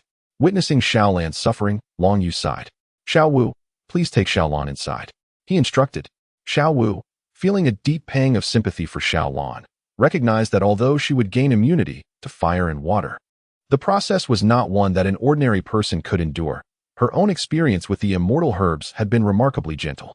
As she reached to touch Xiaolan, she recoiled as if struck by lightning. Brother Yu, you should handle this. Neither extreme cold nor extreme heat is something I can withstand, she said, shaking her head and retreating her hands behind her back. Very well, Long Yu replied, initially wishing to maintain a distance due to the nature of their genders. But it seemed he had no choice but to proceed. Strangely, he noted that Tang San's willpower was surprisingly stronger than Xiaolan's, requiring no assistance from others. After Long Yu completed the transformation and the release of the soul bone, he effortlessly lifted Xiaolan in a princess embrace and proceeded towards the bath. Chapter 136. The transformation of blue-silver grass. Xiaolan sensed herself being lifted and, with great effort, managed to open her eyes. Upon seeing Long Yu's extraordinarily handsome face and their current position, a pang of anguish surged within her. Yet, surprisingly, she also felt an unprecedented sense of joy, even wishing for Long Yu to continue holding her in that manner. Long Yu paid no heed to these matters. It was no wonder that Xiao Wu lamented her inability to connect with Xiaolan's body, even in his current state. Being subjected to the clash of two entirely opposing energies was somewhat discomforting. With great care, he placed Xiaolan into the spring water, subsequently releasing a sigh of relief. Once the medicinal effects took hold, Xiaolan submerged in the water, and the excruciating pain she had endured seemed to dissipate. As the sensations brought forth by the 8-pointed ice grass and the fiery apricot blossom rendered her perception of the external world utterly null. These two herbs, born from the dual essences of ice and fire, embodied the extreme energies of the spring waters, and only they possessed the capacity to counteract the terrifying might of both. The spring waters would significantly enhance the absorption of the two highly toxic herbs she had consumed, facilitating the conversion of their icy and fiery energies into her own essence. However, despite this, the sheer potency of the was fearsome. The clash of ice and fire unleashed an explosive surge of energy, plunging Xiaolan into unconsciousness. "Brother Yu, will Xiaolan be all right?" Xiao Wu inquired anxiously upon witnessing the scene. "She has fainted. Could it truly be that painful?" "Do not worry. She will be fine. Once Xiaolan awakens, everything will be all right. I shall take my leave for now," Long Yu reassured her. "Wait, Xiao Wu. I am concerned that you might disturb Xiaolan. You should accompany me," Long Yu remarked after a moment's contemplation. "Ah, Brother Yu. Are you saying I will stay with you?" Xiao Wu responded nervously, looking at Long Yu. Even during their time in Wuhuan City, they had each occupied separate rooms. Now, in this dilapidated place, they were to share a space? "You silly girl, what are you thinking? There are 2 beds. I will help you arrange yours. So you need not worry about disturbing Xiaolan," he replied. Long Yu gently stroked Xiao Wu's head before securing the door and leading her to his dormitory.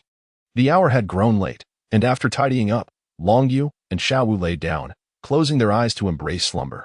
As dawn broke the next morning, while they were still lost in sleep, Long Yu's keen mental perception detected someone entering the room, prompting him to open his eyes.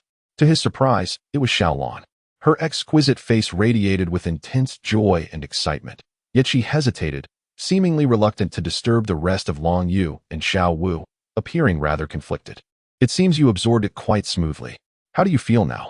Long Yu inquired with a smile as he sat up. "Young master, after absorbing the ice and fire energy, my physical attributes have indeed seen a remarkable enhancement. Even a soul Douluo pales in comparison to my current physique. And my martial soul has undergone significant transformation as well," Xiaolan replied excitedly.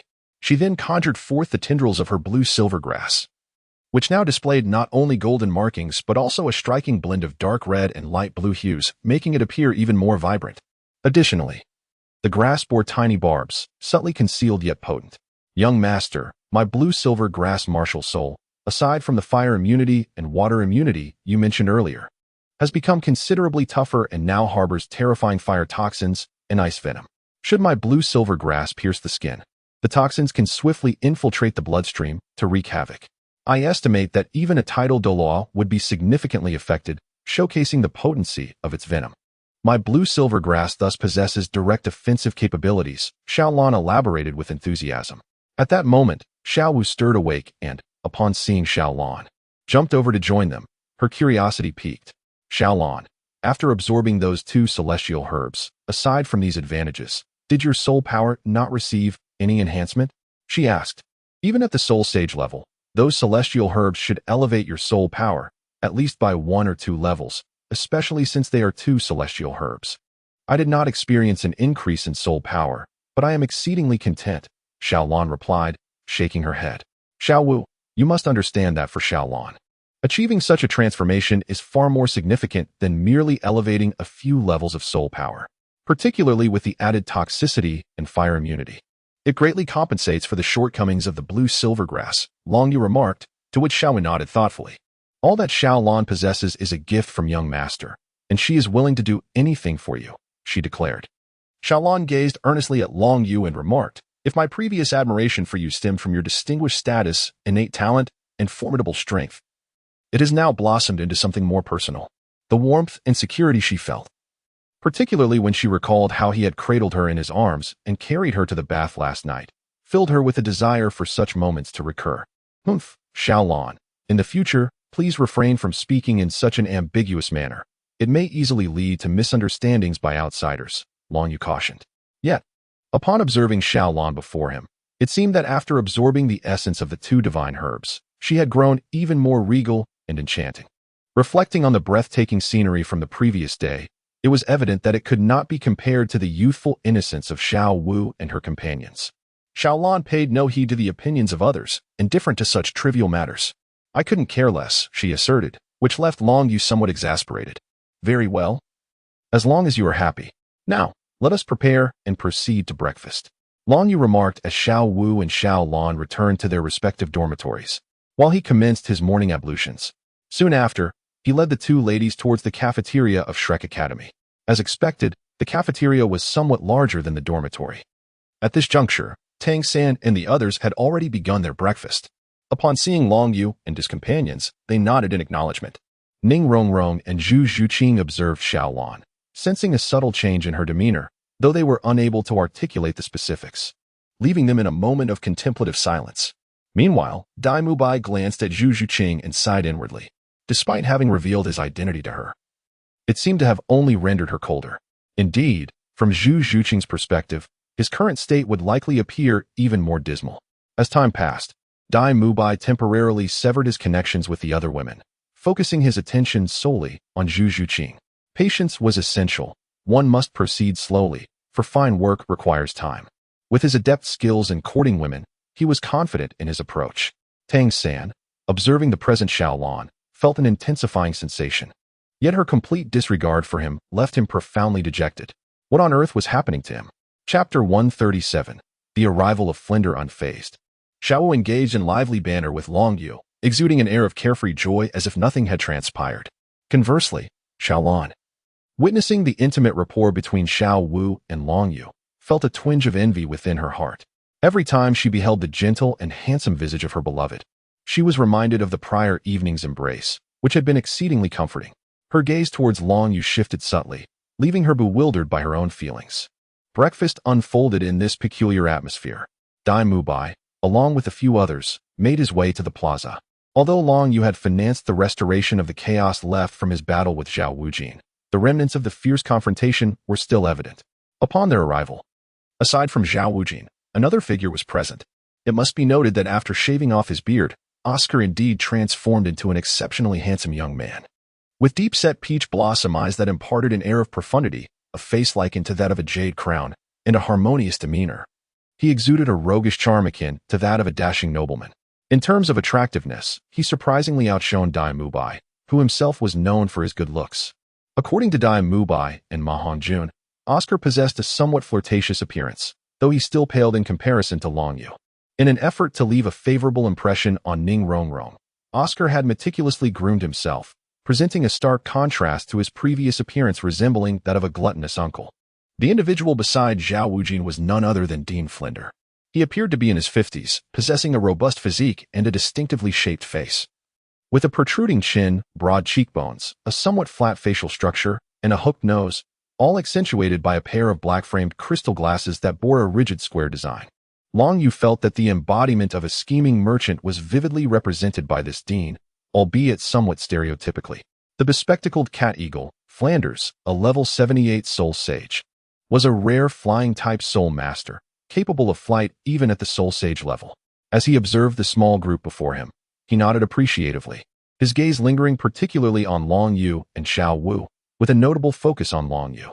At the tender age of 12, he had already cultivated to the soul zone level, and astonishingly, he could engage in combat with old Zhao using his 43rd level soul power. Even though old Zhao remarked that Long Yu had not exerted his full strength, the true extent of his abilities remained uncertain. Flanders felt elated that such a prodigious soul master could become a student at the academy. More importantly, upon observing the demeanor and attire of Long Yu, Xiao Wu, and the girl beside them, he surmised that they hailed from a prominent family, likely one shrouded in secrecy. Soon, Flanders' magnetic, raspy voice resonated. This here is indeed promising. We have welcomed several remarkable individuals to Shrek Academy.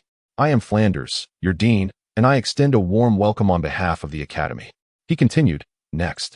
And most importantly, each of you must first remit your tuition fees to Teacher Li, who oversees the academy's finances.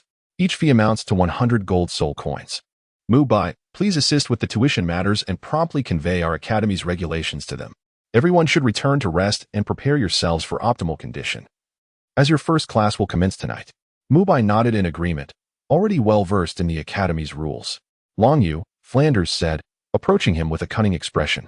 I hear from old Xiao that you wish to keep this young lady by your side at the academy? The dean's intentions were clear, with the academy's resources stretched thin. He could hardly resist the temptation of such a promising student, and he intended to seize the opportunity wholeheartedly. Students are indeed meant to be utilized. Indeed, Dean. Long Yu replied. Xiao Lan is here with us. It would be inappropriate to place her elsewhere. I understand that this may pose challenges for the academy. Hence, I am willing to offer certain compensations. Flanders observed Long Yu's compliance and his initiative to propose compensation, nodding inwardly with approval. Good lad, you know to speak first. Otherwise, it would be quite awkward for me, as the dean, to ask for money in front of so many.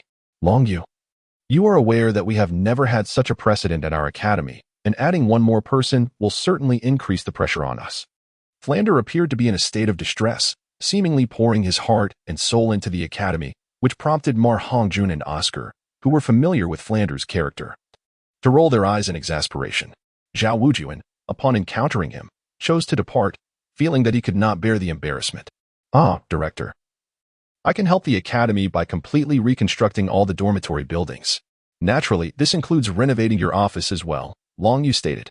In addition to the 400 gold soul coins, I, along with Xiao Wu, Zhu Zhuqing, and Xiao Lan, are willing to donate an additional 3,000 gold soul coins as educational funds. 3,000 gold soul coins is a substantial sum. It would suffice even in the Spirit Hall Academy after several years in Spirit City, Flander began, but before he could finish, Long Yu interjected, 5,000 gold soul coins. Director, that truly cannot be increased. 5,000 gold soul coins. Although Flander had somewhat anticipated this, he was nonetheless taken aback by Long Yu's generosity. However, he quickly regained his composure. While there had been no precedent for such a situation in the academy, rules are rigid while people are adaptable. I wholeheartedly support this initiative. I believe we should fully understand and assist the students of the academy, Flander declared earnestly. Please hand over 4,000 gold soul coins to Teacher Li. And the remaining 1,000 gold soul coins can be given directly to me, Flander whispered to Long Yu, though those present, being spirit masters, were still able to overhear. The attendees began to label the academy's director as a shrewd businessman and shameless. Long Yu nodded silently, directing his gaze towards Ma Hongjun, who was sitting nearby. He understood that Flander's concerns primarily revolved around his disciple Ma Hongjun's issues with his malevolent fire. Although Flanders was notoriously miserly, he could still be considered a commendable dean and teacher, which was one of the reasons why Long Yu was willing to invest such a considerable sum. Having been here for a while, he felt it was time to take some action.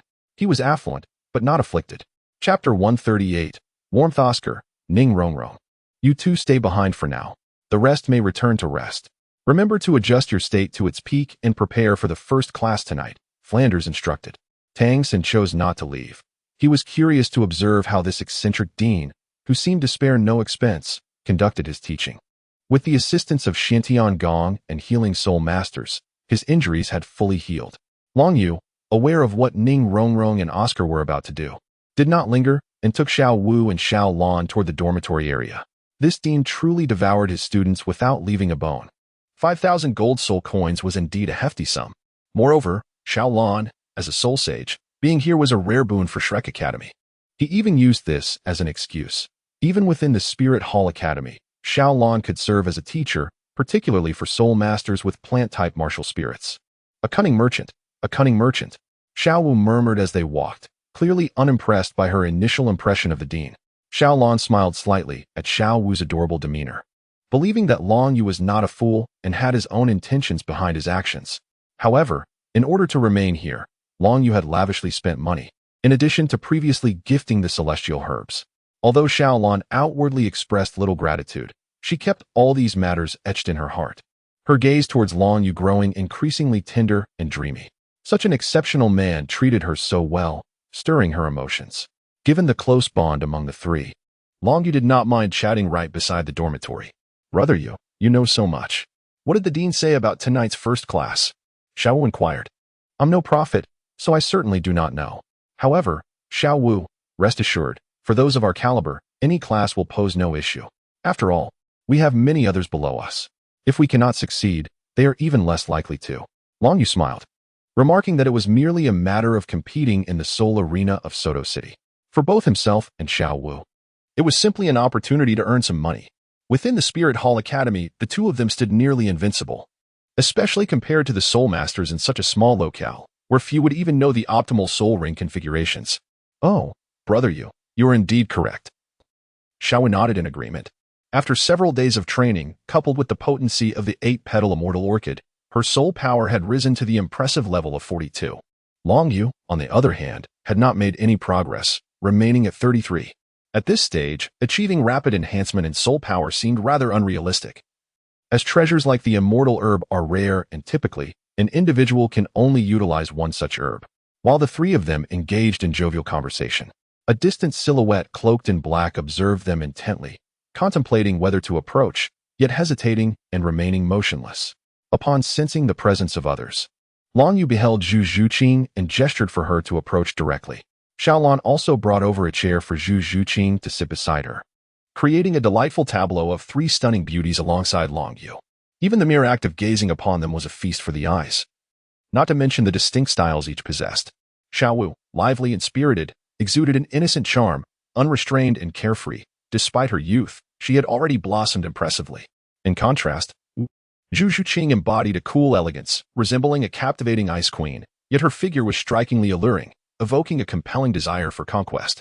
Though she was not one to engage in excessive conversation, her kind heart and formidable strength revealed a remarkable resilience. Xiaolan, with her gentle demeanor and warm presence, resembled a mature and knowledgeable woman, far surpassing Xiao Wu in maturity, both physically and intellectually. Zhuqing, what brings you here alone? Has that detestable Dai Mubai been bothering you again? If it were up to me, I would give that lecherous tiger a good thrashing and then kick him aside. I refuse to rely on such scoundrels, Xiao Wu declared, raising her petite fist with conviction. Despite Dai Mubai's formidable martial spirit, the evil white tiger, his soul power fell short of Xiao Wu's, lacking one soul skill, while she possessed nearly all top-tier abilities. In the state of her first soul skill fully charged, even Long Yu would be sent flying by her, let alone Dai Mubai. Listening to Xiao Wu's words, Zhu Zhuqing chose not to respond immediately. The situation was far from as simple as Xiao Wu suggested. She envied the carefree nature of Xiao Wu, who enjoyed the company and care of both Xiaolan and Long Yu, unlike herself, who was accustomed to relying solely on her own strength. Yet, despite her efforts, fate had shown her little mercy. Rong and Oscar have been ordered by the dean to run. Among those I know in the academy, you are the only ones I am familiar with, so I decided to join you, Zhu Zhuqing murmured softly. Then stay with us, Zhuqing. Did that lecherous tiger make any mention of his identity? If he dares to use any tricks to bully you, just let us know. We can help you, right, brother Yu? Xiao Wu exclaimed, grasping Zhu Zhuqing's hand and turning her gaze towards Long Yu. Long Yu felt somewhat overwhelmed by the expectant gazes of the three women. Of course, he replied with a hint of pride, since you have chosen to stand by my side, I shall take it upon myself to act without hesitation. If Dai Mubai resorts to any underhanded tactics, you have my assurance that I will assist you. Thank you. Zhu Zhuqing felt a profound stir within her heart as she listened to the words of Long Yu and the others. For the first time in many years, she experienced a sense of warmth. Xiaolan and Xiao Wu, noticing the glimmer of tears in Zhu Zhuqing's eyes, silently embraced her arm, embodying a deep sisterly bond. All right, let us not become overly sentimental, Long Yu interjected. It feels as if we are parting forever. We all have a bright future ahead of us. Long Yu, with a hand resting on his forehead, contemplated the situation. Observing Zhu Zhuqing, who possessed merely a soul power of 27, he made a decision. Zhu Zhuqing, allow me to present you with a gift, Long Yu declared, subsequently retrieving an item from his storage soul tool that had gone unused previously, leaving Zhu Zhuqing utterly astonished. Chapter 139. Bestowing the torso bone. This is a soul bone, and indeed, a torso bone, Zhu Zhuqing exclaimed, covering her lips in disbelief as she stared at the remarkable torso bone before her. Soul bones, regardless of their age, are treasures within the realm of soul masters, and the torso bone is undoubtedly one of the most precious among them. Judging by the appearance of this torso bone, it must be at least 10,000 years old. Even as the second young mistress of the Zhu family, she had never encountered such a treasure, much less received one as a gift. Indeed, it is yours, Long Yu affirmed, extending the torso bone towards Zhu Zhuqing. No. Such a valuable item. How could I possibly accept it? Absolutely not. Zhu Zhuqing hastily shook her head in refusal. She had only known Long Yu for a few days. Accepting such a priceless treasure felt beyond her capacity.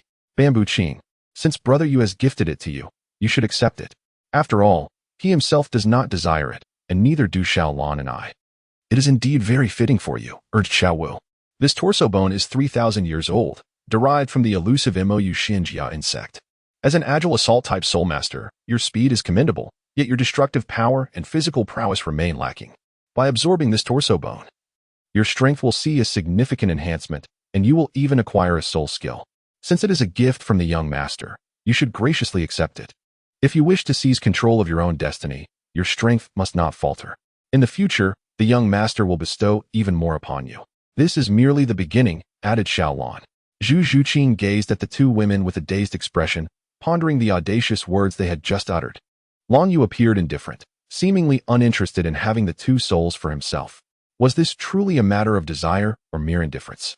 Had the spirit hall's resources dwindled to the extent that soul bones could be casually chosen? The notion that a 30,000-year-old skeletal fragment was commonplace filled Zhu Zhuqing with profound skepticism. Yet, observing the enthusiasm of the trio, coupled with the compelling logic presented by Xiao Wu, she ultimately acquiesced. Thank you. I shall remember this always, Zhu Zhuqing affirmed upon receiving the soul bone. Rest assured, since I have promised you this, I will deliver.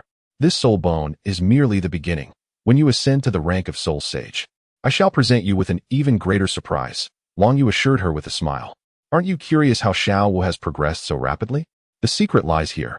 In the original narrative, each of the Shrek's 7 monsters was undeniably a prodigy-level soul master, with the exception of Ma Hongjun, who didn't qualify as a top-tier genius until he became a true Phoenix soul master. Humph, Brother Yu only knows how to say such things. I am also working hard. You know, Xiao Wu pouted, albeit acknowledging the immense significance of the celestial herb, which would indeed have a lasting impact even in later stages of cultivation. Such a treasure could alter one's destiny. Long Yu, why are you so good to me? Zhu Zhuqing inquired earnestly, her dark eyes fixed intently on him, as if trying to discern his intentions. Did he harbor ulterior motives towards her?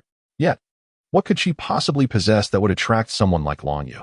You need not worry, my intentions toward you are not of that nature. I admire your character and believe you are entirely deserving of this. Your talent and potential far exceed your own perception, Long Yu elucidated. Oh, Zhu Zhuqing nodded, feeling a sense of satisfaction with Long Yu's character, yet inexplicably experiencing a hint of melancholy. Now, go to your dormitory and absorb this soul bone. It will significantly enhance your strength and will be beneficial for the upcoming academy teachings, Long Yu instructed. To which Zhu Zhuqing did not hesitate to dash back to her dormitory. Brother Yu, does this mean you are aware of the first lesson mentioned by Dean Flinder? Xiao Wu suddenly exclaimed, a spark of realization lighting her eyes. Humph, little girl, why concern yourself with so much? Just heed my words, Long Yu replied, somewhat sheepishly, having inadvertently let slip too much. Meanwhile, Xiaolan regarded Long Yu with an increasingly curious gaze. She often sensed an extraordinary ability within him, as though he possessed foresight or omniscience. Perhaps it was merely her imagination, but each time she beheld his composed demeanor, it effortlessly led her to ponder such notions. Furthermore, their time spent together seemed to reinforce her beliefs. I am no mere child, I have grown up, muttered Xiao Wu, puffing out her chest in defiance. However, upon glancing at her companions, Xiao Lan and Zhu Zhuqing, she felt a twinge of discouragement. Although she had nearly reached Xiao Lan's height, her figure was less pronounced, lacking the curves that she desired. It seemed she would need to consult Zhuqing on how to enhance her physique, especially since Brother Yu favored a more voluptuous appearance. Both the esteemed master and Hulaina, still residing in Spirit City, possessed figures far superior to hers. Were Long Yu to discover Xiao Wu's current sentiments, he might be driven to exasperation, exclaiming, Xiao Wu, you dare to criticize me? As night swiftly descended, Long Yu observed the somewhat disheartened Ning Rongrong without uttering a word. While he empathized with the once headstrong young lady, it did not imply that he would treat her differently. In truth, following his original plans, he intended to maintain a respectful distance from the little sorceresses of the 7 Treasure Glazed Tile School. When the Spirit Hall eventually acted, there would be fewer restraints and entanglements. The 7 Treasure Glazed Tile School was undoubtedly among the targets for elimination by the Spirit Hall, at least for the time being. Despite being a support-type soul master sect, its wealth was immense, and Ning Fengji was both shrewd and far-sighted, bolstered by 2 formidable super Douluos. In the current seclusion of the Haoyan sect, the 7 Treasure Glazed Tile School had risen to become the preeminent force within the spirit master community of the Heaven Do Empire. The Spirit Hall, on the other hand, stood as the undisputed sovereign of the entire continent. Nevertheless, it was perhaps beneficial for the little sorceress to face some hardships. One cannot progress without experiencing a modicum of struggle. Meanwhile, Oscar attempted to comfort Ning Rongrong, yet she offered no response. Upon seeing Xiao Wu and the others, she promptly collapsed into Xiao Lan's embrace, weeping softly as if to release her pent-up grievances. For Ning Rongrong, Xiao Lan was akin to a caring older sister. Chapter 140. The Grand Soul Arena. Indeed, Dean Flander is correct. Now that we have arrived at Shrek Academy, we must adhere to the Academy's arrangements. His criticism is for your own benefit. I believe the little princess of the Seven Treasure Glazed Tile School will not be disheartened by such trivial matters. When you return to the sect, let your progress speak for itself to your father and the others, demonstrating that the little sorceress is quite formidable and does not always need to rely on them. While everyone at the Academy is indeed exceptional, do not underestimate your own worth. After gaining a simple understanding of the situation, Xiao Lan offered her comfort. Indeed, it was remarkably effective, the young sorceress, having adjusted her emotions, wiped away her tears, and quickly regained her composure. Long Yu and Xiao Wu exchanged glances, acknowledging that Ning Rongrong was, after all, merely a child. On the other hand, Tang San observed Ning Rongrong leaning against Xiao Lan like a child, and, for some inexplicable reason, felt a pang of envy. All right, follow me. It's time for your first lesson at Shrek Academy, Flandre announced with a sweeping gesture. With a light touch of his toes, he gracefully propelled himself forward, heading towards the outer reaches of the Academy, specifically towards Soto City. Soon after, Dai Mubai and Long Yu joined the group, but curiously, Zhu Zhuqing, as an agility-type soul master, found herself at the back of the line, seemingly intent on speaking with Xiao Wu. Yet, witnessing Zhu Zhuqing's excitement and joy, the others couldn't help but feel happy for her. The everlasting soul bone not only enhances the host's physical attributes, but also grants Zhu Zhuqing a soul skill, which is a significant boon for someone of her current cultivation level. Shrek Academy was not far from Soto City, and it did not take long for the group to arrive in the bustling city. Although night had fallen, Soto City seemed to have just awakened. Even more lively than during the day, the streets were lined with brightly lit shops, and various vendors, who only operated at night, had found their accustomed spots to sell snacks and trinkets. Long Yu and Xiao Wu, along with their companions, felt little novelty in the city, having visited several times before. Dai Mubai maintained a demeanor of icy detachment reminiscent of Zhu Zhuqing in the past. However, Zhu Zhuqing was now engaged in quiet conversation with her sisters, betraying none of that indifference. Ma Hongjun, on the other hand, was unabashedly fixated on the most prominent features of the passing women. His thoughts increasingly stirred by the wealth he had acquired through Long Yu, eagerly contemplating the prospect of indulging in more exquisite pleasures once the soul fighting concluded. Little monsters, your next class will be held at that location, Flander declared, gesturing towards a colossal edifice. The structure towered nearly 100 meters high, imposing and profound against the night sky, with faint glimmers of light shimmering from within. Your martial souls are diverse, each possessing its own cultivation method. What the Academy can impart to you is how to better utilize your martial souls, aiding you in acquiring superior soul rings and gaining practical combat experience, thereby maximizing your potential. Additionally, you will learn about various aspects of martial souls and the circumstances surrounding soul masters across the continent. Among all the knowledge you are to acquire, the most crucial is practical experience. In battles of equal level and strength, the amount of practical experience will ultimately determine the outcome. Only through continuous combat can you enhance your adaptability in battle. Thus, your first lesson will be practical combat, and that location shall serve as your classroom, Flander emphasized earnestly. Buildings of such magnitude can only be found in cities of the main city level. Their scale serves as a hallmark of a city or even a nation as prosperity. Such a structure is known as the Grand Soul Arena, named after the city it resides in. Hence, the one before you is called the Soto Grand Soul Arena. The benefits of higher badge ranks are numerous, and I shall refrain from elaborating on them in detail. Badge ranks are categorized according to the quality of minerals, starting from the Iron Badge or Iron Soul, ascending through copper, silver, gold, purple gold, sapphire, ruby, and diamond, totaling 8 ranks. Before graduation, you must secure at least a Silver Soul badge. Do you understand? Flander explained gradually. For further inquiries, you may consult Mubai, who has participated in practical combat here for over a year. Flander remarked. Dai Mubai stated, I began participating in the Soto Great Spirit Arena battles when I reached the 29th level, having fought a total of 56 matches, with a current record of 29 victories and 27 defeats. My current score is 2. To elevate from Iron Spirit to Copper Spirit, one requires 100 points. Each victory in battle awards 1 point, whereas a loss deducts 1 point. If a winning streak exceeds 5 matches, each subsequent victory will grant an additional 10 points. If the winning streak surpasses 10 matches, the next victory will yield an increase of 100 points, even if one achieves the requisite points to ascend to Copper Spirit. A drop below 100 points will revoke that qualification. To progress from Copper Spirit to Silver Spirit, one needs 1,000 points. In battles among Copper Spirits, each victory awards 10 points, while a defeat incurs a deduction of 10 points. The point accumulation ratio for consecutive victories remains the same as that of Iron Spirits. Dai Mubai further elucidated the challenges of obtaining the Silver Spirit badge, especially when one is at a higher soul power level. Director, must we auxiliary system soul masters also acquire the Silver Spirit badge like the battle soul masters? Ning Rongrong inquired with youthful vigor. One-on-one matches are impossible for them. As they lack combat capability, they can only participate in 2-on-2 and 7-person team battles. Even in 2-on-2 scenarios, it is quite challenging, as typically, only pairs of well-matched battle soul masters have a high win rate. While one can provide significant support, it cannot equate to the effect of an additional battle soul master. Without exception, even auxiliary system soul masters must obtain the Silver Spirit badge.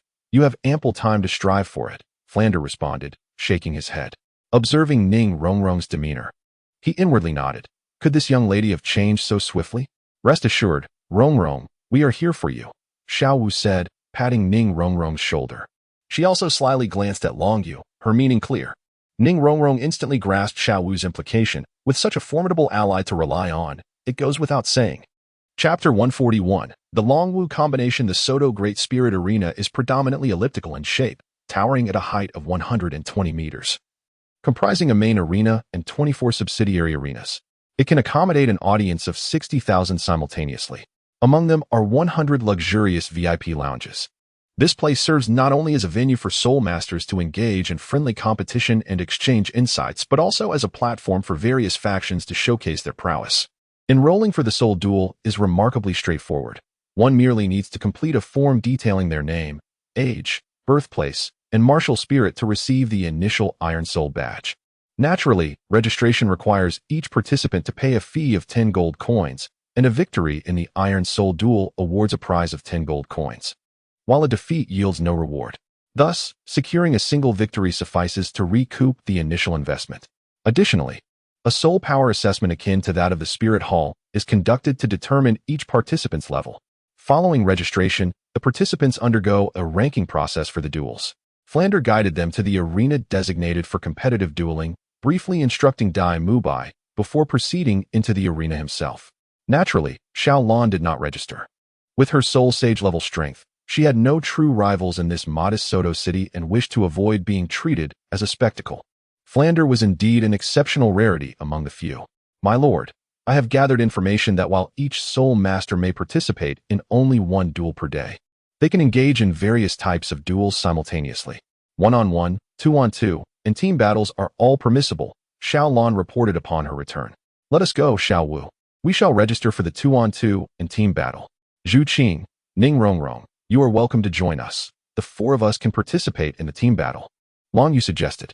However, I recall that the rules stipulate that participants must be of the same major rank. You and Xiao Wu are soul masters, which means you will face teams composed entirely of soul masters. We wouldn't want to hinder your progress, Zhu Qing expressed her concerns. While she was eager to obtain the Silver Soul badge, she recognized that she was merely a great soul master and that joining a team likely comprised of higher-ranked soul masters would be a liability. Zhu Qing was also uncertain whether Long Yu and Xiao Wu could handle a 2-against-7 scenario. After all, the capabilities of 7 well-coordinated high-ranking soul masters could yield unpredictable results, far beyond a mere sum of their parts. Zhu Qing, worry not. I am well aware of Brother Yu's capabilities. We shall secure an effortless victory. Brother, you can undoubtedly take on 7 opponents, even if they are all soul masters, Xiao Wu reassured her. She was fully cognizant of Long Yu's strength. Recalling how the Spirit Hall Academy's battle team had been effortlessly defeated by him, including 2 formidable Soul Kings capable of executing martial spirit fusion techniques. In her estimation, The Soul Masters here were hardly comparable to those from the Spirit Hall Academy. However, earning some gold while having fun is hardly a bad thing. Especially considering that brother you had been swindled by the dean, that unscrupulous fellow, for over 5,000 gold soul coins. 7 Soul Masters against 1. Zhu Zhuqing exclaimed in shock. However, upon witnessing Long Yu's smile, she sensed the authenticity of his demeanor. Conversely, Ning Rongrong displayed little surprise. Understanding that the Soul Sect posed no significant threat given their ability to contend with a soul sage like Zhao Wujia, even if the opposing party was well trained. Therefore, fret not. Since Brother Yu has graciously extended his invitation, let us not disappoint him, Xiao Wu declared, as she took the hands of both women and walked alongside Long Yu. Zhuqing, Dai Mubai, noticing Zhu Zhuqing being pulled away by Xiao Wu, felt a twinge of irritation. He had intended to invite Zhu Zhuqing to join him in a duet, for although she was merely at the 27th rank, she was not an ordinary great soul master. Moreover, his objective was not solely victory. He sought to alleviate the tension between himself and Zhu Zhuqing through shared experiences. Words alone could not achieve what actions could. With perseverance, Dai Mubai believed he could win Zhu Zhuqing's heart. If she were to agree, they could even unleash the martial soul fusion skill, the Netherworld White Tiger, which would devastate their opponents, the Soul Emperors. However, it appeared that events were not unfolding as he had envisioned.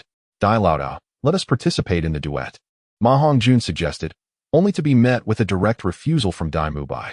Your strength is too feeble. It pales in comparison to the support capabilities of Xiao Ao. I shall engage in a one-on-one match, Dai Mubai stated before departing the scene. Oscar and Ma Hongjun, bewildered by the situation, recognized their shared plight and thus decided to partake in the duet. The registration fee is 10 gold soul coins. Please provide a name for your duo. The staff member inquired. Yet, her gaze was fixed intently on Long Yu, unable to resist his striking handsomeness and formidable aura, though she was uncertain of the depth of his capabilities. Let us name our duo the Dragon Dance, Xiao proclaimed, wrapping her arm around Long Yu's, as if to assert her claim in front of the staff. Seeing this, Long Yu felt it inappropriate to withdraw his arm in front of so many people. So he allowed Xiao Wu to act as she pleased. Very well. The Dragon Dance duo has been successfully registered. Please keep it safe. The staff handed over the Iron Soul emblems to the two, casting an apologetic glance at Xiao Wu. I apologize, but this young man is indeed quite handsome. Moreover, his talent is the strongest I have ever seen.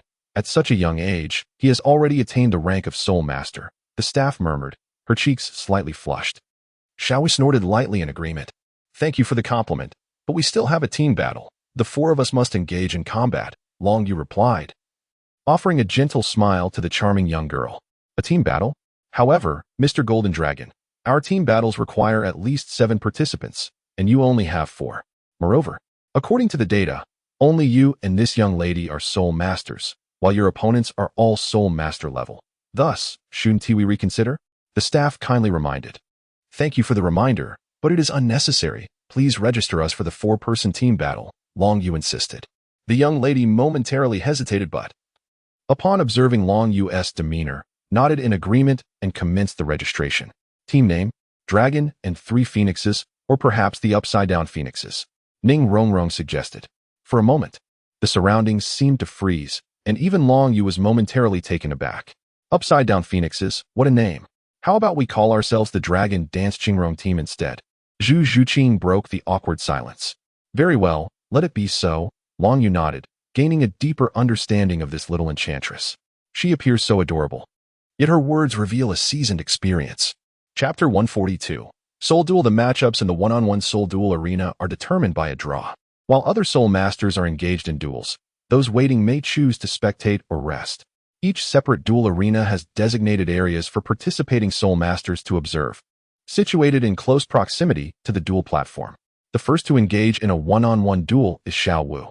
The arena remains spacious, with a diameter of 20 meters, providing ample room for Soul Masters to showcase their abilities, particularly for those present who are predominantly lower ranked.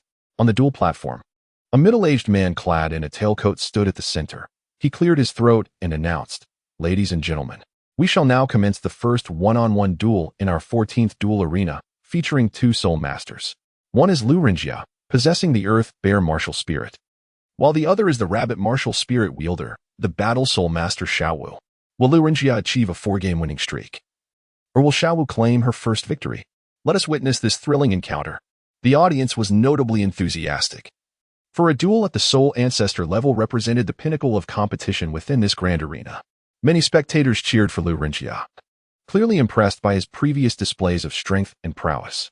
However, when Xiao Wu made her entrance, both the audience and the host were momentarily taken aback. Her youth was unmistakable. Despite her tall stature, she appeared to be merely a teenager. In stark contrast stood the robust Lu Renjia, prompting disbelief among the crowd. Can it be true that such a young child has already reached the Soul Ancestor rank? Is there truly such a prodigy? One audience member pondered aloud. Surely, the Great Soul Arena would not deceive us in such a manner. It would tarnish the reputation of Soto City's arena, another voice countered. You are right. But I've never encountered a Soul Ancestor so young before. Little girl, this is no place for games, Lu Renjia's gruff voice resonated, revealing a hint of wariness towards Xiao Wu. This apprehension stemmed not from her strength surpassing his, but from the assumption that such a young Soul Ancestor must be backed by formidable influences. Though the Soto City Great Soul Arena prided itself on fairness, it would not risk offending powerful figures for the sake of an inconsequential individual. Please, I am not here to play. Enough with the chatter, let us begin. Xiao Wu retorted, placing her hands on her slender waist. Although Lu Renjia's spirit power level exceeded hers, strength is not solely determined by spirit power. Her brother, Long Yu, was a prime example. Long Yu, the opponent, appears to be a power type and defense type soul master. Will Xiao Wu face any difficulties? Zhu Zhuqing expressed her concern. Rest assured, Xiao Wu does indeed possess weaknesses against power type soul masters. However, the opponent would need to be significantly stronger for that to matter. With Xiao Wu's current strength, she could easily toss even a Soul King away. I would require a spirit bone just to regain my balance after being thrown, Long Yu replied. Before Lu Renjia could finish his sentence, Xiao Wu, clearly impatient, activated her skills. For spirit rings shimmered in hues of yellow and purple, and with a flash of her third spirit ring, she instantly appeared above Lu Renjia. First spirit skill, waist bow. As Xiao Wu's first spirit ring illuminated, the outcome for Lu Renjia was sealed. Despite the stark disparity in their sizes, she effortlessly hurled him into the air. With a resounding crash, Lu Renjia hit the ground hard, his head spinning in confusion as he grappled with the reality of his swift defeat. Is this really it? Has the battle between the Soul clans concluded so swiftly? The audience erupted in astonishment. Were it not for their familiarity with the Soto City Soul Arena, they might have suspected foul play. Nevertheless, it was evident that in this one-on-one duel, Xiao Wu emerged victorious in a splendid manner. With 2 soul skills, she decisively defeated Lu Renjia, catching him entirely off guard. The combination of teleportation and the waist bow soul skill demonstrated remarkable coherence. Previously, Long Yu did not genuinely perceive Xiao Wu's teleportation direction. Rather, he had pinpointed her location through mental energy before she activated her teleportation skill. Once his mental energy lost its grip on her presence, she would inevitably materialize nearby. At that moment, utilizing the soul bone for comprehensive protection rendered Xiao Wu's waist bow ineffective. Brother Yu, how did I perform? Xiao Wu inquired, her voice lively. Excellently. You executed the first battle splendidly, Long Yu praised without reservation. Xiao Wu, you were magnificent. You brought that giant down in just 2 moves. Ning Rongrong exclaimed, raising her delicate fist, though a tinge of disappointment shadowed her joy. Despite her 7-treasure glazed tile pagoda being the foremost support spirit in the world, who would willingly remain sheltered at the back of the team. Please wait here for a moment. Xuqing and I will also engage in a one-on-one. Long Yu said with a smile, gently ruffling Xiao Wu's hair. I believe brother you will resolve his battle even faster than I did. Xiao Wu nodded obediently, then settled beside Ning Rongrong. Due to Long Yu participating in a Soul Clan level battle, while Zhu Zhuqing was only competing at the Great Soul Master level, the arenas were quite distant. Xiao Wu and Xiao Lan watched from Long Yu's side, while Ning Rongrong accompanied Zhu Zhuqing to the other side. Xiao Lan, how long do you think brother you will take to defeat his opponent? Xiao Wu asked eagerly. I reckon 5 seconds. Moreover, he likely won't employ the Golden Dragon Spirit, but instead rely solely on mental energy, swift and energy efficient, Xiao Lan replied after a moment of contemplation. 5 seconds. I believe 3 seconds will suffice. Xiao Lan, don't you think it sounds a bit strange? Brother, you might be displeased upon hearing this, Xiao Wu remarked, a peculiar expression on her face. Xiao Lan paused for a moment before comprehending Xiao Wu's implication, her face flushing with embarrassment. You little rascal, you truly lack seriousness. We are discussing important matters here, Xiaolon shyly remarked. However, upon hearing Xiao Wu's words, she couldn't help but think of Long Yu on the Soul Arena, wondering if the young master would be particularly formidable in that regard. After all, possessing the bloodline of the Golden Dragon, it was likely that he would excel in such matters, with considerable demands anticipated in the future. Chapter 143. A brief interlude. Xiao Wu and Xiaolon, being two exquisite beauties, effortlessly drew the attention of many passers-by with their every smile and frown, their gazes rife with covetousness and desire. The audience present here were not lacking in power. With authority came a surging of inner desires, and several self-satisfied young lords began making their way toward the two young ladies. These two young ladies, allow me to introduce myself. A young man, adorned with an ostentatious appearance, approached them, his eyes fixed hungrily on Xiaolon. It was the first time he had encountered such a stunning girl in Soto City. Leave, Xiaolon replied coolly, not even deigning to cast a glance at the loathsome figure before her. Despite his apparent status, what of it? Setting aside her own prowess, which was already unparalleled in such a decrepit place, she had the young master by her side. What could his background possibly compare to the overarching influence of the Spirit Hall, especially when faced with the current pope of the Spirit Hall, Bibi Dong? Even the emperors of the Tiando or Xinglua empires would show her deference. Do you even know how to speak to our young master? His identity is not to be trifled with. Even the soul sect is not insignificant. The young man's entourage clamored. Oh, can we leave now? Xiaolon continued with her indifferent tone. This is Soto City. Even a dragon must remain low here. The soul sect's power may be respectable, but it is not insurmountable. How dare you show disrespect to this marquis? Come on, take them away. At this, the young man instantly shed his previous demeanor, revealing his true nature. These two are clearly outsiders who have offended the only son of the city lord, murmured the onlookers. However, the great soul arena did not belong to the empire or the spirit hall, even if he were a marquis of the empire. He had no right to disturb the order here. You know nothing. The city lord's family has recently allied with one of the 7 founding families of the soul arena. Such trivial matters will not be addressed by the great soul arena. If these two girls lack solid backing or strength, they may indeed be in grave danger. It seemed that some oblivious individuals had provoked someone beyond their comprehension. Long Yu, upon discerning the situation below, remarked with a hint of indifference that such behavior was commonplace. For this world is indeed rife with foolish individuals. However, this revelation diminished his interest in the soul battle. Third soul skill, mental control. With his 4 soul rings, black, purple, black, and black, undulating in the air, the third ring flickered as Long Yu's piercing gaze met that of his opponent. His formidable mental prowess compelled the adversary to descend from the battle platform of their own volition. Good heavens, this is outrageous. Another soul master so young. And what a peculiar soul ring configuration. Gasped an onlooker, clearly astounded by the impression Long Yu left, which surpassed even that of Xiao Wu. Another unparalleled prodigy emerging from the shadows.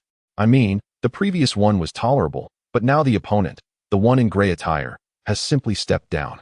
Is this not a profound disrespect to us? A little subterfuge would have sufficed, a voice of exasperation echoed. That may not be entirely accurate.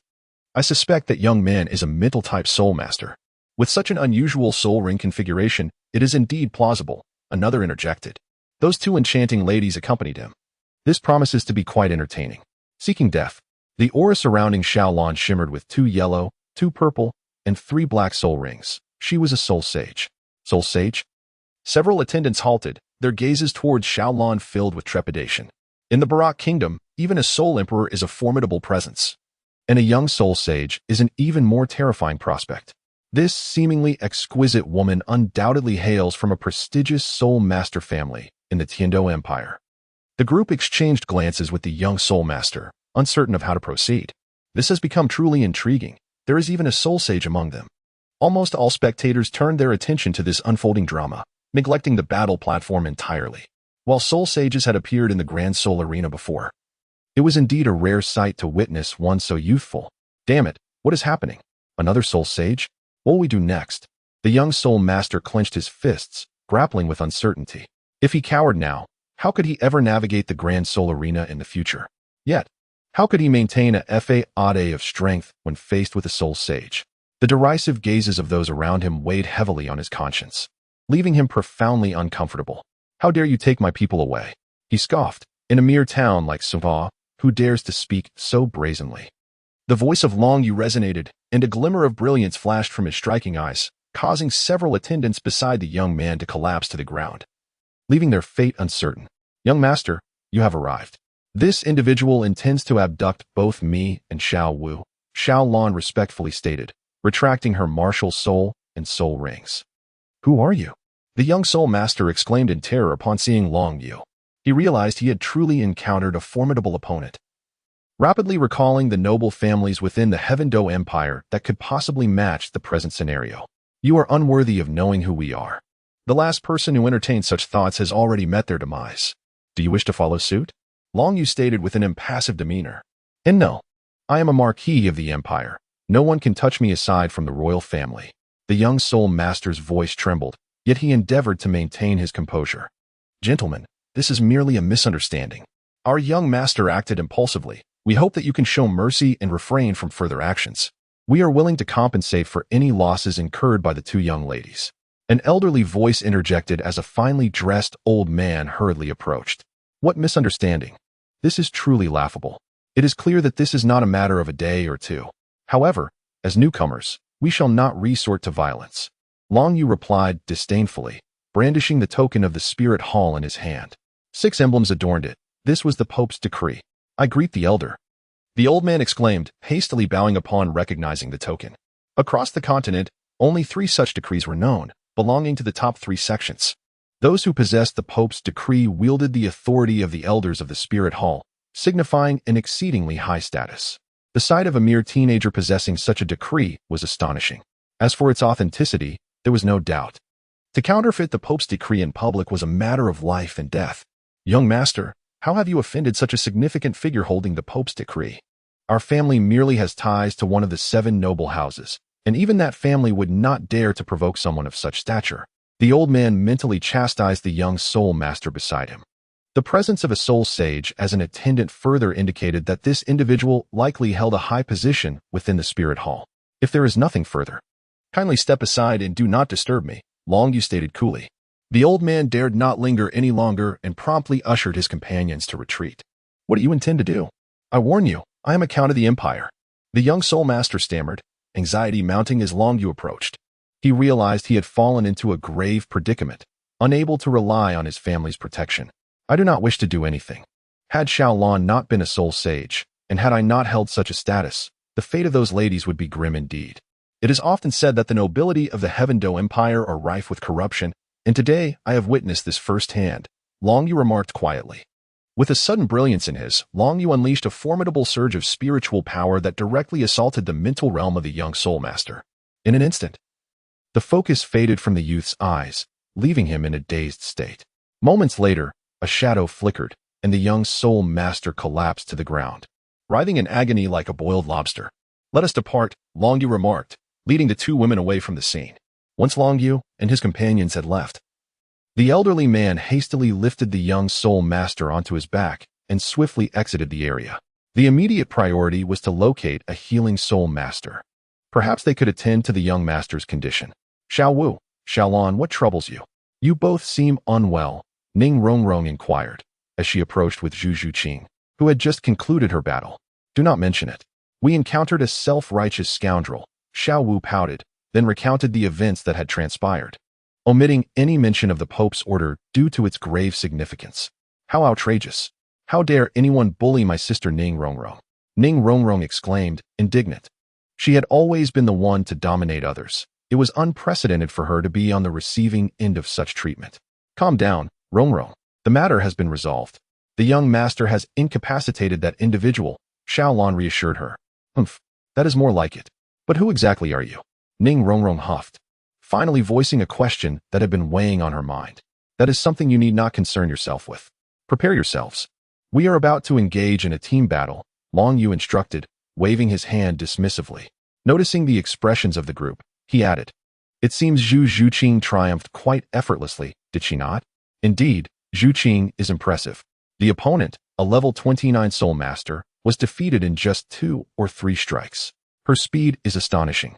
Xiao Wu marveled. It was said that he was on a 6-match winning streak. Who would have thought he would be so easily overcome? And during the 2-on-2 match, It was incredible. I watched as Zhu Qing single-handedly defeated both opposing soul masters, Ning Rongrong exclaimed. Her excitement evident as if she had claimed victory herself. This is largely thanks to your support, which allowed me to resolve the battle swiftly. Rongrong's assistance has proven invaluable, Zhu Qing said earnestly to Longyu, though she had not utilized the soul abilities granted by her Millennium Soul Bone in this fight. The comprehensive enhancement it provided had indeed benefited her greatly. Well done, everyone. It appears we have emerged victorious, Longyu concluded. Longyu nodded with a smile. It seemed that a 30,000-year-old trunk bone significantly enhanced Zhu Qing's abilities. Subsequently, the 5 individuals made their way to the battle arena for the team competition. Following the earlier incident, no one dared to cause any further trouble. The arena for the team battle, with a diameter of 40 meters, was quite expansive, spanning over 1,000 square meters. Thus, even with over a dozen participants from both sides, it did not appear overcrowded. The host then announced the appearance of both teams.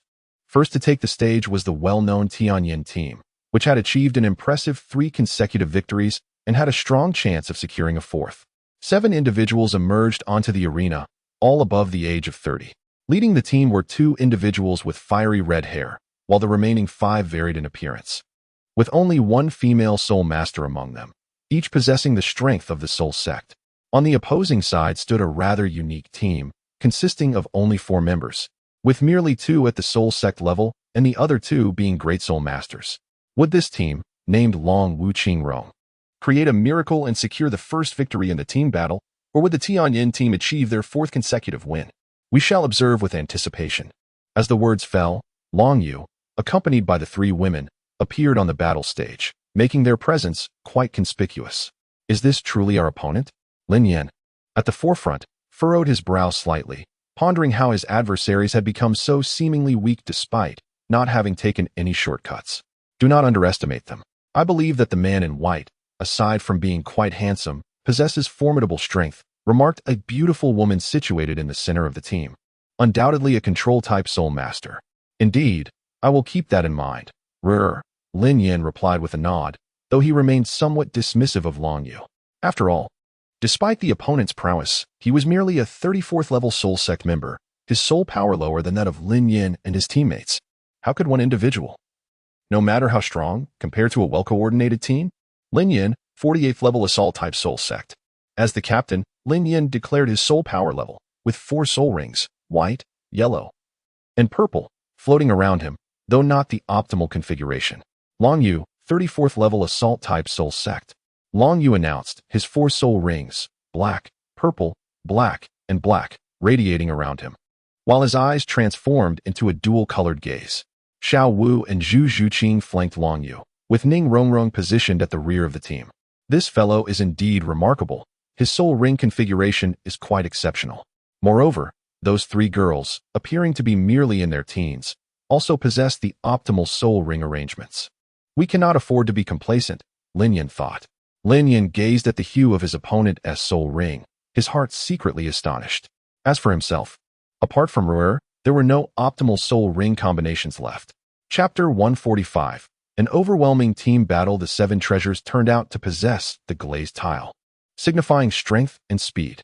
The small tower in Ning Rongrong's palm radiated several beams of colorful light, which then permeated the bodies of Long Yu and his companions. A 30% enhancement in strength and speed. This was indeed a remarkable sensation, and this was merely from a great soul master. Long Yu, feeling the tangible augmentation within himself, could not help but marvel. Were there more from the 7 treasures glazed tile sect? Lin Yan and the central figure, Yin Rui, were equally astonished. 3rd soul skill, explosive fire. Lin Yan's 1,000-year soul ring flickered, unleashing a massive torrent of searing flames directed at Long Yu. Lin Yan intended to restrain Long Yu first, allowing the remaining 6 to deal with the other 2. Unfortunately, they were unaware of just how terrifying Long Yu's strength would truly be. 1st soul skill, mental impact. The first black 10,000-year spirit ring of Long Yu shimmered as his striking dual pupils scanned the 7 adversaries. In that moment, a massive surge of searing flames engulfed him. Why did he not evade? A voice queried in bewilderment. Could it be that he was caught off guard? Such a pity. Possessing such handsome features and a high spirit power level, yet lacking in practical combat abilities. However, something seemed amiss. Behold how that handsome fellow emerged unscathed from the inferno.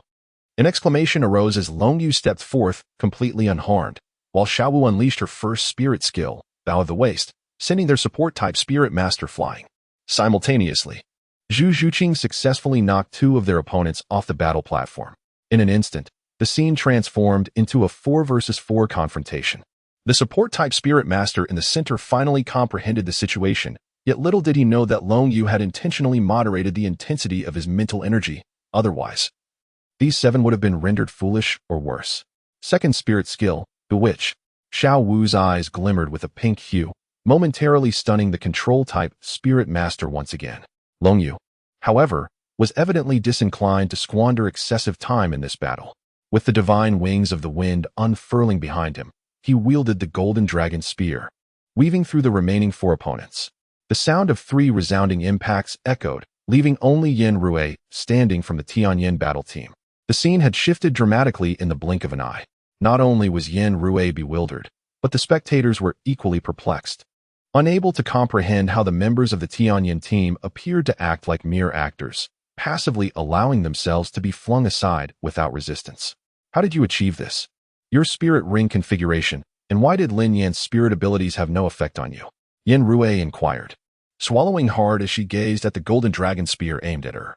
As the victim, no one understood better than herself the ordeal she had just endured. From the outset, her head had been buzzing. Not only was it challenging to execute spirit skills for total control, but even discerning her opponents had proven difficult. Even with her superior spirit power, she struggled, and the other 6 members must have fared far worse. One by one, her teammates were eliminated, and after 9 arduous years of effort, she had finally shaken off Long Yu's mental influence. But more blows followed, leaving her all alone. From beginning to end, she had been in a state of utter confusion.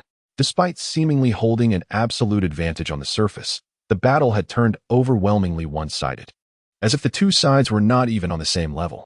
Though she recognized her opponent's formidable nature, being defeated in such a bewildering manner was entirely unexpected. My mental prowess far exceeds yours, and with the 10,000-year spirit ring, my influence over you is absolute. As for why I remain unaffected by that inferno, it is because I possess fire immunity. Fire-type spirit skills hold no power over me. Long Yu shrugged and said, as for my soul ring configuration, I'm afraid I cannot disclose that. He continued, so what will it be? Will you choose to be defeated by me, or will you concede? Yinshui responded, so it is true that your fire immunity far surpasses our spiritual power. Encountering an opponent like you makes one wonder how the other teams fare. In the arena of the soul sect, you truly embody an unparalleled level of invincibility. Despite being over 30, Yinshui felt utterly helpless in the presence of someone barely in their teens. Such was the staggering disparity brought about by innate talent. Indeed, Long Yu nodded slightly. Yinshui then turned to the 3 women beside her and complimented, you 3 are truly beautiful. With that, she voluntarily leaped off the battle platform. This team battle commenced in a manner that was utterly astonishing and concluded in an equally bewildering fashion, resembling a dreamlike spectacle. Hey, refund! A voice rang out, soon followed by a chorus of agreement from many others, clearly expressing their sentiment of being duped by the grand soul arena of Soto City. However, a greater number of spectators gazed at Long Yu and his companions with a peculiar intrigue, pondering the origins of such formidable talents. Brother Yu, why didn't you just send that woman flying as well? Why did you deliberately leave her for last? Do you harbor some feelings for her? Xiaowu exclaimed, wincing in pain while pouting at Long Yu. What nonsense are you spouting? I merely found her to be a decent opponent, which is why I showed her mercy. Besides, others praised the beauty of you 3, Long Yu retorted, giving Xiaowu a playful knock on the head. Hee, but Brother Yu, while winning in such a manner feels somewhat unsatisfactory, the ease of gain is undeniably delightful. If this situation continues, we could win 3 battles a day. And I believe we will soon acquire a silver soul badge, not to mention earn a little extra, Xiaowu mused. That sounds about right. But my expectations for you extend beyond just a silver soul badge. At the very least, I expect a purple gold soul badge. And Zhuqing must secure at least a gold soul badge, Long Yu asserted. A purple gold soul badge? Isn't that a bit too ambitious?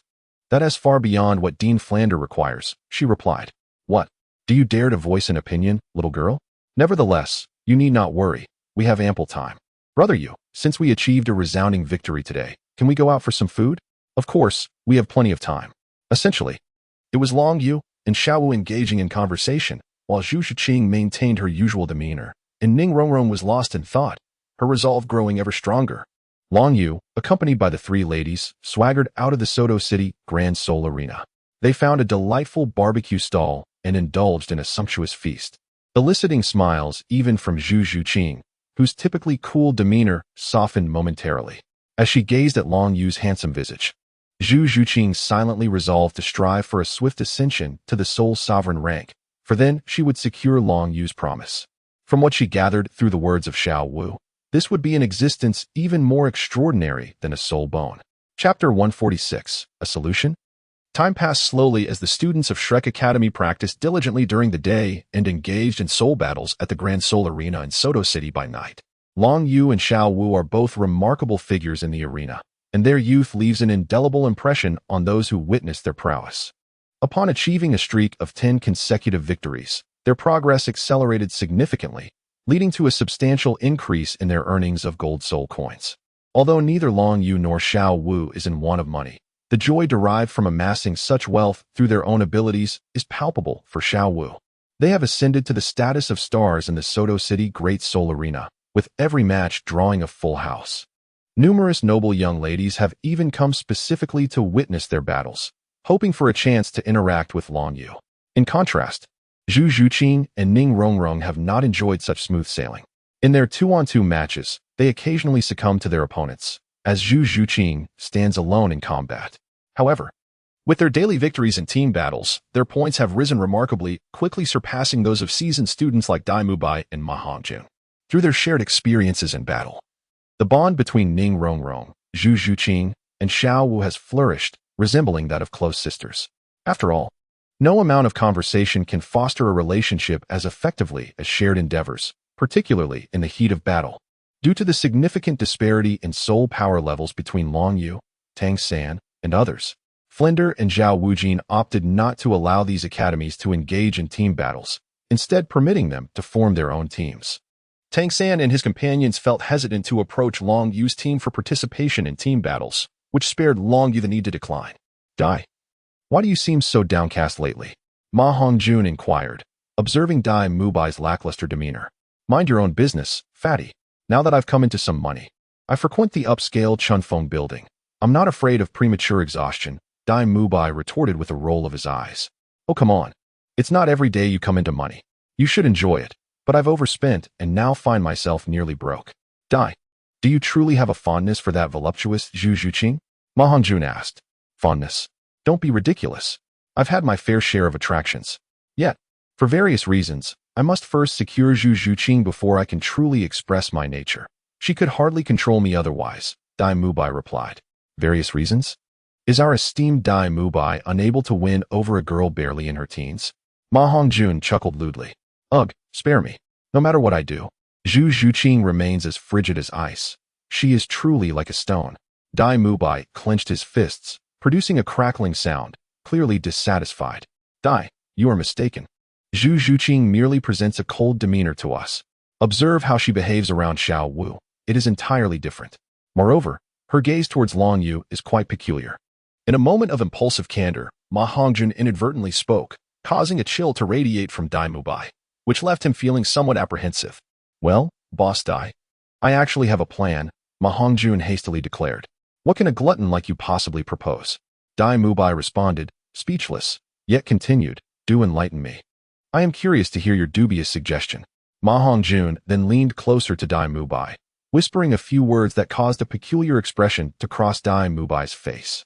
Are you certain such an antiquated strategy will still be effective? Dai Mubai hesitated. Boss Dai, you seem to misunderstand. This is what we call returning to simplicity. The more straightforward the approach, the more convincing it becomes, Ma Hongjun replied, his face radiant with pride. Are you sure there won't be any danger? Can the people you're contacting be trusted? Dai Mubai inquired, a hint of concern in his voice. Rest assured, Boss Dai. They are aware that my mentor is a soul sage, and they won't truly dare to act against us, Ma Hongjun reassured, patting his chest. You make a valid point. Let us proceed with this plan, Dai Mubai mused after a moment of contemplation, nodding in agreement. Very well, it shall be tomorrow evening. Upon successful completion, I will reward them with 500 gold soul coins as gratitude.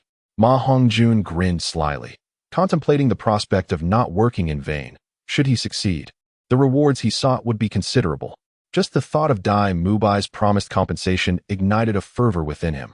Brother Yu, that Principal Flander truly spares no opportunity to seize our coins. Even the winnings from our soul battles are subject to such heavy taxation, Xiao Wu remarked, exasperated. Humph. That Flander is indeed excessive. This is money we all toiled to earn, yet he so casually appropriates it under the guise of the academy, Ning Rongrong grumbled. As the little princess of the Seven Treasures glazed tile school, she harbored no fear of Flander, considering him merely a trifling soul sage, while not lacking in number. Her sect could easily contend with him. Now, let us not harbor such resentment. At least the academy's meals have improved significantly, Long Yu suggested. Well, relatively speaking. After all this time, my battle spirit badge has already reached the silver level, and I am on the cusp of attaining the golden badge.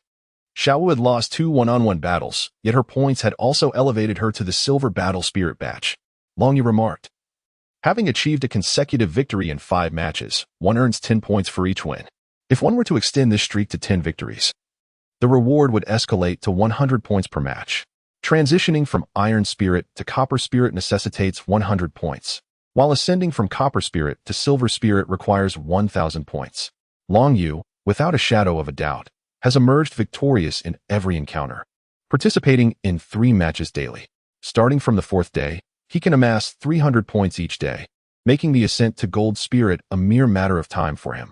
Furthermore, his soul power has finally advanced by 1 level, reaching the 44th rank of Soul Master. Despite my flawless record in one-on-one battles, I have faced numerous defeats in the 2-on-2 format against Rongrong. Although I remain undefeated in team battles and currently hold the rank of Copper Spirit, my soul power has reached the 28th level, and the Dean was indeed correct. Combat is the finest method of honing one's skills. My proficiency in wielding soul bones and soul skills has become increasingly adept. Zhu Zhuqing lowered her head, feeling somewhat embarrassed as she spoke. Even among great soul masters, possessing an additional skeletal frame, coupled with Ning Rongrong's 30% enhancement in speed and strength, it is quite challenging to contend against 2 opponents. Alas, why bring this up? My soul badge is of the lowest tier, having only recently attained Copper Spirit. My hard-earned streak of victories could easily be interrupted. After all, I am not a battle soul master, so I cannot provide much assistance to Zhu Qing in 2-on-2 matches. Ning Rongrong sighed. Cheer up, Rongrong. The 7 Treasures Glazed Tower is indeed the foremost auxiliary martial spirit, Xiao Wu consoled. Yes, considering you are an auxiliary soul master. It is quite understandable. Let us have a late-night snack before returning to the academy, Long Yu encouraged. Long live. You still eat so much. Just look at how much more flesh has accumulated on your little belly. What are you talking about? There is absolutely nothing. Chapter 147. Life and Death Soul Battles. Had it not been for Long Yu and his companions not participating in the wagered soul battles, they would likely have been approached by the administrators of the Grand Soul Arena. After all, everyone is aware that the Dragon Dance Light and Grace team is invincible, leading to a situation where all bets were placed against the Dragon Dance Light and Grace team, which resulted in considerable losses for the Grand Soul Arena. Currently, the record of the Dragon Dance Light and Grace team stands at perfect victories in team battles, with every match drawing a full house. It is understandable. Having grown accustomed to evenly matched, intense contests, witnessing such an unequivocal domination is a refreshing experience for the audience, who are not lacking in funds and simply seek amusement. Fortunately, following the incident involving the male youth soul master, others have recognized the significant status of Long Yu and his companions, and thus no one dares to provoke these mere teenagers. Ladies and gentlemen, I regret to inform you that there are no ordinary sparring teams left at the Silver Spirit level in the Grand Soul Arena of Soto City, especially since your team has already reached the Silver Spirit tier, and you are on the verge of attaining Gold Spirit status. To be frank, you are the fastest individual I have encountered in my years of service at the Grand Soul Arena in terms of accruing points. A man clad in a suit spoke with a hint of embarrassment. It is unfortunate, but nearly all the teams at the Soul Clan level have been swept aside by this war team. There are no opponents left for mere friendly soul battles. As the second largest city in the Barak Kingdom, is Soto City's Grand Soul Arena truly so sparsely populated? Is there no one else here? Long Yu furrowed his brow and inquired. Not entirely, the official replied. If you were to engage in a life and death battle, there would indeed be teams available to contest in soul combat. However, there are no teams willing to accept a wager match. A life and death battle? Could you first show me the opponent's information? Long Yu asked. To be honest, aside from the graduation examination at the Spirit Hall Academy, I have never taken a life. Certainly, please take a look. The official quickly handed over a document detailing the opponent's strength and other particulars. The Fierce Demon team boasts soul power levels exceeding 45. With the captain at level 49, all their martial souls are of the strength and defense types, with a record of 51 victories and 16 defeats, having killed 169 soul masters and incapacitated 230, displaying an exceedingly ruthless demeanor. After glancing at the data, Long Yu declared, "No problem. We accept this soul battle." "Excellent. I will make the necessary arrangements immediately," the official said, hurriedly departing. Alas, it seems that being too strong is not without its drawbacks. Lacking opponents truly makes invincibility a lonely state. Long Yu sighed, looking at the three women with an open hand. His demeanor elicited a chuckle from Xiao Wu and the others. "Long Yu, during the team battle, are we expected to kill?" Zhu Zhuqing asked. There was no doubt among them regarding their potential for victory. After days of combat, they had gained a profound understanding of Long Yu's strength. Not to mention a team at the Soul Clan level, even a Soul King level opponent might not stand a chance. Of course, this still depends on the opponent's various data. Long Yu quietly admired Zhu Zhuqing, who had endured countless hardships yet still retained a kind-hearted innocence. Let's see how it goes. If the opponent strikes with malice, I wouldn't hesitate to eliminate a few soul masters, Long Yu remarked. By the way, since this is a life and death soul battle, your foremost priority should be safeguarding your own safety, especially for Rongrong and Zhuqing. I am not afraid. After all, I have you to protect me, Ning Rongrong corrected him, adding, we have you protecting us. However, upon noticing that Long Yu seemed oblivious to the nuance, Ning Rongrong secretly sighed in relief. That may be true, but vigilance is still essential. I cannot shield you indefinitely. Therefore, you must possess the strength to protect yourselves, Long Yu asserted. The team battles had become devoid of worthy opponents. Even facing a soul sect of the same rank posed no challenge for him. Henceforth, Long Yu intended to challenge foes of the Soul King or even the Soul Emperor caliber. If a soul sage were to appear, he would be inclined to test his mettle, for formidable soul sages like Zhao Wujia were indeed rare. Soon, they found themselves in another team battle. Now, let us welcome Long Wu Qingru to the arena. Though the members of this team are quite young and their soul power levels vary greatly, their numbers are insufficient. Yet, their innate talent is extraordinarily potent, and their strength is astonishing.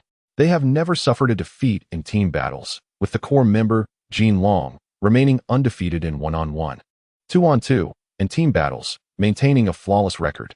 If they manage to defeat our fearsome demon team today, they will earn the Golden Soul Badge. This signifies that Jin Long is not only the youngest recipient of the Golden Soul Badge since the establishment of the Great Soul Arena, but also the fastest to achieve this honor in history. The host passionately announced. The audience erupted in cheers, with many women shrieking upon seeing Long Yu, clamoring to bear his children, which ignited both jealousy and admiration among the male soul masters present. Every man envied Jin Long, each aspired to become him. With his extraordinary talent, formidable strength, and striking looks, who wouldn't be captivated? Long Wu Qingru's opponent was none other than the familiar fearsome demon team. Due to various reasons, they had not participated in soul battles for over a month, and their prowess was undisputed. The question remained, would the Long Wu Qingru team emerge victorious in this life and death battle, or would the seasoned fearsome demon team succeed in breaking their flawless record? The supporters cast their gaze towards the opposite side of the soul arena. The fearsome demon team consisted of 7 formidable individuals, each towering over an impressive height of 6 feet, exuding an aura of lethal intent and icy demeanor. Their muscular physiques bespoke of experience, with ages hovering around 40. The leader's eyes, fixed upon Long Yu, were filled with both caution and gravity. They possessed a certain familiarity with these young challengers. Were it not for their team's notorious reputation, which had led to their ostracization by other soul sects, they would have preferred to avoid this confrontation. However, after more than a month without engaging in soul battles, their finances had dwindled. Look at these behemoths. What use are they? Muttered Xiao Wu, standing beside Long Yu. Despite her petite stature, she was capable of utilizing her first spirit skill, Waist Bow, to hurl any one of them away with ease. Be careful, Xiao Wu. Do not underestimate them, Long Yu cautioned. Chapter 148. The Golden Soul Badge. As the host's voice declared the commencement, Ning Rongrong's 30% boost in speed and power was bestowed upon the trio. Unexpectedly, among the 7 adversaries, 3 lunged towards Long Yu from various directions. 2 targeted Xiao Wu, while Zhu Zhuqing prepared to face a high-ranking soul master in a one-on-one duel. One of the attackers dashed towards Ning Rongrong, intending to ensnare them and strike at her. I must say, you possess remarkable audacity, although you dare not eliminate a direct disciple of the 7 Treasures Glazed Tile School. You have gravely miscalculated, Long Yu thought, a slight smile gracing his lips. First spirit skill, mental sharing. First spirit skill, mental shock. The first soul ring of Long Yu's dual pupil shimmered, causing the figures of the 7 members of the fierce demon squad to momentarily pause. Observing the situation, Zhu Zhuqing immediately unleashed her second soul skill, the ethereal thrust. However, regrettably, the opponent had anticipated Long Yu's first soul skill and swiftly activated their own second soul skill, transforming their skin to resemble steel. Zhu Zhuqing's claws were unable to penetrate at all, even with the support of her torso soul bone. The disparity in soul power, nearly 20 levels, was insurmountable, especially against an opponent specifically adept in defensive soul arts. Zhu Zhuqing was evidently at a loss. Taking advantage of the lingering effects of the mental shock, Zhu Zhuqing distanced herself from the confrontation. While the 3 attackers were still reeling from the surprise, Long Yu spread his wind god wings, soaring out of the encirclement. Xiao Wu, using her first soul skill, ensnared one of the soul masters with her legs, only to discover she was unable to budge the hulking figure. This was due to the effect of the opponent's third soul skill, which anchored them firmly to the ground, rendering her efforts futile. It appeared that the enemy had thoroughly researched their soul skills, startling Xiao Wu. Ning Rongrong, witnessing the unfolding events, began to feel uneasy. Although Long Yu possessed formidable spiritual strength, relying solely on his first soul skill to restrain all 7 high-level soul masters presented significant challenges, especially since the adversaries were well prepared. Aside from Long Yu, the others were incapable of inflicting any damage. The captain of the fierce demon squad had anticipated this scenario. As soon as Long Yu employed another soul skill, he could extricate himself from this predicament, swiftly clearing out the other 2 before confronting Xiao Wu. While the remaining 5 focused on Long Yu. It seems I have underestimated you. Your soul skills indeed counter my teammates' abilities. Yet, you still fail to grasp the vast gulf that separates us, Long Yu mused, a subtle smile gracing his lips. Second martial soul, Golden Dragon. A massive golden dragon materialized, and Long Yu swiftly underwent dragon transformation, wielding the golden dragon spear as if he had become a golden warrior. Wow, so handsome, a female voice exclaimed. No wonder he is called the Golden Dragon. His martial soul is a golden dragon. Coupled with his extraordinary eyes, could he possibly possess dual martial souls? One spectator realized. Astonished. This is the first time I have seen a golden dragon martial soul. Is this his true power? My goodness, he was already formidable before. And now he seems even more so. Countless spectators erupted in cheers, exhilarated by the unexpected spectacle before them, feeling their attendance had been immensely worthwhile. Third soul skill, instantaneous movement. In an instant, Long Yu arrived by Ning Rongrong's side. It was paramount to ensure the safety of the support-type soul master. For relinquishing 30% of her assistance was not a decision to be taken lightly. Suddenly, Ning Rongrong felt herself being lifted, and upon glancing upwards, she beheld Long Yu's visage. My heavens, he is truly handsome beyond compare. Moreover, being held in such a manner instilled a profound sense of security within her. Overwhelmed by her emotions, Ning Rongrong instinctively wrapped her arms around Long Yu's neck, feeling as though no calamity could befall her with this man by her side to offer protection. A sweeping victory. As Long Yu wielded the golden dragon spear with one hand, his other hand steadied Ning Rongrong's form, seemingly indifferent to their close proximity. Bang! The first sound reverberated as a colossal force sent an adversary hurtling away, with physical prowess exceeding that of his peers. Further augmented by his dragon transformation and Ning Rongrong's support, the task was remarkably effortless. However, upon transitioning to his second martial soul, the previous mental acuity faltered. The 4 members of the fierce demon battle team lunged at Long Yu and Ning Rongrong, their soul rings flickering ominously, exuding a fierce aura. Merely a bunch of insignificant foes. Yet, it appears that you harbor no intent to kill. Thus, I shall spare your lives. As Long Yu's second golden spirit ring shimmered, The temperature in the vicinity plummeted instantaneously. The once frail Ning Rongrong trembled slightly, clutching Long Yu a bit tighter, and he allowed her to do so. The second spirit skill. Xianbing Longxiang. Several colossal icy dragons surged towards the 6 members of the fierce demon team, instantly sending 4 of them hurtling into the air. Thud, thud, thud. The sound resounded as a few figures were thrown out of the battle arena, crashing heavily to the ground, eliminated. Indeed, it was the 6 members of the fierce demon team. Without a single exception, all struck down in a single blow. The 6 fell unconscious, their fates unknown, their bodies still radiating an oppressive chill that deterred any from approaching. I hereby declare that the Long Wuqingrong team has emerged victorious in this match. And let us also celebrate that the Golden Dragon contestant has successfully obtained the Golden Spirit Badge. The host paused for a moment, but his professionalism quickly allowed him to regain composure. Another decisive victory, the dual spirit souls, each aspect extraordinarily captivating. After today's battle, the Golden Dragon had undeniably risen to prominence. His legend would echo throughout the Soto City Grand Spirit Arena. Rongrong, are you all right? Xiao Wu and Zhu Zhuqing approached Long Yu, inquiring with concern, and he gently released Ning Rongrong. I'm fine, Ning Rongrong replied, a bit dazed, truly nostalgic for the sensation they had just experienced. It's good to hear you're all right. We underestimated our opponents. The string of victories has made us a tad complacent. Although, brother, you had warned us about this. Some lessons can only truly be grasped through personal experience. Xiao Wu sighed with relief. This serves as a lesson for you all. Our current strength is still quite feeble. Come, today we celebrate my advancement to the Golden Spirit Badge with a delightful meal. With a grand gesture, Long Yu led the 3 young ladies out of the Soul Arena in Soto City. Chapter 149, A Matter of Importance. Truly, Long Yu is a remarkable talent. Having swiftly attained the Golden Soul Badge, a feat that far exceeds the requirements of the Silver Soul Badge, it is likely that this young man will soon acquire a Purple Gold Soul Badge. Flander, observing the departing figures, could not help but reflect on their progress. We are growing old, he remarked. I initially worried that Xiao Wu and the others might become overly reliant on Long Yu. Even if they were to secure a Silver Soul Badge, it would yield little benefit. Yet, Long Yu is aware of this and has granted them opportunities to fight. Today, as concerns regarding the life and death battles likely prompted such caution, Zhao Wujie commented. The future belongs to these young individuals. Xiao Wu and Zhu Zhuqing have already obtained their Silver Soul Badges, achieving our graduation requirements in such a short time. And even that young lady is not far behind. Over these days, she has changed considerably, shedding much of her former arrogance. Flanders smiled. The children have made significant advancements during this period. Apart from Long Yu, Tang San has also performed admirably, boasting impressive one-on-one victories, being the only disciple of that renowned figure, he added.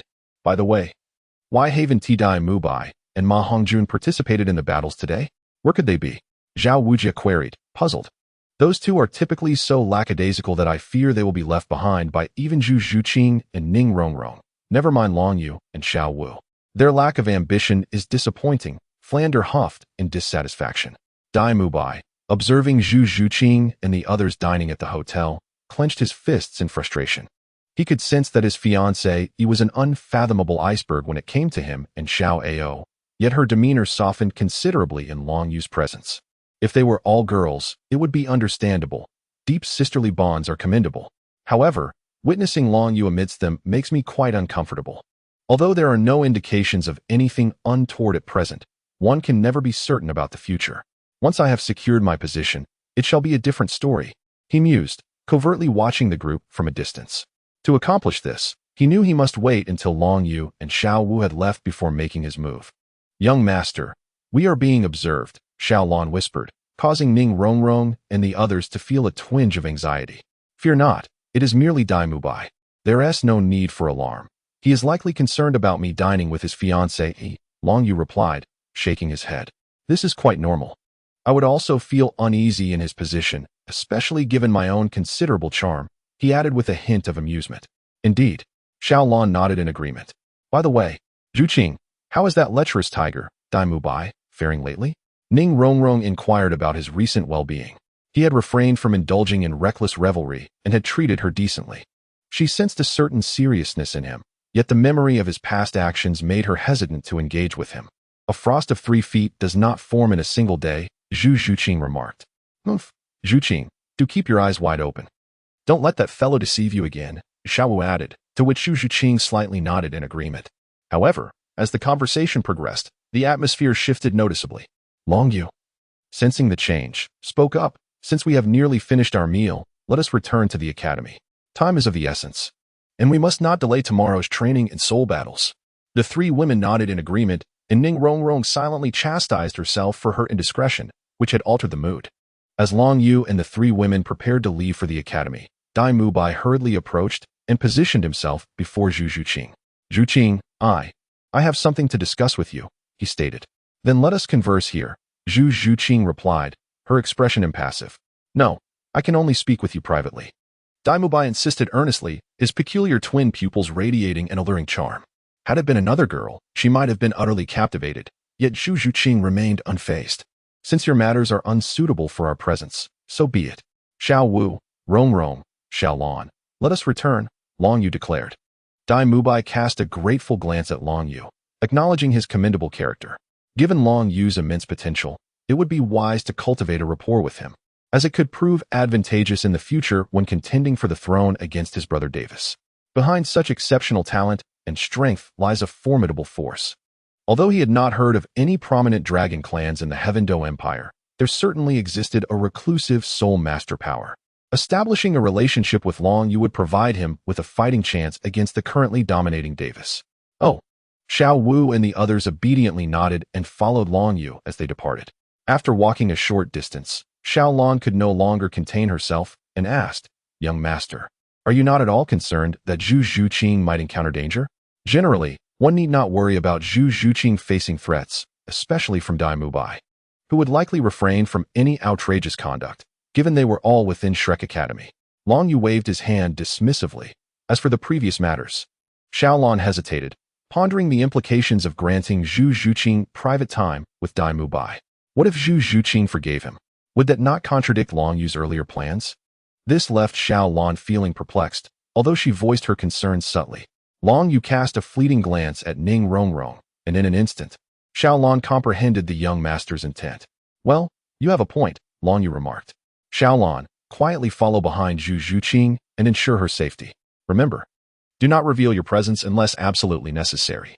After a moment of contemplation, Long Yu continued. Yes, young master, Xiaolan shall not disappoint you, she affirmed resolutely, before making her way towards Zhu Zhuqing and Dai Mubai. Meanwhile, Long Yu and his companions proceeded back towards Shrek Academy. Ning Rongrong, gazing at Long Yu, couldn't help but recall the moment he had embraced her, causing her ears to flush with warmth. This sensation was entirely new to her. She even contemplated asking Long Yu why he treated her in such a manner. Was it merely to protect a teammate? Chapter 150. A mishap in a luxurious hotel room in Soto City. Dai Mubai earnestly pleaded, Zhuqing, please forgive me this once. I am sincere. I promise that if you are with me, I shall not pursue other women. He added a silent caveat. I understand your meaning. I shall return now, Zhu Zhuqing replied, her heart wavering at the sight of Dai Mubai. After all, he was still her fiancé. What if he truly changed for her sake? Upon witnessing Zhu Zhuqing finally relent, Dai Mubai sighed in relief, realizing that melting the ice between them would require considerable time and patience. Zhu Zhuqing intended to leave, and Dai Mubai, not one to be foolish, suggested they return together. Zhu Zhuqing remained silent, yet her acquiescence was apparent. Dai Mubai followed her at a respectful distance, while Xiaolan stealthily trailed behind them. Throughout their journey, neither Dai Mubai nor Zhu Zhuqing spoke. Something felt amiss. Zhu Zhuqing furrowed her brow, sensing an ominous aura. 2 yellow spirit rings shimmered around her as she activated her martial spirit. Meanwhile, a subtle smirk crept onto Dai Mubai's lips. Finally, this troublesome situation was becoming more manageable. To mask his intentions, Dai Mubai likewise summoned his martial spirit. White Tiger, activate. A brilliant, intense pale light suddenly erupted from his body. Dai Mubai extended his arms outward. His chest thrust forward, while the bones throughout his body crackled audibly. His muscles swelled dramatically, straining against his clothing. Each muscle beneath the fabric became strikingly pronounced, and even the air around him seemed to grow restless. His golden hair instantaneously transformed into a striking blend of black and white, with the white predominating and a few strands of black standing out conspicuously. For faint lines emerged on his forehead, 3 horizontal and 1 vertical, forming the character for king. His hands underwent the most significant transformation, increasing in size by at least twofold, their palms now covered in white fur. As his fingers flexed, sharp claws resembling daggers emerged and retracted from his palms, each claw gleaming with a chilling, ethereal light, measuring a substantial 8 inches in length. Dai Mubai leaned forward, his four eyes now a profound, deep blue, exuding the aura of a relentless killing machine. Beneath him, 3 luminous rings of light ascended silently, 2 yellow and 1 purple.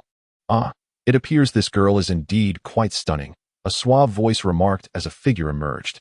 It was a stocky little man, leering unabashedly at Zhu Zhuqing's figure, drool escaping the corner of his mouth. She was undeniably beautiful, far surpassing the women of the brothels. The thought of having a turn with her was tantalizing. Another man, taller and possessing a somewhat aloof demeanor complemented by a striking hairstyle, stepped forward, exuding an air of intimidation. "What's the matter, boss?" the stocky man inquired, wiping away his drool as he adopted a slightly more serious tone upon seeing the taller man's expression. "Did you notice the features of that woman?" The aloof man tightened his fists and spoke with intensity. "Very beautiful, with an impressive figure." "Boss, are you suggesting that the death of Noel is somehow connected to this woman?" The stocky man finally grasped the situation. Young and already possessing such a level of soul power, this black-clad woman is breathtaking and has a figure that is nothing short of explosive. Isn't she the one those individuals spoke of? Unexpectedly, fate had intertwined their paths, allowing them the chance to avenge Noel.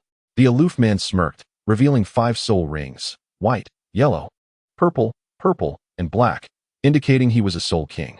Meanwhile, the stocky man showcased 4 rings, white, purple, yellow, and yellow, marking him as a soul sect. How is this even possible? Dai Mubai thought, a look of apprehension crossing his face. The situation had spiraled far beyond his control and expectations. It was evident that Zhu Zhuqing had a deep-seated enmity with these two, and it appeared to be quite significant. Zhuqing, regardless of the circumstances. Facing a soul king and a soul sect one-on-one, we stand no chance. Our only hope lies in employing the martial soul fusion technique. Dai Mubai anxiously called out. He was not a superhuman like Long Yu, capable of matching a soul sage at the soul sect stage. This time, he was thoroughly alarmed. Even employing the martial soul fusion technique, the nether white tiger, would prove exceedingly arduous against a soul king and a soul sect. After all, one of them was merely a great soul master, while he himself was but a soul sovereign. Absolutely not. Zhu Zhuqing coldly declared, vigilantly observing both parties. Even in death, she would not resort to using the martial soul fusion technique alongside Dai Mubai. "Stop!" A frantic voice interrupted as Ma Hongjun rushed in, panting heavily. "Ma Hongjun, I advise you not to meddle in this matter. That vile woman has slain our brother. There is nothing to discuss." The situation had spiraled far beyond expectations. "Do not assume that our few days of entertainment will change anything. We have unilaterally torn up our previous agreement. Now get out of our way," the cold man asserted. "Your agreement?" Zhu Zhuqing retorted, her gaze fixed on Ma Hongjun. It was evident that all of this had been orchestrated by him. She cast a glance at Dai Mubai beside her, her icy demeanor intensifying. The fleeting moment of connection they had experienced had vanished in an instant. "What do you truly intend to do?" Zhu Zhuqing whispered fiercely. "Zhuqing, do not misunderstand," Dai Mubai attempted to explain, momentarily at a loss for words. His original plan had been to play the hero and rescue her, and with the sincerity he had prepared for so long. Zhu Zhuqing had no choice but to ally with him in the face of danger. If their opponents retreated, and after employing the martial soul fusion technique, their bond would undoubtedly deepen. Yet now, they found themselves in such a predicament. What was to be done next?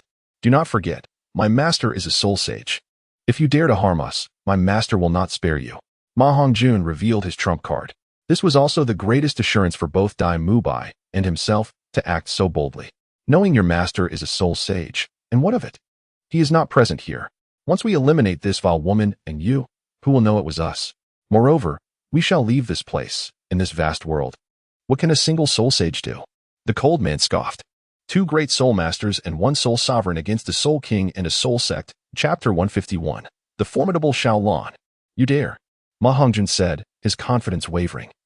After all, he had only recently become acquainted with these two due to some financial assistance from his master. He never anticipated that the situation would devolve into such chaos. Although his master was powerful, if the adversaries truly acted upon their threats, he felt utterly helpless. Even if Master Flander avenged him, What significance would it hold if he and his companions perished? Just as the two were about to launch an assault on the three, a graceful figure stepped in front of Zhu Zhuqing. Sister Xiaolan, what brings you here? Zhu Zhuqing exclaimed in surprise, feeling a sense of relief within. Although she had never witnessed Xiaolan in action, being a soul sage, she would undoubtedly have no trouble dealing with a soul king and a soul sect. The young master was concerned, so he sent me to discreetly follow and protect you, Xiaolan whispered, her gaze fixed on the unfriendly duo before them. It was indeed a case of misfortune meeting fate, as she found herself confronting that unpleasant companion. Is that so? Zhu Zhuqing regarded the protective Xiaolan before her, a myriad of emotions surging within her. It seemed that Long Yu still cared for her silently. Concerned? Dai Mubai clenched his fists in quiet frustration. Was it directed at him? After all, he was Zhu Zhuqing's fiancé. Why should he be deemed untrustworthy when conversing with his betrothed? However, had it not been for Xiaolan today, resolving this matter would have proven exceedingly difficult. You were present on that fateful day, weren't you? The cold man remarked ominously. Just a scoundrel, dead is dead. What does it matter? Xiaolan replied nonchalantly. How dare you say dead is dead? You shall pay with your lives. The cold man snarled, his second yellow soul ring flickering as he charged forward with astonishing speed. A manifestation of a sensitive attack-type soul king that left Zhu Zhuqing and the others struggling to keep pace. Utter nonsense. Xiaolan observed the approaching soul king, her expression unwavering, as she emanated 2 yellow, 2 purple, and 3 black soul rings. She was a soul sage. How infuriating, yet another soul sage. We must retreat. The two, sensing the dire situation, resolved to flee without hesitation, abandoning their earlier determination. Think you can escape? Xiaolan remarked icily, as her third soul ring shimmered. Roots of blue-silver grass erupted from the ground, ensnaring the two from all sides. No matter how hard they struggled to break free, it was utterly futile. With multiple enhancements to her strength, the resilience of Xiaolan's blue-silver grass had reached an alarmingly formidable level. How could mere Soul King and Soul Sect hope to escape? The sharp thorns of the blue-silver grass easily lacerated their skin, followed by the terrifying poison of the octagonal mystic ice grass and the fiery apricot blossom, swiftly robbing them of their ability to resist. Poison. The cold man barely managed to utter those words before losing consciousness, while the nearby soul sect had long succumbed to oblivion. Utter nonsense. Xiaolan retracted the blue-silver grass, causing both individuals to collapse to the ground, their fates uncertain. The lethal blue-silver grass then surged towards Dai Mubai and Ma Hongjun, leaving the two utterly unprepared. As they beheld the intertwining crimson and azure hues of the golden-patterned blue-silver grass, they were paralyzed with fear. These mutated plants, capable of slaying the two on the ground, could just as easily bring about their own demise. What is the meaning of this? Xiaolan inquired coldly. In her estimation, Zhu Zhuqing was not merely a close friend, but also an ally of the young master. Had it not been for the young master's arrangement, the consequences could have been dire. Do not attempt to deceive us. They are still alive. If this does not align, even if Flander were to arrive, I would act the same, Xiaolan stated calmly, unperturbed by the fear that others held for Flander. Although aerial soul masters posed a challenge, defeating her was an impossibility. After all, her opponent was merely a somewhat stronger soul sage. I will speak. Boss Dai intended to pursue Zhu Zhuqing. Tonight, Boss Dai arranged to meet her and return to the academy together. I sent these two to intercept Zhu Zhuqing, intending for Boss Dai and Zhu Zhuqing to join forces against them, thus strengthening their bond through a martial soul fusion technique, Ma Hongjun stammered, trembling. I never anticipated it would turn out like that. I certainly did not wish for this outcome. I cannot sacrifice myself. Is he telling the truth? Xiaolan directed her gaze at Dai Mubai, her words devoid of emotion. It is true, Dai Mubai replied, initially prepared to elaborate. But the encroaching blue-silver grass instilled a profound sense of intimidation, silencing him. Truly unscrupulous. Xiaolan scoffed, retracting her blue-silver grass after piercing the bodies of the two on the ground. She grasped Zhu Zhuqing's hand, intent on departing. Observing their retreat, Dai Mubai's expression darkened. What was originally a straightforward plan had been derailed by these unforeseen complications, leading to a complete collapse of his intentions. Now, rather than drawing closer to Zhu Zhuqing, their relationship had worsened. Had it not been for Xiaolan's intervention, the outcome might have been even more disastrous. Fatty. Dai Mubai ground his teeth in fury, glaring at Ma Hongjun. Boss Dai, I would not dare to lie. I never anticipated this situation, Ma Hongjun quivered. Humph. Dai Mubai scoffed before turning to leave. What shall we do now, Boss Dai? Ma Hongjun queried from behind. What else can we do? We return to the academy and proactively explain the situation to the dean. Perhaps our punishment will be less severe. As Dai Mubai walked, he mused aloud. It is futile to conceal the truth. It would be wiser to admit my faults voluntarily and perhaps face lesser consequences.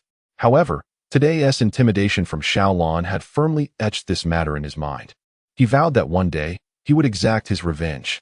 Meanwhile, upon noticing Zhu Zhuqing's demeanor, Xiaolan halted as she clasped Zhu Zhuqing in her embrace. Gently patting her back, "Do not feign strength. If you wish to cry, then let your tears flow freely," she whispered soothingly. At these words, Zhu Zhuqing, whose eyes had long been brimming with tears, could no longer contain herself, and her suppressed sobs echoed with a profound despair that tugged at Xiaolan's heart. How could a girl like Zhu Zhuqing be bound to such a wretched fiancé? Chapter 152. Is it really this simple? What? That cursed, foolish lecherous tiger. Along with that utterly incompetent, portly fool, these two scoundrels concocted such a scheme, nearly endangering everyone involved. Enough is enough. Had it not been for long-used discreet protection of Xiaolan, the consequences would have been unimaginable.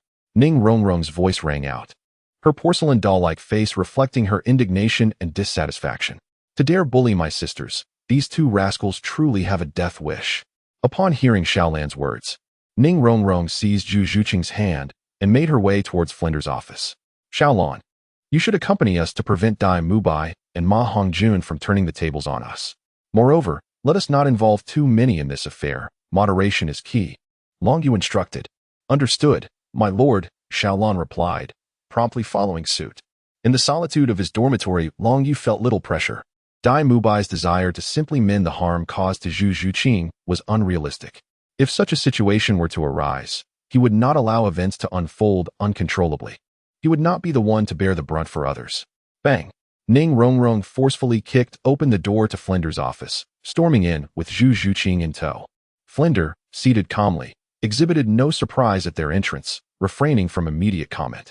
If Ning Rongrong were at fault, his identity would be of no concern, especially since he had secured Ning Fengji's approval. However, this was a matter concerning his disciple and Dai Mubai, which complicated his stance. It seemed Flinder was already aware of the events from the previous night, showing no astonishment at their arrival. How would the esteemed dean choose to address this matter? If Dai Mubai could win Zhu Zhuqing's favor through such tactics, what of the others at the academy? Would Oscar and Ma Hongjun also resort to such childish and perilous methods against me, Xiaowu, or even Sister Xiaolan? The lecherous glances were truly repugnant. Huffed Ning Rongrong. Though initially fierce, Ning Rongrong quickly recalibrated her approach, presenting her arguments with conviction. Indeed, both Mubai and Ma Hongjun were in the wrong. I have chastised them severely and ensured they understand that such behavior must not recur, Flinder asserted. What nonsense. That amounts to no punishment at all. It's merely empty words. Can't you adopt a firmer stance? Ning Rongrong retorted. Flinder, even if you show favoritism towards those two, you shouldn't be so blatant about it. Are we not also students of Shrek Academy? What is this?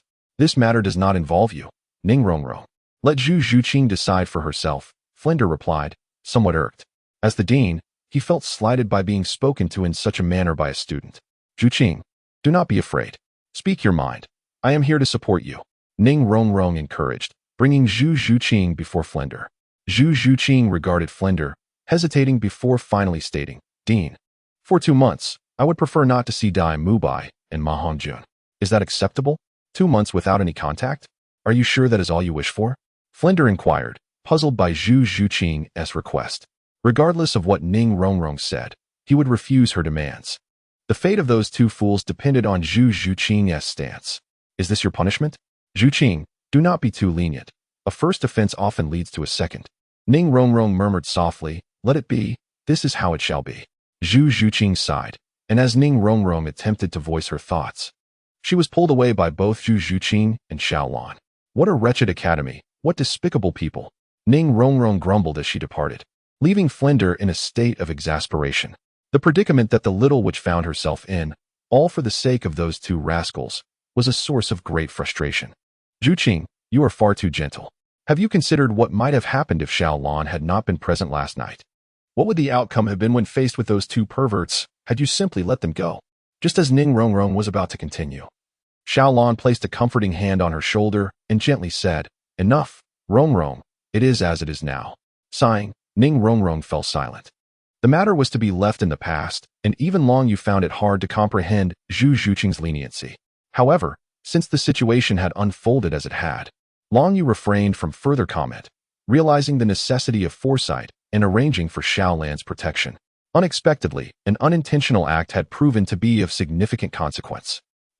Big Brother Dai, I was half expecting the dean to impose a severe punishment upon us, but it was merely a little run, Ma Hongjun remarked as he jogged along. I told you long ago that we should have informed the dean about this matter beforehand. It would have significantly lessened his anger. Moreover, while we were indeed in the wrong, our intention was never to place Zhu Zhuqing or ourselves in jeopardy. It was merely an accident.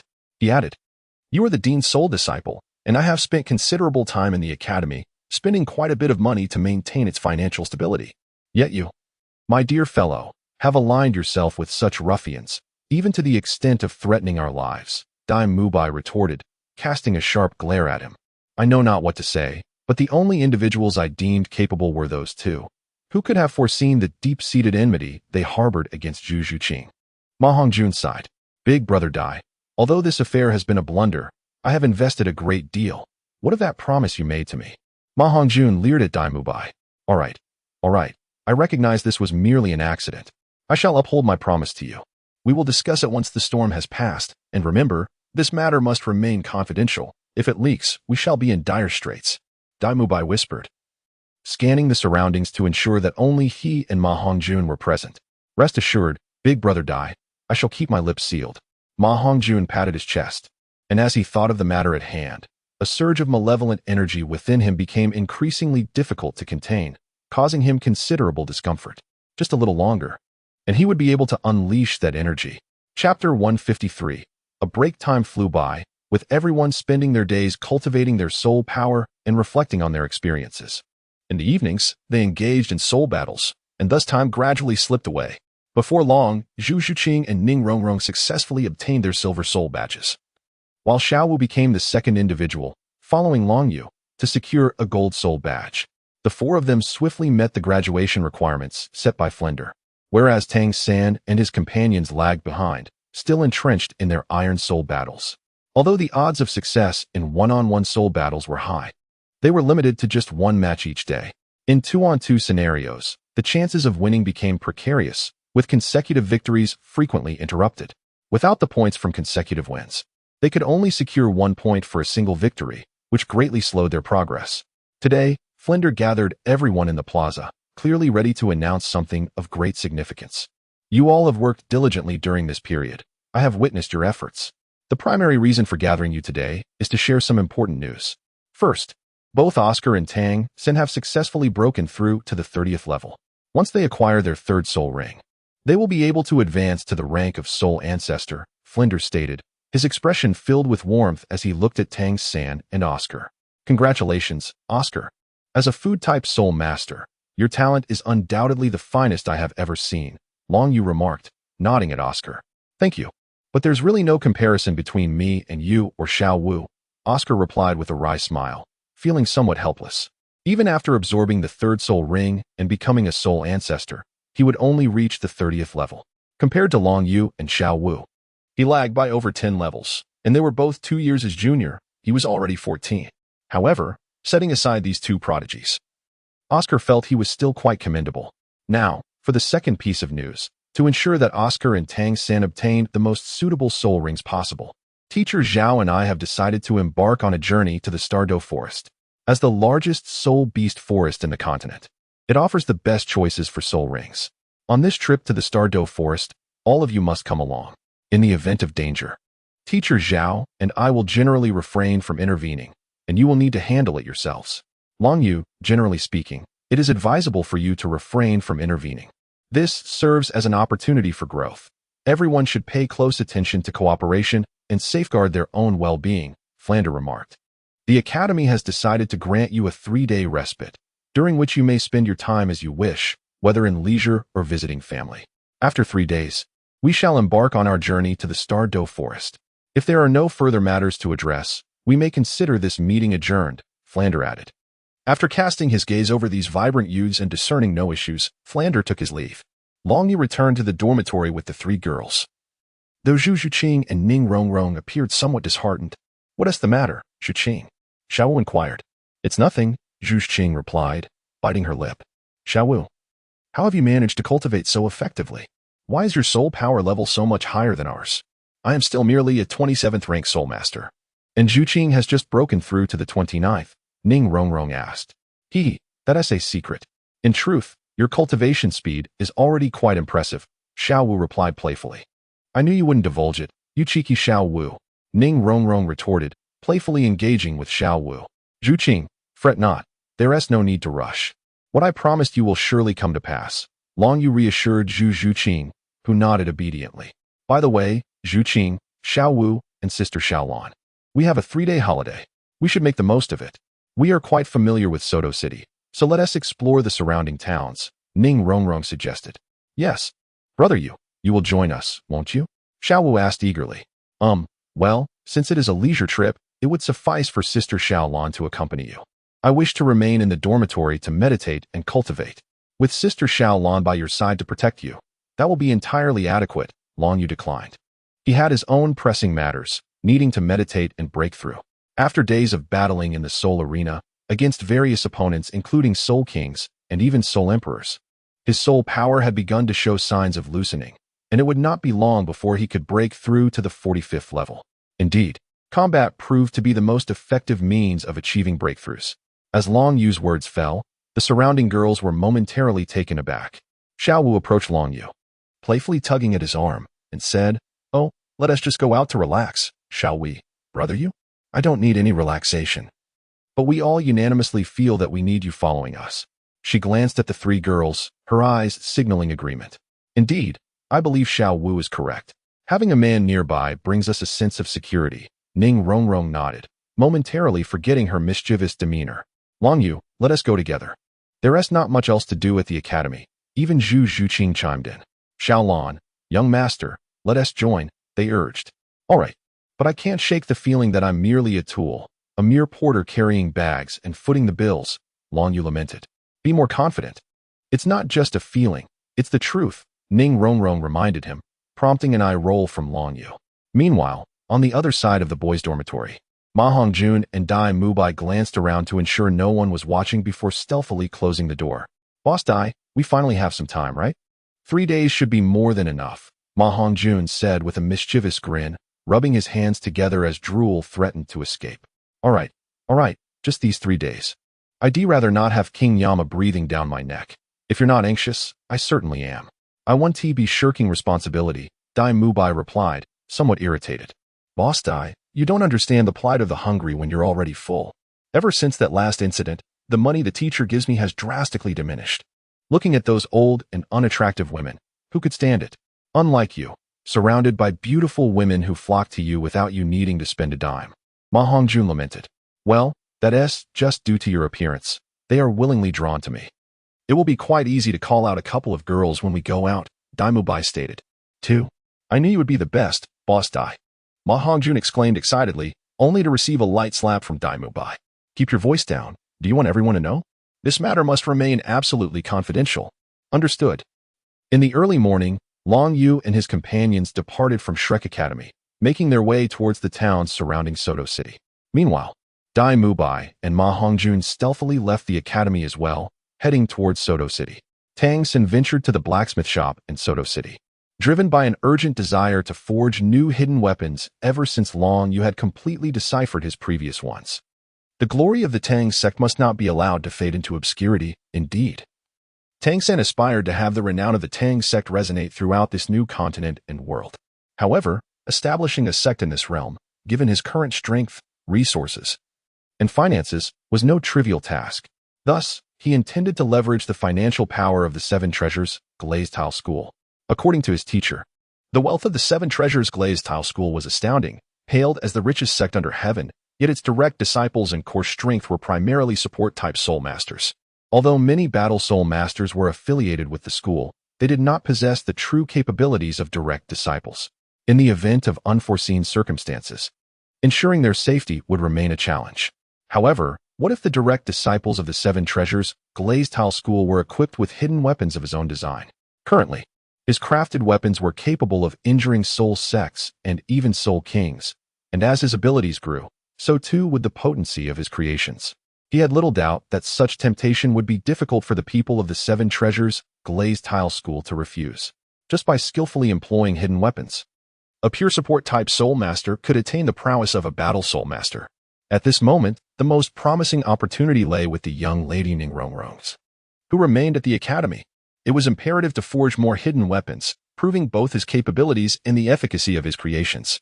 Oscar, meanwhile, was idly pushing his cart towards Soto City, seizing the moment to sell more sausages, as he was not blessed with abundant funds. Soon, Long Yu regretted his hasty agreement to the demands of these shopping enthusiasts and foodies. After a full day of wandering, he was not only physically exhausted but also mentally tormented, prompting him to silently resolve that he would never again so readily acquiesce to their whims. No, he would not agree again.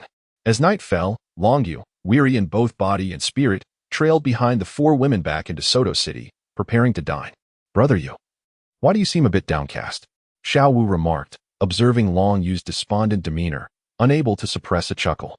"Brother Yu, did you really tire so easily after just a day of shopping?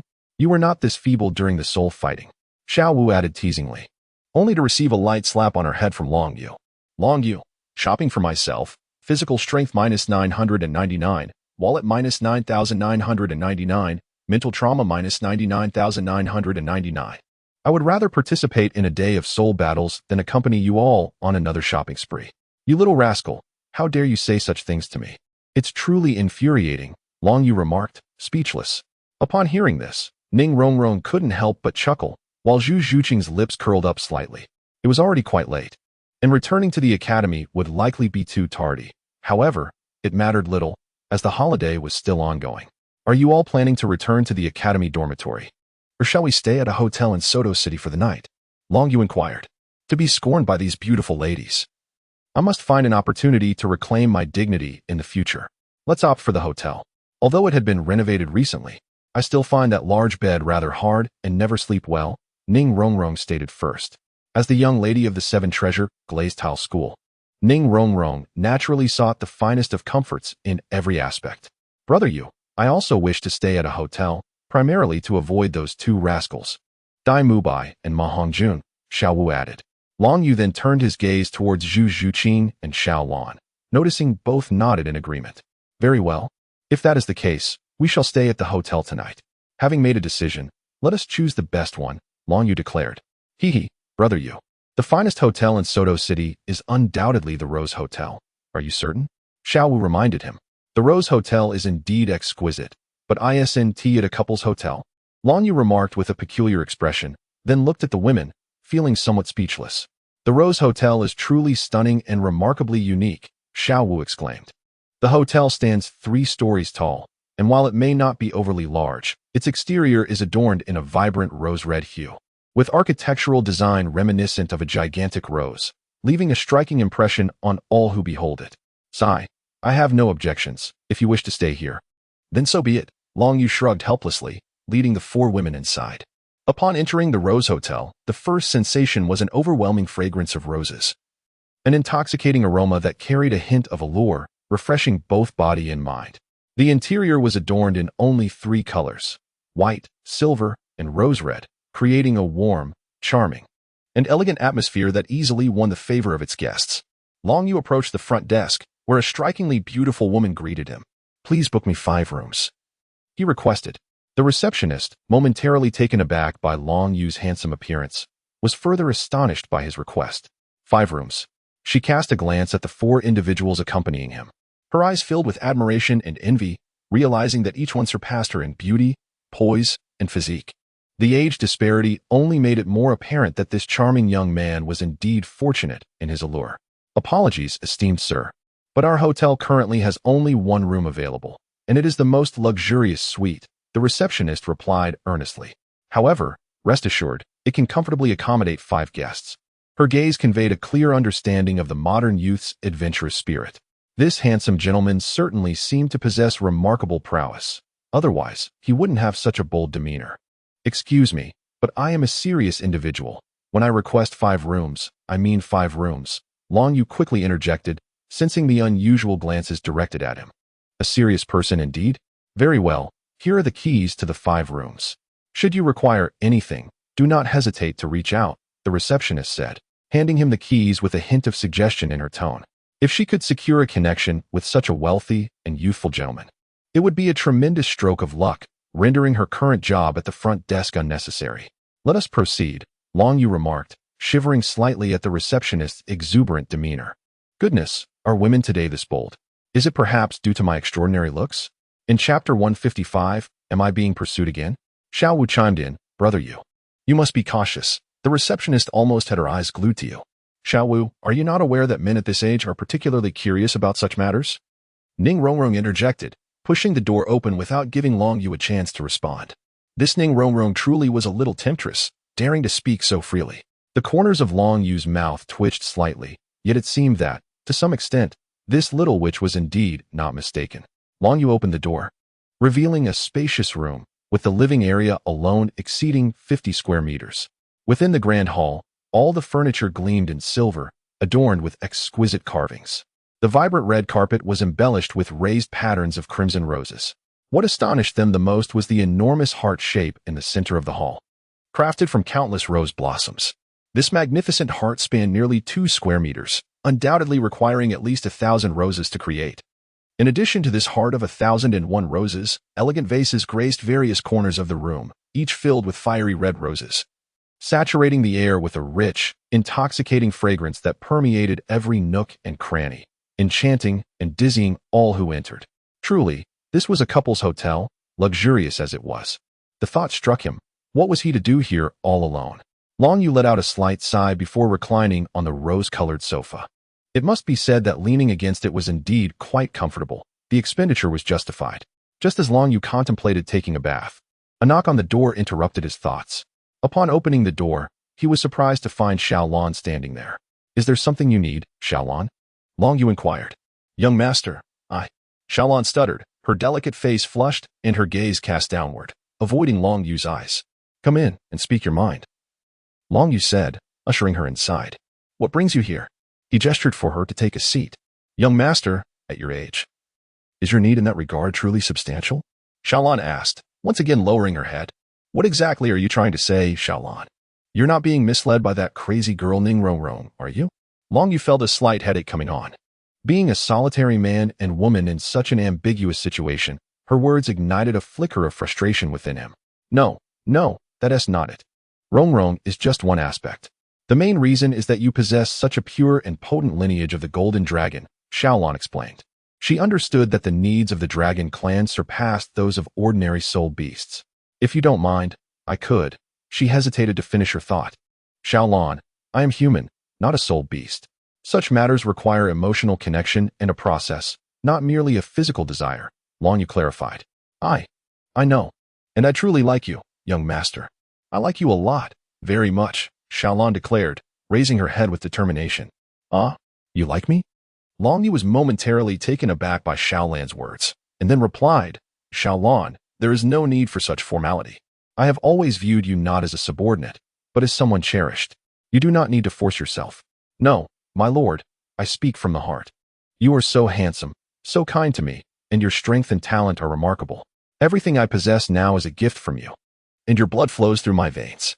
I hold deep affection for you, Xiaolan hurriedly expressed. My lord, do you find me lacking? Is it because I am not as beautiful as my master, or that I do not appeal to you? She said, her voice tinged with grievance. Not beautiful enough? Certainly not. Gu Yuna possesses an unparalleled beauty, a breathtaking allure untouched by the mundane world that is indeed awe-inspiring. Yet, each has their own merits. Xiaolan embodies gentleness and grace, with an extraordinary charm that fosters immediate closeness. Her beauty is exquisite in its own right. It is not that. I simply find it rather unexpected. Long Yu shook his head. So, it means that the young master indeed has feelings for Xiaolan. Xiaolan exclaimed in delight. Long Yu, taken aback by Xiaolan's expression of joy, found himself at a loss for words. However, it was evident that Xiaolan genuinely liked him, rather than feeling indebted. Young master, Xiaolan said, as she stepped forward to embrace Long Yu. Her well-formed figure trembled slightly. It was her first time taking such an initiative in their intimate contact, and the sensation was both exhilarating and joyous. How does it feel like I'm being pushed into a corner again? This is truly quite embarrassing for me. Long Yu, cradling the little blue in his arms, found himself at a loss for words. Such a sensation was indeed rather unpleasant. A man should truly take the initiative. Long Yu embraced Xiaolan tightly in his arms, and the overwhelming strength he possessed instinctively instilled in her a sense of power and conquest. Long Yu gently cradled Xiaolan's tender face in his hands before pressing his lips against hers. Xiaolan instinctively closed her azure eyes, and Long Yu, having kissed Hu Lien numerous times, skillfully guided the inexperienced Xiaolan, allowing her to revel in the intimacy of the moment. After a considerable time, Long Yu released the slightly breathless Xiaolan, observing her dazed expression with a smile. He placed another kiss on her cheek and embraced her warmly. "Young master, my heart races so quickly. I feel such joy and happiness," Xiaolan murmured, nestled in Long Yu's embrace. "Indeed, Xiaolan. You are aware that I already have 2 girlfriends," Long Yu replied. "Young master, I understand. I do not dare to wish for your profound love. As long as I hold a place in your heart, I shall be content," Xiaolan said, wrapping her arms around Long Yu's waist. "Sigh. I merely aspired to be a good man, but circumstances do not permit," Long Yu lamented, embodying the archetype of one who has gained favor yet remains ungrateful. "Your charm is immense, young master. In the future, many more women will undoubtedly be drawn to you. Both the master and I share this belief," Xiaolan remarked with a smile. Without a doubt, even the 3 sisters around them harbored varying degrees of affection for Long Yu. "I truly cannot fathom your thoughts. Nana wishes to monopolize me, yet you all seem inclined to share your man," Long Yu stated, perplexed. "We certainly do not seek to monopolize," Xiaolan began, but was interrupted by Long Yu. "From now on, do not call me young master. Refer to me as Xiao Yu." He breathed softly near Xiaolan's delicate ear, causing her to feel weak all over, as it struck a sensitive chord within her. Chapter 156. The Sinister Deal. Xiao Yu. "I believe I sensed Ma Hongjun and Dai Mubai. They are also in this Rose Hotel," Xiaolan said, leaning against Long Yu in surprise. It was not unexpected for Dai Mubai to be present, but what was Ma Hongjun doing here?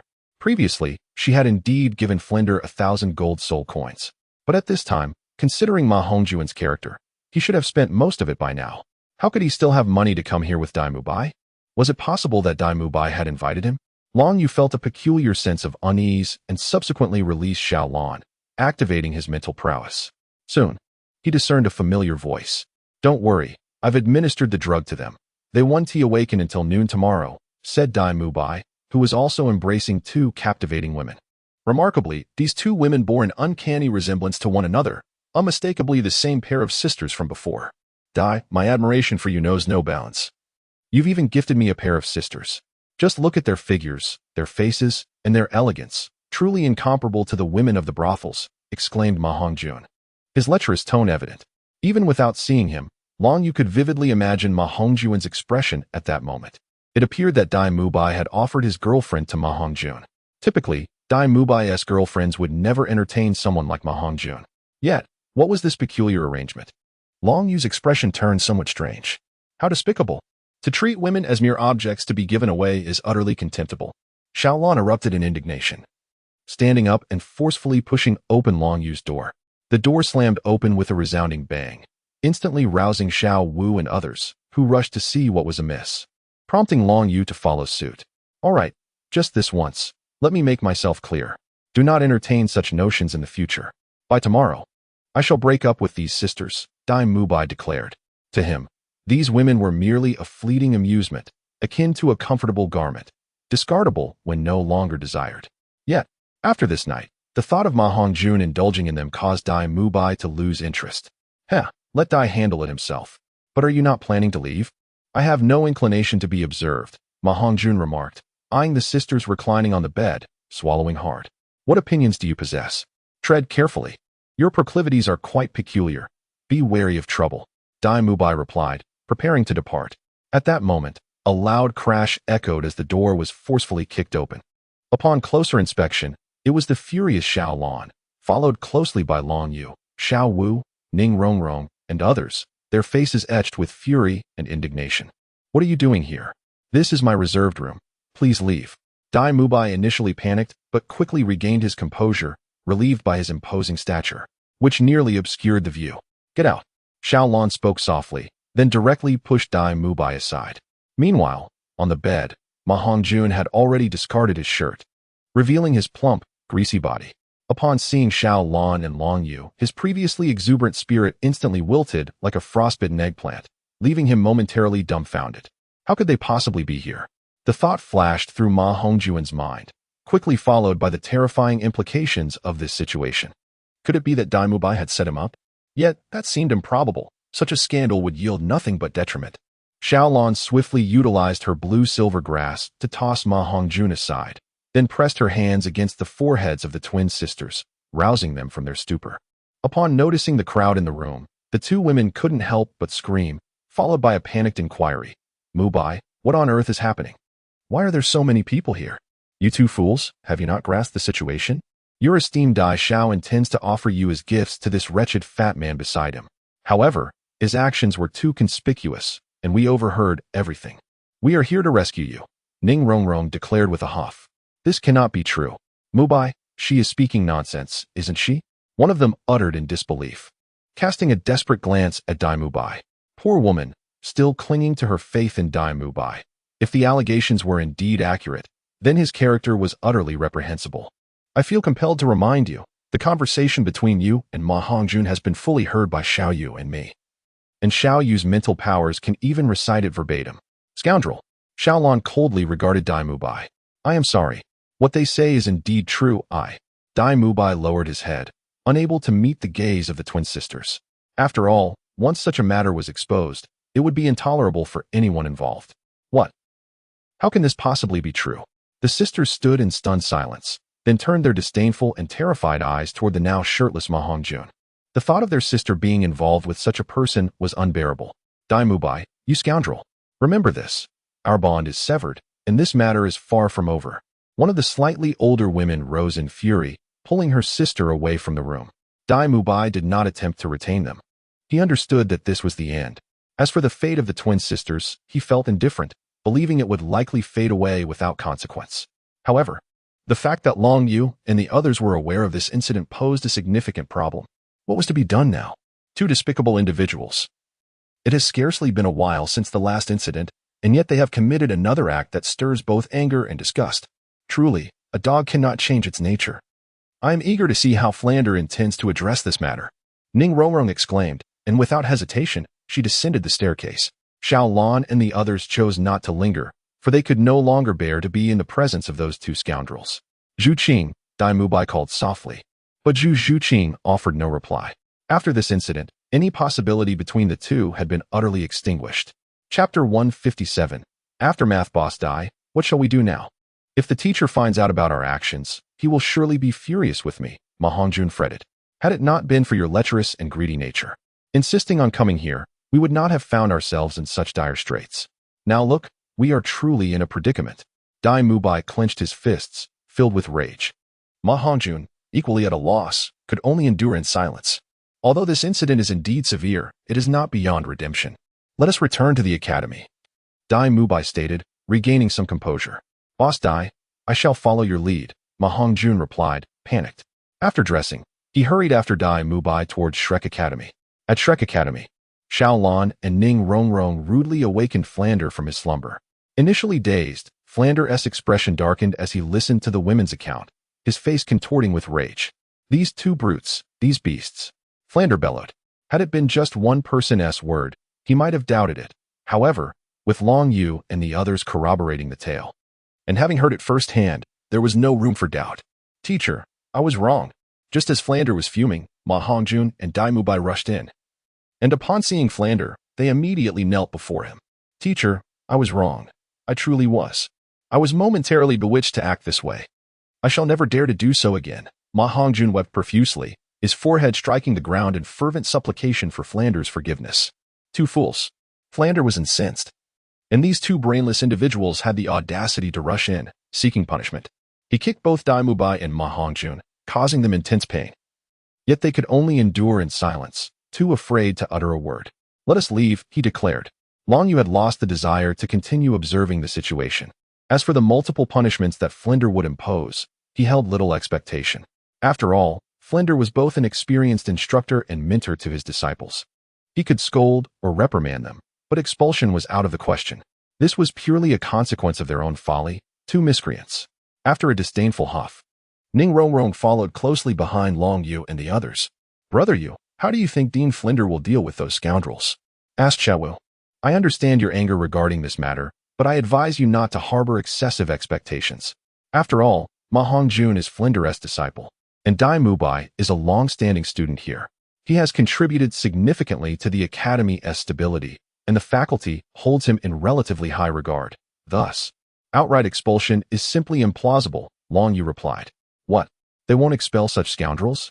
Dean Flinder is far too protective," Ning Rongrong exclaimed, her concern evident as she fretted over their safety, as if fearing some dire consequence. "Enough with the theatrics. You, of all people, should not be afraid of this," Long Yu retorted. "Moreover, your dormitory is right next door. If anything were to happen, Xiaolong would handle it. Let us return and rest. We can discuss this matter further tomorrow." Long Yu, bemused by Ning Rongrong's dramatic display, suggested they retire for the night. With a playful grimace, Ning Rongrong led Zhu Zhuqing back to their dormitory. Only Xiao Wu, Xiao Lan, and Long Yu remained, and Xiao Wu, with an inquisitive glint in her eyes, regarded Long Yu and Xiao Lan, making him rather uncomfortable. "Xiao Wu, if you have something to say, just say it. Stop looking at us like that." Long Yu could not help but interject. "Xiao Lan, you too." Xiao Wu hesitated, her words trailing off. "Oh, so that's what it is. Xiao Wu, I was just about to share that Xiao Lan confessed to me, and I accepted. We are now together," Long Yu revealed. Long Yu candidly admitted, subsequently embracing Xiao Lan in his arms. Initially wanting to break free under Xiao Wu's gaze, Xiao Lan found herself firmly held by Long Yu and thus acquiesced. "What? How can this happen so swiftly?" Xiao Wu glared at the pair, then stomped her foot in frustration and left, leaving Long Yu somewhat bewildered, unsure of the girl's intentions. "Xiao Yu, please let me go," Xiao Lan gently implored. "What? Are you uncomfortable in my embrace?" Long Yu chuckled. "Not at all. In your arms, I feel an unprecedented warmth and happiness. I would willingly remain here for a lifetime," Xiao Lan quickly responded. "All right, no need to be so flustered. You still have that habit," Long Yu remarked, tenderly caressing Xiao Lan's delicate face. "Well, Xiao Yu, I should head back now," Xiao Lan said. "Very well, then do return," Long Yu replied, recognizing it was not the moment to say more. He released Xiao Lan, who stood on her tiptoes and planted a kiss on his cheek before departing. "This little Lan truly leaves one wanting more," Long Yu mused as he watched her leave, feeling as though everything that transpired today was surreal. As night descended, Long Yu too returned to his dormitory. Xiao Lan quietly opened the door, only to discover a lump under the covers, clearly indicating that Xiao Wu had cocooned herself in the blanket. Upon hearing the door creak open, Xiao Wu stirred, clearly not asleep, lost in her own thoughts. Seeing this, Xiao Lan smiled, closed the door, and approached Xiao Wu's bed, pulling back the covers to snuggle in beside her. "Oh, Xiao Lan, what are you doing?" "This is my bed. It's fine." I noticed our Xiao Wu's cheeks were all puffed up in anger. "I just returned from Xiao Yu's and was worried you might be feeling down," Xiao Lan reassured her. "What? Why would I feel down? You two are together. So what does it matter? I just didn't expect it to happen so quickly." "Hee hee, Xiao Wu, it seems you've learned the art of speaking contrary to your heart. I had intended to assist you, but it appears I was the one overthinking things." "Assist me with what?" "To win over Xiao Yu, of course. You cannot tell me that after being together for so long, you do not harbor feelings for him?" "Ah, how could I possibly admit such things?"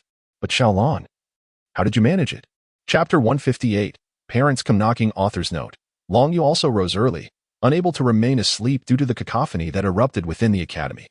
It was evident that a considerable number of individuals were engaged in a raucous uproar. After a swift morning routine, he ventured outside, soon discovering that Xiao Lan and the others were also stepping out. "What on earth is happening? Why is it so noisy within the academy?" Xiao Wu grumbled, rubbing her eyes in discontent. The previous night, she and Xiao Lan had indulged in lengthy conversations, only to fall asleep after a considerable time. With the holidays still in effect, she had hoped to enjoy a leisurely slumber, yet was abruptly awakened at dawn. "Let us investigate. I suspect it is likely connected to last night's events," Long Yu suggested, taking Xiao Lan's hand as they moved forward. "It must be the parents of those twin sisters who have come to confront us. This should prove entertaining," Ning Rongrong remarked, embodying the spirit of one who relishes in chaos. As the group approached, they witnessed a scene unfolding. "How dare this small academy treat my daughters in such a manner?" shouted a middle-aged woman, dressed in exquisite attire and bearing a striking resemblance to the two young women beside her. She appeared furious, adorned with 5 soul rings of white, yellow, purple, and black hues, revealing her status as a soul king. Behind this formidable woman stood dozens of soldiers, each clad in armor, likely belonging to the military of Soto City. It was astonishing that this matter was entwined with the forces of Soto City. Handling this would be no simple feat, as it was evident that the opposing party hailed from the city's aristocracy.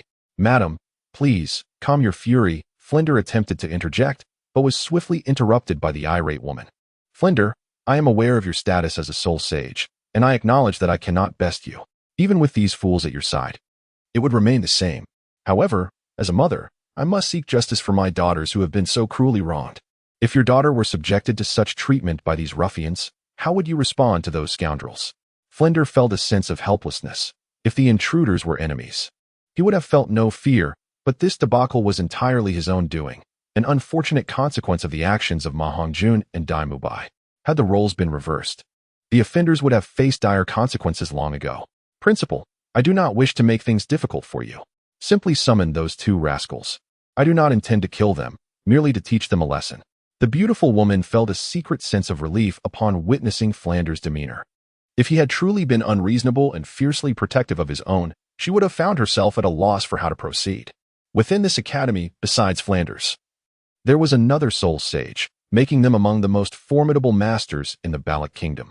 "Are you certain it is merely a matter of administering a beating?" Flanders inquired tentatively, feeling a sense of ease in his heart. Punishment was certainly feasible, yet if the other party truly sought the demise of Dai Mubai and Ma Hongjun, he would have no choice but to intervene. These 2 individuals must not perish, regardless of the circumstances. Had the situation not yet unfolded, I would have risked everything to ensure the demise of those 2 rascals, the beautiful woman declared. "You may observe from the side. There is no real danger." "Very well. Since wrongdoing has occurred, punishment must be accepted. Dai Mubai, Ma Hongjun, you 2 rascals, why are you still hiding inside? Come out." Flanders bellowed. Upon hearing his words, 2 figures emerged from the wooden hut, both bearing various wounds that rendered them pitiable and disheveled, their bodies marred with bruises, evidence of their encounter with Flanders the night prior. However, Long Yu discerned that these were merely superficial injuries, and for soul masters, recovery would be swift. While genuinely enraged, Flanders had ultimately shown restraint. "Dai Mubai?" The beautiful woman's twin sisters, upon seeing his condition, expressed concern, which ignited her fury anew. "You 2 fools, still fretting over that scoundrel. Once this matter is resolved, find 2 decent individuals to marry. If you maintain any further association with Dai Mubai, I shall render you both incapable." She scolded vehemently. "How utterly foolish and irredeemable. I truly wish to put an end to your antics." The woman lamented her fate of having such extraordinarily foolish daughters, feeling as though they would be the death of her. "Aunt, Dai Mubai began to speak, but the beautiful woman approached the 2. She delivered a resounding slap to Dai Mubai, the sound echoing sharply, followed by another slap to Ma Hongjun that sent him sprawling to the ground, vividly illustrating the extent of her fury. Subsequently, she unleashed a flurry of punches and kicks upon the 2. Though devoid of soul power, the assault appeared quite severe. "You 2 scoundrels, brutes, to be so detestable at such a tender age, what havoc will you wreak upon society in the future?" Dai Mubai shielded his vital areas, his heart brimming with anger and resentment. To be publicly beaten by a woman without the ability to retaliate was a humiliation he would carry for a lifetime, especially in front of Zhu Zhuqing and others. How could he ever hold his head high again? On the other hand, Ma Hongjun dared not utter a word. His physique was even more fragile than Dai Mubai's, having suffered multiple broken bones. Coupled with the brutal beating from Flander yesterday, his situation had worsened considerably, leaving him to endure in silence. Cursed fate! How could he be so unfortunate as to have Long Yu and his companions discover this matter? They were truly a bane. After a considerable time, the beautiful woman grew somewhat fatigued and finally ceased her actions, spitting on both Ma Hongjun and Dai Mubai. "Let us put yesterday's events to rest. I shall say no more. I truly wonder how your academy educates its students. We shall take our leave," the woman disdainfully remarked, before leading her entourage away from Shrek Academy. By this time, Ma Hongjun had already succumbed to unconsciousness, blood trickling from the corners of his mouth, while Dai Mubai, though still conscious, feigned unconsciousness, utterly ashamed to face anyone. Oscar, Tang San, you two carry these rascals back. As for your third spirit ring, it will have to be postponed. Flander waved his hand and departed, having witnessed such disgraceful events unfold before his eyes without being able to voice any objection. The esteemed Flander, known as the four-eyed cat eagle, had suffered an unprecedented humiliation, tarnishing his lifelong reputation. Xiao San, you take care of Boss Dai. I shall bear the burden of the overweight one, Oscar said. Due to abysmal data, with an average subscription of 30 and total subscriptions barely reaching 2,000. I have hardly perused the comments on this book, as I still have my studies to attend to. Seeing someone who has followed the story from the first book to this point and shared their thoughts truly moves the author. Many claim the three books are quite similar. Upon reflection, I realize that the outlines indeed overlap significantly. I will seriously consider the opinions of loyal readers, and I am sincerely grateful. Once I complete the chapters for April, I shall conclude it forcefully, shifting my focus to a new work that will intertwine with Jackie Chan adventures, featuring a harem, a system, and an invincible flow. Meanwhile, the author intends to revisit Dragon King's legend and battle through the heavens, making these two works the focus moving forward. Writing solely about Doi has become tedious for both you and me. Lastly, I extend my heartfelt thanks and apologies to those longtime readers. I am truly grateful. Chapter 159. Is Yu Xiaogang coming? Tang San nodded, yet within his gaze towards Dai Mubai and Ma Hongjun lingered an unmistakable air of disdain and repulsion. Previously, he had harbored a rather favorable impression of Dai Mubai. However, following this incident, his sentiments had drastically altered. While one might overlook a penchant for flirtation, especially when the involved young women remained silent, the commodification of women as mere gifts or interchangeable objects was utterly intolerable, both for men and women alike. It appeared to be quite the spectacle, a fitting consequence of one's own actions. After witnessing this farce, Long Yu and the others proceeded to their meal. Long Yu discreetly observed Zhu Zhuqing's expression, noting that aside from her icy demeanor, there were no other visible emotions. This time, Dai Mubai had completely withdrawn. Xiaolong, do eat a bit more. There is only a meager amount of meat available in the academy, he urged. Huh? Young master. It's fine for Xiaolong to handle it herself. With so many watching, it feels somewhat embarrassing, she replied. What is there to be embarrassed about? He retorted. Seriously, you too, could you not be so fidgety? We're all here watching, Ning Rongrong interjected, unable to suppress her exasperation. Yet, upon seeing Xiaolang's blissful expression, she found herself feeling a twinge of envy. Is love always so sudden? Brother Yu, do you think Dai Mubai and Ma Hongjun, having been reduced to this state, will still venture into the Stardow Forest in 2 days? Xiao Wu chose to ignore the previous banter and asked. I doubt it. This trip to the Stardow Forest is not merely for acquiring soul rings. It serves as a significant trial for us, Long Yu replied. Regardless of when they would go to the Stardow Forest, he felt no rush, even though he missed not deeply. Those two insufferable rascals. The dean shows them such favoritism.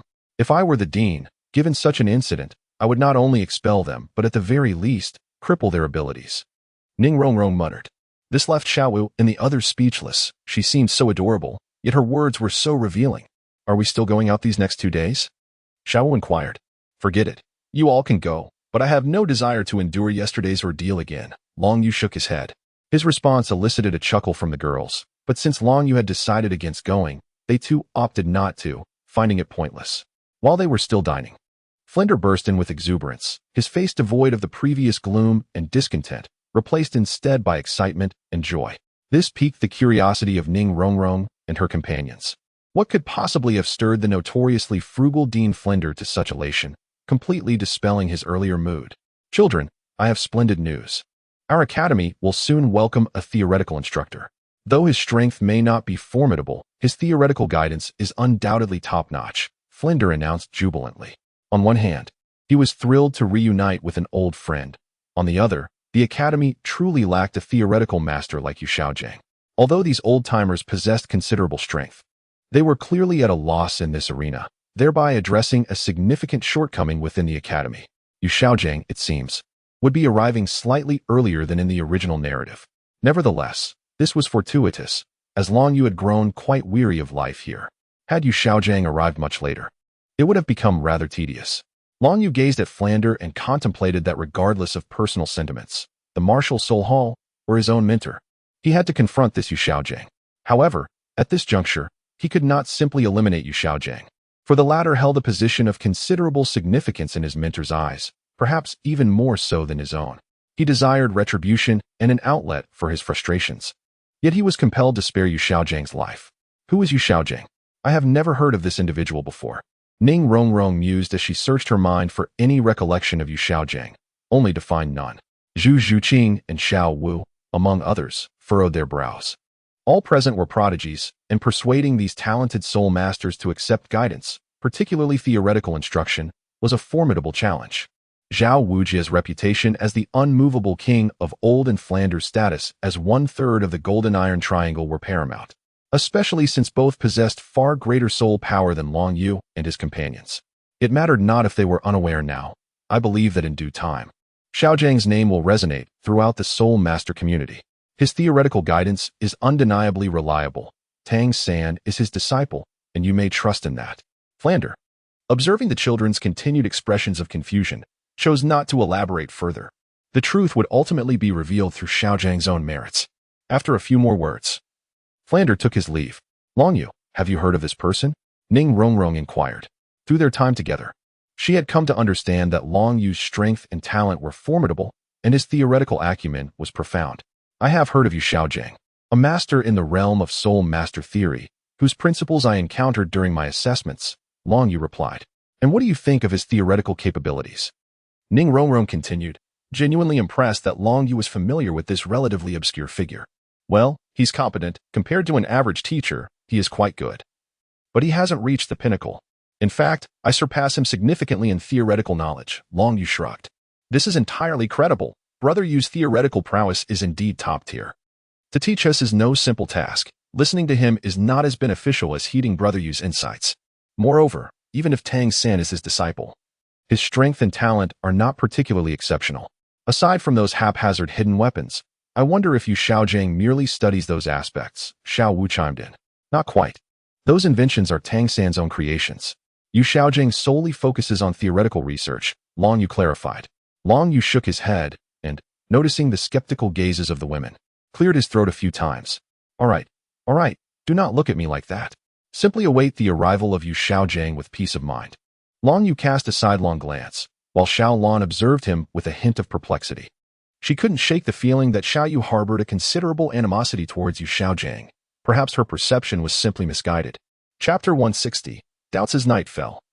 Xiao Lan chose not to linger at Xiao Wu's place, opting instead to remain in Long Yu's dormitory. Xiao Yu, did you come here for a specific purpose, rather than merely seeking a place to amuse yourself? Xiao Lan inquired. Her delicate hands gently massaged Long Yu's thigh, offering him immense comfort, while the fragrant scent emanating from her filled the air. Resting his head upon her long, graceful leg was a sheer delight. Why do you ask me that all of a sudden? Long Yu replied with a question of his own. From the very beginning. It seems you have been quite familiar with Zhu Zhuqing, knowing much about her. Yet, after all, she is merely the second young lady of the Zhu family from the Star Luo Empire, currently just a mere great soul master. Even the spirit hall could not possibly gather intelligence to such an extent, and there is no reason for you to involve yourself in such matters.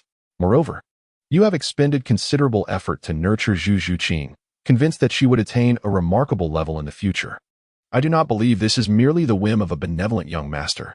Additionally, you appear to be well acquainted with Tang San's tactics, knowing that his father, Tang Hao, is present here, and you even preemptively instructed the second elder to intervene, although that ultimately proved unsuccessful.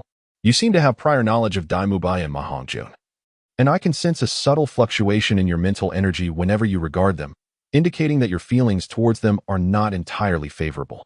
Yet, you possess such insight into a relatively obscure figure like Xiaogang. I suspect your presence here is not simply for leisure, but rather concerning these individuals. Xiao Lan articulated slowly. You are indeed perceptive. I shall not conceal it from you. I did come here for those individuals. As for how I know about them, Xiao Lan, would you believe me if I claimed to possess the gift of foresight? Long Yu responded. I would believe you. From the moment of my existence. I have faith that you harbor countless secrets unknown to others, Xiao Lan replied earnestly. Since you've discerned this, it seems I may have overlooked it. Perhaps it was too conspicuous, Long Yu pondered. It is not so much about being conspicuous, but rather that your position makes it easy to draw such connections. It is not a failing on your part, Xiao Lan remarked. Ah, it matters little. Regardless, we shall not remain here for long. Once we resolve the matter concerning you, Xiaogang, we will depart and return to the spirit hall, Long Yu concluded. Long Yu said, as he turned over and embraced Xiaolon. It must be mentioned that, although the time they have confirmed their relationship is short, their development has been remarkably swift. Xiaolon possesses a keen awareness of many matters, resembling a confidant or an elder sister. Xiaoyu, may I inquire as to why you feel this way towards them? Xiaolon asked tentatively. For a moment, he found it difficult to articulate his thoughts clearly, but they have harmed someone of great significance to me, rendering our conflict irreconcilable, destined for only one side to survive. What I am doing now is merely to prevent the situation from becoming excessively mundane. Otherwise, it would be far too easy for them to perish. Long Yu narrowed his eyes as he spoke. Regardless of the circumstances, I shall always stand by your side. Following you, Xiaolon said softly, feeling the intense masculinity radiating from Long Yu, which made her cheeks flush, yet stirred a sense of eagerness within her. Xiaoyu, do you truly have no desires in that regard? It's not that. Are you truly so impatient, Xiaolon? I am only 12 years old, he replied. No. Young master, in a while, you will be 13, and your body has already fully developed, she countered. How come it feels like you understand me better than I do myself? Let us discuss this matter later. Your fervor is indeed quite overwhelming for me. Meanwhile, on the other side of the academy, Tang San and Ning Rongrong were engaged in conversation in a secluded corner. Tang San. The power of this Zhuge divine crossbow is sufficient to injure soul masters, which is impressive, yet still inadequate. Apart from this crossbow, are there any more potent hidden weapons? Ning Rongrong inquired, examining the exquisitely crafted bolt in her hand. For the Qibao Yuli sect, one of the top 3 sects in the Soul Master realm, Soul Masters are still considered too lowly. Their adversaries are far beyond mere Soul Masters. Certainly, however, I currently possess only a 30-level soul power. To create more powerful hidden weapons, I must first enhance my own strength, Tang San confidently stated. In addition to my capabilities, sufficient materials, especially rare metals, are required, which can be rather costly. Rare metals? That is manageable. Such materials are generally only needed by the Imperial Army, not by Soul Masters. Ning Rongrong nodded. As for costs, there is no need for concern. Our sect is fully capable of handling that. However, Tang San, this matter is of great significance and can only be decided by my father. May I take these samples back for him to assess? Ning Rongrong asked. Of course, that is not an issue. In addition to the Zhuge divine crossbow, there are also sleeve arrows and other hidden weapons. Consider this set as a gift to you. Tang San spoke, subsequently demonstrating the usage of these concealed weapons to Ning Rongrong. The formidable power of these weapons left her inwardly astonished. Indeed, Tang San was quite remarkable. However, upon her return to the sect, with the acquisition of the Silver Soul Badge and such an important weapon for her sect, she would undoubtedly earn the admiration of her father and grandfather Jian. Just wait and see if they dare to claim she merely indulges in play. Thank you, Tang San. Once I return to the sect, I shall know the outcome, though I believe the likelihood remains quite high, Ning Rongrong remarked, to which Tang San smiled in response. It appeared that matters were well within his control, unfolding as he had envisioned.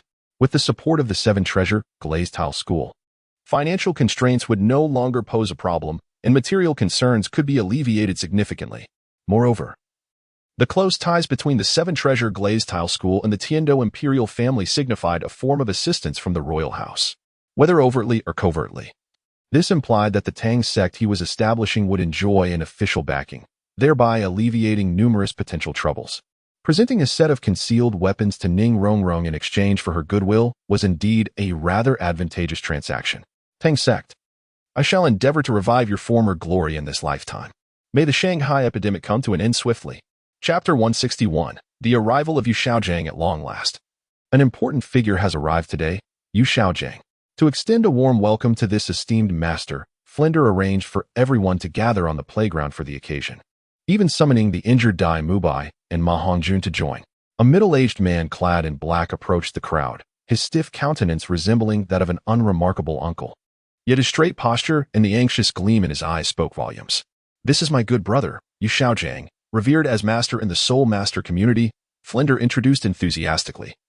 For the Golden Iron Triangle had shared countless experiences in the Soul Master realm, their bond needing no elaboration. Master, you have finally arrived. I have missed you dearly during this time. Tang San spoke with delight. In this world, aside from his inebriated father, it was only the master whom he could regard as his closest and most trusted confidant. The master, his instructor, possessed exceptional theoretical knowledge, and almost all of his advancements in martial spirit cultivation and soul ring selection in this realm were guided by the master's wisdom.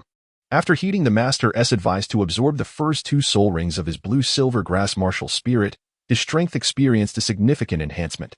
Although his blue-silver grass was the weakest of spirits, his choices in control and poison paths rendered him far more formidable than other soul masters of equivalent soul power. One could assert that without the master's guidance, there would be no Tang San as he is today, forever indebted to his rebirth. Thus, Tang San held profound respect for this master, genuinely treating him as his teacher. Ah, Xiaosan, I hurried here after hearing from Flander that you sustained considerable injuries at Shrek Academy. Are you all right now? Xiaogang expressed his concern while gazing anxiously at his soul disciple.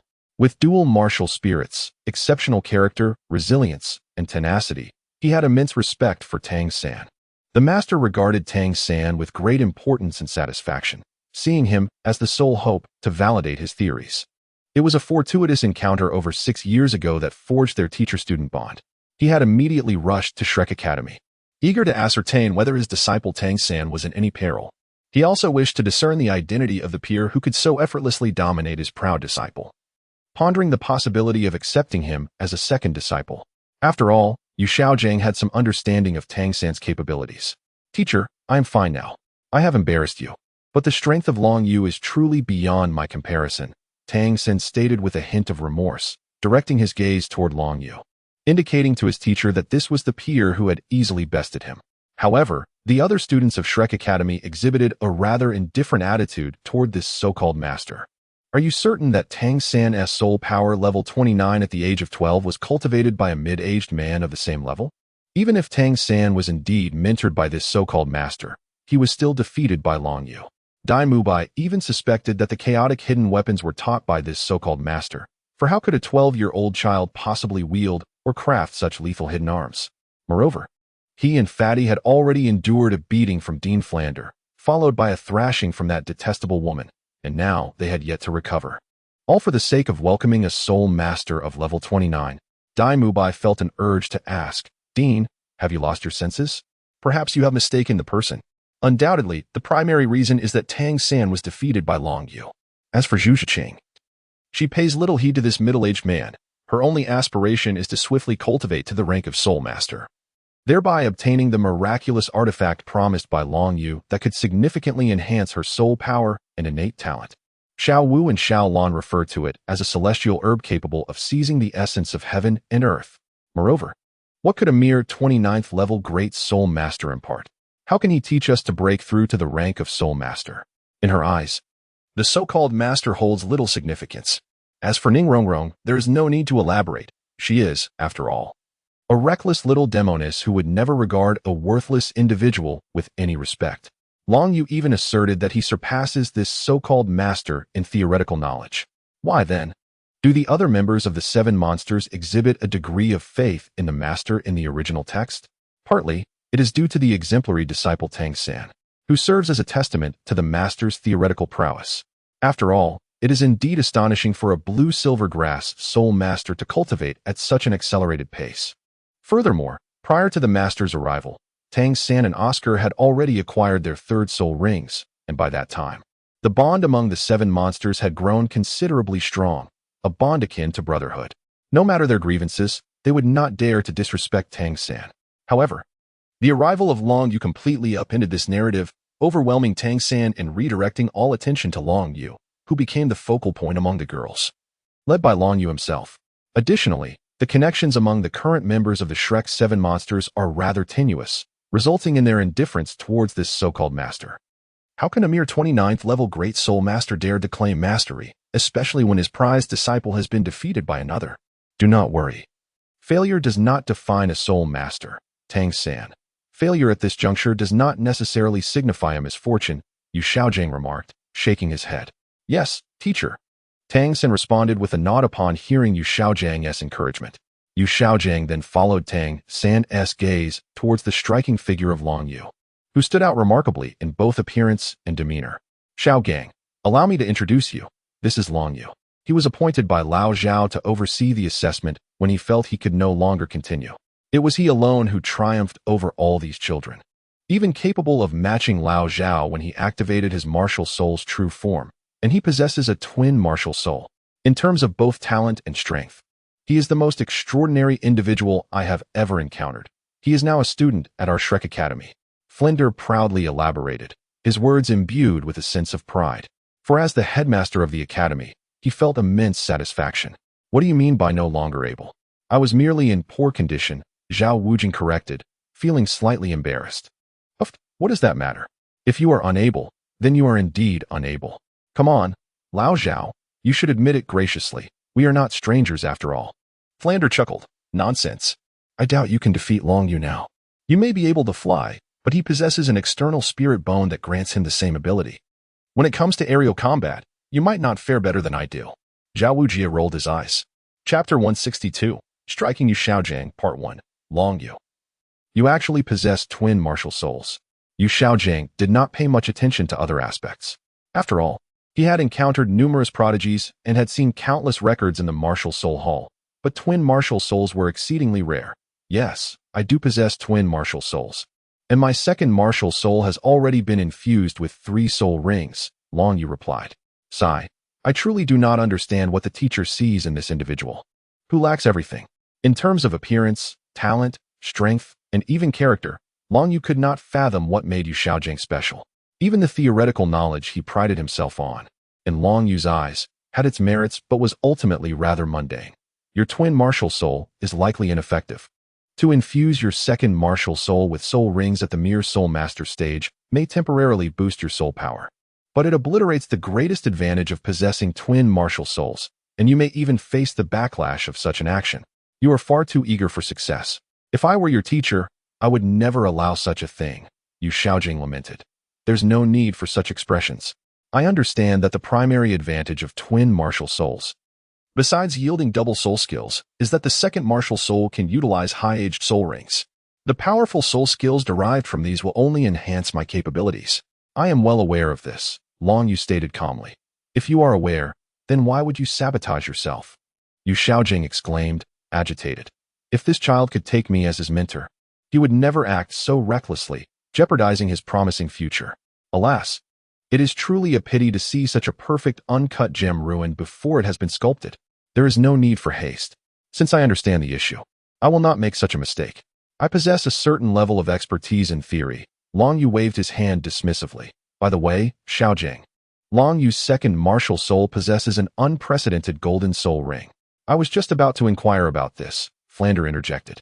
Seizing this opportunity, he aimed to both clarify doubts for his companions and elevate Yu Xiaogang's personal authority, showcasing his capabilities. A golden soul ring? A certain level of expertise in theory. Yu Xiaogang's brow furrowed, and his gaze towards Long Yu grew considerably more serious. This child was far from the simpleton he had initially perceived. Do not dwell on it. I know that in your theoretical framework, there is no mention of a golden soul ring, only the 5 types of soul rings: white, yellow, purple, black, and red. I have some understanding of the 10 core competitive abilities of martial souls, Long Yu remarked. Let your most cherished theory be the very thing that leads to your downfall. Yu Xiaogang, you actually know of my theoretical research achievements. Do you truly resonate with my theoretical research? Yu Xiaogang inquired, his gaze fixed intently on Long Yu. The theory of the 10 core competencies of martial souls is a culmination of nearly my entire life's work. It stands as my most cherished achievement. Yet, regrettably, it remains unrecognized within the realm of soul masters. Although the external world may refer to me as a master, the term carries a more sarcastic undertone. I am acutely aware of this reality. Now, to think that such a genius is familiar with my theory fills me with a glimmer of hope. Could it be that after enduring years of insignificance, I am on the brink of a resurgence? Allow me to ask you, is the so-called 10 core competencies of martial souls truly an original conception of yours? Long Yu posed the question. Naturally, it is my original idea. Regrettably, it has yet to receive recognition from the community of soul masters. However, I firmly believe that it will eventually be embraced and celebrated by the world. Yu Xiaogang replied with unwavering conviction. Very well. It is widely acknowledged that the optimal soul ring configuration for the soul sect is yellow-yellow, purple-purple. In your theory, What is the maximum age of the first and second soul rings? Long Yu continued. The upper limit for the first soul ring is 423 years, while for the second soul ring it is 764 years, the master stated without hesitation. Are you so certain? May I inquire how you arrived at this conclusion? Long Yu asked, a hint of amusement in his tone. Because I have worked at the Martial Soul Hall, where I translated and studied a vast array of records concerning soul masters.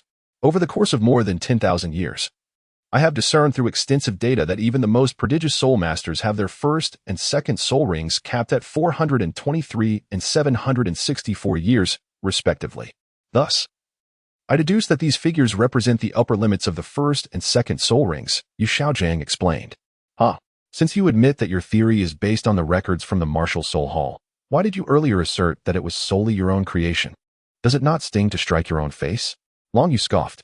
Only the Martial Soul Hall possesses the comprehensive data of soul masters across the continent. Otherwise, how could a mere 29th level soul master like myself possibly possess such extensive knowledge of soul master records? With the assistance of Bibi Dong, who was once the saintess of the Spirit Hall, Xiaogang was able to acquire such an abundance of information. Now, it is amusing to see him attempt to claim it all as his own, displaying an utter lack of shame. Xiaogang found himself at a loss for words, unable to counter Long Yu's accusations. The truth remained that his knowledge was indeed derived from the Spirit Hall, thanks to the aid of the then saintess, Bibi Dong. Furthermore, throughout the process of researching these theories, he had continued to benefit from her support, even winning her affections. The way others regarded the master shifted from indifference to disdain, as they recognized his claims of independent research as mere pretension. Ning Rongrong turned her head away, harboring a deep disdain for such plagiarists. Even Tang San was oblivious to this matter, astonished to learn that his teacher's theories were derived from the Spirit Hall, which explained the depth of his knowledge. Moreover, the so-called limits of spirit rings you speak of apply only to the average individual. True geniuses continually shatter these so-called boundaries. By persistently transcending the limits of physical capability and mental fortitude, one can exceed the optimal spirit ring absorption ratios. As he spoke, for spirit rings of black and purple materialized around Long Yu, emanating a formidable pressure. His eyes transformed into enigmatic, profound twin pupils, capable of ensnaring those who gazed into them, while a phantom of a golden dragon spirit materialized behind him. The master's complexion turned pale, and he collapsed to the ground, enveloped by a chilling sensation, as his spirit felt an overwhelming suppression. Xiaogan's spirit, originally a failed mutation of the blue lightning tyrant dragon, had now become the Luo San Pao, yet it still bore remnants of the dragon lineage. Even though these traces were faint and mottled, they were nonetheless utterly dominated by the bloodline and spirit of Long Yu's Golden Dragon. In Chapter 163, as Xiaogang's third point in his 10 core competencies of spirit states, spirits are categorized into two main types, tool spirits and beast spirits. Such a conclusion only reflects your ignorance. I believe everyone is familiar with the angelic symbol on the Spirit Hall's token. The angel depicted represents the angel spirit. Xiaogang, tell me, is the divine angel spirit a tool spirit or a beast spirit? What category does the spirit of the ghost Douluo belong to? And what of myself? Standing before you, with my first spirit being the? Would you classify that as a beast spirit or a tool spirit? Long Yu then inquired. In fact, it is not only the angel spirit. Even the fire dance spirit of the Blaze Academy does not fall under the category of weapon or beast spirits. Like the angel spirit, it belongs to the human spirit category, which is a variant of the entity spirit. However, Long Yu refrained from mentioning this, opting instead to select the most widely recognized angel spirit to avoid raising suspicions. Furthermore, aside from human spirits, there exists the entity spirit of the second rank that Long Yu did not disclose. Others, such as Zhao Wujie and Ning Rongrong, also turned their gaze towards Xiaogang, seeking an answer. Clearly, they were aware of the existence of the angel spirit, especially since they had some knowledge of the prior pope of the Spirit Hall being gravely injured. I don't know, the master said, his mouth agape but unable to articulate a coherent response. The angel spirit does not belong to the category of weapon or beast spirits. If it were a beast spirit, it would enhance one's inherent abilities. Yet, even after the spirit manifestation, there are no signs of beastly transformation, resembling merely a transcendence of humanity. Moreover, there is an issue regarding the sixth point of your spirit's 10 core competencies, which states that the colors of the spirit rings corresponding to the age of the spirit beasts are limited to 5: white, yellow, purple, black, and read. What then? Accounts for the golden spirit ring of my second spirit, the golden dragon? What age of spirit ring should that signify? Long Yu reiterated. I don't know. Yu Xiaogang lowered his head once more. All his conclusions were predicated on the data from the spirit hall, and without such records, he was at a loss. The disdainful expressions in the gazes of Zhu Zhuqing and others towards this middle-aged man grew increasingly pronounced. His proposed theories were riddled with flaws and were merely reiterations of concepts already mastered by the spirit hall. Was this what the so-called master amounted to? Their admiration and respect for Long Yu deepened in stark contrast. The disparity was indeed monumental. Anyone who could remain at Shrek Academy was undoubtedly a gifted spirit master. How could they willingly submit to guidance from someone like him on how to stabilize their spirit power at level 29? The variety of spirits is vast, with myriad functions. Even the spirit hall does not dare to simplify the classification of spirits in such a manner. How could you audaciously delineate them thus? What makes you believe you are worthy of being my teacher? Your theories are merely rudimentary, and now you comprehend why no major spirit master faction accepts your ideologies. They have engaged in extensive research on their own spirits for centuries. Even the types and ages of spirit beasts required for a specific spirit ring are well understood, derived from countless experiments to ascertain the most suitable configurations. Why would others forsake these established truths to embrace your flawed theories? It is because the issues lie within your very theories. You assert that soul masters possess their own developmental trajectories. However, in the case of twin martial spirits, Tang San can navigate the control system using blue silver grass or adopt a powerful assault approach with the Haotian hammer. My dual-eyed martial spirit can also pursue a control system, while the golden dragon martial spirit leans toward a fierce offensive style. Indeed, some martial spirits encompass diverse attributes and capabilities, allowing them to traverse various paths, rendering your theory incomplete. Furthermore, the advanced theories that truly matter remain beyond your grasp, such as the potential enhancement of soul ring longevity. Naturally, I have previously addressed this matter. How then shall we resolve the conundrum of twin martial spirits? Long Yu remarked coldly. Let us conclude our discourse for today. You all may return for now. Flander, observing the increasingly tense atmosphere, particularly the dejected demeanor of his brother, could no longer refrain from interrupting Long Yu. Yet, at this moment, even Flander felt a tinge of disdain for his brother. Why would the two dragons favor someone who merely engages in verbal sparring? Moreover, it appears he possesses a rather despicable character. What qualities does Flander lack compared to him? Even the theory that Yu Xiaogang holds most dear has proven erroneous. Xiaogang, oh Xiaogang, during your ventures in the world of soul masters, were you not a person of great wisdom? How is it that now you find yourself rendered speechless by Long Yu? Your disgrace reflects upon me as well. I have afforded you ample respect and dignity. I can only wonder what these youngsters are muttering about me in their hearts. I refuse to accept his guidance. Long Yu declared as he turned away. So do I. What master? Merely an audacious plagiarist with a theory riddled with flaws. How can we trust you to guide us? Xiao Wu scoffed, having developed a bond during her prolonged stay in the martial soul hall. Were the circumstances different, she would have relished the opportunity to hurl this shameless uncle away with her waist bow. Yet, what if she accidentally caused this uncle serious harm? Better to refrain from violence, out of sight, out of mind. After all, I will never accept his guidance. Absolutely not. Seeing the situation deteriorate, the others began to depart as well. Though unspoken, their sentiments mirrored Xiao Wu's, with Dai Mubai and Ma Hongjun equally at a loss for words. All this trouble for this individual, compelling the two brothers to abandon their beds, was this not a clear indication of a grave illness? Even Ma Hongjun felt the urge to curse, lamenting his own injuries, which had yet to heal, as he faced this imbecile.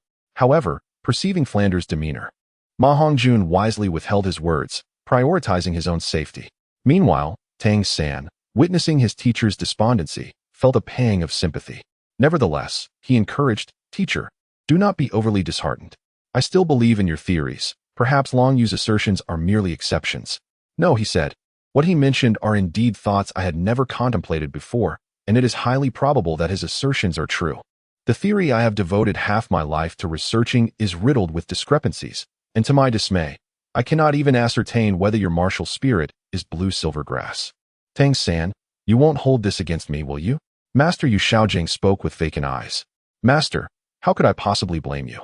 Apart from Long Yu, everyone else believes my martial spirit is blue silver grass. Perhaps it is merely an error on Long Yu's part. Tang San reassured as he helped the master to his feet. Yet, within him lingered a certain dissonance. In truth, he found himself leaning more towards Long Yu's words. After all, the words of a prodigy and those of someone with merely a soul power of level 29 are incomparable. Tang San simply wished for his mentor not to remain in such a state. It was a form of solace. Chapter 164. Undermining Xiaogang, Part 2. How can this be? How can such a soul ring ratio exist? The master gazed at Long Yu's soul ring configuration, repeatedly murmuring this phrase in disbelief. Let me inform you, the so-called theory you espouse is not solely your own achievement. Moreover, utilizing the vast resources and data from the Spirit Hall, it is astonishing that the 10 core competitive strengths of martial spirits contain inaccuracies. Your audacity in claiming this as your sole endeavor is truly shameless. Long Yu retracted his soul ring and aura, regarding this so-called master with increasing disdain. Were it not for Tang San's repeated breakthroughs in the original story, absorbing his third and fourth soul rings, his achievements would never have reached such heights. To say nothing of other factors, just considering the 8 spider lances. Had he adhered to the Soul Hall's limit of the third ring established in 1760 and refrained from absorbing the over 3,000-year-old humanoid spider, he would have undoubtedly perished. Furthermore, the 1,000-year soul skill acquired from the fourth soul ring is a powerful group control technique, immensely beneficial in the soul master competition. Without these, particularly the 8 spider lances and the advantages bestowed by the external spirit bone, it is evident that Tang San's strength would suffer a significant decline. No, that is impossible. My theory cannot be flawed. You are deceiving me. Xiaogang exclaimed, shaking his head vehemently. Very well, I shall enlighten you one by one, Long Yu replied, turning away in disgust at the sight of Xiaogang's lifeless expression. Regarding your 10 core competitive advantages of martial spirits. The first states that innate soul power is proportionate to the strength of the martial spirit. Generally, this holds true. But what of individuals with the same martial spirit, yet differing innate powers? The Blue Lightning Tyrant Dragon is deemed the #1 beast martial spirit in the world. Does that imply the entire Blue Lightning Tyrant Dragon clan possesses full innate soul power? They are as varied as any other, and to my knowledge, there is at least one who boasts no innate soul power at all. The second claim states, there are no useless martial spirits, only useless soul masters. I cannot help but laugh. Across the continent, which powerful individual's martial spirit is deemed useless? If you can name a titled Douluo with a useless martial spirit, I would be intrigued to hear it. Your own soul power contradicts this assertion. A martial spirit resembling a mere pig, with innate half-level soul power, guarantees that no matter how diligently you train, you will never surpass level 30, truly embodying the essence of a worthless soul master. You cannot even achieve this. Does that not render your theory utterly ridiculous? Long Yu articulated. Aye. The master flushed crimson, wishing to retort, but finding no words. He indeed could not cite an example of a titled Douluo with a useless martial spirit. Not even among the soul saints could such a thing be found. Moreover, it was undeniable that he himself possessed a useless martial spirit, yet there was still Tang San to validate his theory. The Blue Lightning Tyrant Dragon family indeed exhibited a range of innate soul powers.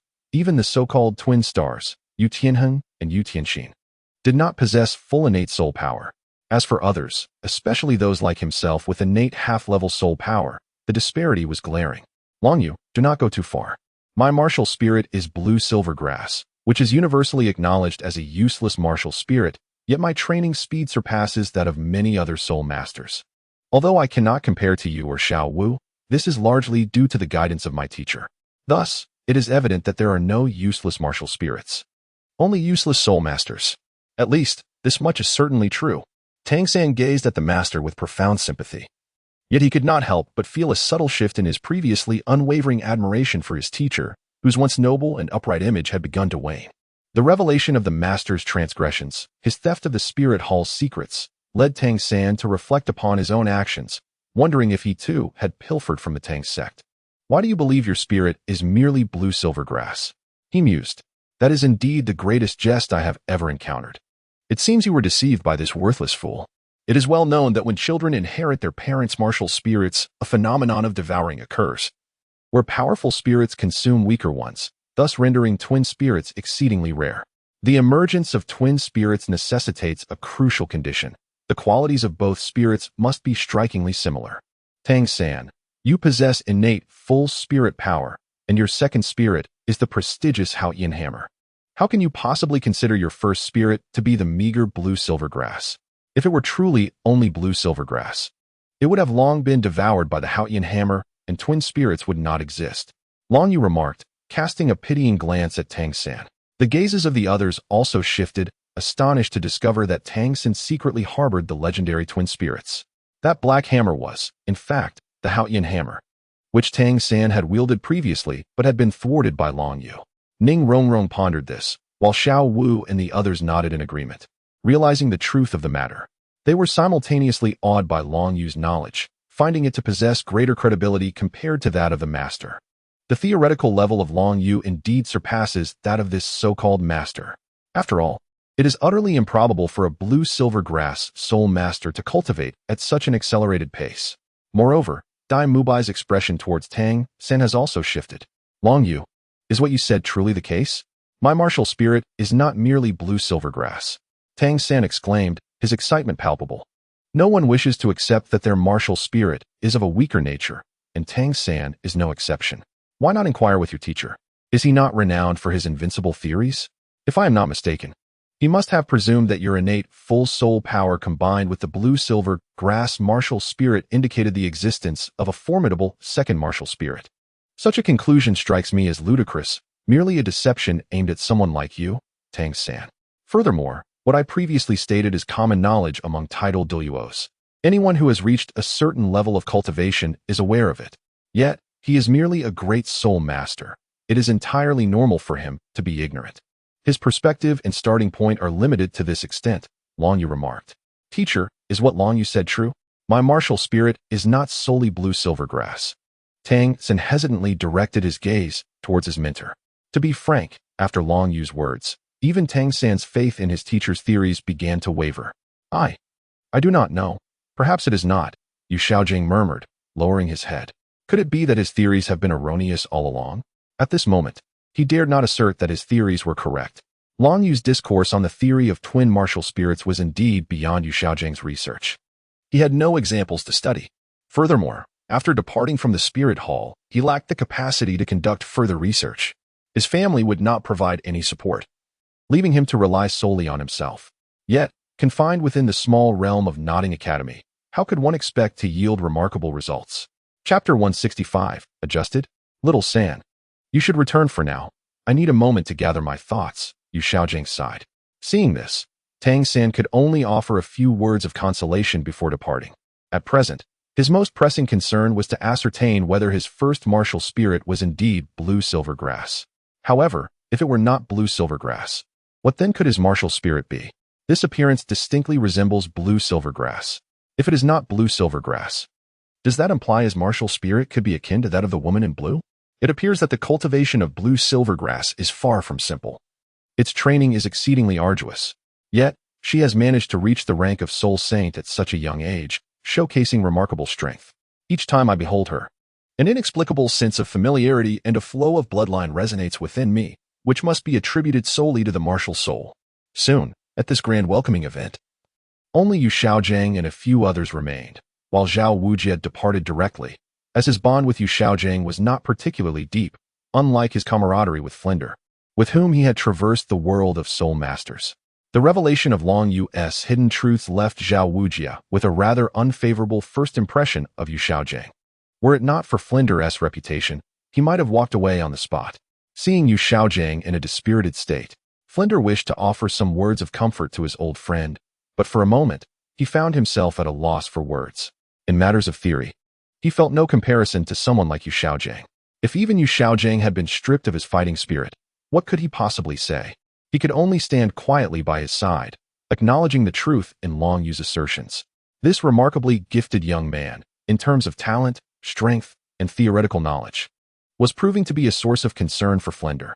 It seemed genuinely challenging to find a suitable teacher for such an extraordinary individual. After a considerable pause, Yu Xiaogang took a deep breath, rose, and addressed Flinder with a calm demeanor. Flinder, please provide me with a thorough introduction to Long Yu. I wish to learn more about this person.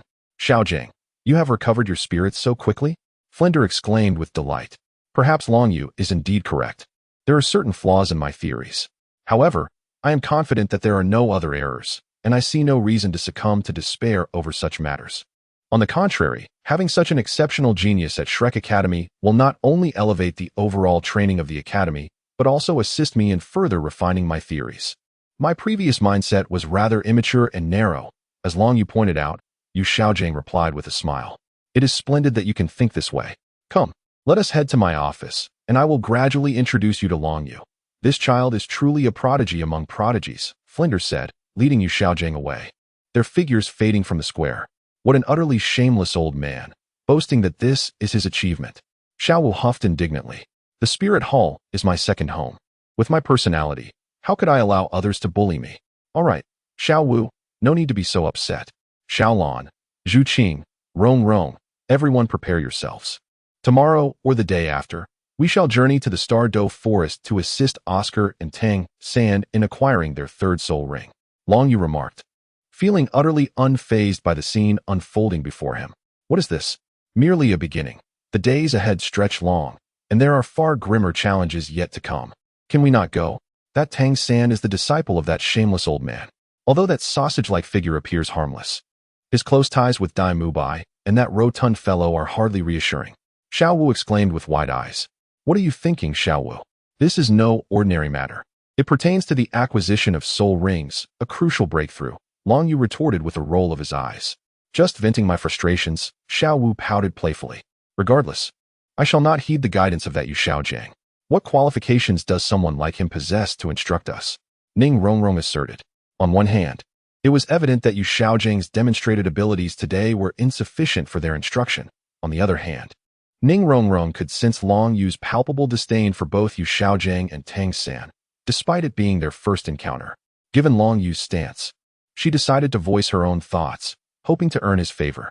Well, I will follow Long Yu's lead, Zhu Zhuqing's cool voice chimed in, her concise words unmistakably signaling her own position.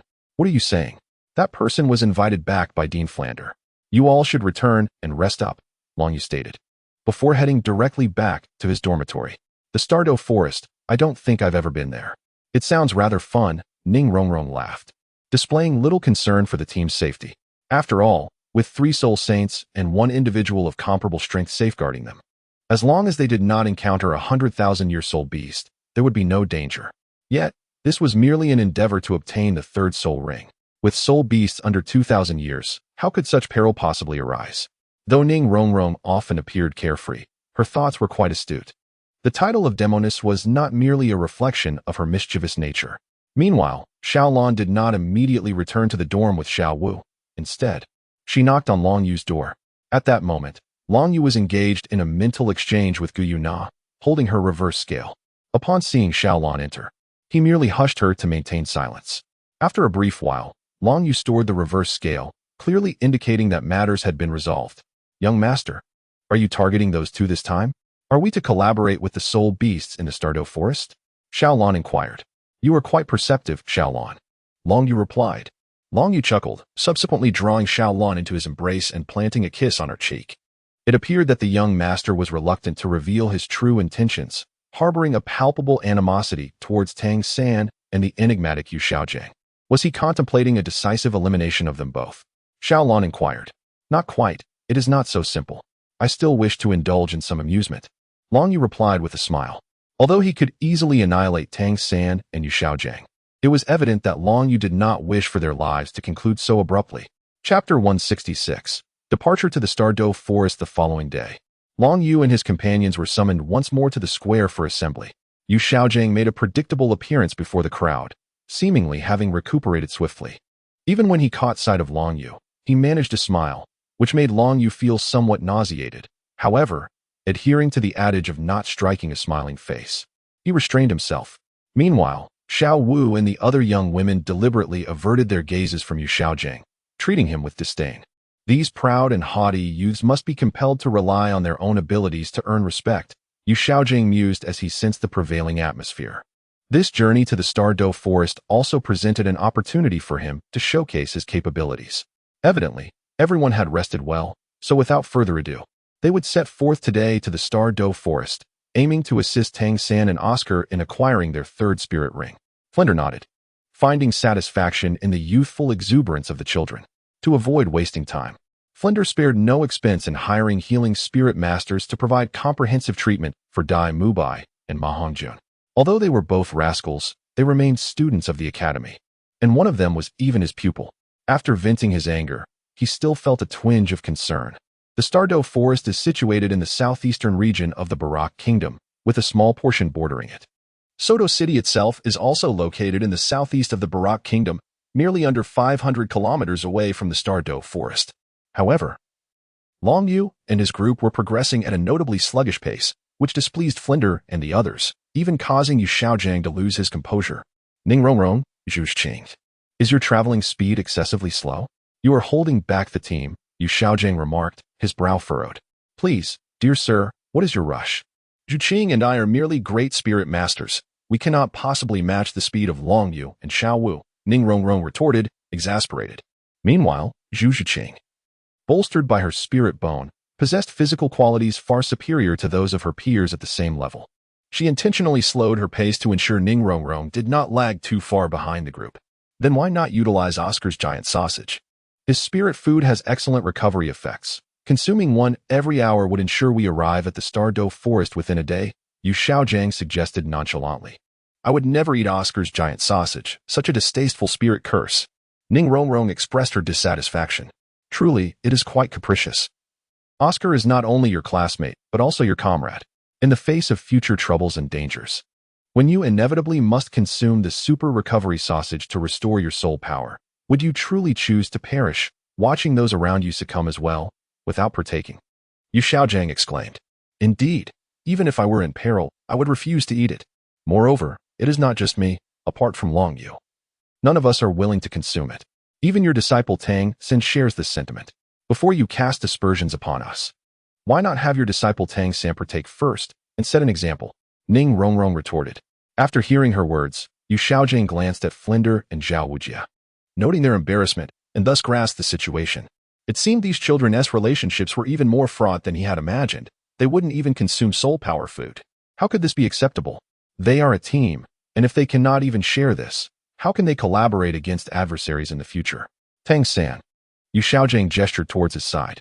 Teacher, this Tang San hesitated.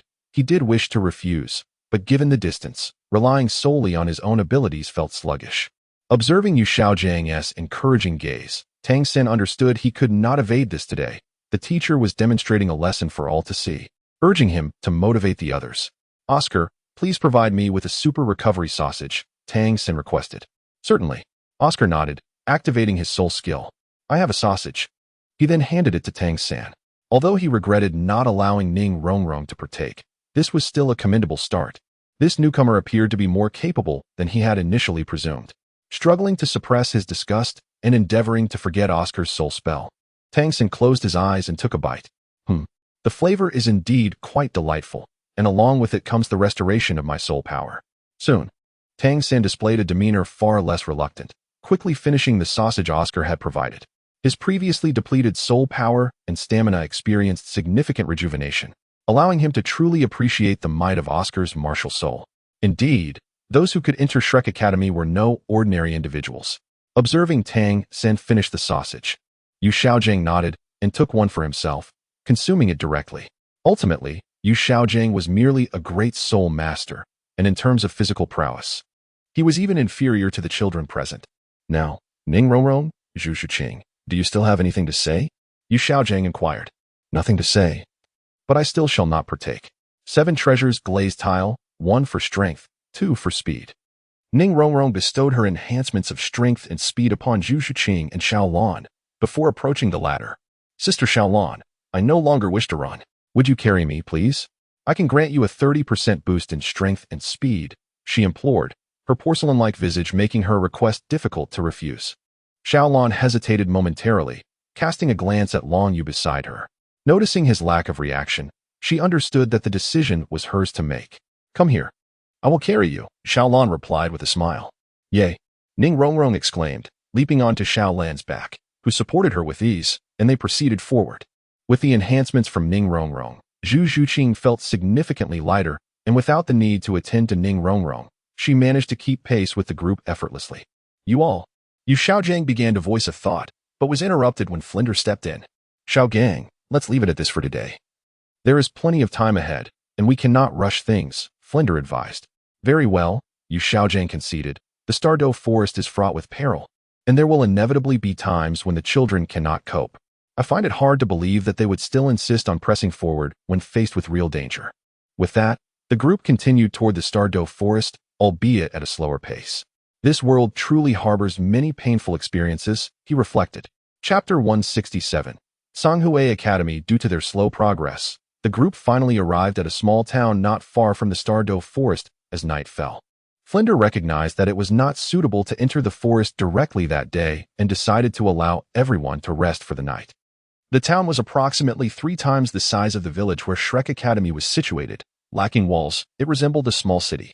The streets were lined with shops of all kinds, and Tang San noted that the items for sale were all suitable for soul masters.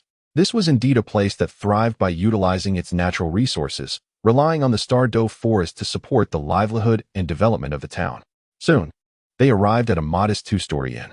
Initially, Long Yu had intended to book the finest hotel, but Flinder, having lived a frugal life, could not bring himself to splurge and opted for this establishment instead. Zhao Wujia, Flinder, and Yu Xiaogang hurried upstairs to rest, while Long Yu and the others decided to have a meal first, as they had expended considerable energy on their journey. Although they had arrived together, they ended up seated at 2 separate tables during dinner. One table comprised Dai Mubai, Oscar, Ma Hongjun, and Tang San, while the other included Xiao Wu and the other girls alongside Long Yu. With minimal interaction between the two groups, an observer might easily mistake them for strangers. Brother Yu, we girls have ordered, now it's your turn, one of them called out. Xiao Wu spoke as she handed over the menu. Are you all going to eat just these vegetables and fruits? Long Yu expressed his bewilderment at the array of over a dozen dishes, astonished to find no meat among them. I don't mind. As long as there are carrots, it's fine by me. Rong, who preferred not to indulge in greasy foods, and Zhu Qing, who wished to be frugal, along with Xiao Lan, who had an aversion to meat, settled on this selection. Well, we all know that men are carnivorous creatures, Rong added, casting a knowing glance at Long Yu. Carnivorous creatures. Long Yu's lips twitched slightly at this remark. Ning Rong truly had a knack for steering conversations toward provocative topics. How could such an adorably charming girl utter such lewd words? After casually selecting a few meat dishes, Long Yu instructed the waiter to bring the food. At that moment, a group of 8 individuals suddenly entered from outside. At the forefront was a middle-aged man, appearing to be in his 40s, handsome in countenance, with impeccably slicked-back hair. His moon-white spirit master robe was exquisitely crafted, adorned with intricate silver embroidery that shimmered with each movement. Following closely behind him were 7 young adults, 6 men and 1 woman, all seemingly around 20 years of age, dressed in similar moon-white spirit master robes, albeit lacking the embroidered silver of the leading figure. However, whether it was the middle-aged man or the 7 youths trailing behind, each bore a distinctive blue circular emblem on their left shoulder, within which 2 characters of the same hue were embroidered. Songhui. Long Yu cast a fleeting glance at the individuals before him and chose to ignore them. Adhering to the principle of if one does not offend me, I shall not offend them, he resolved to avoid unnecessary conflict as long as the students from Songhui Academy did not provoke him. As for the notion that refraining from stirring trouble denotes mediocrity, Long Yu could only respond with a silent scoff. To regard such a sentiment as a guiding principle was quite audacious. That young lady, with her striking appearance, indeed caught the attention of the pudgy boy, who fixated his small eyes on the solitary girl amidst the group of 8. It must be said, the girl possessed a certain charm, qualifying her as above average. Although Xiao Wu, Zhu Qing, and Ning Rong were undeniably beautiful, they were merely around 12 years of age, rendering them considerably more juvenile in comparison to the fully developed young woman. Xiao Lan, while mature, graceful, and gentle, shared a close bond with Long Yu, and the haunting memory of her having effortlessly defeated a soul king and soul sovereign before him in Dai Mubai left him reluctant to pursue her. For a boy of his age, a more mature girl was evidently more alluring, and coupled with his innate mischief, he could not help but stare unabashedly. Dai Mubai, however, merely curled his lips in disdain.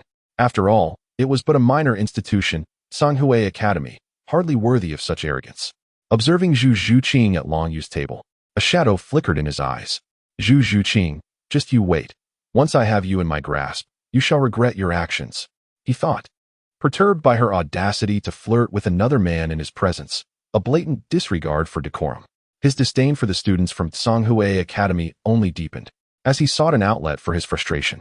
Neither the pudgy boy nor Dai Mubai made any effort to lower their voices, as soul masters naturally possess superior hearing. Despite the restaurant's bustling atmosphere, the middle-aged man among the 8 turned his gaze toward them, his brow furrowing. Upon realizing that the table from Shrek Academy consisted solely of children, his expression darkened further. Long Yu observed the scene, choosing not to intervene. The troubles they had stirred were theirs to resolve, and he would not take the lead. Oscar, seated beside Tang San, chuckled softly. There is a spectacle unfolding. Tang San cast a puzzled glance in his direction, inquiring about the nature of this spectacle. Oscar replied in a hushed tone, "This is also part of our cultivation. Dean Flander has stated that a soul master who dares not provoke is not a worthy soul master. Indeed, to shy away from confrontation is the mark of mediocrity. Furthermore, provoking individuals from the Soul Master Academy is the safest course. At most, it results in mere skirmishes." Before long, mirroring the original narrative, a young man from Tsanghui Academy approached in search of trouble. The outcome was evident, confronted by those of merely great Soul Master rank. Dai Mubai and his companions handled the situation with remarkable ease, swiftly bringing all the assailants to the ground. Dai Mubai, in particular, was ruthless, leaving several in a state that would likely see them incapacitated for weeks.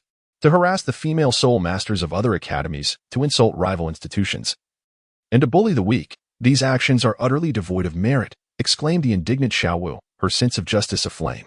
What kind of skill is this? Were it not for the shared affiliation, I would have relished the opportunity to teach Dai Mubai and the others a lesson. Upon witnessing these events, Yi Zhiqiu could no longer remain passive. Being a man of several decades, he was not so naive. Even after suffering a significant setback, he promptly inquired with caution. "I am Yi Zhiqiu, the Director of External Affairs at Tsanghui Academy. May I ask which sect you represent?" "We are from Shrek Academy," Dai Mubai responded. Casting a wary glance at the middle-aged man before him, aware that the opponent's soul power significantly surpassed that of his group. "Shrek Academy? I do not recall hearing of such an institution," Yi Zhiqiu remarked, ruminating and realizing that he had no recollection of this academy. However, with this newfound knowledge, his apprehensions diminished. If his students were inadequate, then as their teacher, it was his duty to reclaim their honor. Chapter 168, Not Avoiding Trouble. Yet not afraid of it with this thought, Yi Zhiqiu hesitated no longer. A glint of determination sparked in his eyes as he unleashed his martial soul, Mystic Tortoise, manifest. The beast martial soul, the Black Tortoise, may not be exceedingly powerful, yet it is commendable. A circle of black ripples emanated from Yi Zhiqiu's body, forcefully suppressing the momentum of Tang San, Dai Mubai, and the fatty. His limbs contracted by 1/3, while a massive shell began to rise from his back. His entire form shimmered with black light, as 5 soul rings ascended from beneath his feet, swirling above him. These 5 rings consisted of 1 white, 2 yellow, and 2 purple, revealing that this director of the Foreign Affairs Department of Tsanghui Academy was indeed a soul master of over level 50. Although Yi Zhiqiu's soul rings were not particularly formidable for his rank, nor was his martial soul regarded as powerful, the sheer presence of his soul power was sufficient to subdue the Shrek Academy contingent. "Soul King," Dai Mubai exclaimed, while Tang San positioned his hand atop the 24 Bridges Bright Moon Knight, prepared to use a hidden weapon should the opponent make a move. Even in the face of a Soul King, Tang San remained undaunted. "Just a few children, let your teacher come forth," Yi Zhiqiu remarked, unwilling to resort to bullying the young. Furthermore, he was yet to ascertain the strength of the academy these children represented. The fatty let out a peculiar cry. "With you, old tortoise, do you think you can meet our teacher? We are more than capable of dealing with you ourselves. Long Yu, will you simply stand by as our academy is bullied?" This statement bore an intriguing undertone, as it referenced not just themselves, but the academy's members, clearly attempting to morally coerce Long Yu. To refrain from intervening would indeed be quite embarrassing. "Long Yu?" Yi Zhiqiu followed Ma Hongjuan's gaze and noticed a remarkably handsome figure still dining, surrounded by an array of stunning women. Among them, 3 were youthful yet strikingly more beautiful than the female soul master within the academy, and there was one in a blue dress whose power was inscrutable. "Don't look at me. You've stirred up the trouble. You handle it. I have no time to involve myself," Long Yu replied without lifting his head. Upon witnessing this, the young man who had instigated the conflict grew bolder. Long Yu's words clearly indicated a retreat, distancing himself from the situation. If you wish to resolve this, it's merely a matter of having these beautiful ladies join us for a meal. The young soul master's statement, however, was abruptly cut short, and he could say no more. For soul rings of black and purple emerged around Long Yu, and as his piercing gaze swept across the crowd of Tsanghui Academy, an unsettling chill enveloped them. How could this seemingly delicate youth possess such formidable strength? Moreover, the configuration of his soul rings was astonishing. In an instant, Long Yu vanished from his seat. A resounding crash echoed as the young soul master and Yi Zhiqiu were sent flying. What are you waiting for? Go check on your fellow students from Tsanghui Academy, Long Yu remarked nonchalantly, returning to his seat as if nothing had transpired, resuming his meal. The members of Tsanghui Academy, thoroughly frightened, hastily fled the scene. Goodness, how could there be such a monstrous individual? Even the esteemed Soul King, teacher Yu Zhiqiu, had been effortlessly dispatched. Following this incident, the onlookers cast terrified glances at Long Yu and his companions, whispering amongst themselves, which left the group feeling exceedingly uncomfortable.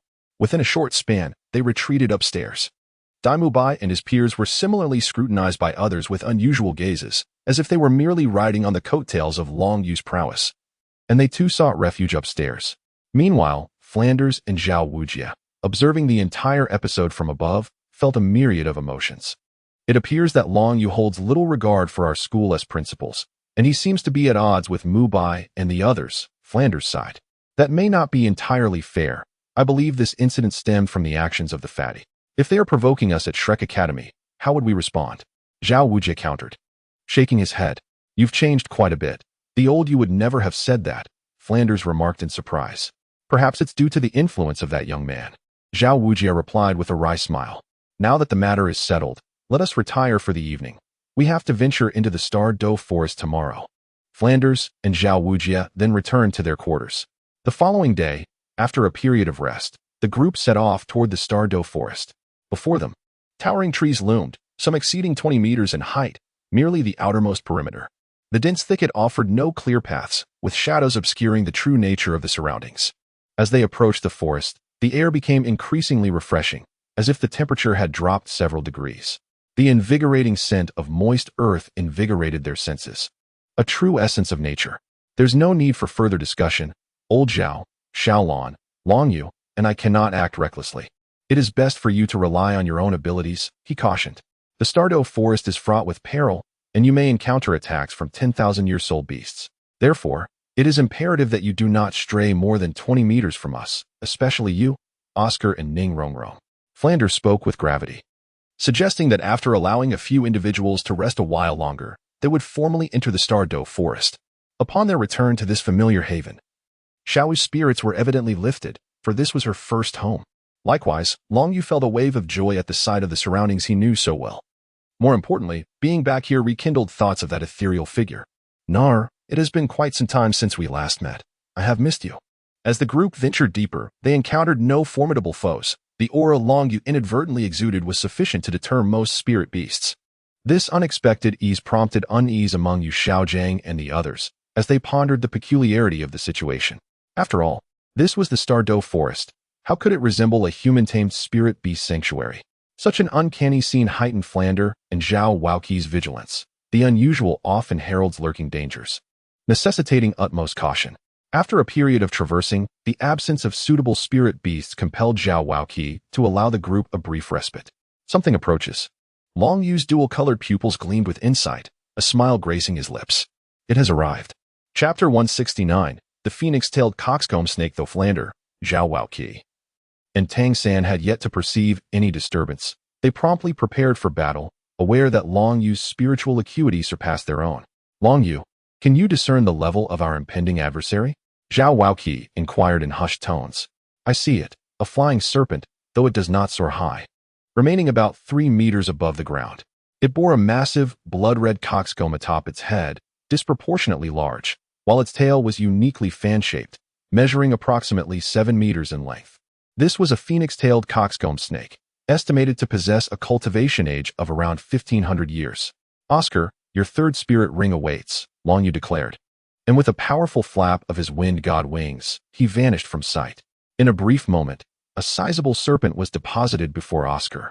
its blood-red coxcomb lending it a menacing appearance, though it bore only a deep wound, barely clinging to life and lacking any combat capability. What immense power! Xiaogang marveled at Long Yu's ease. Truly, one worthy of contending with a spirit saint like the immovable king. Your prowess is remarkable. The coxcomb of the phoenix-tailed coxcomb snake harbored various nutrients, capable of bestowing a sudden surge of speed in times of peril. If you acquire this spirit ring, your next spirit skill will likely relate to speed. Whether as an enhancement to assist others or to augment your own swiftness, it presents an excellent opportunity. I predict that your third spirit ring may indeed be associated with flight. Long Yu spoke, succinctly articulating the thoughts of Xiaogang and the others. Oscar, upon seeing Zhao Wuji's nod, drew his dagger, poised to end the life of the phoenix-tailed chicken crown snake, his hand trembling slightly with excitement. Stop, a hoarse voice echoed, followed by the emergence of two figures from the direction the snake had previously come.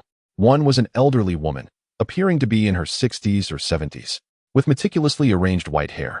Despite her age, she exuded vitality. Her numerous wrinkles were offset by a complexion as rosy as an infantess, her eyes sparkling with brilliance.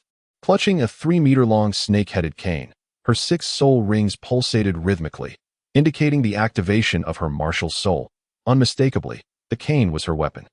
Beside the elderly woman stood a striking young girl, likely around 16 or 17, with a neat bob cut and clad in fitted attire that accentuated her well-developed figure.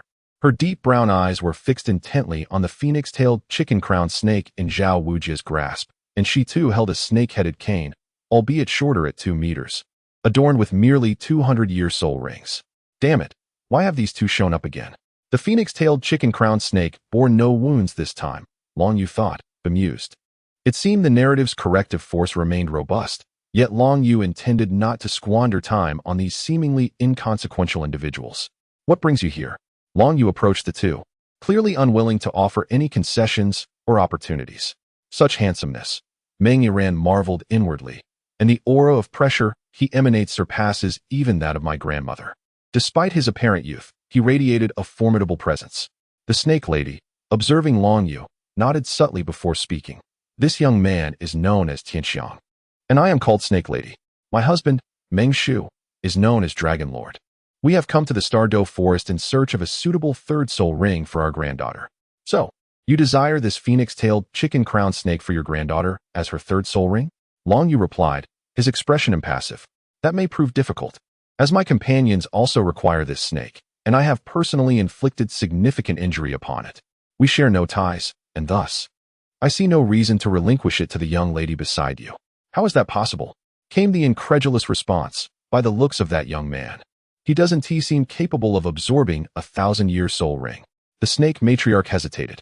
Although her granddaughter's talent was commendable, having only reached the 30th level, these children appeared to be no older than 15 or 16, with some as young as 12 or 13. Could their innate gifts truly be so formidable? Oscar, please demonstrate your soul power and talent, Long Yu commanded. Very well. Oscar rose, and 2 yellow 100-year soul rings materialized around him. The aura of his 30th level soul power unmistakable. He had indeed reached that level. Such terrifying cultivation talent. The snake matriarch's pupils constricted, her eyes wide with astonishment. Now, may I suggest you take your leave? Long Yu said coolly, warning against any continued obstinacy, for he would not hesitate to be unyielding if provoked. In the original tale, Zhao Wujia had harbored murderous intent towards 2 individuals. Thus, Long Yu felt justified in doing the same, particularly against those who disrupted the peace. As for the so-called Dragon Prince and Snake Matriarch, they were hardly worthy of his concern. Grandmother, Meng Yiran still wished to persist, but the sight of her beloved granddaughter softened the Snake Matriarch's heart. Just as she was about to speak, Long Yu revealed an object from his hand. Upon seeing it, the Snake Matriarch could only manage a bitter smile before departing with her granddaughter Meng Yiran, without uttering another word. Even Zhao Wujia, who had intended to negotiate with the Snake Matriarch, found himself bewildered by the turn of events. This young man possesses considerable strength, managing to resolve matters single-handedly. Even he felt the need to weigh the implications of confronting the Dragon Prince and Snake Matriarch. Oscar, focus on your absorption, Long Yu advised with a glance at Oscar. He then stowed away the Pope's token, the very reason for the Snake Matriarch's pallor. No one wished to offend a bearer of the Spirit Hall's papal decree. Despite Long Yu's seemingly youthful visage, what of the forces and individuals behind him? Thank you, Long Yu, Oscar expressed his gratitude. Having fully comprehended the essence of the phoenix-tailed chicken-crowned snake, he raised his hand to summon his large sausage, enveloped in a soft pink glow, drawing the soul ring of the phoenix-tailed chicken-crowned snake into his being. As he began to absorb his third soul ring, approximately half an hour passed before he exhaled deeply and slowly opened his eyes. In an instant, the soft pink light surrounding him transformed into a vibrant pink, bathing him in its glow. 3 soul rings ascended from his feet. Alongside the original 2 yellow rings, a striking purple ring emerged, showcasing its inherent power. Oscar had finally transcended the great soul master level, entering the realm of soul sovereign. Congratulations, Oscar, on becoming a food system soul sovereign, Long Yu remarked. Thank you. Compared to you and Xiao Wu, I hardly measure up, Oscar replied humbly. Oscar, with a hint of helplessness, nonetheless wore a smile that revealed his underlying joy. He shared that his third soul skill allowed teammates to soar at the speed of a phoenix-tailed coxcomb snake for a full minute. Leaving you Xiaogang and the others utterly astonished, it could be deemed an exceptional soul skill. After exchanging a few congratulatory words, the group set forth once more into the Douluo forest. With Oscar's spirit ring resolved, it was now Tang San's turn. As they journeyed further, a glint of brilliance flashed in Long Yu's eyes, and he commanded, "Everyone, prepare to evacuate." Ning Rongrong immediately assisted, retreating alongside Zhu Zhuqing. "Everyone, evacuate at once." Long Yu and Xiao Lan stayed behind with us, while Mu Bai and Xiao Wu protected Ning Rongrong, Zhu Zhuqing, and Ma Hongjun. Zhao Wujia shouted anxiously, his heart filled with escalating fear. What on earth was happening? Mu Bai and the others looked at Long Yu and his companions in confusion, yet they obeyed without hesitation, instantly entering their martial spirit-possessed state. Meanwhile, Ning Rongrong promptly bestowed enhancements of strength and speed upon each individual. This exemplifies the terrifying prowess of the 7 treasures, glazed tile martial spirit.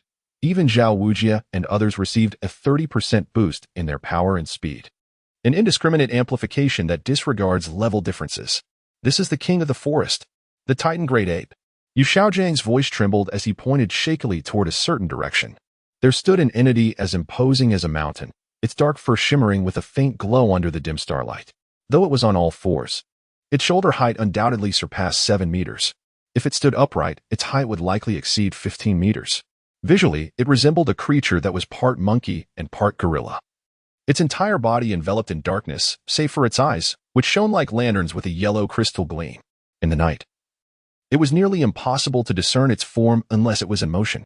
This colossal being possessed an astonishingly robust physique, so formidable that it seemed almost unbelievable. Not only was it massive, but its entire body was adorned with muscles more fearsome than granite, protruding like small hills. Remarkably, this giant moved without a sound. Even its breathing was imperceptible. The Titan Great Ape had reached a cultivation level of 100,000 years, its strength surpassing that of an average tidal Douluo. Even a typical super Douluo would find it challenging to subdue. Long Yu added, further darkening the countenances of those present. A super Douluo is an exceedingly rare existence. Even amongst the upper echelons of the Tiando Empire's spirit master realm, where such beings are few and far between.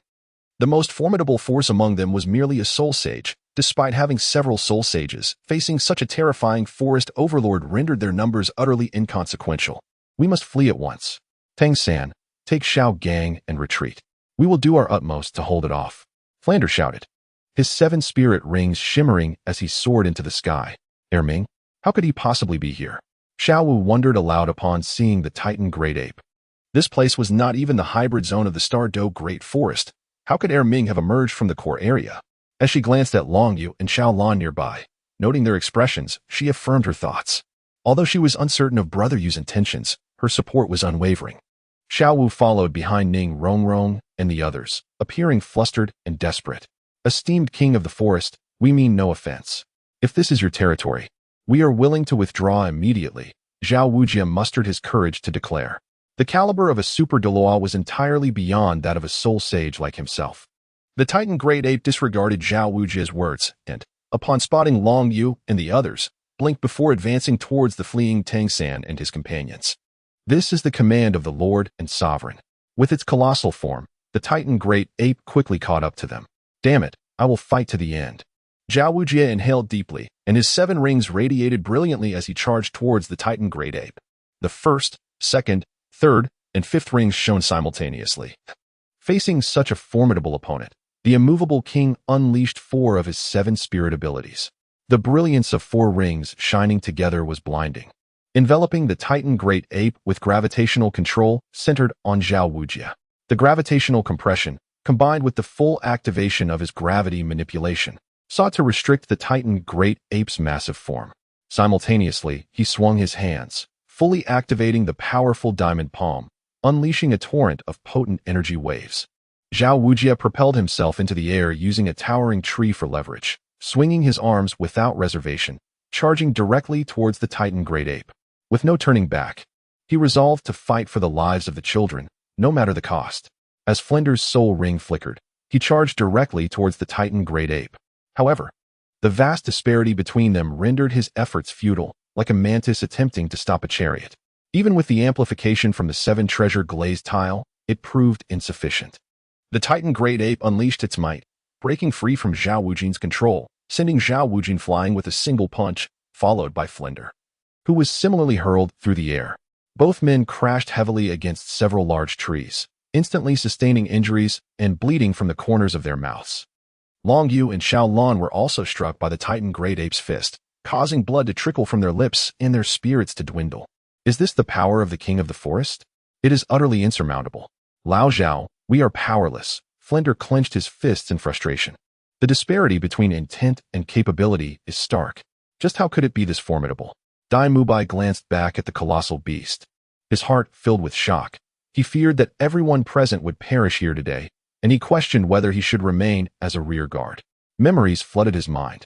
Ever since Long Yu and the others arrived, his fortune seemed to have taken a downturn.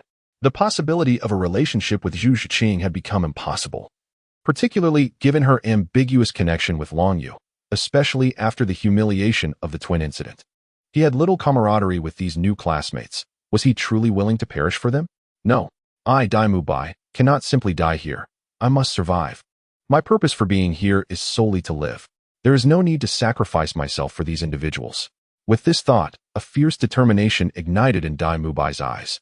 Teacher Zhao, Dean, and all of you, I promise to avenge you when I grow stronger, he declared, activating his 3rd soul skill and sprinting in a particular direction, his speed surpassing that of Ning Rongrong and Zhu Zhiqing, quickly vanishing from their sight. What would follow? Would these individuals have a future? Damn it. He has chosen to flee. Dai Mubai, upon your return, I shall expel you. Flinder bellowed in anger. It seemed unlikely that Dai Mubai would return. Zhao Wujing could only smile bitterly, having completely lost faith in him after the earlier events. A cowardly, self-serving wretch, Ning Rongrong shouted, but as a support-type soul master, she could not match his speed. In that moment, despair and fury engulfed everyone. Chapter 171. Tang Hao rescues his son. Damn it. Why won't it leave us alone? Tang San exclaimed, sensing the terrifying aura of the Titan Great Ape closing in behind them. Even with his ghost shadow perplexing track pushed to its limits, Tang San was still merely a 30-level soul master. As he beheld the ever-growing massive hand, he shut his eyes, tears streaming down his cheeks. Am I to perish here? But I am so unwilling to accept this. How dare you harm my son? A resounding voice echoed through the air. Bang! Suddenly, a tremendous roar erupted, as the fist of the Titan giant ape was surprisingly halted by a massive hammer. Behind the hammer stood a disheveled middle-aged man, adorned with 9 radiant soul rings, the last of which glimmered in a blinding crimson light. As the fist collided with the hammer, a shockwave erupted, sending Tang San and Yu Xiaojiang's frail forms hurtling through the air, with Yu Xiaojiang spitting out a mouthful of blood. Father! Tang San exclaimed, his heart racing at the sight of his father, astonished by his presence and the revelation that he was a title Douluo wielding a 100,000-year soul ring. A title Douluo. 100,000-year soul ring, the Haotian hammer. This is the legendary Haotian. Flinder marveled. The Haotian Douluo? He is the one who severely injured the former Pope Qiang Sunji of the Spirit Hall. Does this mean we are saved? Zhao Wujie declared with excitement. Although the strength of the Titan giant ape was indisputable, in Long Yu's estimation, it was an existence of super Douluo caliber. However, the might of the Haotian Douluo likely surpassed that of an ordinary super Douluo, and with Tang San as his son, their salvation seemed assured. Indeed, Lao Zhao. Let us first retrieve the children and not disturb the battle between the Haotian Douluo and the Titan giant ape, Flinder said, rising with difficulty before soaring towards Oscar's direction, with Zhao Wujie following closely behind. It truly was a matter of life and death. The Hao Ian Douluo, Yu Xiaogang gazed fervently at the tattered man, exclaiming, for he was his idol. You all leave first. I shall confront the Titan giant ape, Tang Hao whispered. Tang San, Zhao Wujie, Flinder, and Yu Xiaogang consumed Oscar's super recovery sausage, while Tang San and Yu Xiaogang also ingested the mushroom flight sausage. Though only a minute had passed, it was more than sufficient at this moment. Long Yu could only embrace Xiaowu with one arm, while the other wrapped around Ning Rongrong. Moving with a swiftness far surpassing that of Tang San, his speed eclipsing even that of the phoenix-tailed, chicken-crowned serpent. There was no need for him to intervene further, lest he reveal his presence.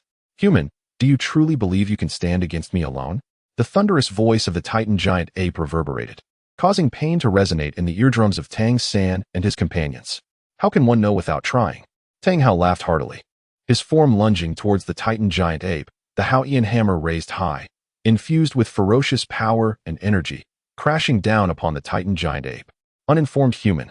The Titan giant ape clenched its colossal fist, not faltering in the slightest, and struck directly at the massive Haotian hammer.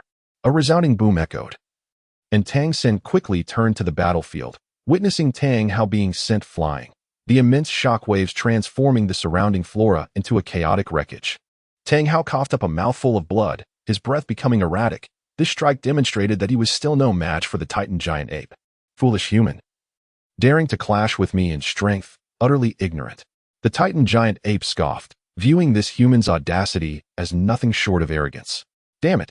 Tang Hao gazed at the Titan giant ape with frustration. Had he not suffered successive injuries with his chaotic hammer techniques, he would have been confident in challenging the Titan giant ape even without employing explosive rings.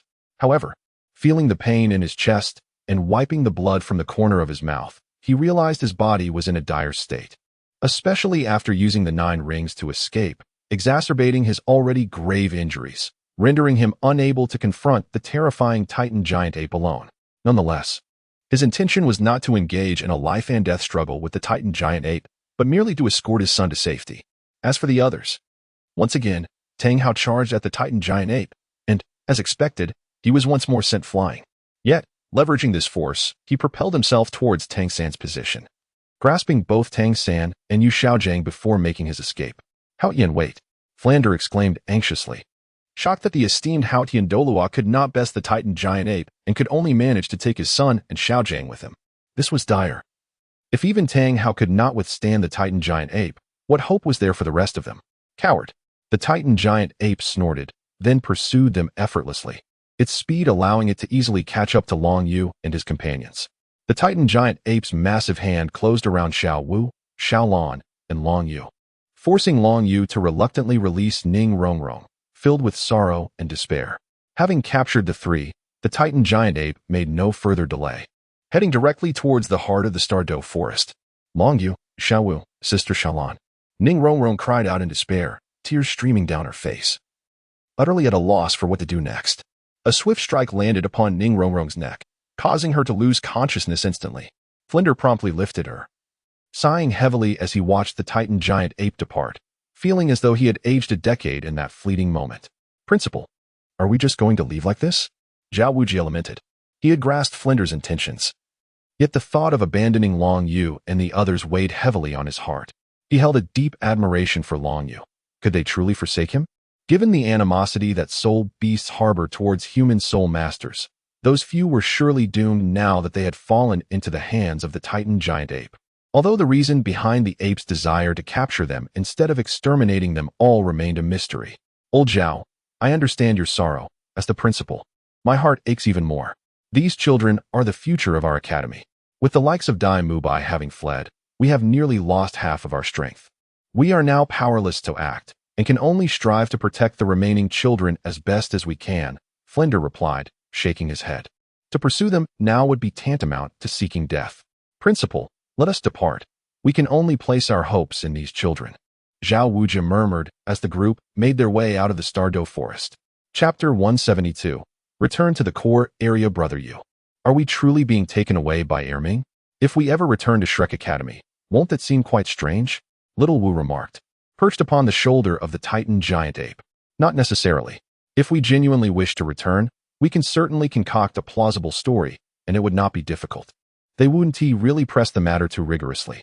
For instance, if Ming and Ming were to engage in battle, with both titans evenly matched. Amidst the ensuing chaos, Ming might temporarily overlook us, allowing us to escape in the turmoil, Long Yu explained. However, after this incident, we will not return. More accurately, we shall not resume our studies and training at Shrek Academy. It is time for us to return to Soul Master City. Huh, Brother Yu, are you saying that we have had enough of our time here? Little Wu exclaimed, astonished. What? Is it not sufficient? Xiao Wu, it is sufficient now. I have achieved the purpose of my arrival here. Dai Mubai, having fled alone without regard for others, is unlikely to return to Shrek Academy. Flander and the others can no longer tolerate him. This has become a matter of principle. Tang San and Xiaogang were taken away by Tang Hao, neglecting us and the other members of the academy. Though Flander and Zhao Wujia dare not voice their discontent in front of Tang Hao, it is evident that a rift has developed between them and Tang San. I even speculate that Tang San and Xiaogang may not return, due to my involvement. Zhu Zhuqing will likely depart as well. I left a note in your dormitory before I set out, instructing her to remain at Shrek Academy and await us for a while without worrying for our safety. Given her keen intuition, she may have surmised the circumstances, but that is of little consequence. I merely expedited the exposure of Dai Mubai and the others. Upon our return, we shall bring Zhu Zhuqing back to the Spirit Hall, where she can engage in training and study. Once she advances to Soul Emperor, I will present her with a celestial herb. By then, Shrek Academy will be left with only Oscar and Ma Hongjun as its remaining students. Long Yu shook his head in agreement. Indeed, however, it is truly despicable of Dai Mubai to abandon us all and flee alone, Xiao Wu remarked disdainfully. There is no need to mention him further. This was within my expectations, Long Yu responded. With my arrival, the bonds among the original Shrek 7 have inevitably fractured, the girls aligning with my side. Tang San harbors no fondness for Ma Hongjun and Dai Mubai due to those two incidents. He hardly seems the type to stand back and sacrifice himself in the face of peril. Soon, the Titan Great Ape led the three to the heart of the Stardow Forest, where two graceful figures awaited, Xiao Wu's mother and Guyuna. Upon seeing Long Yu and the others, both women smiled warmly. Well done, Titan Great Ape. You may return now, Guyuna's ethereal voice resonated. After setting the three down, the Titan Great Ape respectfully nodded and departed. Mother, I have returned. I have missed you dearly, Xiao Wu exclaimed, bounding forward to embrace her mother tightly. Long Yu also stepped forward to embrace Guyuna, resting his chin on her shoulder, inhaling her familiar scent with satisfaction. Guyuna reciprocated the embrace. Having not seen Long Yu for such a long time, she felt a deep longing for him. Nana, it has been so long. You remain as beautiful and captivating as ever. Long Yu grasped Guyuna's shoulders with both hands and planted a gentle kiss on her cherry lips. Smiling as he spoke, Xiao Yu, you have become even more enchanting than before. Let us discuss this further upon our return, Guyuna replied with a smile. Indeed. Long Yu nodded, then turned to Xiao Lan, saying, Xiao Lan, you shall accompany Xiao Wu and the others for now. Once Nar and I resolve our matters, I will take you all back. As you wish, my lord. I shall obey without question, Xiao Lan responded with a slight nod. Observing her master and Xiao Yu, she mused that they truly made a splendid pair, feeling herself lacking in comparison to her master's striking appearance. With a graceful wave of Guyuna's delicate hand, their figures vanished from sight, while Xiao Wu and her companions entered the wooden cottage. Xiao Yu, why do you go to such lengths to deal with those two humans? One is merely a level 30 soul master, and the other is Super Douluo. Even without my aid, Xiangjun and Di Tian could easily handle the situation. Guyuna inquired softly, leaning against Long Yu's embrace. It is not as simple as it seems. My actions are part of a greater scheme. Do not underestimate that level 30 soul master. Without my intervention, his future achievements may far exceed your imagination, Long Yu replied with a smile, his right hand weaving through Guyuna's silvery hair, which felt as smooth and beautiful as crystal. Are you suggesting that he could ascend to godhood? Guyuna gasped, her surprise evident. From my current perspective, with his talent, he seems far from the recognition of those divine beings in the realm of gods. You are mistaken. Not only will he become a god, but he will also possess dual divine positions, Sea God and Azura God, Long Yu countered, shaking his head. Azura God. Then I shall go and eliminate him directly. Upon hearing the name of the Azura God, Guyuna sprang to her feet, but Long Yu gently restrained her. Nar, do not be so hasty. As I mentioned, without my interference, he would not develop to such an extent. I will not allow him to grow unchecked. When the time is right, I shall resolve the matter completely, Long Yu assured her. Very well, Xiao Yu, I trust you. Gu Yunan nodded in agreement. She then rose, gazing at Long Yu with deep affection and a smile, creating a subtly charged atmosphere. Nar, what is this? Before Long Yu could finish his words, he was silenced by a kiss from Gu Yuna. In response to such an assertive kiss, Long Yu was naturally unwilling to yield. He swiftly turned the tables, gaining the upper hand and pinning Gu Yuna beneath him, fervently seeking more from her. After a considerable time, their lips parted, and Gu Yuna, with a gaze slightly dazed, looked at the man she adored deeply. She then softly uttered, Xiao Yu, could you grant me a child? Long Yu gazed at the stunning Gu Yuna before him, who was evidently moved. Her smooth skin flushed a delicate pink, and fine beads of perspiration began to emerge. Chapter 173, Return to Shrek Academy. Dai Mu Bai had fled, and even Tang San had departed? Long Yu wore an expression of astonishment, although he had anticipated such a situation. Indeed, since that fateful day, the scoundrel Dai Mu Bai had vanished without a trace. And both Tang San and the Hautian Douluo had hastily taken their leave. Even Yu Xiaogang had departed alongside Tang San. Zhao Wujin lamented his solitude. After all, Shrek Academy had been like a second home to him, yet now he felt an overwhelming sense of melancholy, as if the world had changed irreparably, leaving behind only echoes of bygone camaraderie. Teacher Zhao, I actually came here primarily to take Zhu Xing away. We must leave Shrek Academy, Long Yu said, his voice tinged with reluctance. Why? Zhao Wujin instinctively inquired, lowering his head shortly thereafter. It is our fault, as we old fellows are far too weak. We failed to protect you and abandoned you. At that time, we had no other choice. It is only natural for you to harbor resentment towards me and Flender, and to detest the academy. Go ahead. Zhu Zhuqing is in the dormitory, Zhao Wujin murmured before departing alone, exuding a profound sense of desolation and isolation. Teacher Zhao? Wait a moment. I wish to speak with you and Dean Flender. There are matters I need to discuss, Long Yu called after him. Are you planning to give Flender a thorough scolding? Zhao Wujin pondered, but upon observing Long Yu's demeanor, which did not suggest a confrontation, he accompanied him to Flender's office. Old Zhao, Long Yu, how did you return? You managed to escape from the Titan Great Ape? Flender exclaimed, his astonishment almost comical, as if he had encountered a ghost. Fortunately, I am still alive. Dean, Long Yu replied somewhat dryly, before succinctly conveying his purpose for visiting, which momentarily plunged the room into silence. After a considerable pause, Flender sighed. If you wish to leave, then go ahead. As long as Zhu Zhuqing is willing, you may all depart. We will not impede you. Dean Flender, I would like to inquire whether Shrek Academy will continue to operate, Long Yu asked. Even if Flender were unwilling, he could forcibly take Zhu Zhuqing away. What do you mean? Flender did not respond directly, but instead posed a question. Dean Flender, after all that has transpired, do you not realize that the recruitment philosophy of Shrek Academy is fundamentally flawed? Although we attract exceptionally rare soul master talents, there is a complete lack of character development and quality education for the students, which has led to repeated occurrences of despicable behavior among the Academy's members. What you have done amounts to mere indulgence. With such an academy and such students, how far do you expect to progress? Furthermore, I believe the Academy could even lower its admission standards. If the requirements are as stringent as yours, who would choose to study at Shrek Academy today? The Academy lacks even a semblance of a structured ecological training environment. However, the admission standards have already surpassed those of the Spirit Hall Academy, Long Yu slowly remarked. Spirit Hall Academy? Are you implying that you are affiliated with the Spirit Hall? Then does that mean Xiao Wu and Xiao Lan are also part of the Spirit Hall? Flandre exclaimed, instinctively growing wary. There's no need for alarm. My intentions at Shrek Academy are benign. I do not seek to exploit the power of the Spirit Hall to undermine the Academy. Rather, I aim to resolve the conflict between Teacher Zhao and the Spirit Hall. Otherwise, with the might of the Spirit Hall, destruction could be merely a blink away. My mentor is, after all, the current Pope of the Spirit Hall, Long Yu reassured, extending a hand in a calming gesture. Your teacher is the Pope of the Spirit Hall, Bibi Dong? I see now. The unparalleled genius that emerged from the Spirit Hall is indeed you. With your talents, it is no wonder you have garnered such admiration and apprehension, Flandre acknowledged, realization dawning upon him. Thank you for your kind words, Dean Flandre. If you would consider my proposal, I could personally leverage the power of the Spirit Hall to help Shrek Academy embark on a brand new future, Long Yu offered.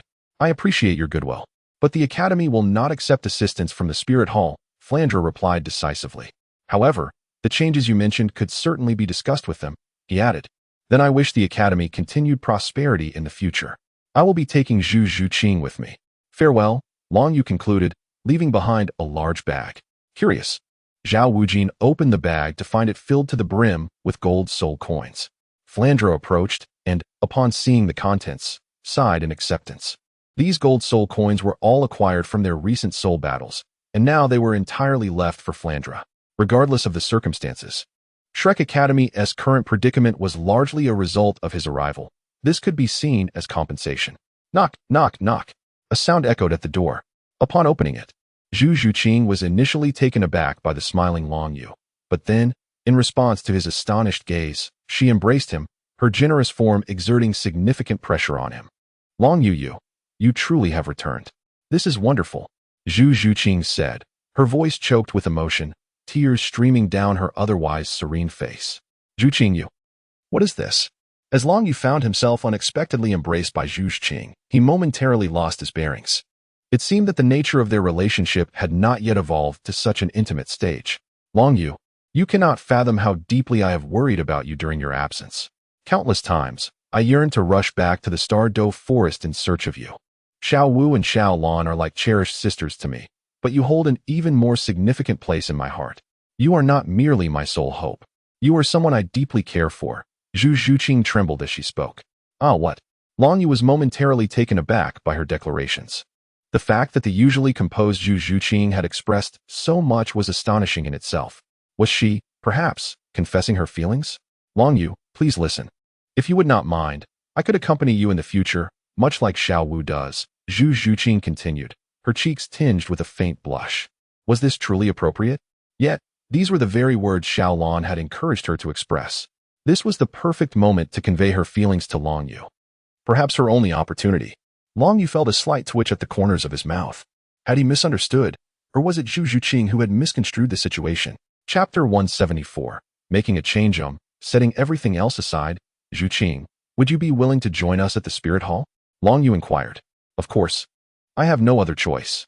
Wherever you go, I shall follow, Zhu Zhuqing replied softly, her demeanor appearing somewhat forlorn. Very well, let us proceed to Spirit City together. The guidance and resources provided by the Spirit Hall Academy far surpass anything available here. With my support, surpassing your sister, Zhu Zhuqing, in strength over the next 2 years will be a manageable feat, provided you are willing to dedicate yourself to training. You need not worry about anything else. Long Yu assured her. I trust you, Long Yu.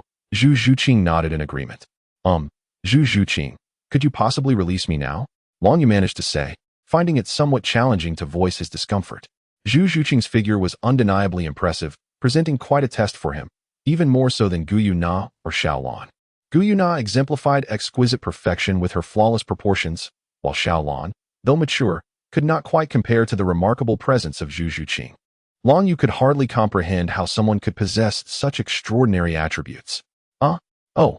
Hearing Long Yu's words, Zhu Zhuqing voluntarily released him, a subtle blush gracing her otherwise cool visage.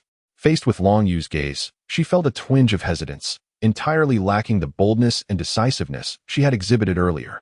Heaven knows how long she had contemplated her previous actions. Zhuqing, gather your belongings. We shall first head to Soto City to rendezvous with Xiao Wu and Xiao Lan. Long Yu instructed. All right, please wait for me a moment. However, Long Yu, you truly are an enigmatic individual, Zhu Zhuqing replied earnestly before turning to collect her items. Her possessions were merely personal effects, so Long Yu was not in a hurry. Yet, with time to spare, he visited the dormitory of Xiao Wu and Xiao Lan, collecting their intimate garments to prevent any unsavory individuals, particularly Ma Hongjun, from engaging in repugnant antics. Soon enough, Long Yu and Zhu Zhuqing finished their preparations and made their way out of the now desolate Shrek Academy. Unable to contain herself, Zhu Zhuqing remarked, Long Yu, do you think Shrek Academy might disappear?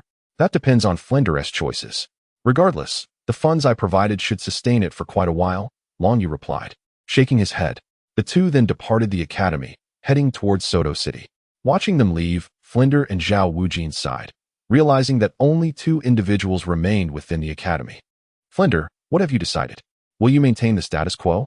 Zhao Wujin inquired. Perhaps Long Yu is right. We old fellows may truly need to change our mindset. I sense that even Oscar is contemplating leaving the academy, Flinder lamented. Desperation breeds change, and change leads to understanding. Flinder sighed, having reached his resolution.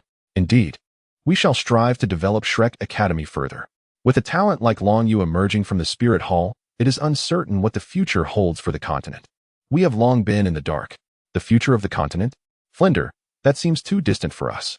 We are merely spirit saints, unable to alter the tides, only to adapt. In a decade or so, Long Yu will likely have fully matured, and with the Spirit Hall's ambition, the entire continent may very well be set ablaze. Zhao Wujin shook his head. Being a mere witness might not be so bad after all, Flinder chuckled. Before long, Long Yu and Zhu Zhuqing arrived at a hotel in Soto City, where Xiao Wu and Xiao Lan greeted their dear friend Zhu Zhuqing with warm smiles. Brother Yu, let us rest for a day. We should enjoy a delightful meal here, Xiao Wu suggested, linking her arm with Zhu Zhuqing's. But is Rong Rong not at Shrek Academy anymore? After noticing that no one was behind her, Xiao Wu remarked curiously, Rong Rong has already returned to the sect. She mentioned wanting to invite the Sword Douluo and Bone Douluo to rescue us from the Stardow Forest. However, it is unlikely that Ning Fingji would consent to this, which means Rong Rong's efforts may be in vain. On the bright side, her return to the sect ensures her safety. Long Yu explained. Alas, what a pity. Though Rong Rong is the young lady of the 7 Treasure Glaze Tile School, she is always treated as well. It is unfortunate that our position seemed destined to place us at odds, Xiao Wu sighed. That may not necessarily be the case. The Spirit Hall only aims to obliterate the Haotian sect and the Blue Lightning Tyrant Dragon clan. As for the 7 Treasure Glaze Tile School, if Ning Fingji proves to be discerning enough, I can persuade my master to spare it from destruction.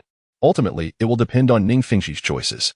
If he remains obstinate, then there is little I can do, Long Yu replied. But let us not dwell on this. Today marks our final day here. After all, since you all enjoy shopping, I could accompany you on a leisurely outing.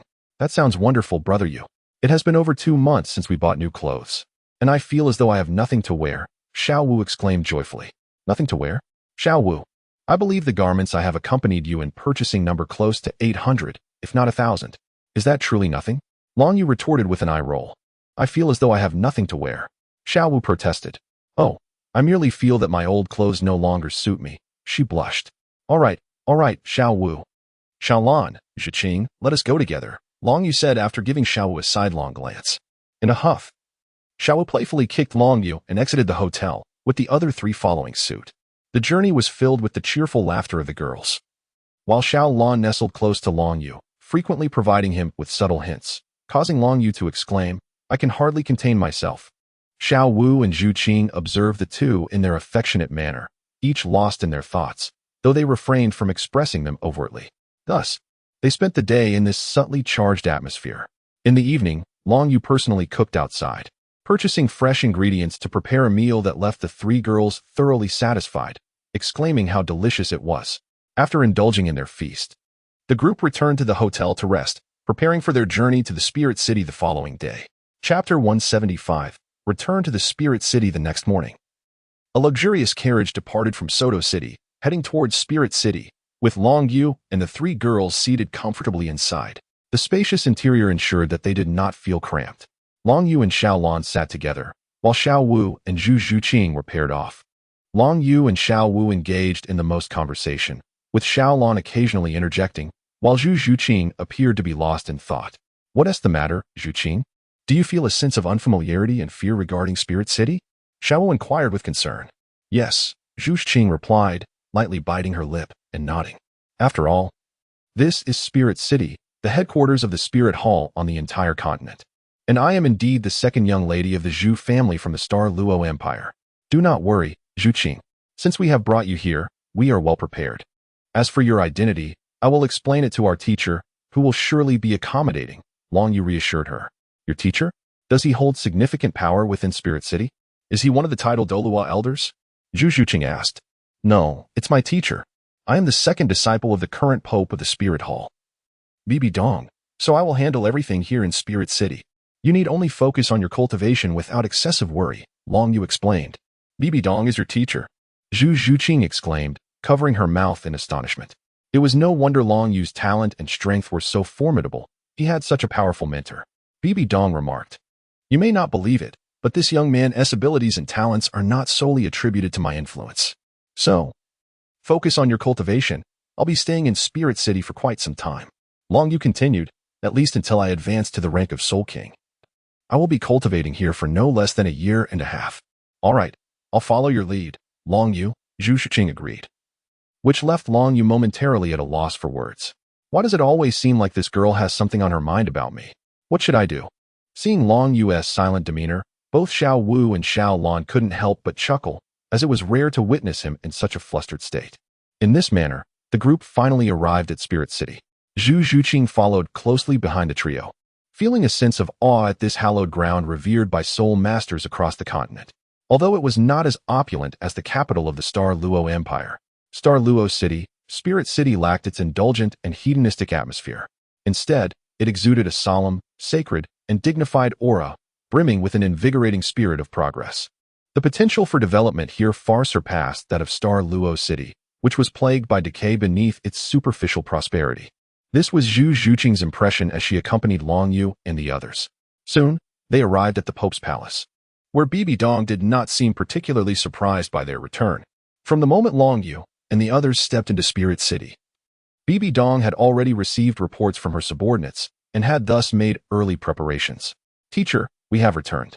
Long Yu gazed at Bibi Dong, seated upon the Pope's throne, and remarked with a smile, "It has been quite a while since I last saw you. I must admit, I have missed you. After indulging in my escapades outside, I finally decided to return. You wouldn't believe how much Nana longs for you. It has become quite tiresome for me."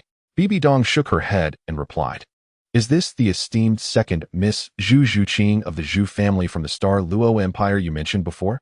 She cast a meaningful glance at Zhu Shiqing. "This rascal brings back a beauty every time he ventures out. First it was Xiao Lan, and now it is Zhu Shiqing." While she may appear to be of a similar age to Xiao Wu, her well-developed figure and chilly demeanor certainly evoke desire in men. This little Yu is truly incorrigible. Zhu Shiqing, having encountered the Pope, respectfully addressed her, "Your Holiness." One could easily discern the depth of Bibi Dong's aura, akin to an unfathomable abyss, indicating that she was at least a super Douluo, if not higher. "Zhu Shiqing, there is no need to be so nervous. You are among friends here. Little Yu has already informed me of your circumstances. If you wish, you may remain at the Wuhuan Academy to cultivate, as both Little Yu, Xiao Wu, and Xiao Lan will be here during this period. Should you have any questions, feel free to consult the Academy's teachers, Little Yu, or even myself," Bibi Dong said kindly. "Thank you, Your Holiness. I shall adhere to your arrangements," Zhu Shiqing replied respectfully. "Xiao Lan, Xiao Wu, please escort Zhu Shiqing to the genius class at the Wuhuan Academy. I have already made the necessary arrangements. Little Yu, you should go and see Nana first," Bibi Dong instructed. "Yes, Your Holiness." Xiao Wu responded as she led the two young ladies towards the genius class, which also provided an opportunity for her to revisit her alma mater. "Yu Qing, let me tell you, both I and Brother Yu have studied in the genius class. However, Brother Yu's talent is unparalleled. He is the first in the Academy's history to graduate so swiftly. The students there possess remarkable abilities, comparable to yours, and most of them are quite amiable. You need not worry about being bullied, as such behavior is strictly prohibited in the Academy. Besides, I, as your elder sister, will protect you. You are under my wing," Xiao Wu said excitedly as they walked.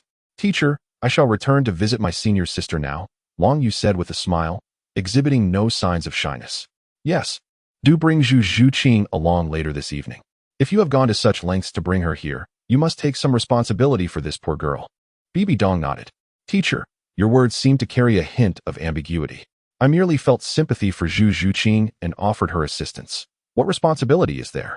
Long Yu replied innocently. "Humph, do you think I would believe your words? You are a clever one, always seeking advantage. Little Yu, do you truly have high hopes for Zhu Shiqing's potential?" Bibi Dong inquired with considerable interest. "Originally, Zhu Shiqing's talent was extraordinary, and with my assistance, her potential is boundless. My estimation is that she could become a deity," Long Yu responded. "A deity? How could such divinity emerge so effortlessly?" Bibi Dong shot Long Yu a sidelong glance, pondering how few gods existed across the entire continent. Even in her case, she had attained the inheritance of the Rakshasa god purely by happenstance. And as for the angel god, That was a lineage that had been passed down through generations. It is hardly plausible to encounter a person destined for divinity with mere casual outings. One might as well be purchasing cabbage on the street. Chapter 176. The affliction of longing for Hulaina. If the teacher does not believe, so be it. In due time, she shall come to know the truth. Long Yu ceased to insist, acknowledging the incredibility of his claim. Teacher, I shall take my leave now. You may continue with your duties. Having said this, Long Yu exited the papal hall and made his way back to his residence. In a small pavilion, Hulaina lay alone on the grass, feeling somewhat bored, her gaze wandering aimlessly to the azure sky. Intriguingly, her thoughts drifted back to the handsome visage of Long Yu. Oh dear, that insufferable junior brother. How vexing he is. He has been gone for such a long time and still has not returned. Has he perhaps found another woman and forgotten about me? Hulaina murmured. Once that thought took root, it spiraled out of control, especially considering the multitude of beautiful women surrounding her junior brother, many of whom were not inferior to her, and in some respects, even superior. Nana, I overheard you speaking ill of me, Long Yu remarked, observing Hulaina on the ground. Is that the voice of my junior brother? Hulaina responded, incredulous as she rubbed her eyes, and then truly beheld the face of her longed-for junior brother. With a sudden burst of energy, Hulaina sprang up and leaped into Long Yu's embrace, who caught her soft form effortlessly. You wretched junior brother! You took so long to respond that I thought you had abandoned me, Hulaina exclaimed, clinging tightly to Long Yu as if to release her pent-up emotions. All right. Senior sister, it is my fault. I promised to stay here with you for at least a year, Long Yu reassured, gently stroking Hulaina's hair. In truth, Long Yu felt a sense of guilt towards Hulaina, as she was the first to establish a romantic relationship with him, yet their time together had been fleeting, especially with the new women in his life. A year, you say? That is your promise. No backing out. You must accompany me for the entire year, Hulaina declared reflexively, and her response only amplified Long Yu's remorse. He pressed a kiss to her fiery red lips and affirmed, for a year, or even longer. I shall remain in the spirit hall to cultivate. You need not worry. That's more like it, Hulaina huffed, burying her head in Long Yu's chest. Clinging to him like a koala, resolutely refusing to come down. Long Yu reluctantly embraced Hulaina as they made their way to their shared chamber. Once seated upon the bed, their gazes met. Junior brother, do share with me the happenings at that academy you attended, she inquired eagerly. I heard from the teacher that Tang Hao actually appeared in Soto City. Yet, it is astonishing that even the second priest, accompanied by 2 elders, could not truly subdue him. They merely inflicted severe injuries upon him. Hulaina's eyes sparkled with curiosity. Indeed, while Shrek Academy lacks renown, the standards for its admissions are exceedingly rigorous, even surpassing those of the Spirit Hall Academy. Long Yu slowly recounted the experiences of his group, omitting any mention of his relationship with the Titan giant ape, as well as the matters concerning Gu Yuna. How intriguing, my dear junior brother. I find myself regretting not accompanying you all on that journey. However, your fortune does seem rather peculiar, on one hand. You were fortunate enough to encounter the Titan giant ape in the outer region, yet on the other hand, you all managed to return safely, Hulaina remarked in astonishment. Well, it wasn't too bad, Long Yu replied. Now that I've shared my story, why don't you tell me about yourself? There is nothing much to say. My days are filled with training and combat. By the way, Yin left the martial Soul City before you did, and has yet to return. I have no idea what he is up to, but perhaps it's for the best that he has gone.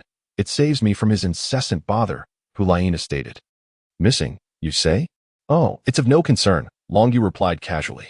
Long Yu paid little attention. In his heart, Yin had long ceased to be a consideration, as his own strength had far surpassed that of Yin.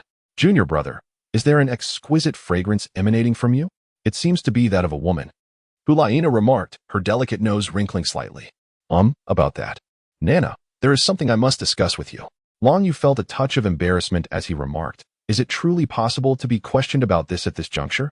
Nar, is the scent upon you capable of lingering for such a duration? Let me hazard a guess. Have you perhaps found a new girlfriend during your time away? Hulaina pressed her hand against Long Yu's lips, inquiring further. Yes, Long Yu replied candidly. Is it Xiao Lan or Xiao Wu? Hulaina asked, her expression betraying no surprise. It's Xiao Lan, he said. Senior sister, allow me to explain the circumstances. He then recounted the entirety of his relationship with Xiao Lan to Hulaina, all the while glancing at his senior sister with a heart full of uncertainty. Bracing himself for the impending storm. What is happening? Not a single reaction? Long Yu gazed at the ever-smiling Hu Laina, feeling somewhat at a loss. At this moment, silence was the most daunting of all. He would have preferred a tempestuous outburst from her. Are you wondering why I am not angry? Hu Laina inquired, stepping away from Long Yu's embrace. Well, senior sister, if you truly cannot accept this then. Long Yu hesitated. Then what? Are you asking me to choose between us? Hu Laina replied. No, I will do everything in my power to keep you all by my side. You are all my women, and I will not relinquish any of you. Long Yu asserted, shaking his head. Truly a domineering and unreasonable man. Hu Laina chuckled in response to Long Yu's declaration, then nestled her head against his chest once more, whispering softly, Little junior brother. I am not particularly surprised by the additional sisters around you, for I know that you are the most perfect man in the world, in every conceivable aspect. Even if you do nothing, countless women would still gravitate towards you. I lack the qualifications and courage to claim that I can possess you entirely. All I ask is that you keep me in your heart. After all, I suppose I can be considered your first love. Senior sister, I am sorry. Long Yu sighed, reflecting on the seemingly virtuous deeds of his past life that had led him to encounter such an array of remarkable young women. Indeed, who would opt for anything less when presented with the finest choice? Little junior brother, love me, Hu Laina breathed, her fiery red lips exhaling warmth. Her adorable fox ears perked up, and a fluffy tail emerged behind her, gently wrapping around Long Yu's waist, creating an atmosphere that was exceedingly enchanting.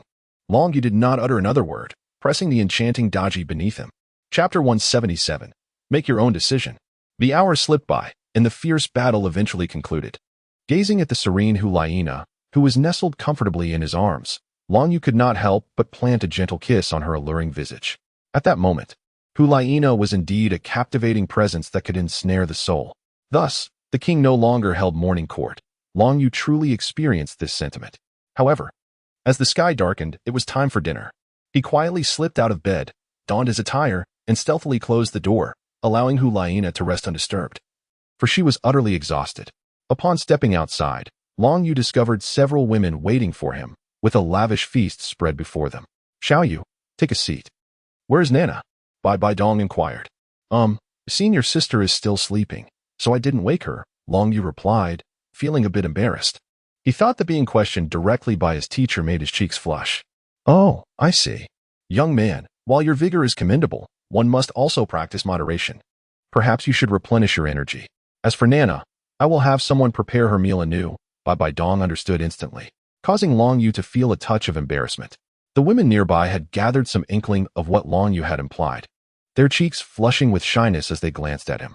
Bai Dong observed this interaction, silently bemused, pondering how many romantic entanglements his disciple might leave in his wake. Nonetheless, it was true. Long Yu had no discernible flaws, and if she were decades younger, she might well find herself enamored with such an exceptional man. Oh, my teacher is indeed thoughtful and considerate. Long Yu should harmonize with the Tao, and thus took a seat between Xiaolan and Xiaowu. Juqing. As I have mentioned before, there is no need to be overly formal. We are among friends here. Having visited the Spirit Hall Academy today, what are your impressions? Bai Dong inquired while partaking in a meal. Your Holiness, I must say that the Spirit Hall Academy excels in every aspect, be it the quality of faculty, student body, or facilities.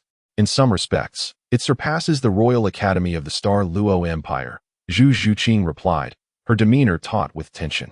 Observing this, Bai Dong let out a discreet sigh. Having held her position for so long, she was accustomed to the influence her presence wielded. Even the current Nana showed deference at times. Yet, this young man seemed entirely unfazed by her authority, engrossed in his meal as if he might starve otherwise. In truth, Long Yu was indeed famished. After several days of travel by carriage without a proper meal, and following a vigorous confrontation with Nana upon returning to Spirit City, he had expended a considerable amount of energy and was now eager to replenish it. Ah, it is good to hear that. Should you encounter any uncertainties at the Spirit Hall Academy, feel free to consult Xiao Wu or Xiao Yu. They are seasoned students from before.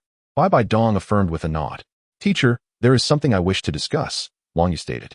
Speak freely, Xiao Yu, Bai Dong responded.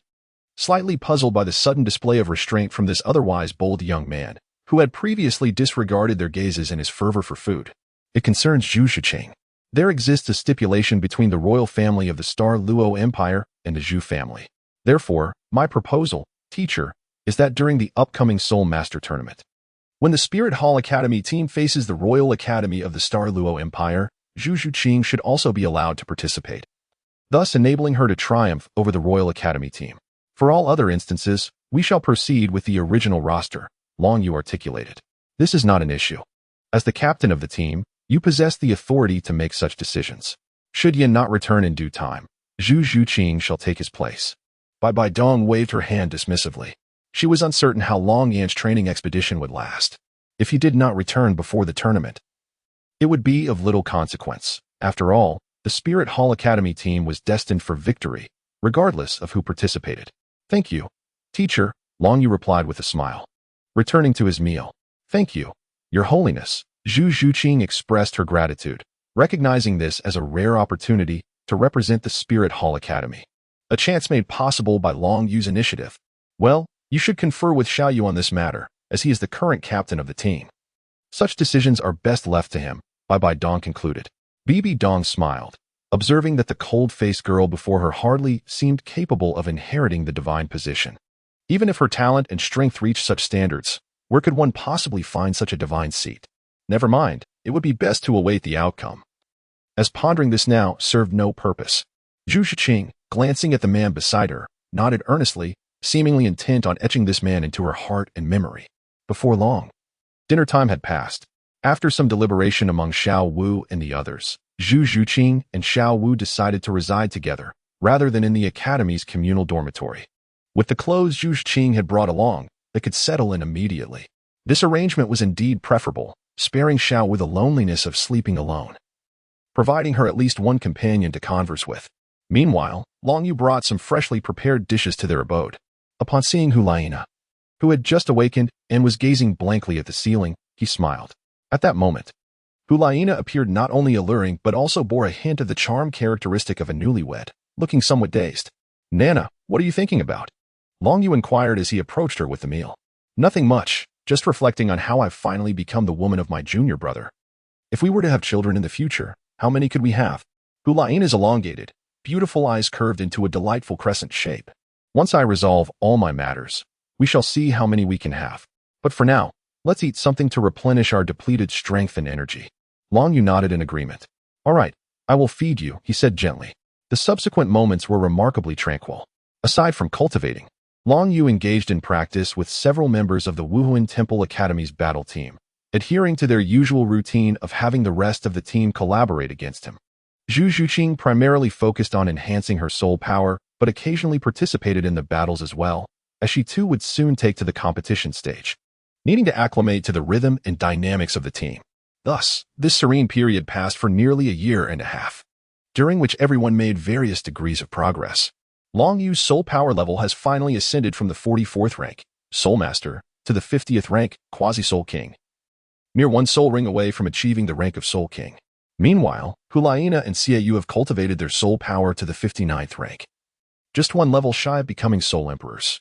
With several months remaining before the commencement of the Soul Master competition, the time for the Wuhuan Temple Academy to take the stage will inevitably be postponed.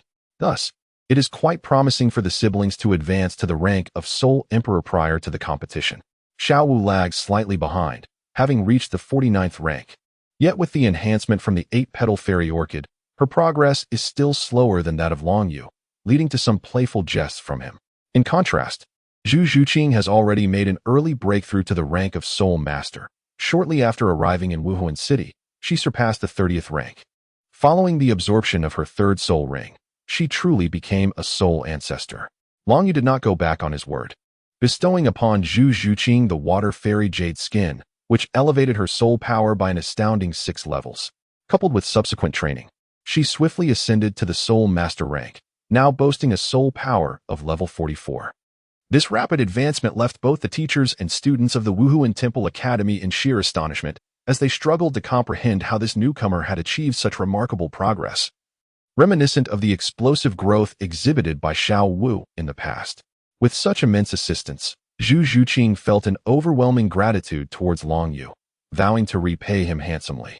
Although she currently possessed no means to express her appreciation, she was determined to find a way. After bidding farewell to Xiao Wu and the others, Long Yu embarked on his journey back to the Stardow Forest. In a secluded corner outside Wuhuan City, He communicated with Gu Yuna through his mental energy. Soon, a ripple of spatial disturbance heralded the emergence of Gu Yuna, her exquisite figure stepping forth. Her gaze toward Long Yu was filled with longing and affection. Upon their reunion, she enveloped him in a warm embrace followed by an enduring kiss. Xiao Yu, I have never felt time pass so slowly, so monotonously.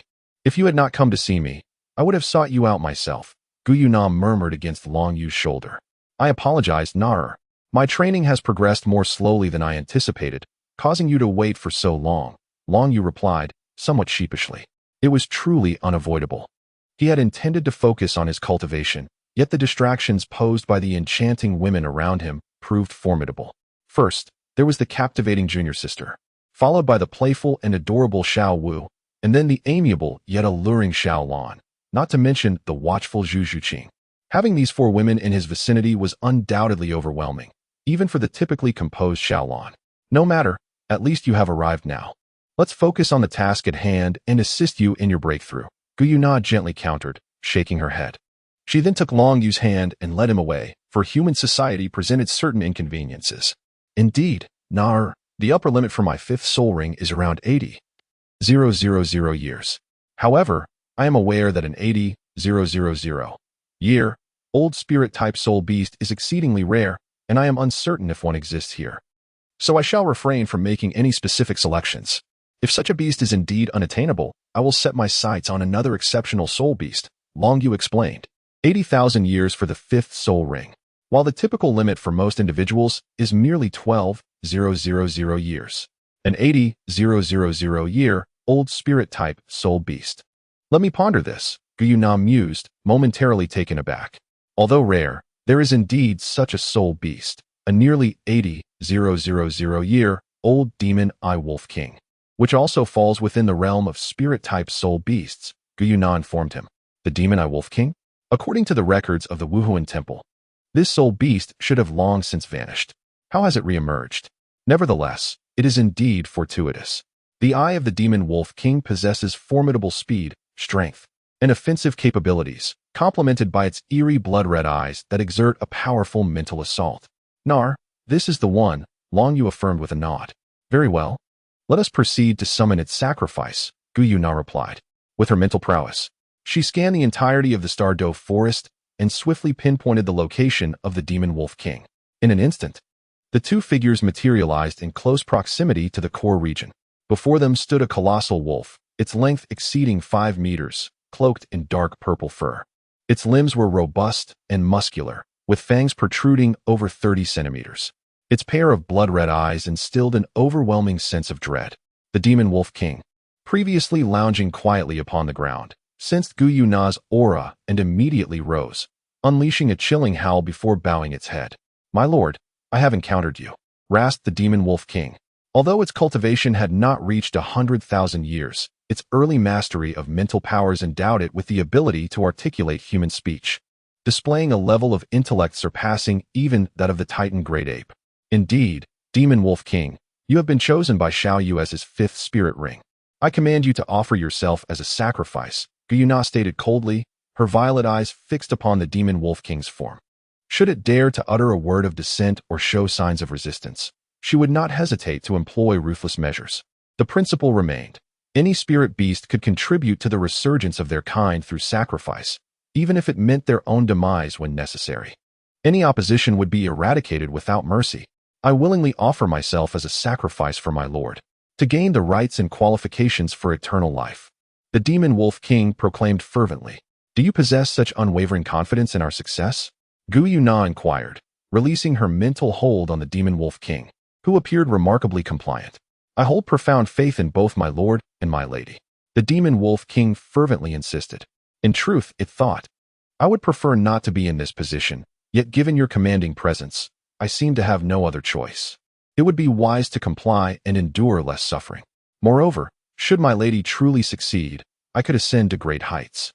While my strength within the Stardoe forest is commendable, it is merely adequate. Even a human titled Douluo could potentially defeat me. The path to higher realms through gradual cultivation is far too slow. Furthermore, transcending the heavenly tribulation is no trivial matter. One misstep could lead to demise. Very well. Let us commence. Gu Yuna nodded, observing that everything seemed remarkably smooth. After retreating a few steps, she smiled at her beloved man, feeling that with his ascension to Soul King, he had drawn closer to his ultimate goal. Chapter 179, The Sacrifice of the Light Dragon King. With a howl echoing through the air, the body of the demon Eye Wolf King ignited with deep black flames, while red flames flickered from its eyes, a testament to its nearing the 10,000-year mark as a soul beast. As time elapsed, the body of the demon Eye Wolf King shrank dramatically, and a profound black soul ring soared into Long Yu's being, carrying a hint of red along with it. Guided by the fifth soul ring, a torrent of soul power ignited the stable soul force within Long Yu, causing his aura to finally begin to ascend. Albeit this process proved to be somewhat protracted. Meanwhile, with a thought, Gu Yuna summoned a black-purple bone from the ground where the demon Eye Wolf King's sacrifice had taken place, grasping it in her hand. Though she could not utilize it herself, an external soul bone of 80,000 years cultivation was still an invaluable treasure for humanity. It was best to keep it for now. After a lengthy period of cultivation, Long Yu finally completed his absorption of this soul ring, and with joy, he opened his personal data panel. Ding! The host's current personal data panel is as follows. Host: Long Yu. Age: 13 years. Soul skill: Level 53. Soul King abilities: Dual pupil mental detection, mental sharing, mental impact, mental duplication, nightmare, mental control, telekinesis, demon eye, exhibiting formidable targeting against beast martial soul masters and soul beasts, capable of temporarily incapacitating the opponent's control over their body. The duration varies based on the opponent's mental strength and prowess. Skills: Golden Dragon King's Flame, Blade of the Departed Fire, Guardian of Water, Profound Ice Dragon Flight, Teleportation. Gale's Fury Soul Bones: Right arm bone of the Fire Dragon King, left arm bone of the Water Dragon King, Wind God Wings attributes: Ultimate Fire, Ultimate Ice Other, Profound Dragon Spear Technique. What a monstrous soul skill. With my current mental power, if I unleash this ability to its fullest, I could even contend with a 10,000-year soul beast, Long Yu mused, reflecting on the capabilities of the demon eye. High-quality soul beasts correspond to powerful soul skills, which is why soul masters constantly yearn to obtain soul rings from such esteemed entities. Xiaoyu. This is the soul bone left after the sacrifice of the demon Eye Wolf King. I believe you may find it quite intriguing. Gu Yuna approached Long Yu, presenting the black-purple bone into his hands. Is this truly an external soul bone? Despite acquiring numerous soul rings previously, I hardly encountered any soul bones. How is it that now, two have appeared in succession? Could it be that fortune has finally smiled upon me? Long Yu gazed in astonishment at the sharp bone in his hand, before carefully stowing it away. Such a high-quality soul bone was indeed among the finest even within the spirit hall. However, since he had no use for it, and neither Xiao Lan nor Xiao Wu accepted soul bones from other soul beasts, he decided to gift it to his senior sister. Enhancing her close combat capabilities significantly was undoubtedly a worthy endeavor. With that thought, Long Yu secured the bone. Xiaoyu, after absorbing this soul ring, which Dragon King do you intend for your Golden Dragon Martial Spirit to absorb? Gu Yuna inquired. If it is the fourth soul ring, then perhaps the Radiant Dragon King. Long Yu replied. The 9 sons of the Dragon God, the Radiant Dragon King, wielding dominion over light and prayer, the very essence of life as creation. Without further ado, let us venture into the Dragon Valley realm. Gu Yuna nodded in agreement, and the two swiftly traversed the portal, vanishing from the Stardow Forest. Is this the skeletal remains of the Radiant Dragon King?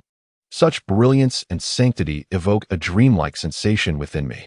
Long Yu extended his hand to caress the colossal dragon skeleton before him, which emanated a resplendent golden light and an awe-inspiring aura of divinity. Although he had never witnessed the might of the God of Angels in the divine realm, Long Yu sensed that the power of the Radiant Dragon King surpassed that of the God of Angels. Despite both entities embodying the attributes of sacred light, the Radiant Dragon King, being a physical manifestation of the dragon lineage, could not be compared to the angelic deity of human origin. Well, Xiaoyu, are you ready to begin? The Radiant Dragon King holds you in high regard, Gu Yuna remarked with a nod. Subsequently utilizing spatial power to isolate Long Yu and the dragon skeleton of the Radiant Dragon King from the surrounding dragon remains. Huh? Why does it feel like Nar is in such a hurry? Long Yu was somewhat bewildered. However, since Nar had expressed it so, and the immense dragon skeleton had begun to dissolve, he hesitated no longer. Though he yearned to say, "My Lord Dragon King, you could have spoken to me directly. Is my spiritual strength insufficient?" A sacred flame ignited upon the colossal golden dragon skeleton, illuminating the entire dragon valley, transforming it into a realm of gold. As the golden flames dissipated, the massive dragon skeleton vanished, morphing into a golden soul ring and a resplendent golden arm bone, which swiftly integrated into Long Yu's being. With the infusion of this divine power, profound transformation surged through Long Yu's body once more. Each sacrifice made by the Dragon King corresponded to a divine strength that meticulously altered various aspects of Long Yu's physique, granting him substantial enhancements that reached the pinnacle of his current capabilities. This marked the most significant distinction from typical soul beast sacrifices. Divine power. Coupled with the newly acquired arm bone of the Radiant Dragon King, Long Yu's physical attributes experienced another remarkable leap. As for the soul ring of the evolving Heavenly Dream Eye Silkworm, the transformation was particularly pronounced. Prior to the Radiant Dragon King's sacrifice, Long Yu could already endure the offering of the 80,000-year magic Eye Wolf King. However, after the fortification of the soul bone and the reformation by divine power, this black soul ring surprisingly transformed into a crimson one, representing a 100,000-year soul ring.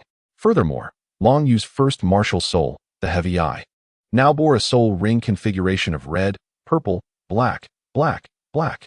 The first soul ring surpassed the subsequent foreign rank. Purple Spirit. With my mere 1,000-year purple soul ring, I find myself rather embarrassed. Soon, for days elapsed. In a sudden moment, Long Yu abruptly opened his eyes. The golden dragon martial soul behind him radiating dazzling light, with the scales, patterns, and visage appearing more intricate and vivid. Now, in terms of physical prowess, I must have surpassed the average title Douluo. As for my spiritual level, I should be around level 95. Long Yu clenched his fists, aware that only he truly understood the extent of his current power. Host, Long Yu age, 13 soul skill, level 54 soul king Heavy Eye, spiritual detection, spiritual sharing, spiritual shock, spiritual duplication, nightmare, spiritual control, psychokinesis, magic eye, golden dragon lord flame, blade of leaving fire, guardian of water, profound ice dragon flight, teleportation, windstorm. Sacred light. Heals self or others. Affected opponents will continually weaken in soul power and strength. Light seal. Conceal the soul power and cultivation of soul masters below one's own level. Ineffective against soul beasts. Soul bones. Right palm bone of the Fire Dragon King. Left palm bone of the Water Dragon King. Wind God Wing. Left arm bone of the Radiant Dragon King. Attributes. Ultimate Fire. Ultimate Ice Others. Profound Dragon Spear Decision. Long Yu glanced at his opulent data, feeling a profound sense of satisfaction. Although his soul power was only at level 54, his true strength had already surpassed that of an ordinary soul Douluo. Sigh, I wonder how much longer it will take to absorb divine power. With so much divine energy at my disposal, yet remaining untapped, it is truly excruciating. Long Yu felt a sense of helplessness at this thought. Once he could absorb divine power, his cultivation speed would accelerate immensely. Chapter 180. The Quiver of the Martial Soul Xiaoyu. You should head back now, Gu Yuna said as she flew to Long Yu's side. There is really no need for that. Though Long Yu's words remained unspoken, the anticipation evident in Gu Yuna's eyes seemed to illuminate the reason for her urgent demeanor. Just as Long Yu felt a twitch at the corner of his mouth, he found himself submerged at the bottom of the lake of life, where he passively surrendered to the experience. Gu Yuna transformed into an indefatigable female behemoth, relentless in her vigor. Fortunately, Long Yu's physical prowess had significantly improved, enabling him to withstand Gu Yuna's ferocity, albeit with considerable effort. Indeed, in this regard, one must truly acknowledge Na's formidable combat capabilities. After what felt like an eternity, the two finally concluded their exhilarating bout. Observing the immense satisfaction radiating from Gu Yuna, Long Yu couldn't help but swell with pride, basking in a profound sense of accomplishment. The sensation of being a dragon knight was undeniably exhilarating, a truth only those who have experienced it could comprehend. Xiaoyu, you have grown remarkably stronger, Gu Yuna remarked with a smile. Unlike others, her recovery was remarkably swift. As she stood as a being comparable to the pinnacle of divine kings, far surpassing individuals like Hulaina, and thus providing Long Yu with an opponent of unparalleled caliber. Otherwise, how could one possibly contend with such a formidable adversary? Long Yu playfully brushed the delicate nose of Gu Yuna and chuckled. Little Yu, are you planning to leave soon? Gu Yuna inquired. Well, after I make my breakthrough, I have other matters to attend to. However, it's not urgent. I can still stay here and accompany you for about a month, Long Yu replied. With only a few months remaining until the Soul Master competition, there would be preliminary rounds and subsequent matches, which would consume a significant amount of time. By the time the Spirit Hall Academy team officially took the stage, it was uncertain when that would be. Moreover, even if he chose not to participate, with Hulaina and Xiaoyu's current strength, coupled with their martial soul fusion skill, they possessed power rivaling high-ranking soul saints. Even without his intervention, they should be able to achieve overwhelming dominance, as other academy teams lacked even a Soul King, let alone a Soul Emperor. Little Yu, how much longer do you think it will be before we can launch a counterattack against the Divine Realm? Gu Yuna asked, a hint of confusion in her voice. Since establishing such an intimate bond with Little Yu, she had never been so acutely aware of the passage of time. Presently, she was merely a level 54 Soul King, and the journey to reach the 100th level and attain divinity was still a long one. As for time, I estimate about 10 years. I cannot foresee the extent of my cultivation speed once my physical condition can withstand divine power, Long Yu mused. 10 years. Gu Yuna sighed, a hint of disappointment evident, as she instinctively drew closer to Long Yu. I will strive to be as swift as possible, and once I resolve matters on the continent, you will be able to join me, Long Yu reassured her. Gu Yuna, resembling a gentle little kitten, curled up in Long Yu's embrace and gradually drifted into slumber, while Long Yu, cradling this exquisite beauty, also succumbed to a deep sleep. In no time, a month passed, and after bidding farewell to Long Yu, Gu Yuna returned to the depths of the Lake of Life to recuperate her injuries. Oh, this Nar truly seems intent on exhausting me, Long Yu thought to himself. Long Yu vanished after the realization of Gu Yuna, and he also supported his weary waist. Heaven knows what he truly experienced last night. It has left me feeling somewhat insecure. Long Yu murmured to himself as the wind god wings behind him soared rapidly, racing toward the outskirts of the Stardow forest. However, after a brief period of flight, his speed began to diminish. A glimmer of brilliance flickered in his dual-colored eyes as his immense spiritual power swept across the surroundings. With a mental strength comparable to that of a super Douluo, he possessed an expansive range for exploration. Sounds of combat reached his ears, yet he felt an inexplicable sensation emanating from his martial soul, the Golden Dragon, piquing his curiosity. Following the guidance of his spiritual force, he flew directly in a particular direction. Before long, Long Yu discerned the source of the commotion: 3 humans and 2 soul beasts. Among them, 2 individuals were of considerable age, each adorned with 9 soul rings. One elder stood over 2 meters tall, his slender physique resembling a spear, sharp and upright. Upon releasing his martial soul, his form underwent no notable changes, yet he wielded a serpent spear, 12 feet in length, its head curved, and its sharp tip bifurcated like a serpent's tongue. The spear, a deep azure purple, was encircled by 9 formidable soul rings, 2 yellow, 3 purple, and 4 black, showcasing a terrifying level of compatibility between the spear and its wielder, a titled Douluo.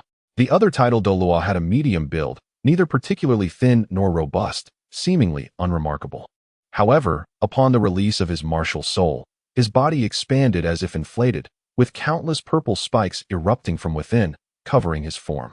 His soul ring configuration matched that of the first titled Douluo, yet his appearance was far more menacing, with his hands transformed into purple spikes, enveloped in a peculiar hue.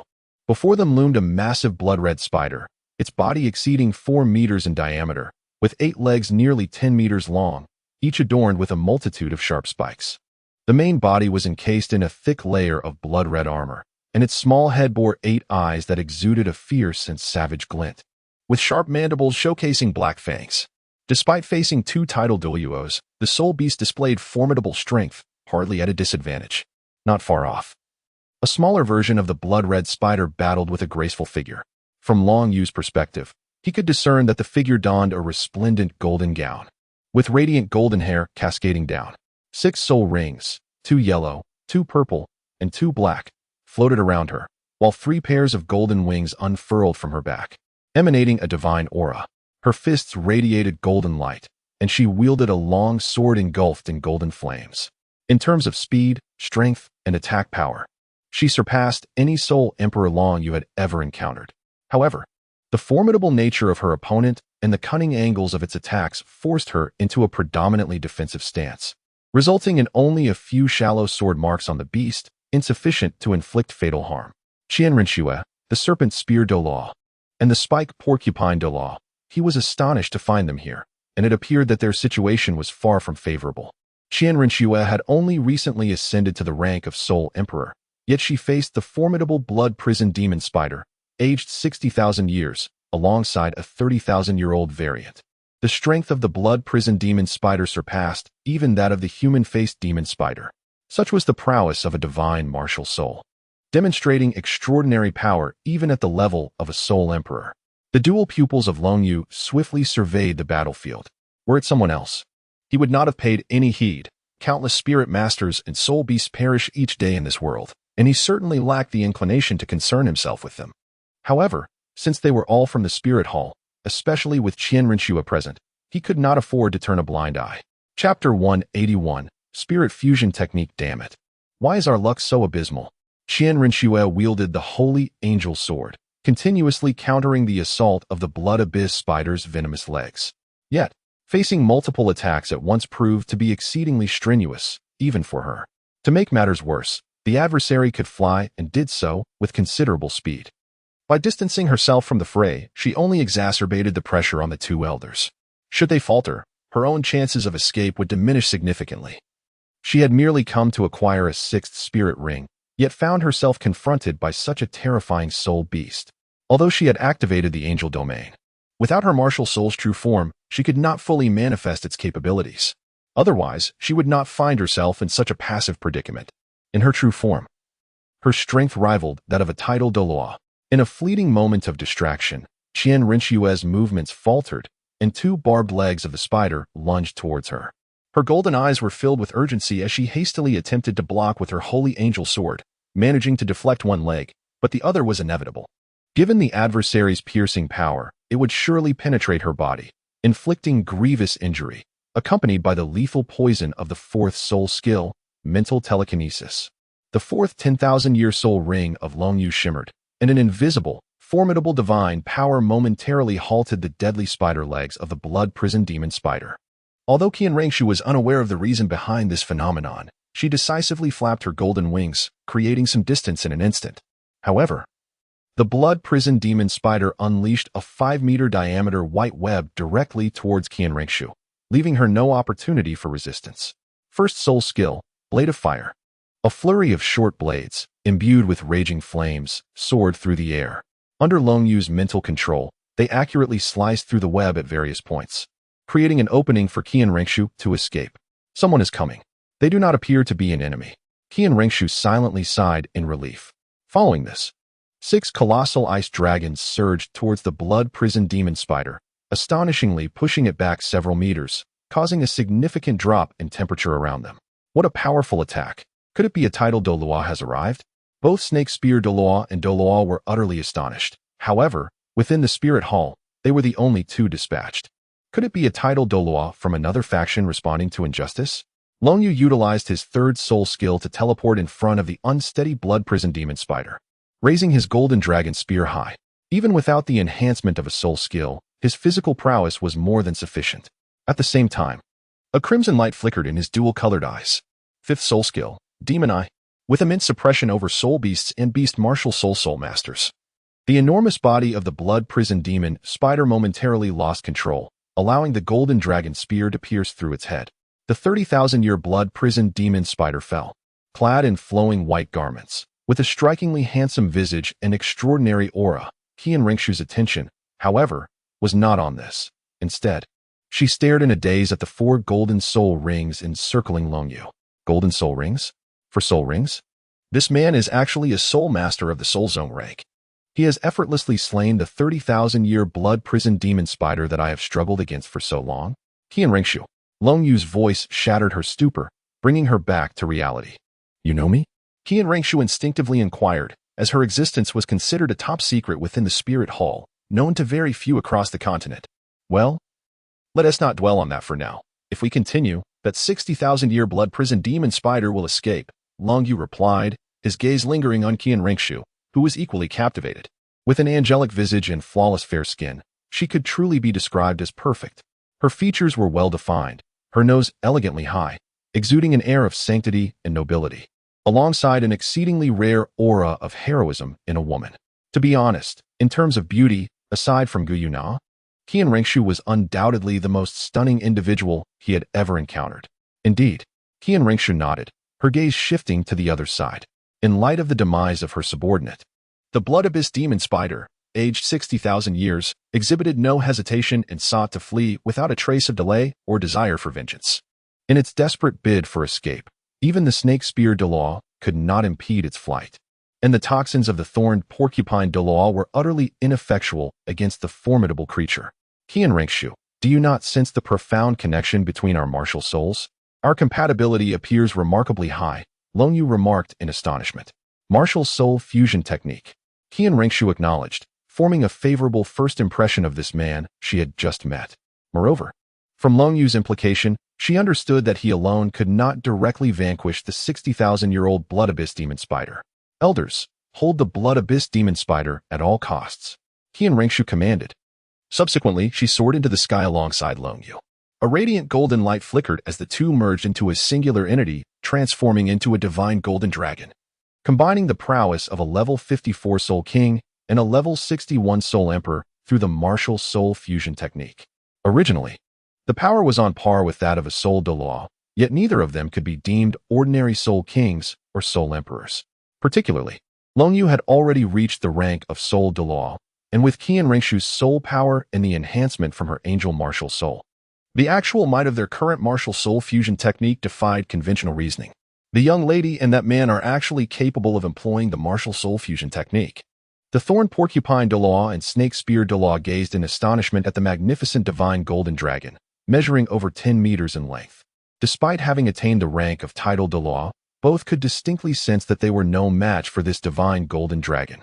The thorn porcupine Douluo, as a beast martial soul title Douluo, was profoundly affected by an inherent terror stemming from his bloodline. The absolute suppression of a superior bloodline over an inferior one was palpable. Holy, noble, powerful, and fearsome was the dragon's might. The divine golden dragon roared as it appeared above the Blood Abyss demon spider in an instant. Under the overwhelming fear it instilled, its sharp claws tore through the blood-red carapace. A torrent of dark red blood, laden with terrifying toxins, gushed forth, yet it bore no effect on the divine golden dragon. Regardless of how fiercely the Blood Abyss demon spider struck with its legs, it could not pierce the golden scales of the divine dragon. One of the dragon's claws swiftly crushed the diminutive head of the spider, and soon, the once mighty Blood Abyss demon spider lay still. The 60,000-year-old Blood Abyss demon spider had fallen. Chapter 182. Is the young lady interesting? After vanquishing the formidable blood prison demon spider, which had cultivated for 60 millennia, the holy golden dragon promptly disbanded, allowing Qian Rengshu and Longyu to descend gracefully to the ground. The swift dissolution was primarily due to the immense depletion of Qian Renshu's soul power, rendering it arduous to sustain. During her confrontation with the 40,000-year-old blood prison demon spider, her soul power had already been significantly drained, and the soul fusion technique itself demanded a considerable expenditure of energy. Although the soul fusion technique wielded tremendous power, it correspondingly exacted a hefty toll on one's soul power. Miss, the serpent spear Douluo and the spike porcupine Douluo hurriedly approached with concern. Both men lowered their heads in embarrassment, unable to meet Qian Renshu's gaze. As her protectors, they felt an undeniable sense of responsibility for having allowed her to fall into such a perilous situation. Had it not been for Longyu's assistance, the outcome might have been dire. I am unharmed, merely fatigued from the excessive consumption of soul power, Qian Renshu stated, her pallid complexion betraying her exhaustion. Her golden eyes fixed intently on Longyu, as if attempting to see into his very essence. You are the second disciple of that woman, as mentioned by my grandfather. Longyu? She inquired. To achieve such extraordinary prowess, and to possess such an impressive demeanor, it is likely that he is indeed a disciple of that woman. Even my grandfather, Xiandaolu, and the second consecrator, the golden crocodile Douluo, hold him in high regard and have lofty expectations of him. My grandfather once remarked that Longyu's innate talent surpasses even my own, marking him as a chosen one, a rare individual endowed with a dual soul. Now, it seems there is no exaggeration in these claims. In fact, he may exceed my initial expectations in certain aspects. Indeed, I am Longyu, he replied. I had just acquired my 5th soul ring and was preparing to return to Spirit City when I sensed a disturbance with my spiritual perception and hastened here. Although the relationship between the Hall of Spirits and the Hall of Elders is not particularly amicable, being a member of the Spirit Hall, I could not remain indifferent. Long Yu openly acknowledged the truth. Gazing into Qian Renshua's eyes, he felt a mixture of admiration, sympathy, and compassion. This chosen one, at her core, was merely a pitiable woman. Born of the tumultuous union between Qian Xuanji and Bibi Dong, Qian Xuanji had been grievously injured by Tang Hao, only to be subsequently slain by Bibi Dong, leaving her devoid of even a single day's maternal love. Despite their blood relation, their bond was profoundly strained, bordering on hostility, with the deeply buried maternal sentiments only surfacing on a singular occasion, an opportunity that was regrettably fleeting. In her youth, she found herself ensconced in a perilous, alien environment, navigating each step with trepidation, enduring trials and intrigues that one of her age should never have encountered. After decades of concealment, she finally met someone she cherished, only for their opposing allegiances to render them adversaries, culminating in the tragic irony of the one she loved taking the life of her closest kin. With her angelic divine position shattered, her soul power eternally stunted at the 89th level, she and Hulayina remained in desolation. This encapsulated the life of the Chosen One, a life both enviable and lamentable. Possessing unparalleled talent and beauty, yet facing such a fate, Qian Renshua felt the weight of Long Yu's compassionate gaze. Met with an unsettling chill. Being a fiercely proud individual, she required neither pity nor sympathy. Thank you, young Master Long Yu, for your assistance. Your prowess and talent are indeed as renowned as they say. Moreover, the ability to perform a martial soul fusion technique with her was extraordinary. The golden dragon they unleashed had already reached the caliber of a super Douluo. Spear Douluo, sensing the awkwardness of the moment, took the initiative to ease the tension. Elder Spear, you flatter me. This is merely the result of my collaboration with Qian Renshua, Long Yu replied with a smile. Realizing the cause of her icy demeanor, he had inadvertently wounded the pride of this fiercely self-respecting individual. Indeed, your strength and talent are the most formidable I have ever witnessed. Yet you remain humble. Your future undoubtedly holds boundless promise, he continued. Lady, since the matter is resolved, let us return together, said. His gaze toward Long Yu brimmed with admiration and respect, for he had witnessed firsthand the extraordinary qualities spoken of by the esteemed deities. Would you care to join us? Our route back to the martial soul city will take us through Heavendo City, Qian Renshua inquired. Of course, I would be glad to accompany you, Long Yu replied. Long Yu nodded, relieved that he would not have to return alone, which would have been rather tedious. Qian Renshua also nodded in agreement. Subsequently, Long Yu collected the corpses of the two soul beasts. Such high-level creatures possessed numerous treasures. He deemed it essential to exploit the residual value of these blood abyss magic spiders and was resolute in not allowing their worth to go to waste. Qian Renshua and the two titled Douluos found little significance in the matter, for during the battle against the soul beasts, Long Yu had undoubtedly exerted considerable effort. Had it not been for his assistance, the ensuing dangers were unfathomable, leaving little room to ponder over the remains. As the two soul beasts perished, two black soul rings ascended. Regrettably, Long Yu was unable to absorb them. These exquisite soul rings, particularly suited for spider-type martial souls, would dissipate into the cosmos. However, with only two carriages available, it was evident that one belonged to Qian Renshua, while the serpent spear Douluo and the spiked porcupine Douluo would share the other. Long Yu, please join us. There is ample space inside, and even 3 individuals would not feel cramped, suggested the serpent spear Douluo. No need for that, esteemed elders. You may proceed without concern, Long Yu replied. Long Yu, come to my carriage. I have matters to discuss with you, Qian Renshua stated, shaking her head. Huh. Oh, miss. The serpent spear Douluo paused for a moment before boarding the carriage alongside the porcupine Douluo. It seems the miss has never had contact with any males, let alone allowed one onto her carriage, murmured the porcupine Douluo. Indeed, one must consider the miss's formidable talent. How many men on this continent could capture her attention? Her pride is inherent, deeply rooted within her very essence, replied the serpent spear Douluo. Does this imply that Long Yu has earned the miss's regard and respect? The porcupine Douluo exclaimed in astonishment. Perhaps so. After all, Long Yu is exceptionally gifted, and it was he who came to our aid this time. Moreover, he and the miss are capable of performing a soul fusion technique. It seems rather normal to me. If I were to encounter such an individual, particularly a woman, it would be difficult not to be enamored. The serpent spear Douluo shrugged, adopting the demeanor of a romantic expert. Sigh. In comparison to Long Yui, of the same age, feel as though we have merely scratched the surface of our cultivation, the porcupine Douluo lamented. What's the matter? Do you wish to give up? Come on, let's embrace that. Chapter 183. Conversation within a luxurious carriage. Long Yu and Qian Rinxue sat facing each other in silence, each gazing at the other, enveloped in a tranquil stillness. Qian Rinxue, I can assist you in restoring your soul power and healing your injuries, should you require it. Long Yu could not help but speak out. Although he found great comfort and enjoyment in quietly observing the angelic girl, Qian Rinxue, remaining silent for too long had become somewhat awkward. Are you truly a healing soul master?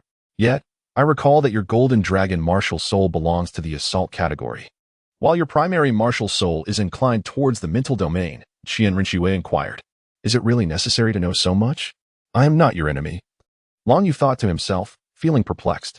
Well, to be precise, my martial soul is indeed not a support or healing type. However, one of my soul skills allows for the restoration of soul power and injuries, particularly effective for soul masters of the light attribute, Long Yu clarified. Then let us give it a try, Qian Rinxue replied with a nod, as 4 golden soul rings began to shimmer around Long Yu, the 4th ring glimmering brightly. The golden light emanating from Long Yu's large hand enveloped Qian Rinxue, swiftly replenishing her greatly depleted soul power, recovering at an astonishing rate far exceeding that of meditation. Moreover, as both parties possessed soul power of the light attribute, the restorative effect surpassed that of consuming soul power food. Such formidable recovery capabilities, Qian Rinxue mused softly, a fleeting blush gracing her angelic visage before fading away. It was indeed an unexpectedly pleasant sensation, leading her to lose a semblance of restraint. Once Qian Rinxue's soul power was nearly restored, Long Yu ceased his output. Although the effects were remarkable, his own soul power consumption was considerable. How did you come to know of my existence? Qian Rinxue inquired. Even if you are the disciple of that woman, my existence remains a closely guarded secret within the spirit hall. You should not possess the privilege to know of me unless you ascend to the status of a holy son within the spirit hall. Oh, your existence was indeed revealed to me by my teacher. I learned through certain channels, though I cannot disclose the specifics at this moment, Long Yu replied. Since you choose not to elaborate, I shall not press you further. You exceed my initial expectations significantly. What is your current strength? Qian Rinxue asked curiously. Although this man's soul power level was lower than hers, his overall strength was considerably greater. Regarding my strength, I currently possess the soul power of a level 54 Soul King, but my true prowess is akin to that of a Soul Douluo, with a mental capacity slightly superior to that of a Soul Douluo, Long Yu stated. With the soul power of a Soul King, the strength of a Soul Douluo, the mental prowess of a tidal Douluo, dual martial souls, and 4 divine soul rings, you indeed surpass me by a significant margin, Qian Rinxue acknowledged. Even their previous martial soul fusion technique was led by Long Yu. You flatter me. Your talent is exceptionally formidable as well. I would say you are among the strongest individuals I have encountered. Even my teacher was not your equal at your age. If not for the time wasted in hiding within the Tiando Empire, you would likely be nearing the level of a soul sage by now. You must be around 25 years old this year, Long Yu remarked earnestly. You have spoken a truth. Otherwise, I might not be at your level now, Qian Rinxue nodded. Why did you look at me with such sympathetic eyes earlier? Do you think me pitiable? Qian Rinxue inquired with a hint of detachment. I admit, I do feel sympathy for you, but more so, I hold admiration, Long Yu stated candidly, recognizing the maturity of the girl before him and deeming it unnecessary to deceive her. Why? Qian Rinxue fixed her gaze intently upon Long Yu's eyes. With the wealth of experience amassed over the years, she could easily discern any flicker or evasion in the other's expression. I feel sympathy for you have lost far too much of what a girl should possess. Endless treasures. I admire you for your unwavering perseverance at such a tender age. Although I have never set foot in the Tiando Imperial Palace, I can well imagine the perils that lie within. Even a single misstep could lead to irreversible consequences, rendering all efforts futile. To navigate among so many cunning old foxes and maintain one's disguise is no small personal trial, hence my admiration for you. Long Yu gazed directly into Qian Rinxue's eyes, speaking without a hint of hesitation or evasion, his words emanating from the depths of his heart. As their gazes locked, Qian Rinxue eventually averted her eyes. So what? I am willing, and I can certainly achieve it, she declared, her exterior remaining expressionless. Yet the tumult within her soul was a mystery known only to her. Indeed, I believe you can accomplish this, especially with my assistance. Thus, there will be no issues. Long Yu affirmed with a nod. Are you suggesting that there are flaws in the Spirit Hall's plan? Qian Rinxue quickly grasped Long Yu's implication. Astute as ever. Although the plan appears flawless, it indeed harbors a significant vulnerability, Long Yu replied. Please elaborate. Firstly, if the intention is to gradually poison the Snow Knight Emperor, then he must not be afforded any opportunity. While the poison you have deployed is formidable, I am aware of an individual capable of neutralizing it. So we must seize an opportunity to eliminate him. The Pa family, Yang Wudi, and preferably, eradicate all 4 of the major single-attribute families. Secondly, we should find a chance to eliminate Xuebang. Ensuring no one can contest your claim to the throne is the most prudent strategy, Long Yu articulated. As for Tang San, even he is uncertain of his current condition. However, lacking the 8-cornered mysterious ice grass and the fiery apricot blossom, his innate talent and strength will suffer considerable limitations. The purple extreme magic eyes have not advanced significantly without the effect of the crystal clear water. Regarding his twin martial souls, they are nearly inconsequential to me. The only aspect I find concerning is Tang San's seemingly endless array of hidden weapons, which can even obliterate a level 1 goddess heart. Truly remarkable. Yang Wudi can neutralize the poison? How do you know what poison we have used that he can counter? Qian Rinxue questioned, perplexed, for only a select few were privy to this information, and she held immense confidence in the efficacy of the poison. How I know is a secret, should you doubt my words. I can ensure that the power of the Pope's Hall will preemptively eliminate Yang Wudi to avoid any unforeseen complications. Long Yu shrugged nonchalantly. Must I reveal that I have read the original text? I understand now. I will handle the matter concerning Yang Wudi. There is no need for the Pope's Hall to intervene. A mere soul de law can be dispatched, and an elder will suffice, Qian Rinxue acknowledged, noting Long Yu's seriousness with a nod. Do not underestimate Yang Wudi. Although he is merely a soul de law, his comprehension of concepts beyond martial souls grants him astonishing offensive capabilities, placing his strength on par with that of a title de law. For safety's sake, it would be prudent to send a super Douluo to lead the mission, or at least 2 title Douluos, to ensure the complete annihilation of the Pa family without leaving any future threats. However, there is no need to rush regarding the timing. Long Yu spoke, indeed. Even if Yang Wudi is capable of detoxification, you previously mentioned the necessity of eliminating that scoundrel Su Biying. Is he truly nothing more than a frivolous prince? Qian Rinxue inquired. Had I not perceived him as utterly devoid of threat, I would have orchestrated some unfortunate accident to ensure his disappearance long ago. You underestimate Su Biying. You have slain too many princes. To preserve his own life, he has no choice but to masquerade as innocuous. You are astute. Ponder this. When did Su Biying transform into that debauched persona? Was it not rather abrupt? The shift in perception surrounding Su Biying is indeed peculiar. Do you not find it strange? Long Yu remarked. Those who appear harmless often prove to be the most perilous. Upon hearing Long Yu's words, Qian Rinxue fell into contemplation. In retrospect, it indeed seemed that Su Biying's behavior had been remarkably sudden. At the time, she had been preoccupied with eliminating other princes and had momentarily overlooked the seemingly inconspicuous Su Biying. It appears I have been negligent, Qian Rinxue murmured. Concealing one's brilliance while having support from behind, possessing such formidable power, it seems that Prince Xuexing has long allied himself with Su Biying, consistently opposing me. I must find an opportunity to eliminate Su Biying. Qian Rinxue clenched her delicate fist, declaring. Qian Rinxue was never one to exhibit kindness. She would employ any means necessary to achieve her goals. Bloodshed was merely a commonplace occurrence. Do not rush. Presently, only the 2 of you remain as heirs in the Tiando royal family. The sudden or mysterious demise of Su Biying would cast a significant shadow of suspicion upon you. Although it does not jeopardize your claim to the throne, as the Emperor of Snowy Night has no other candidates, it could easily sow the seeds of discord for your future reign.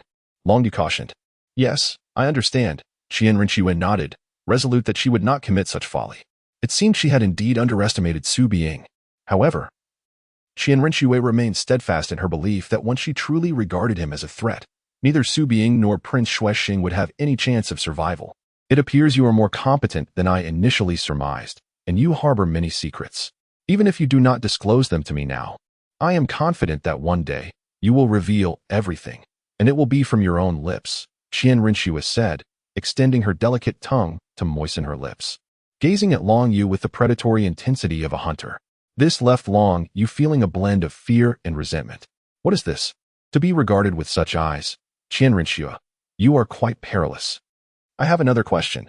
How did you come to know of Tang Hao and that Tang San's existence ahead of time? Qian Rinxue inquired, her voice tinged with the weight of vengeance for her father's murder. It remains a secret. I can only say that long ago, while I was in Notting City, I discovered through the dual soul configuration of Blue-Silver Emperor and Hao Ian Hammer that Tang San is the son of Tang Hao. Although Tang Hao is missing, he must surely be by Tang San's side, which naturally reveals their whereabouts. It is regrettable that the second elder did not directly eliminate Tang Hao, Long Yu remarked. Yet, how do you know that Tang San would venture to that insignificant Shrek Academy? It is merely a nameless institution, with only a hint of significance attributed to Flinder and Zhao Wujia. I find it hard to believe that this alone would lead you there, Qian Rinxue retorted, shaking her head. Thus, it remains a secret, Long Yu replied, spreading his hands. You. Qian Rinxue pointed at Long Yu in exasperation, resorting to that same evasive phrase. It is truly infuriating. I apologize, but it is my secret. I have not even confided in Xiao Wu and the others, Long Yu stated. A fickle man. With so many women, what difference does it make whether you tell them or not? Qian Rinxue replied, feeling a bit better despite her irritation at Long Yu's words. Oh, scoundrel. Observing the subtle changes in Qian Rinxue, Long Yu felt a sense of pride. For someone as proud as her, had he not struck a nerve? Of course, this was merely a ruse to tease Qian Rinxue. He would never reveal the truth about the system or his knowledge of the plot to anyone, especially regarding the system. Don't ask, my intuition tells me so. What are you staring at? The questions have been exhausted. Why haven't you dismounted? Shall I throw you off? Qian Rinxue said sternly. Qian Rinxue, you change your mind faster than one flips a page. Moreover, in your current state, you truly cannot defeat me, Long Yu mumbled, yet he obediently dismounted, grumbling all the while. What does it matter if you are stronger? You still dismounted obediently. Qian Rinxue secretly rejoiced, her lips curving into an unguarded smile. Oh, why have I become this way, harboring such childish thoughts? Qian Rinxue quickly realized what was happening to her. The snake spear Douluo and the porcupine Douluo exchanged puzzled glances as they observed Long Yu entering his carriage, their expressions somewhat peculiar, holding back laughter. It appears that the young lady remains as she was, the snake spear Douluo chuckled, while the porcupine Douluo wore an understanding look, gazing at Long Yu as if he were an emotional master observing a heartbroken man. This left Long Yu feeling utterly speechless and disdainful. What is this look? I already have 4 wives, Nar, Nana, Xiaolan, and Xiaowu. It is quite perplexing that you 2 bachelors are gazing at me with such eyes. Indeed. Within the realm of Douluo Continent, the number of single male soul masters is abundantly plentiful, while the female soul masters remain scarce, particularly those of elevated spirit power. As for ordinary individuals, no matter how strikingly beautiful they may be, they rarely attract the attention of an average soul master, let alone those who have ascended to the rank of title Douluo. Chapter 185. The return. After a few days, Qian Rinxue and her companions finally arrived at Tiando City, where Long Yu intended to bid farewell to the trio. Yet, before departing, Qian Rinxue continued to regard Long Yu with that predatory gaze, which greatly unsettled him. This woman is truly intolerable. Qian Rinxue, remember the 2 points I have shared with you. Do not forget them. While perfection may be unattainable, we must strive towards its direction. Farewell. Take care. Soon we shall meet again. Long Yu waved his hand, and the wind god wings behind him fluttered, swiftly vanishing from the sight of the 3. Inside the carriage, Qian Rinxue gazed in the direction Long Yu had departed, a strange smile flickering at the corners of her mouth. Long Yu, since you have captured that woman's attention so thoroughly, what would happen if I were to take you away from her? Qian Rinxue mused silently as the carriage officially entered Tiando City. With Long Yu's current speed, he finally arrived at Wuhuan City as night approached. Without lingering, he continued his flight towards the Hall of the Pope, having advanced to Soul King. My strength has experienced a significant leap. Otherwise, I would not be able to sustain such prolonged flight, Long Yu muttered to himself. Upon returning to the Hall of the Pope, Long Yu's first intention was to meet Bibi Dong. He briefly informed her of his situation following the breakthrough to Soul King, emphasizing his encounter with Qian Rinxue and the others on his return journey. Listening to Long Yu, Bibi Dong appeared calm and composed, then nodded, saying, You have indeed worked hard, little Yu. If it weren't for you, we wouldn't know what would have happened to Xiao Shui and the others. It's nothing, after all. They are all from the Wuhuan Hall. Teacher, do we need the Hall of the Pope to intervene regarding the 2 threats I mentioned? I worry that if the Elder Hall takes action, it might be too conspicuous, Long Yu inquired. No, since Xiao Shui has already made her stance clear. Let her handle it herself. If we intervene, it might only displease her. You've been through a lot. It's best you return to rest. The next step is simply to prepare for the Soul Master competition, Bibi Dong replied. Understood, teacher. Long Yu nodded and then turned to leave. Once he departed, Bibi Dong gazed at the empty Pope's hall and let out a sigh. Every mention of Xiao Shui filled her with guilt, confusion, and even resentment. The guilt stemmed from her failure to be a worthy mother, having never bestowed any maternal affection upon Qian Rinxua. In this regard, she felt utterly defeated. The confusion arose from the realization that their relationship had long since reached a point of no return, seemingly incapable of alteration. Yet neither she nor Qian Rinxua could bow to the other. As for the resentment, it was naturally rooted in the memories of Qian Xuanji. Each recollection obliterated her rationality and emotions. Upon returning to his residence, Long Yu had scarcely opened the door when Hulaina leapt onto him, inhaling his scent with delight upon her enchanting visage. In addition to Hulaina, Xiao Wu and Xiao Lan were also present. After gently setting Hulaina down, he embraced both Xiao Wu and Xiao Lan in turn. As for how Xiao Wu and Xiao Lan had come to be with him, Long Yu remarked that he had always been the one on the receiving end of their advances, particularly that day, when both women had approached him together. Hulaina, the little fox, had even played the role of an accomplice. It seems you are all in high spirits, Long Yu chuckled. Hee, brother you seem quite well yourself. And I must say, your scent is rather appealing, Xiao Wu said with a mischievous glint in her eye, her keen sense of smell detecting the essence of their master upon him. She couldn't help but wonder why she and Xiao Lan had not left such a lingering aroma after their intimate moments with Long Yu. Perhaps their time together had simply been too fleeting. All right, given your appearances, it appears you have yet to dine. Shall we venture out for a meal together? Zhu Zhuqing is still in training, so let us not disturb her. Long Yu gently ruffled Xiao Wu's hair and spoke, to which the 3 women unanimously agreed. After a brief embellishment, the 4 of them ventured onto the streets of Spirit City. By the way, my lord, the Pope's side has conveyed that after the Soul Master competition, you and Nana will be conferred as the Holy Son and Holy Daughter of the Spirit Hall, destined to succeed the Pope's position in the future, Xiaolan remarked. I am not surprised by this. The reason my teacher has delayed the conferment until that time is likely due to my youth. Once we secure the championship in the Soul Master competition, our fame and prestige will be sufficient for the official designation. As for the notion of me or Nana succeeding the Pope of the Spirit Hall, that is quite another matter. My ambitions extend far beyond the Douluo Continent, Long Yu asserted confidently. With his current strength, he had no rivals among the younger generation within the Spirit Hall, and he even stood shoulder to shoulder with many of the older, formidable figures. Furthermore, as he held the highest authority within the Spirit Hall, the Pope was his mentor, and the Elder Hall wielded even greater power. Since their last encounter, his relationship with the old-timer Qian Daolu had improved significantly, especially as Qian Daolu regarded him with a rather peculiar gaze. Coupled with Bibi Dong's efforts to win over the Elder Hall, should she establish Hulina as the Holy Daughter of the Spirit Hall, those old fellows might raise objections. However, if the title of Holy Son were conferred upon him, no one would dare voice any dissent. Truly, he was positioned to excel in both arenas. Upon hearing their man's words, the 3 women smiled, fully believing in Long Yu's aspirations for the divine realm, and given his current rate of growth, they felt it would not be long before he achieved his goals. Rest assured, my dear 3, once I ascend to divinity, you shall all ascend alongside me. We have endless years to share together, Long Yu remarked with a smile. But, Xiao Yu, given my innate talent, it seems there is still a distance to cover before I reach divinity. Xiaolan hesitated. Do not belittle yourself, Xiaolan. Your talent is indeed remarkable. You should be on the verge of advancing to Soul Dalau by now, Long Yu reassured her. Xiaolan, possessing innate full spirit power, had a training speed far superior to that of ordinary individuals. With her top-tier mutated blue-silver emperor spirit, after the enhancement from 2 rare celestial herbs, her potential had reached an elite level. Now, in her 30s, she was nearing a breakthrough to Soul Dalau.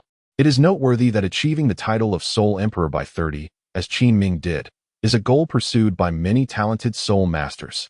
Furthermore, once I ascend to divinity, You need not worry about your own path to divinity. Long Yu chuckled as he reflected on the situation. Chapter 186. The Strength of the Wuhuan Temple Academy Battle Team. The subsequent time returned to tranquility as they awaited the commencement of the Soul Master competition. At last, Xiao Wu had successfully transcended to the 50th level of soul power. Long Yu accompanied her back to the Stardow Forest, where she obtained her 5th soul ring, officially solidifying her capabilities, which also included some passionate training sessions with Gu Yuna. Meanwhile, Hulaina and Xie, through diligent training, had achieved their desired goal of reaching the 60th level of soul power. Under the guidance of Zhu Douluo and Ghost Douluo, they too acquired their 6th soul ring, elevating them to the ranks of 61st level soul emperors. To Hulaina's astonishment and delight, upon receiving her 6th soul ring, she unexpectedly acquired an external soul bone, the tail of the enigmatic magic fox. This significant enhancement to her strength, combined with the external soul bone of the 80,000-year-old demon eye wolf king that Long Yu had previously gifted her, considerably augmented her prowess. Although she was merely a spirit system soul emperor, in close combat, she surpassed many ordinary soul emperors. Before long, the eve of the Soul Master competition arrived, and the strength of the Wuhuan Temple Academy battle team had been firmly established. Captain, Long Yu, Wuhuan Dual Pupils, and Golden Dragon, 55th level Soul King. Vice Captain, Hulaina, Wuhuan Enchanting Fox, 61st level Soul Emperor. Xie, Wuhuan Golden Moonblade, 61st level Soul Emperor, capable of using the Wuhuan fusion technique, Enchanting Charm, with formidable power rivaling that of a Soul Douluo. Yen, Wuhuan Flame Lord, soul power unknown. Xiao Wu, Wuhuan Graceful Bone Charm Rabbit, 51st level Soul King. Fengshang, Wuhuan Blackhorn Mountain Pig, 48th level Soul Master. Su Yu, Wuhuan Radiant Golden Scepter, 46th level Support Soul Master. Substitute, Zhu Zhuqing, Wuhuan Nether Spirit Cat, 45th level Soul Master. With such an illustrious team composition, securing the championship of a mere Soul Master competition posed no challenge whatsoever. In fact, Long Yu alone could potentially sweep aside all other teams. As the competition drew near, the team's training concluded, and Bibi Dong permitted the members to arrange their time freely. Clearly, she was entirely at ease regarding this Soul Master competition.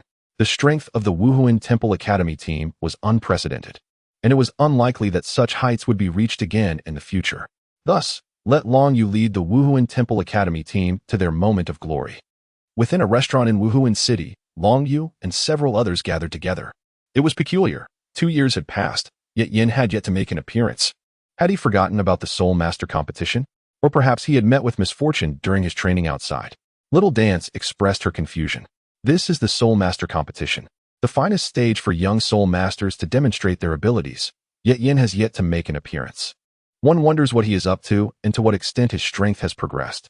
However, it is likely he has barely managed to break through to the Soul King level. If he chooses not to return, then so be it. Should he fail to show up during the matches of the Spirit Hall Academy's team, there would be no need for him to appear at all. It would conveniently allow Zhu Qing to directly take his place, thus eliminating the need for a substitute. Helena remarked nonchalantly, though she harbors a disinclination towards Yan. The absence of his presence has granted her a sense of peace. Nana, we cannot dismiss him so lightly. In terms of strength, Yan's capabilities undoubtedly surpass mine, which is beneficial for the team, Zhu Qing countered.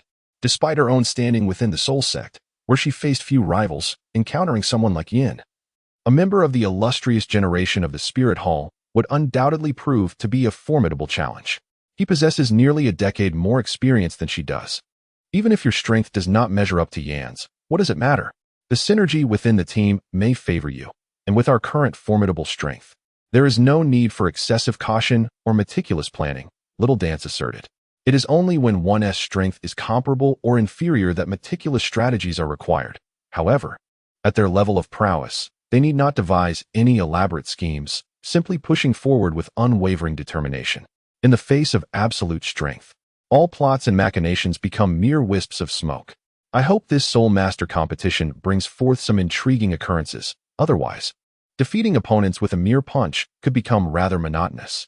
Of course, I shall afford you ample opportunities to showcase your strengths. I will mostly refrain from participating in the initial matches.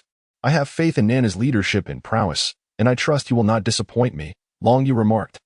Tang San, since the incident in the Stardow Forest, we have not crossed paths again. Do you truly believe that the Tang sect, built upon the connections of the Haotian sect and the wealth of the Seven Treasure Glazed Tile School, can develop to the extent you envision? Such thoughts are fanciful. At any moment, I could easily dismantle your Tang sect. I am well aware of the mechanisms you produce. Although I cannot fabricate them, I comprehend their functions entirely. I have intercepted or eliminated far too many elements, and without those unpredictable hidden weapons, your innate strength alone would not suffice. Not only I, but even Nana could easily subdue you. Without the enhancement and transformation provided by immortal herbs, what level have you attained now? Soul Emperor or Soul Master? Do you still dare to participate in the Soul Master competition? Should I choose not to participate in the Soul Master tournament, I find myself devoid of any interest whatsoever. Ningfengji, it appears you have opted to oppose me, to stand against the Spirit Hall, fully aware of their true identity, yet still choosing to collaborate with them. Although I do not assert that your decision is erroneous, it undeniably signifies your allegiance and stance. Will the three upper sects of the Tiando Empire ultimately meet their demise? How profoundly lonely is invincibility, how empty it feels, dear you. Though you may suggest that such sentiments could be perceived as arrogance, we indeed possess such formidable strength. Xiao Wu remarked with a smile. Rest assured, the Soul Master tournament will conclude swiftly. Once it wraps up, we shall venture to another location, assisting you in elevating your prowess as swiftly as possible. This methodical approach to cultivation feels rather sluggish, Long Yu expressed. Where could possibly offer better resources for training than the Spirit City? Zhu Zhuqing inquired. Sea God Island, a place far more conducive for your growth. Though it requires a significant commitment of time, approximately 5 to 6 years. By the time you emerge, you should have at least attained the rank of Soul Sage. Worry not about other matters. Simply focus on your cultivation with peace of mind. Long Yu spoke softly, acknowledging that he would inevitably make a trip to the City of Slaughter. However, it was not suitable for Xiao Wu to accompany him, given her insufficient strength and the fact that she was still a soul beast undergoing recultivation. As for Zhu Zhuqing, her capabilities were even less appropriate for such a venture. Thus, at present, Long Yu decided to take only Hulaina with him. Even if soul skills could not be utilized, with Hulaina's current abilities, she would not encounter significant challenges. Chapter 187. The Soul Master Competition. The Soul Master Competition finally commenced, igniting excitement among the young Soul Masters across the continent. The prestigious Continental Senior Soul Master Academy competition, initiated and hosted by the royal families of the Tiando and Xinglua empires, with the assistance of the Spirit Hall, stands as the grandest martial spirit tournament in the Soul Master realm. Participants from the academies must be under the age of 25, ensuring that each team maintains a roster of 7 competitors, allowing for substitutes. Furthermore, the competition aims for friendly exchanges, striving to minimize injuries to opponents. Any act resulting in death is strictly prohibited. Should such an incident occur, the offending academy would not only face penalties, but also be expelled from the competition. During the contest, the use of any non-food and non-healing substances manufactured by Soul Masters is forbidden. Only food-type or healing-type Soul Masters present on the field may replenish their teammates, and no weapons outside of martial spirits are permitted. Overall, after several iterations of the Soul Master competition, the regulations have become quite refined. Although the Soul Master competition has commenced, the Spirit Hall Academy team finds themselves idle, still in the preliminary phase, while 2 major empires and various duchies have secured 30 spots for the subsequent rounds. In addition to determining the 30 teams advancing to the next stage, a ranking match will also take place to establish the order for the next round, with higher-ranked teams being exempt from a preliminary match. As the Spirit Hall Academy team is directly designated, they will bypass the first round and commence their matches in the second round against the royal teams of the Tiando and Xinglua empires. Until then, the Spirit Hall Academy team has had no matches to engage in.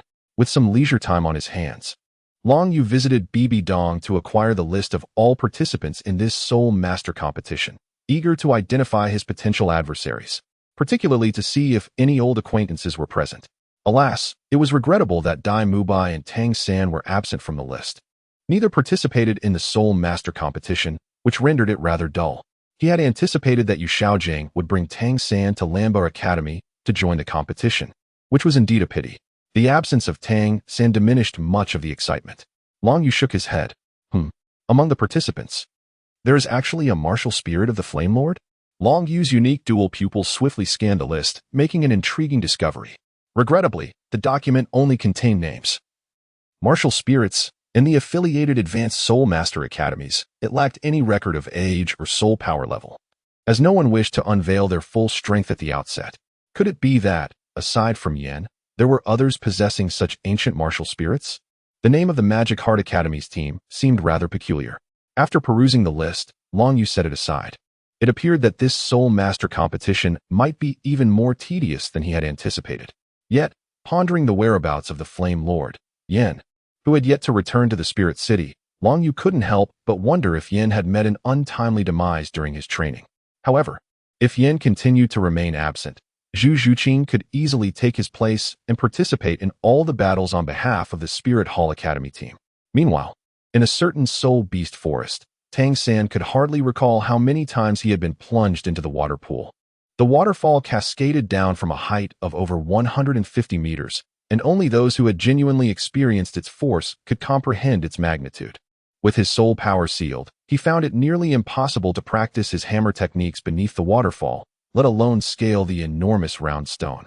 3 entire days had passed, and Tang San had yet to maintain his footing on that impossibly smooth rock, not managing to strike even once.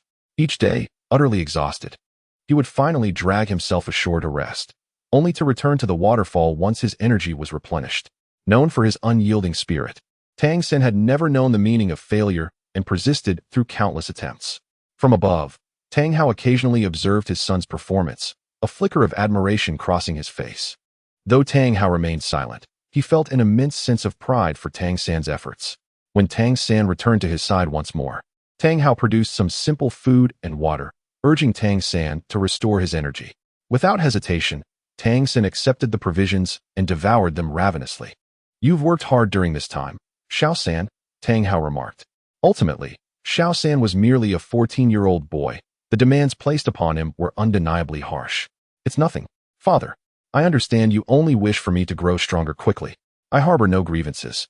Moreover, as long as you are by my side, that is more than sufficient for me," Tang San replied, though a sigh escaped him as he mentioned his mother. "Xiao San, remember, in this world, strength reigns supreme. The weak are prey to the strong. Though your mother is currently under the temporary control of the Spirit Hall, you must not be anxious, nor should you seek out your mother in Spirit City at this time." Tang Hao, with a hint of anguish, closed his eyes and spoke. Ever since he narrowly escaped from the hands of the second elder of the Spirit Hall, he had rushed to the location where Yin's true form resided, only to discover that she had long since vanished. It appeared that many years had passed. He could only blame himself for drowning his sorrows in drink in Holy Soul Village, utterly unaware of such a significant event, with a Yin's true form missing. And the striking resemblance between Xiaolan and Yin, Tang Hao was convinced that Xiaolan was indeed his wife. Yet, he found himself in a state of compounded grief, uncertain how much longer his body could endure, or how he could possibly retrieve Yin from a place like Spirit City. To make matters worse, he had to contend with the presence of a third party. The thought of Yin's close relationship with that young man in white filled Tang Hao with profound sorrow. It was evident that the Spirit Hall had employed some means to enable Yin to regain her human form so swiftly, while erasing her memories, leaving her oblivious to both himself and the third party. "Spirit Hall, Tang Hao, will not let this stand," he exclaimed, his voice low but fierce, causing the temperature of the air around him to drop significantly as he struggled to rein in his murderous intent. "Dad, do not worry. Once my strength is sufficiently formidable, I will surely rescue Mother from Spirit City." Tang San clenched his fists and declared, realizing why he had always felt a sense of familiarity with Xiaolan during his time at Shrek Academy. His martial spirit and body resonated with a sense of kinship. She was indeed his mother. Chapter 188. The arrival of Yu Xiaogang. "Yes, Xiao San, with your talent, you may even surpass me. I believe that in just over a decade, you will undoubtedly grow immensely." Tang Hao nodded affirmatively. In terms of both talent and character, Xiao San far exceeded himself at the same age. "Yes, father, I will achieve it." At this moment, they must have arrived at the Soul Master competition that the teacher had mentioned. Tang San remarked that originally, Yu Xiaogang was quite eager for him to participate in the Soul Master competition. After all, throughout his life, he had yearned to demonstrate his theories to the world. And the Soul Master competition undoubtedly represented the finest platform for such a purpose. it was not essential for Tang San to claim the championship. Achieving a respectable rank would suffice for his theories to gradually seep into public consciousness. Moreover, Tang San himself was keen to partake in such a significant tournament, as opportunities like this were exceedingly rare. Yet, despite his father's objections, he ultimately refrained from attending. Xiao San, my reluctance for you to go is for your own good. Although your strength is commendable, augmented by the external spirit bone, your soul power level remains insufficient at 39. Facing numerous well-trained academy teams would indeed be quite challenging. Furthermore, you lack a suitable team to join. One cannot contend against so many alone. The Soul Master competition is merely a hollow title, and considering your youth, there will be ample opportunities in the future, Tang Hao countered. Moreover, the most crucial point that Tang Hao had yet to voice was the overwhelming strength of the Spirit Hall Academy team. No competing team seemed capable of thwarting their prowess. Not to mention the other members of the Spirit Hall Academy. Even a single individual, Long Yu, exhibited formidable strength. The abilities and talents of that man in white far surpassed those of Xiao San, and he was likely already cultivating at the Soul King level. If one could rival a Soul Sage like Zhao Wujia at the Soul Zone stage, then at the Soul King stage, could he not contend with a Soul Douluo? Tang Hao believed it prudent to avoid their edge, opting instead for a strategy of concealment and gradual self-improvement. Additionally, given that their identities might already be exposed, returning to Spirit City would be akin to walking into a lion's den. It was exceedingly perilous. Yes, I understand, Father. The Master has gone to Spirit City to seek Bibi Dong, and I wonder if he will uncover the secrets of the twin spirits this time. Tang San gazed into the distance and spoke. While the twin spirits are indeed powerful, if one cannot resolve the challenges of cultivation, then regardless of the heights attained, even life itself could be jeopardized. Regrettably, Xiaogang had yet to unravel these challenges, and now, deprived of the Spirit Hall's resources, he found himself at an impasse. After much contemplation, it seemed that seeking assistance from Long Yu or Bibi Dong was the only recourse, as they were the only known individuals capable of successfully cultivating twin spirits. Alas, I can only place my hopes in the Master. I am at a loss as to how to address such cultivation issues, Tang Hao sighed. Ultimately, he harbored doubts about Xiaogang embarking on a solitary journey to Spirit City. Such a significant secret, would someone like Bibi Dong readily divulge it? Moreover, this was about assisting Xiao San with the challenges of cultivating twin spirits. Given the animosity between Xiao San and the Spirit Hall, would Bibi Dong truly aid an adversary, empowering Xiao San only to facilitate the overthrow of the Spirit Hall? Is Bibi Dong truly so foolish? For now, let us focus on the cultivation of soul power, striving to break through to the 40th level as soon as possible. Once you acquire your 4th soul ring, I shall take you to the Star Doe Forest, where you will fully awaken your blue-silver Emperor martial spirit, Tang Hao declared. Yes, Father, I will, Tang San affirmed. What Long Yu said back then was indeed correct. My martial spirit is not merely blue-silver grass. Otherwise, it would have been consumed by the Haotian hammer long ago. It is simply that the blue-silver Emperor has yet to awaken, which is why my martial spirit presently appears no different from ordinary blue-silver grass.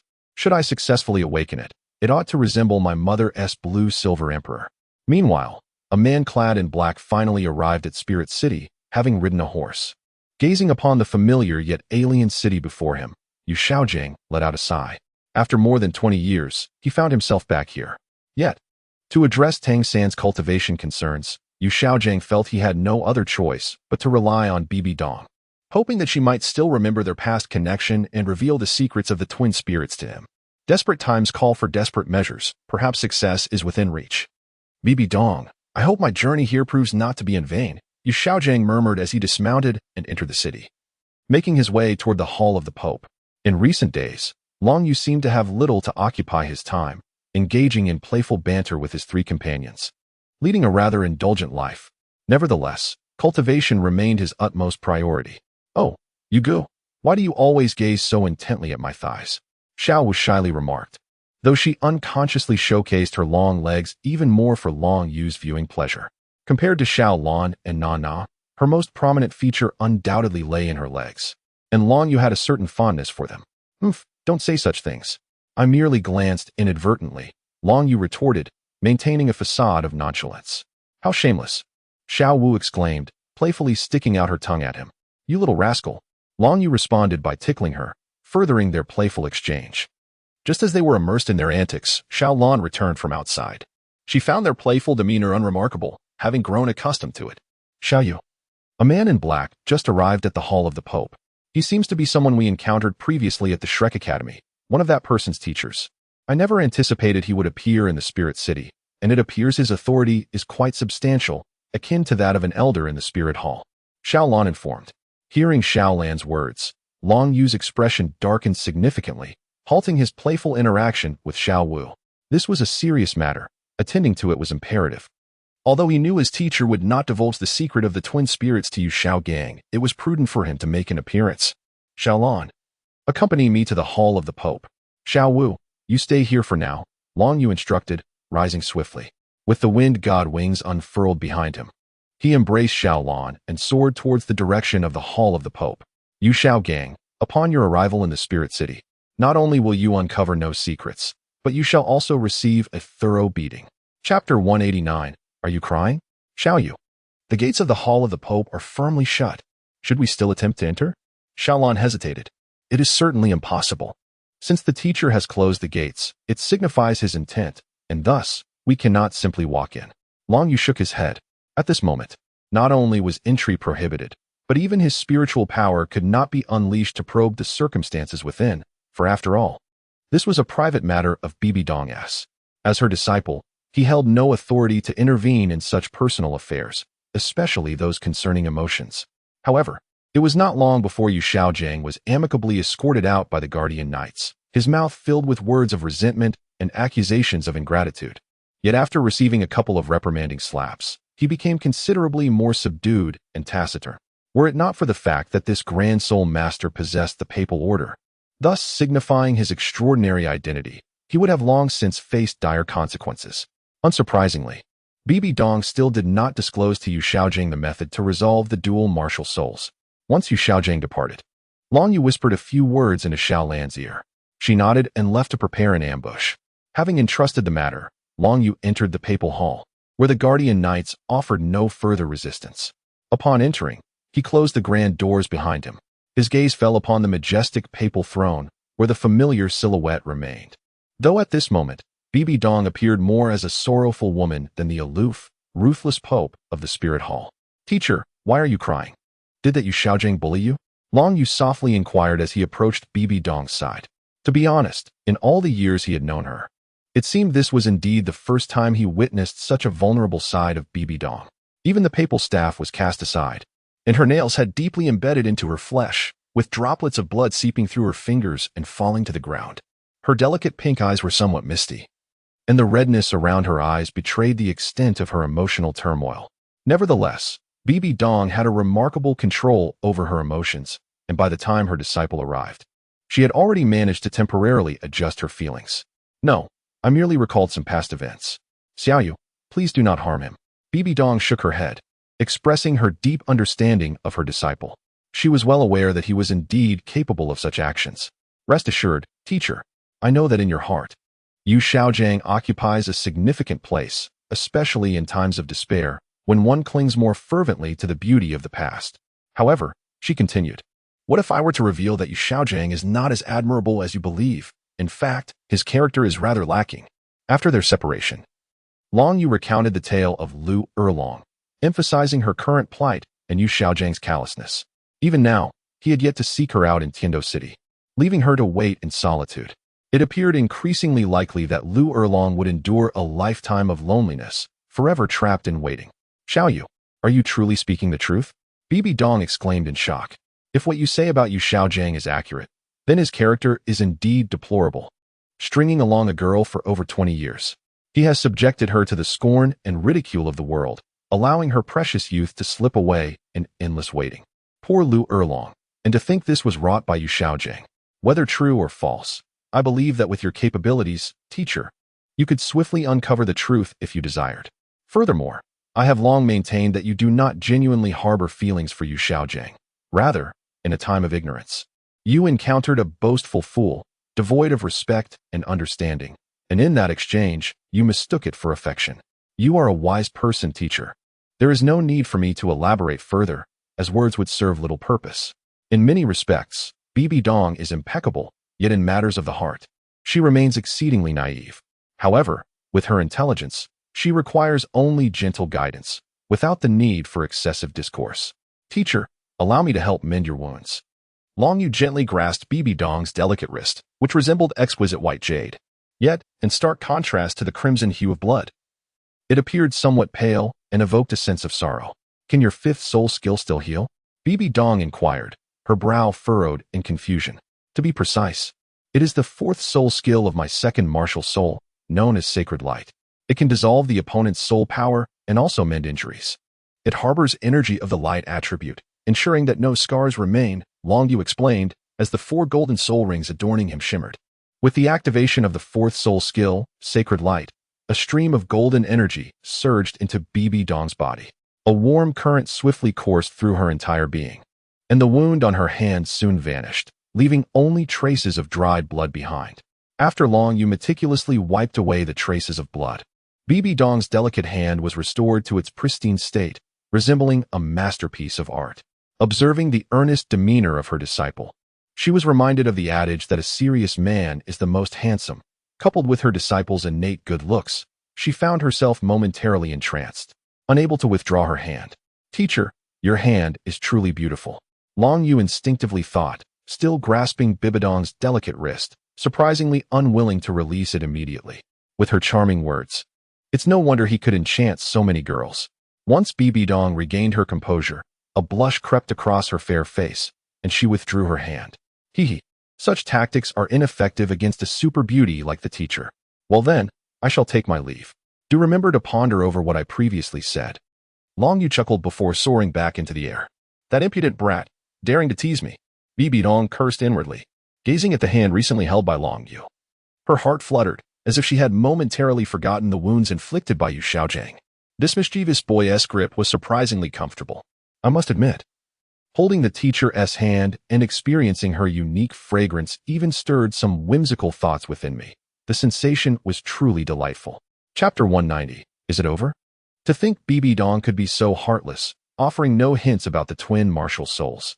Long Yu's situation likely wasn't any better. This trip to the martial soul city might yield no rewards at all, Xiaogang mused as he rode on.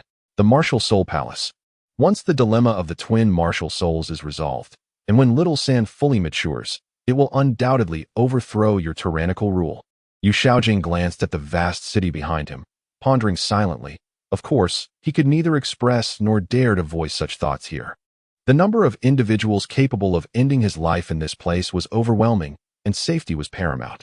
Unbeknownst to Xiaogang, a blue silhouette had been following closely behind him. Upon reaching a desolate area, his horse suddenly halted, trembling as if it had encountered something dreadfully terrifying.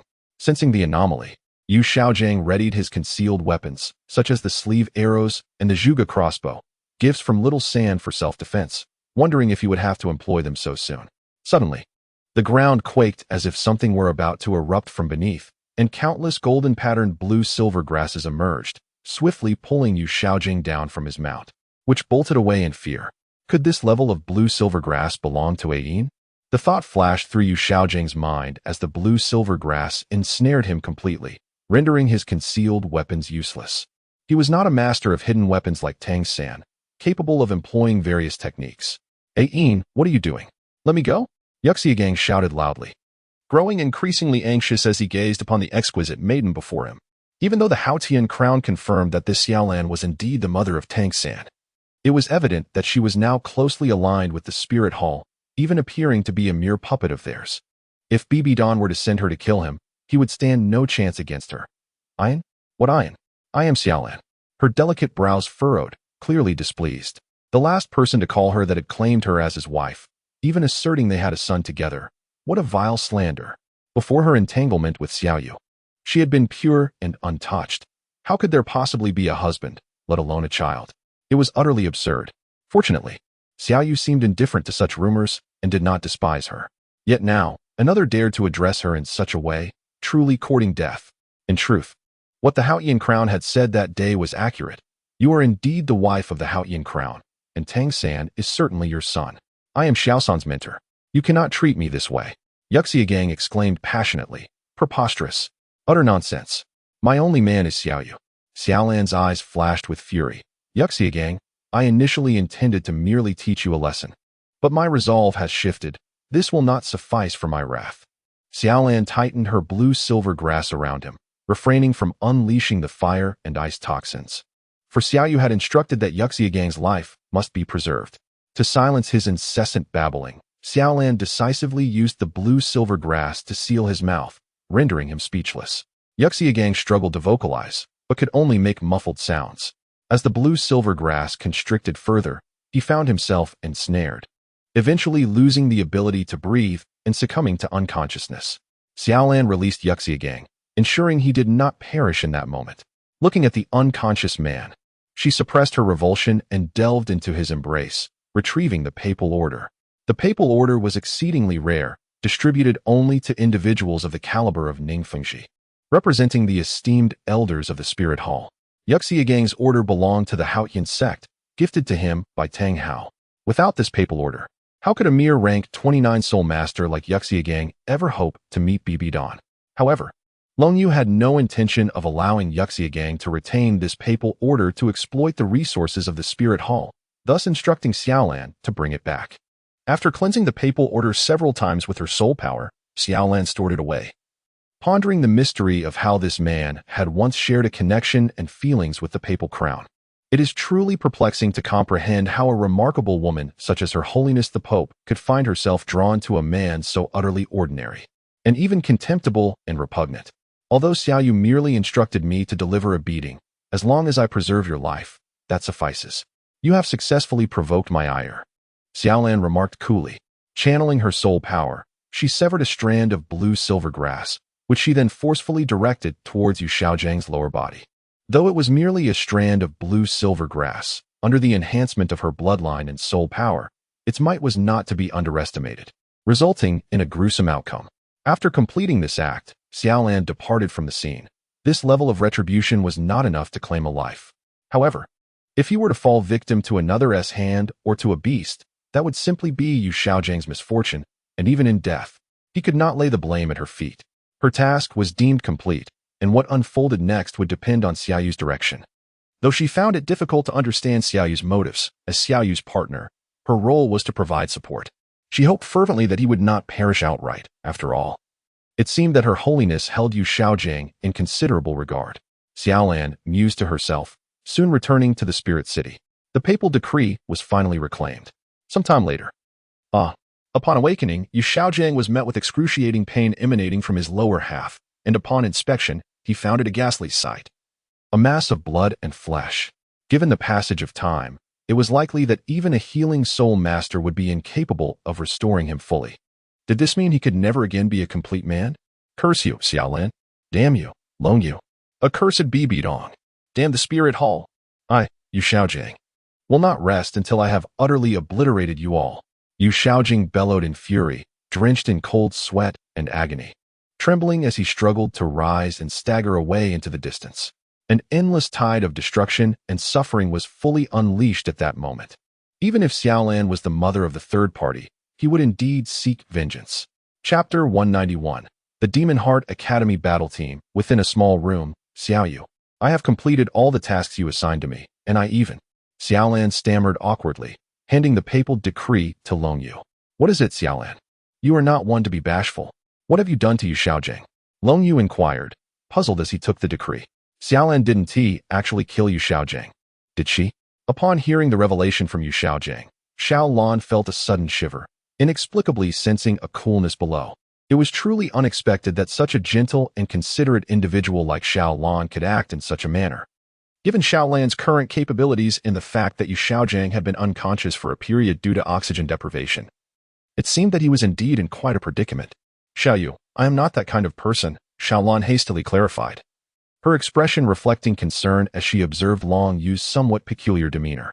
Xiaogang kept insisting that I am the former wife of Tang Hao, calling me Ain. I acted out of frustration in that moment. Longyu chuckled softly, wrapping his arms around Xiaolan and smiling gently. I understand, Xiaolan. I am not judging you. I am merely surprised that you were capable of such an act. Contentedly, Xiaolan nestled against Longyu, cherishing this beautiful moment they shared together. As the Soul Master competition progressed, the Tiando Empire and the Xinglua Empire finally determined the 30 teams that would compete in the finals held in Wuhan City. Alongside 3 teams granted direct entry, totaling 33 teams in the final showdown. As Long Yu and his companions roamed the bustling streets of Spirit City, they observed the steady influx of soul masters arriving from beyond its gates, yet their presence failed to pique the group's interest. After all, the opponents they encountered seemed woefully inadequate.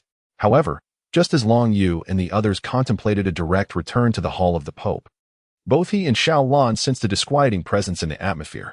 Following their instincts, they turned their gaze towards the source, only to behold a cadre of figures clad in black. These individuals not only donned dark garments, but also obscured their faces with eerily sinister masks, emanating an aura steeped in bloodlust and malevolence that left Long Yu and his companions profoundly unsettled. It was evident that this enigmatic group was also participating in the Soul Master competition, and their prowess far surpassed that of the other teams. One of the masked figures, upon catching sight of Long Yu, appeared to smile beneath his mask, though the expression was chillingly cold as he melded back into the throng, vanishing from view. Intrigued yet apprehensive, Long Yu furrowed his brow, remarking, "There is something decidedly unusual about these individuals. Their presence is utterly repugnant." Xiao Yu interjected, "You are correct. They are all in their 20s, and their soul power levels are inscrutable, as if shrouded by some unseen force, most peculiar indeed. One of them even seems to recognize you." Xiaolan added, "Among them, the 2 elder figures possess soul power exceeding mine. Though they have yet to reach the title of Douluo, they must be high-ranking soul Douluos." Long Yu pondered aloud. It is curious that such a formidable crew would appear in the Soul Master competition.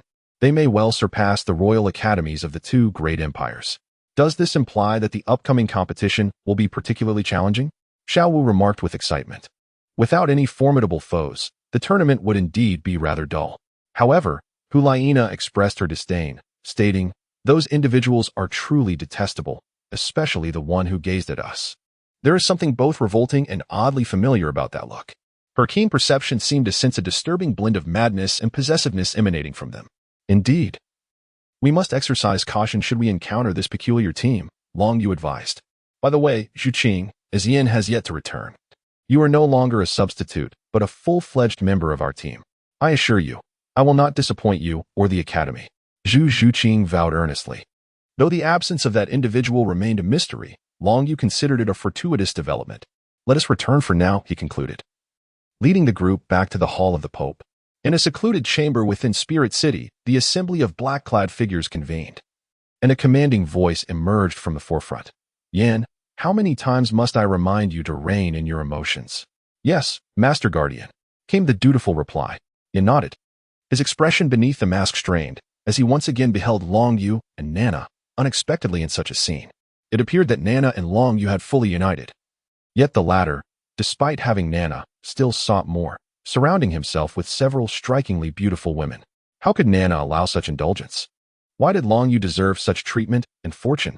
He was determined to reclaim everything that belonged to Long Yu. This was indeed the demeanor of a true team captain. Unexpectedly, our evil soul masters could one day appear in the Spirit City so openly, and even participate in the Soul Master competition. A notion that even BB Dawn could hardly fathom. Remember, never remove your black garments and masks in front of outsiders. Otherwise, you risk exposure. This is the handiwork of our esteemed leader, and even titled Douluo or Super Douluo cannot see through it, an older figure in black cautioned. "Do not forget our plan. Before we confront the Spirit Hall Academy team, we must not reveal our full strength. We must deliver a significant surprise to the Spirit Hall and the entire Douluo realm. By winning the Soul Master competition, we shall demonstrate to those foolish soul masters that the cultivation methods of the evil soul masters are indeed the most rapid and powerful." The black-clad figure reminded, with the others in agreement, their auras undeniably formidable. Upon returning to the Papal Hall, Long Yu perused the details of the 30 teams that had reached the finals, yet found nothing amiss. Those black-clad individuals were likely the so-called Magic Heart Academy team. But judging by their rankings in the elimination rounds, they were rather mediocre, perhaps even ordinary. However, the sensations they evoked suggested that they were concealing their true capabilities. This enigmatic team was likely far stronger than the 2 teams granted direct entry. Nevertheless, Long Yu quickly withdrew his gaze, deciding it was best not to dwell on it. Since they wished to hide their strength, he could not discern anything particularly unusual at this moment. It sufficed to ensure his own power was formidable. With his current battle prowess rivaling that of a soul Douluo, his physical form akin to a tidal Douluo, and his mental strength comparable to a super Douluo, Long Yu felt a considerable confidence in himself. Chapter 192. The first battle. The finals of the Soul Master competition officially commenced in Spirit City. Yet the first round yielded little in the way of novelty. Truly powerful teams still refrained from showcasing their genuine abilities. Even the Magic Heart Academy team, which piqued Long Yu's interest, merely displayed the strength of the Spirit Master. Under the efficient operation of the Spirit Hall, the first round swiftly concluded, with 15 teams emerging from the 30 to advance to the next round. The Wuhuan Hall Academy team, led by Long Yu and others, made their debut, instantly capturing the attention of countless onlookers. Foremost among them was Long Yu, whose exceptional beauty and charisma effortlessly drew the gaze of admirers. Furthermore, the formidable prowess of the Wuhuan Hall Academy team rendered them the center of attention upon their arrival. Having already secured several championships in the Soul Master tournament, they appeared even more formidable this time around. Long Yu walked at the forefront, closely followed by Hu Liina and Xiaoyu, with Zhu Zhuqing and Feng Shang trailing behind. As for substitutes, there were none. This marked the debut of the Spirit Hall Academy battle team, and Long Yu felt it imperative to showcase the unparalleled combat prowess of the Spirit Hall. Long Yu and Xiao Wu were astonished to discover that they were still alive. A melodious voice resonated, revealing Ning Rongrong adorned in an exquisite glass dress, her porcelain-like face filled with surprise and excitement. Due to not participating in any particular academy, Ning Rongrong did not enter this Soul Master competition, yet she accompanied Ning Fengji and others to observe in the Spirit City. However, it was merely the second round of the competition. Ning Fengji and Bibi Dong had not appeared, leaving the responsibility of conducting the Soul Master competition to the red-robed bishop of the Spirit Hall. Upon sensing the gaze of the audience below, Long Yu focused his attention and discovered Ning Rongrong among them. He offered her a gentle smile before returning to his usual demeanor. To be honest, he felt somewhat conflicted about how to address the Seven Treasure Glazed Tile School, especially since their ties to the Tang sect had grown closer, making them formidable adversaries of the Spirit Hall. Observing the not overly crowded audience, Long Yu felt indifferent. Those present were all Soul Masters, most of whom possessed considerable backgrounds. Soon, the red-robed bishop began the draw, and it was finally the turn of the Spirit Hall Academy battle team. The next match would pit the Spirit Hall Academy against the Xiaogang Academy. The red-robed bishop announced as both teams ascended to the battlefield. Leading the charge, Long Yu regarded the opposing team, all clad in light blue uniforms, led by a masked figure who bore a rather cold demeanor. Xiaogang Academy, Feng Xiaotian, he introduced. Beneath the mask, his handsome face was etched with seriousness. He sensed the formidable strength of the individuals before him, particularly that of the young man in white. Although he appeared to be merely 14 or 15 years old, the pressure he exerted was even greater than that of the Academy's teachers. Spirit Hall Academy battle team. Long Yu, he stated calmly. Feng Xiaotian, one of Tang San's stepping stones, possessed one of the rare innate full soul powers, balancing both strong and agile attacks. Alongside his self-created soul skill, the Gale Demon Wolf 36 slashes, akin to the cascading effect of the Haotian Hammer's chaotic wind. Although he had a slight infatuation with Huo Wu, they had nonetheless ended up together, which could be considered a satisfactory conclusion. However, facing the Spirit Hall Academy battle team was indeed a stroke of misfortune. I know we are no match for you, but we will still give our all, hoping you will impart your wisdom. Feng Xiaotian spoke softly, as the referee's command resonated. Behind Feng Xiaotian, a pair of enormous azure wings unfurled, the azure light coalescing behind him into the form of a twin-headed wolf. Second soul skill, Twin Wolf's Emanation. The interplay of light and shadow behind Feng Xiaotian melds seamlessly with his essence, resulting in a remarkable enhancement of both his offensive and defensive capabilities, along with a 50% increase in speed.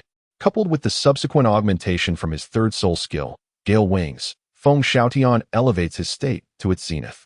Meanwhile, Xiao Wu and Hua Liina, undeterred, propel themselves toward their adversaries after manifesting their martial souls. However, as the soul rings of several individuals shimmered, it became evident to the world just how formidable the Martial Soul Hall Academy's team had become. Astonishingly, Xiao Wu, appearing merely to be in her teenage years, possesses 5 soul rings and is a soul king. In contrast, the already renowned Hualaina and Xiaoyu boast 6 soul rings each, thus qualifying as soul emperors. Achieving the rank of soul emperor at such a tender age of just over 20 is indeed a testament to their extraordinary talent. Should they employ their martial soul fusion technique, their power would escalate to terrifying heights. Even so, the fact that these two are not the team captains raises the question of the captain's potential strength, surely at least that of a soul emperor. Is it truly possible to reach such a rank at this age? The Martial Soul Hall Academy's team is indeed formidable, with a Soul King present, and even a Soul Emperor. Feng Xiaoyan's expression grows grave. This appears to be an utterly imbalanced confrontation. They are merely Soul Zone. How could they possibly contend with such high-ranking Soul Masters? It resembles a scenario where teachers bully their students, and not just one teacher, but seemingly 3. Feng Xiaoyan must focus intently and unleash his self-created soul technique. Otherwise, the opportunity may slip away. Long Yu smiles, anticipating no surprises. Please instruct me. Feng Xiaoyan no longer harbors thoughts of victory. He is determined to fulfill his responsibilities as the captain of the academy team and cannot concede defeat so easily. Feng Xiaoyan's body surges forth like a meteor racing across the moonlit sky, his speed remarkable and eerily silent, akin to Xiaoyu's self-created soul technique, which is all the more terrifying for its stealth. His azure wings slice towards Long Yu with the precision of a razor-sharp blade, exuding a fierce momentum. The brilliance of the dual pupils in Long Yu's eyes flashed, revealing the ethereal aura of his first martial soul's spirit rings, a scarlet ring of 100,000 years, a violet ring of 1,000 years, and 3 ebony rings of 10,000 years each. A Soul King. But how was this extraordinary configuration achieved? How could a 100,000-year spirit ring serve as the first? Such a ring could only be absorbed by a titled Douluo as the 9th spirit ring. Feng Xiaoyan was profoundly shaken, yet the arrow was already knocked. He had no choice but to release it. However, in the very moment of Feng Xiaoyan's initial strike, one of his wings was unexpectedly grasped by Long Yu's hand. Chapter 193. Dread. Countless spectators gasped in astonishment at this scene, without even employing a soul skill. Long Yu had effortlessly neutralized Feng Xiaoyan's peak attack, as though it were a mere game. Alas, I fear I may have overestimated him. The 4th spirit ring of Long Yu shimmered, enhancing his mental telekinesis, which rendered Feng Xiaoyan's body immobile. With a clenched fist, he delivered a powerful blow that sent Feng Xiaoyan flying, while the members of the Divine Wind team had already been eliminated by Hualaina and her companions. Nonetheless, this encounter provided a revelation. Although he harbored no fear of such amplification, the use of mental telekinesis could effectively immobilize an opponent at the moment of their first strike. Of course, this would not hold true if the opponent's mental fortitude or power surpassed that of Long Yu himself. The Spirit Hall Academy team emerged victorious. The Cardinal announced, feeling no great surprise. After all, this was merely the beginning of their journey, and he was destined to be the future saint of the Spirit Hall. Defeating a mere Feng Xiaoyan was hardly a feat, junior brother. Why do you still hold back against Feng Xiaoyan? His speed is even slower than ours. Hualaina whispered into Long Yu's ear, mindful not to speak too loudly lest it induce feelings of inadequacy in their adversary. No, I merely wish to gauge the strength of one who possesses innate, full spirit power and self-created soul skills. Long Yu replied with a slight shake of his head. What? He possesses innate, full spirit power, yet I find him rather weak, Hualaina exclaimed, covering her crimson lips in astonishment. Below, Feng Xiaoyan, upon hearing this, felt tears stream down his face beneath his mask. There are myriad ways to insult, yet why must you choose this one?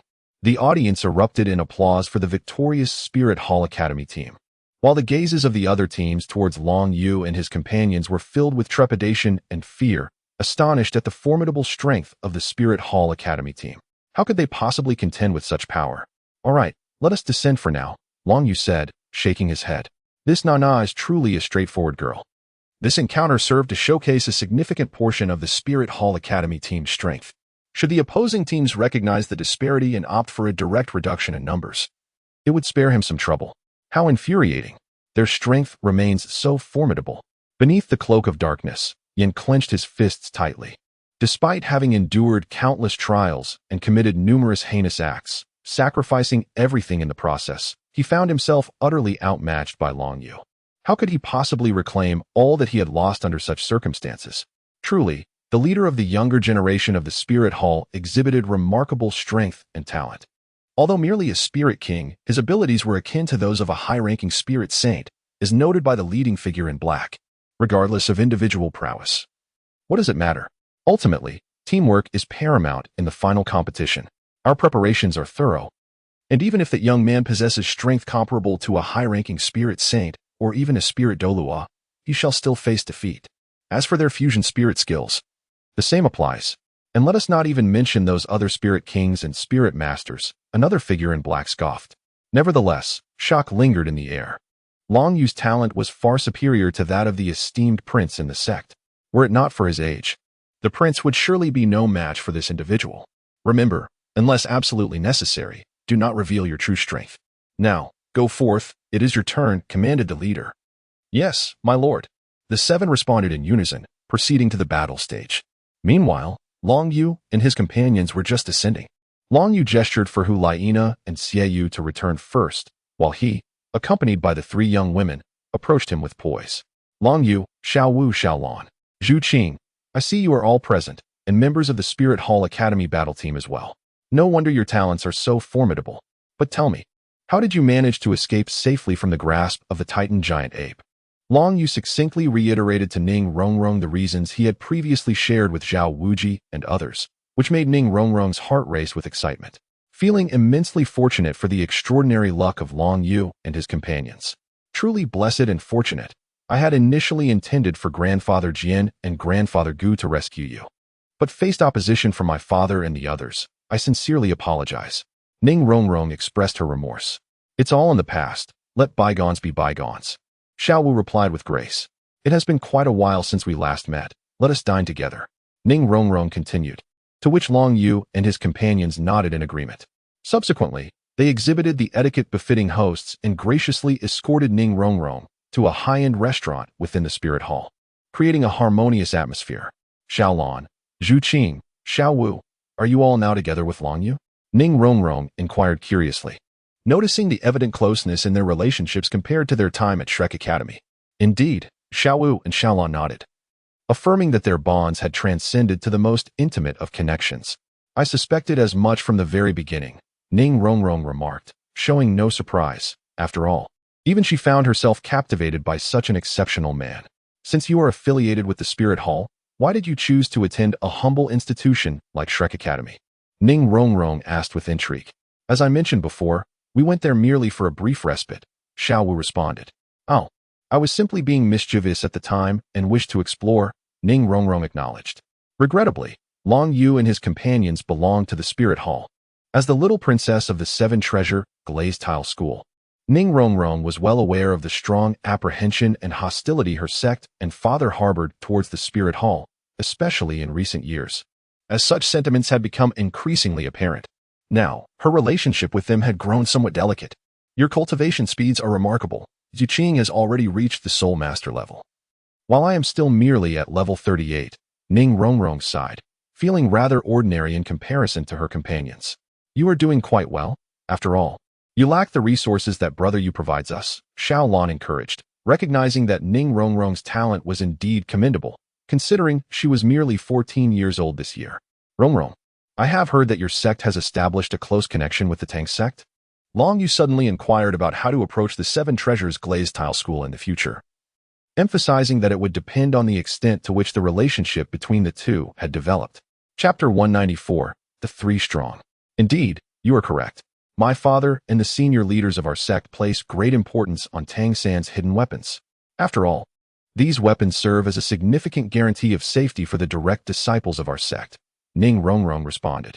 Whether one is aware or unaware, one must not divulge such crucial matters to outsiders, especially not to those from the Spirit Hall. I am not foolish. Rongrong, in light of our past camaraderie, allow me to offer you a piece of advice. It would be prudent not to become too closely associated with the Tang sect, Long Yu remarked calmly. Why is that?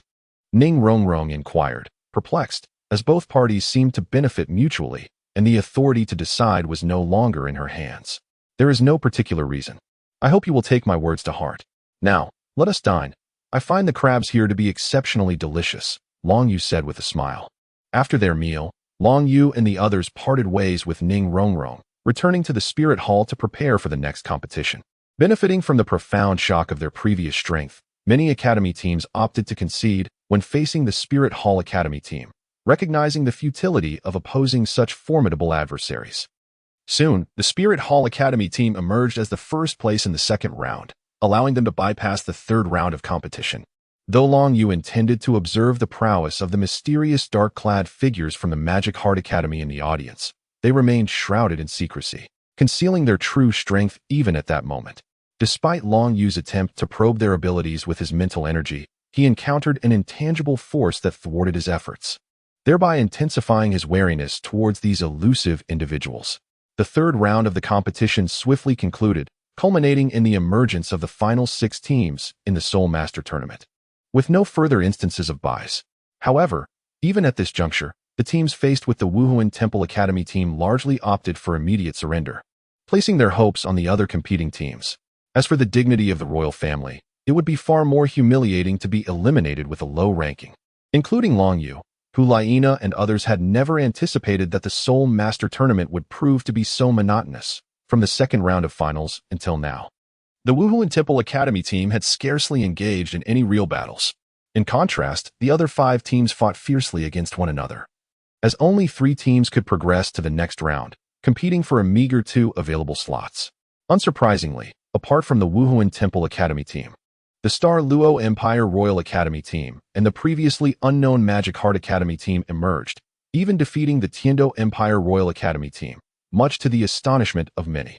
The Tiando Royal Academy team was among the rare few not to appear in the final 3.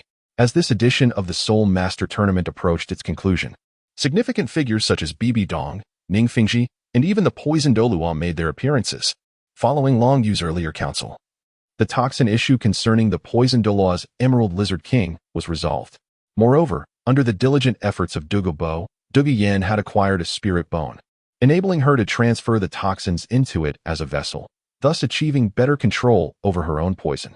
Time had passed, yet Dugu Bo had not forgotten his initial promise. This was something the old poison master was capable of. However, his formal allegiance as one of the elders of the Wuhuan Temple would only be established after the conclusion of the Soul Master Tournament. Shortly after the 3 teams gathered before the Pope's Hall, a group emerged from the side entrance, consisting of 12 cardinals clad in red. They approached the hall's entrance and stood on either side, 6 on each flank, as the foremost among them proclaimed loudly, "The Pope has arrived."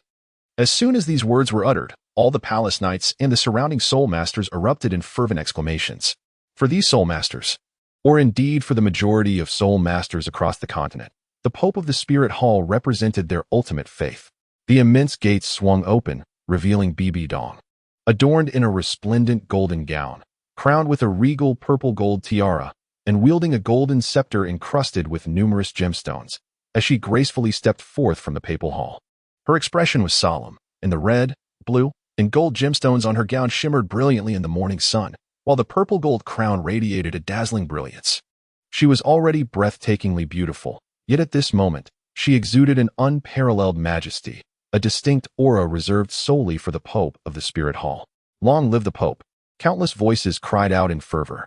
However, beside Bibi Dong, Ning Fengji and a few others exchanged worried glances, for to them, this was far from a favorable spectacle. Following Bibi Dong were 5 individuals, 2 of whom were naturally the Chrysanthemum Douluo and the Ghost Douluo, while the other 2 were the Sword Douluo and the Poison Douluo. The 5th individual beside the Poison Douluo was Ning Fengji himself, dressed elegantly and exuding the grace of a refined gentleman. Despite his age, he still embodied a charm reminiscent of his youth. The Sword Douluo, standing by Ning Fengji, appeared youthful despite his white hair, clad in simple attire. Yet his eyes were piercingly sharp. The Sword Douluo, a level 96 super Douluo with the martial spirit of the 7-killing sword, was hailed as possessing the most formidable offensive power, serving as the pinnacle strength of the 7 treasures glazed tile school, akin to a steadfast anchor. Once Bibi Dong took her seat, the others followed suit, their gazes fixed upon the 3 teams below, including Bibi Dong. They all believed that the Spirit Hall Academy team was destined for ultimate victory, as the disparity in strength was undeniably significant. Ning Fengji and the Sword Douluo observed Long Yu with profound intensity, contemplating the necessity of eliminating such a prodigious talent before his growth. After all, Allowing Long Yu to mature posed an immense threat to the Spirit Hall, as there was no one among the younger generation capable of rivaling him. And even many of the older generation's formidable figures might not measure up to this exceptional talent. Such a formidable concern was indeed a grave threat. However, it was regrettable that this was the Spirit City. How could they possibly eliminate Long Yu here? Chapter 195. The semifinals. Bibi Dong's gaze swept across the three teams in the arena, and with a gentle wave of her scepter, three radiant beams of light materialized before her, hovering gracefully in the air. These three beams represented three soul bones, a skull, a right arm bone, and a left leg bone, each shimmering with hues of pale blue, deep green, and fiery red. The moment the soul bones appeared, their dazzling brilliance illuminated the surroundings, allowing even the soul masters gathered at the foot of the Pope's mountain to see clearly. Apart from Long Yu, Xiao Wu, and Xiao Lan, the other competitors exhibited eyes filled with fervor and desire, with some displaying unmistakable greed. The soul bones presented as rewards for the Soul Master competition were undeniably exceptional, each being over 10,000 years old. Were it not for the protective presence of so many formidable beings in Wuhan City, there would have been attempts to seize them outright. Bibi Dong cast a sidelong glance at the cardinal in red, prompting the leader of the group to step forward. The three soul bones were identified as the wisdom skull of mental concentration, the wind-chasing left leg of rapid advancement, and the flame-wielding right arm of explosive fire, all originating from soul beasts of 10,000 years. Notably, the wisdom skull was derived from a soul beast over 50,000 years old, personally slain by the previous pope, making it an exceedingly rare top-tier soul bone, second only to 100,000-year soul bones and external soul bones.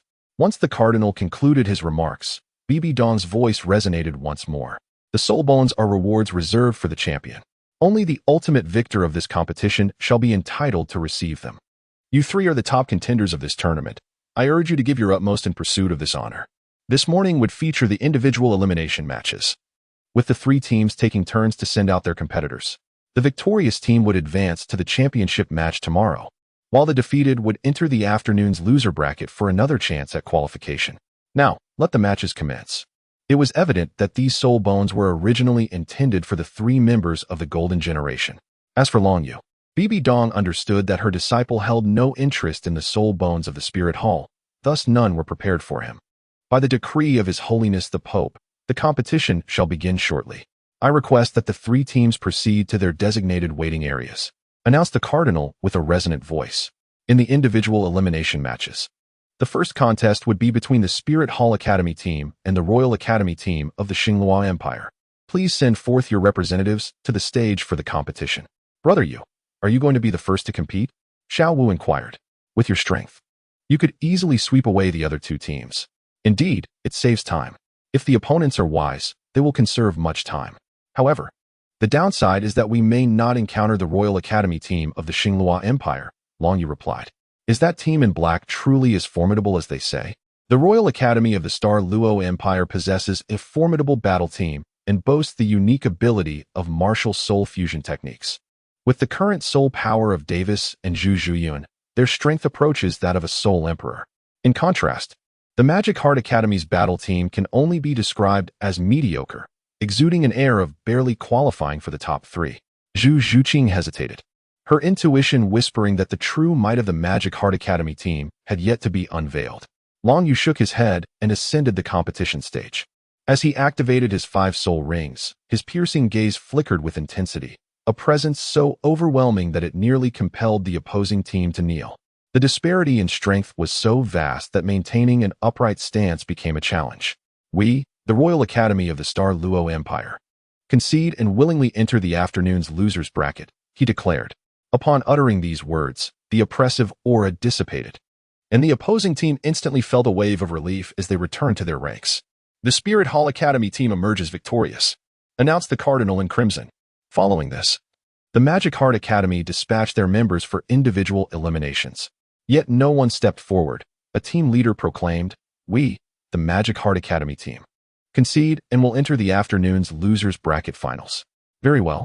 I hereby announce that the Spirit Hall Academy team secures a spot in the finals of this Soul Master competition. In accordance with tradition, The Magic Heart Academy and the Royal Academy of the Star Luo Empire will compete in the semifinals this afternoon to determine who advances to tomorrow's finals. However, considering that neither team has expended any soul power, His Holiness the Pope suggests we conserve time. Do both sides agree to commence the losers bracket team battle now? This not only saves time but also allows for ample recovery of soul power and adjustment of conditions. Having received an order from Bibi Dong, the Cardinal altered the customary procedure. After all, with prominent figures like Bibi Dong seated, it seemed rather unseemly to surrender entirely without any display of combat. The Royal Academy of the Star Luo Empire consents, nodded one of the instructors, affirming that an extended period for recuperation would be most advantageous. The Magic Heart Academy team also agreed, their leader's voice raspy yet imbued with undeniable confidence. Let the contest begin. Unleash your true potential. With both sides in accord to initiate the eliminations ahead of schedule, the competition would commence earlier than anticipated. Teams were invited to send their members to the stage. The Cardinal announced that the Royal Academy of the Star Luo Empire, led by Captain Davis and Vice Captain Zhu Zhuyun, boasts high-ranking Soul Masters, with a total of 6 Soul Masters in the team. As the representatives of the Star Luo Empire, their strength is formidable among the competing teams. Surprisingly, Davis chose to be the first to enter the arena, stating that it would boost morale by easily defeating the rather underwhelming team from the Demon Heart Academy. Yuan, since their captain has already stepped forward, you should join as well, remarked the disdainful figure in black. Yes, my lord. I shall not disappoint you. Yuan nodded, then approached the battle platform. Davis, possessing the evil eye white tiger martial soul, is a level 48 assault-type soul master. As he manifested for best soul rings, an overwhelming aura emanated from him, exuding a sense of authority befitting a nearly confirmed future emperor of the Star Luo Empire. If this were not the Soul Master City, you would not survive to see another day, Yuan scoffed, revealing an astonishing array of 2 yellow, 2 purple, and 2 black best soul rings. Soul Emperor. Is Yuan truly a Soul Emperor? Davis's heart shifted from anger to shock and fear in an instant.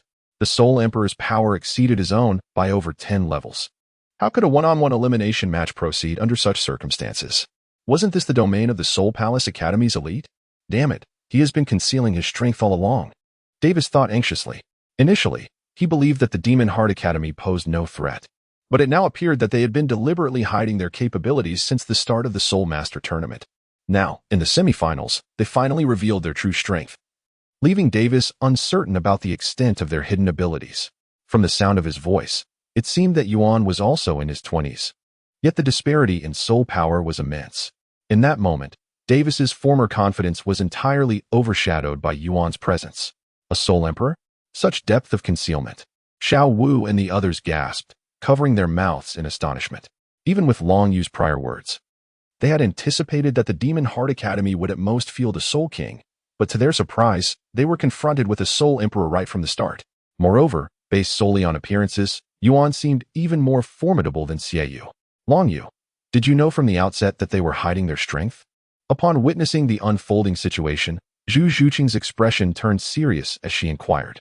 Initially, she believed that the Royal Academy of the Star Luo Empire would undoubtedly be their opponents in the finals. However, it now appeared that she had underestimated these individuals clad in black. Indeed, her premonitions were accurate. These figures were far from ordinary. Aside from the Soul Emperor, the others could not merely be Soul Masters. She sensed that tomorrow's championship match would prove to be quite intriguing, finally igniting her interest. Longyu nodded in agreement. The Soul Emperor. I wonder how many Soul Emperors this Demon Heart Academy team possesses.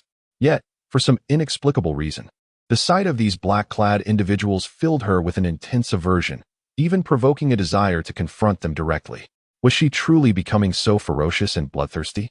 She had underestimated these adversaries. Their dark attire concealed not only their appearances, but also their formidable strengths. When had such a powerful and enigmatic team emerged on the Douluo Continent? Bibi Dong maintained her composure, yet internally, she was profoundly astonished. Even the illustrious generation of the Martial Soul Hall, if Nana and Xieyu had not utilized divine herbs, would likely only rank as Soul Kings now, resulting in a disparity of several levels between the two sides. The potential of their opponents was evident. This was the glory and recognition that rightfully belonged to her. Yin felt the eyes of nearly everyone fixated upon him, experiencing immense satisfaction. This was the honor he was destined to possess. All because of that damned Long Yu, who had stolen everything from him years ago. Now, he was determined to reclaim what he had lost from Long Yu's grasp. Make your move, or you shall find no opportunity left, Yin declared, relishing the sensation akin to that which Long Yu had once experienced. The thrill of belittling his opponent while feeling assured of victory was intoxicating.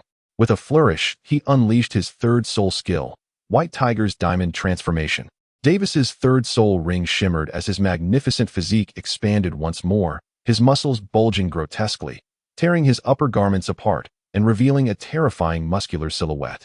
Strangely, black horizontal stripes appeared on his skin, resembling a tiger's hide, and if not for the lack of fur, he could easily be mistaken for a beast. His tiger-like paws grew larger, with the blades protruding from them transforming into gleaming silver. Most remarkably, he was enveloped in a radiant golden light, as if gilded. His blood-red eyes glimmered with a bloodthirsty gleam, exuding the majesty of a king among beasts. Davis's third soul skill, akin to those of Dai Mubai, was the result of countless generations of exploration by the Dai family, culminating in these three exceptional abilities. The immense amplification from his third soul skill enhanced all aspects of Davis's attributes. Although the power disparity between the two sides was vast, surrender was no longer an option in the semifinals. He could only hope to deplete the Soul Emperor's energy as much as possible.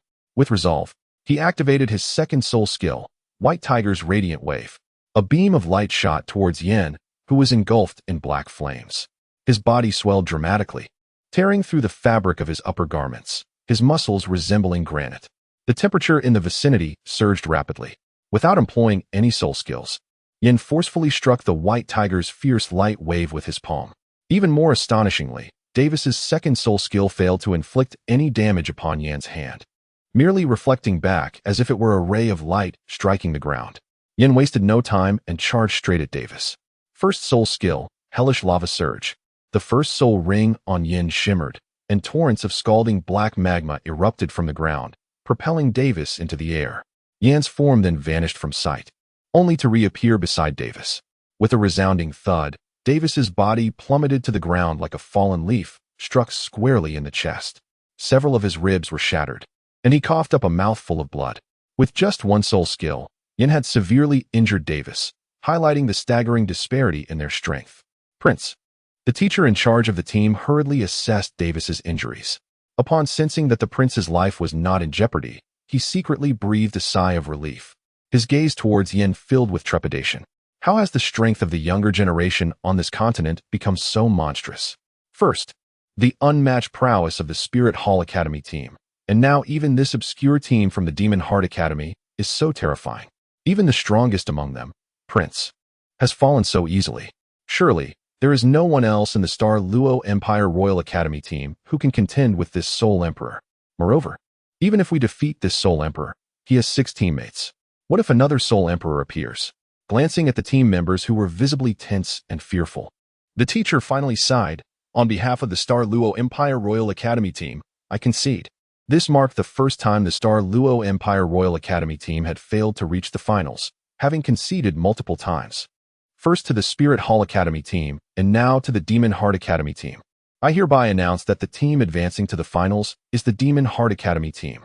The Spirit Hall Academy team and the Demon Heart Academy team will compete tomorrow for the championship title of this Soul Master Tournament. The Cardinal was momentarily taken aback before announcing, as he had not anticipated the formidable strength of the Demon Heart Academy team. Nevertheless, he remained steadfast in his belief that the Spirit Hall Academy team would ultimately triumph. Chapter 197. Analysis. Yin returned to his team, and the cloaked figure in charge patted his shoulder with satisfaction before glancing at Long Yu and the others and leaving. Meanwhile, Long Yu remarked with a peculiar expression, "That cloaked figure seems to be Yin. It is not merely a semblance. He is indeed Yin, albeit with a mutated martial soul. However, his methods of attack and soul skills remain unchanged," Dragon Feather remarked. "Yin? Surely not. How could he possibly have cultivated to the level of Soul Emperor? His talent simply does not permit such an advancement." Xiao Wu exclaimed in disbelief. "Hu Laiina and Xie, you could only reach this level after obtaining celestial herbs." Yet she distinctly remembered that Brother Yu did not bestow any of those precious herbs upon that insufferable fellow. Yet now it appears that Yan's prowess might even surpass Xie Yu's. Could it be that he too has encountered fortuitous circumstances and acquired celestial herbs? Xiaoyu pondered. However, if that were the case, why has Yin not returned, instead opting to join that demonic academy's battle team? This does not align with the effects of celestial herbs. Ordinary means would not suffice. Yet if it were through extraordinary methods, then it might be plausible, Dragon Feather stated calmly. Extraordinary methods? Are you implying he is a sole master of the evil path? Xiaolan furrowed her brows. From the moment Yin unleashed his aura, it made her blue-silver emperor feel profoundly uneasy, as though it were steeped in blood and malevolence. This assertion is far too grand without concrete evidence. We cannot hastily draw conclusions. After all, this is the Soul Master Tournament, and we are in the Martial Soul City.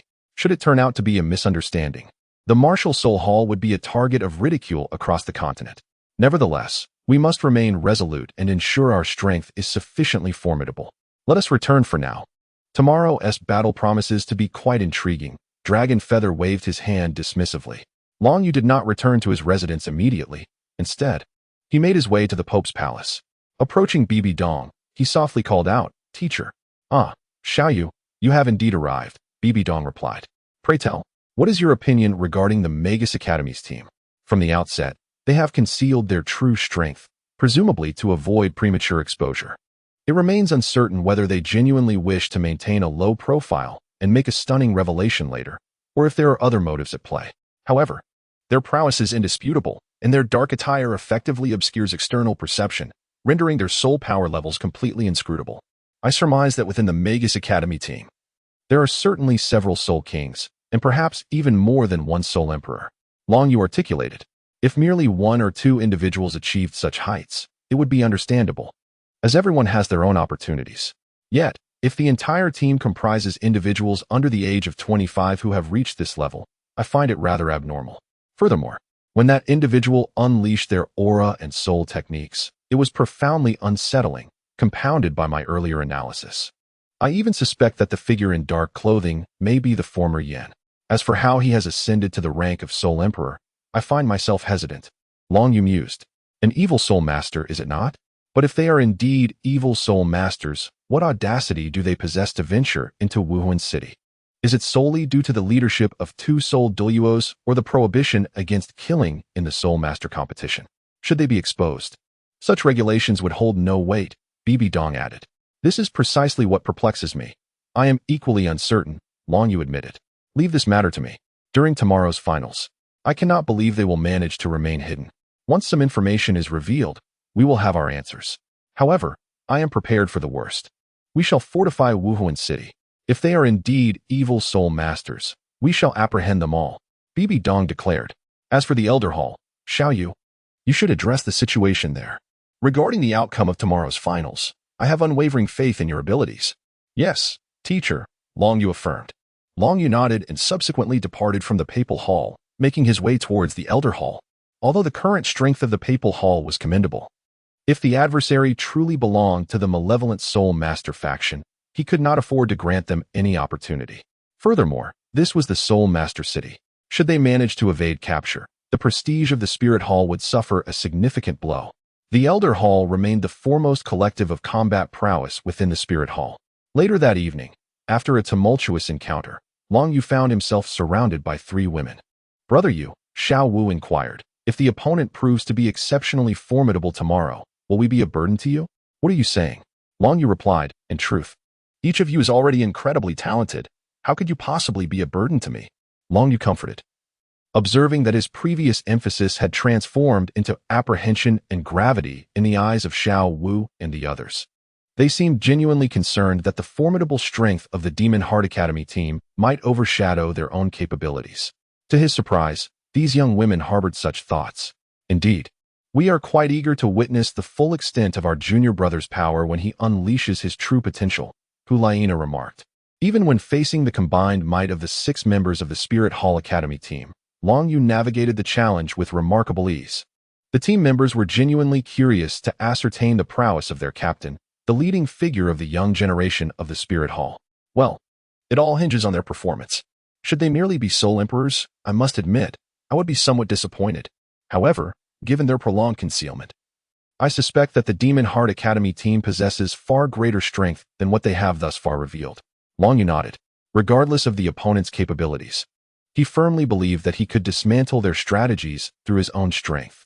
He found it hard to believe that among his contemporaries, there existed individuals or teams capable of vanquishing the current team of the Spirit Hall Academy. If they truly are evil spirit masters, what is the Spirit Hall's plan? Xiaolang inquired, her azure hair clinging to her forehead, dampened by perspiration. You are overthinking it, Sister Xiaolang. Should those dark-clad individuals indeed be evil spirit masters, the Spirit Hall would annihilate them on the spot. Neither the Seven Treasure Glazed Tile sect nor the two great empires would dare speak a word against it. In fact, the Heavendou Empire would feel humiliated by the presence of evil spirit masters among the competing teams, for they are the common enemy of the entire continent, both to spirit masters and civilians alike, Hulaina stated. Let us hope that Yin has not truly strayed down a misguided path. Otherwise, no one can save him. Chapter 198. The complete strength of the Magic Heart Academy team time swiftly passed to the next day, as the finals of the Spirit Master Tournament commenced. Featuring a contest between the Spirit Hall Academy team and the underdog Magic Heart Academy team for the championship title. Figures of great renown, including Bibi Dong, took their seats, while Ning Fengji and others expressed a keen interest in witnessing the match, given the evident suspense. If the Spirit Hall Academy team failed to secure the championship during such a pinnacle moment, it would indeed be a sight to behold, delivering a significant blow to the Spirit Hall's prestige. As both teams ascended the battle platform amidst the watchful gaze of the crowd, the outcome of the Spirit Master Tournament Championship awaited determination. Both sides prepared themselves, and the red-robed bishop proclaimed, "Unleash your martial souls." On the Spirit Hall Academy's side, there were no apparent changes. Long Yu, Hulaina, and Xiaoyu stood at the forefront, while Xiao Wu and Zhu Qing positioned themselves slightly behind on either wing. As the bishop's voice faded, both teams activated their martial souls. Let all of you witness the true extent of our might. Yen, at the forefront of the Magic Heart Academy team, declared, his form enveloped by 6 soul rings of optimal configuration. Beside him stood 2 figures cloaked in black, one of whom was a soul emperor, also possessing an optimal soul ring configuration. The other, despite having only 5 soul rings, exuded an aura suggesting he was on the verge of breaking through to soul emperor rank, representing a high-tier soul king. The rest of the team included another Soul King and 3 high-tier Soul Masters, 2 Soul Emperors, 2 Soul Kings, and 3 high-tier Soul Masters. This constituted the true strength of the Magic Heart Academy team, merely in terms of soul power. The Magic Heart Academy's prowess was not inferior to that of the Spirit Hall Academy team. However, true strength is not solely determined by the level of soul power. It appears that I have somewhat overestimated your capabilities. Is this truly the entirety of your strength? 2 Soul Emperors, and another pair of Soul Emperors? Long Yu spoke softly. Even though, in comparison to other teams, this was akin to a crushing victory, it felt rather mundane to him. You will soon discover the extent of our strength. Long Yu. Yen sneered as the voice of the cardinal began to resonate. Indeed, it is you, Yen. I never anticipated our reunion in such a setting, Long Yu remarked, as he wielded the Golden Dragon Spear, which had never made an appearance in the Soul Master competition before. Meanwhile, with the assistance of their companions, Xiaoyu and Hulaina instantaneously amplified their brilliance to its zenith. The fusion technique of their martial souls, Enchantress, was unleashed. A figure with flowing hair, indistinguishable in gender, emerged. Their hair had transformed into a vivid crimson as the silhouette, composed of Xiaoyu and Hulaina, began to dance gracefully. 2 golden crescent blades, magnified to twice their size, shimmered with a rainbow-like radiance at the tips of their outstretched arms. Accompanied by a surge of intense red light, the fused figure vanished within the dense crimson mist. Within the control range of the Enchantress skill, all individuals would experience a 50% reduction in sensory perception, a suppression of 50% in soul power, and a delay of 50% in all actions. This marked the first time Hulaina and Xiaoyu employed their martial soul fusion technique in the Soul Master competition. As for their other opponents, they were not yet compelled to utilize such a technique. The martial soul fusion technique wielded by the 2 Soul Emperors boasted a power rivaling that of a Soul Douluo, the blood prison demon lion. A dark red glow emanated from the 2 individuals behind Yen, while the rest of the team, especially Yen, remained vigilant against the Spirit Hall Academy members, ready to prevent any interruption of their martial soul fusion technique. Long Yu evidently had no intention of interruption. At last, he found a semblance of enjoyment. The fusion of martial souls. A glint flashed in his dual-colored eyes as he activated his first soul skill, spiritual sharing. This ability allowed the 7 members of the Spirit Hall Academy battle team to share their mental strength, rendering them impervious to the control of malevolent forces. As a blood-red light flickered, a Soul Emperor and a Soul King transformed into a colossal crimson lion, its body measuring over 4 meters in length. Its scarlet mane instilled a profound sense of dread, as if a formidable beast were fixating upon them. Its exceptionally robust limbs firmly gripped the ground, and to their astonishment, a pair of blood-red wings sprouted from its back, granting it the power of flight. Nana, Xiaoyu, you shall handle the others. I will take charge of this martial soul fusion technique. You cannot fly, nor can you strike them, and your control abilities will not affect them, Long Yu declared, unfurling the wings of the wind god behind him. He switched his martial soul to that of a golden dragon and invoked his third soul skill, instantaneous movement. At that moment, a high-ranking soul master from the Demon Heart Academy team infused 3 blood-red beams of light into the blood-prisoned demon lion, significantly amplifying its might. The fusion technique of a Soul King and a Soul Emperor, combined with a 50% increase in strength, speed, and mental power, brought it perilously close to the level of a Soul Douluo. Below, Xiaowu and her companions prepared to launch their offensive. Although there existed a certain polarization in soul power levels within the Spirit Hall Academy team, it appeared that both sides were relatively comparable in strength. Meanwhile, the 5 members of the Demon Heart Academy team adopted an unusual stance, forming a faint red protective barrier before them. The soul power of the 4 individuals converged upon their leader, Yin, dramatically enhancing his aura. Seeing this, Yaomei struck with all her might, her golden moon blade crashing heavily against the faint red shield. Alas, it merely resulted in a superficial crack. It was evident that this protective barrier was a product of their collective strength. Yaomei alone was insufficient to shatter it swiftly. A 5-man fusion technique. A Soul Douluo level martial soul fusion technique capable of flight restrains me, while your barrier appears impervious to mental influence. Furthermore, with the combined soul power of a Soul Emperor, a Soul King, and 3 Soul Masters concentrated solely upon Yin, their soul power must have reached the level of a Soul Douluo. I must admit, I have underestimated you. Long Yu was taken aback upon witnessing the scene. At this moment, Yin felt an unprecedented surge of formidable power, his face radiating confidence. In terms of soul power, Yin was indeed a true Soul Douluo, not merely comparable to a Soul Douluo like Yao Mei for a fleeting moment. Although the might of their martial soul fusion technique was immense, the energy consumption was equally substantial. The Magic Heart Academy team was unexpectedly formidable, akin to possessing 2 Soul Douluos. Ning Fengji's cultured voice resonated, his eyes brimming with keen interest. No one could have anticipated such unforeseen occurrences in a single Soul Master competition. Both the strength of the Spirit Hall Academy team and that of the Magic Heart Academy team were astonishingly impressive. It appeared that the suspense was palpable. Even Ning Fengji personally felt that the Magic Heart Academy team held the upper hand. Chapter 199 Unassailable? Are 2 Soul Douluos all your trump cards? If it were anyone else, they would indeed be utterly defenseless, yet you have persistently underestimated my strength. Long Yu remarked nonchalantly. Knowing your power is formidable, so what? Do you really believe you can defeat us so swiftly? As long as we can hold you back, with Yan's current prowess, he can swiftly vanquish all your team members. At that point, the combined might of 2 Soul Douluos will be insurmountable. The blood-prisoned demon lion roared. Although he felt a twinge of humiliation, the pursuit of victory overshadowed all other concerns. The 4th soul skill, Holy Light. The 4th golden spirit ring of Long Yu shimmered. 2 beams of golden light shooting towards the blood-prisoned demon lion and the flames below. This was pure radiant soul power. No, the blood-prisoned demon lion hurriedly took flight, attempting to evade the golden light. But how could it possibly escape so easily? So fearful of my divine light. O wicked soul master. As Long Yu observed the scene, a subtle smile graced his lips. If it truly were the Soul Douluo, then his 5th soul skill would merely serve to dissipate soul power. Suddenly, 2 piercing shrieks echoed through the air.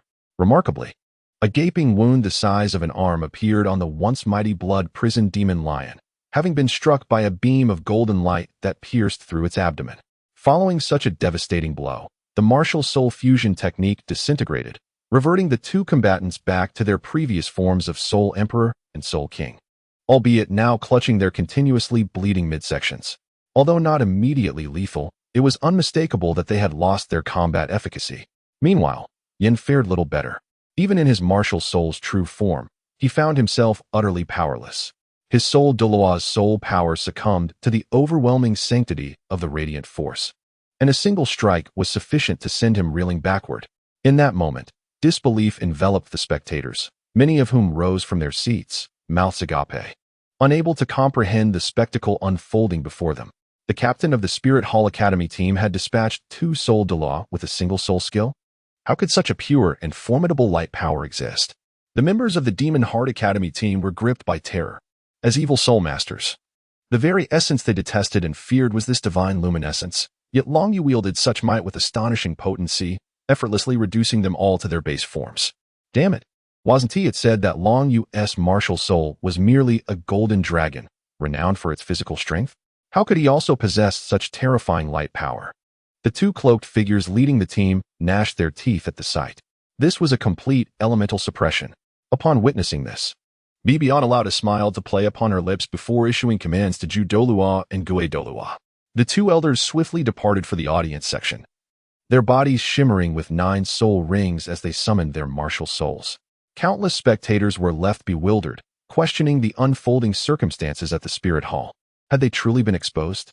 The 2 cloaked figures exchanged anxious glances, their expressions darkening as they noted the predatory gazes of the Spirit Hall personnel nearby. This was Spirit City. If their identities were indeed revealed, they would be in grave peril. It appears you are utterly incapable of withstanding a blow, evil soul masters. Long Yu remarked with an air of indifference. Many in the audience were puzzled by his words, yet those in positions of authority, such as Ning Fengji, were taken aback, their expressions growing grave. Could it be that these individuals were truly evil soul masters? What evil soul masters? Our martial souls merely lean towards the darkness. It is merely that your soul power's attributes counteract ours. Yin forced himself to remain composed, even as he inwardly cursed Long Yu 1,000 times over. It seemed that in this soul master competition, they were destined to lose. Who could have anticipated that within Long Yu's soul power resided the divine light capable of naturally countering all evil soul masters? With a scoff, they persisted in their defiance, declaring that they would first vanquish their opponents. Dragon Feather, without further ado, employed his teleportation soul skill and, wielding the Golden Dragon Spear, swiftly knocked Yin off the battle platform. Meanwhile, Yomei and Xiaowu promptly followed Dragon Feather's lead, with their adversaries utterly demoralized. Dragon Feather and his companions quickly swept through all members of the Demon Heart Academy. As the last of the Demon Heart Academy team fell from the arena, the announcement rang out. I hereby declare the Soul Master Tournament champion to be the Wuhuan Temple Academy team, proclaimed the Cardinal loudly. At the command of Bibi Dong, the Soul Masters affiliated with the Wuhuan Temple immediately restrained all members of the Demon Heart Academy. Rising to her feet, Bibi Dong shouted, her formidable soul power emanating around her. The entire cadre of Wuhuan Temple Knights, along with the Cardinal and Elders, prepared for battle, encircling the individuals from the Demon Heart Academy. With a mere command from Bibi Dong, they could annihilate their foes in an instant. Your Holiness, might I inquire what this means? We merely lost the match. It cannot be that we are to be executed. Is the Wuhuan Temple truly so tyrannical? A figure in black insisted, attempting to maintain composure. This only positioned them in a vulnerable light, seeking sympathy. Surely the Wuhuan Temple would not dare act so brazenly before such a multitude. What could it mean, if not that? How audacious of these evil soul masters to dare enter the Wuhuan city, utterly disregarding the authority of my Wuhuan Temple. Bibi Dong declared fiercely. 9 soul rings floated around her. Yellow, purple, purple, black, black, black, black, red, and gold, representing one of the benefits bestowed by the Rakshasa God examination, the enhancement of all soul rings' age and the presence of divine soul rings. Truly, as the Pope of the Wuhuan Temple, her aura was significantly more powerful than that of Sword Uncle, and she wielded dual martial souls. Ning Fengji, observing Bibi Dong beside him, felt a flicker of apprehension. Despite her youth relative to Sword Uncle, her prowess surpassed his. Your Holiness, in apprehending a thief, may I inquire if there is any evidence to support such claims? The figure in black pressed on. Damn it, I wonder which fool suggested limiting the presence to Douluo only, to avoid drawing too much attention. Now look, how could someone of Douluo's strength possibly escape from Wuhuan City? Even if they are evil soul masters, that does not mean they can triumph over title Douluo at this level, especially not in such numbers. Firstly, had you not been practitioners of the dark arts, the luminous attributes of Long Yu's soul techniques would not have inflicted such considerable restraint and damage upon you. Secondly, according to the intelligence from the Spirit Hall, the once obscure Demon Heart Academy was merely an unremarkable institution for soul masters. However, in the fortnight preceding the commencement of the Soul Master Tournament, the academy was acquired by a cadre of enigmatic figures clad in black. The original overseers met with mysterious deaths in succession, presumably to silence them and prevent any disclosure of your whereabouts. Alas, their overzealousness proved counterproductive. Thirdly, the malevolence and sinister energy emanating from you are overwhelmingly pronounced, far exceeding that of typical soul masters. Were it not for the cloaks you wear, which shield you from external scrutiny, your true nature would have been revealed long ago. If you would but shed your dark garments and provide proof of your innocence. The Spirit Hall shall, before all present, extend a formal apology to you. I can assure you, I represent the will of the Spirit Hall. Bibi Dong articulated emphatically. Chapter 200. Swift resolution. It appears my teacher's efficiency is remarkable, having swiftly clarified the circumstances surrounding the Demon Heart Academy. Long Yu gazed up at Bibi Dong, a profound sense of awe washing over him. After all, she was the Pope of the Spirit Hall. What right do you have to demand that we remove our black garments and masks? I refuse. The man clad in black displayed a stubborn defiance, akin to a pig unperturbed by boiling water.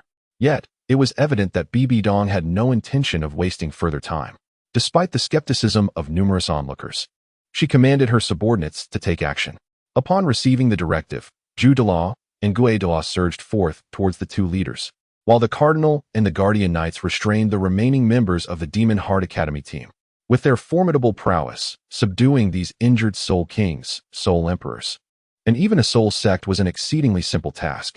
Damn it, the bastards of the Spirit Hall, I will fight you to the end. The two soul Douluos erupted in fury, their 8 soul rings pulsating as they unleashed an overwhelming aura that astonished many. A pair of high-ranking soul Douluos. However, the inherent disparity between a soul Douluo and a title Douluo rendered their efforts futile, particularly as Zhu Douluo had already attained the extraordinary level of 96. I shall uncover the truth behind your black cloaks, you evil soul masters, Zhu Douluo declared, ripping away the black garment of the restrained soul Douluo. What lay beneath was a pallid visage devoid of color, reminiscent of a sickly apparition. The overwhelming stench of blood emanating from the figure caused many to furrow their brows, with some instinctively retreating several steps. With Zhu Douluo leading the charge, the black cloaks of Yin and his companions were forcibly stripped away, revealing an undeniable aura of darkness, malevolence, and bloodlust that pervaded the air, an unmistakable hallmark of evil soul masters. At this moment, even Jian Douluo and Ning Fengji arrived on the scene, confronting evil soul masters. The righteous and benevolent Seven Treasure Glazed Tile School could not afford to stand idly by. The evidence was irrefutable. Is there anything left to say, Yin? You once had a bright future ahead of you, yet you strayed from the path and transformed into an evil soul master. Alas, Long Yu observed the familiar yet alien face before him. Long Yu, my transformation is all your fault. Ever since you arrived at the Spirit Hall, everything has changed. You not only stole my glory and attention, but also took away my beloved Nana. Before Yin could finish, Long Yu delivered a swift kick that sent him sprawling to the ground. It was a matter of skill and adequacy, and Nana had never harbored feelings for him. He was merely deluding himself. Moreover, Nana is not someone you can name, Long Yu stated coldly, his eyes brimming with iciness. In a mere span of 2 years, your soul power has ascended at an astonishing rate.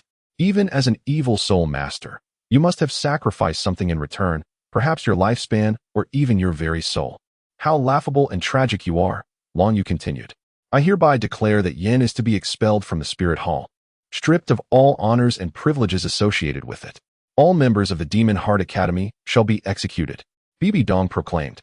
And the members of the Golden Fighting Soul immediately executed the malevolent soul master before them, leaving only Yin alive. Since you believe this turmoil stems from my existence, allow me to bring it to an end. With the Dragon Emperor spear in hand, Long Yu pierced Yan's heart. If you had never appeared. Yan's words remained unspoken, yet the vitality within him was nearly extinguished. Feeling the chilling sensation emanating from the earth, he cast his final gaze upon Hulaina, only to be met with disdain and animosity. Throughout his life, he had never received any affection or concern from her. He had never triumphed over Long Yu. Even after selling his soul to the devil. With Yan's demise, all the other malevolent soul masters from the Demon Heart Academy were vanquished, and the soul master competition finally drew to a close. Bibi Dong commanded the members of the Spirit Hall to resume their respective duties and return to their positions, while the Academy's battle team, under Long Yu's leadership, proceeded towards Bibi Dong, where 3 dazzling soul bones were currently floating. Congratulations on securing the championship of this soul master competition. This reward is rightfully yours to allocate, Bibi Dong smiled. Observing the group of young individuals, particularly Long Yu and Hulaina, a smile graced Bibi Dong's face. At last, both Yu and Laina had truly matured, with the championship title now in their grasp. Their fame would resonate across the entire continent. Thank you, Your Holiness. If possible, could we exchange the fiery right arm bone for another soul bone? Our team does not require such attributes, Long Yu inquired with a smile. You little rascal, you dare to haggle? Do you think soul bones are as common as cabbages? You get what you get. Bibi Dong rolled her eyes at Long Yu. However, the soul bone originally intended for Yin now seemed entirely unnecessary. Long Yu's request was likely for Zhu Zhuqing's benefit. This young man certainly understood the value of compassion, which explained his multitude of female admirers. Very well, Bibi Dong nodded. Retrieving the fiery red right arm bone and subsequently producing a pale blue right leg bone from her storage soul guide. This too is a 10,000-year soul bone. Personally obtained by me from a 30,000-year-old azure-winged wolf king, it is no less valuable than the original.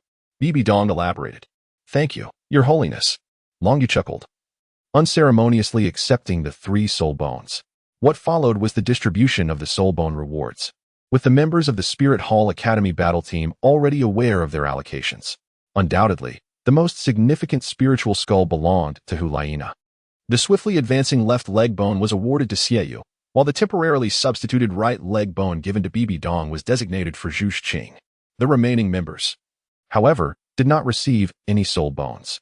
Although some within the Spirit Hall Academy battle team felt a twinge of dissatisfaction, they refrained from voicing it.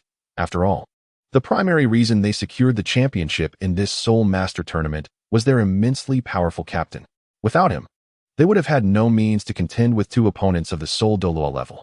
Furthermore, they had already received news that the Spirit Hall would soon confer the title of Holy Son upon Long Yu and Holy Maiden upon Hulaina, marking them as the successors to the next generation of the Pope of the Spirit Hall.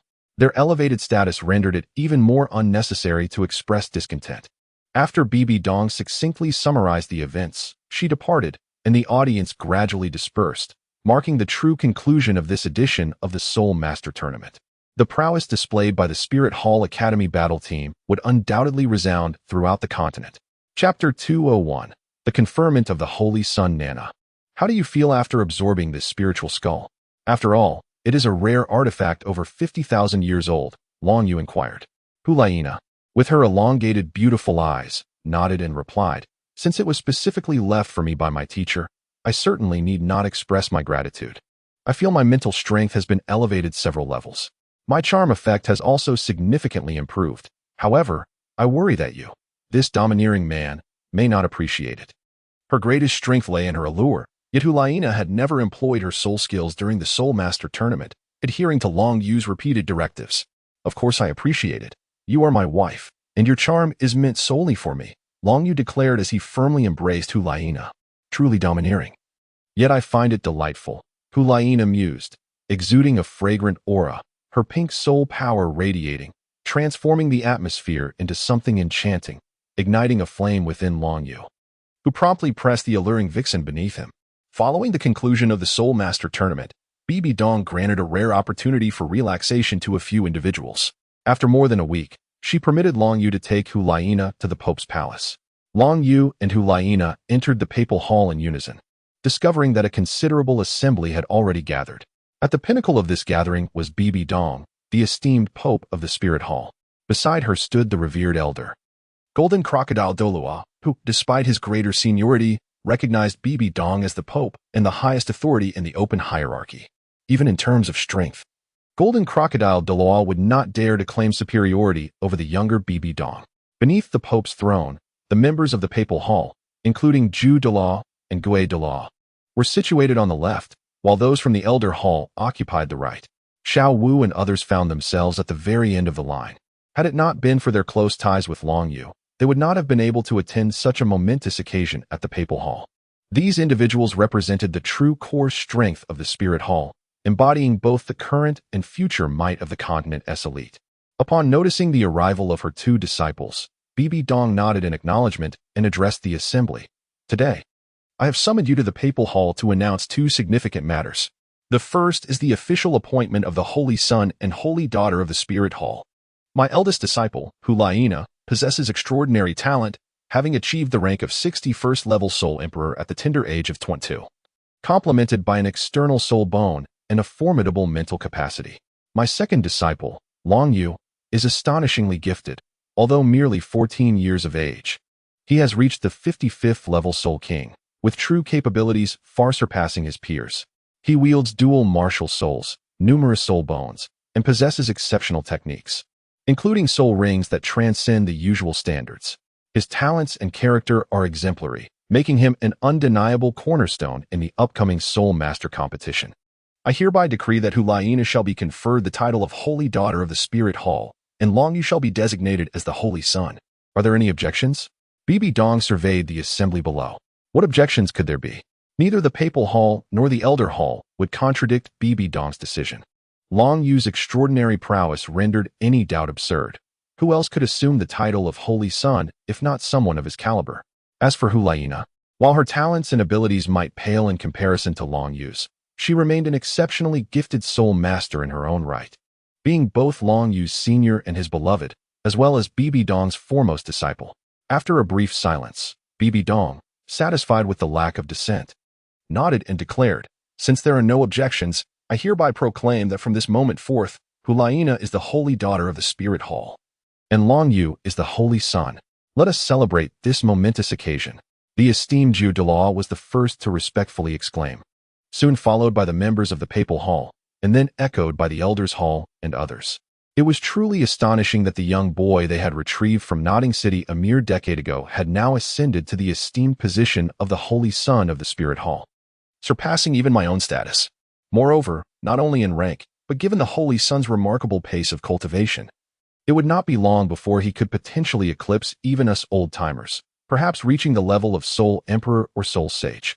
Zhu Dao gazed at Long Yu, who stood at the center, and couldn't help but feel a deep sense of admiration. From both a personal standpoint and the grand perspective of the Spirit Hall, Long Yu was someone I wholeheartedly supported. "You may rise." Long Yu and Hulaina spoke, and the crowd returned to their usual selves, their gazes toward the two imbued with newfound reverence. The disciples of the Pope and the Holy Son and Daughter of the Spirit Hall were entirely different entities. With matters concluded, the prominent figures were eager to avoid further delays. The golden crocodile Douluo approached Long Yu and quietly expressed his gratitude. "Thank you. You are too kind." "Second Elder, I merely did what I could," Long Yu replied with a smile, undoubtedly referring to the matter concerning Qian Renxue. "By the way, when you find the time, do visit the Grand Elder. He has something to discuss with you." After speaking, the golden crocodile Douluo departed alone. Had it not been for his connection to Qian Renxue, he would not have come to the Pope's palace. It would have sufficed to send other elders to witness the proceedings, thereby conveying the council's stance. Long Yu nodded slightly, watching the second elder leave. "Poison Douluo, come in," Bibi Dong commanded. Soon, a figure with white hair entered the Pope's palace. His once dark green hair had transformed to its natural white, and his attire had shifted to simple, unadorned clothing. Compared to the past, he resembled an ordinary elder. Yet his vitality and spirit remained remarkably robust due to his strength. "I pay my respects, Your Holiness." Dugu Bo saluted, his gaze toward Long Yu warm with a smile. Many present were taken aback by the sight of the notorious poison Douluo in the Pope's palace, leading to a flurry of whispers and bewilderment. However, more astonishment was directed toward Bibi Dong. It appeared she had silently brought a titled Douluo into the fold of the Spirit Hall, a figure with whom she had significant conflict. "Old Poison, I never expected we would meet here in such a manner," Zhu Dao remarked in surprise, recalling the long-standing grievances between them. How had he not caught wind of this development? Chapter 202. Elder Dugu, your servant greets you, young master, Dugu Bo respectfully addressed. Having remained in Spirit City since the conclusion of the Soul Master competition, finally summoned by Bibi Dong, Elder Dugu, You seem to be in excellent condition. Far better than in the past, Long Yu noted with a smile.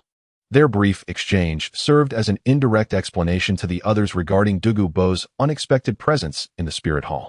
Long Yu glanced upwards at Bibi Dong, who nodded slightly. After all, his mentor was above, and he needed to be aware of that. Ladies and gentlemen, this is the second matter I wish to announce. Dugu Bo has officially joined the spirit hall, currently possessing the strength of a level 93 title Douluo. Becoming one of the elders of the spirit hall, Bibi Dong declared. As Long Yu applauded, others quickly followed suit. Though it felt somewhat peculiar, it was important to show support for Bibi Dong and Long Yu in this formal estate. Elder Dugu, it appears you have been faring quite well recently. Long Yu remarked with a smile. You, my boy, have become quite formidable. You won the championship in the Soul Master Tournament and have now ascended to become the Holy Son of the Spirit Hall. In the future, you shall undoubtedly be the Pope of the Spirit Hall, Dugu Bo expressed with admiration. Although he had not encountered the silver-haired woman from the past, his awe for Long Yu had only intensified, stemming from respect for Long Yu as an individual, rather than from Gu Yu Na. Those are merely remnants of the past, hardly worth mentioning. My current strength is still far from sufficient, Long Yu chuckled. Do you intend to remain at the Spirit Hall to cultivate? Dugu Bo inquired. Not at all. Cultivating within the Spirit Hall would be too slow for me. I must venture out to gain experience, Long Yu replied. Rest assured, in the short term, the Spirit Hall will not initiate a war. By then, with your strength and abilities, you are sure to shine brilliantly. Long Yu shook his head. If Dugu Bo were simply an ordinary title Douluo, Long Yu would not have been so concerned. However, Dugu Bo was different. While he might rank at the bottom among title Douluos, to soul masters below that level, Dugu Bo was a nightmarish existence. In the context of large-scale warfare, Dugu Bo's capabilities would be maximally showcased, and his impact would far surpass that of other title Douluos. Long Yu was aware, and so was Bai Dong, which is precisely why she made such a significant announcement to court Dugu Bo. Oh, you truly have no inkling of the heights to which your future self, and the Spirit Hall, will ascend. Dugu Bo refrained from probing further into Long Yu's destination. Elder Dugu, do you recall what we discussed back then? Long Yu inquired with a smile. Let us together forge a new era. Their gazes locked, and their cups clinked with a shared smile. Teacher, you summoned me, and I have arrived, Long Yu proclaimed upon entering the Pope's hall. Please, take a seat. You certainly lack any modesty, Bai Dong remarked, gazing at her disciple in disbelief. Had it been anyone else, they would have been swiftly silenced. Teacher, are you intending for Nana and me to journey to the city of slaughter to acquire the domain of the god of slaughter? Long Yu queried. Indeed, nothing escapes your keen perception. That is precisely my intention. It is an excellent place for honing one's skills. And obtaining the domain of the god of slaughter would significantly enhance your prowess. I have faith in your abilities to emerge victorious from the city of slaughter. Bai Dong affirmed with a nod. Indeed, this aligns with my next plans. Remaining solely within the Spirit Hall for training has become rather mundane, Long Yu replied. Do you not feel any shame? You are now the Holy Son of the Spirit Hall, yet you still yearn to venture outside. Bai Dong cautioned. The city of slaughter is fraught with peril. Even if you wish to accompany others, you must consider their strength. The Hell Slaughter Field is not a place for outsiders. One must rely entirely upon their own strength. Were it not for Xiao Yu and Nana's capabilities being entirely sufficient, I would never have agreed, she added. Rest assured, teacher, I am well aware of the risks. However, could you perhaps meet us outside when we return? Long Yu requested. Very well, you rascal. I shall personally greet you at the exit when the time comes, Bai Dong replied, somewhat exasperated. In truth, she could easily enter and exit the city of slaughter. And within the realm of the god of slaughter, she could even utilize her soul techniques. Nana and I shall prepare ourselves and set forth for the city of slaughter shortly, Long Yu declared with a grin. In truth, he merely intended to bring Hulaina along, as the others either lacked the necessary strength or were deemed unnecessary. For instance, Xiao Wu and Zhu Zhuqing were insufficient in strength, while Xiao Lan, given her current capabilities within the blue-silver domain, posed no less efficacy than the domain of the god of slaughter. Having you by my side brings me great reassurance. Come. Teacher has prepared a feast to celebrate your and Nana's ascension as the Holy Son and Holy Maiden of the Spirit Hall. After Bibi Dong finished speaking, she rose and departed the Pope's palace with Long Yu, following a grand banquet. Long Yu did not immediately seek out Hulaina and others to explore the origins of life. Instead, he made his way to the Elder Hall, for during the day, Douluo had expressed a desire to meet him. Without any hindrances, Long Yu swiftly arrived at Douluo's estate. There, a seemingly unremarkable figure sat quietly on a chair, gazing into the distance as if deep in thought. "You have arrived, Xiaoyu." Douluo waved his hand, inviting Long Yu to take a seat. His gaze towards Long Yu grew increasingly approving, resembling a father-in-law assessing his son-in-law, which made Long Yu feel somewhat uneasy. This old fellow, he thought. Why was he looking at me like that? "Great elder, may I inquire what you wish to discuss?" Long Yu asked. "First and foremost, I wish to express my gratitude for your rescue of Xiao Shui and the others. They have conveyed this to me. I could hardly have anticipated that you would be capable of executing a martial soul fusion technique. Perhaps this is fate," Douluo replied. "Xiao Shui holds you in high regard. It is the first time I have seen her speak so highly of anyone, given her proud nature. Then, what do you truly desire, old man? Coupled with your earlier gaze, great elder, please speak plainly. I do not favor beating around the bush," Long Yu stated. "Very well. I shall not mince words. Do you harbor feelings for Xiao Shui?" Douluo inquired. "Huh, you are asking if I like Qianren Xue?" Long Yu was momentarily taken aback. "To speak frankly, had it not been for your appearance, I would have doubted that Xiao Shui would ever regard any peer with respect. I anticipated she would cultivate alone, waiting for the martial soul hall to unify the continent, perhaps even achieving divinity in solitude. After all, Xiao Shui is already over 20 years old and has yet to show any affection towards any other male, save for you, who possesses a unique gaze and assessment." Douluo sighed. "Well, great elder, matters of the heart are not so simple. Moreover, I have only met Qianren Xue once," Long Yu clarified. "I understand the nature of youth. I was once young myself. With time, familiarity grows," Douluo remarked, seemingly grasping the essence of the situation, which left Long Yu utterly speechless. "Long Yu, just be honest with me. What is your impression of Xiao Shui?" Douluo pressed. "Qianren Xue is perfect in both talent and beauty, mature in mind, and a truly remarkable individual. However, that does not imply that something will inevitably develop between us. It is merely that we both excel in our own rights and share a mutual admiration," Long Yu responded. Long Yu replied, his mind once again conjuring the scene of their last encounter, the pitiable angelic girl evoking a sense of compassion. Yet, Qianren Xue's beauty and figure were nothing short of extraordinary. After all, she was the epitome of allure among the combatants. Aside from Gu Yu Na, Qianren Xue's beauty was indeed the most striking he had ever encountered. Coupled with that angelic visage and a devilish figure, along with a rare blend of feminine valor, exceptional intelligence, and strategic acumen, Long Yu could not help but concede that she was a girl of remarkable prowess in every conceivable aspect.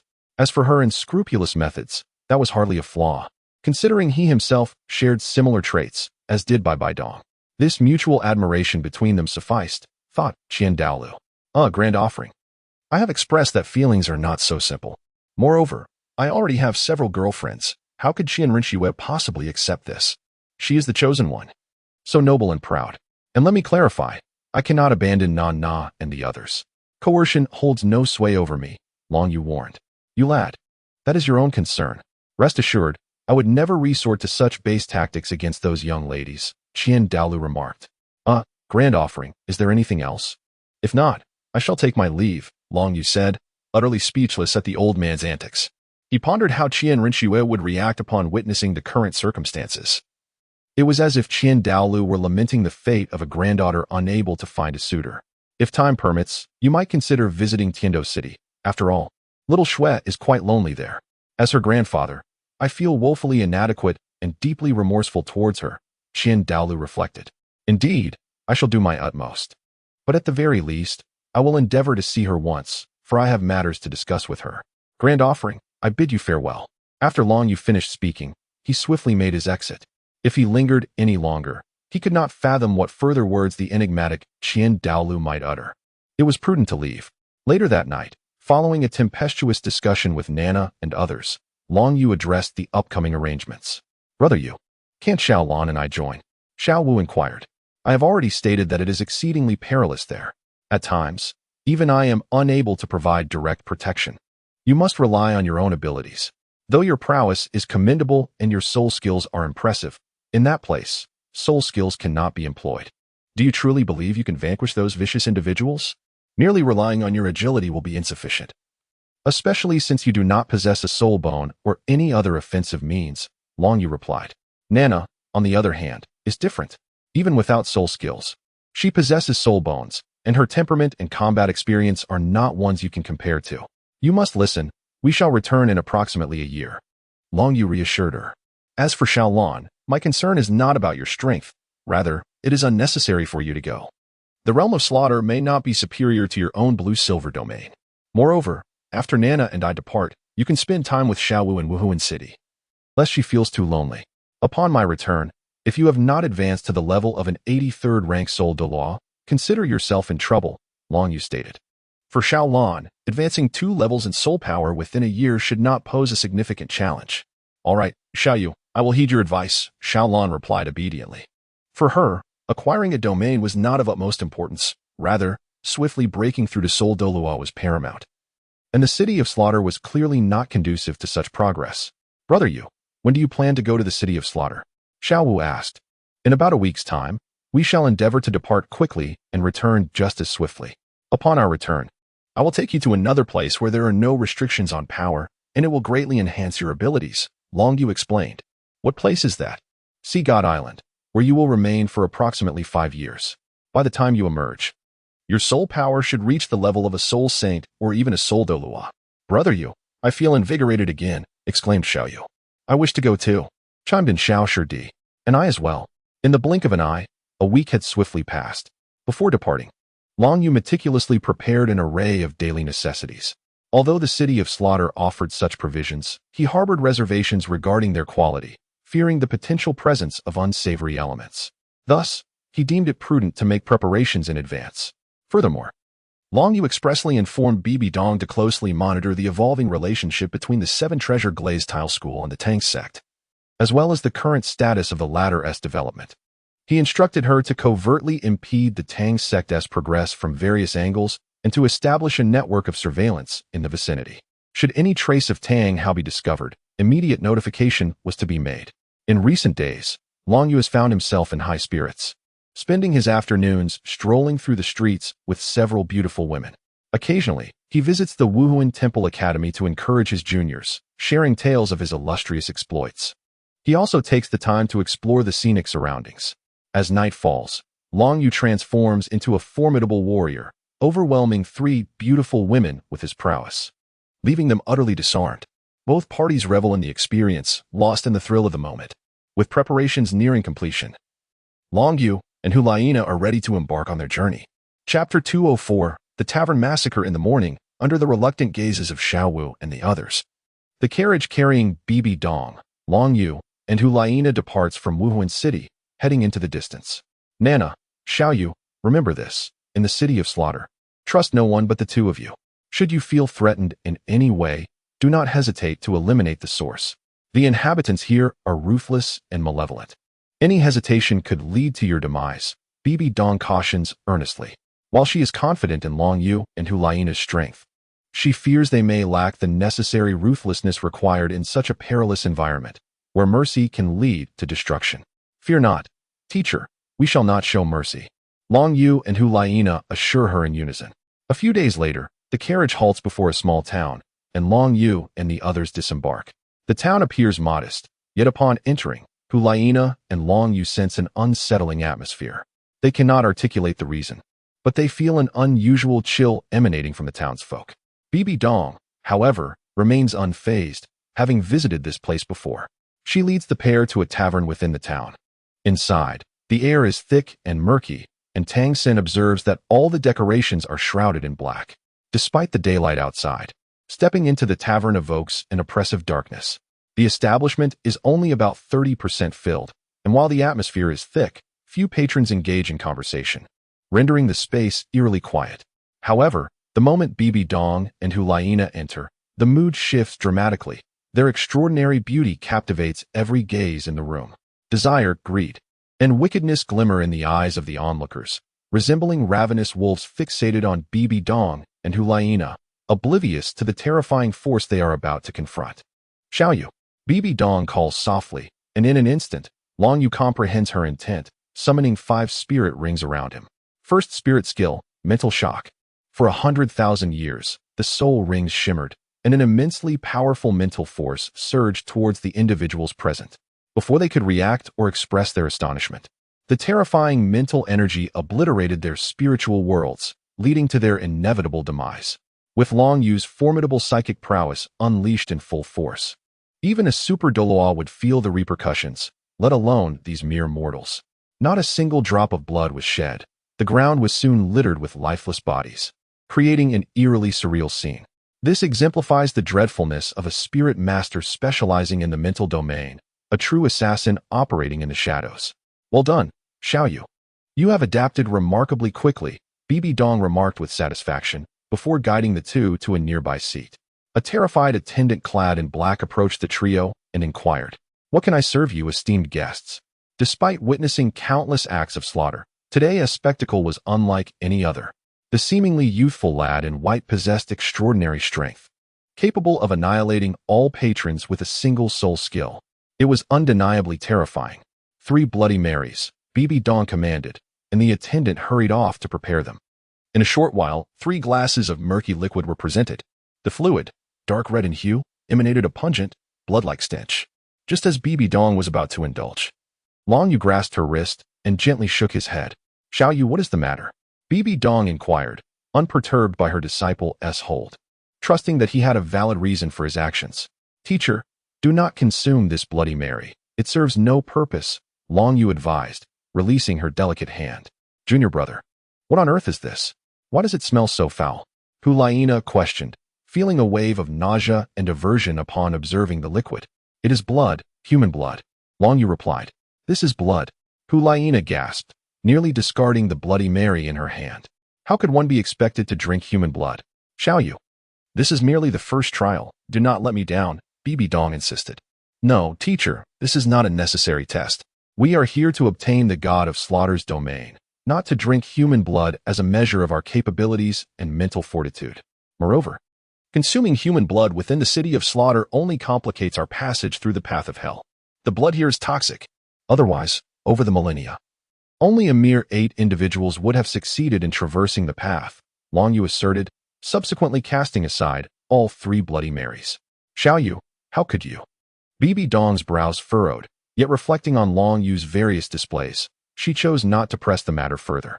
"Let us proceed directly into the city of slaughter. These trials are unnecessary."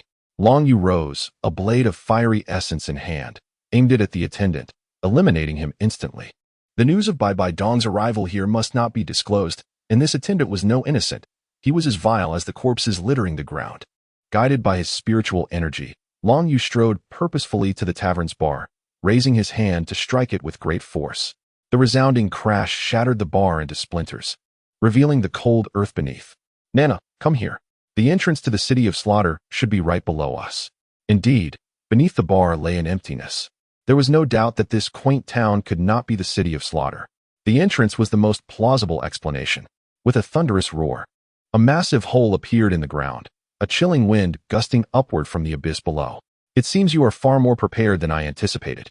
The city of slaughter lies just beneath, and you may descend directly," Bibi Dong remarked with a nod. "Why does it feel like Xiaoyu is so familiar with this place?" Long Yu chuckled. "Teacher, let us descend. Please remember to wait for us at the exit." "Of course. How could I ever break my promise?" Bibi Dong replied, bidding farewell to Hulaina. Without hesitation, Long Yu grasped Hulaina's small hand, and together they leaped into the inky darkness below. Instantly enveloped by blackness, they vanished from sight. "Good luck to you. Emerge swiftly, Xiaoyu Nana," Bibi Dong murmured as she turned to leave, making her way back to Wuhuan City. Chapter 205, The City of Slaughter plunging into darkness. They fell only a few meters before their feet met solid ground. "Nana, do not worry. Just hold my hand," Long Yu reassured her, with his unique vision unveiled. The darkness posed little threat to him. They found themselves in a long, sloping corridor, a chilling atmosphere brushing against their forms. Hulaina instinctively drew her neck inward. Yet the warmth from Long Yu's hand brought her comfort. Her beloved was by her side. After walking precisely 1,462 steps, a frigid voice echoed from all directions. "Welcome to the city of slaughter. Here lies the capital of hell, a realm steeped in bloodshed. Within these confines, you may obtain anything you desire, at the cost of your very life." Long Yu mused to himself. Indeed, The king of slaughter has mastered the art of intimidation. They continued onward, and upon rounding a corner, a faint light emerged, accompanied by distant clamor. At last, they had reached their destination. As they stepped out of the corridor, they were met by a formidable assembly of 101 figures, all clad in black armor, their faces obscured by helmets. 100 of them wielded heavy swords, while one sat majestically atop a grand steed. His steed was clad in robust black armor.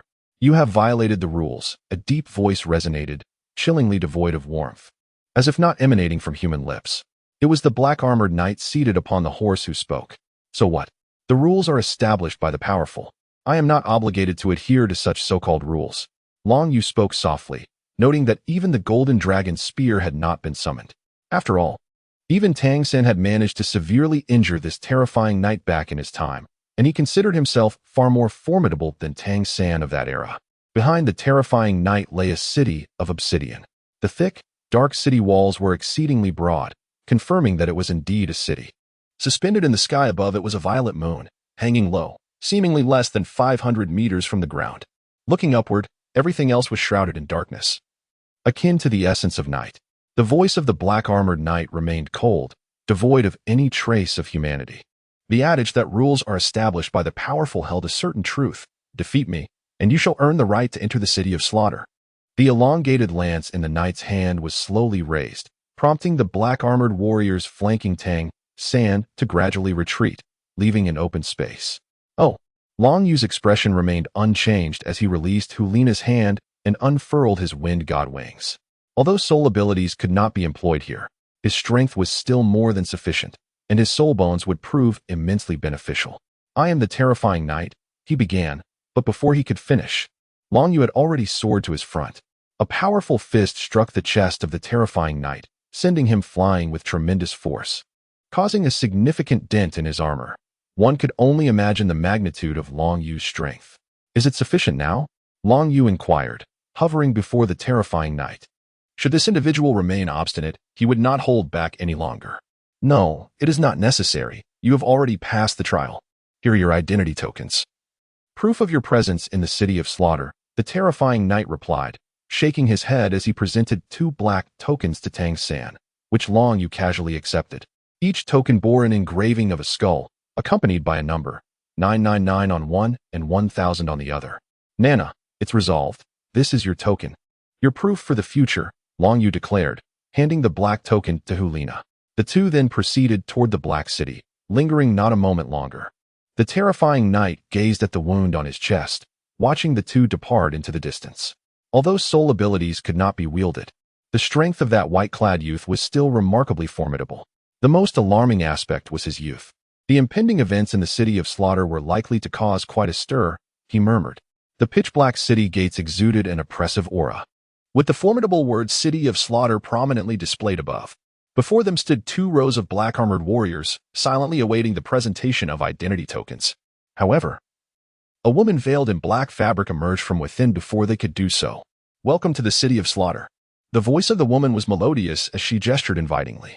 Observing Long Yu and Hulina, one could not help but be astonished. Had they truly arrived at the City of Slaughter at such a tender age? Yet, in terms of presence, they appeared remarkably formidable. It was uncertain whether they hailed from a prominent family in the outside world, here to undergo training, but this place was far from an ideal setting for such endeavors. Given its exceedingly high mortality rate, handsome men and beautiful women were exceedingly rare in this fallen paradise, which inherently implied great peril, as they could easily incite the envy of others. Whether it was the young man clad in white or the enchanting woman by his side, they were both potential targets of desire. "I am your guide for the day. Feel free to inquire about anything that puzzles you," the woman spoke. "Within 12 hours, I shall address all your queries. After this time, this will become your home, and you shall officially be inhabitants of the City of Slaughter." "Yes, please take us directly to the hellish arena," Long Yu replied. "Are you certain? You are still within the protection period for newcomers, and the mortality rate in the hellish arena is alarmingly high. Many are dreadfully apprehensive about entering, with most only daring to venture there once a year." The woman in the black veil cautioned. "We are certain. Let us proceed without delay," Long Yu insisted, shaking his head. "Very well." The woman in black did not press further. Although it was possible that these 2 newcomers might meet their demise on their very first day, In this place, countless lives were lost daily, and she had long since become desensitized to such occurrences. It was simply a pity that such beautiful vessels were fated for such an end. In the outer city of the City of Slaughter, the streets were lined with rudimentary black stone houses, and only at intervals could one find establishments for dining. Numerous individuals stood in line, awaiting the distribution of food, appearing only slightly better off than beggars. As for the so-called paradise of sin and pleasure, it was entirely non-existent. Such delights were reserved for the strong. And if the strong were not truly at their wits' end, how could they possibly find themselves in such a dismal location? After traversing for a considerable duration, the two companions began to familiarize themselves with the outer city, eventually arriving before a formidable wall. In stark contrast to the towering fortifications of the City of Carnage, this wall was relatively modest, reaching a mere height of approximately 10 meters. It was evident that beyond this barrier lay the inner sanctum of the City of Carnage. Chapter 206. The Hellish Arena of Slaughter. As they stepped into the inner city, a palpable shift in atmosphere enveloped them, starkly divergent from the desolate exterior. If the outer city epitomized a realm of silence and indifference, the inner city pulsated with opulence and madness. A kaleidoscope of vibrant lights illuminated every corner, and the populace here far outnumbered that of the outer city, contrasting sharply with the latter's somber stillness. Within this chaotic enclave, an uproar of jubilant laughter mingled with anguished cries, accompanied by an array of chilling sounds and primal activities. In essence, every conceivable vice could be witnessed here. Though forewarned, Hulaina could not suppress her aversion to such grotesque scenes. Under the guidance of the veiled maiden, Long Yu and Hulaina beheld a remarkable edifice. The structure was predominantly circular, more accurately described as an irregular cone, with a broader base that tapered as it ascended.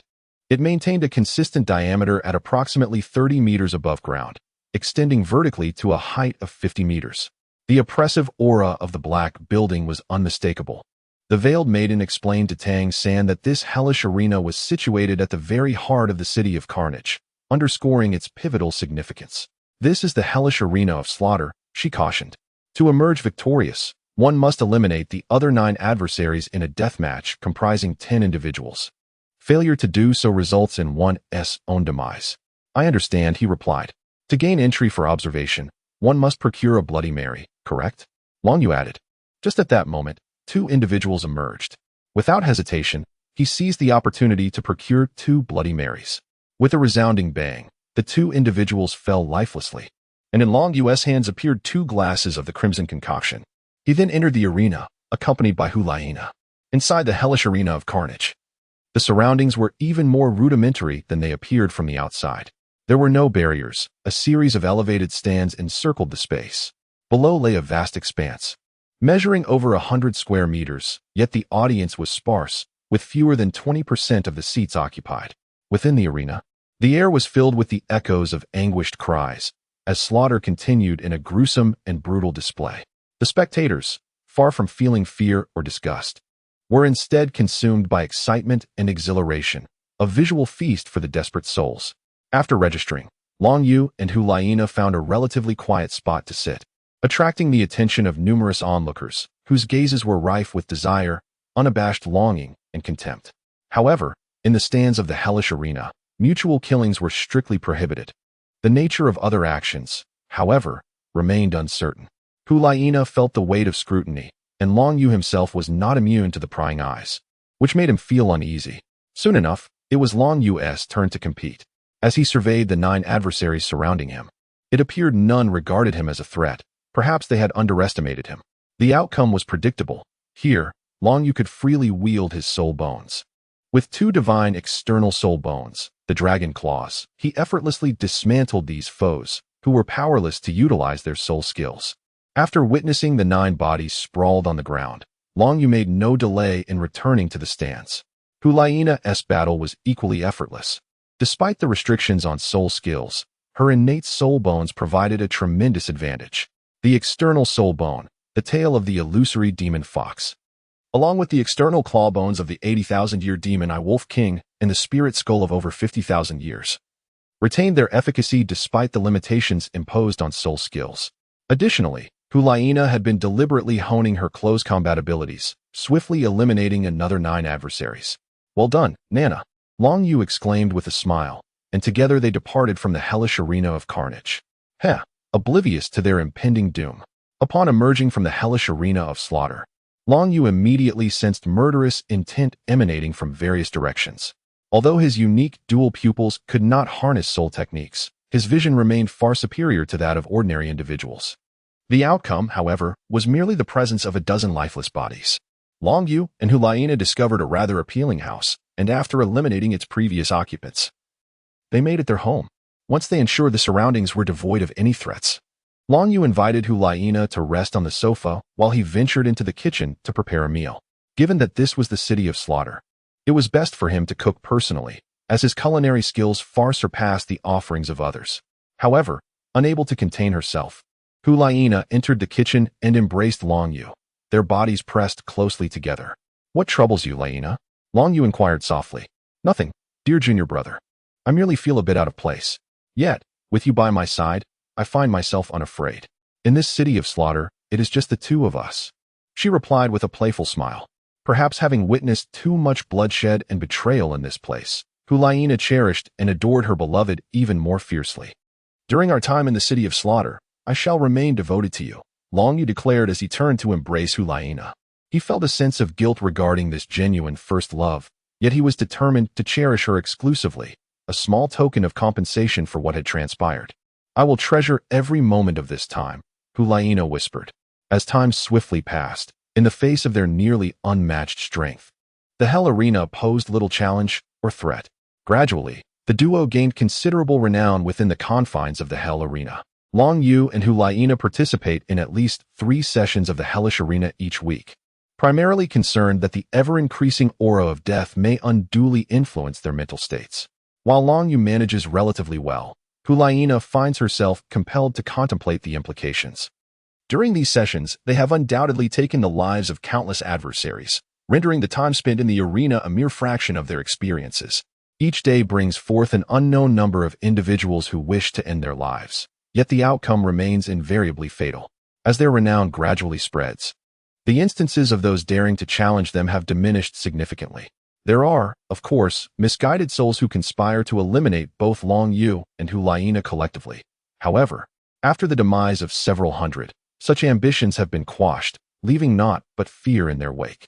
Long Yu and Hulaina do not genuinely relish or find pleasure in the act of slaughter, even within the blood-soaked city of carnage. Apart from the hellish arena of slaughter and those fallen souls seeking their own demise, Long Yu and Hulaina would not take the initiative to raise their blades against others. The strong challenge the stronger, while the weak wield their knives against the weaker. Long Yu and Hulaina did not genuinely wish to lose themselves, nor did they desire to alter their inherent natures in this place. Chapter 207, 100 consecutive victories. However, the increase in their victories was rather gradual. There was no alternative. Their pace of winning was indeed formidable, and gathering a team of 10 was no simple feat. Although this realm was populated by desperate individuals, they were not inclined to meet their demise so readily, especially since they had no chance against Long Yu and Hulaina. This situation left both Long Yu and Hulaina somewhat discontented. While their companionship was pleasant, they yearned to leave, yet that was beyond their control. Observing the mounting aura of hostility emanating from one another, they felt powerless. Nevertheless, such malevolence was essential for attaining the realm of the god of slaughter. At last, after Hulaina eliminated the final opponent, both Long Yu and Hulaina achieved their 100th consecutive victory. Congratulations, young Dragon King and Hell's Messenger, for achieving 100 consecutive wins. A low, piercing voice suddenly resonated from all directions, causing the murderous energy released by Long Yu to retract instantaneously, being forcibly confined within him, rendering his countenance pale. The emergence of the King of Slaughter elevated the atmosphere within the hellish arena to an unprecedented intensity. In midair, a blood-red figure descended from above. "King of Slaughter, King of Slaughter, King of Slaughter." The shouts rendered the fallen ones hoarse, yet they showed no signs of ceasing. The figure was a tall man, cloaked in a massive scarlet cape. His pallid visage and entirely crimson eyes descended gracefully, seemingly unbound by the force of gravity. Such freedom of flight was the privilege of a titled Douluo-level soul master. Tang San, the most gifted among the 3 unparalleled Douluos, regrettably, was now under the control of a 100,000-year soul beast, a tale both grand and tragic. Long Yu inwardly shook his head upon witnessing the King of Slaughter. He gently squeezed Hulaiina's hand to restore her composure. We merely seek to traverse the path of hell. There is no need for the King of Slaughter to orchestrate alternative routes, Long Yu declared, displaying no reverence toward the King of Slaughter. If this were indeed Tang San in his true form, respect would have been warranted. However, they would adhere to the customs of the Slaughter City. Please extend my greetings to your elders, the King of Slaughter remarked. Had it not been for the formidable strength of the individuals behind Long Yu and Hulaiina, the emergence of a new god of slaughter within the Slaughter City would have been unthinkable, as each additional god of slaughter represented a new threat. Alas, how could the current Slaughter City hope to contend with the resplendent Spirit Hall, once the woman personally delivered the individual who met their demise at their own hands? It seemed unlikely that the City of Carnage would continue to exist. A dense crimson mist suddenly emanated from the King of Slaughter, its overwhelming presence forcing Long Yu and Hulaiina to retreat swiftly. After withdrawing several dozen meters, they barely managed to withstand the pressure. The aura released by the King of Slaughter was not merely a murderous intent, it was an intensely malevolent energy, chilling to the very marrow. The sinister, icy red waves gradually spread, almost within the blink of an eye, enveloping the entire arena. The onlookers, the fallen seated in the audience, were curiously exhilarated, eager to witness the opening of the path to hell. Yet, unbeknownst to them, their lives were approaching an end. What is happening? Hulaiina asked, her gaze fixed on the chilling spectacle before her. It was inexplicably bizarre, and the energy exuding from the King of Slaughter was not the same as the tangible murderous aura that emanated from their teacher. It was pure evil. They are merely sacrifices. They should blame their unfortunate fate for encountering us on this journey into the path of hell, which has paved the way for us. Long Yu replied, shaking his head. As for the malevolence, it was likely the influence of the Rakshasa god. The crimson light released from the King of Slaughter surged toward the surrounding stands. The previously frenzied cheers of the fallen began to diminish as the red light descended upon the viewing platform, their expressions gradually turning vacant, then reddening with an unsettling glaze. Before long, as the crimson light formed a massive barrier over the hellish arena, agonized screams erupted from those who first encountered the light. Under its influence, the fallen appeared half-mad, desperately clawing at their faces and bodies. The fallen capable of surviving in the inner city were predominantly of considerable strength, and at that moment, they exerted all their energy upon themselves, with their cries mingling with a perverse thrill, as if they derived boundless pleasure from this self-inflicted torment. Skin peeled back, blood gushed forth, and they even extracted their own innards from within. The madness persisted until the very end of their lives. More and more fallen underwent this transformation, spreading throughout the arena. Hulaiina fought to suppress her nausea, realizing that this so-called sacrifice was indeed as revolting and terrifying as it seemed. More alarmingly, both she and Long Yu felt an increasingly uncontrollable surge of murderous intent within them. Blood began to pool on the ground, coagulating, as streams of crimson flowed through inconspicuous tiny conduits from the audience down into the center of the slaughter arena. Countless serpentine rivulets of red liquid visibly snaked their way into the arena. The heavy murderous aura continued to erupt within them, on the brink of explosion. To become a sacrifice for the opening of the path to hell was regarded as their honor. The somber voice of the King of Slaughter echoed through the air. At this moment, the cries of anguish had gradually ceased, apart from Long Yu, Hulaiina, and the King of Slaughter. It seemed there were no other living souls in the vicinity. Blood flowed into the arena, not in a straight line, but rather, on the ground. Grooves had mysteriously appeared, channeling the blood into them, which gradually coalesced into a massive crimson pattern. At this moment, Long Yu and Hulaiina found themselves within this design, making it difficult to discern its entirety. They instinctively closed their eyes, releasing their mental energies into the air to observe their surroundings. To their astonishment, the pattern formed by the congealed blood resembled a bird-like creature, albeit with an odd appearance. Suddenly, the eyes of this avian figure ignited with brilliance, and in an instant, the mental energies of Long Yu and Hulaiina were shattered into fragments. A colossal red light surged skyward, enveloping their bodies in an instant. All perception of their surroundings became blurred, with only the low, piercing voice of the King of Slaughter reverberating in their ears. Dragon King and Hell's Messenger, I wish you good fortune on the path to hell. In the moment their mental energies were torn asunder, Tang San finally discerned the nature of the bird-like pattern. It was that of a bat. Under the crimson engulfment, Both Long Yu and Hulaina felt the ground beneath them vanish, and everything around them turned ethereal, all perception sealed in that fleeting instant. Chapter 208. The path to hell. It was unclear how much time had passed, but accompanied by a violent tremor, all sensations returned, and the bloodlight surrounding them gradually faded. When Long Yu and Hulaina fully awakened, they discovered themselves on a circular platform. This platform was merely about 5 meters in diameter, not large at all, and both of them lay prone upon the ground. Everything around them exuded a faint blood-red hue, and beyond the 5-meter diameter circular platform lay an abyss of unfathomable depth. Furthermore, a slender path, less than half a foot wide and only capable of accommodating both feet side by side, led into the unknown darkness. This was the sole route from their platform to the outside world. The blood pool below must have been the accumulated human blood of many years, serving as the very core of the city of slaughter. Here, they remained unable to use any soul techniques. Next, Nana. There is no need for you to engage in serious combat. Simply follow behind me and chant 666. Long Yu smiled, and the wind god wings behind him unfurled once more, propelling Hulaina forward. The trials presented by the city of slaughter were, to him, virtually non-existent. Thus, Long Yu spoke with such confidence. After progressing for a short while, his keen eyesight swiftly discerned a multitude of crimson figures rapidly approaching. To be precise, it was not merely one or a few, but over 1,000, forming a dense mass. However, Long Yu remained unconcerned. To him, no number of these creatures posed any threat, akin to an adult facing an overwhelming number of newborn infants. As they drew nearer, the flying beings became discernible, a horde of blood-red bats, resembling a diminutive version of the crimson patterns left on the ground of the hellish slaughter arena. Each blood bat was approximately 1 foot in length, yet its expansive wingspan exceeded 1 meter. Their eyes, also crimson, glinted with ferocity as they emitted guttural cries upon spotting their target, revealing sharp fangs.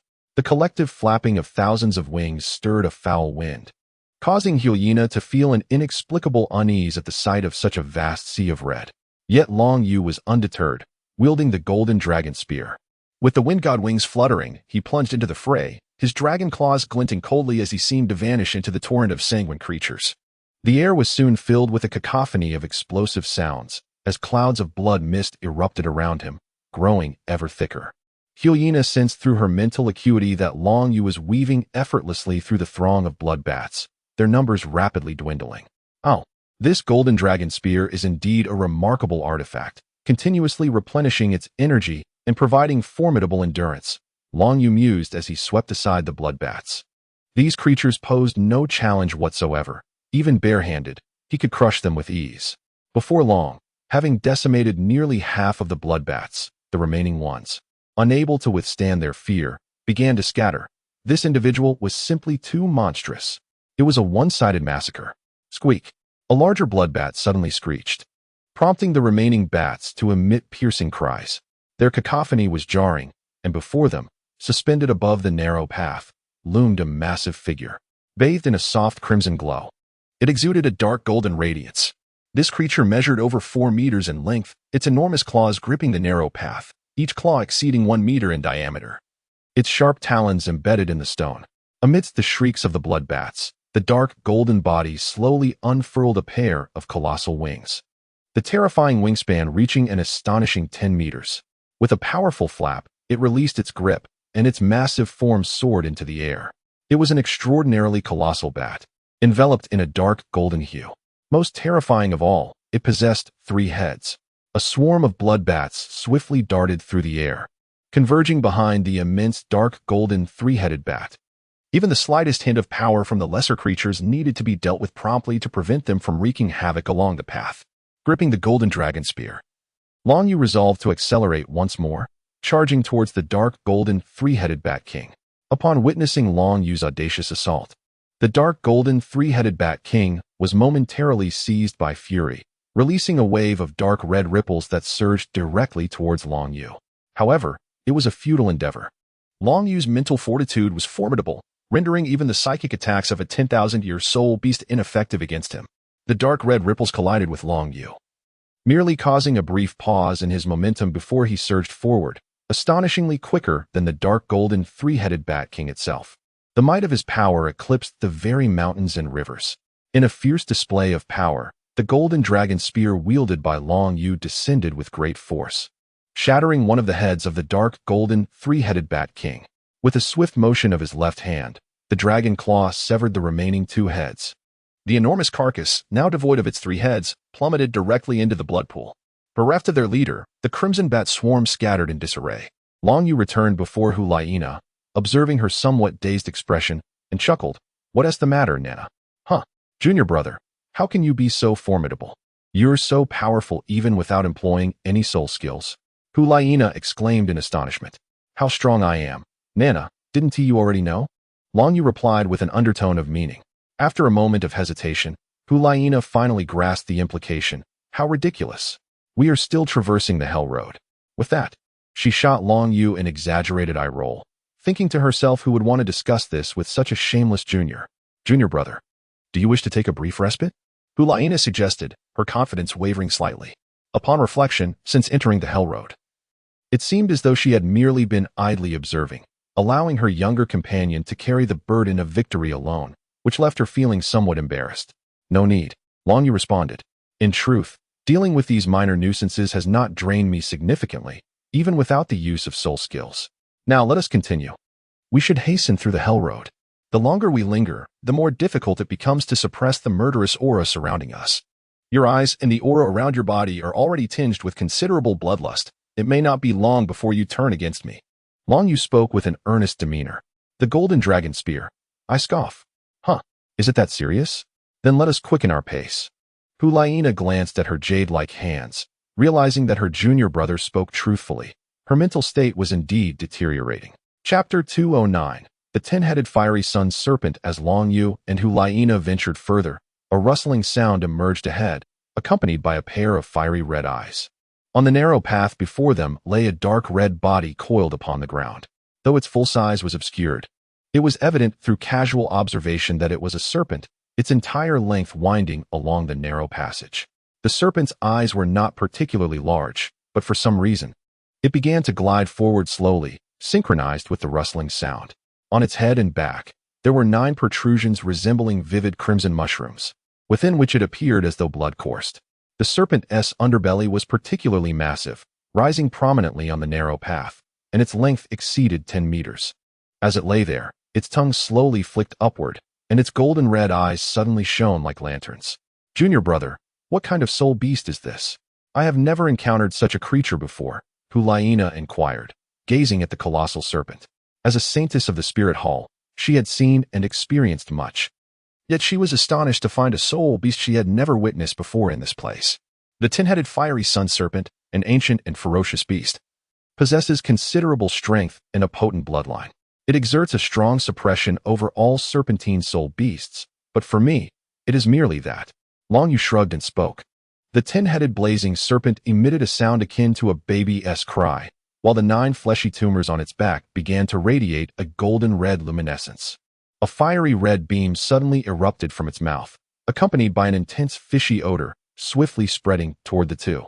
This flame advanced close to the ground, the crimson glow fluctuating violently along the narrow path, even producing the crackling sound of burning rock. More terrifying was the faint red mist enveloping the fiery light, undoubtedly laden with potent toxins. "Wait a moment, Nana. This could still be a fruitful endeavor," Long Yu remarked, opting not to take flight immediately. After all, such flames were unavoidable for Nana. She would need to endure them herself. The fire blazed against Long Yu's wind god wings, but inflicted no harm. As for the searing heat, Long Yu, being fire-resistant, felt no effect whatsoever. Moreover, the soul bone was infinitely more powerful than his physical form. Considering it was a divine-grade soul bone, how could it be so easily shattered? After withstanding the attack, Long Yu soared toward the 10-headed blazing serpent, raising his golden dragon spear. The serpent, with its colossal body, swung its tail, a segment approximately 3 meters long, directly aimed at him, creating a sonic boom as it sliced through the air, a testament to its immense strength. In Long Yu's eyes, a glimmer of the dual pupils flashed as he exerted force with both hands, fully embracing the immense enhancement bestowed by his dragon transformation, unperturbed by any fear. With a sharp sound, The golden dragon spear pierced directly into the tail of the 10-headed fiery sun serpent, the overwhelming pain prompting the serpent to thrash its tail vigorously. Long Yu released the golden dragon spear, and two immense dragon claws seized the opportunity, swiftly tearing through the serpentine body of the 10-headed sun serpent. The opposing forces of extreme cold and intense heat surged into the serpent's form, amplifying its agony and causing it to thrash violently. Meanwhile, the fragile hell path fractured under the weight of the 10-headed sun serpent's colossal movements, creating a rift of several meters. However, for Long Yu, who possessed the ability to fly, the absence of a path mattered little. To kill, with his powerful arms and the sharpness of his dragon claws, Long Yu exerted immense force, combining both strength and precision.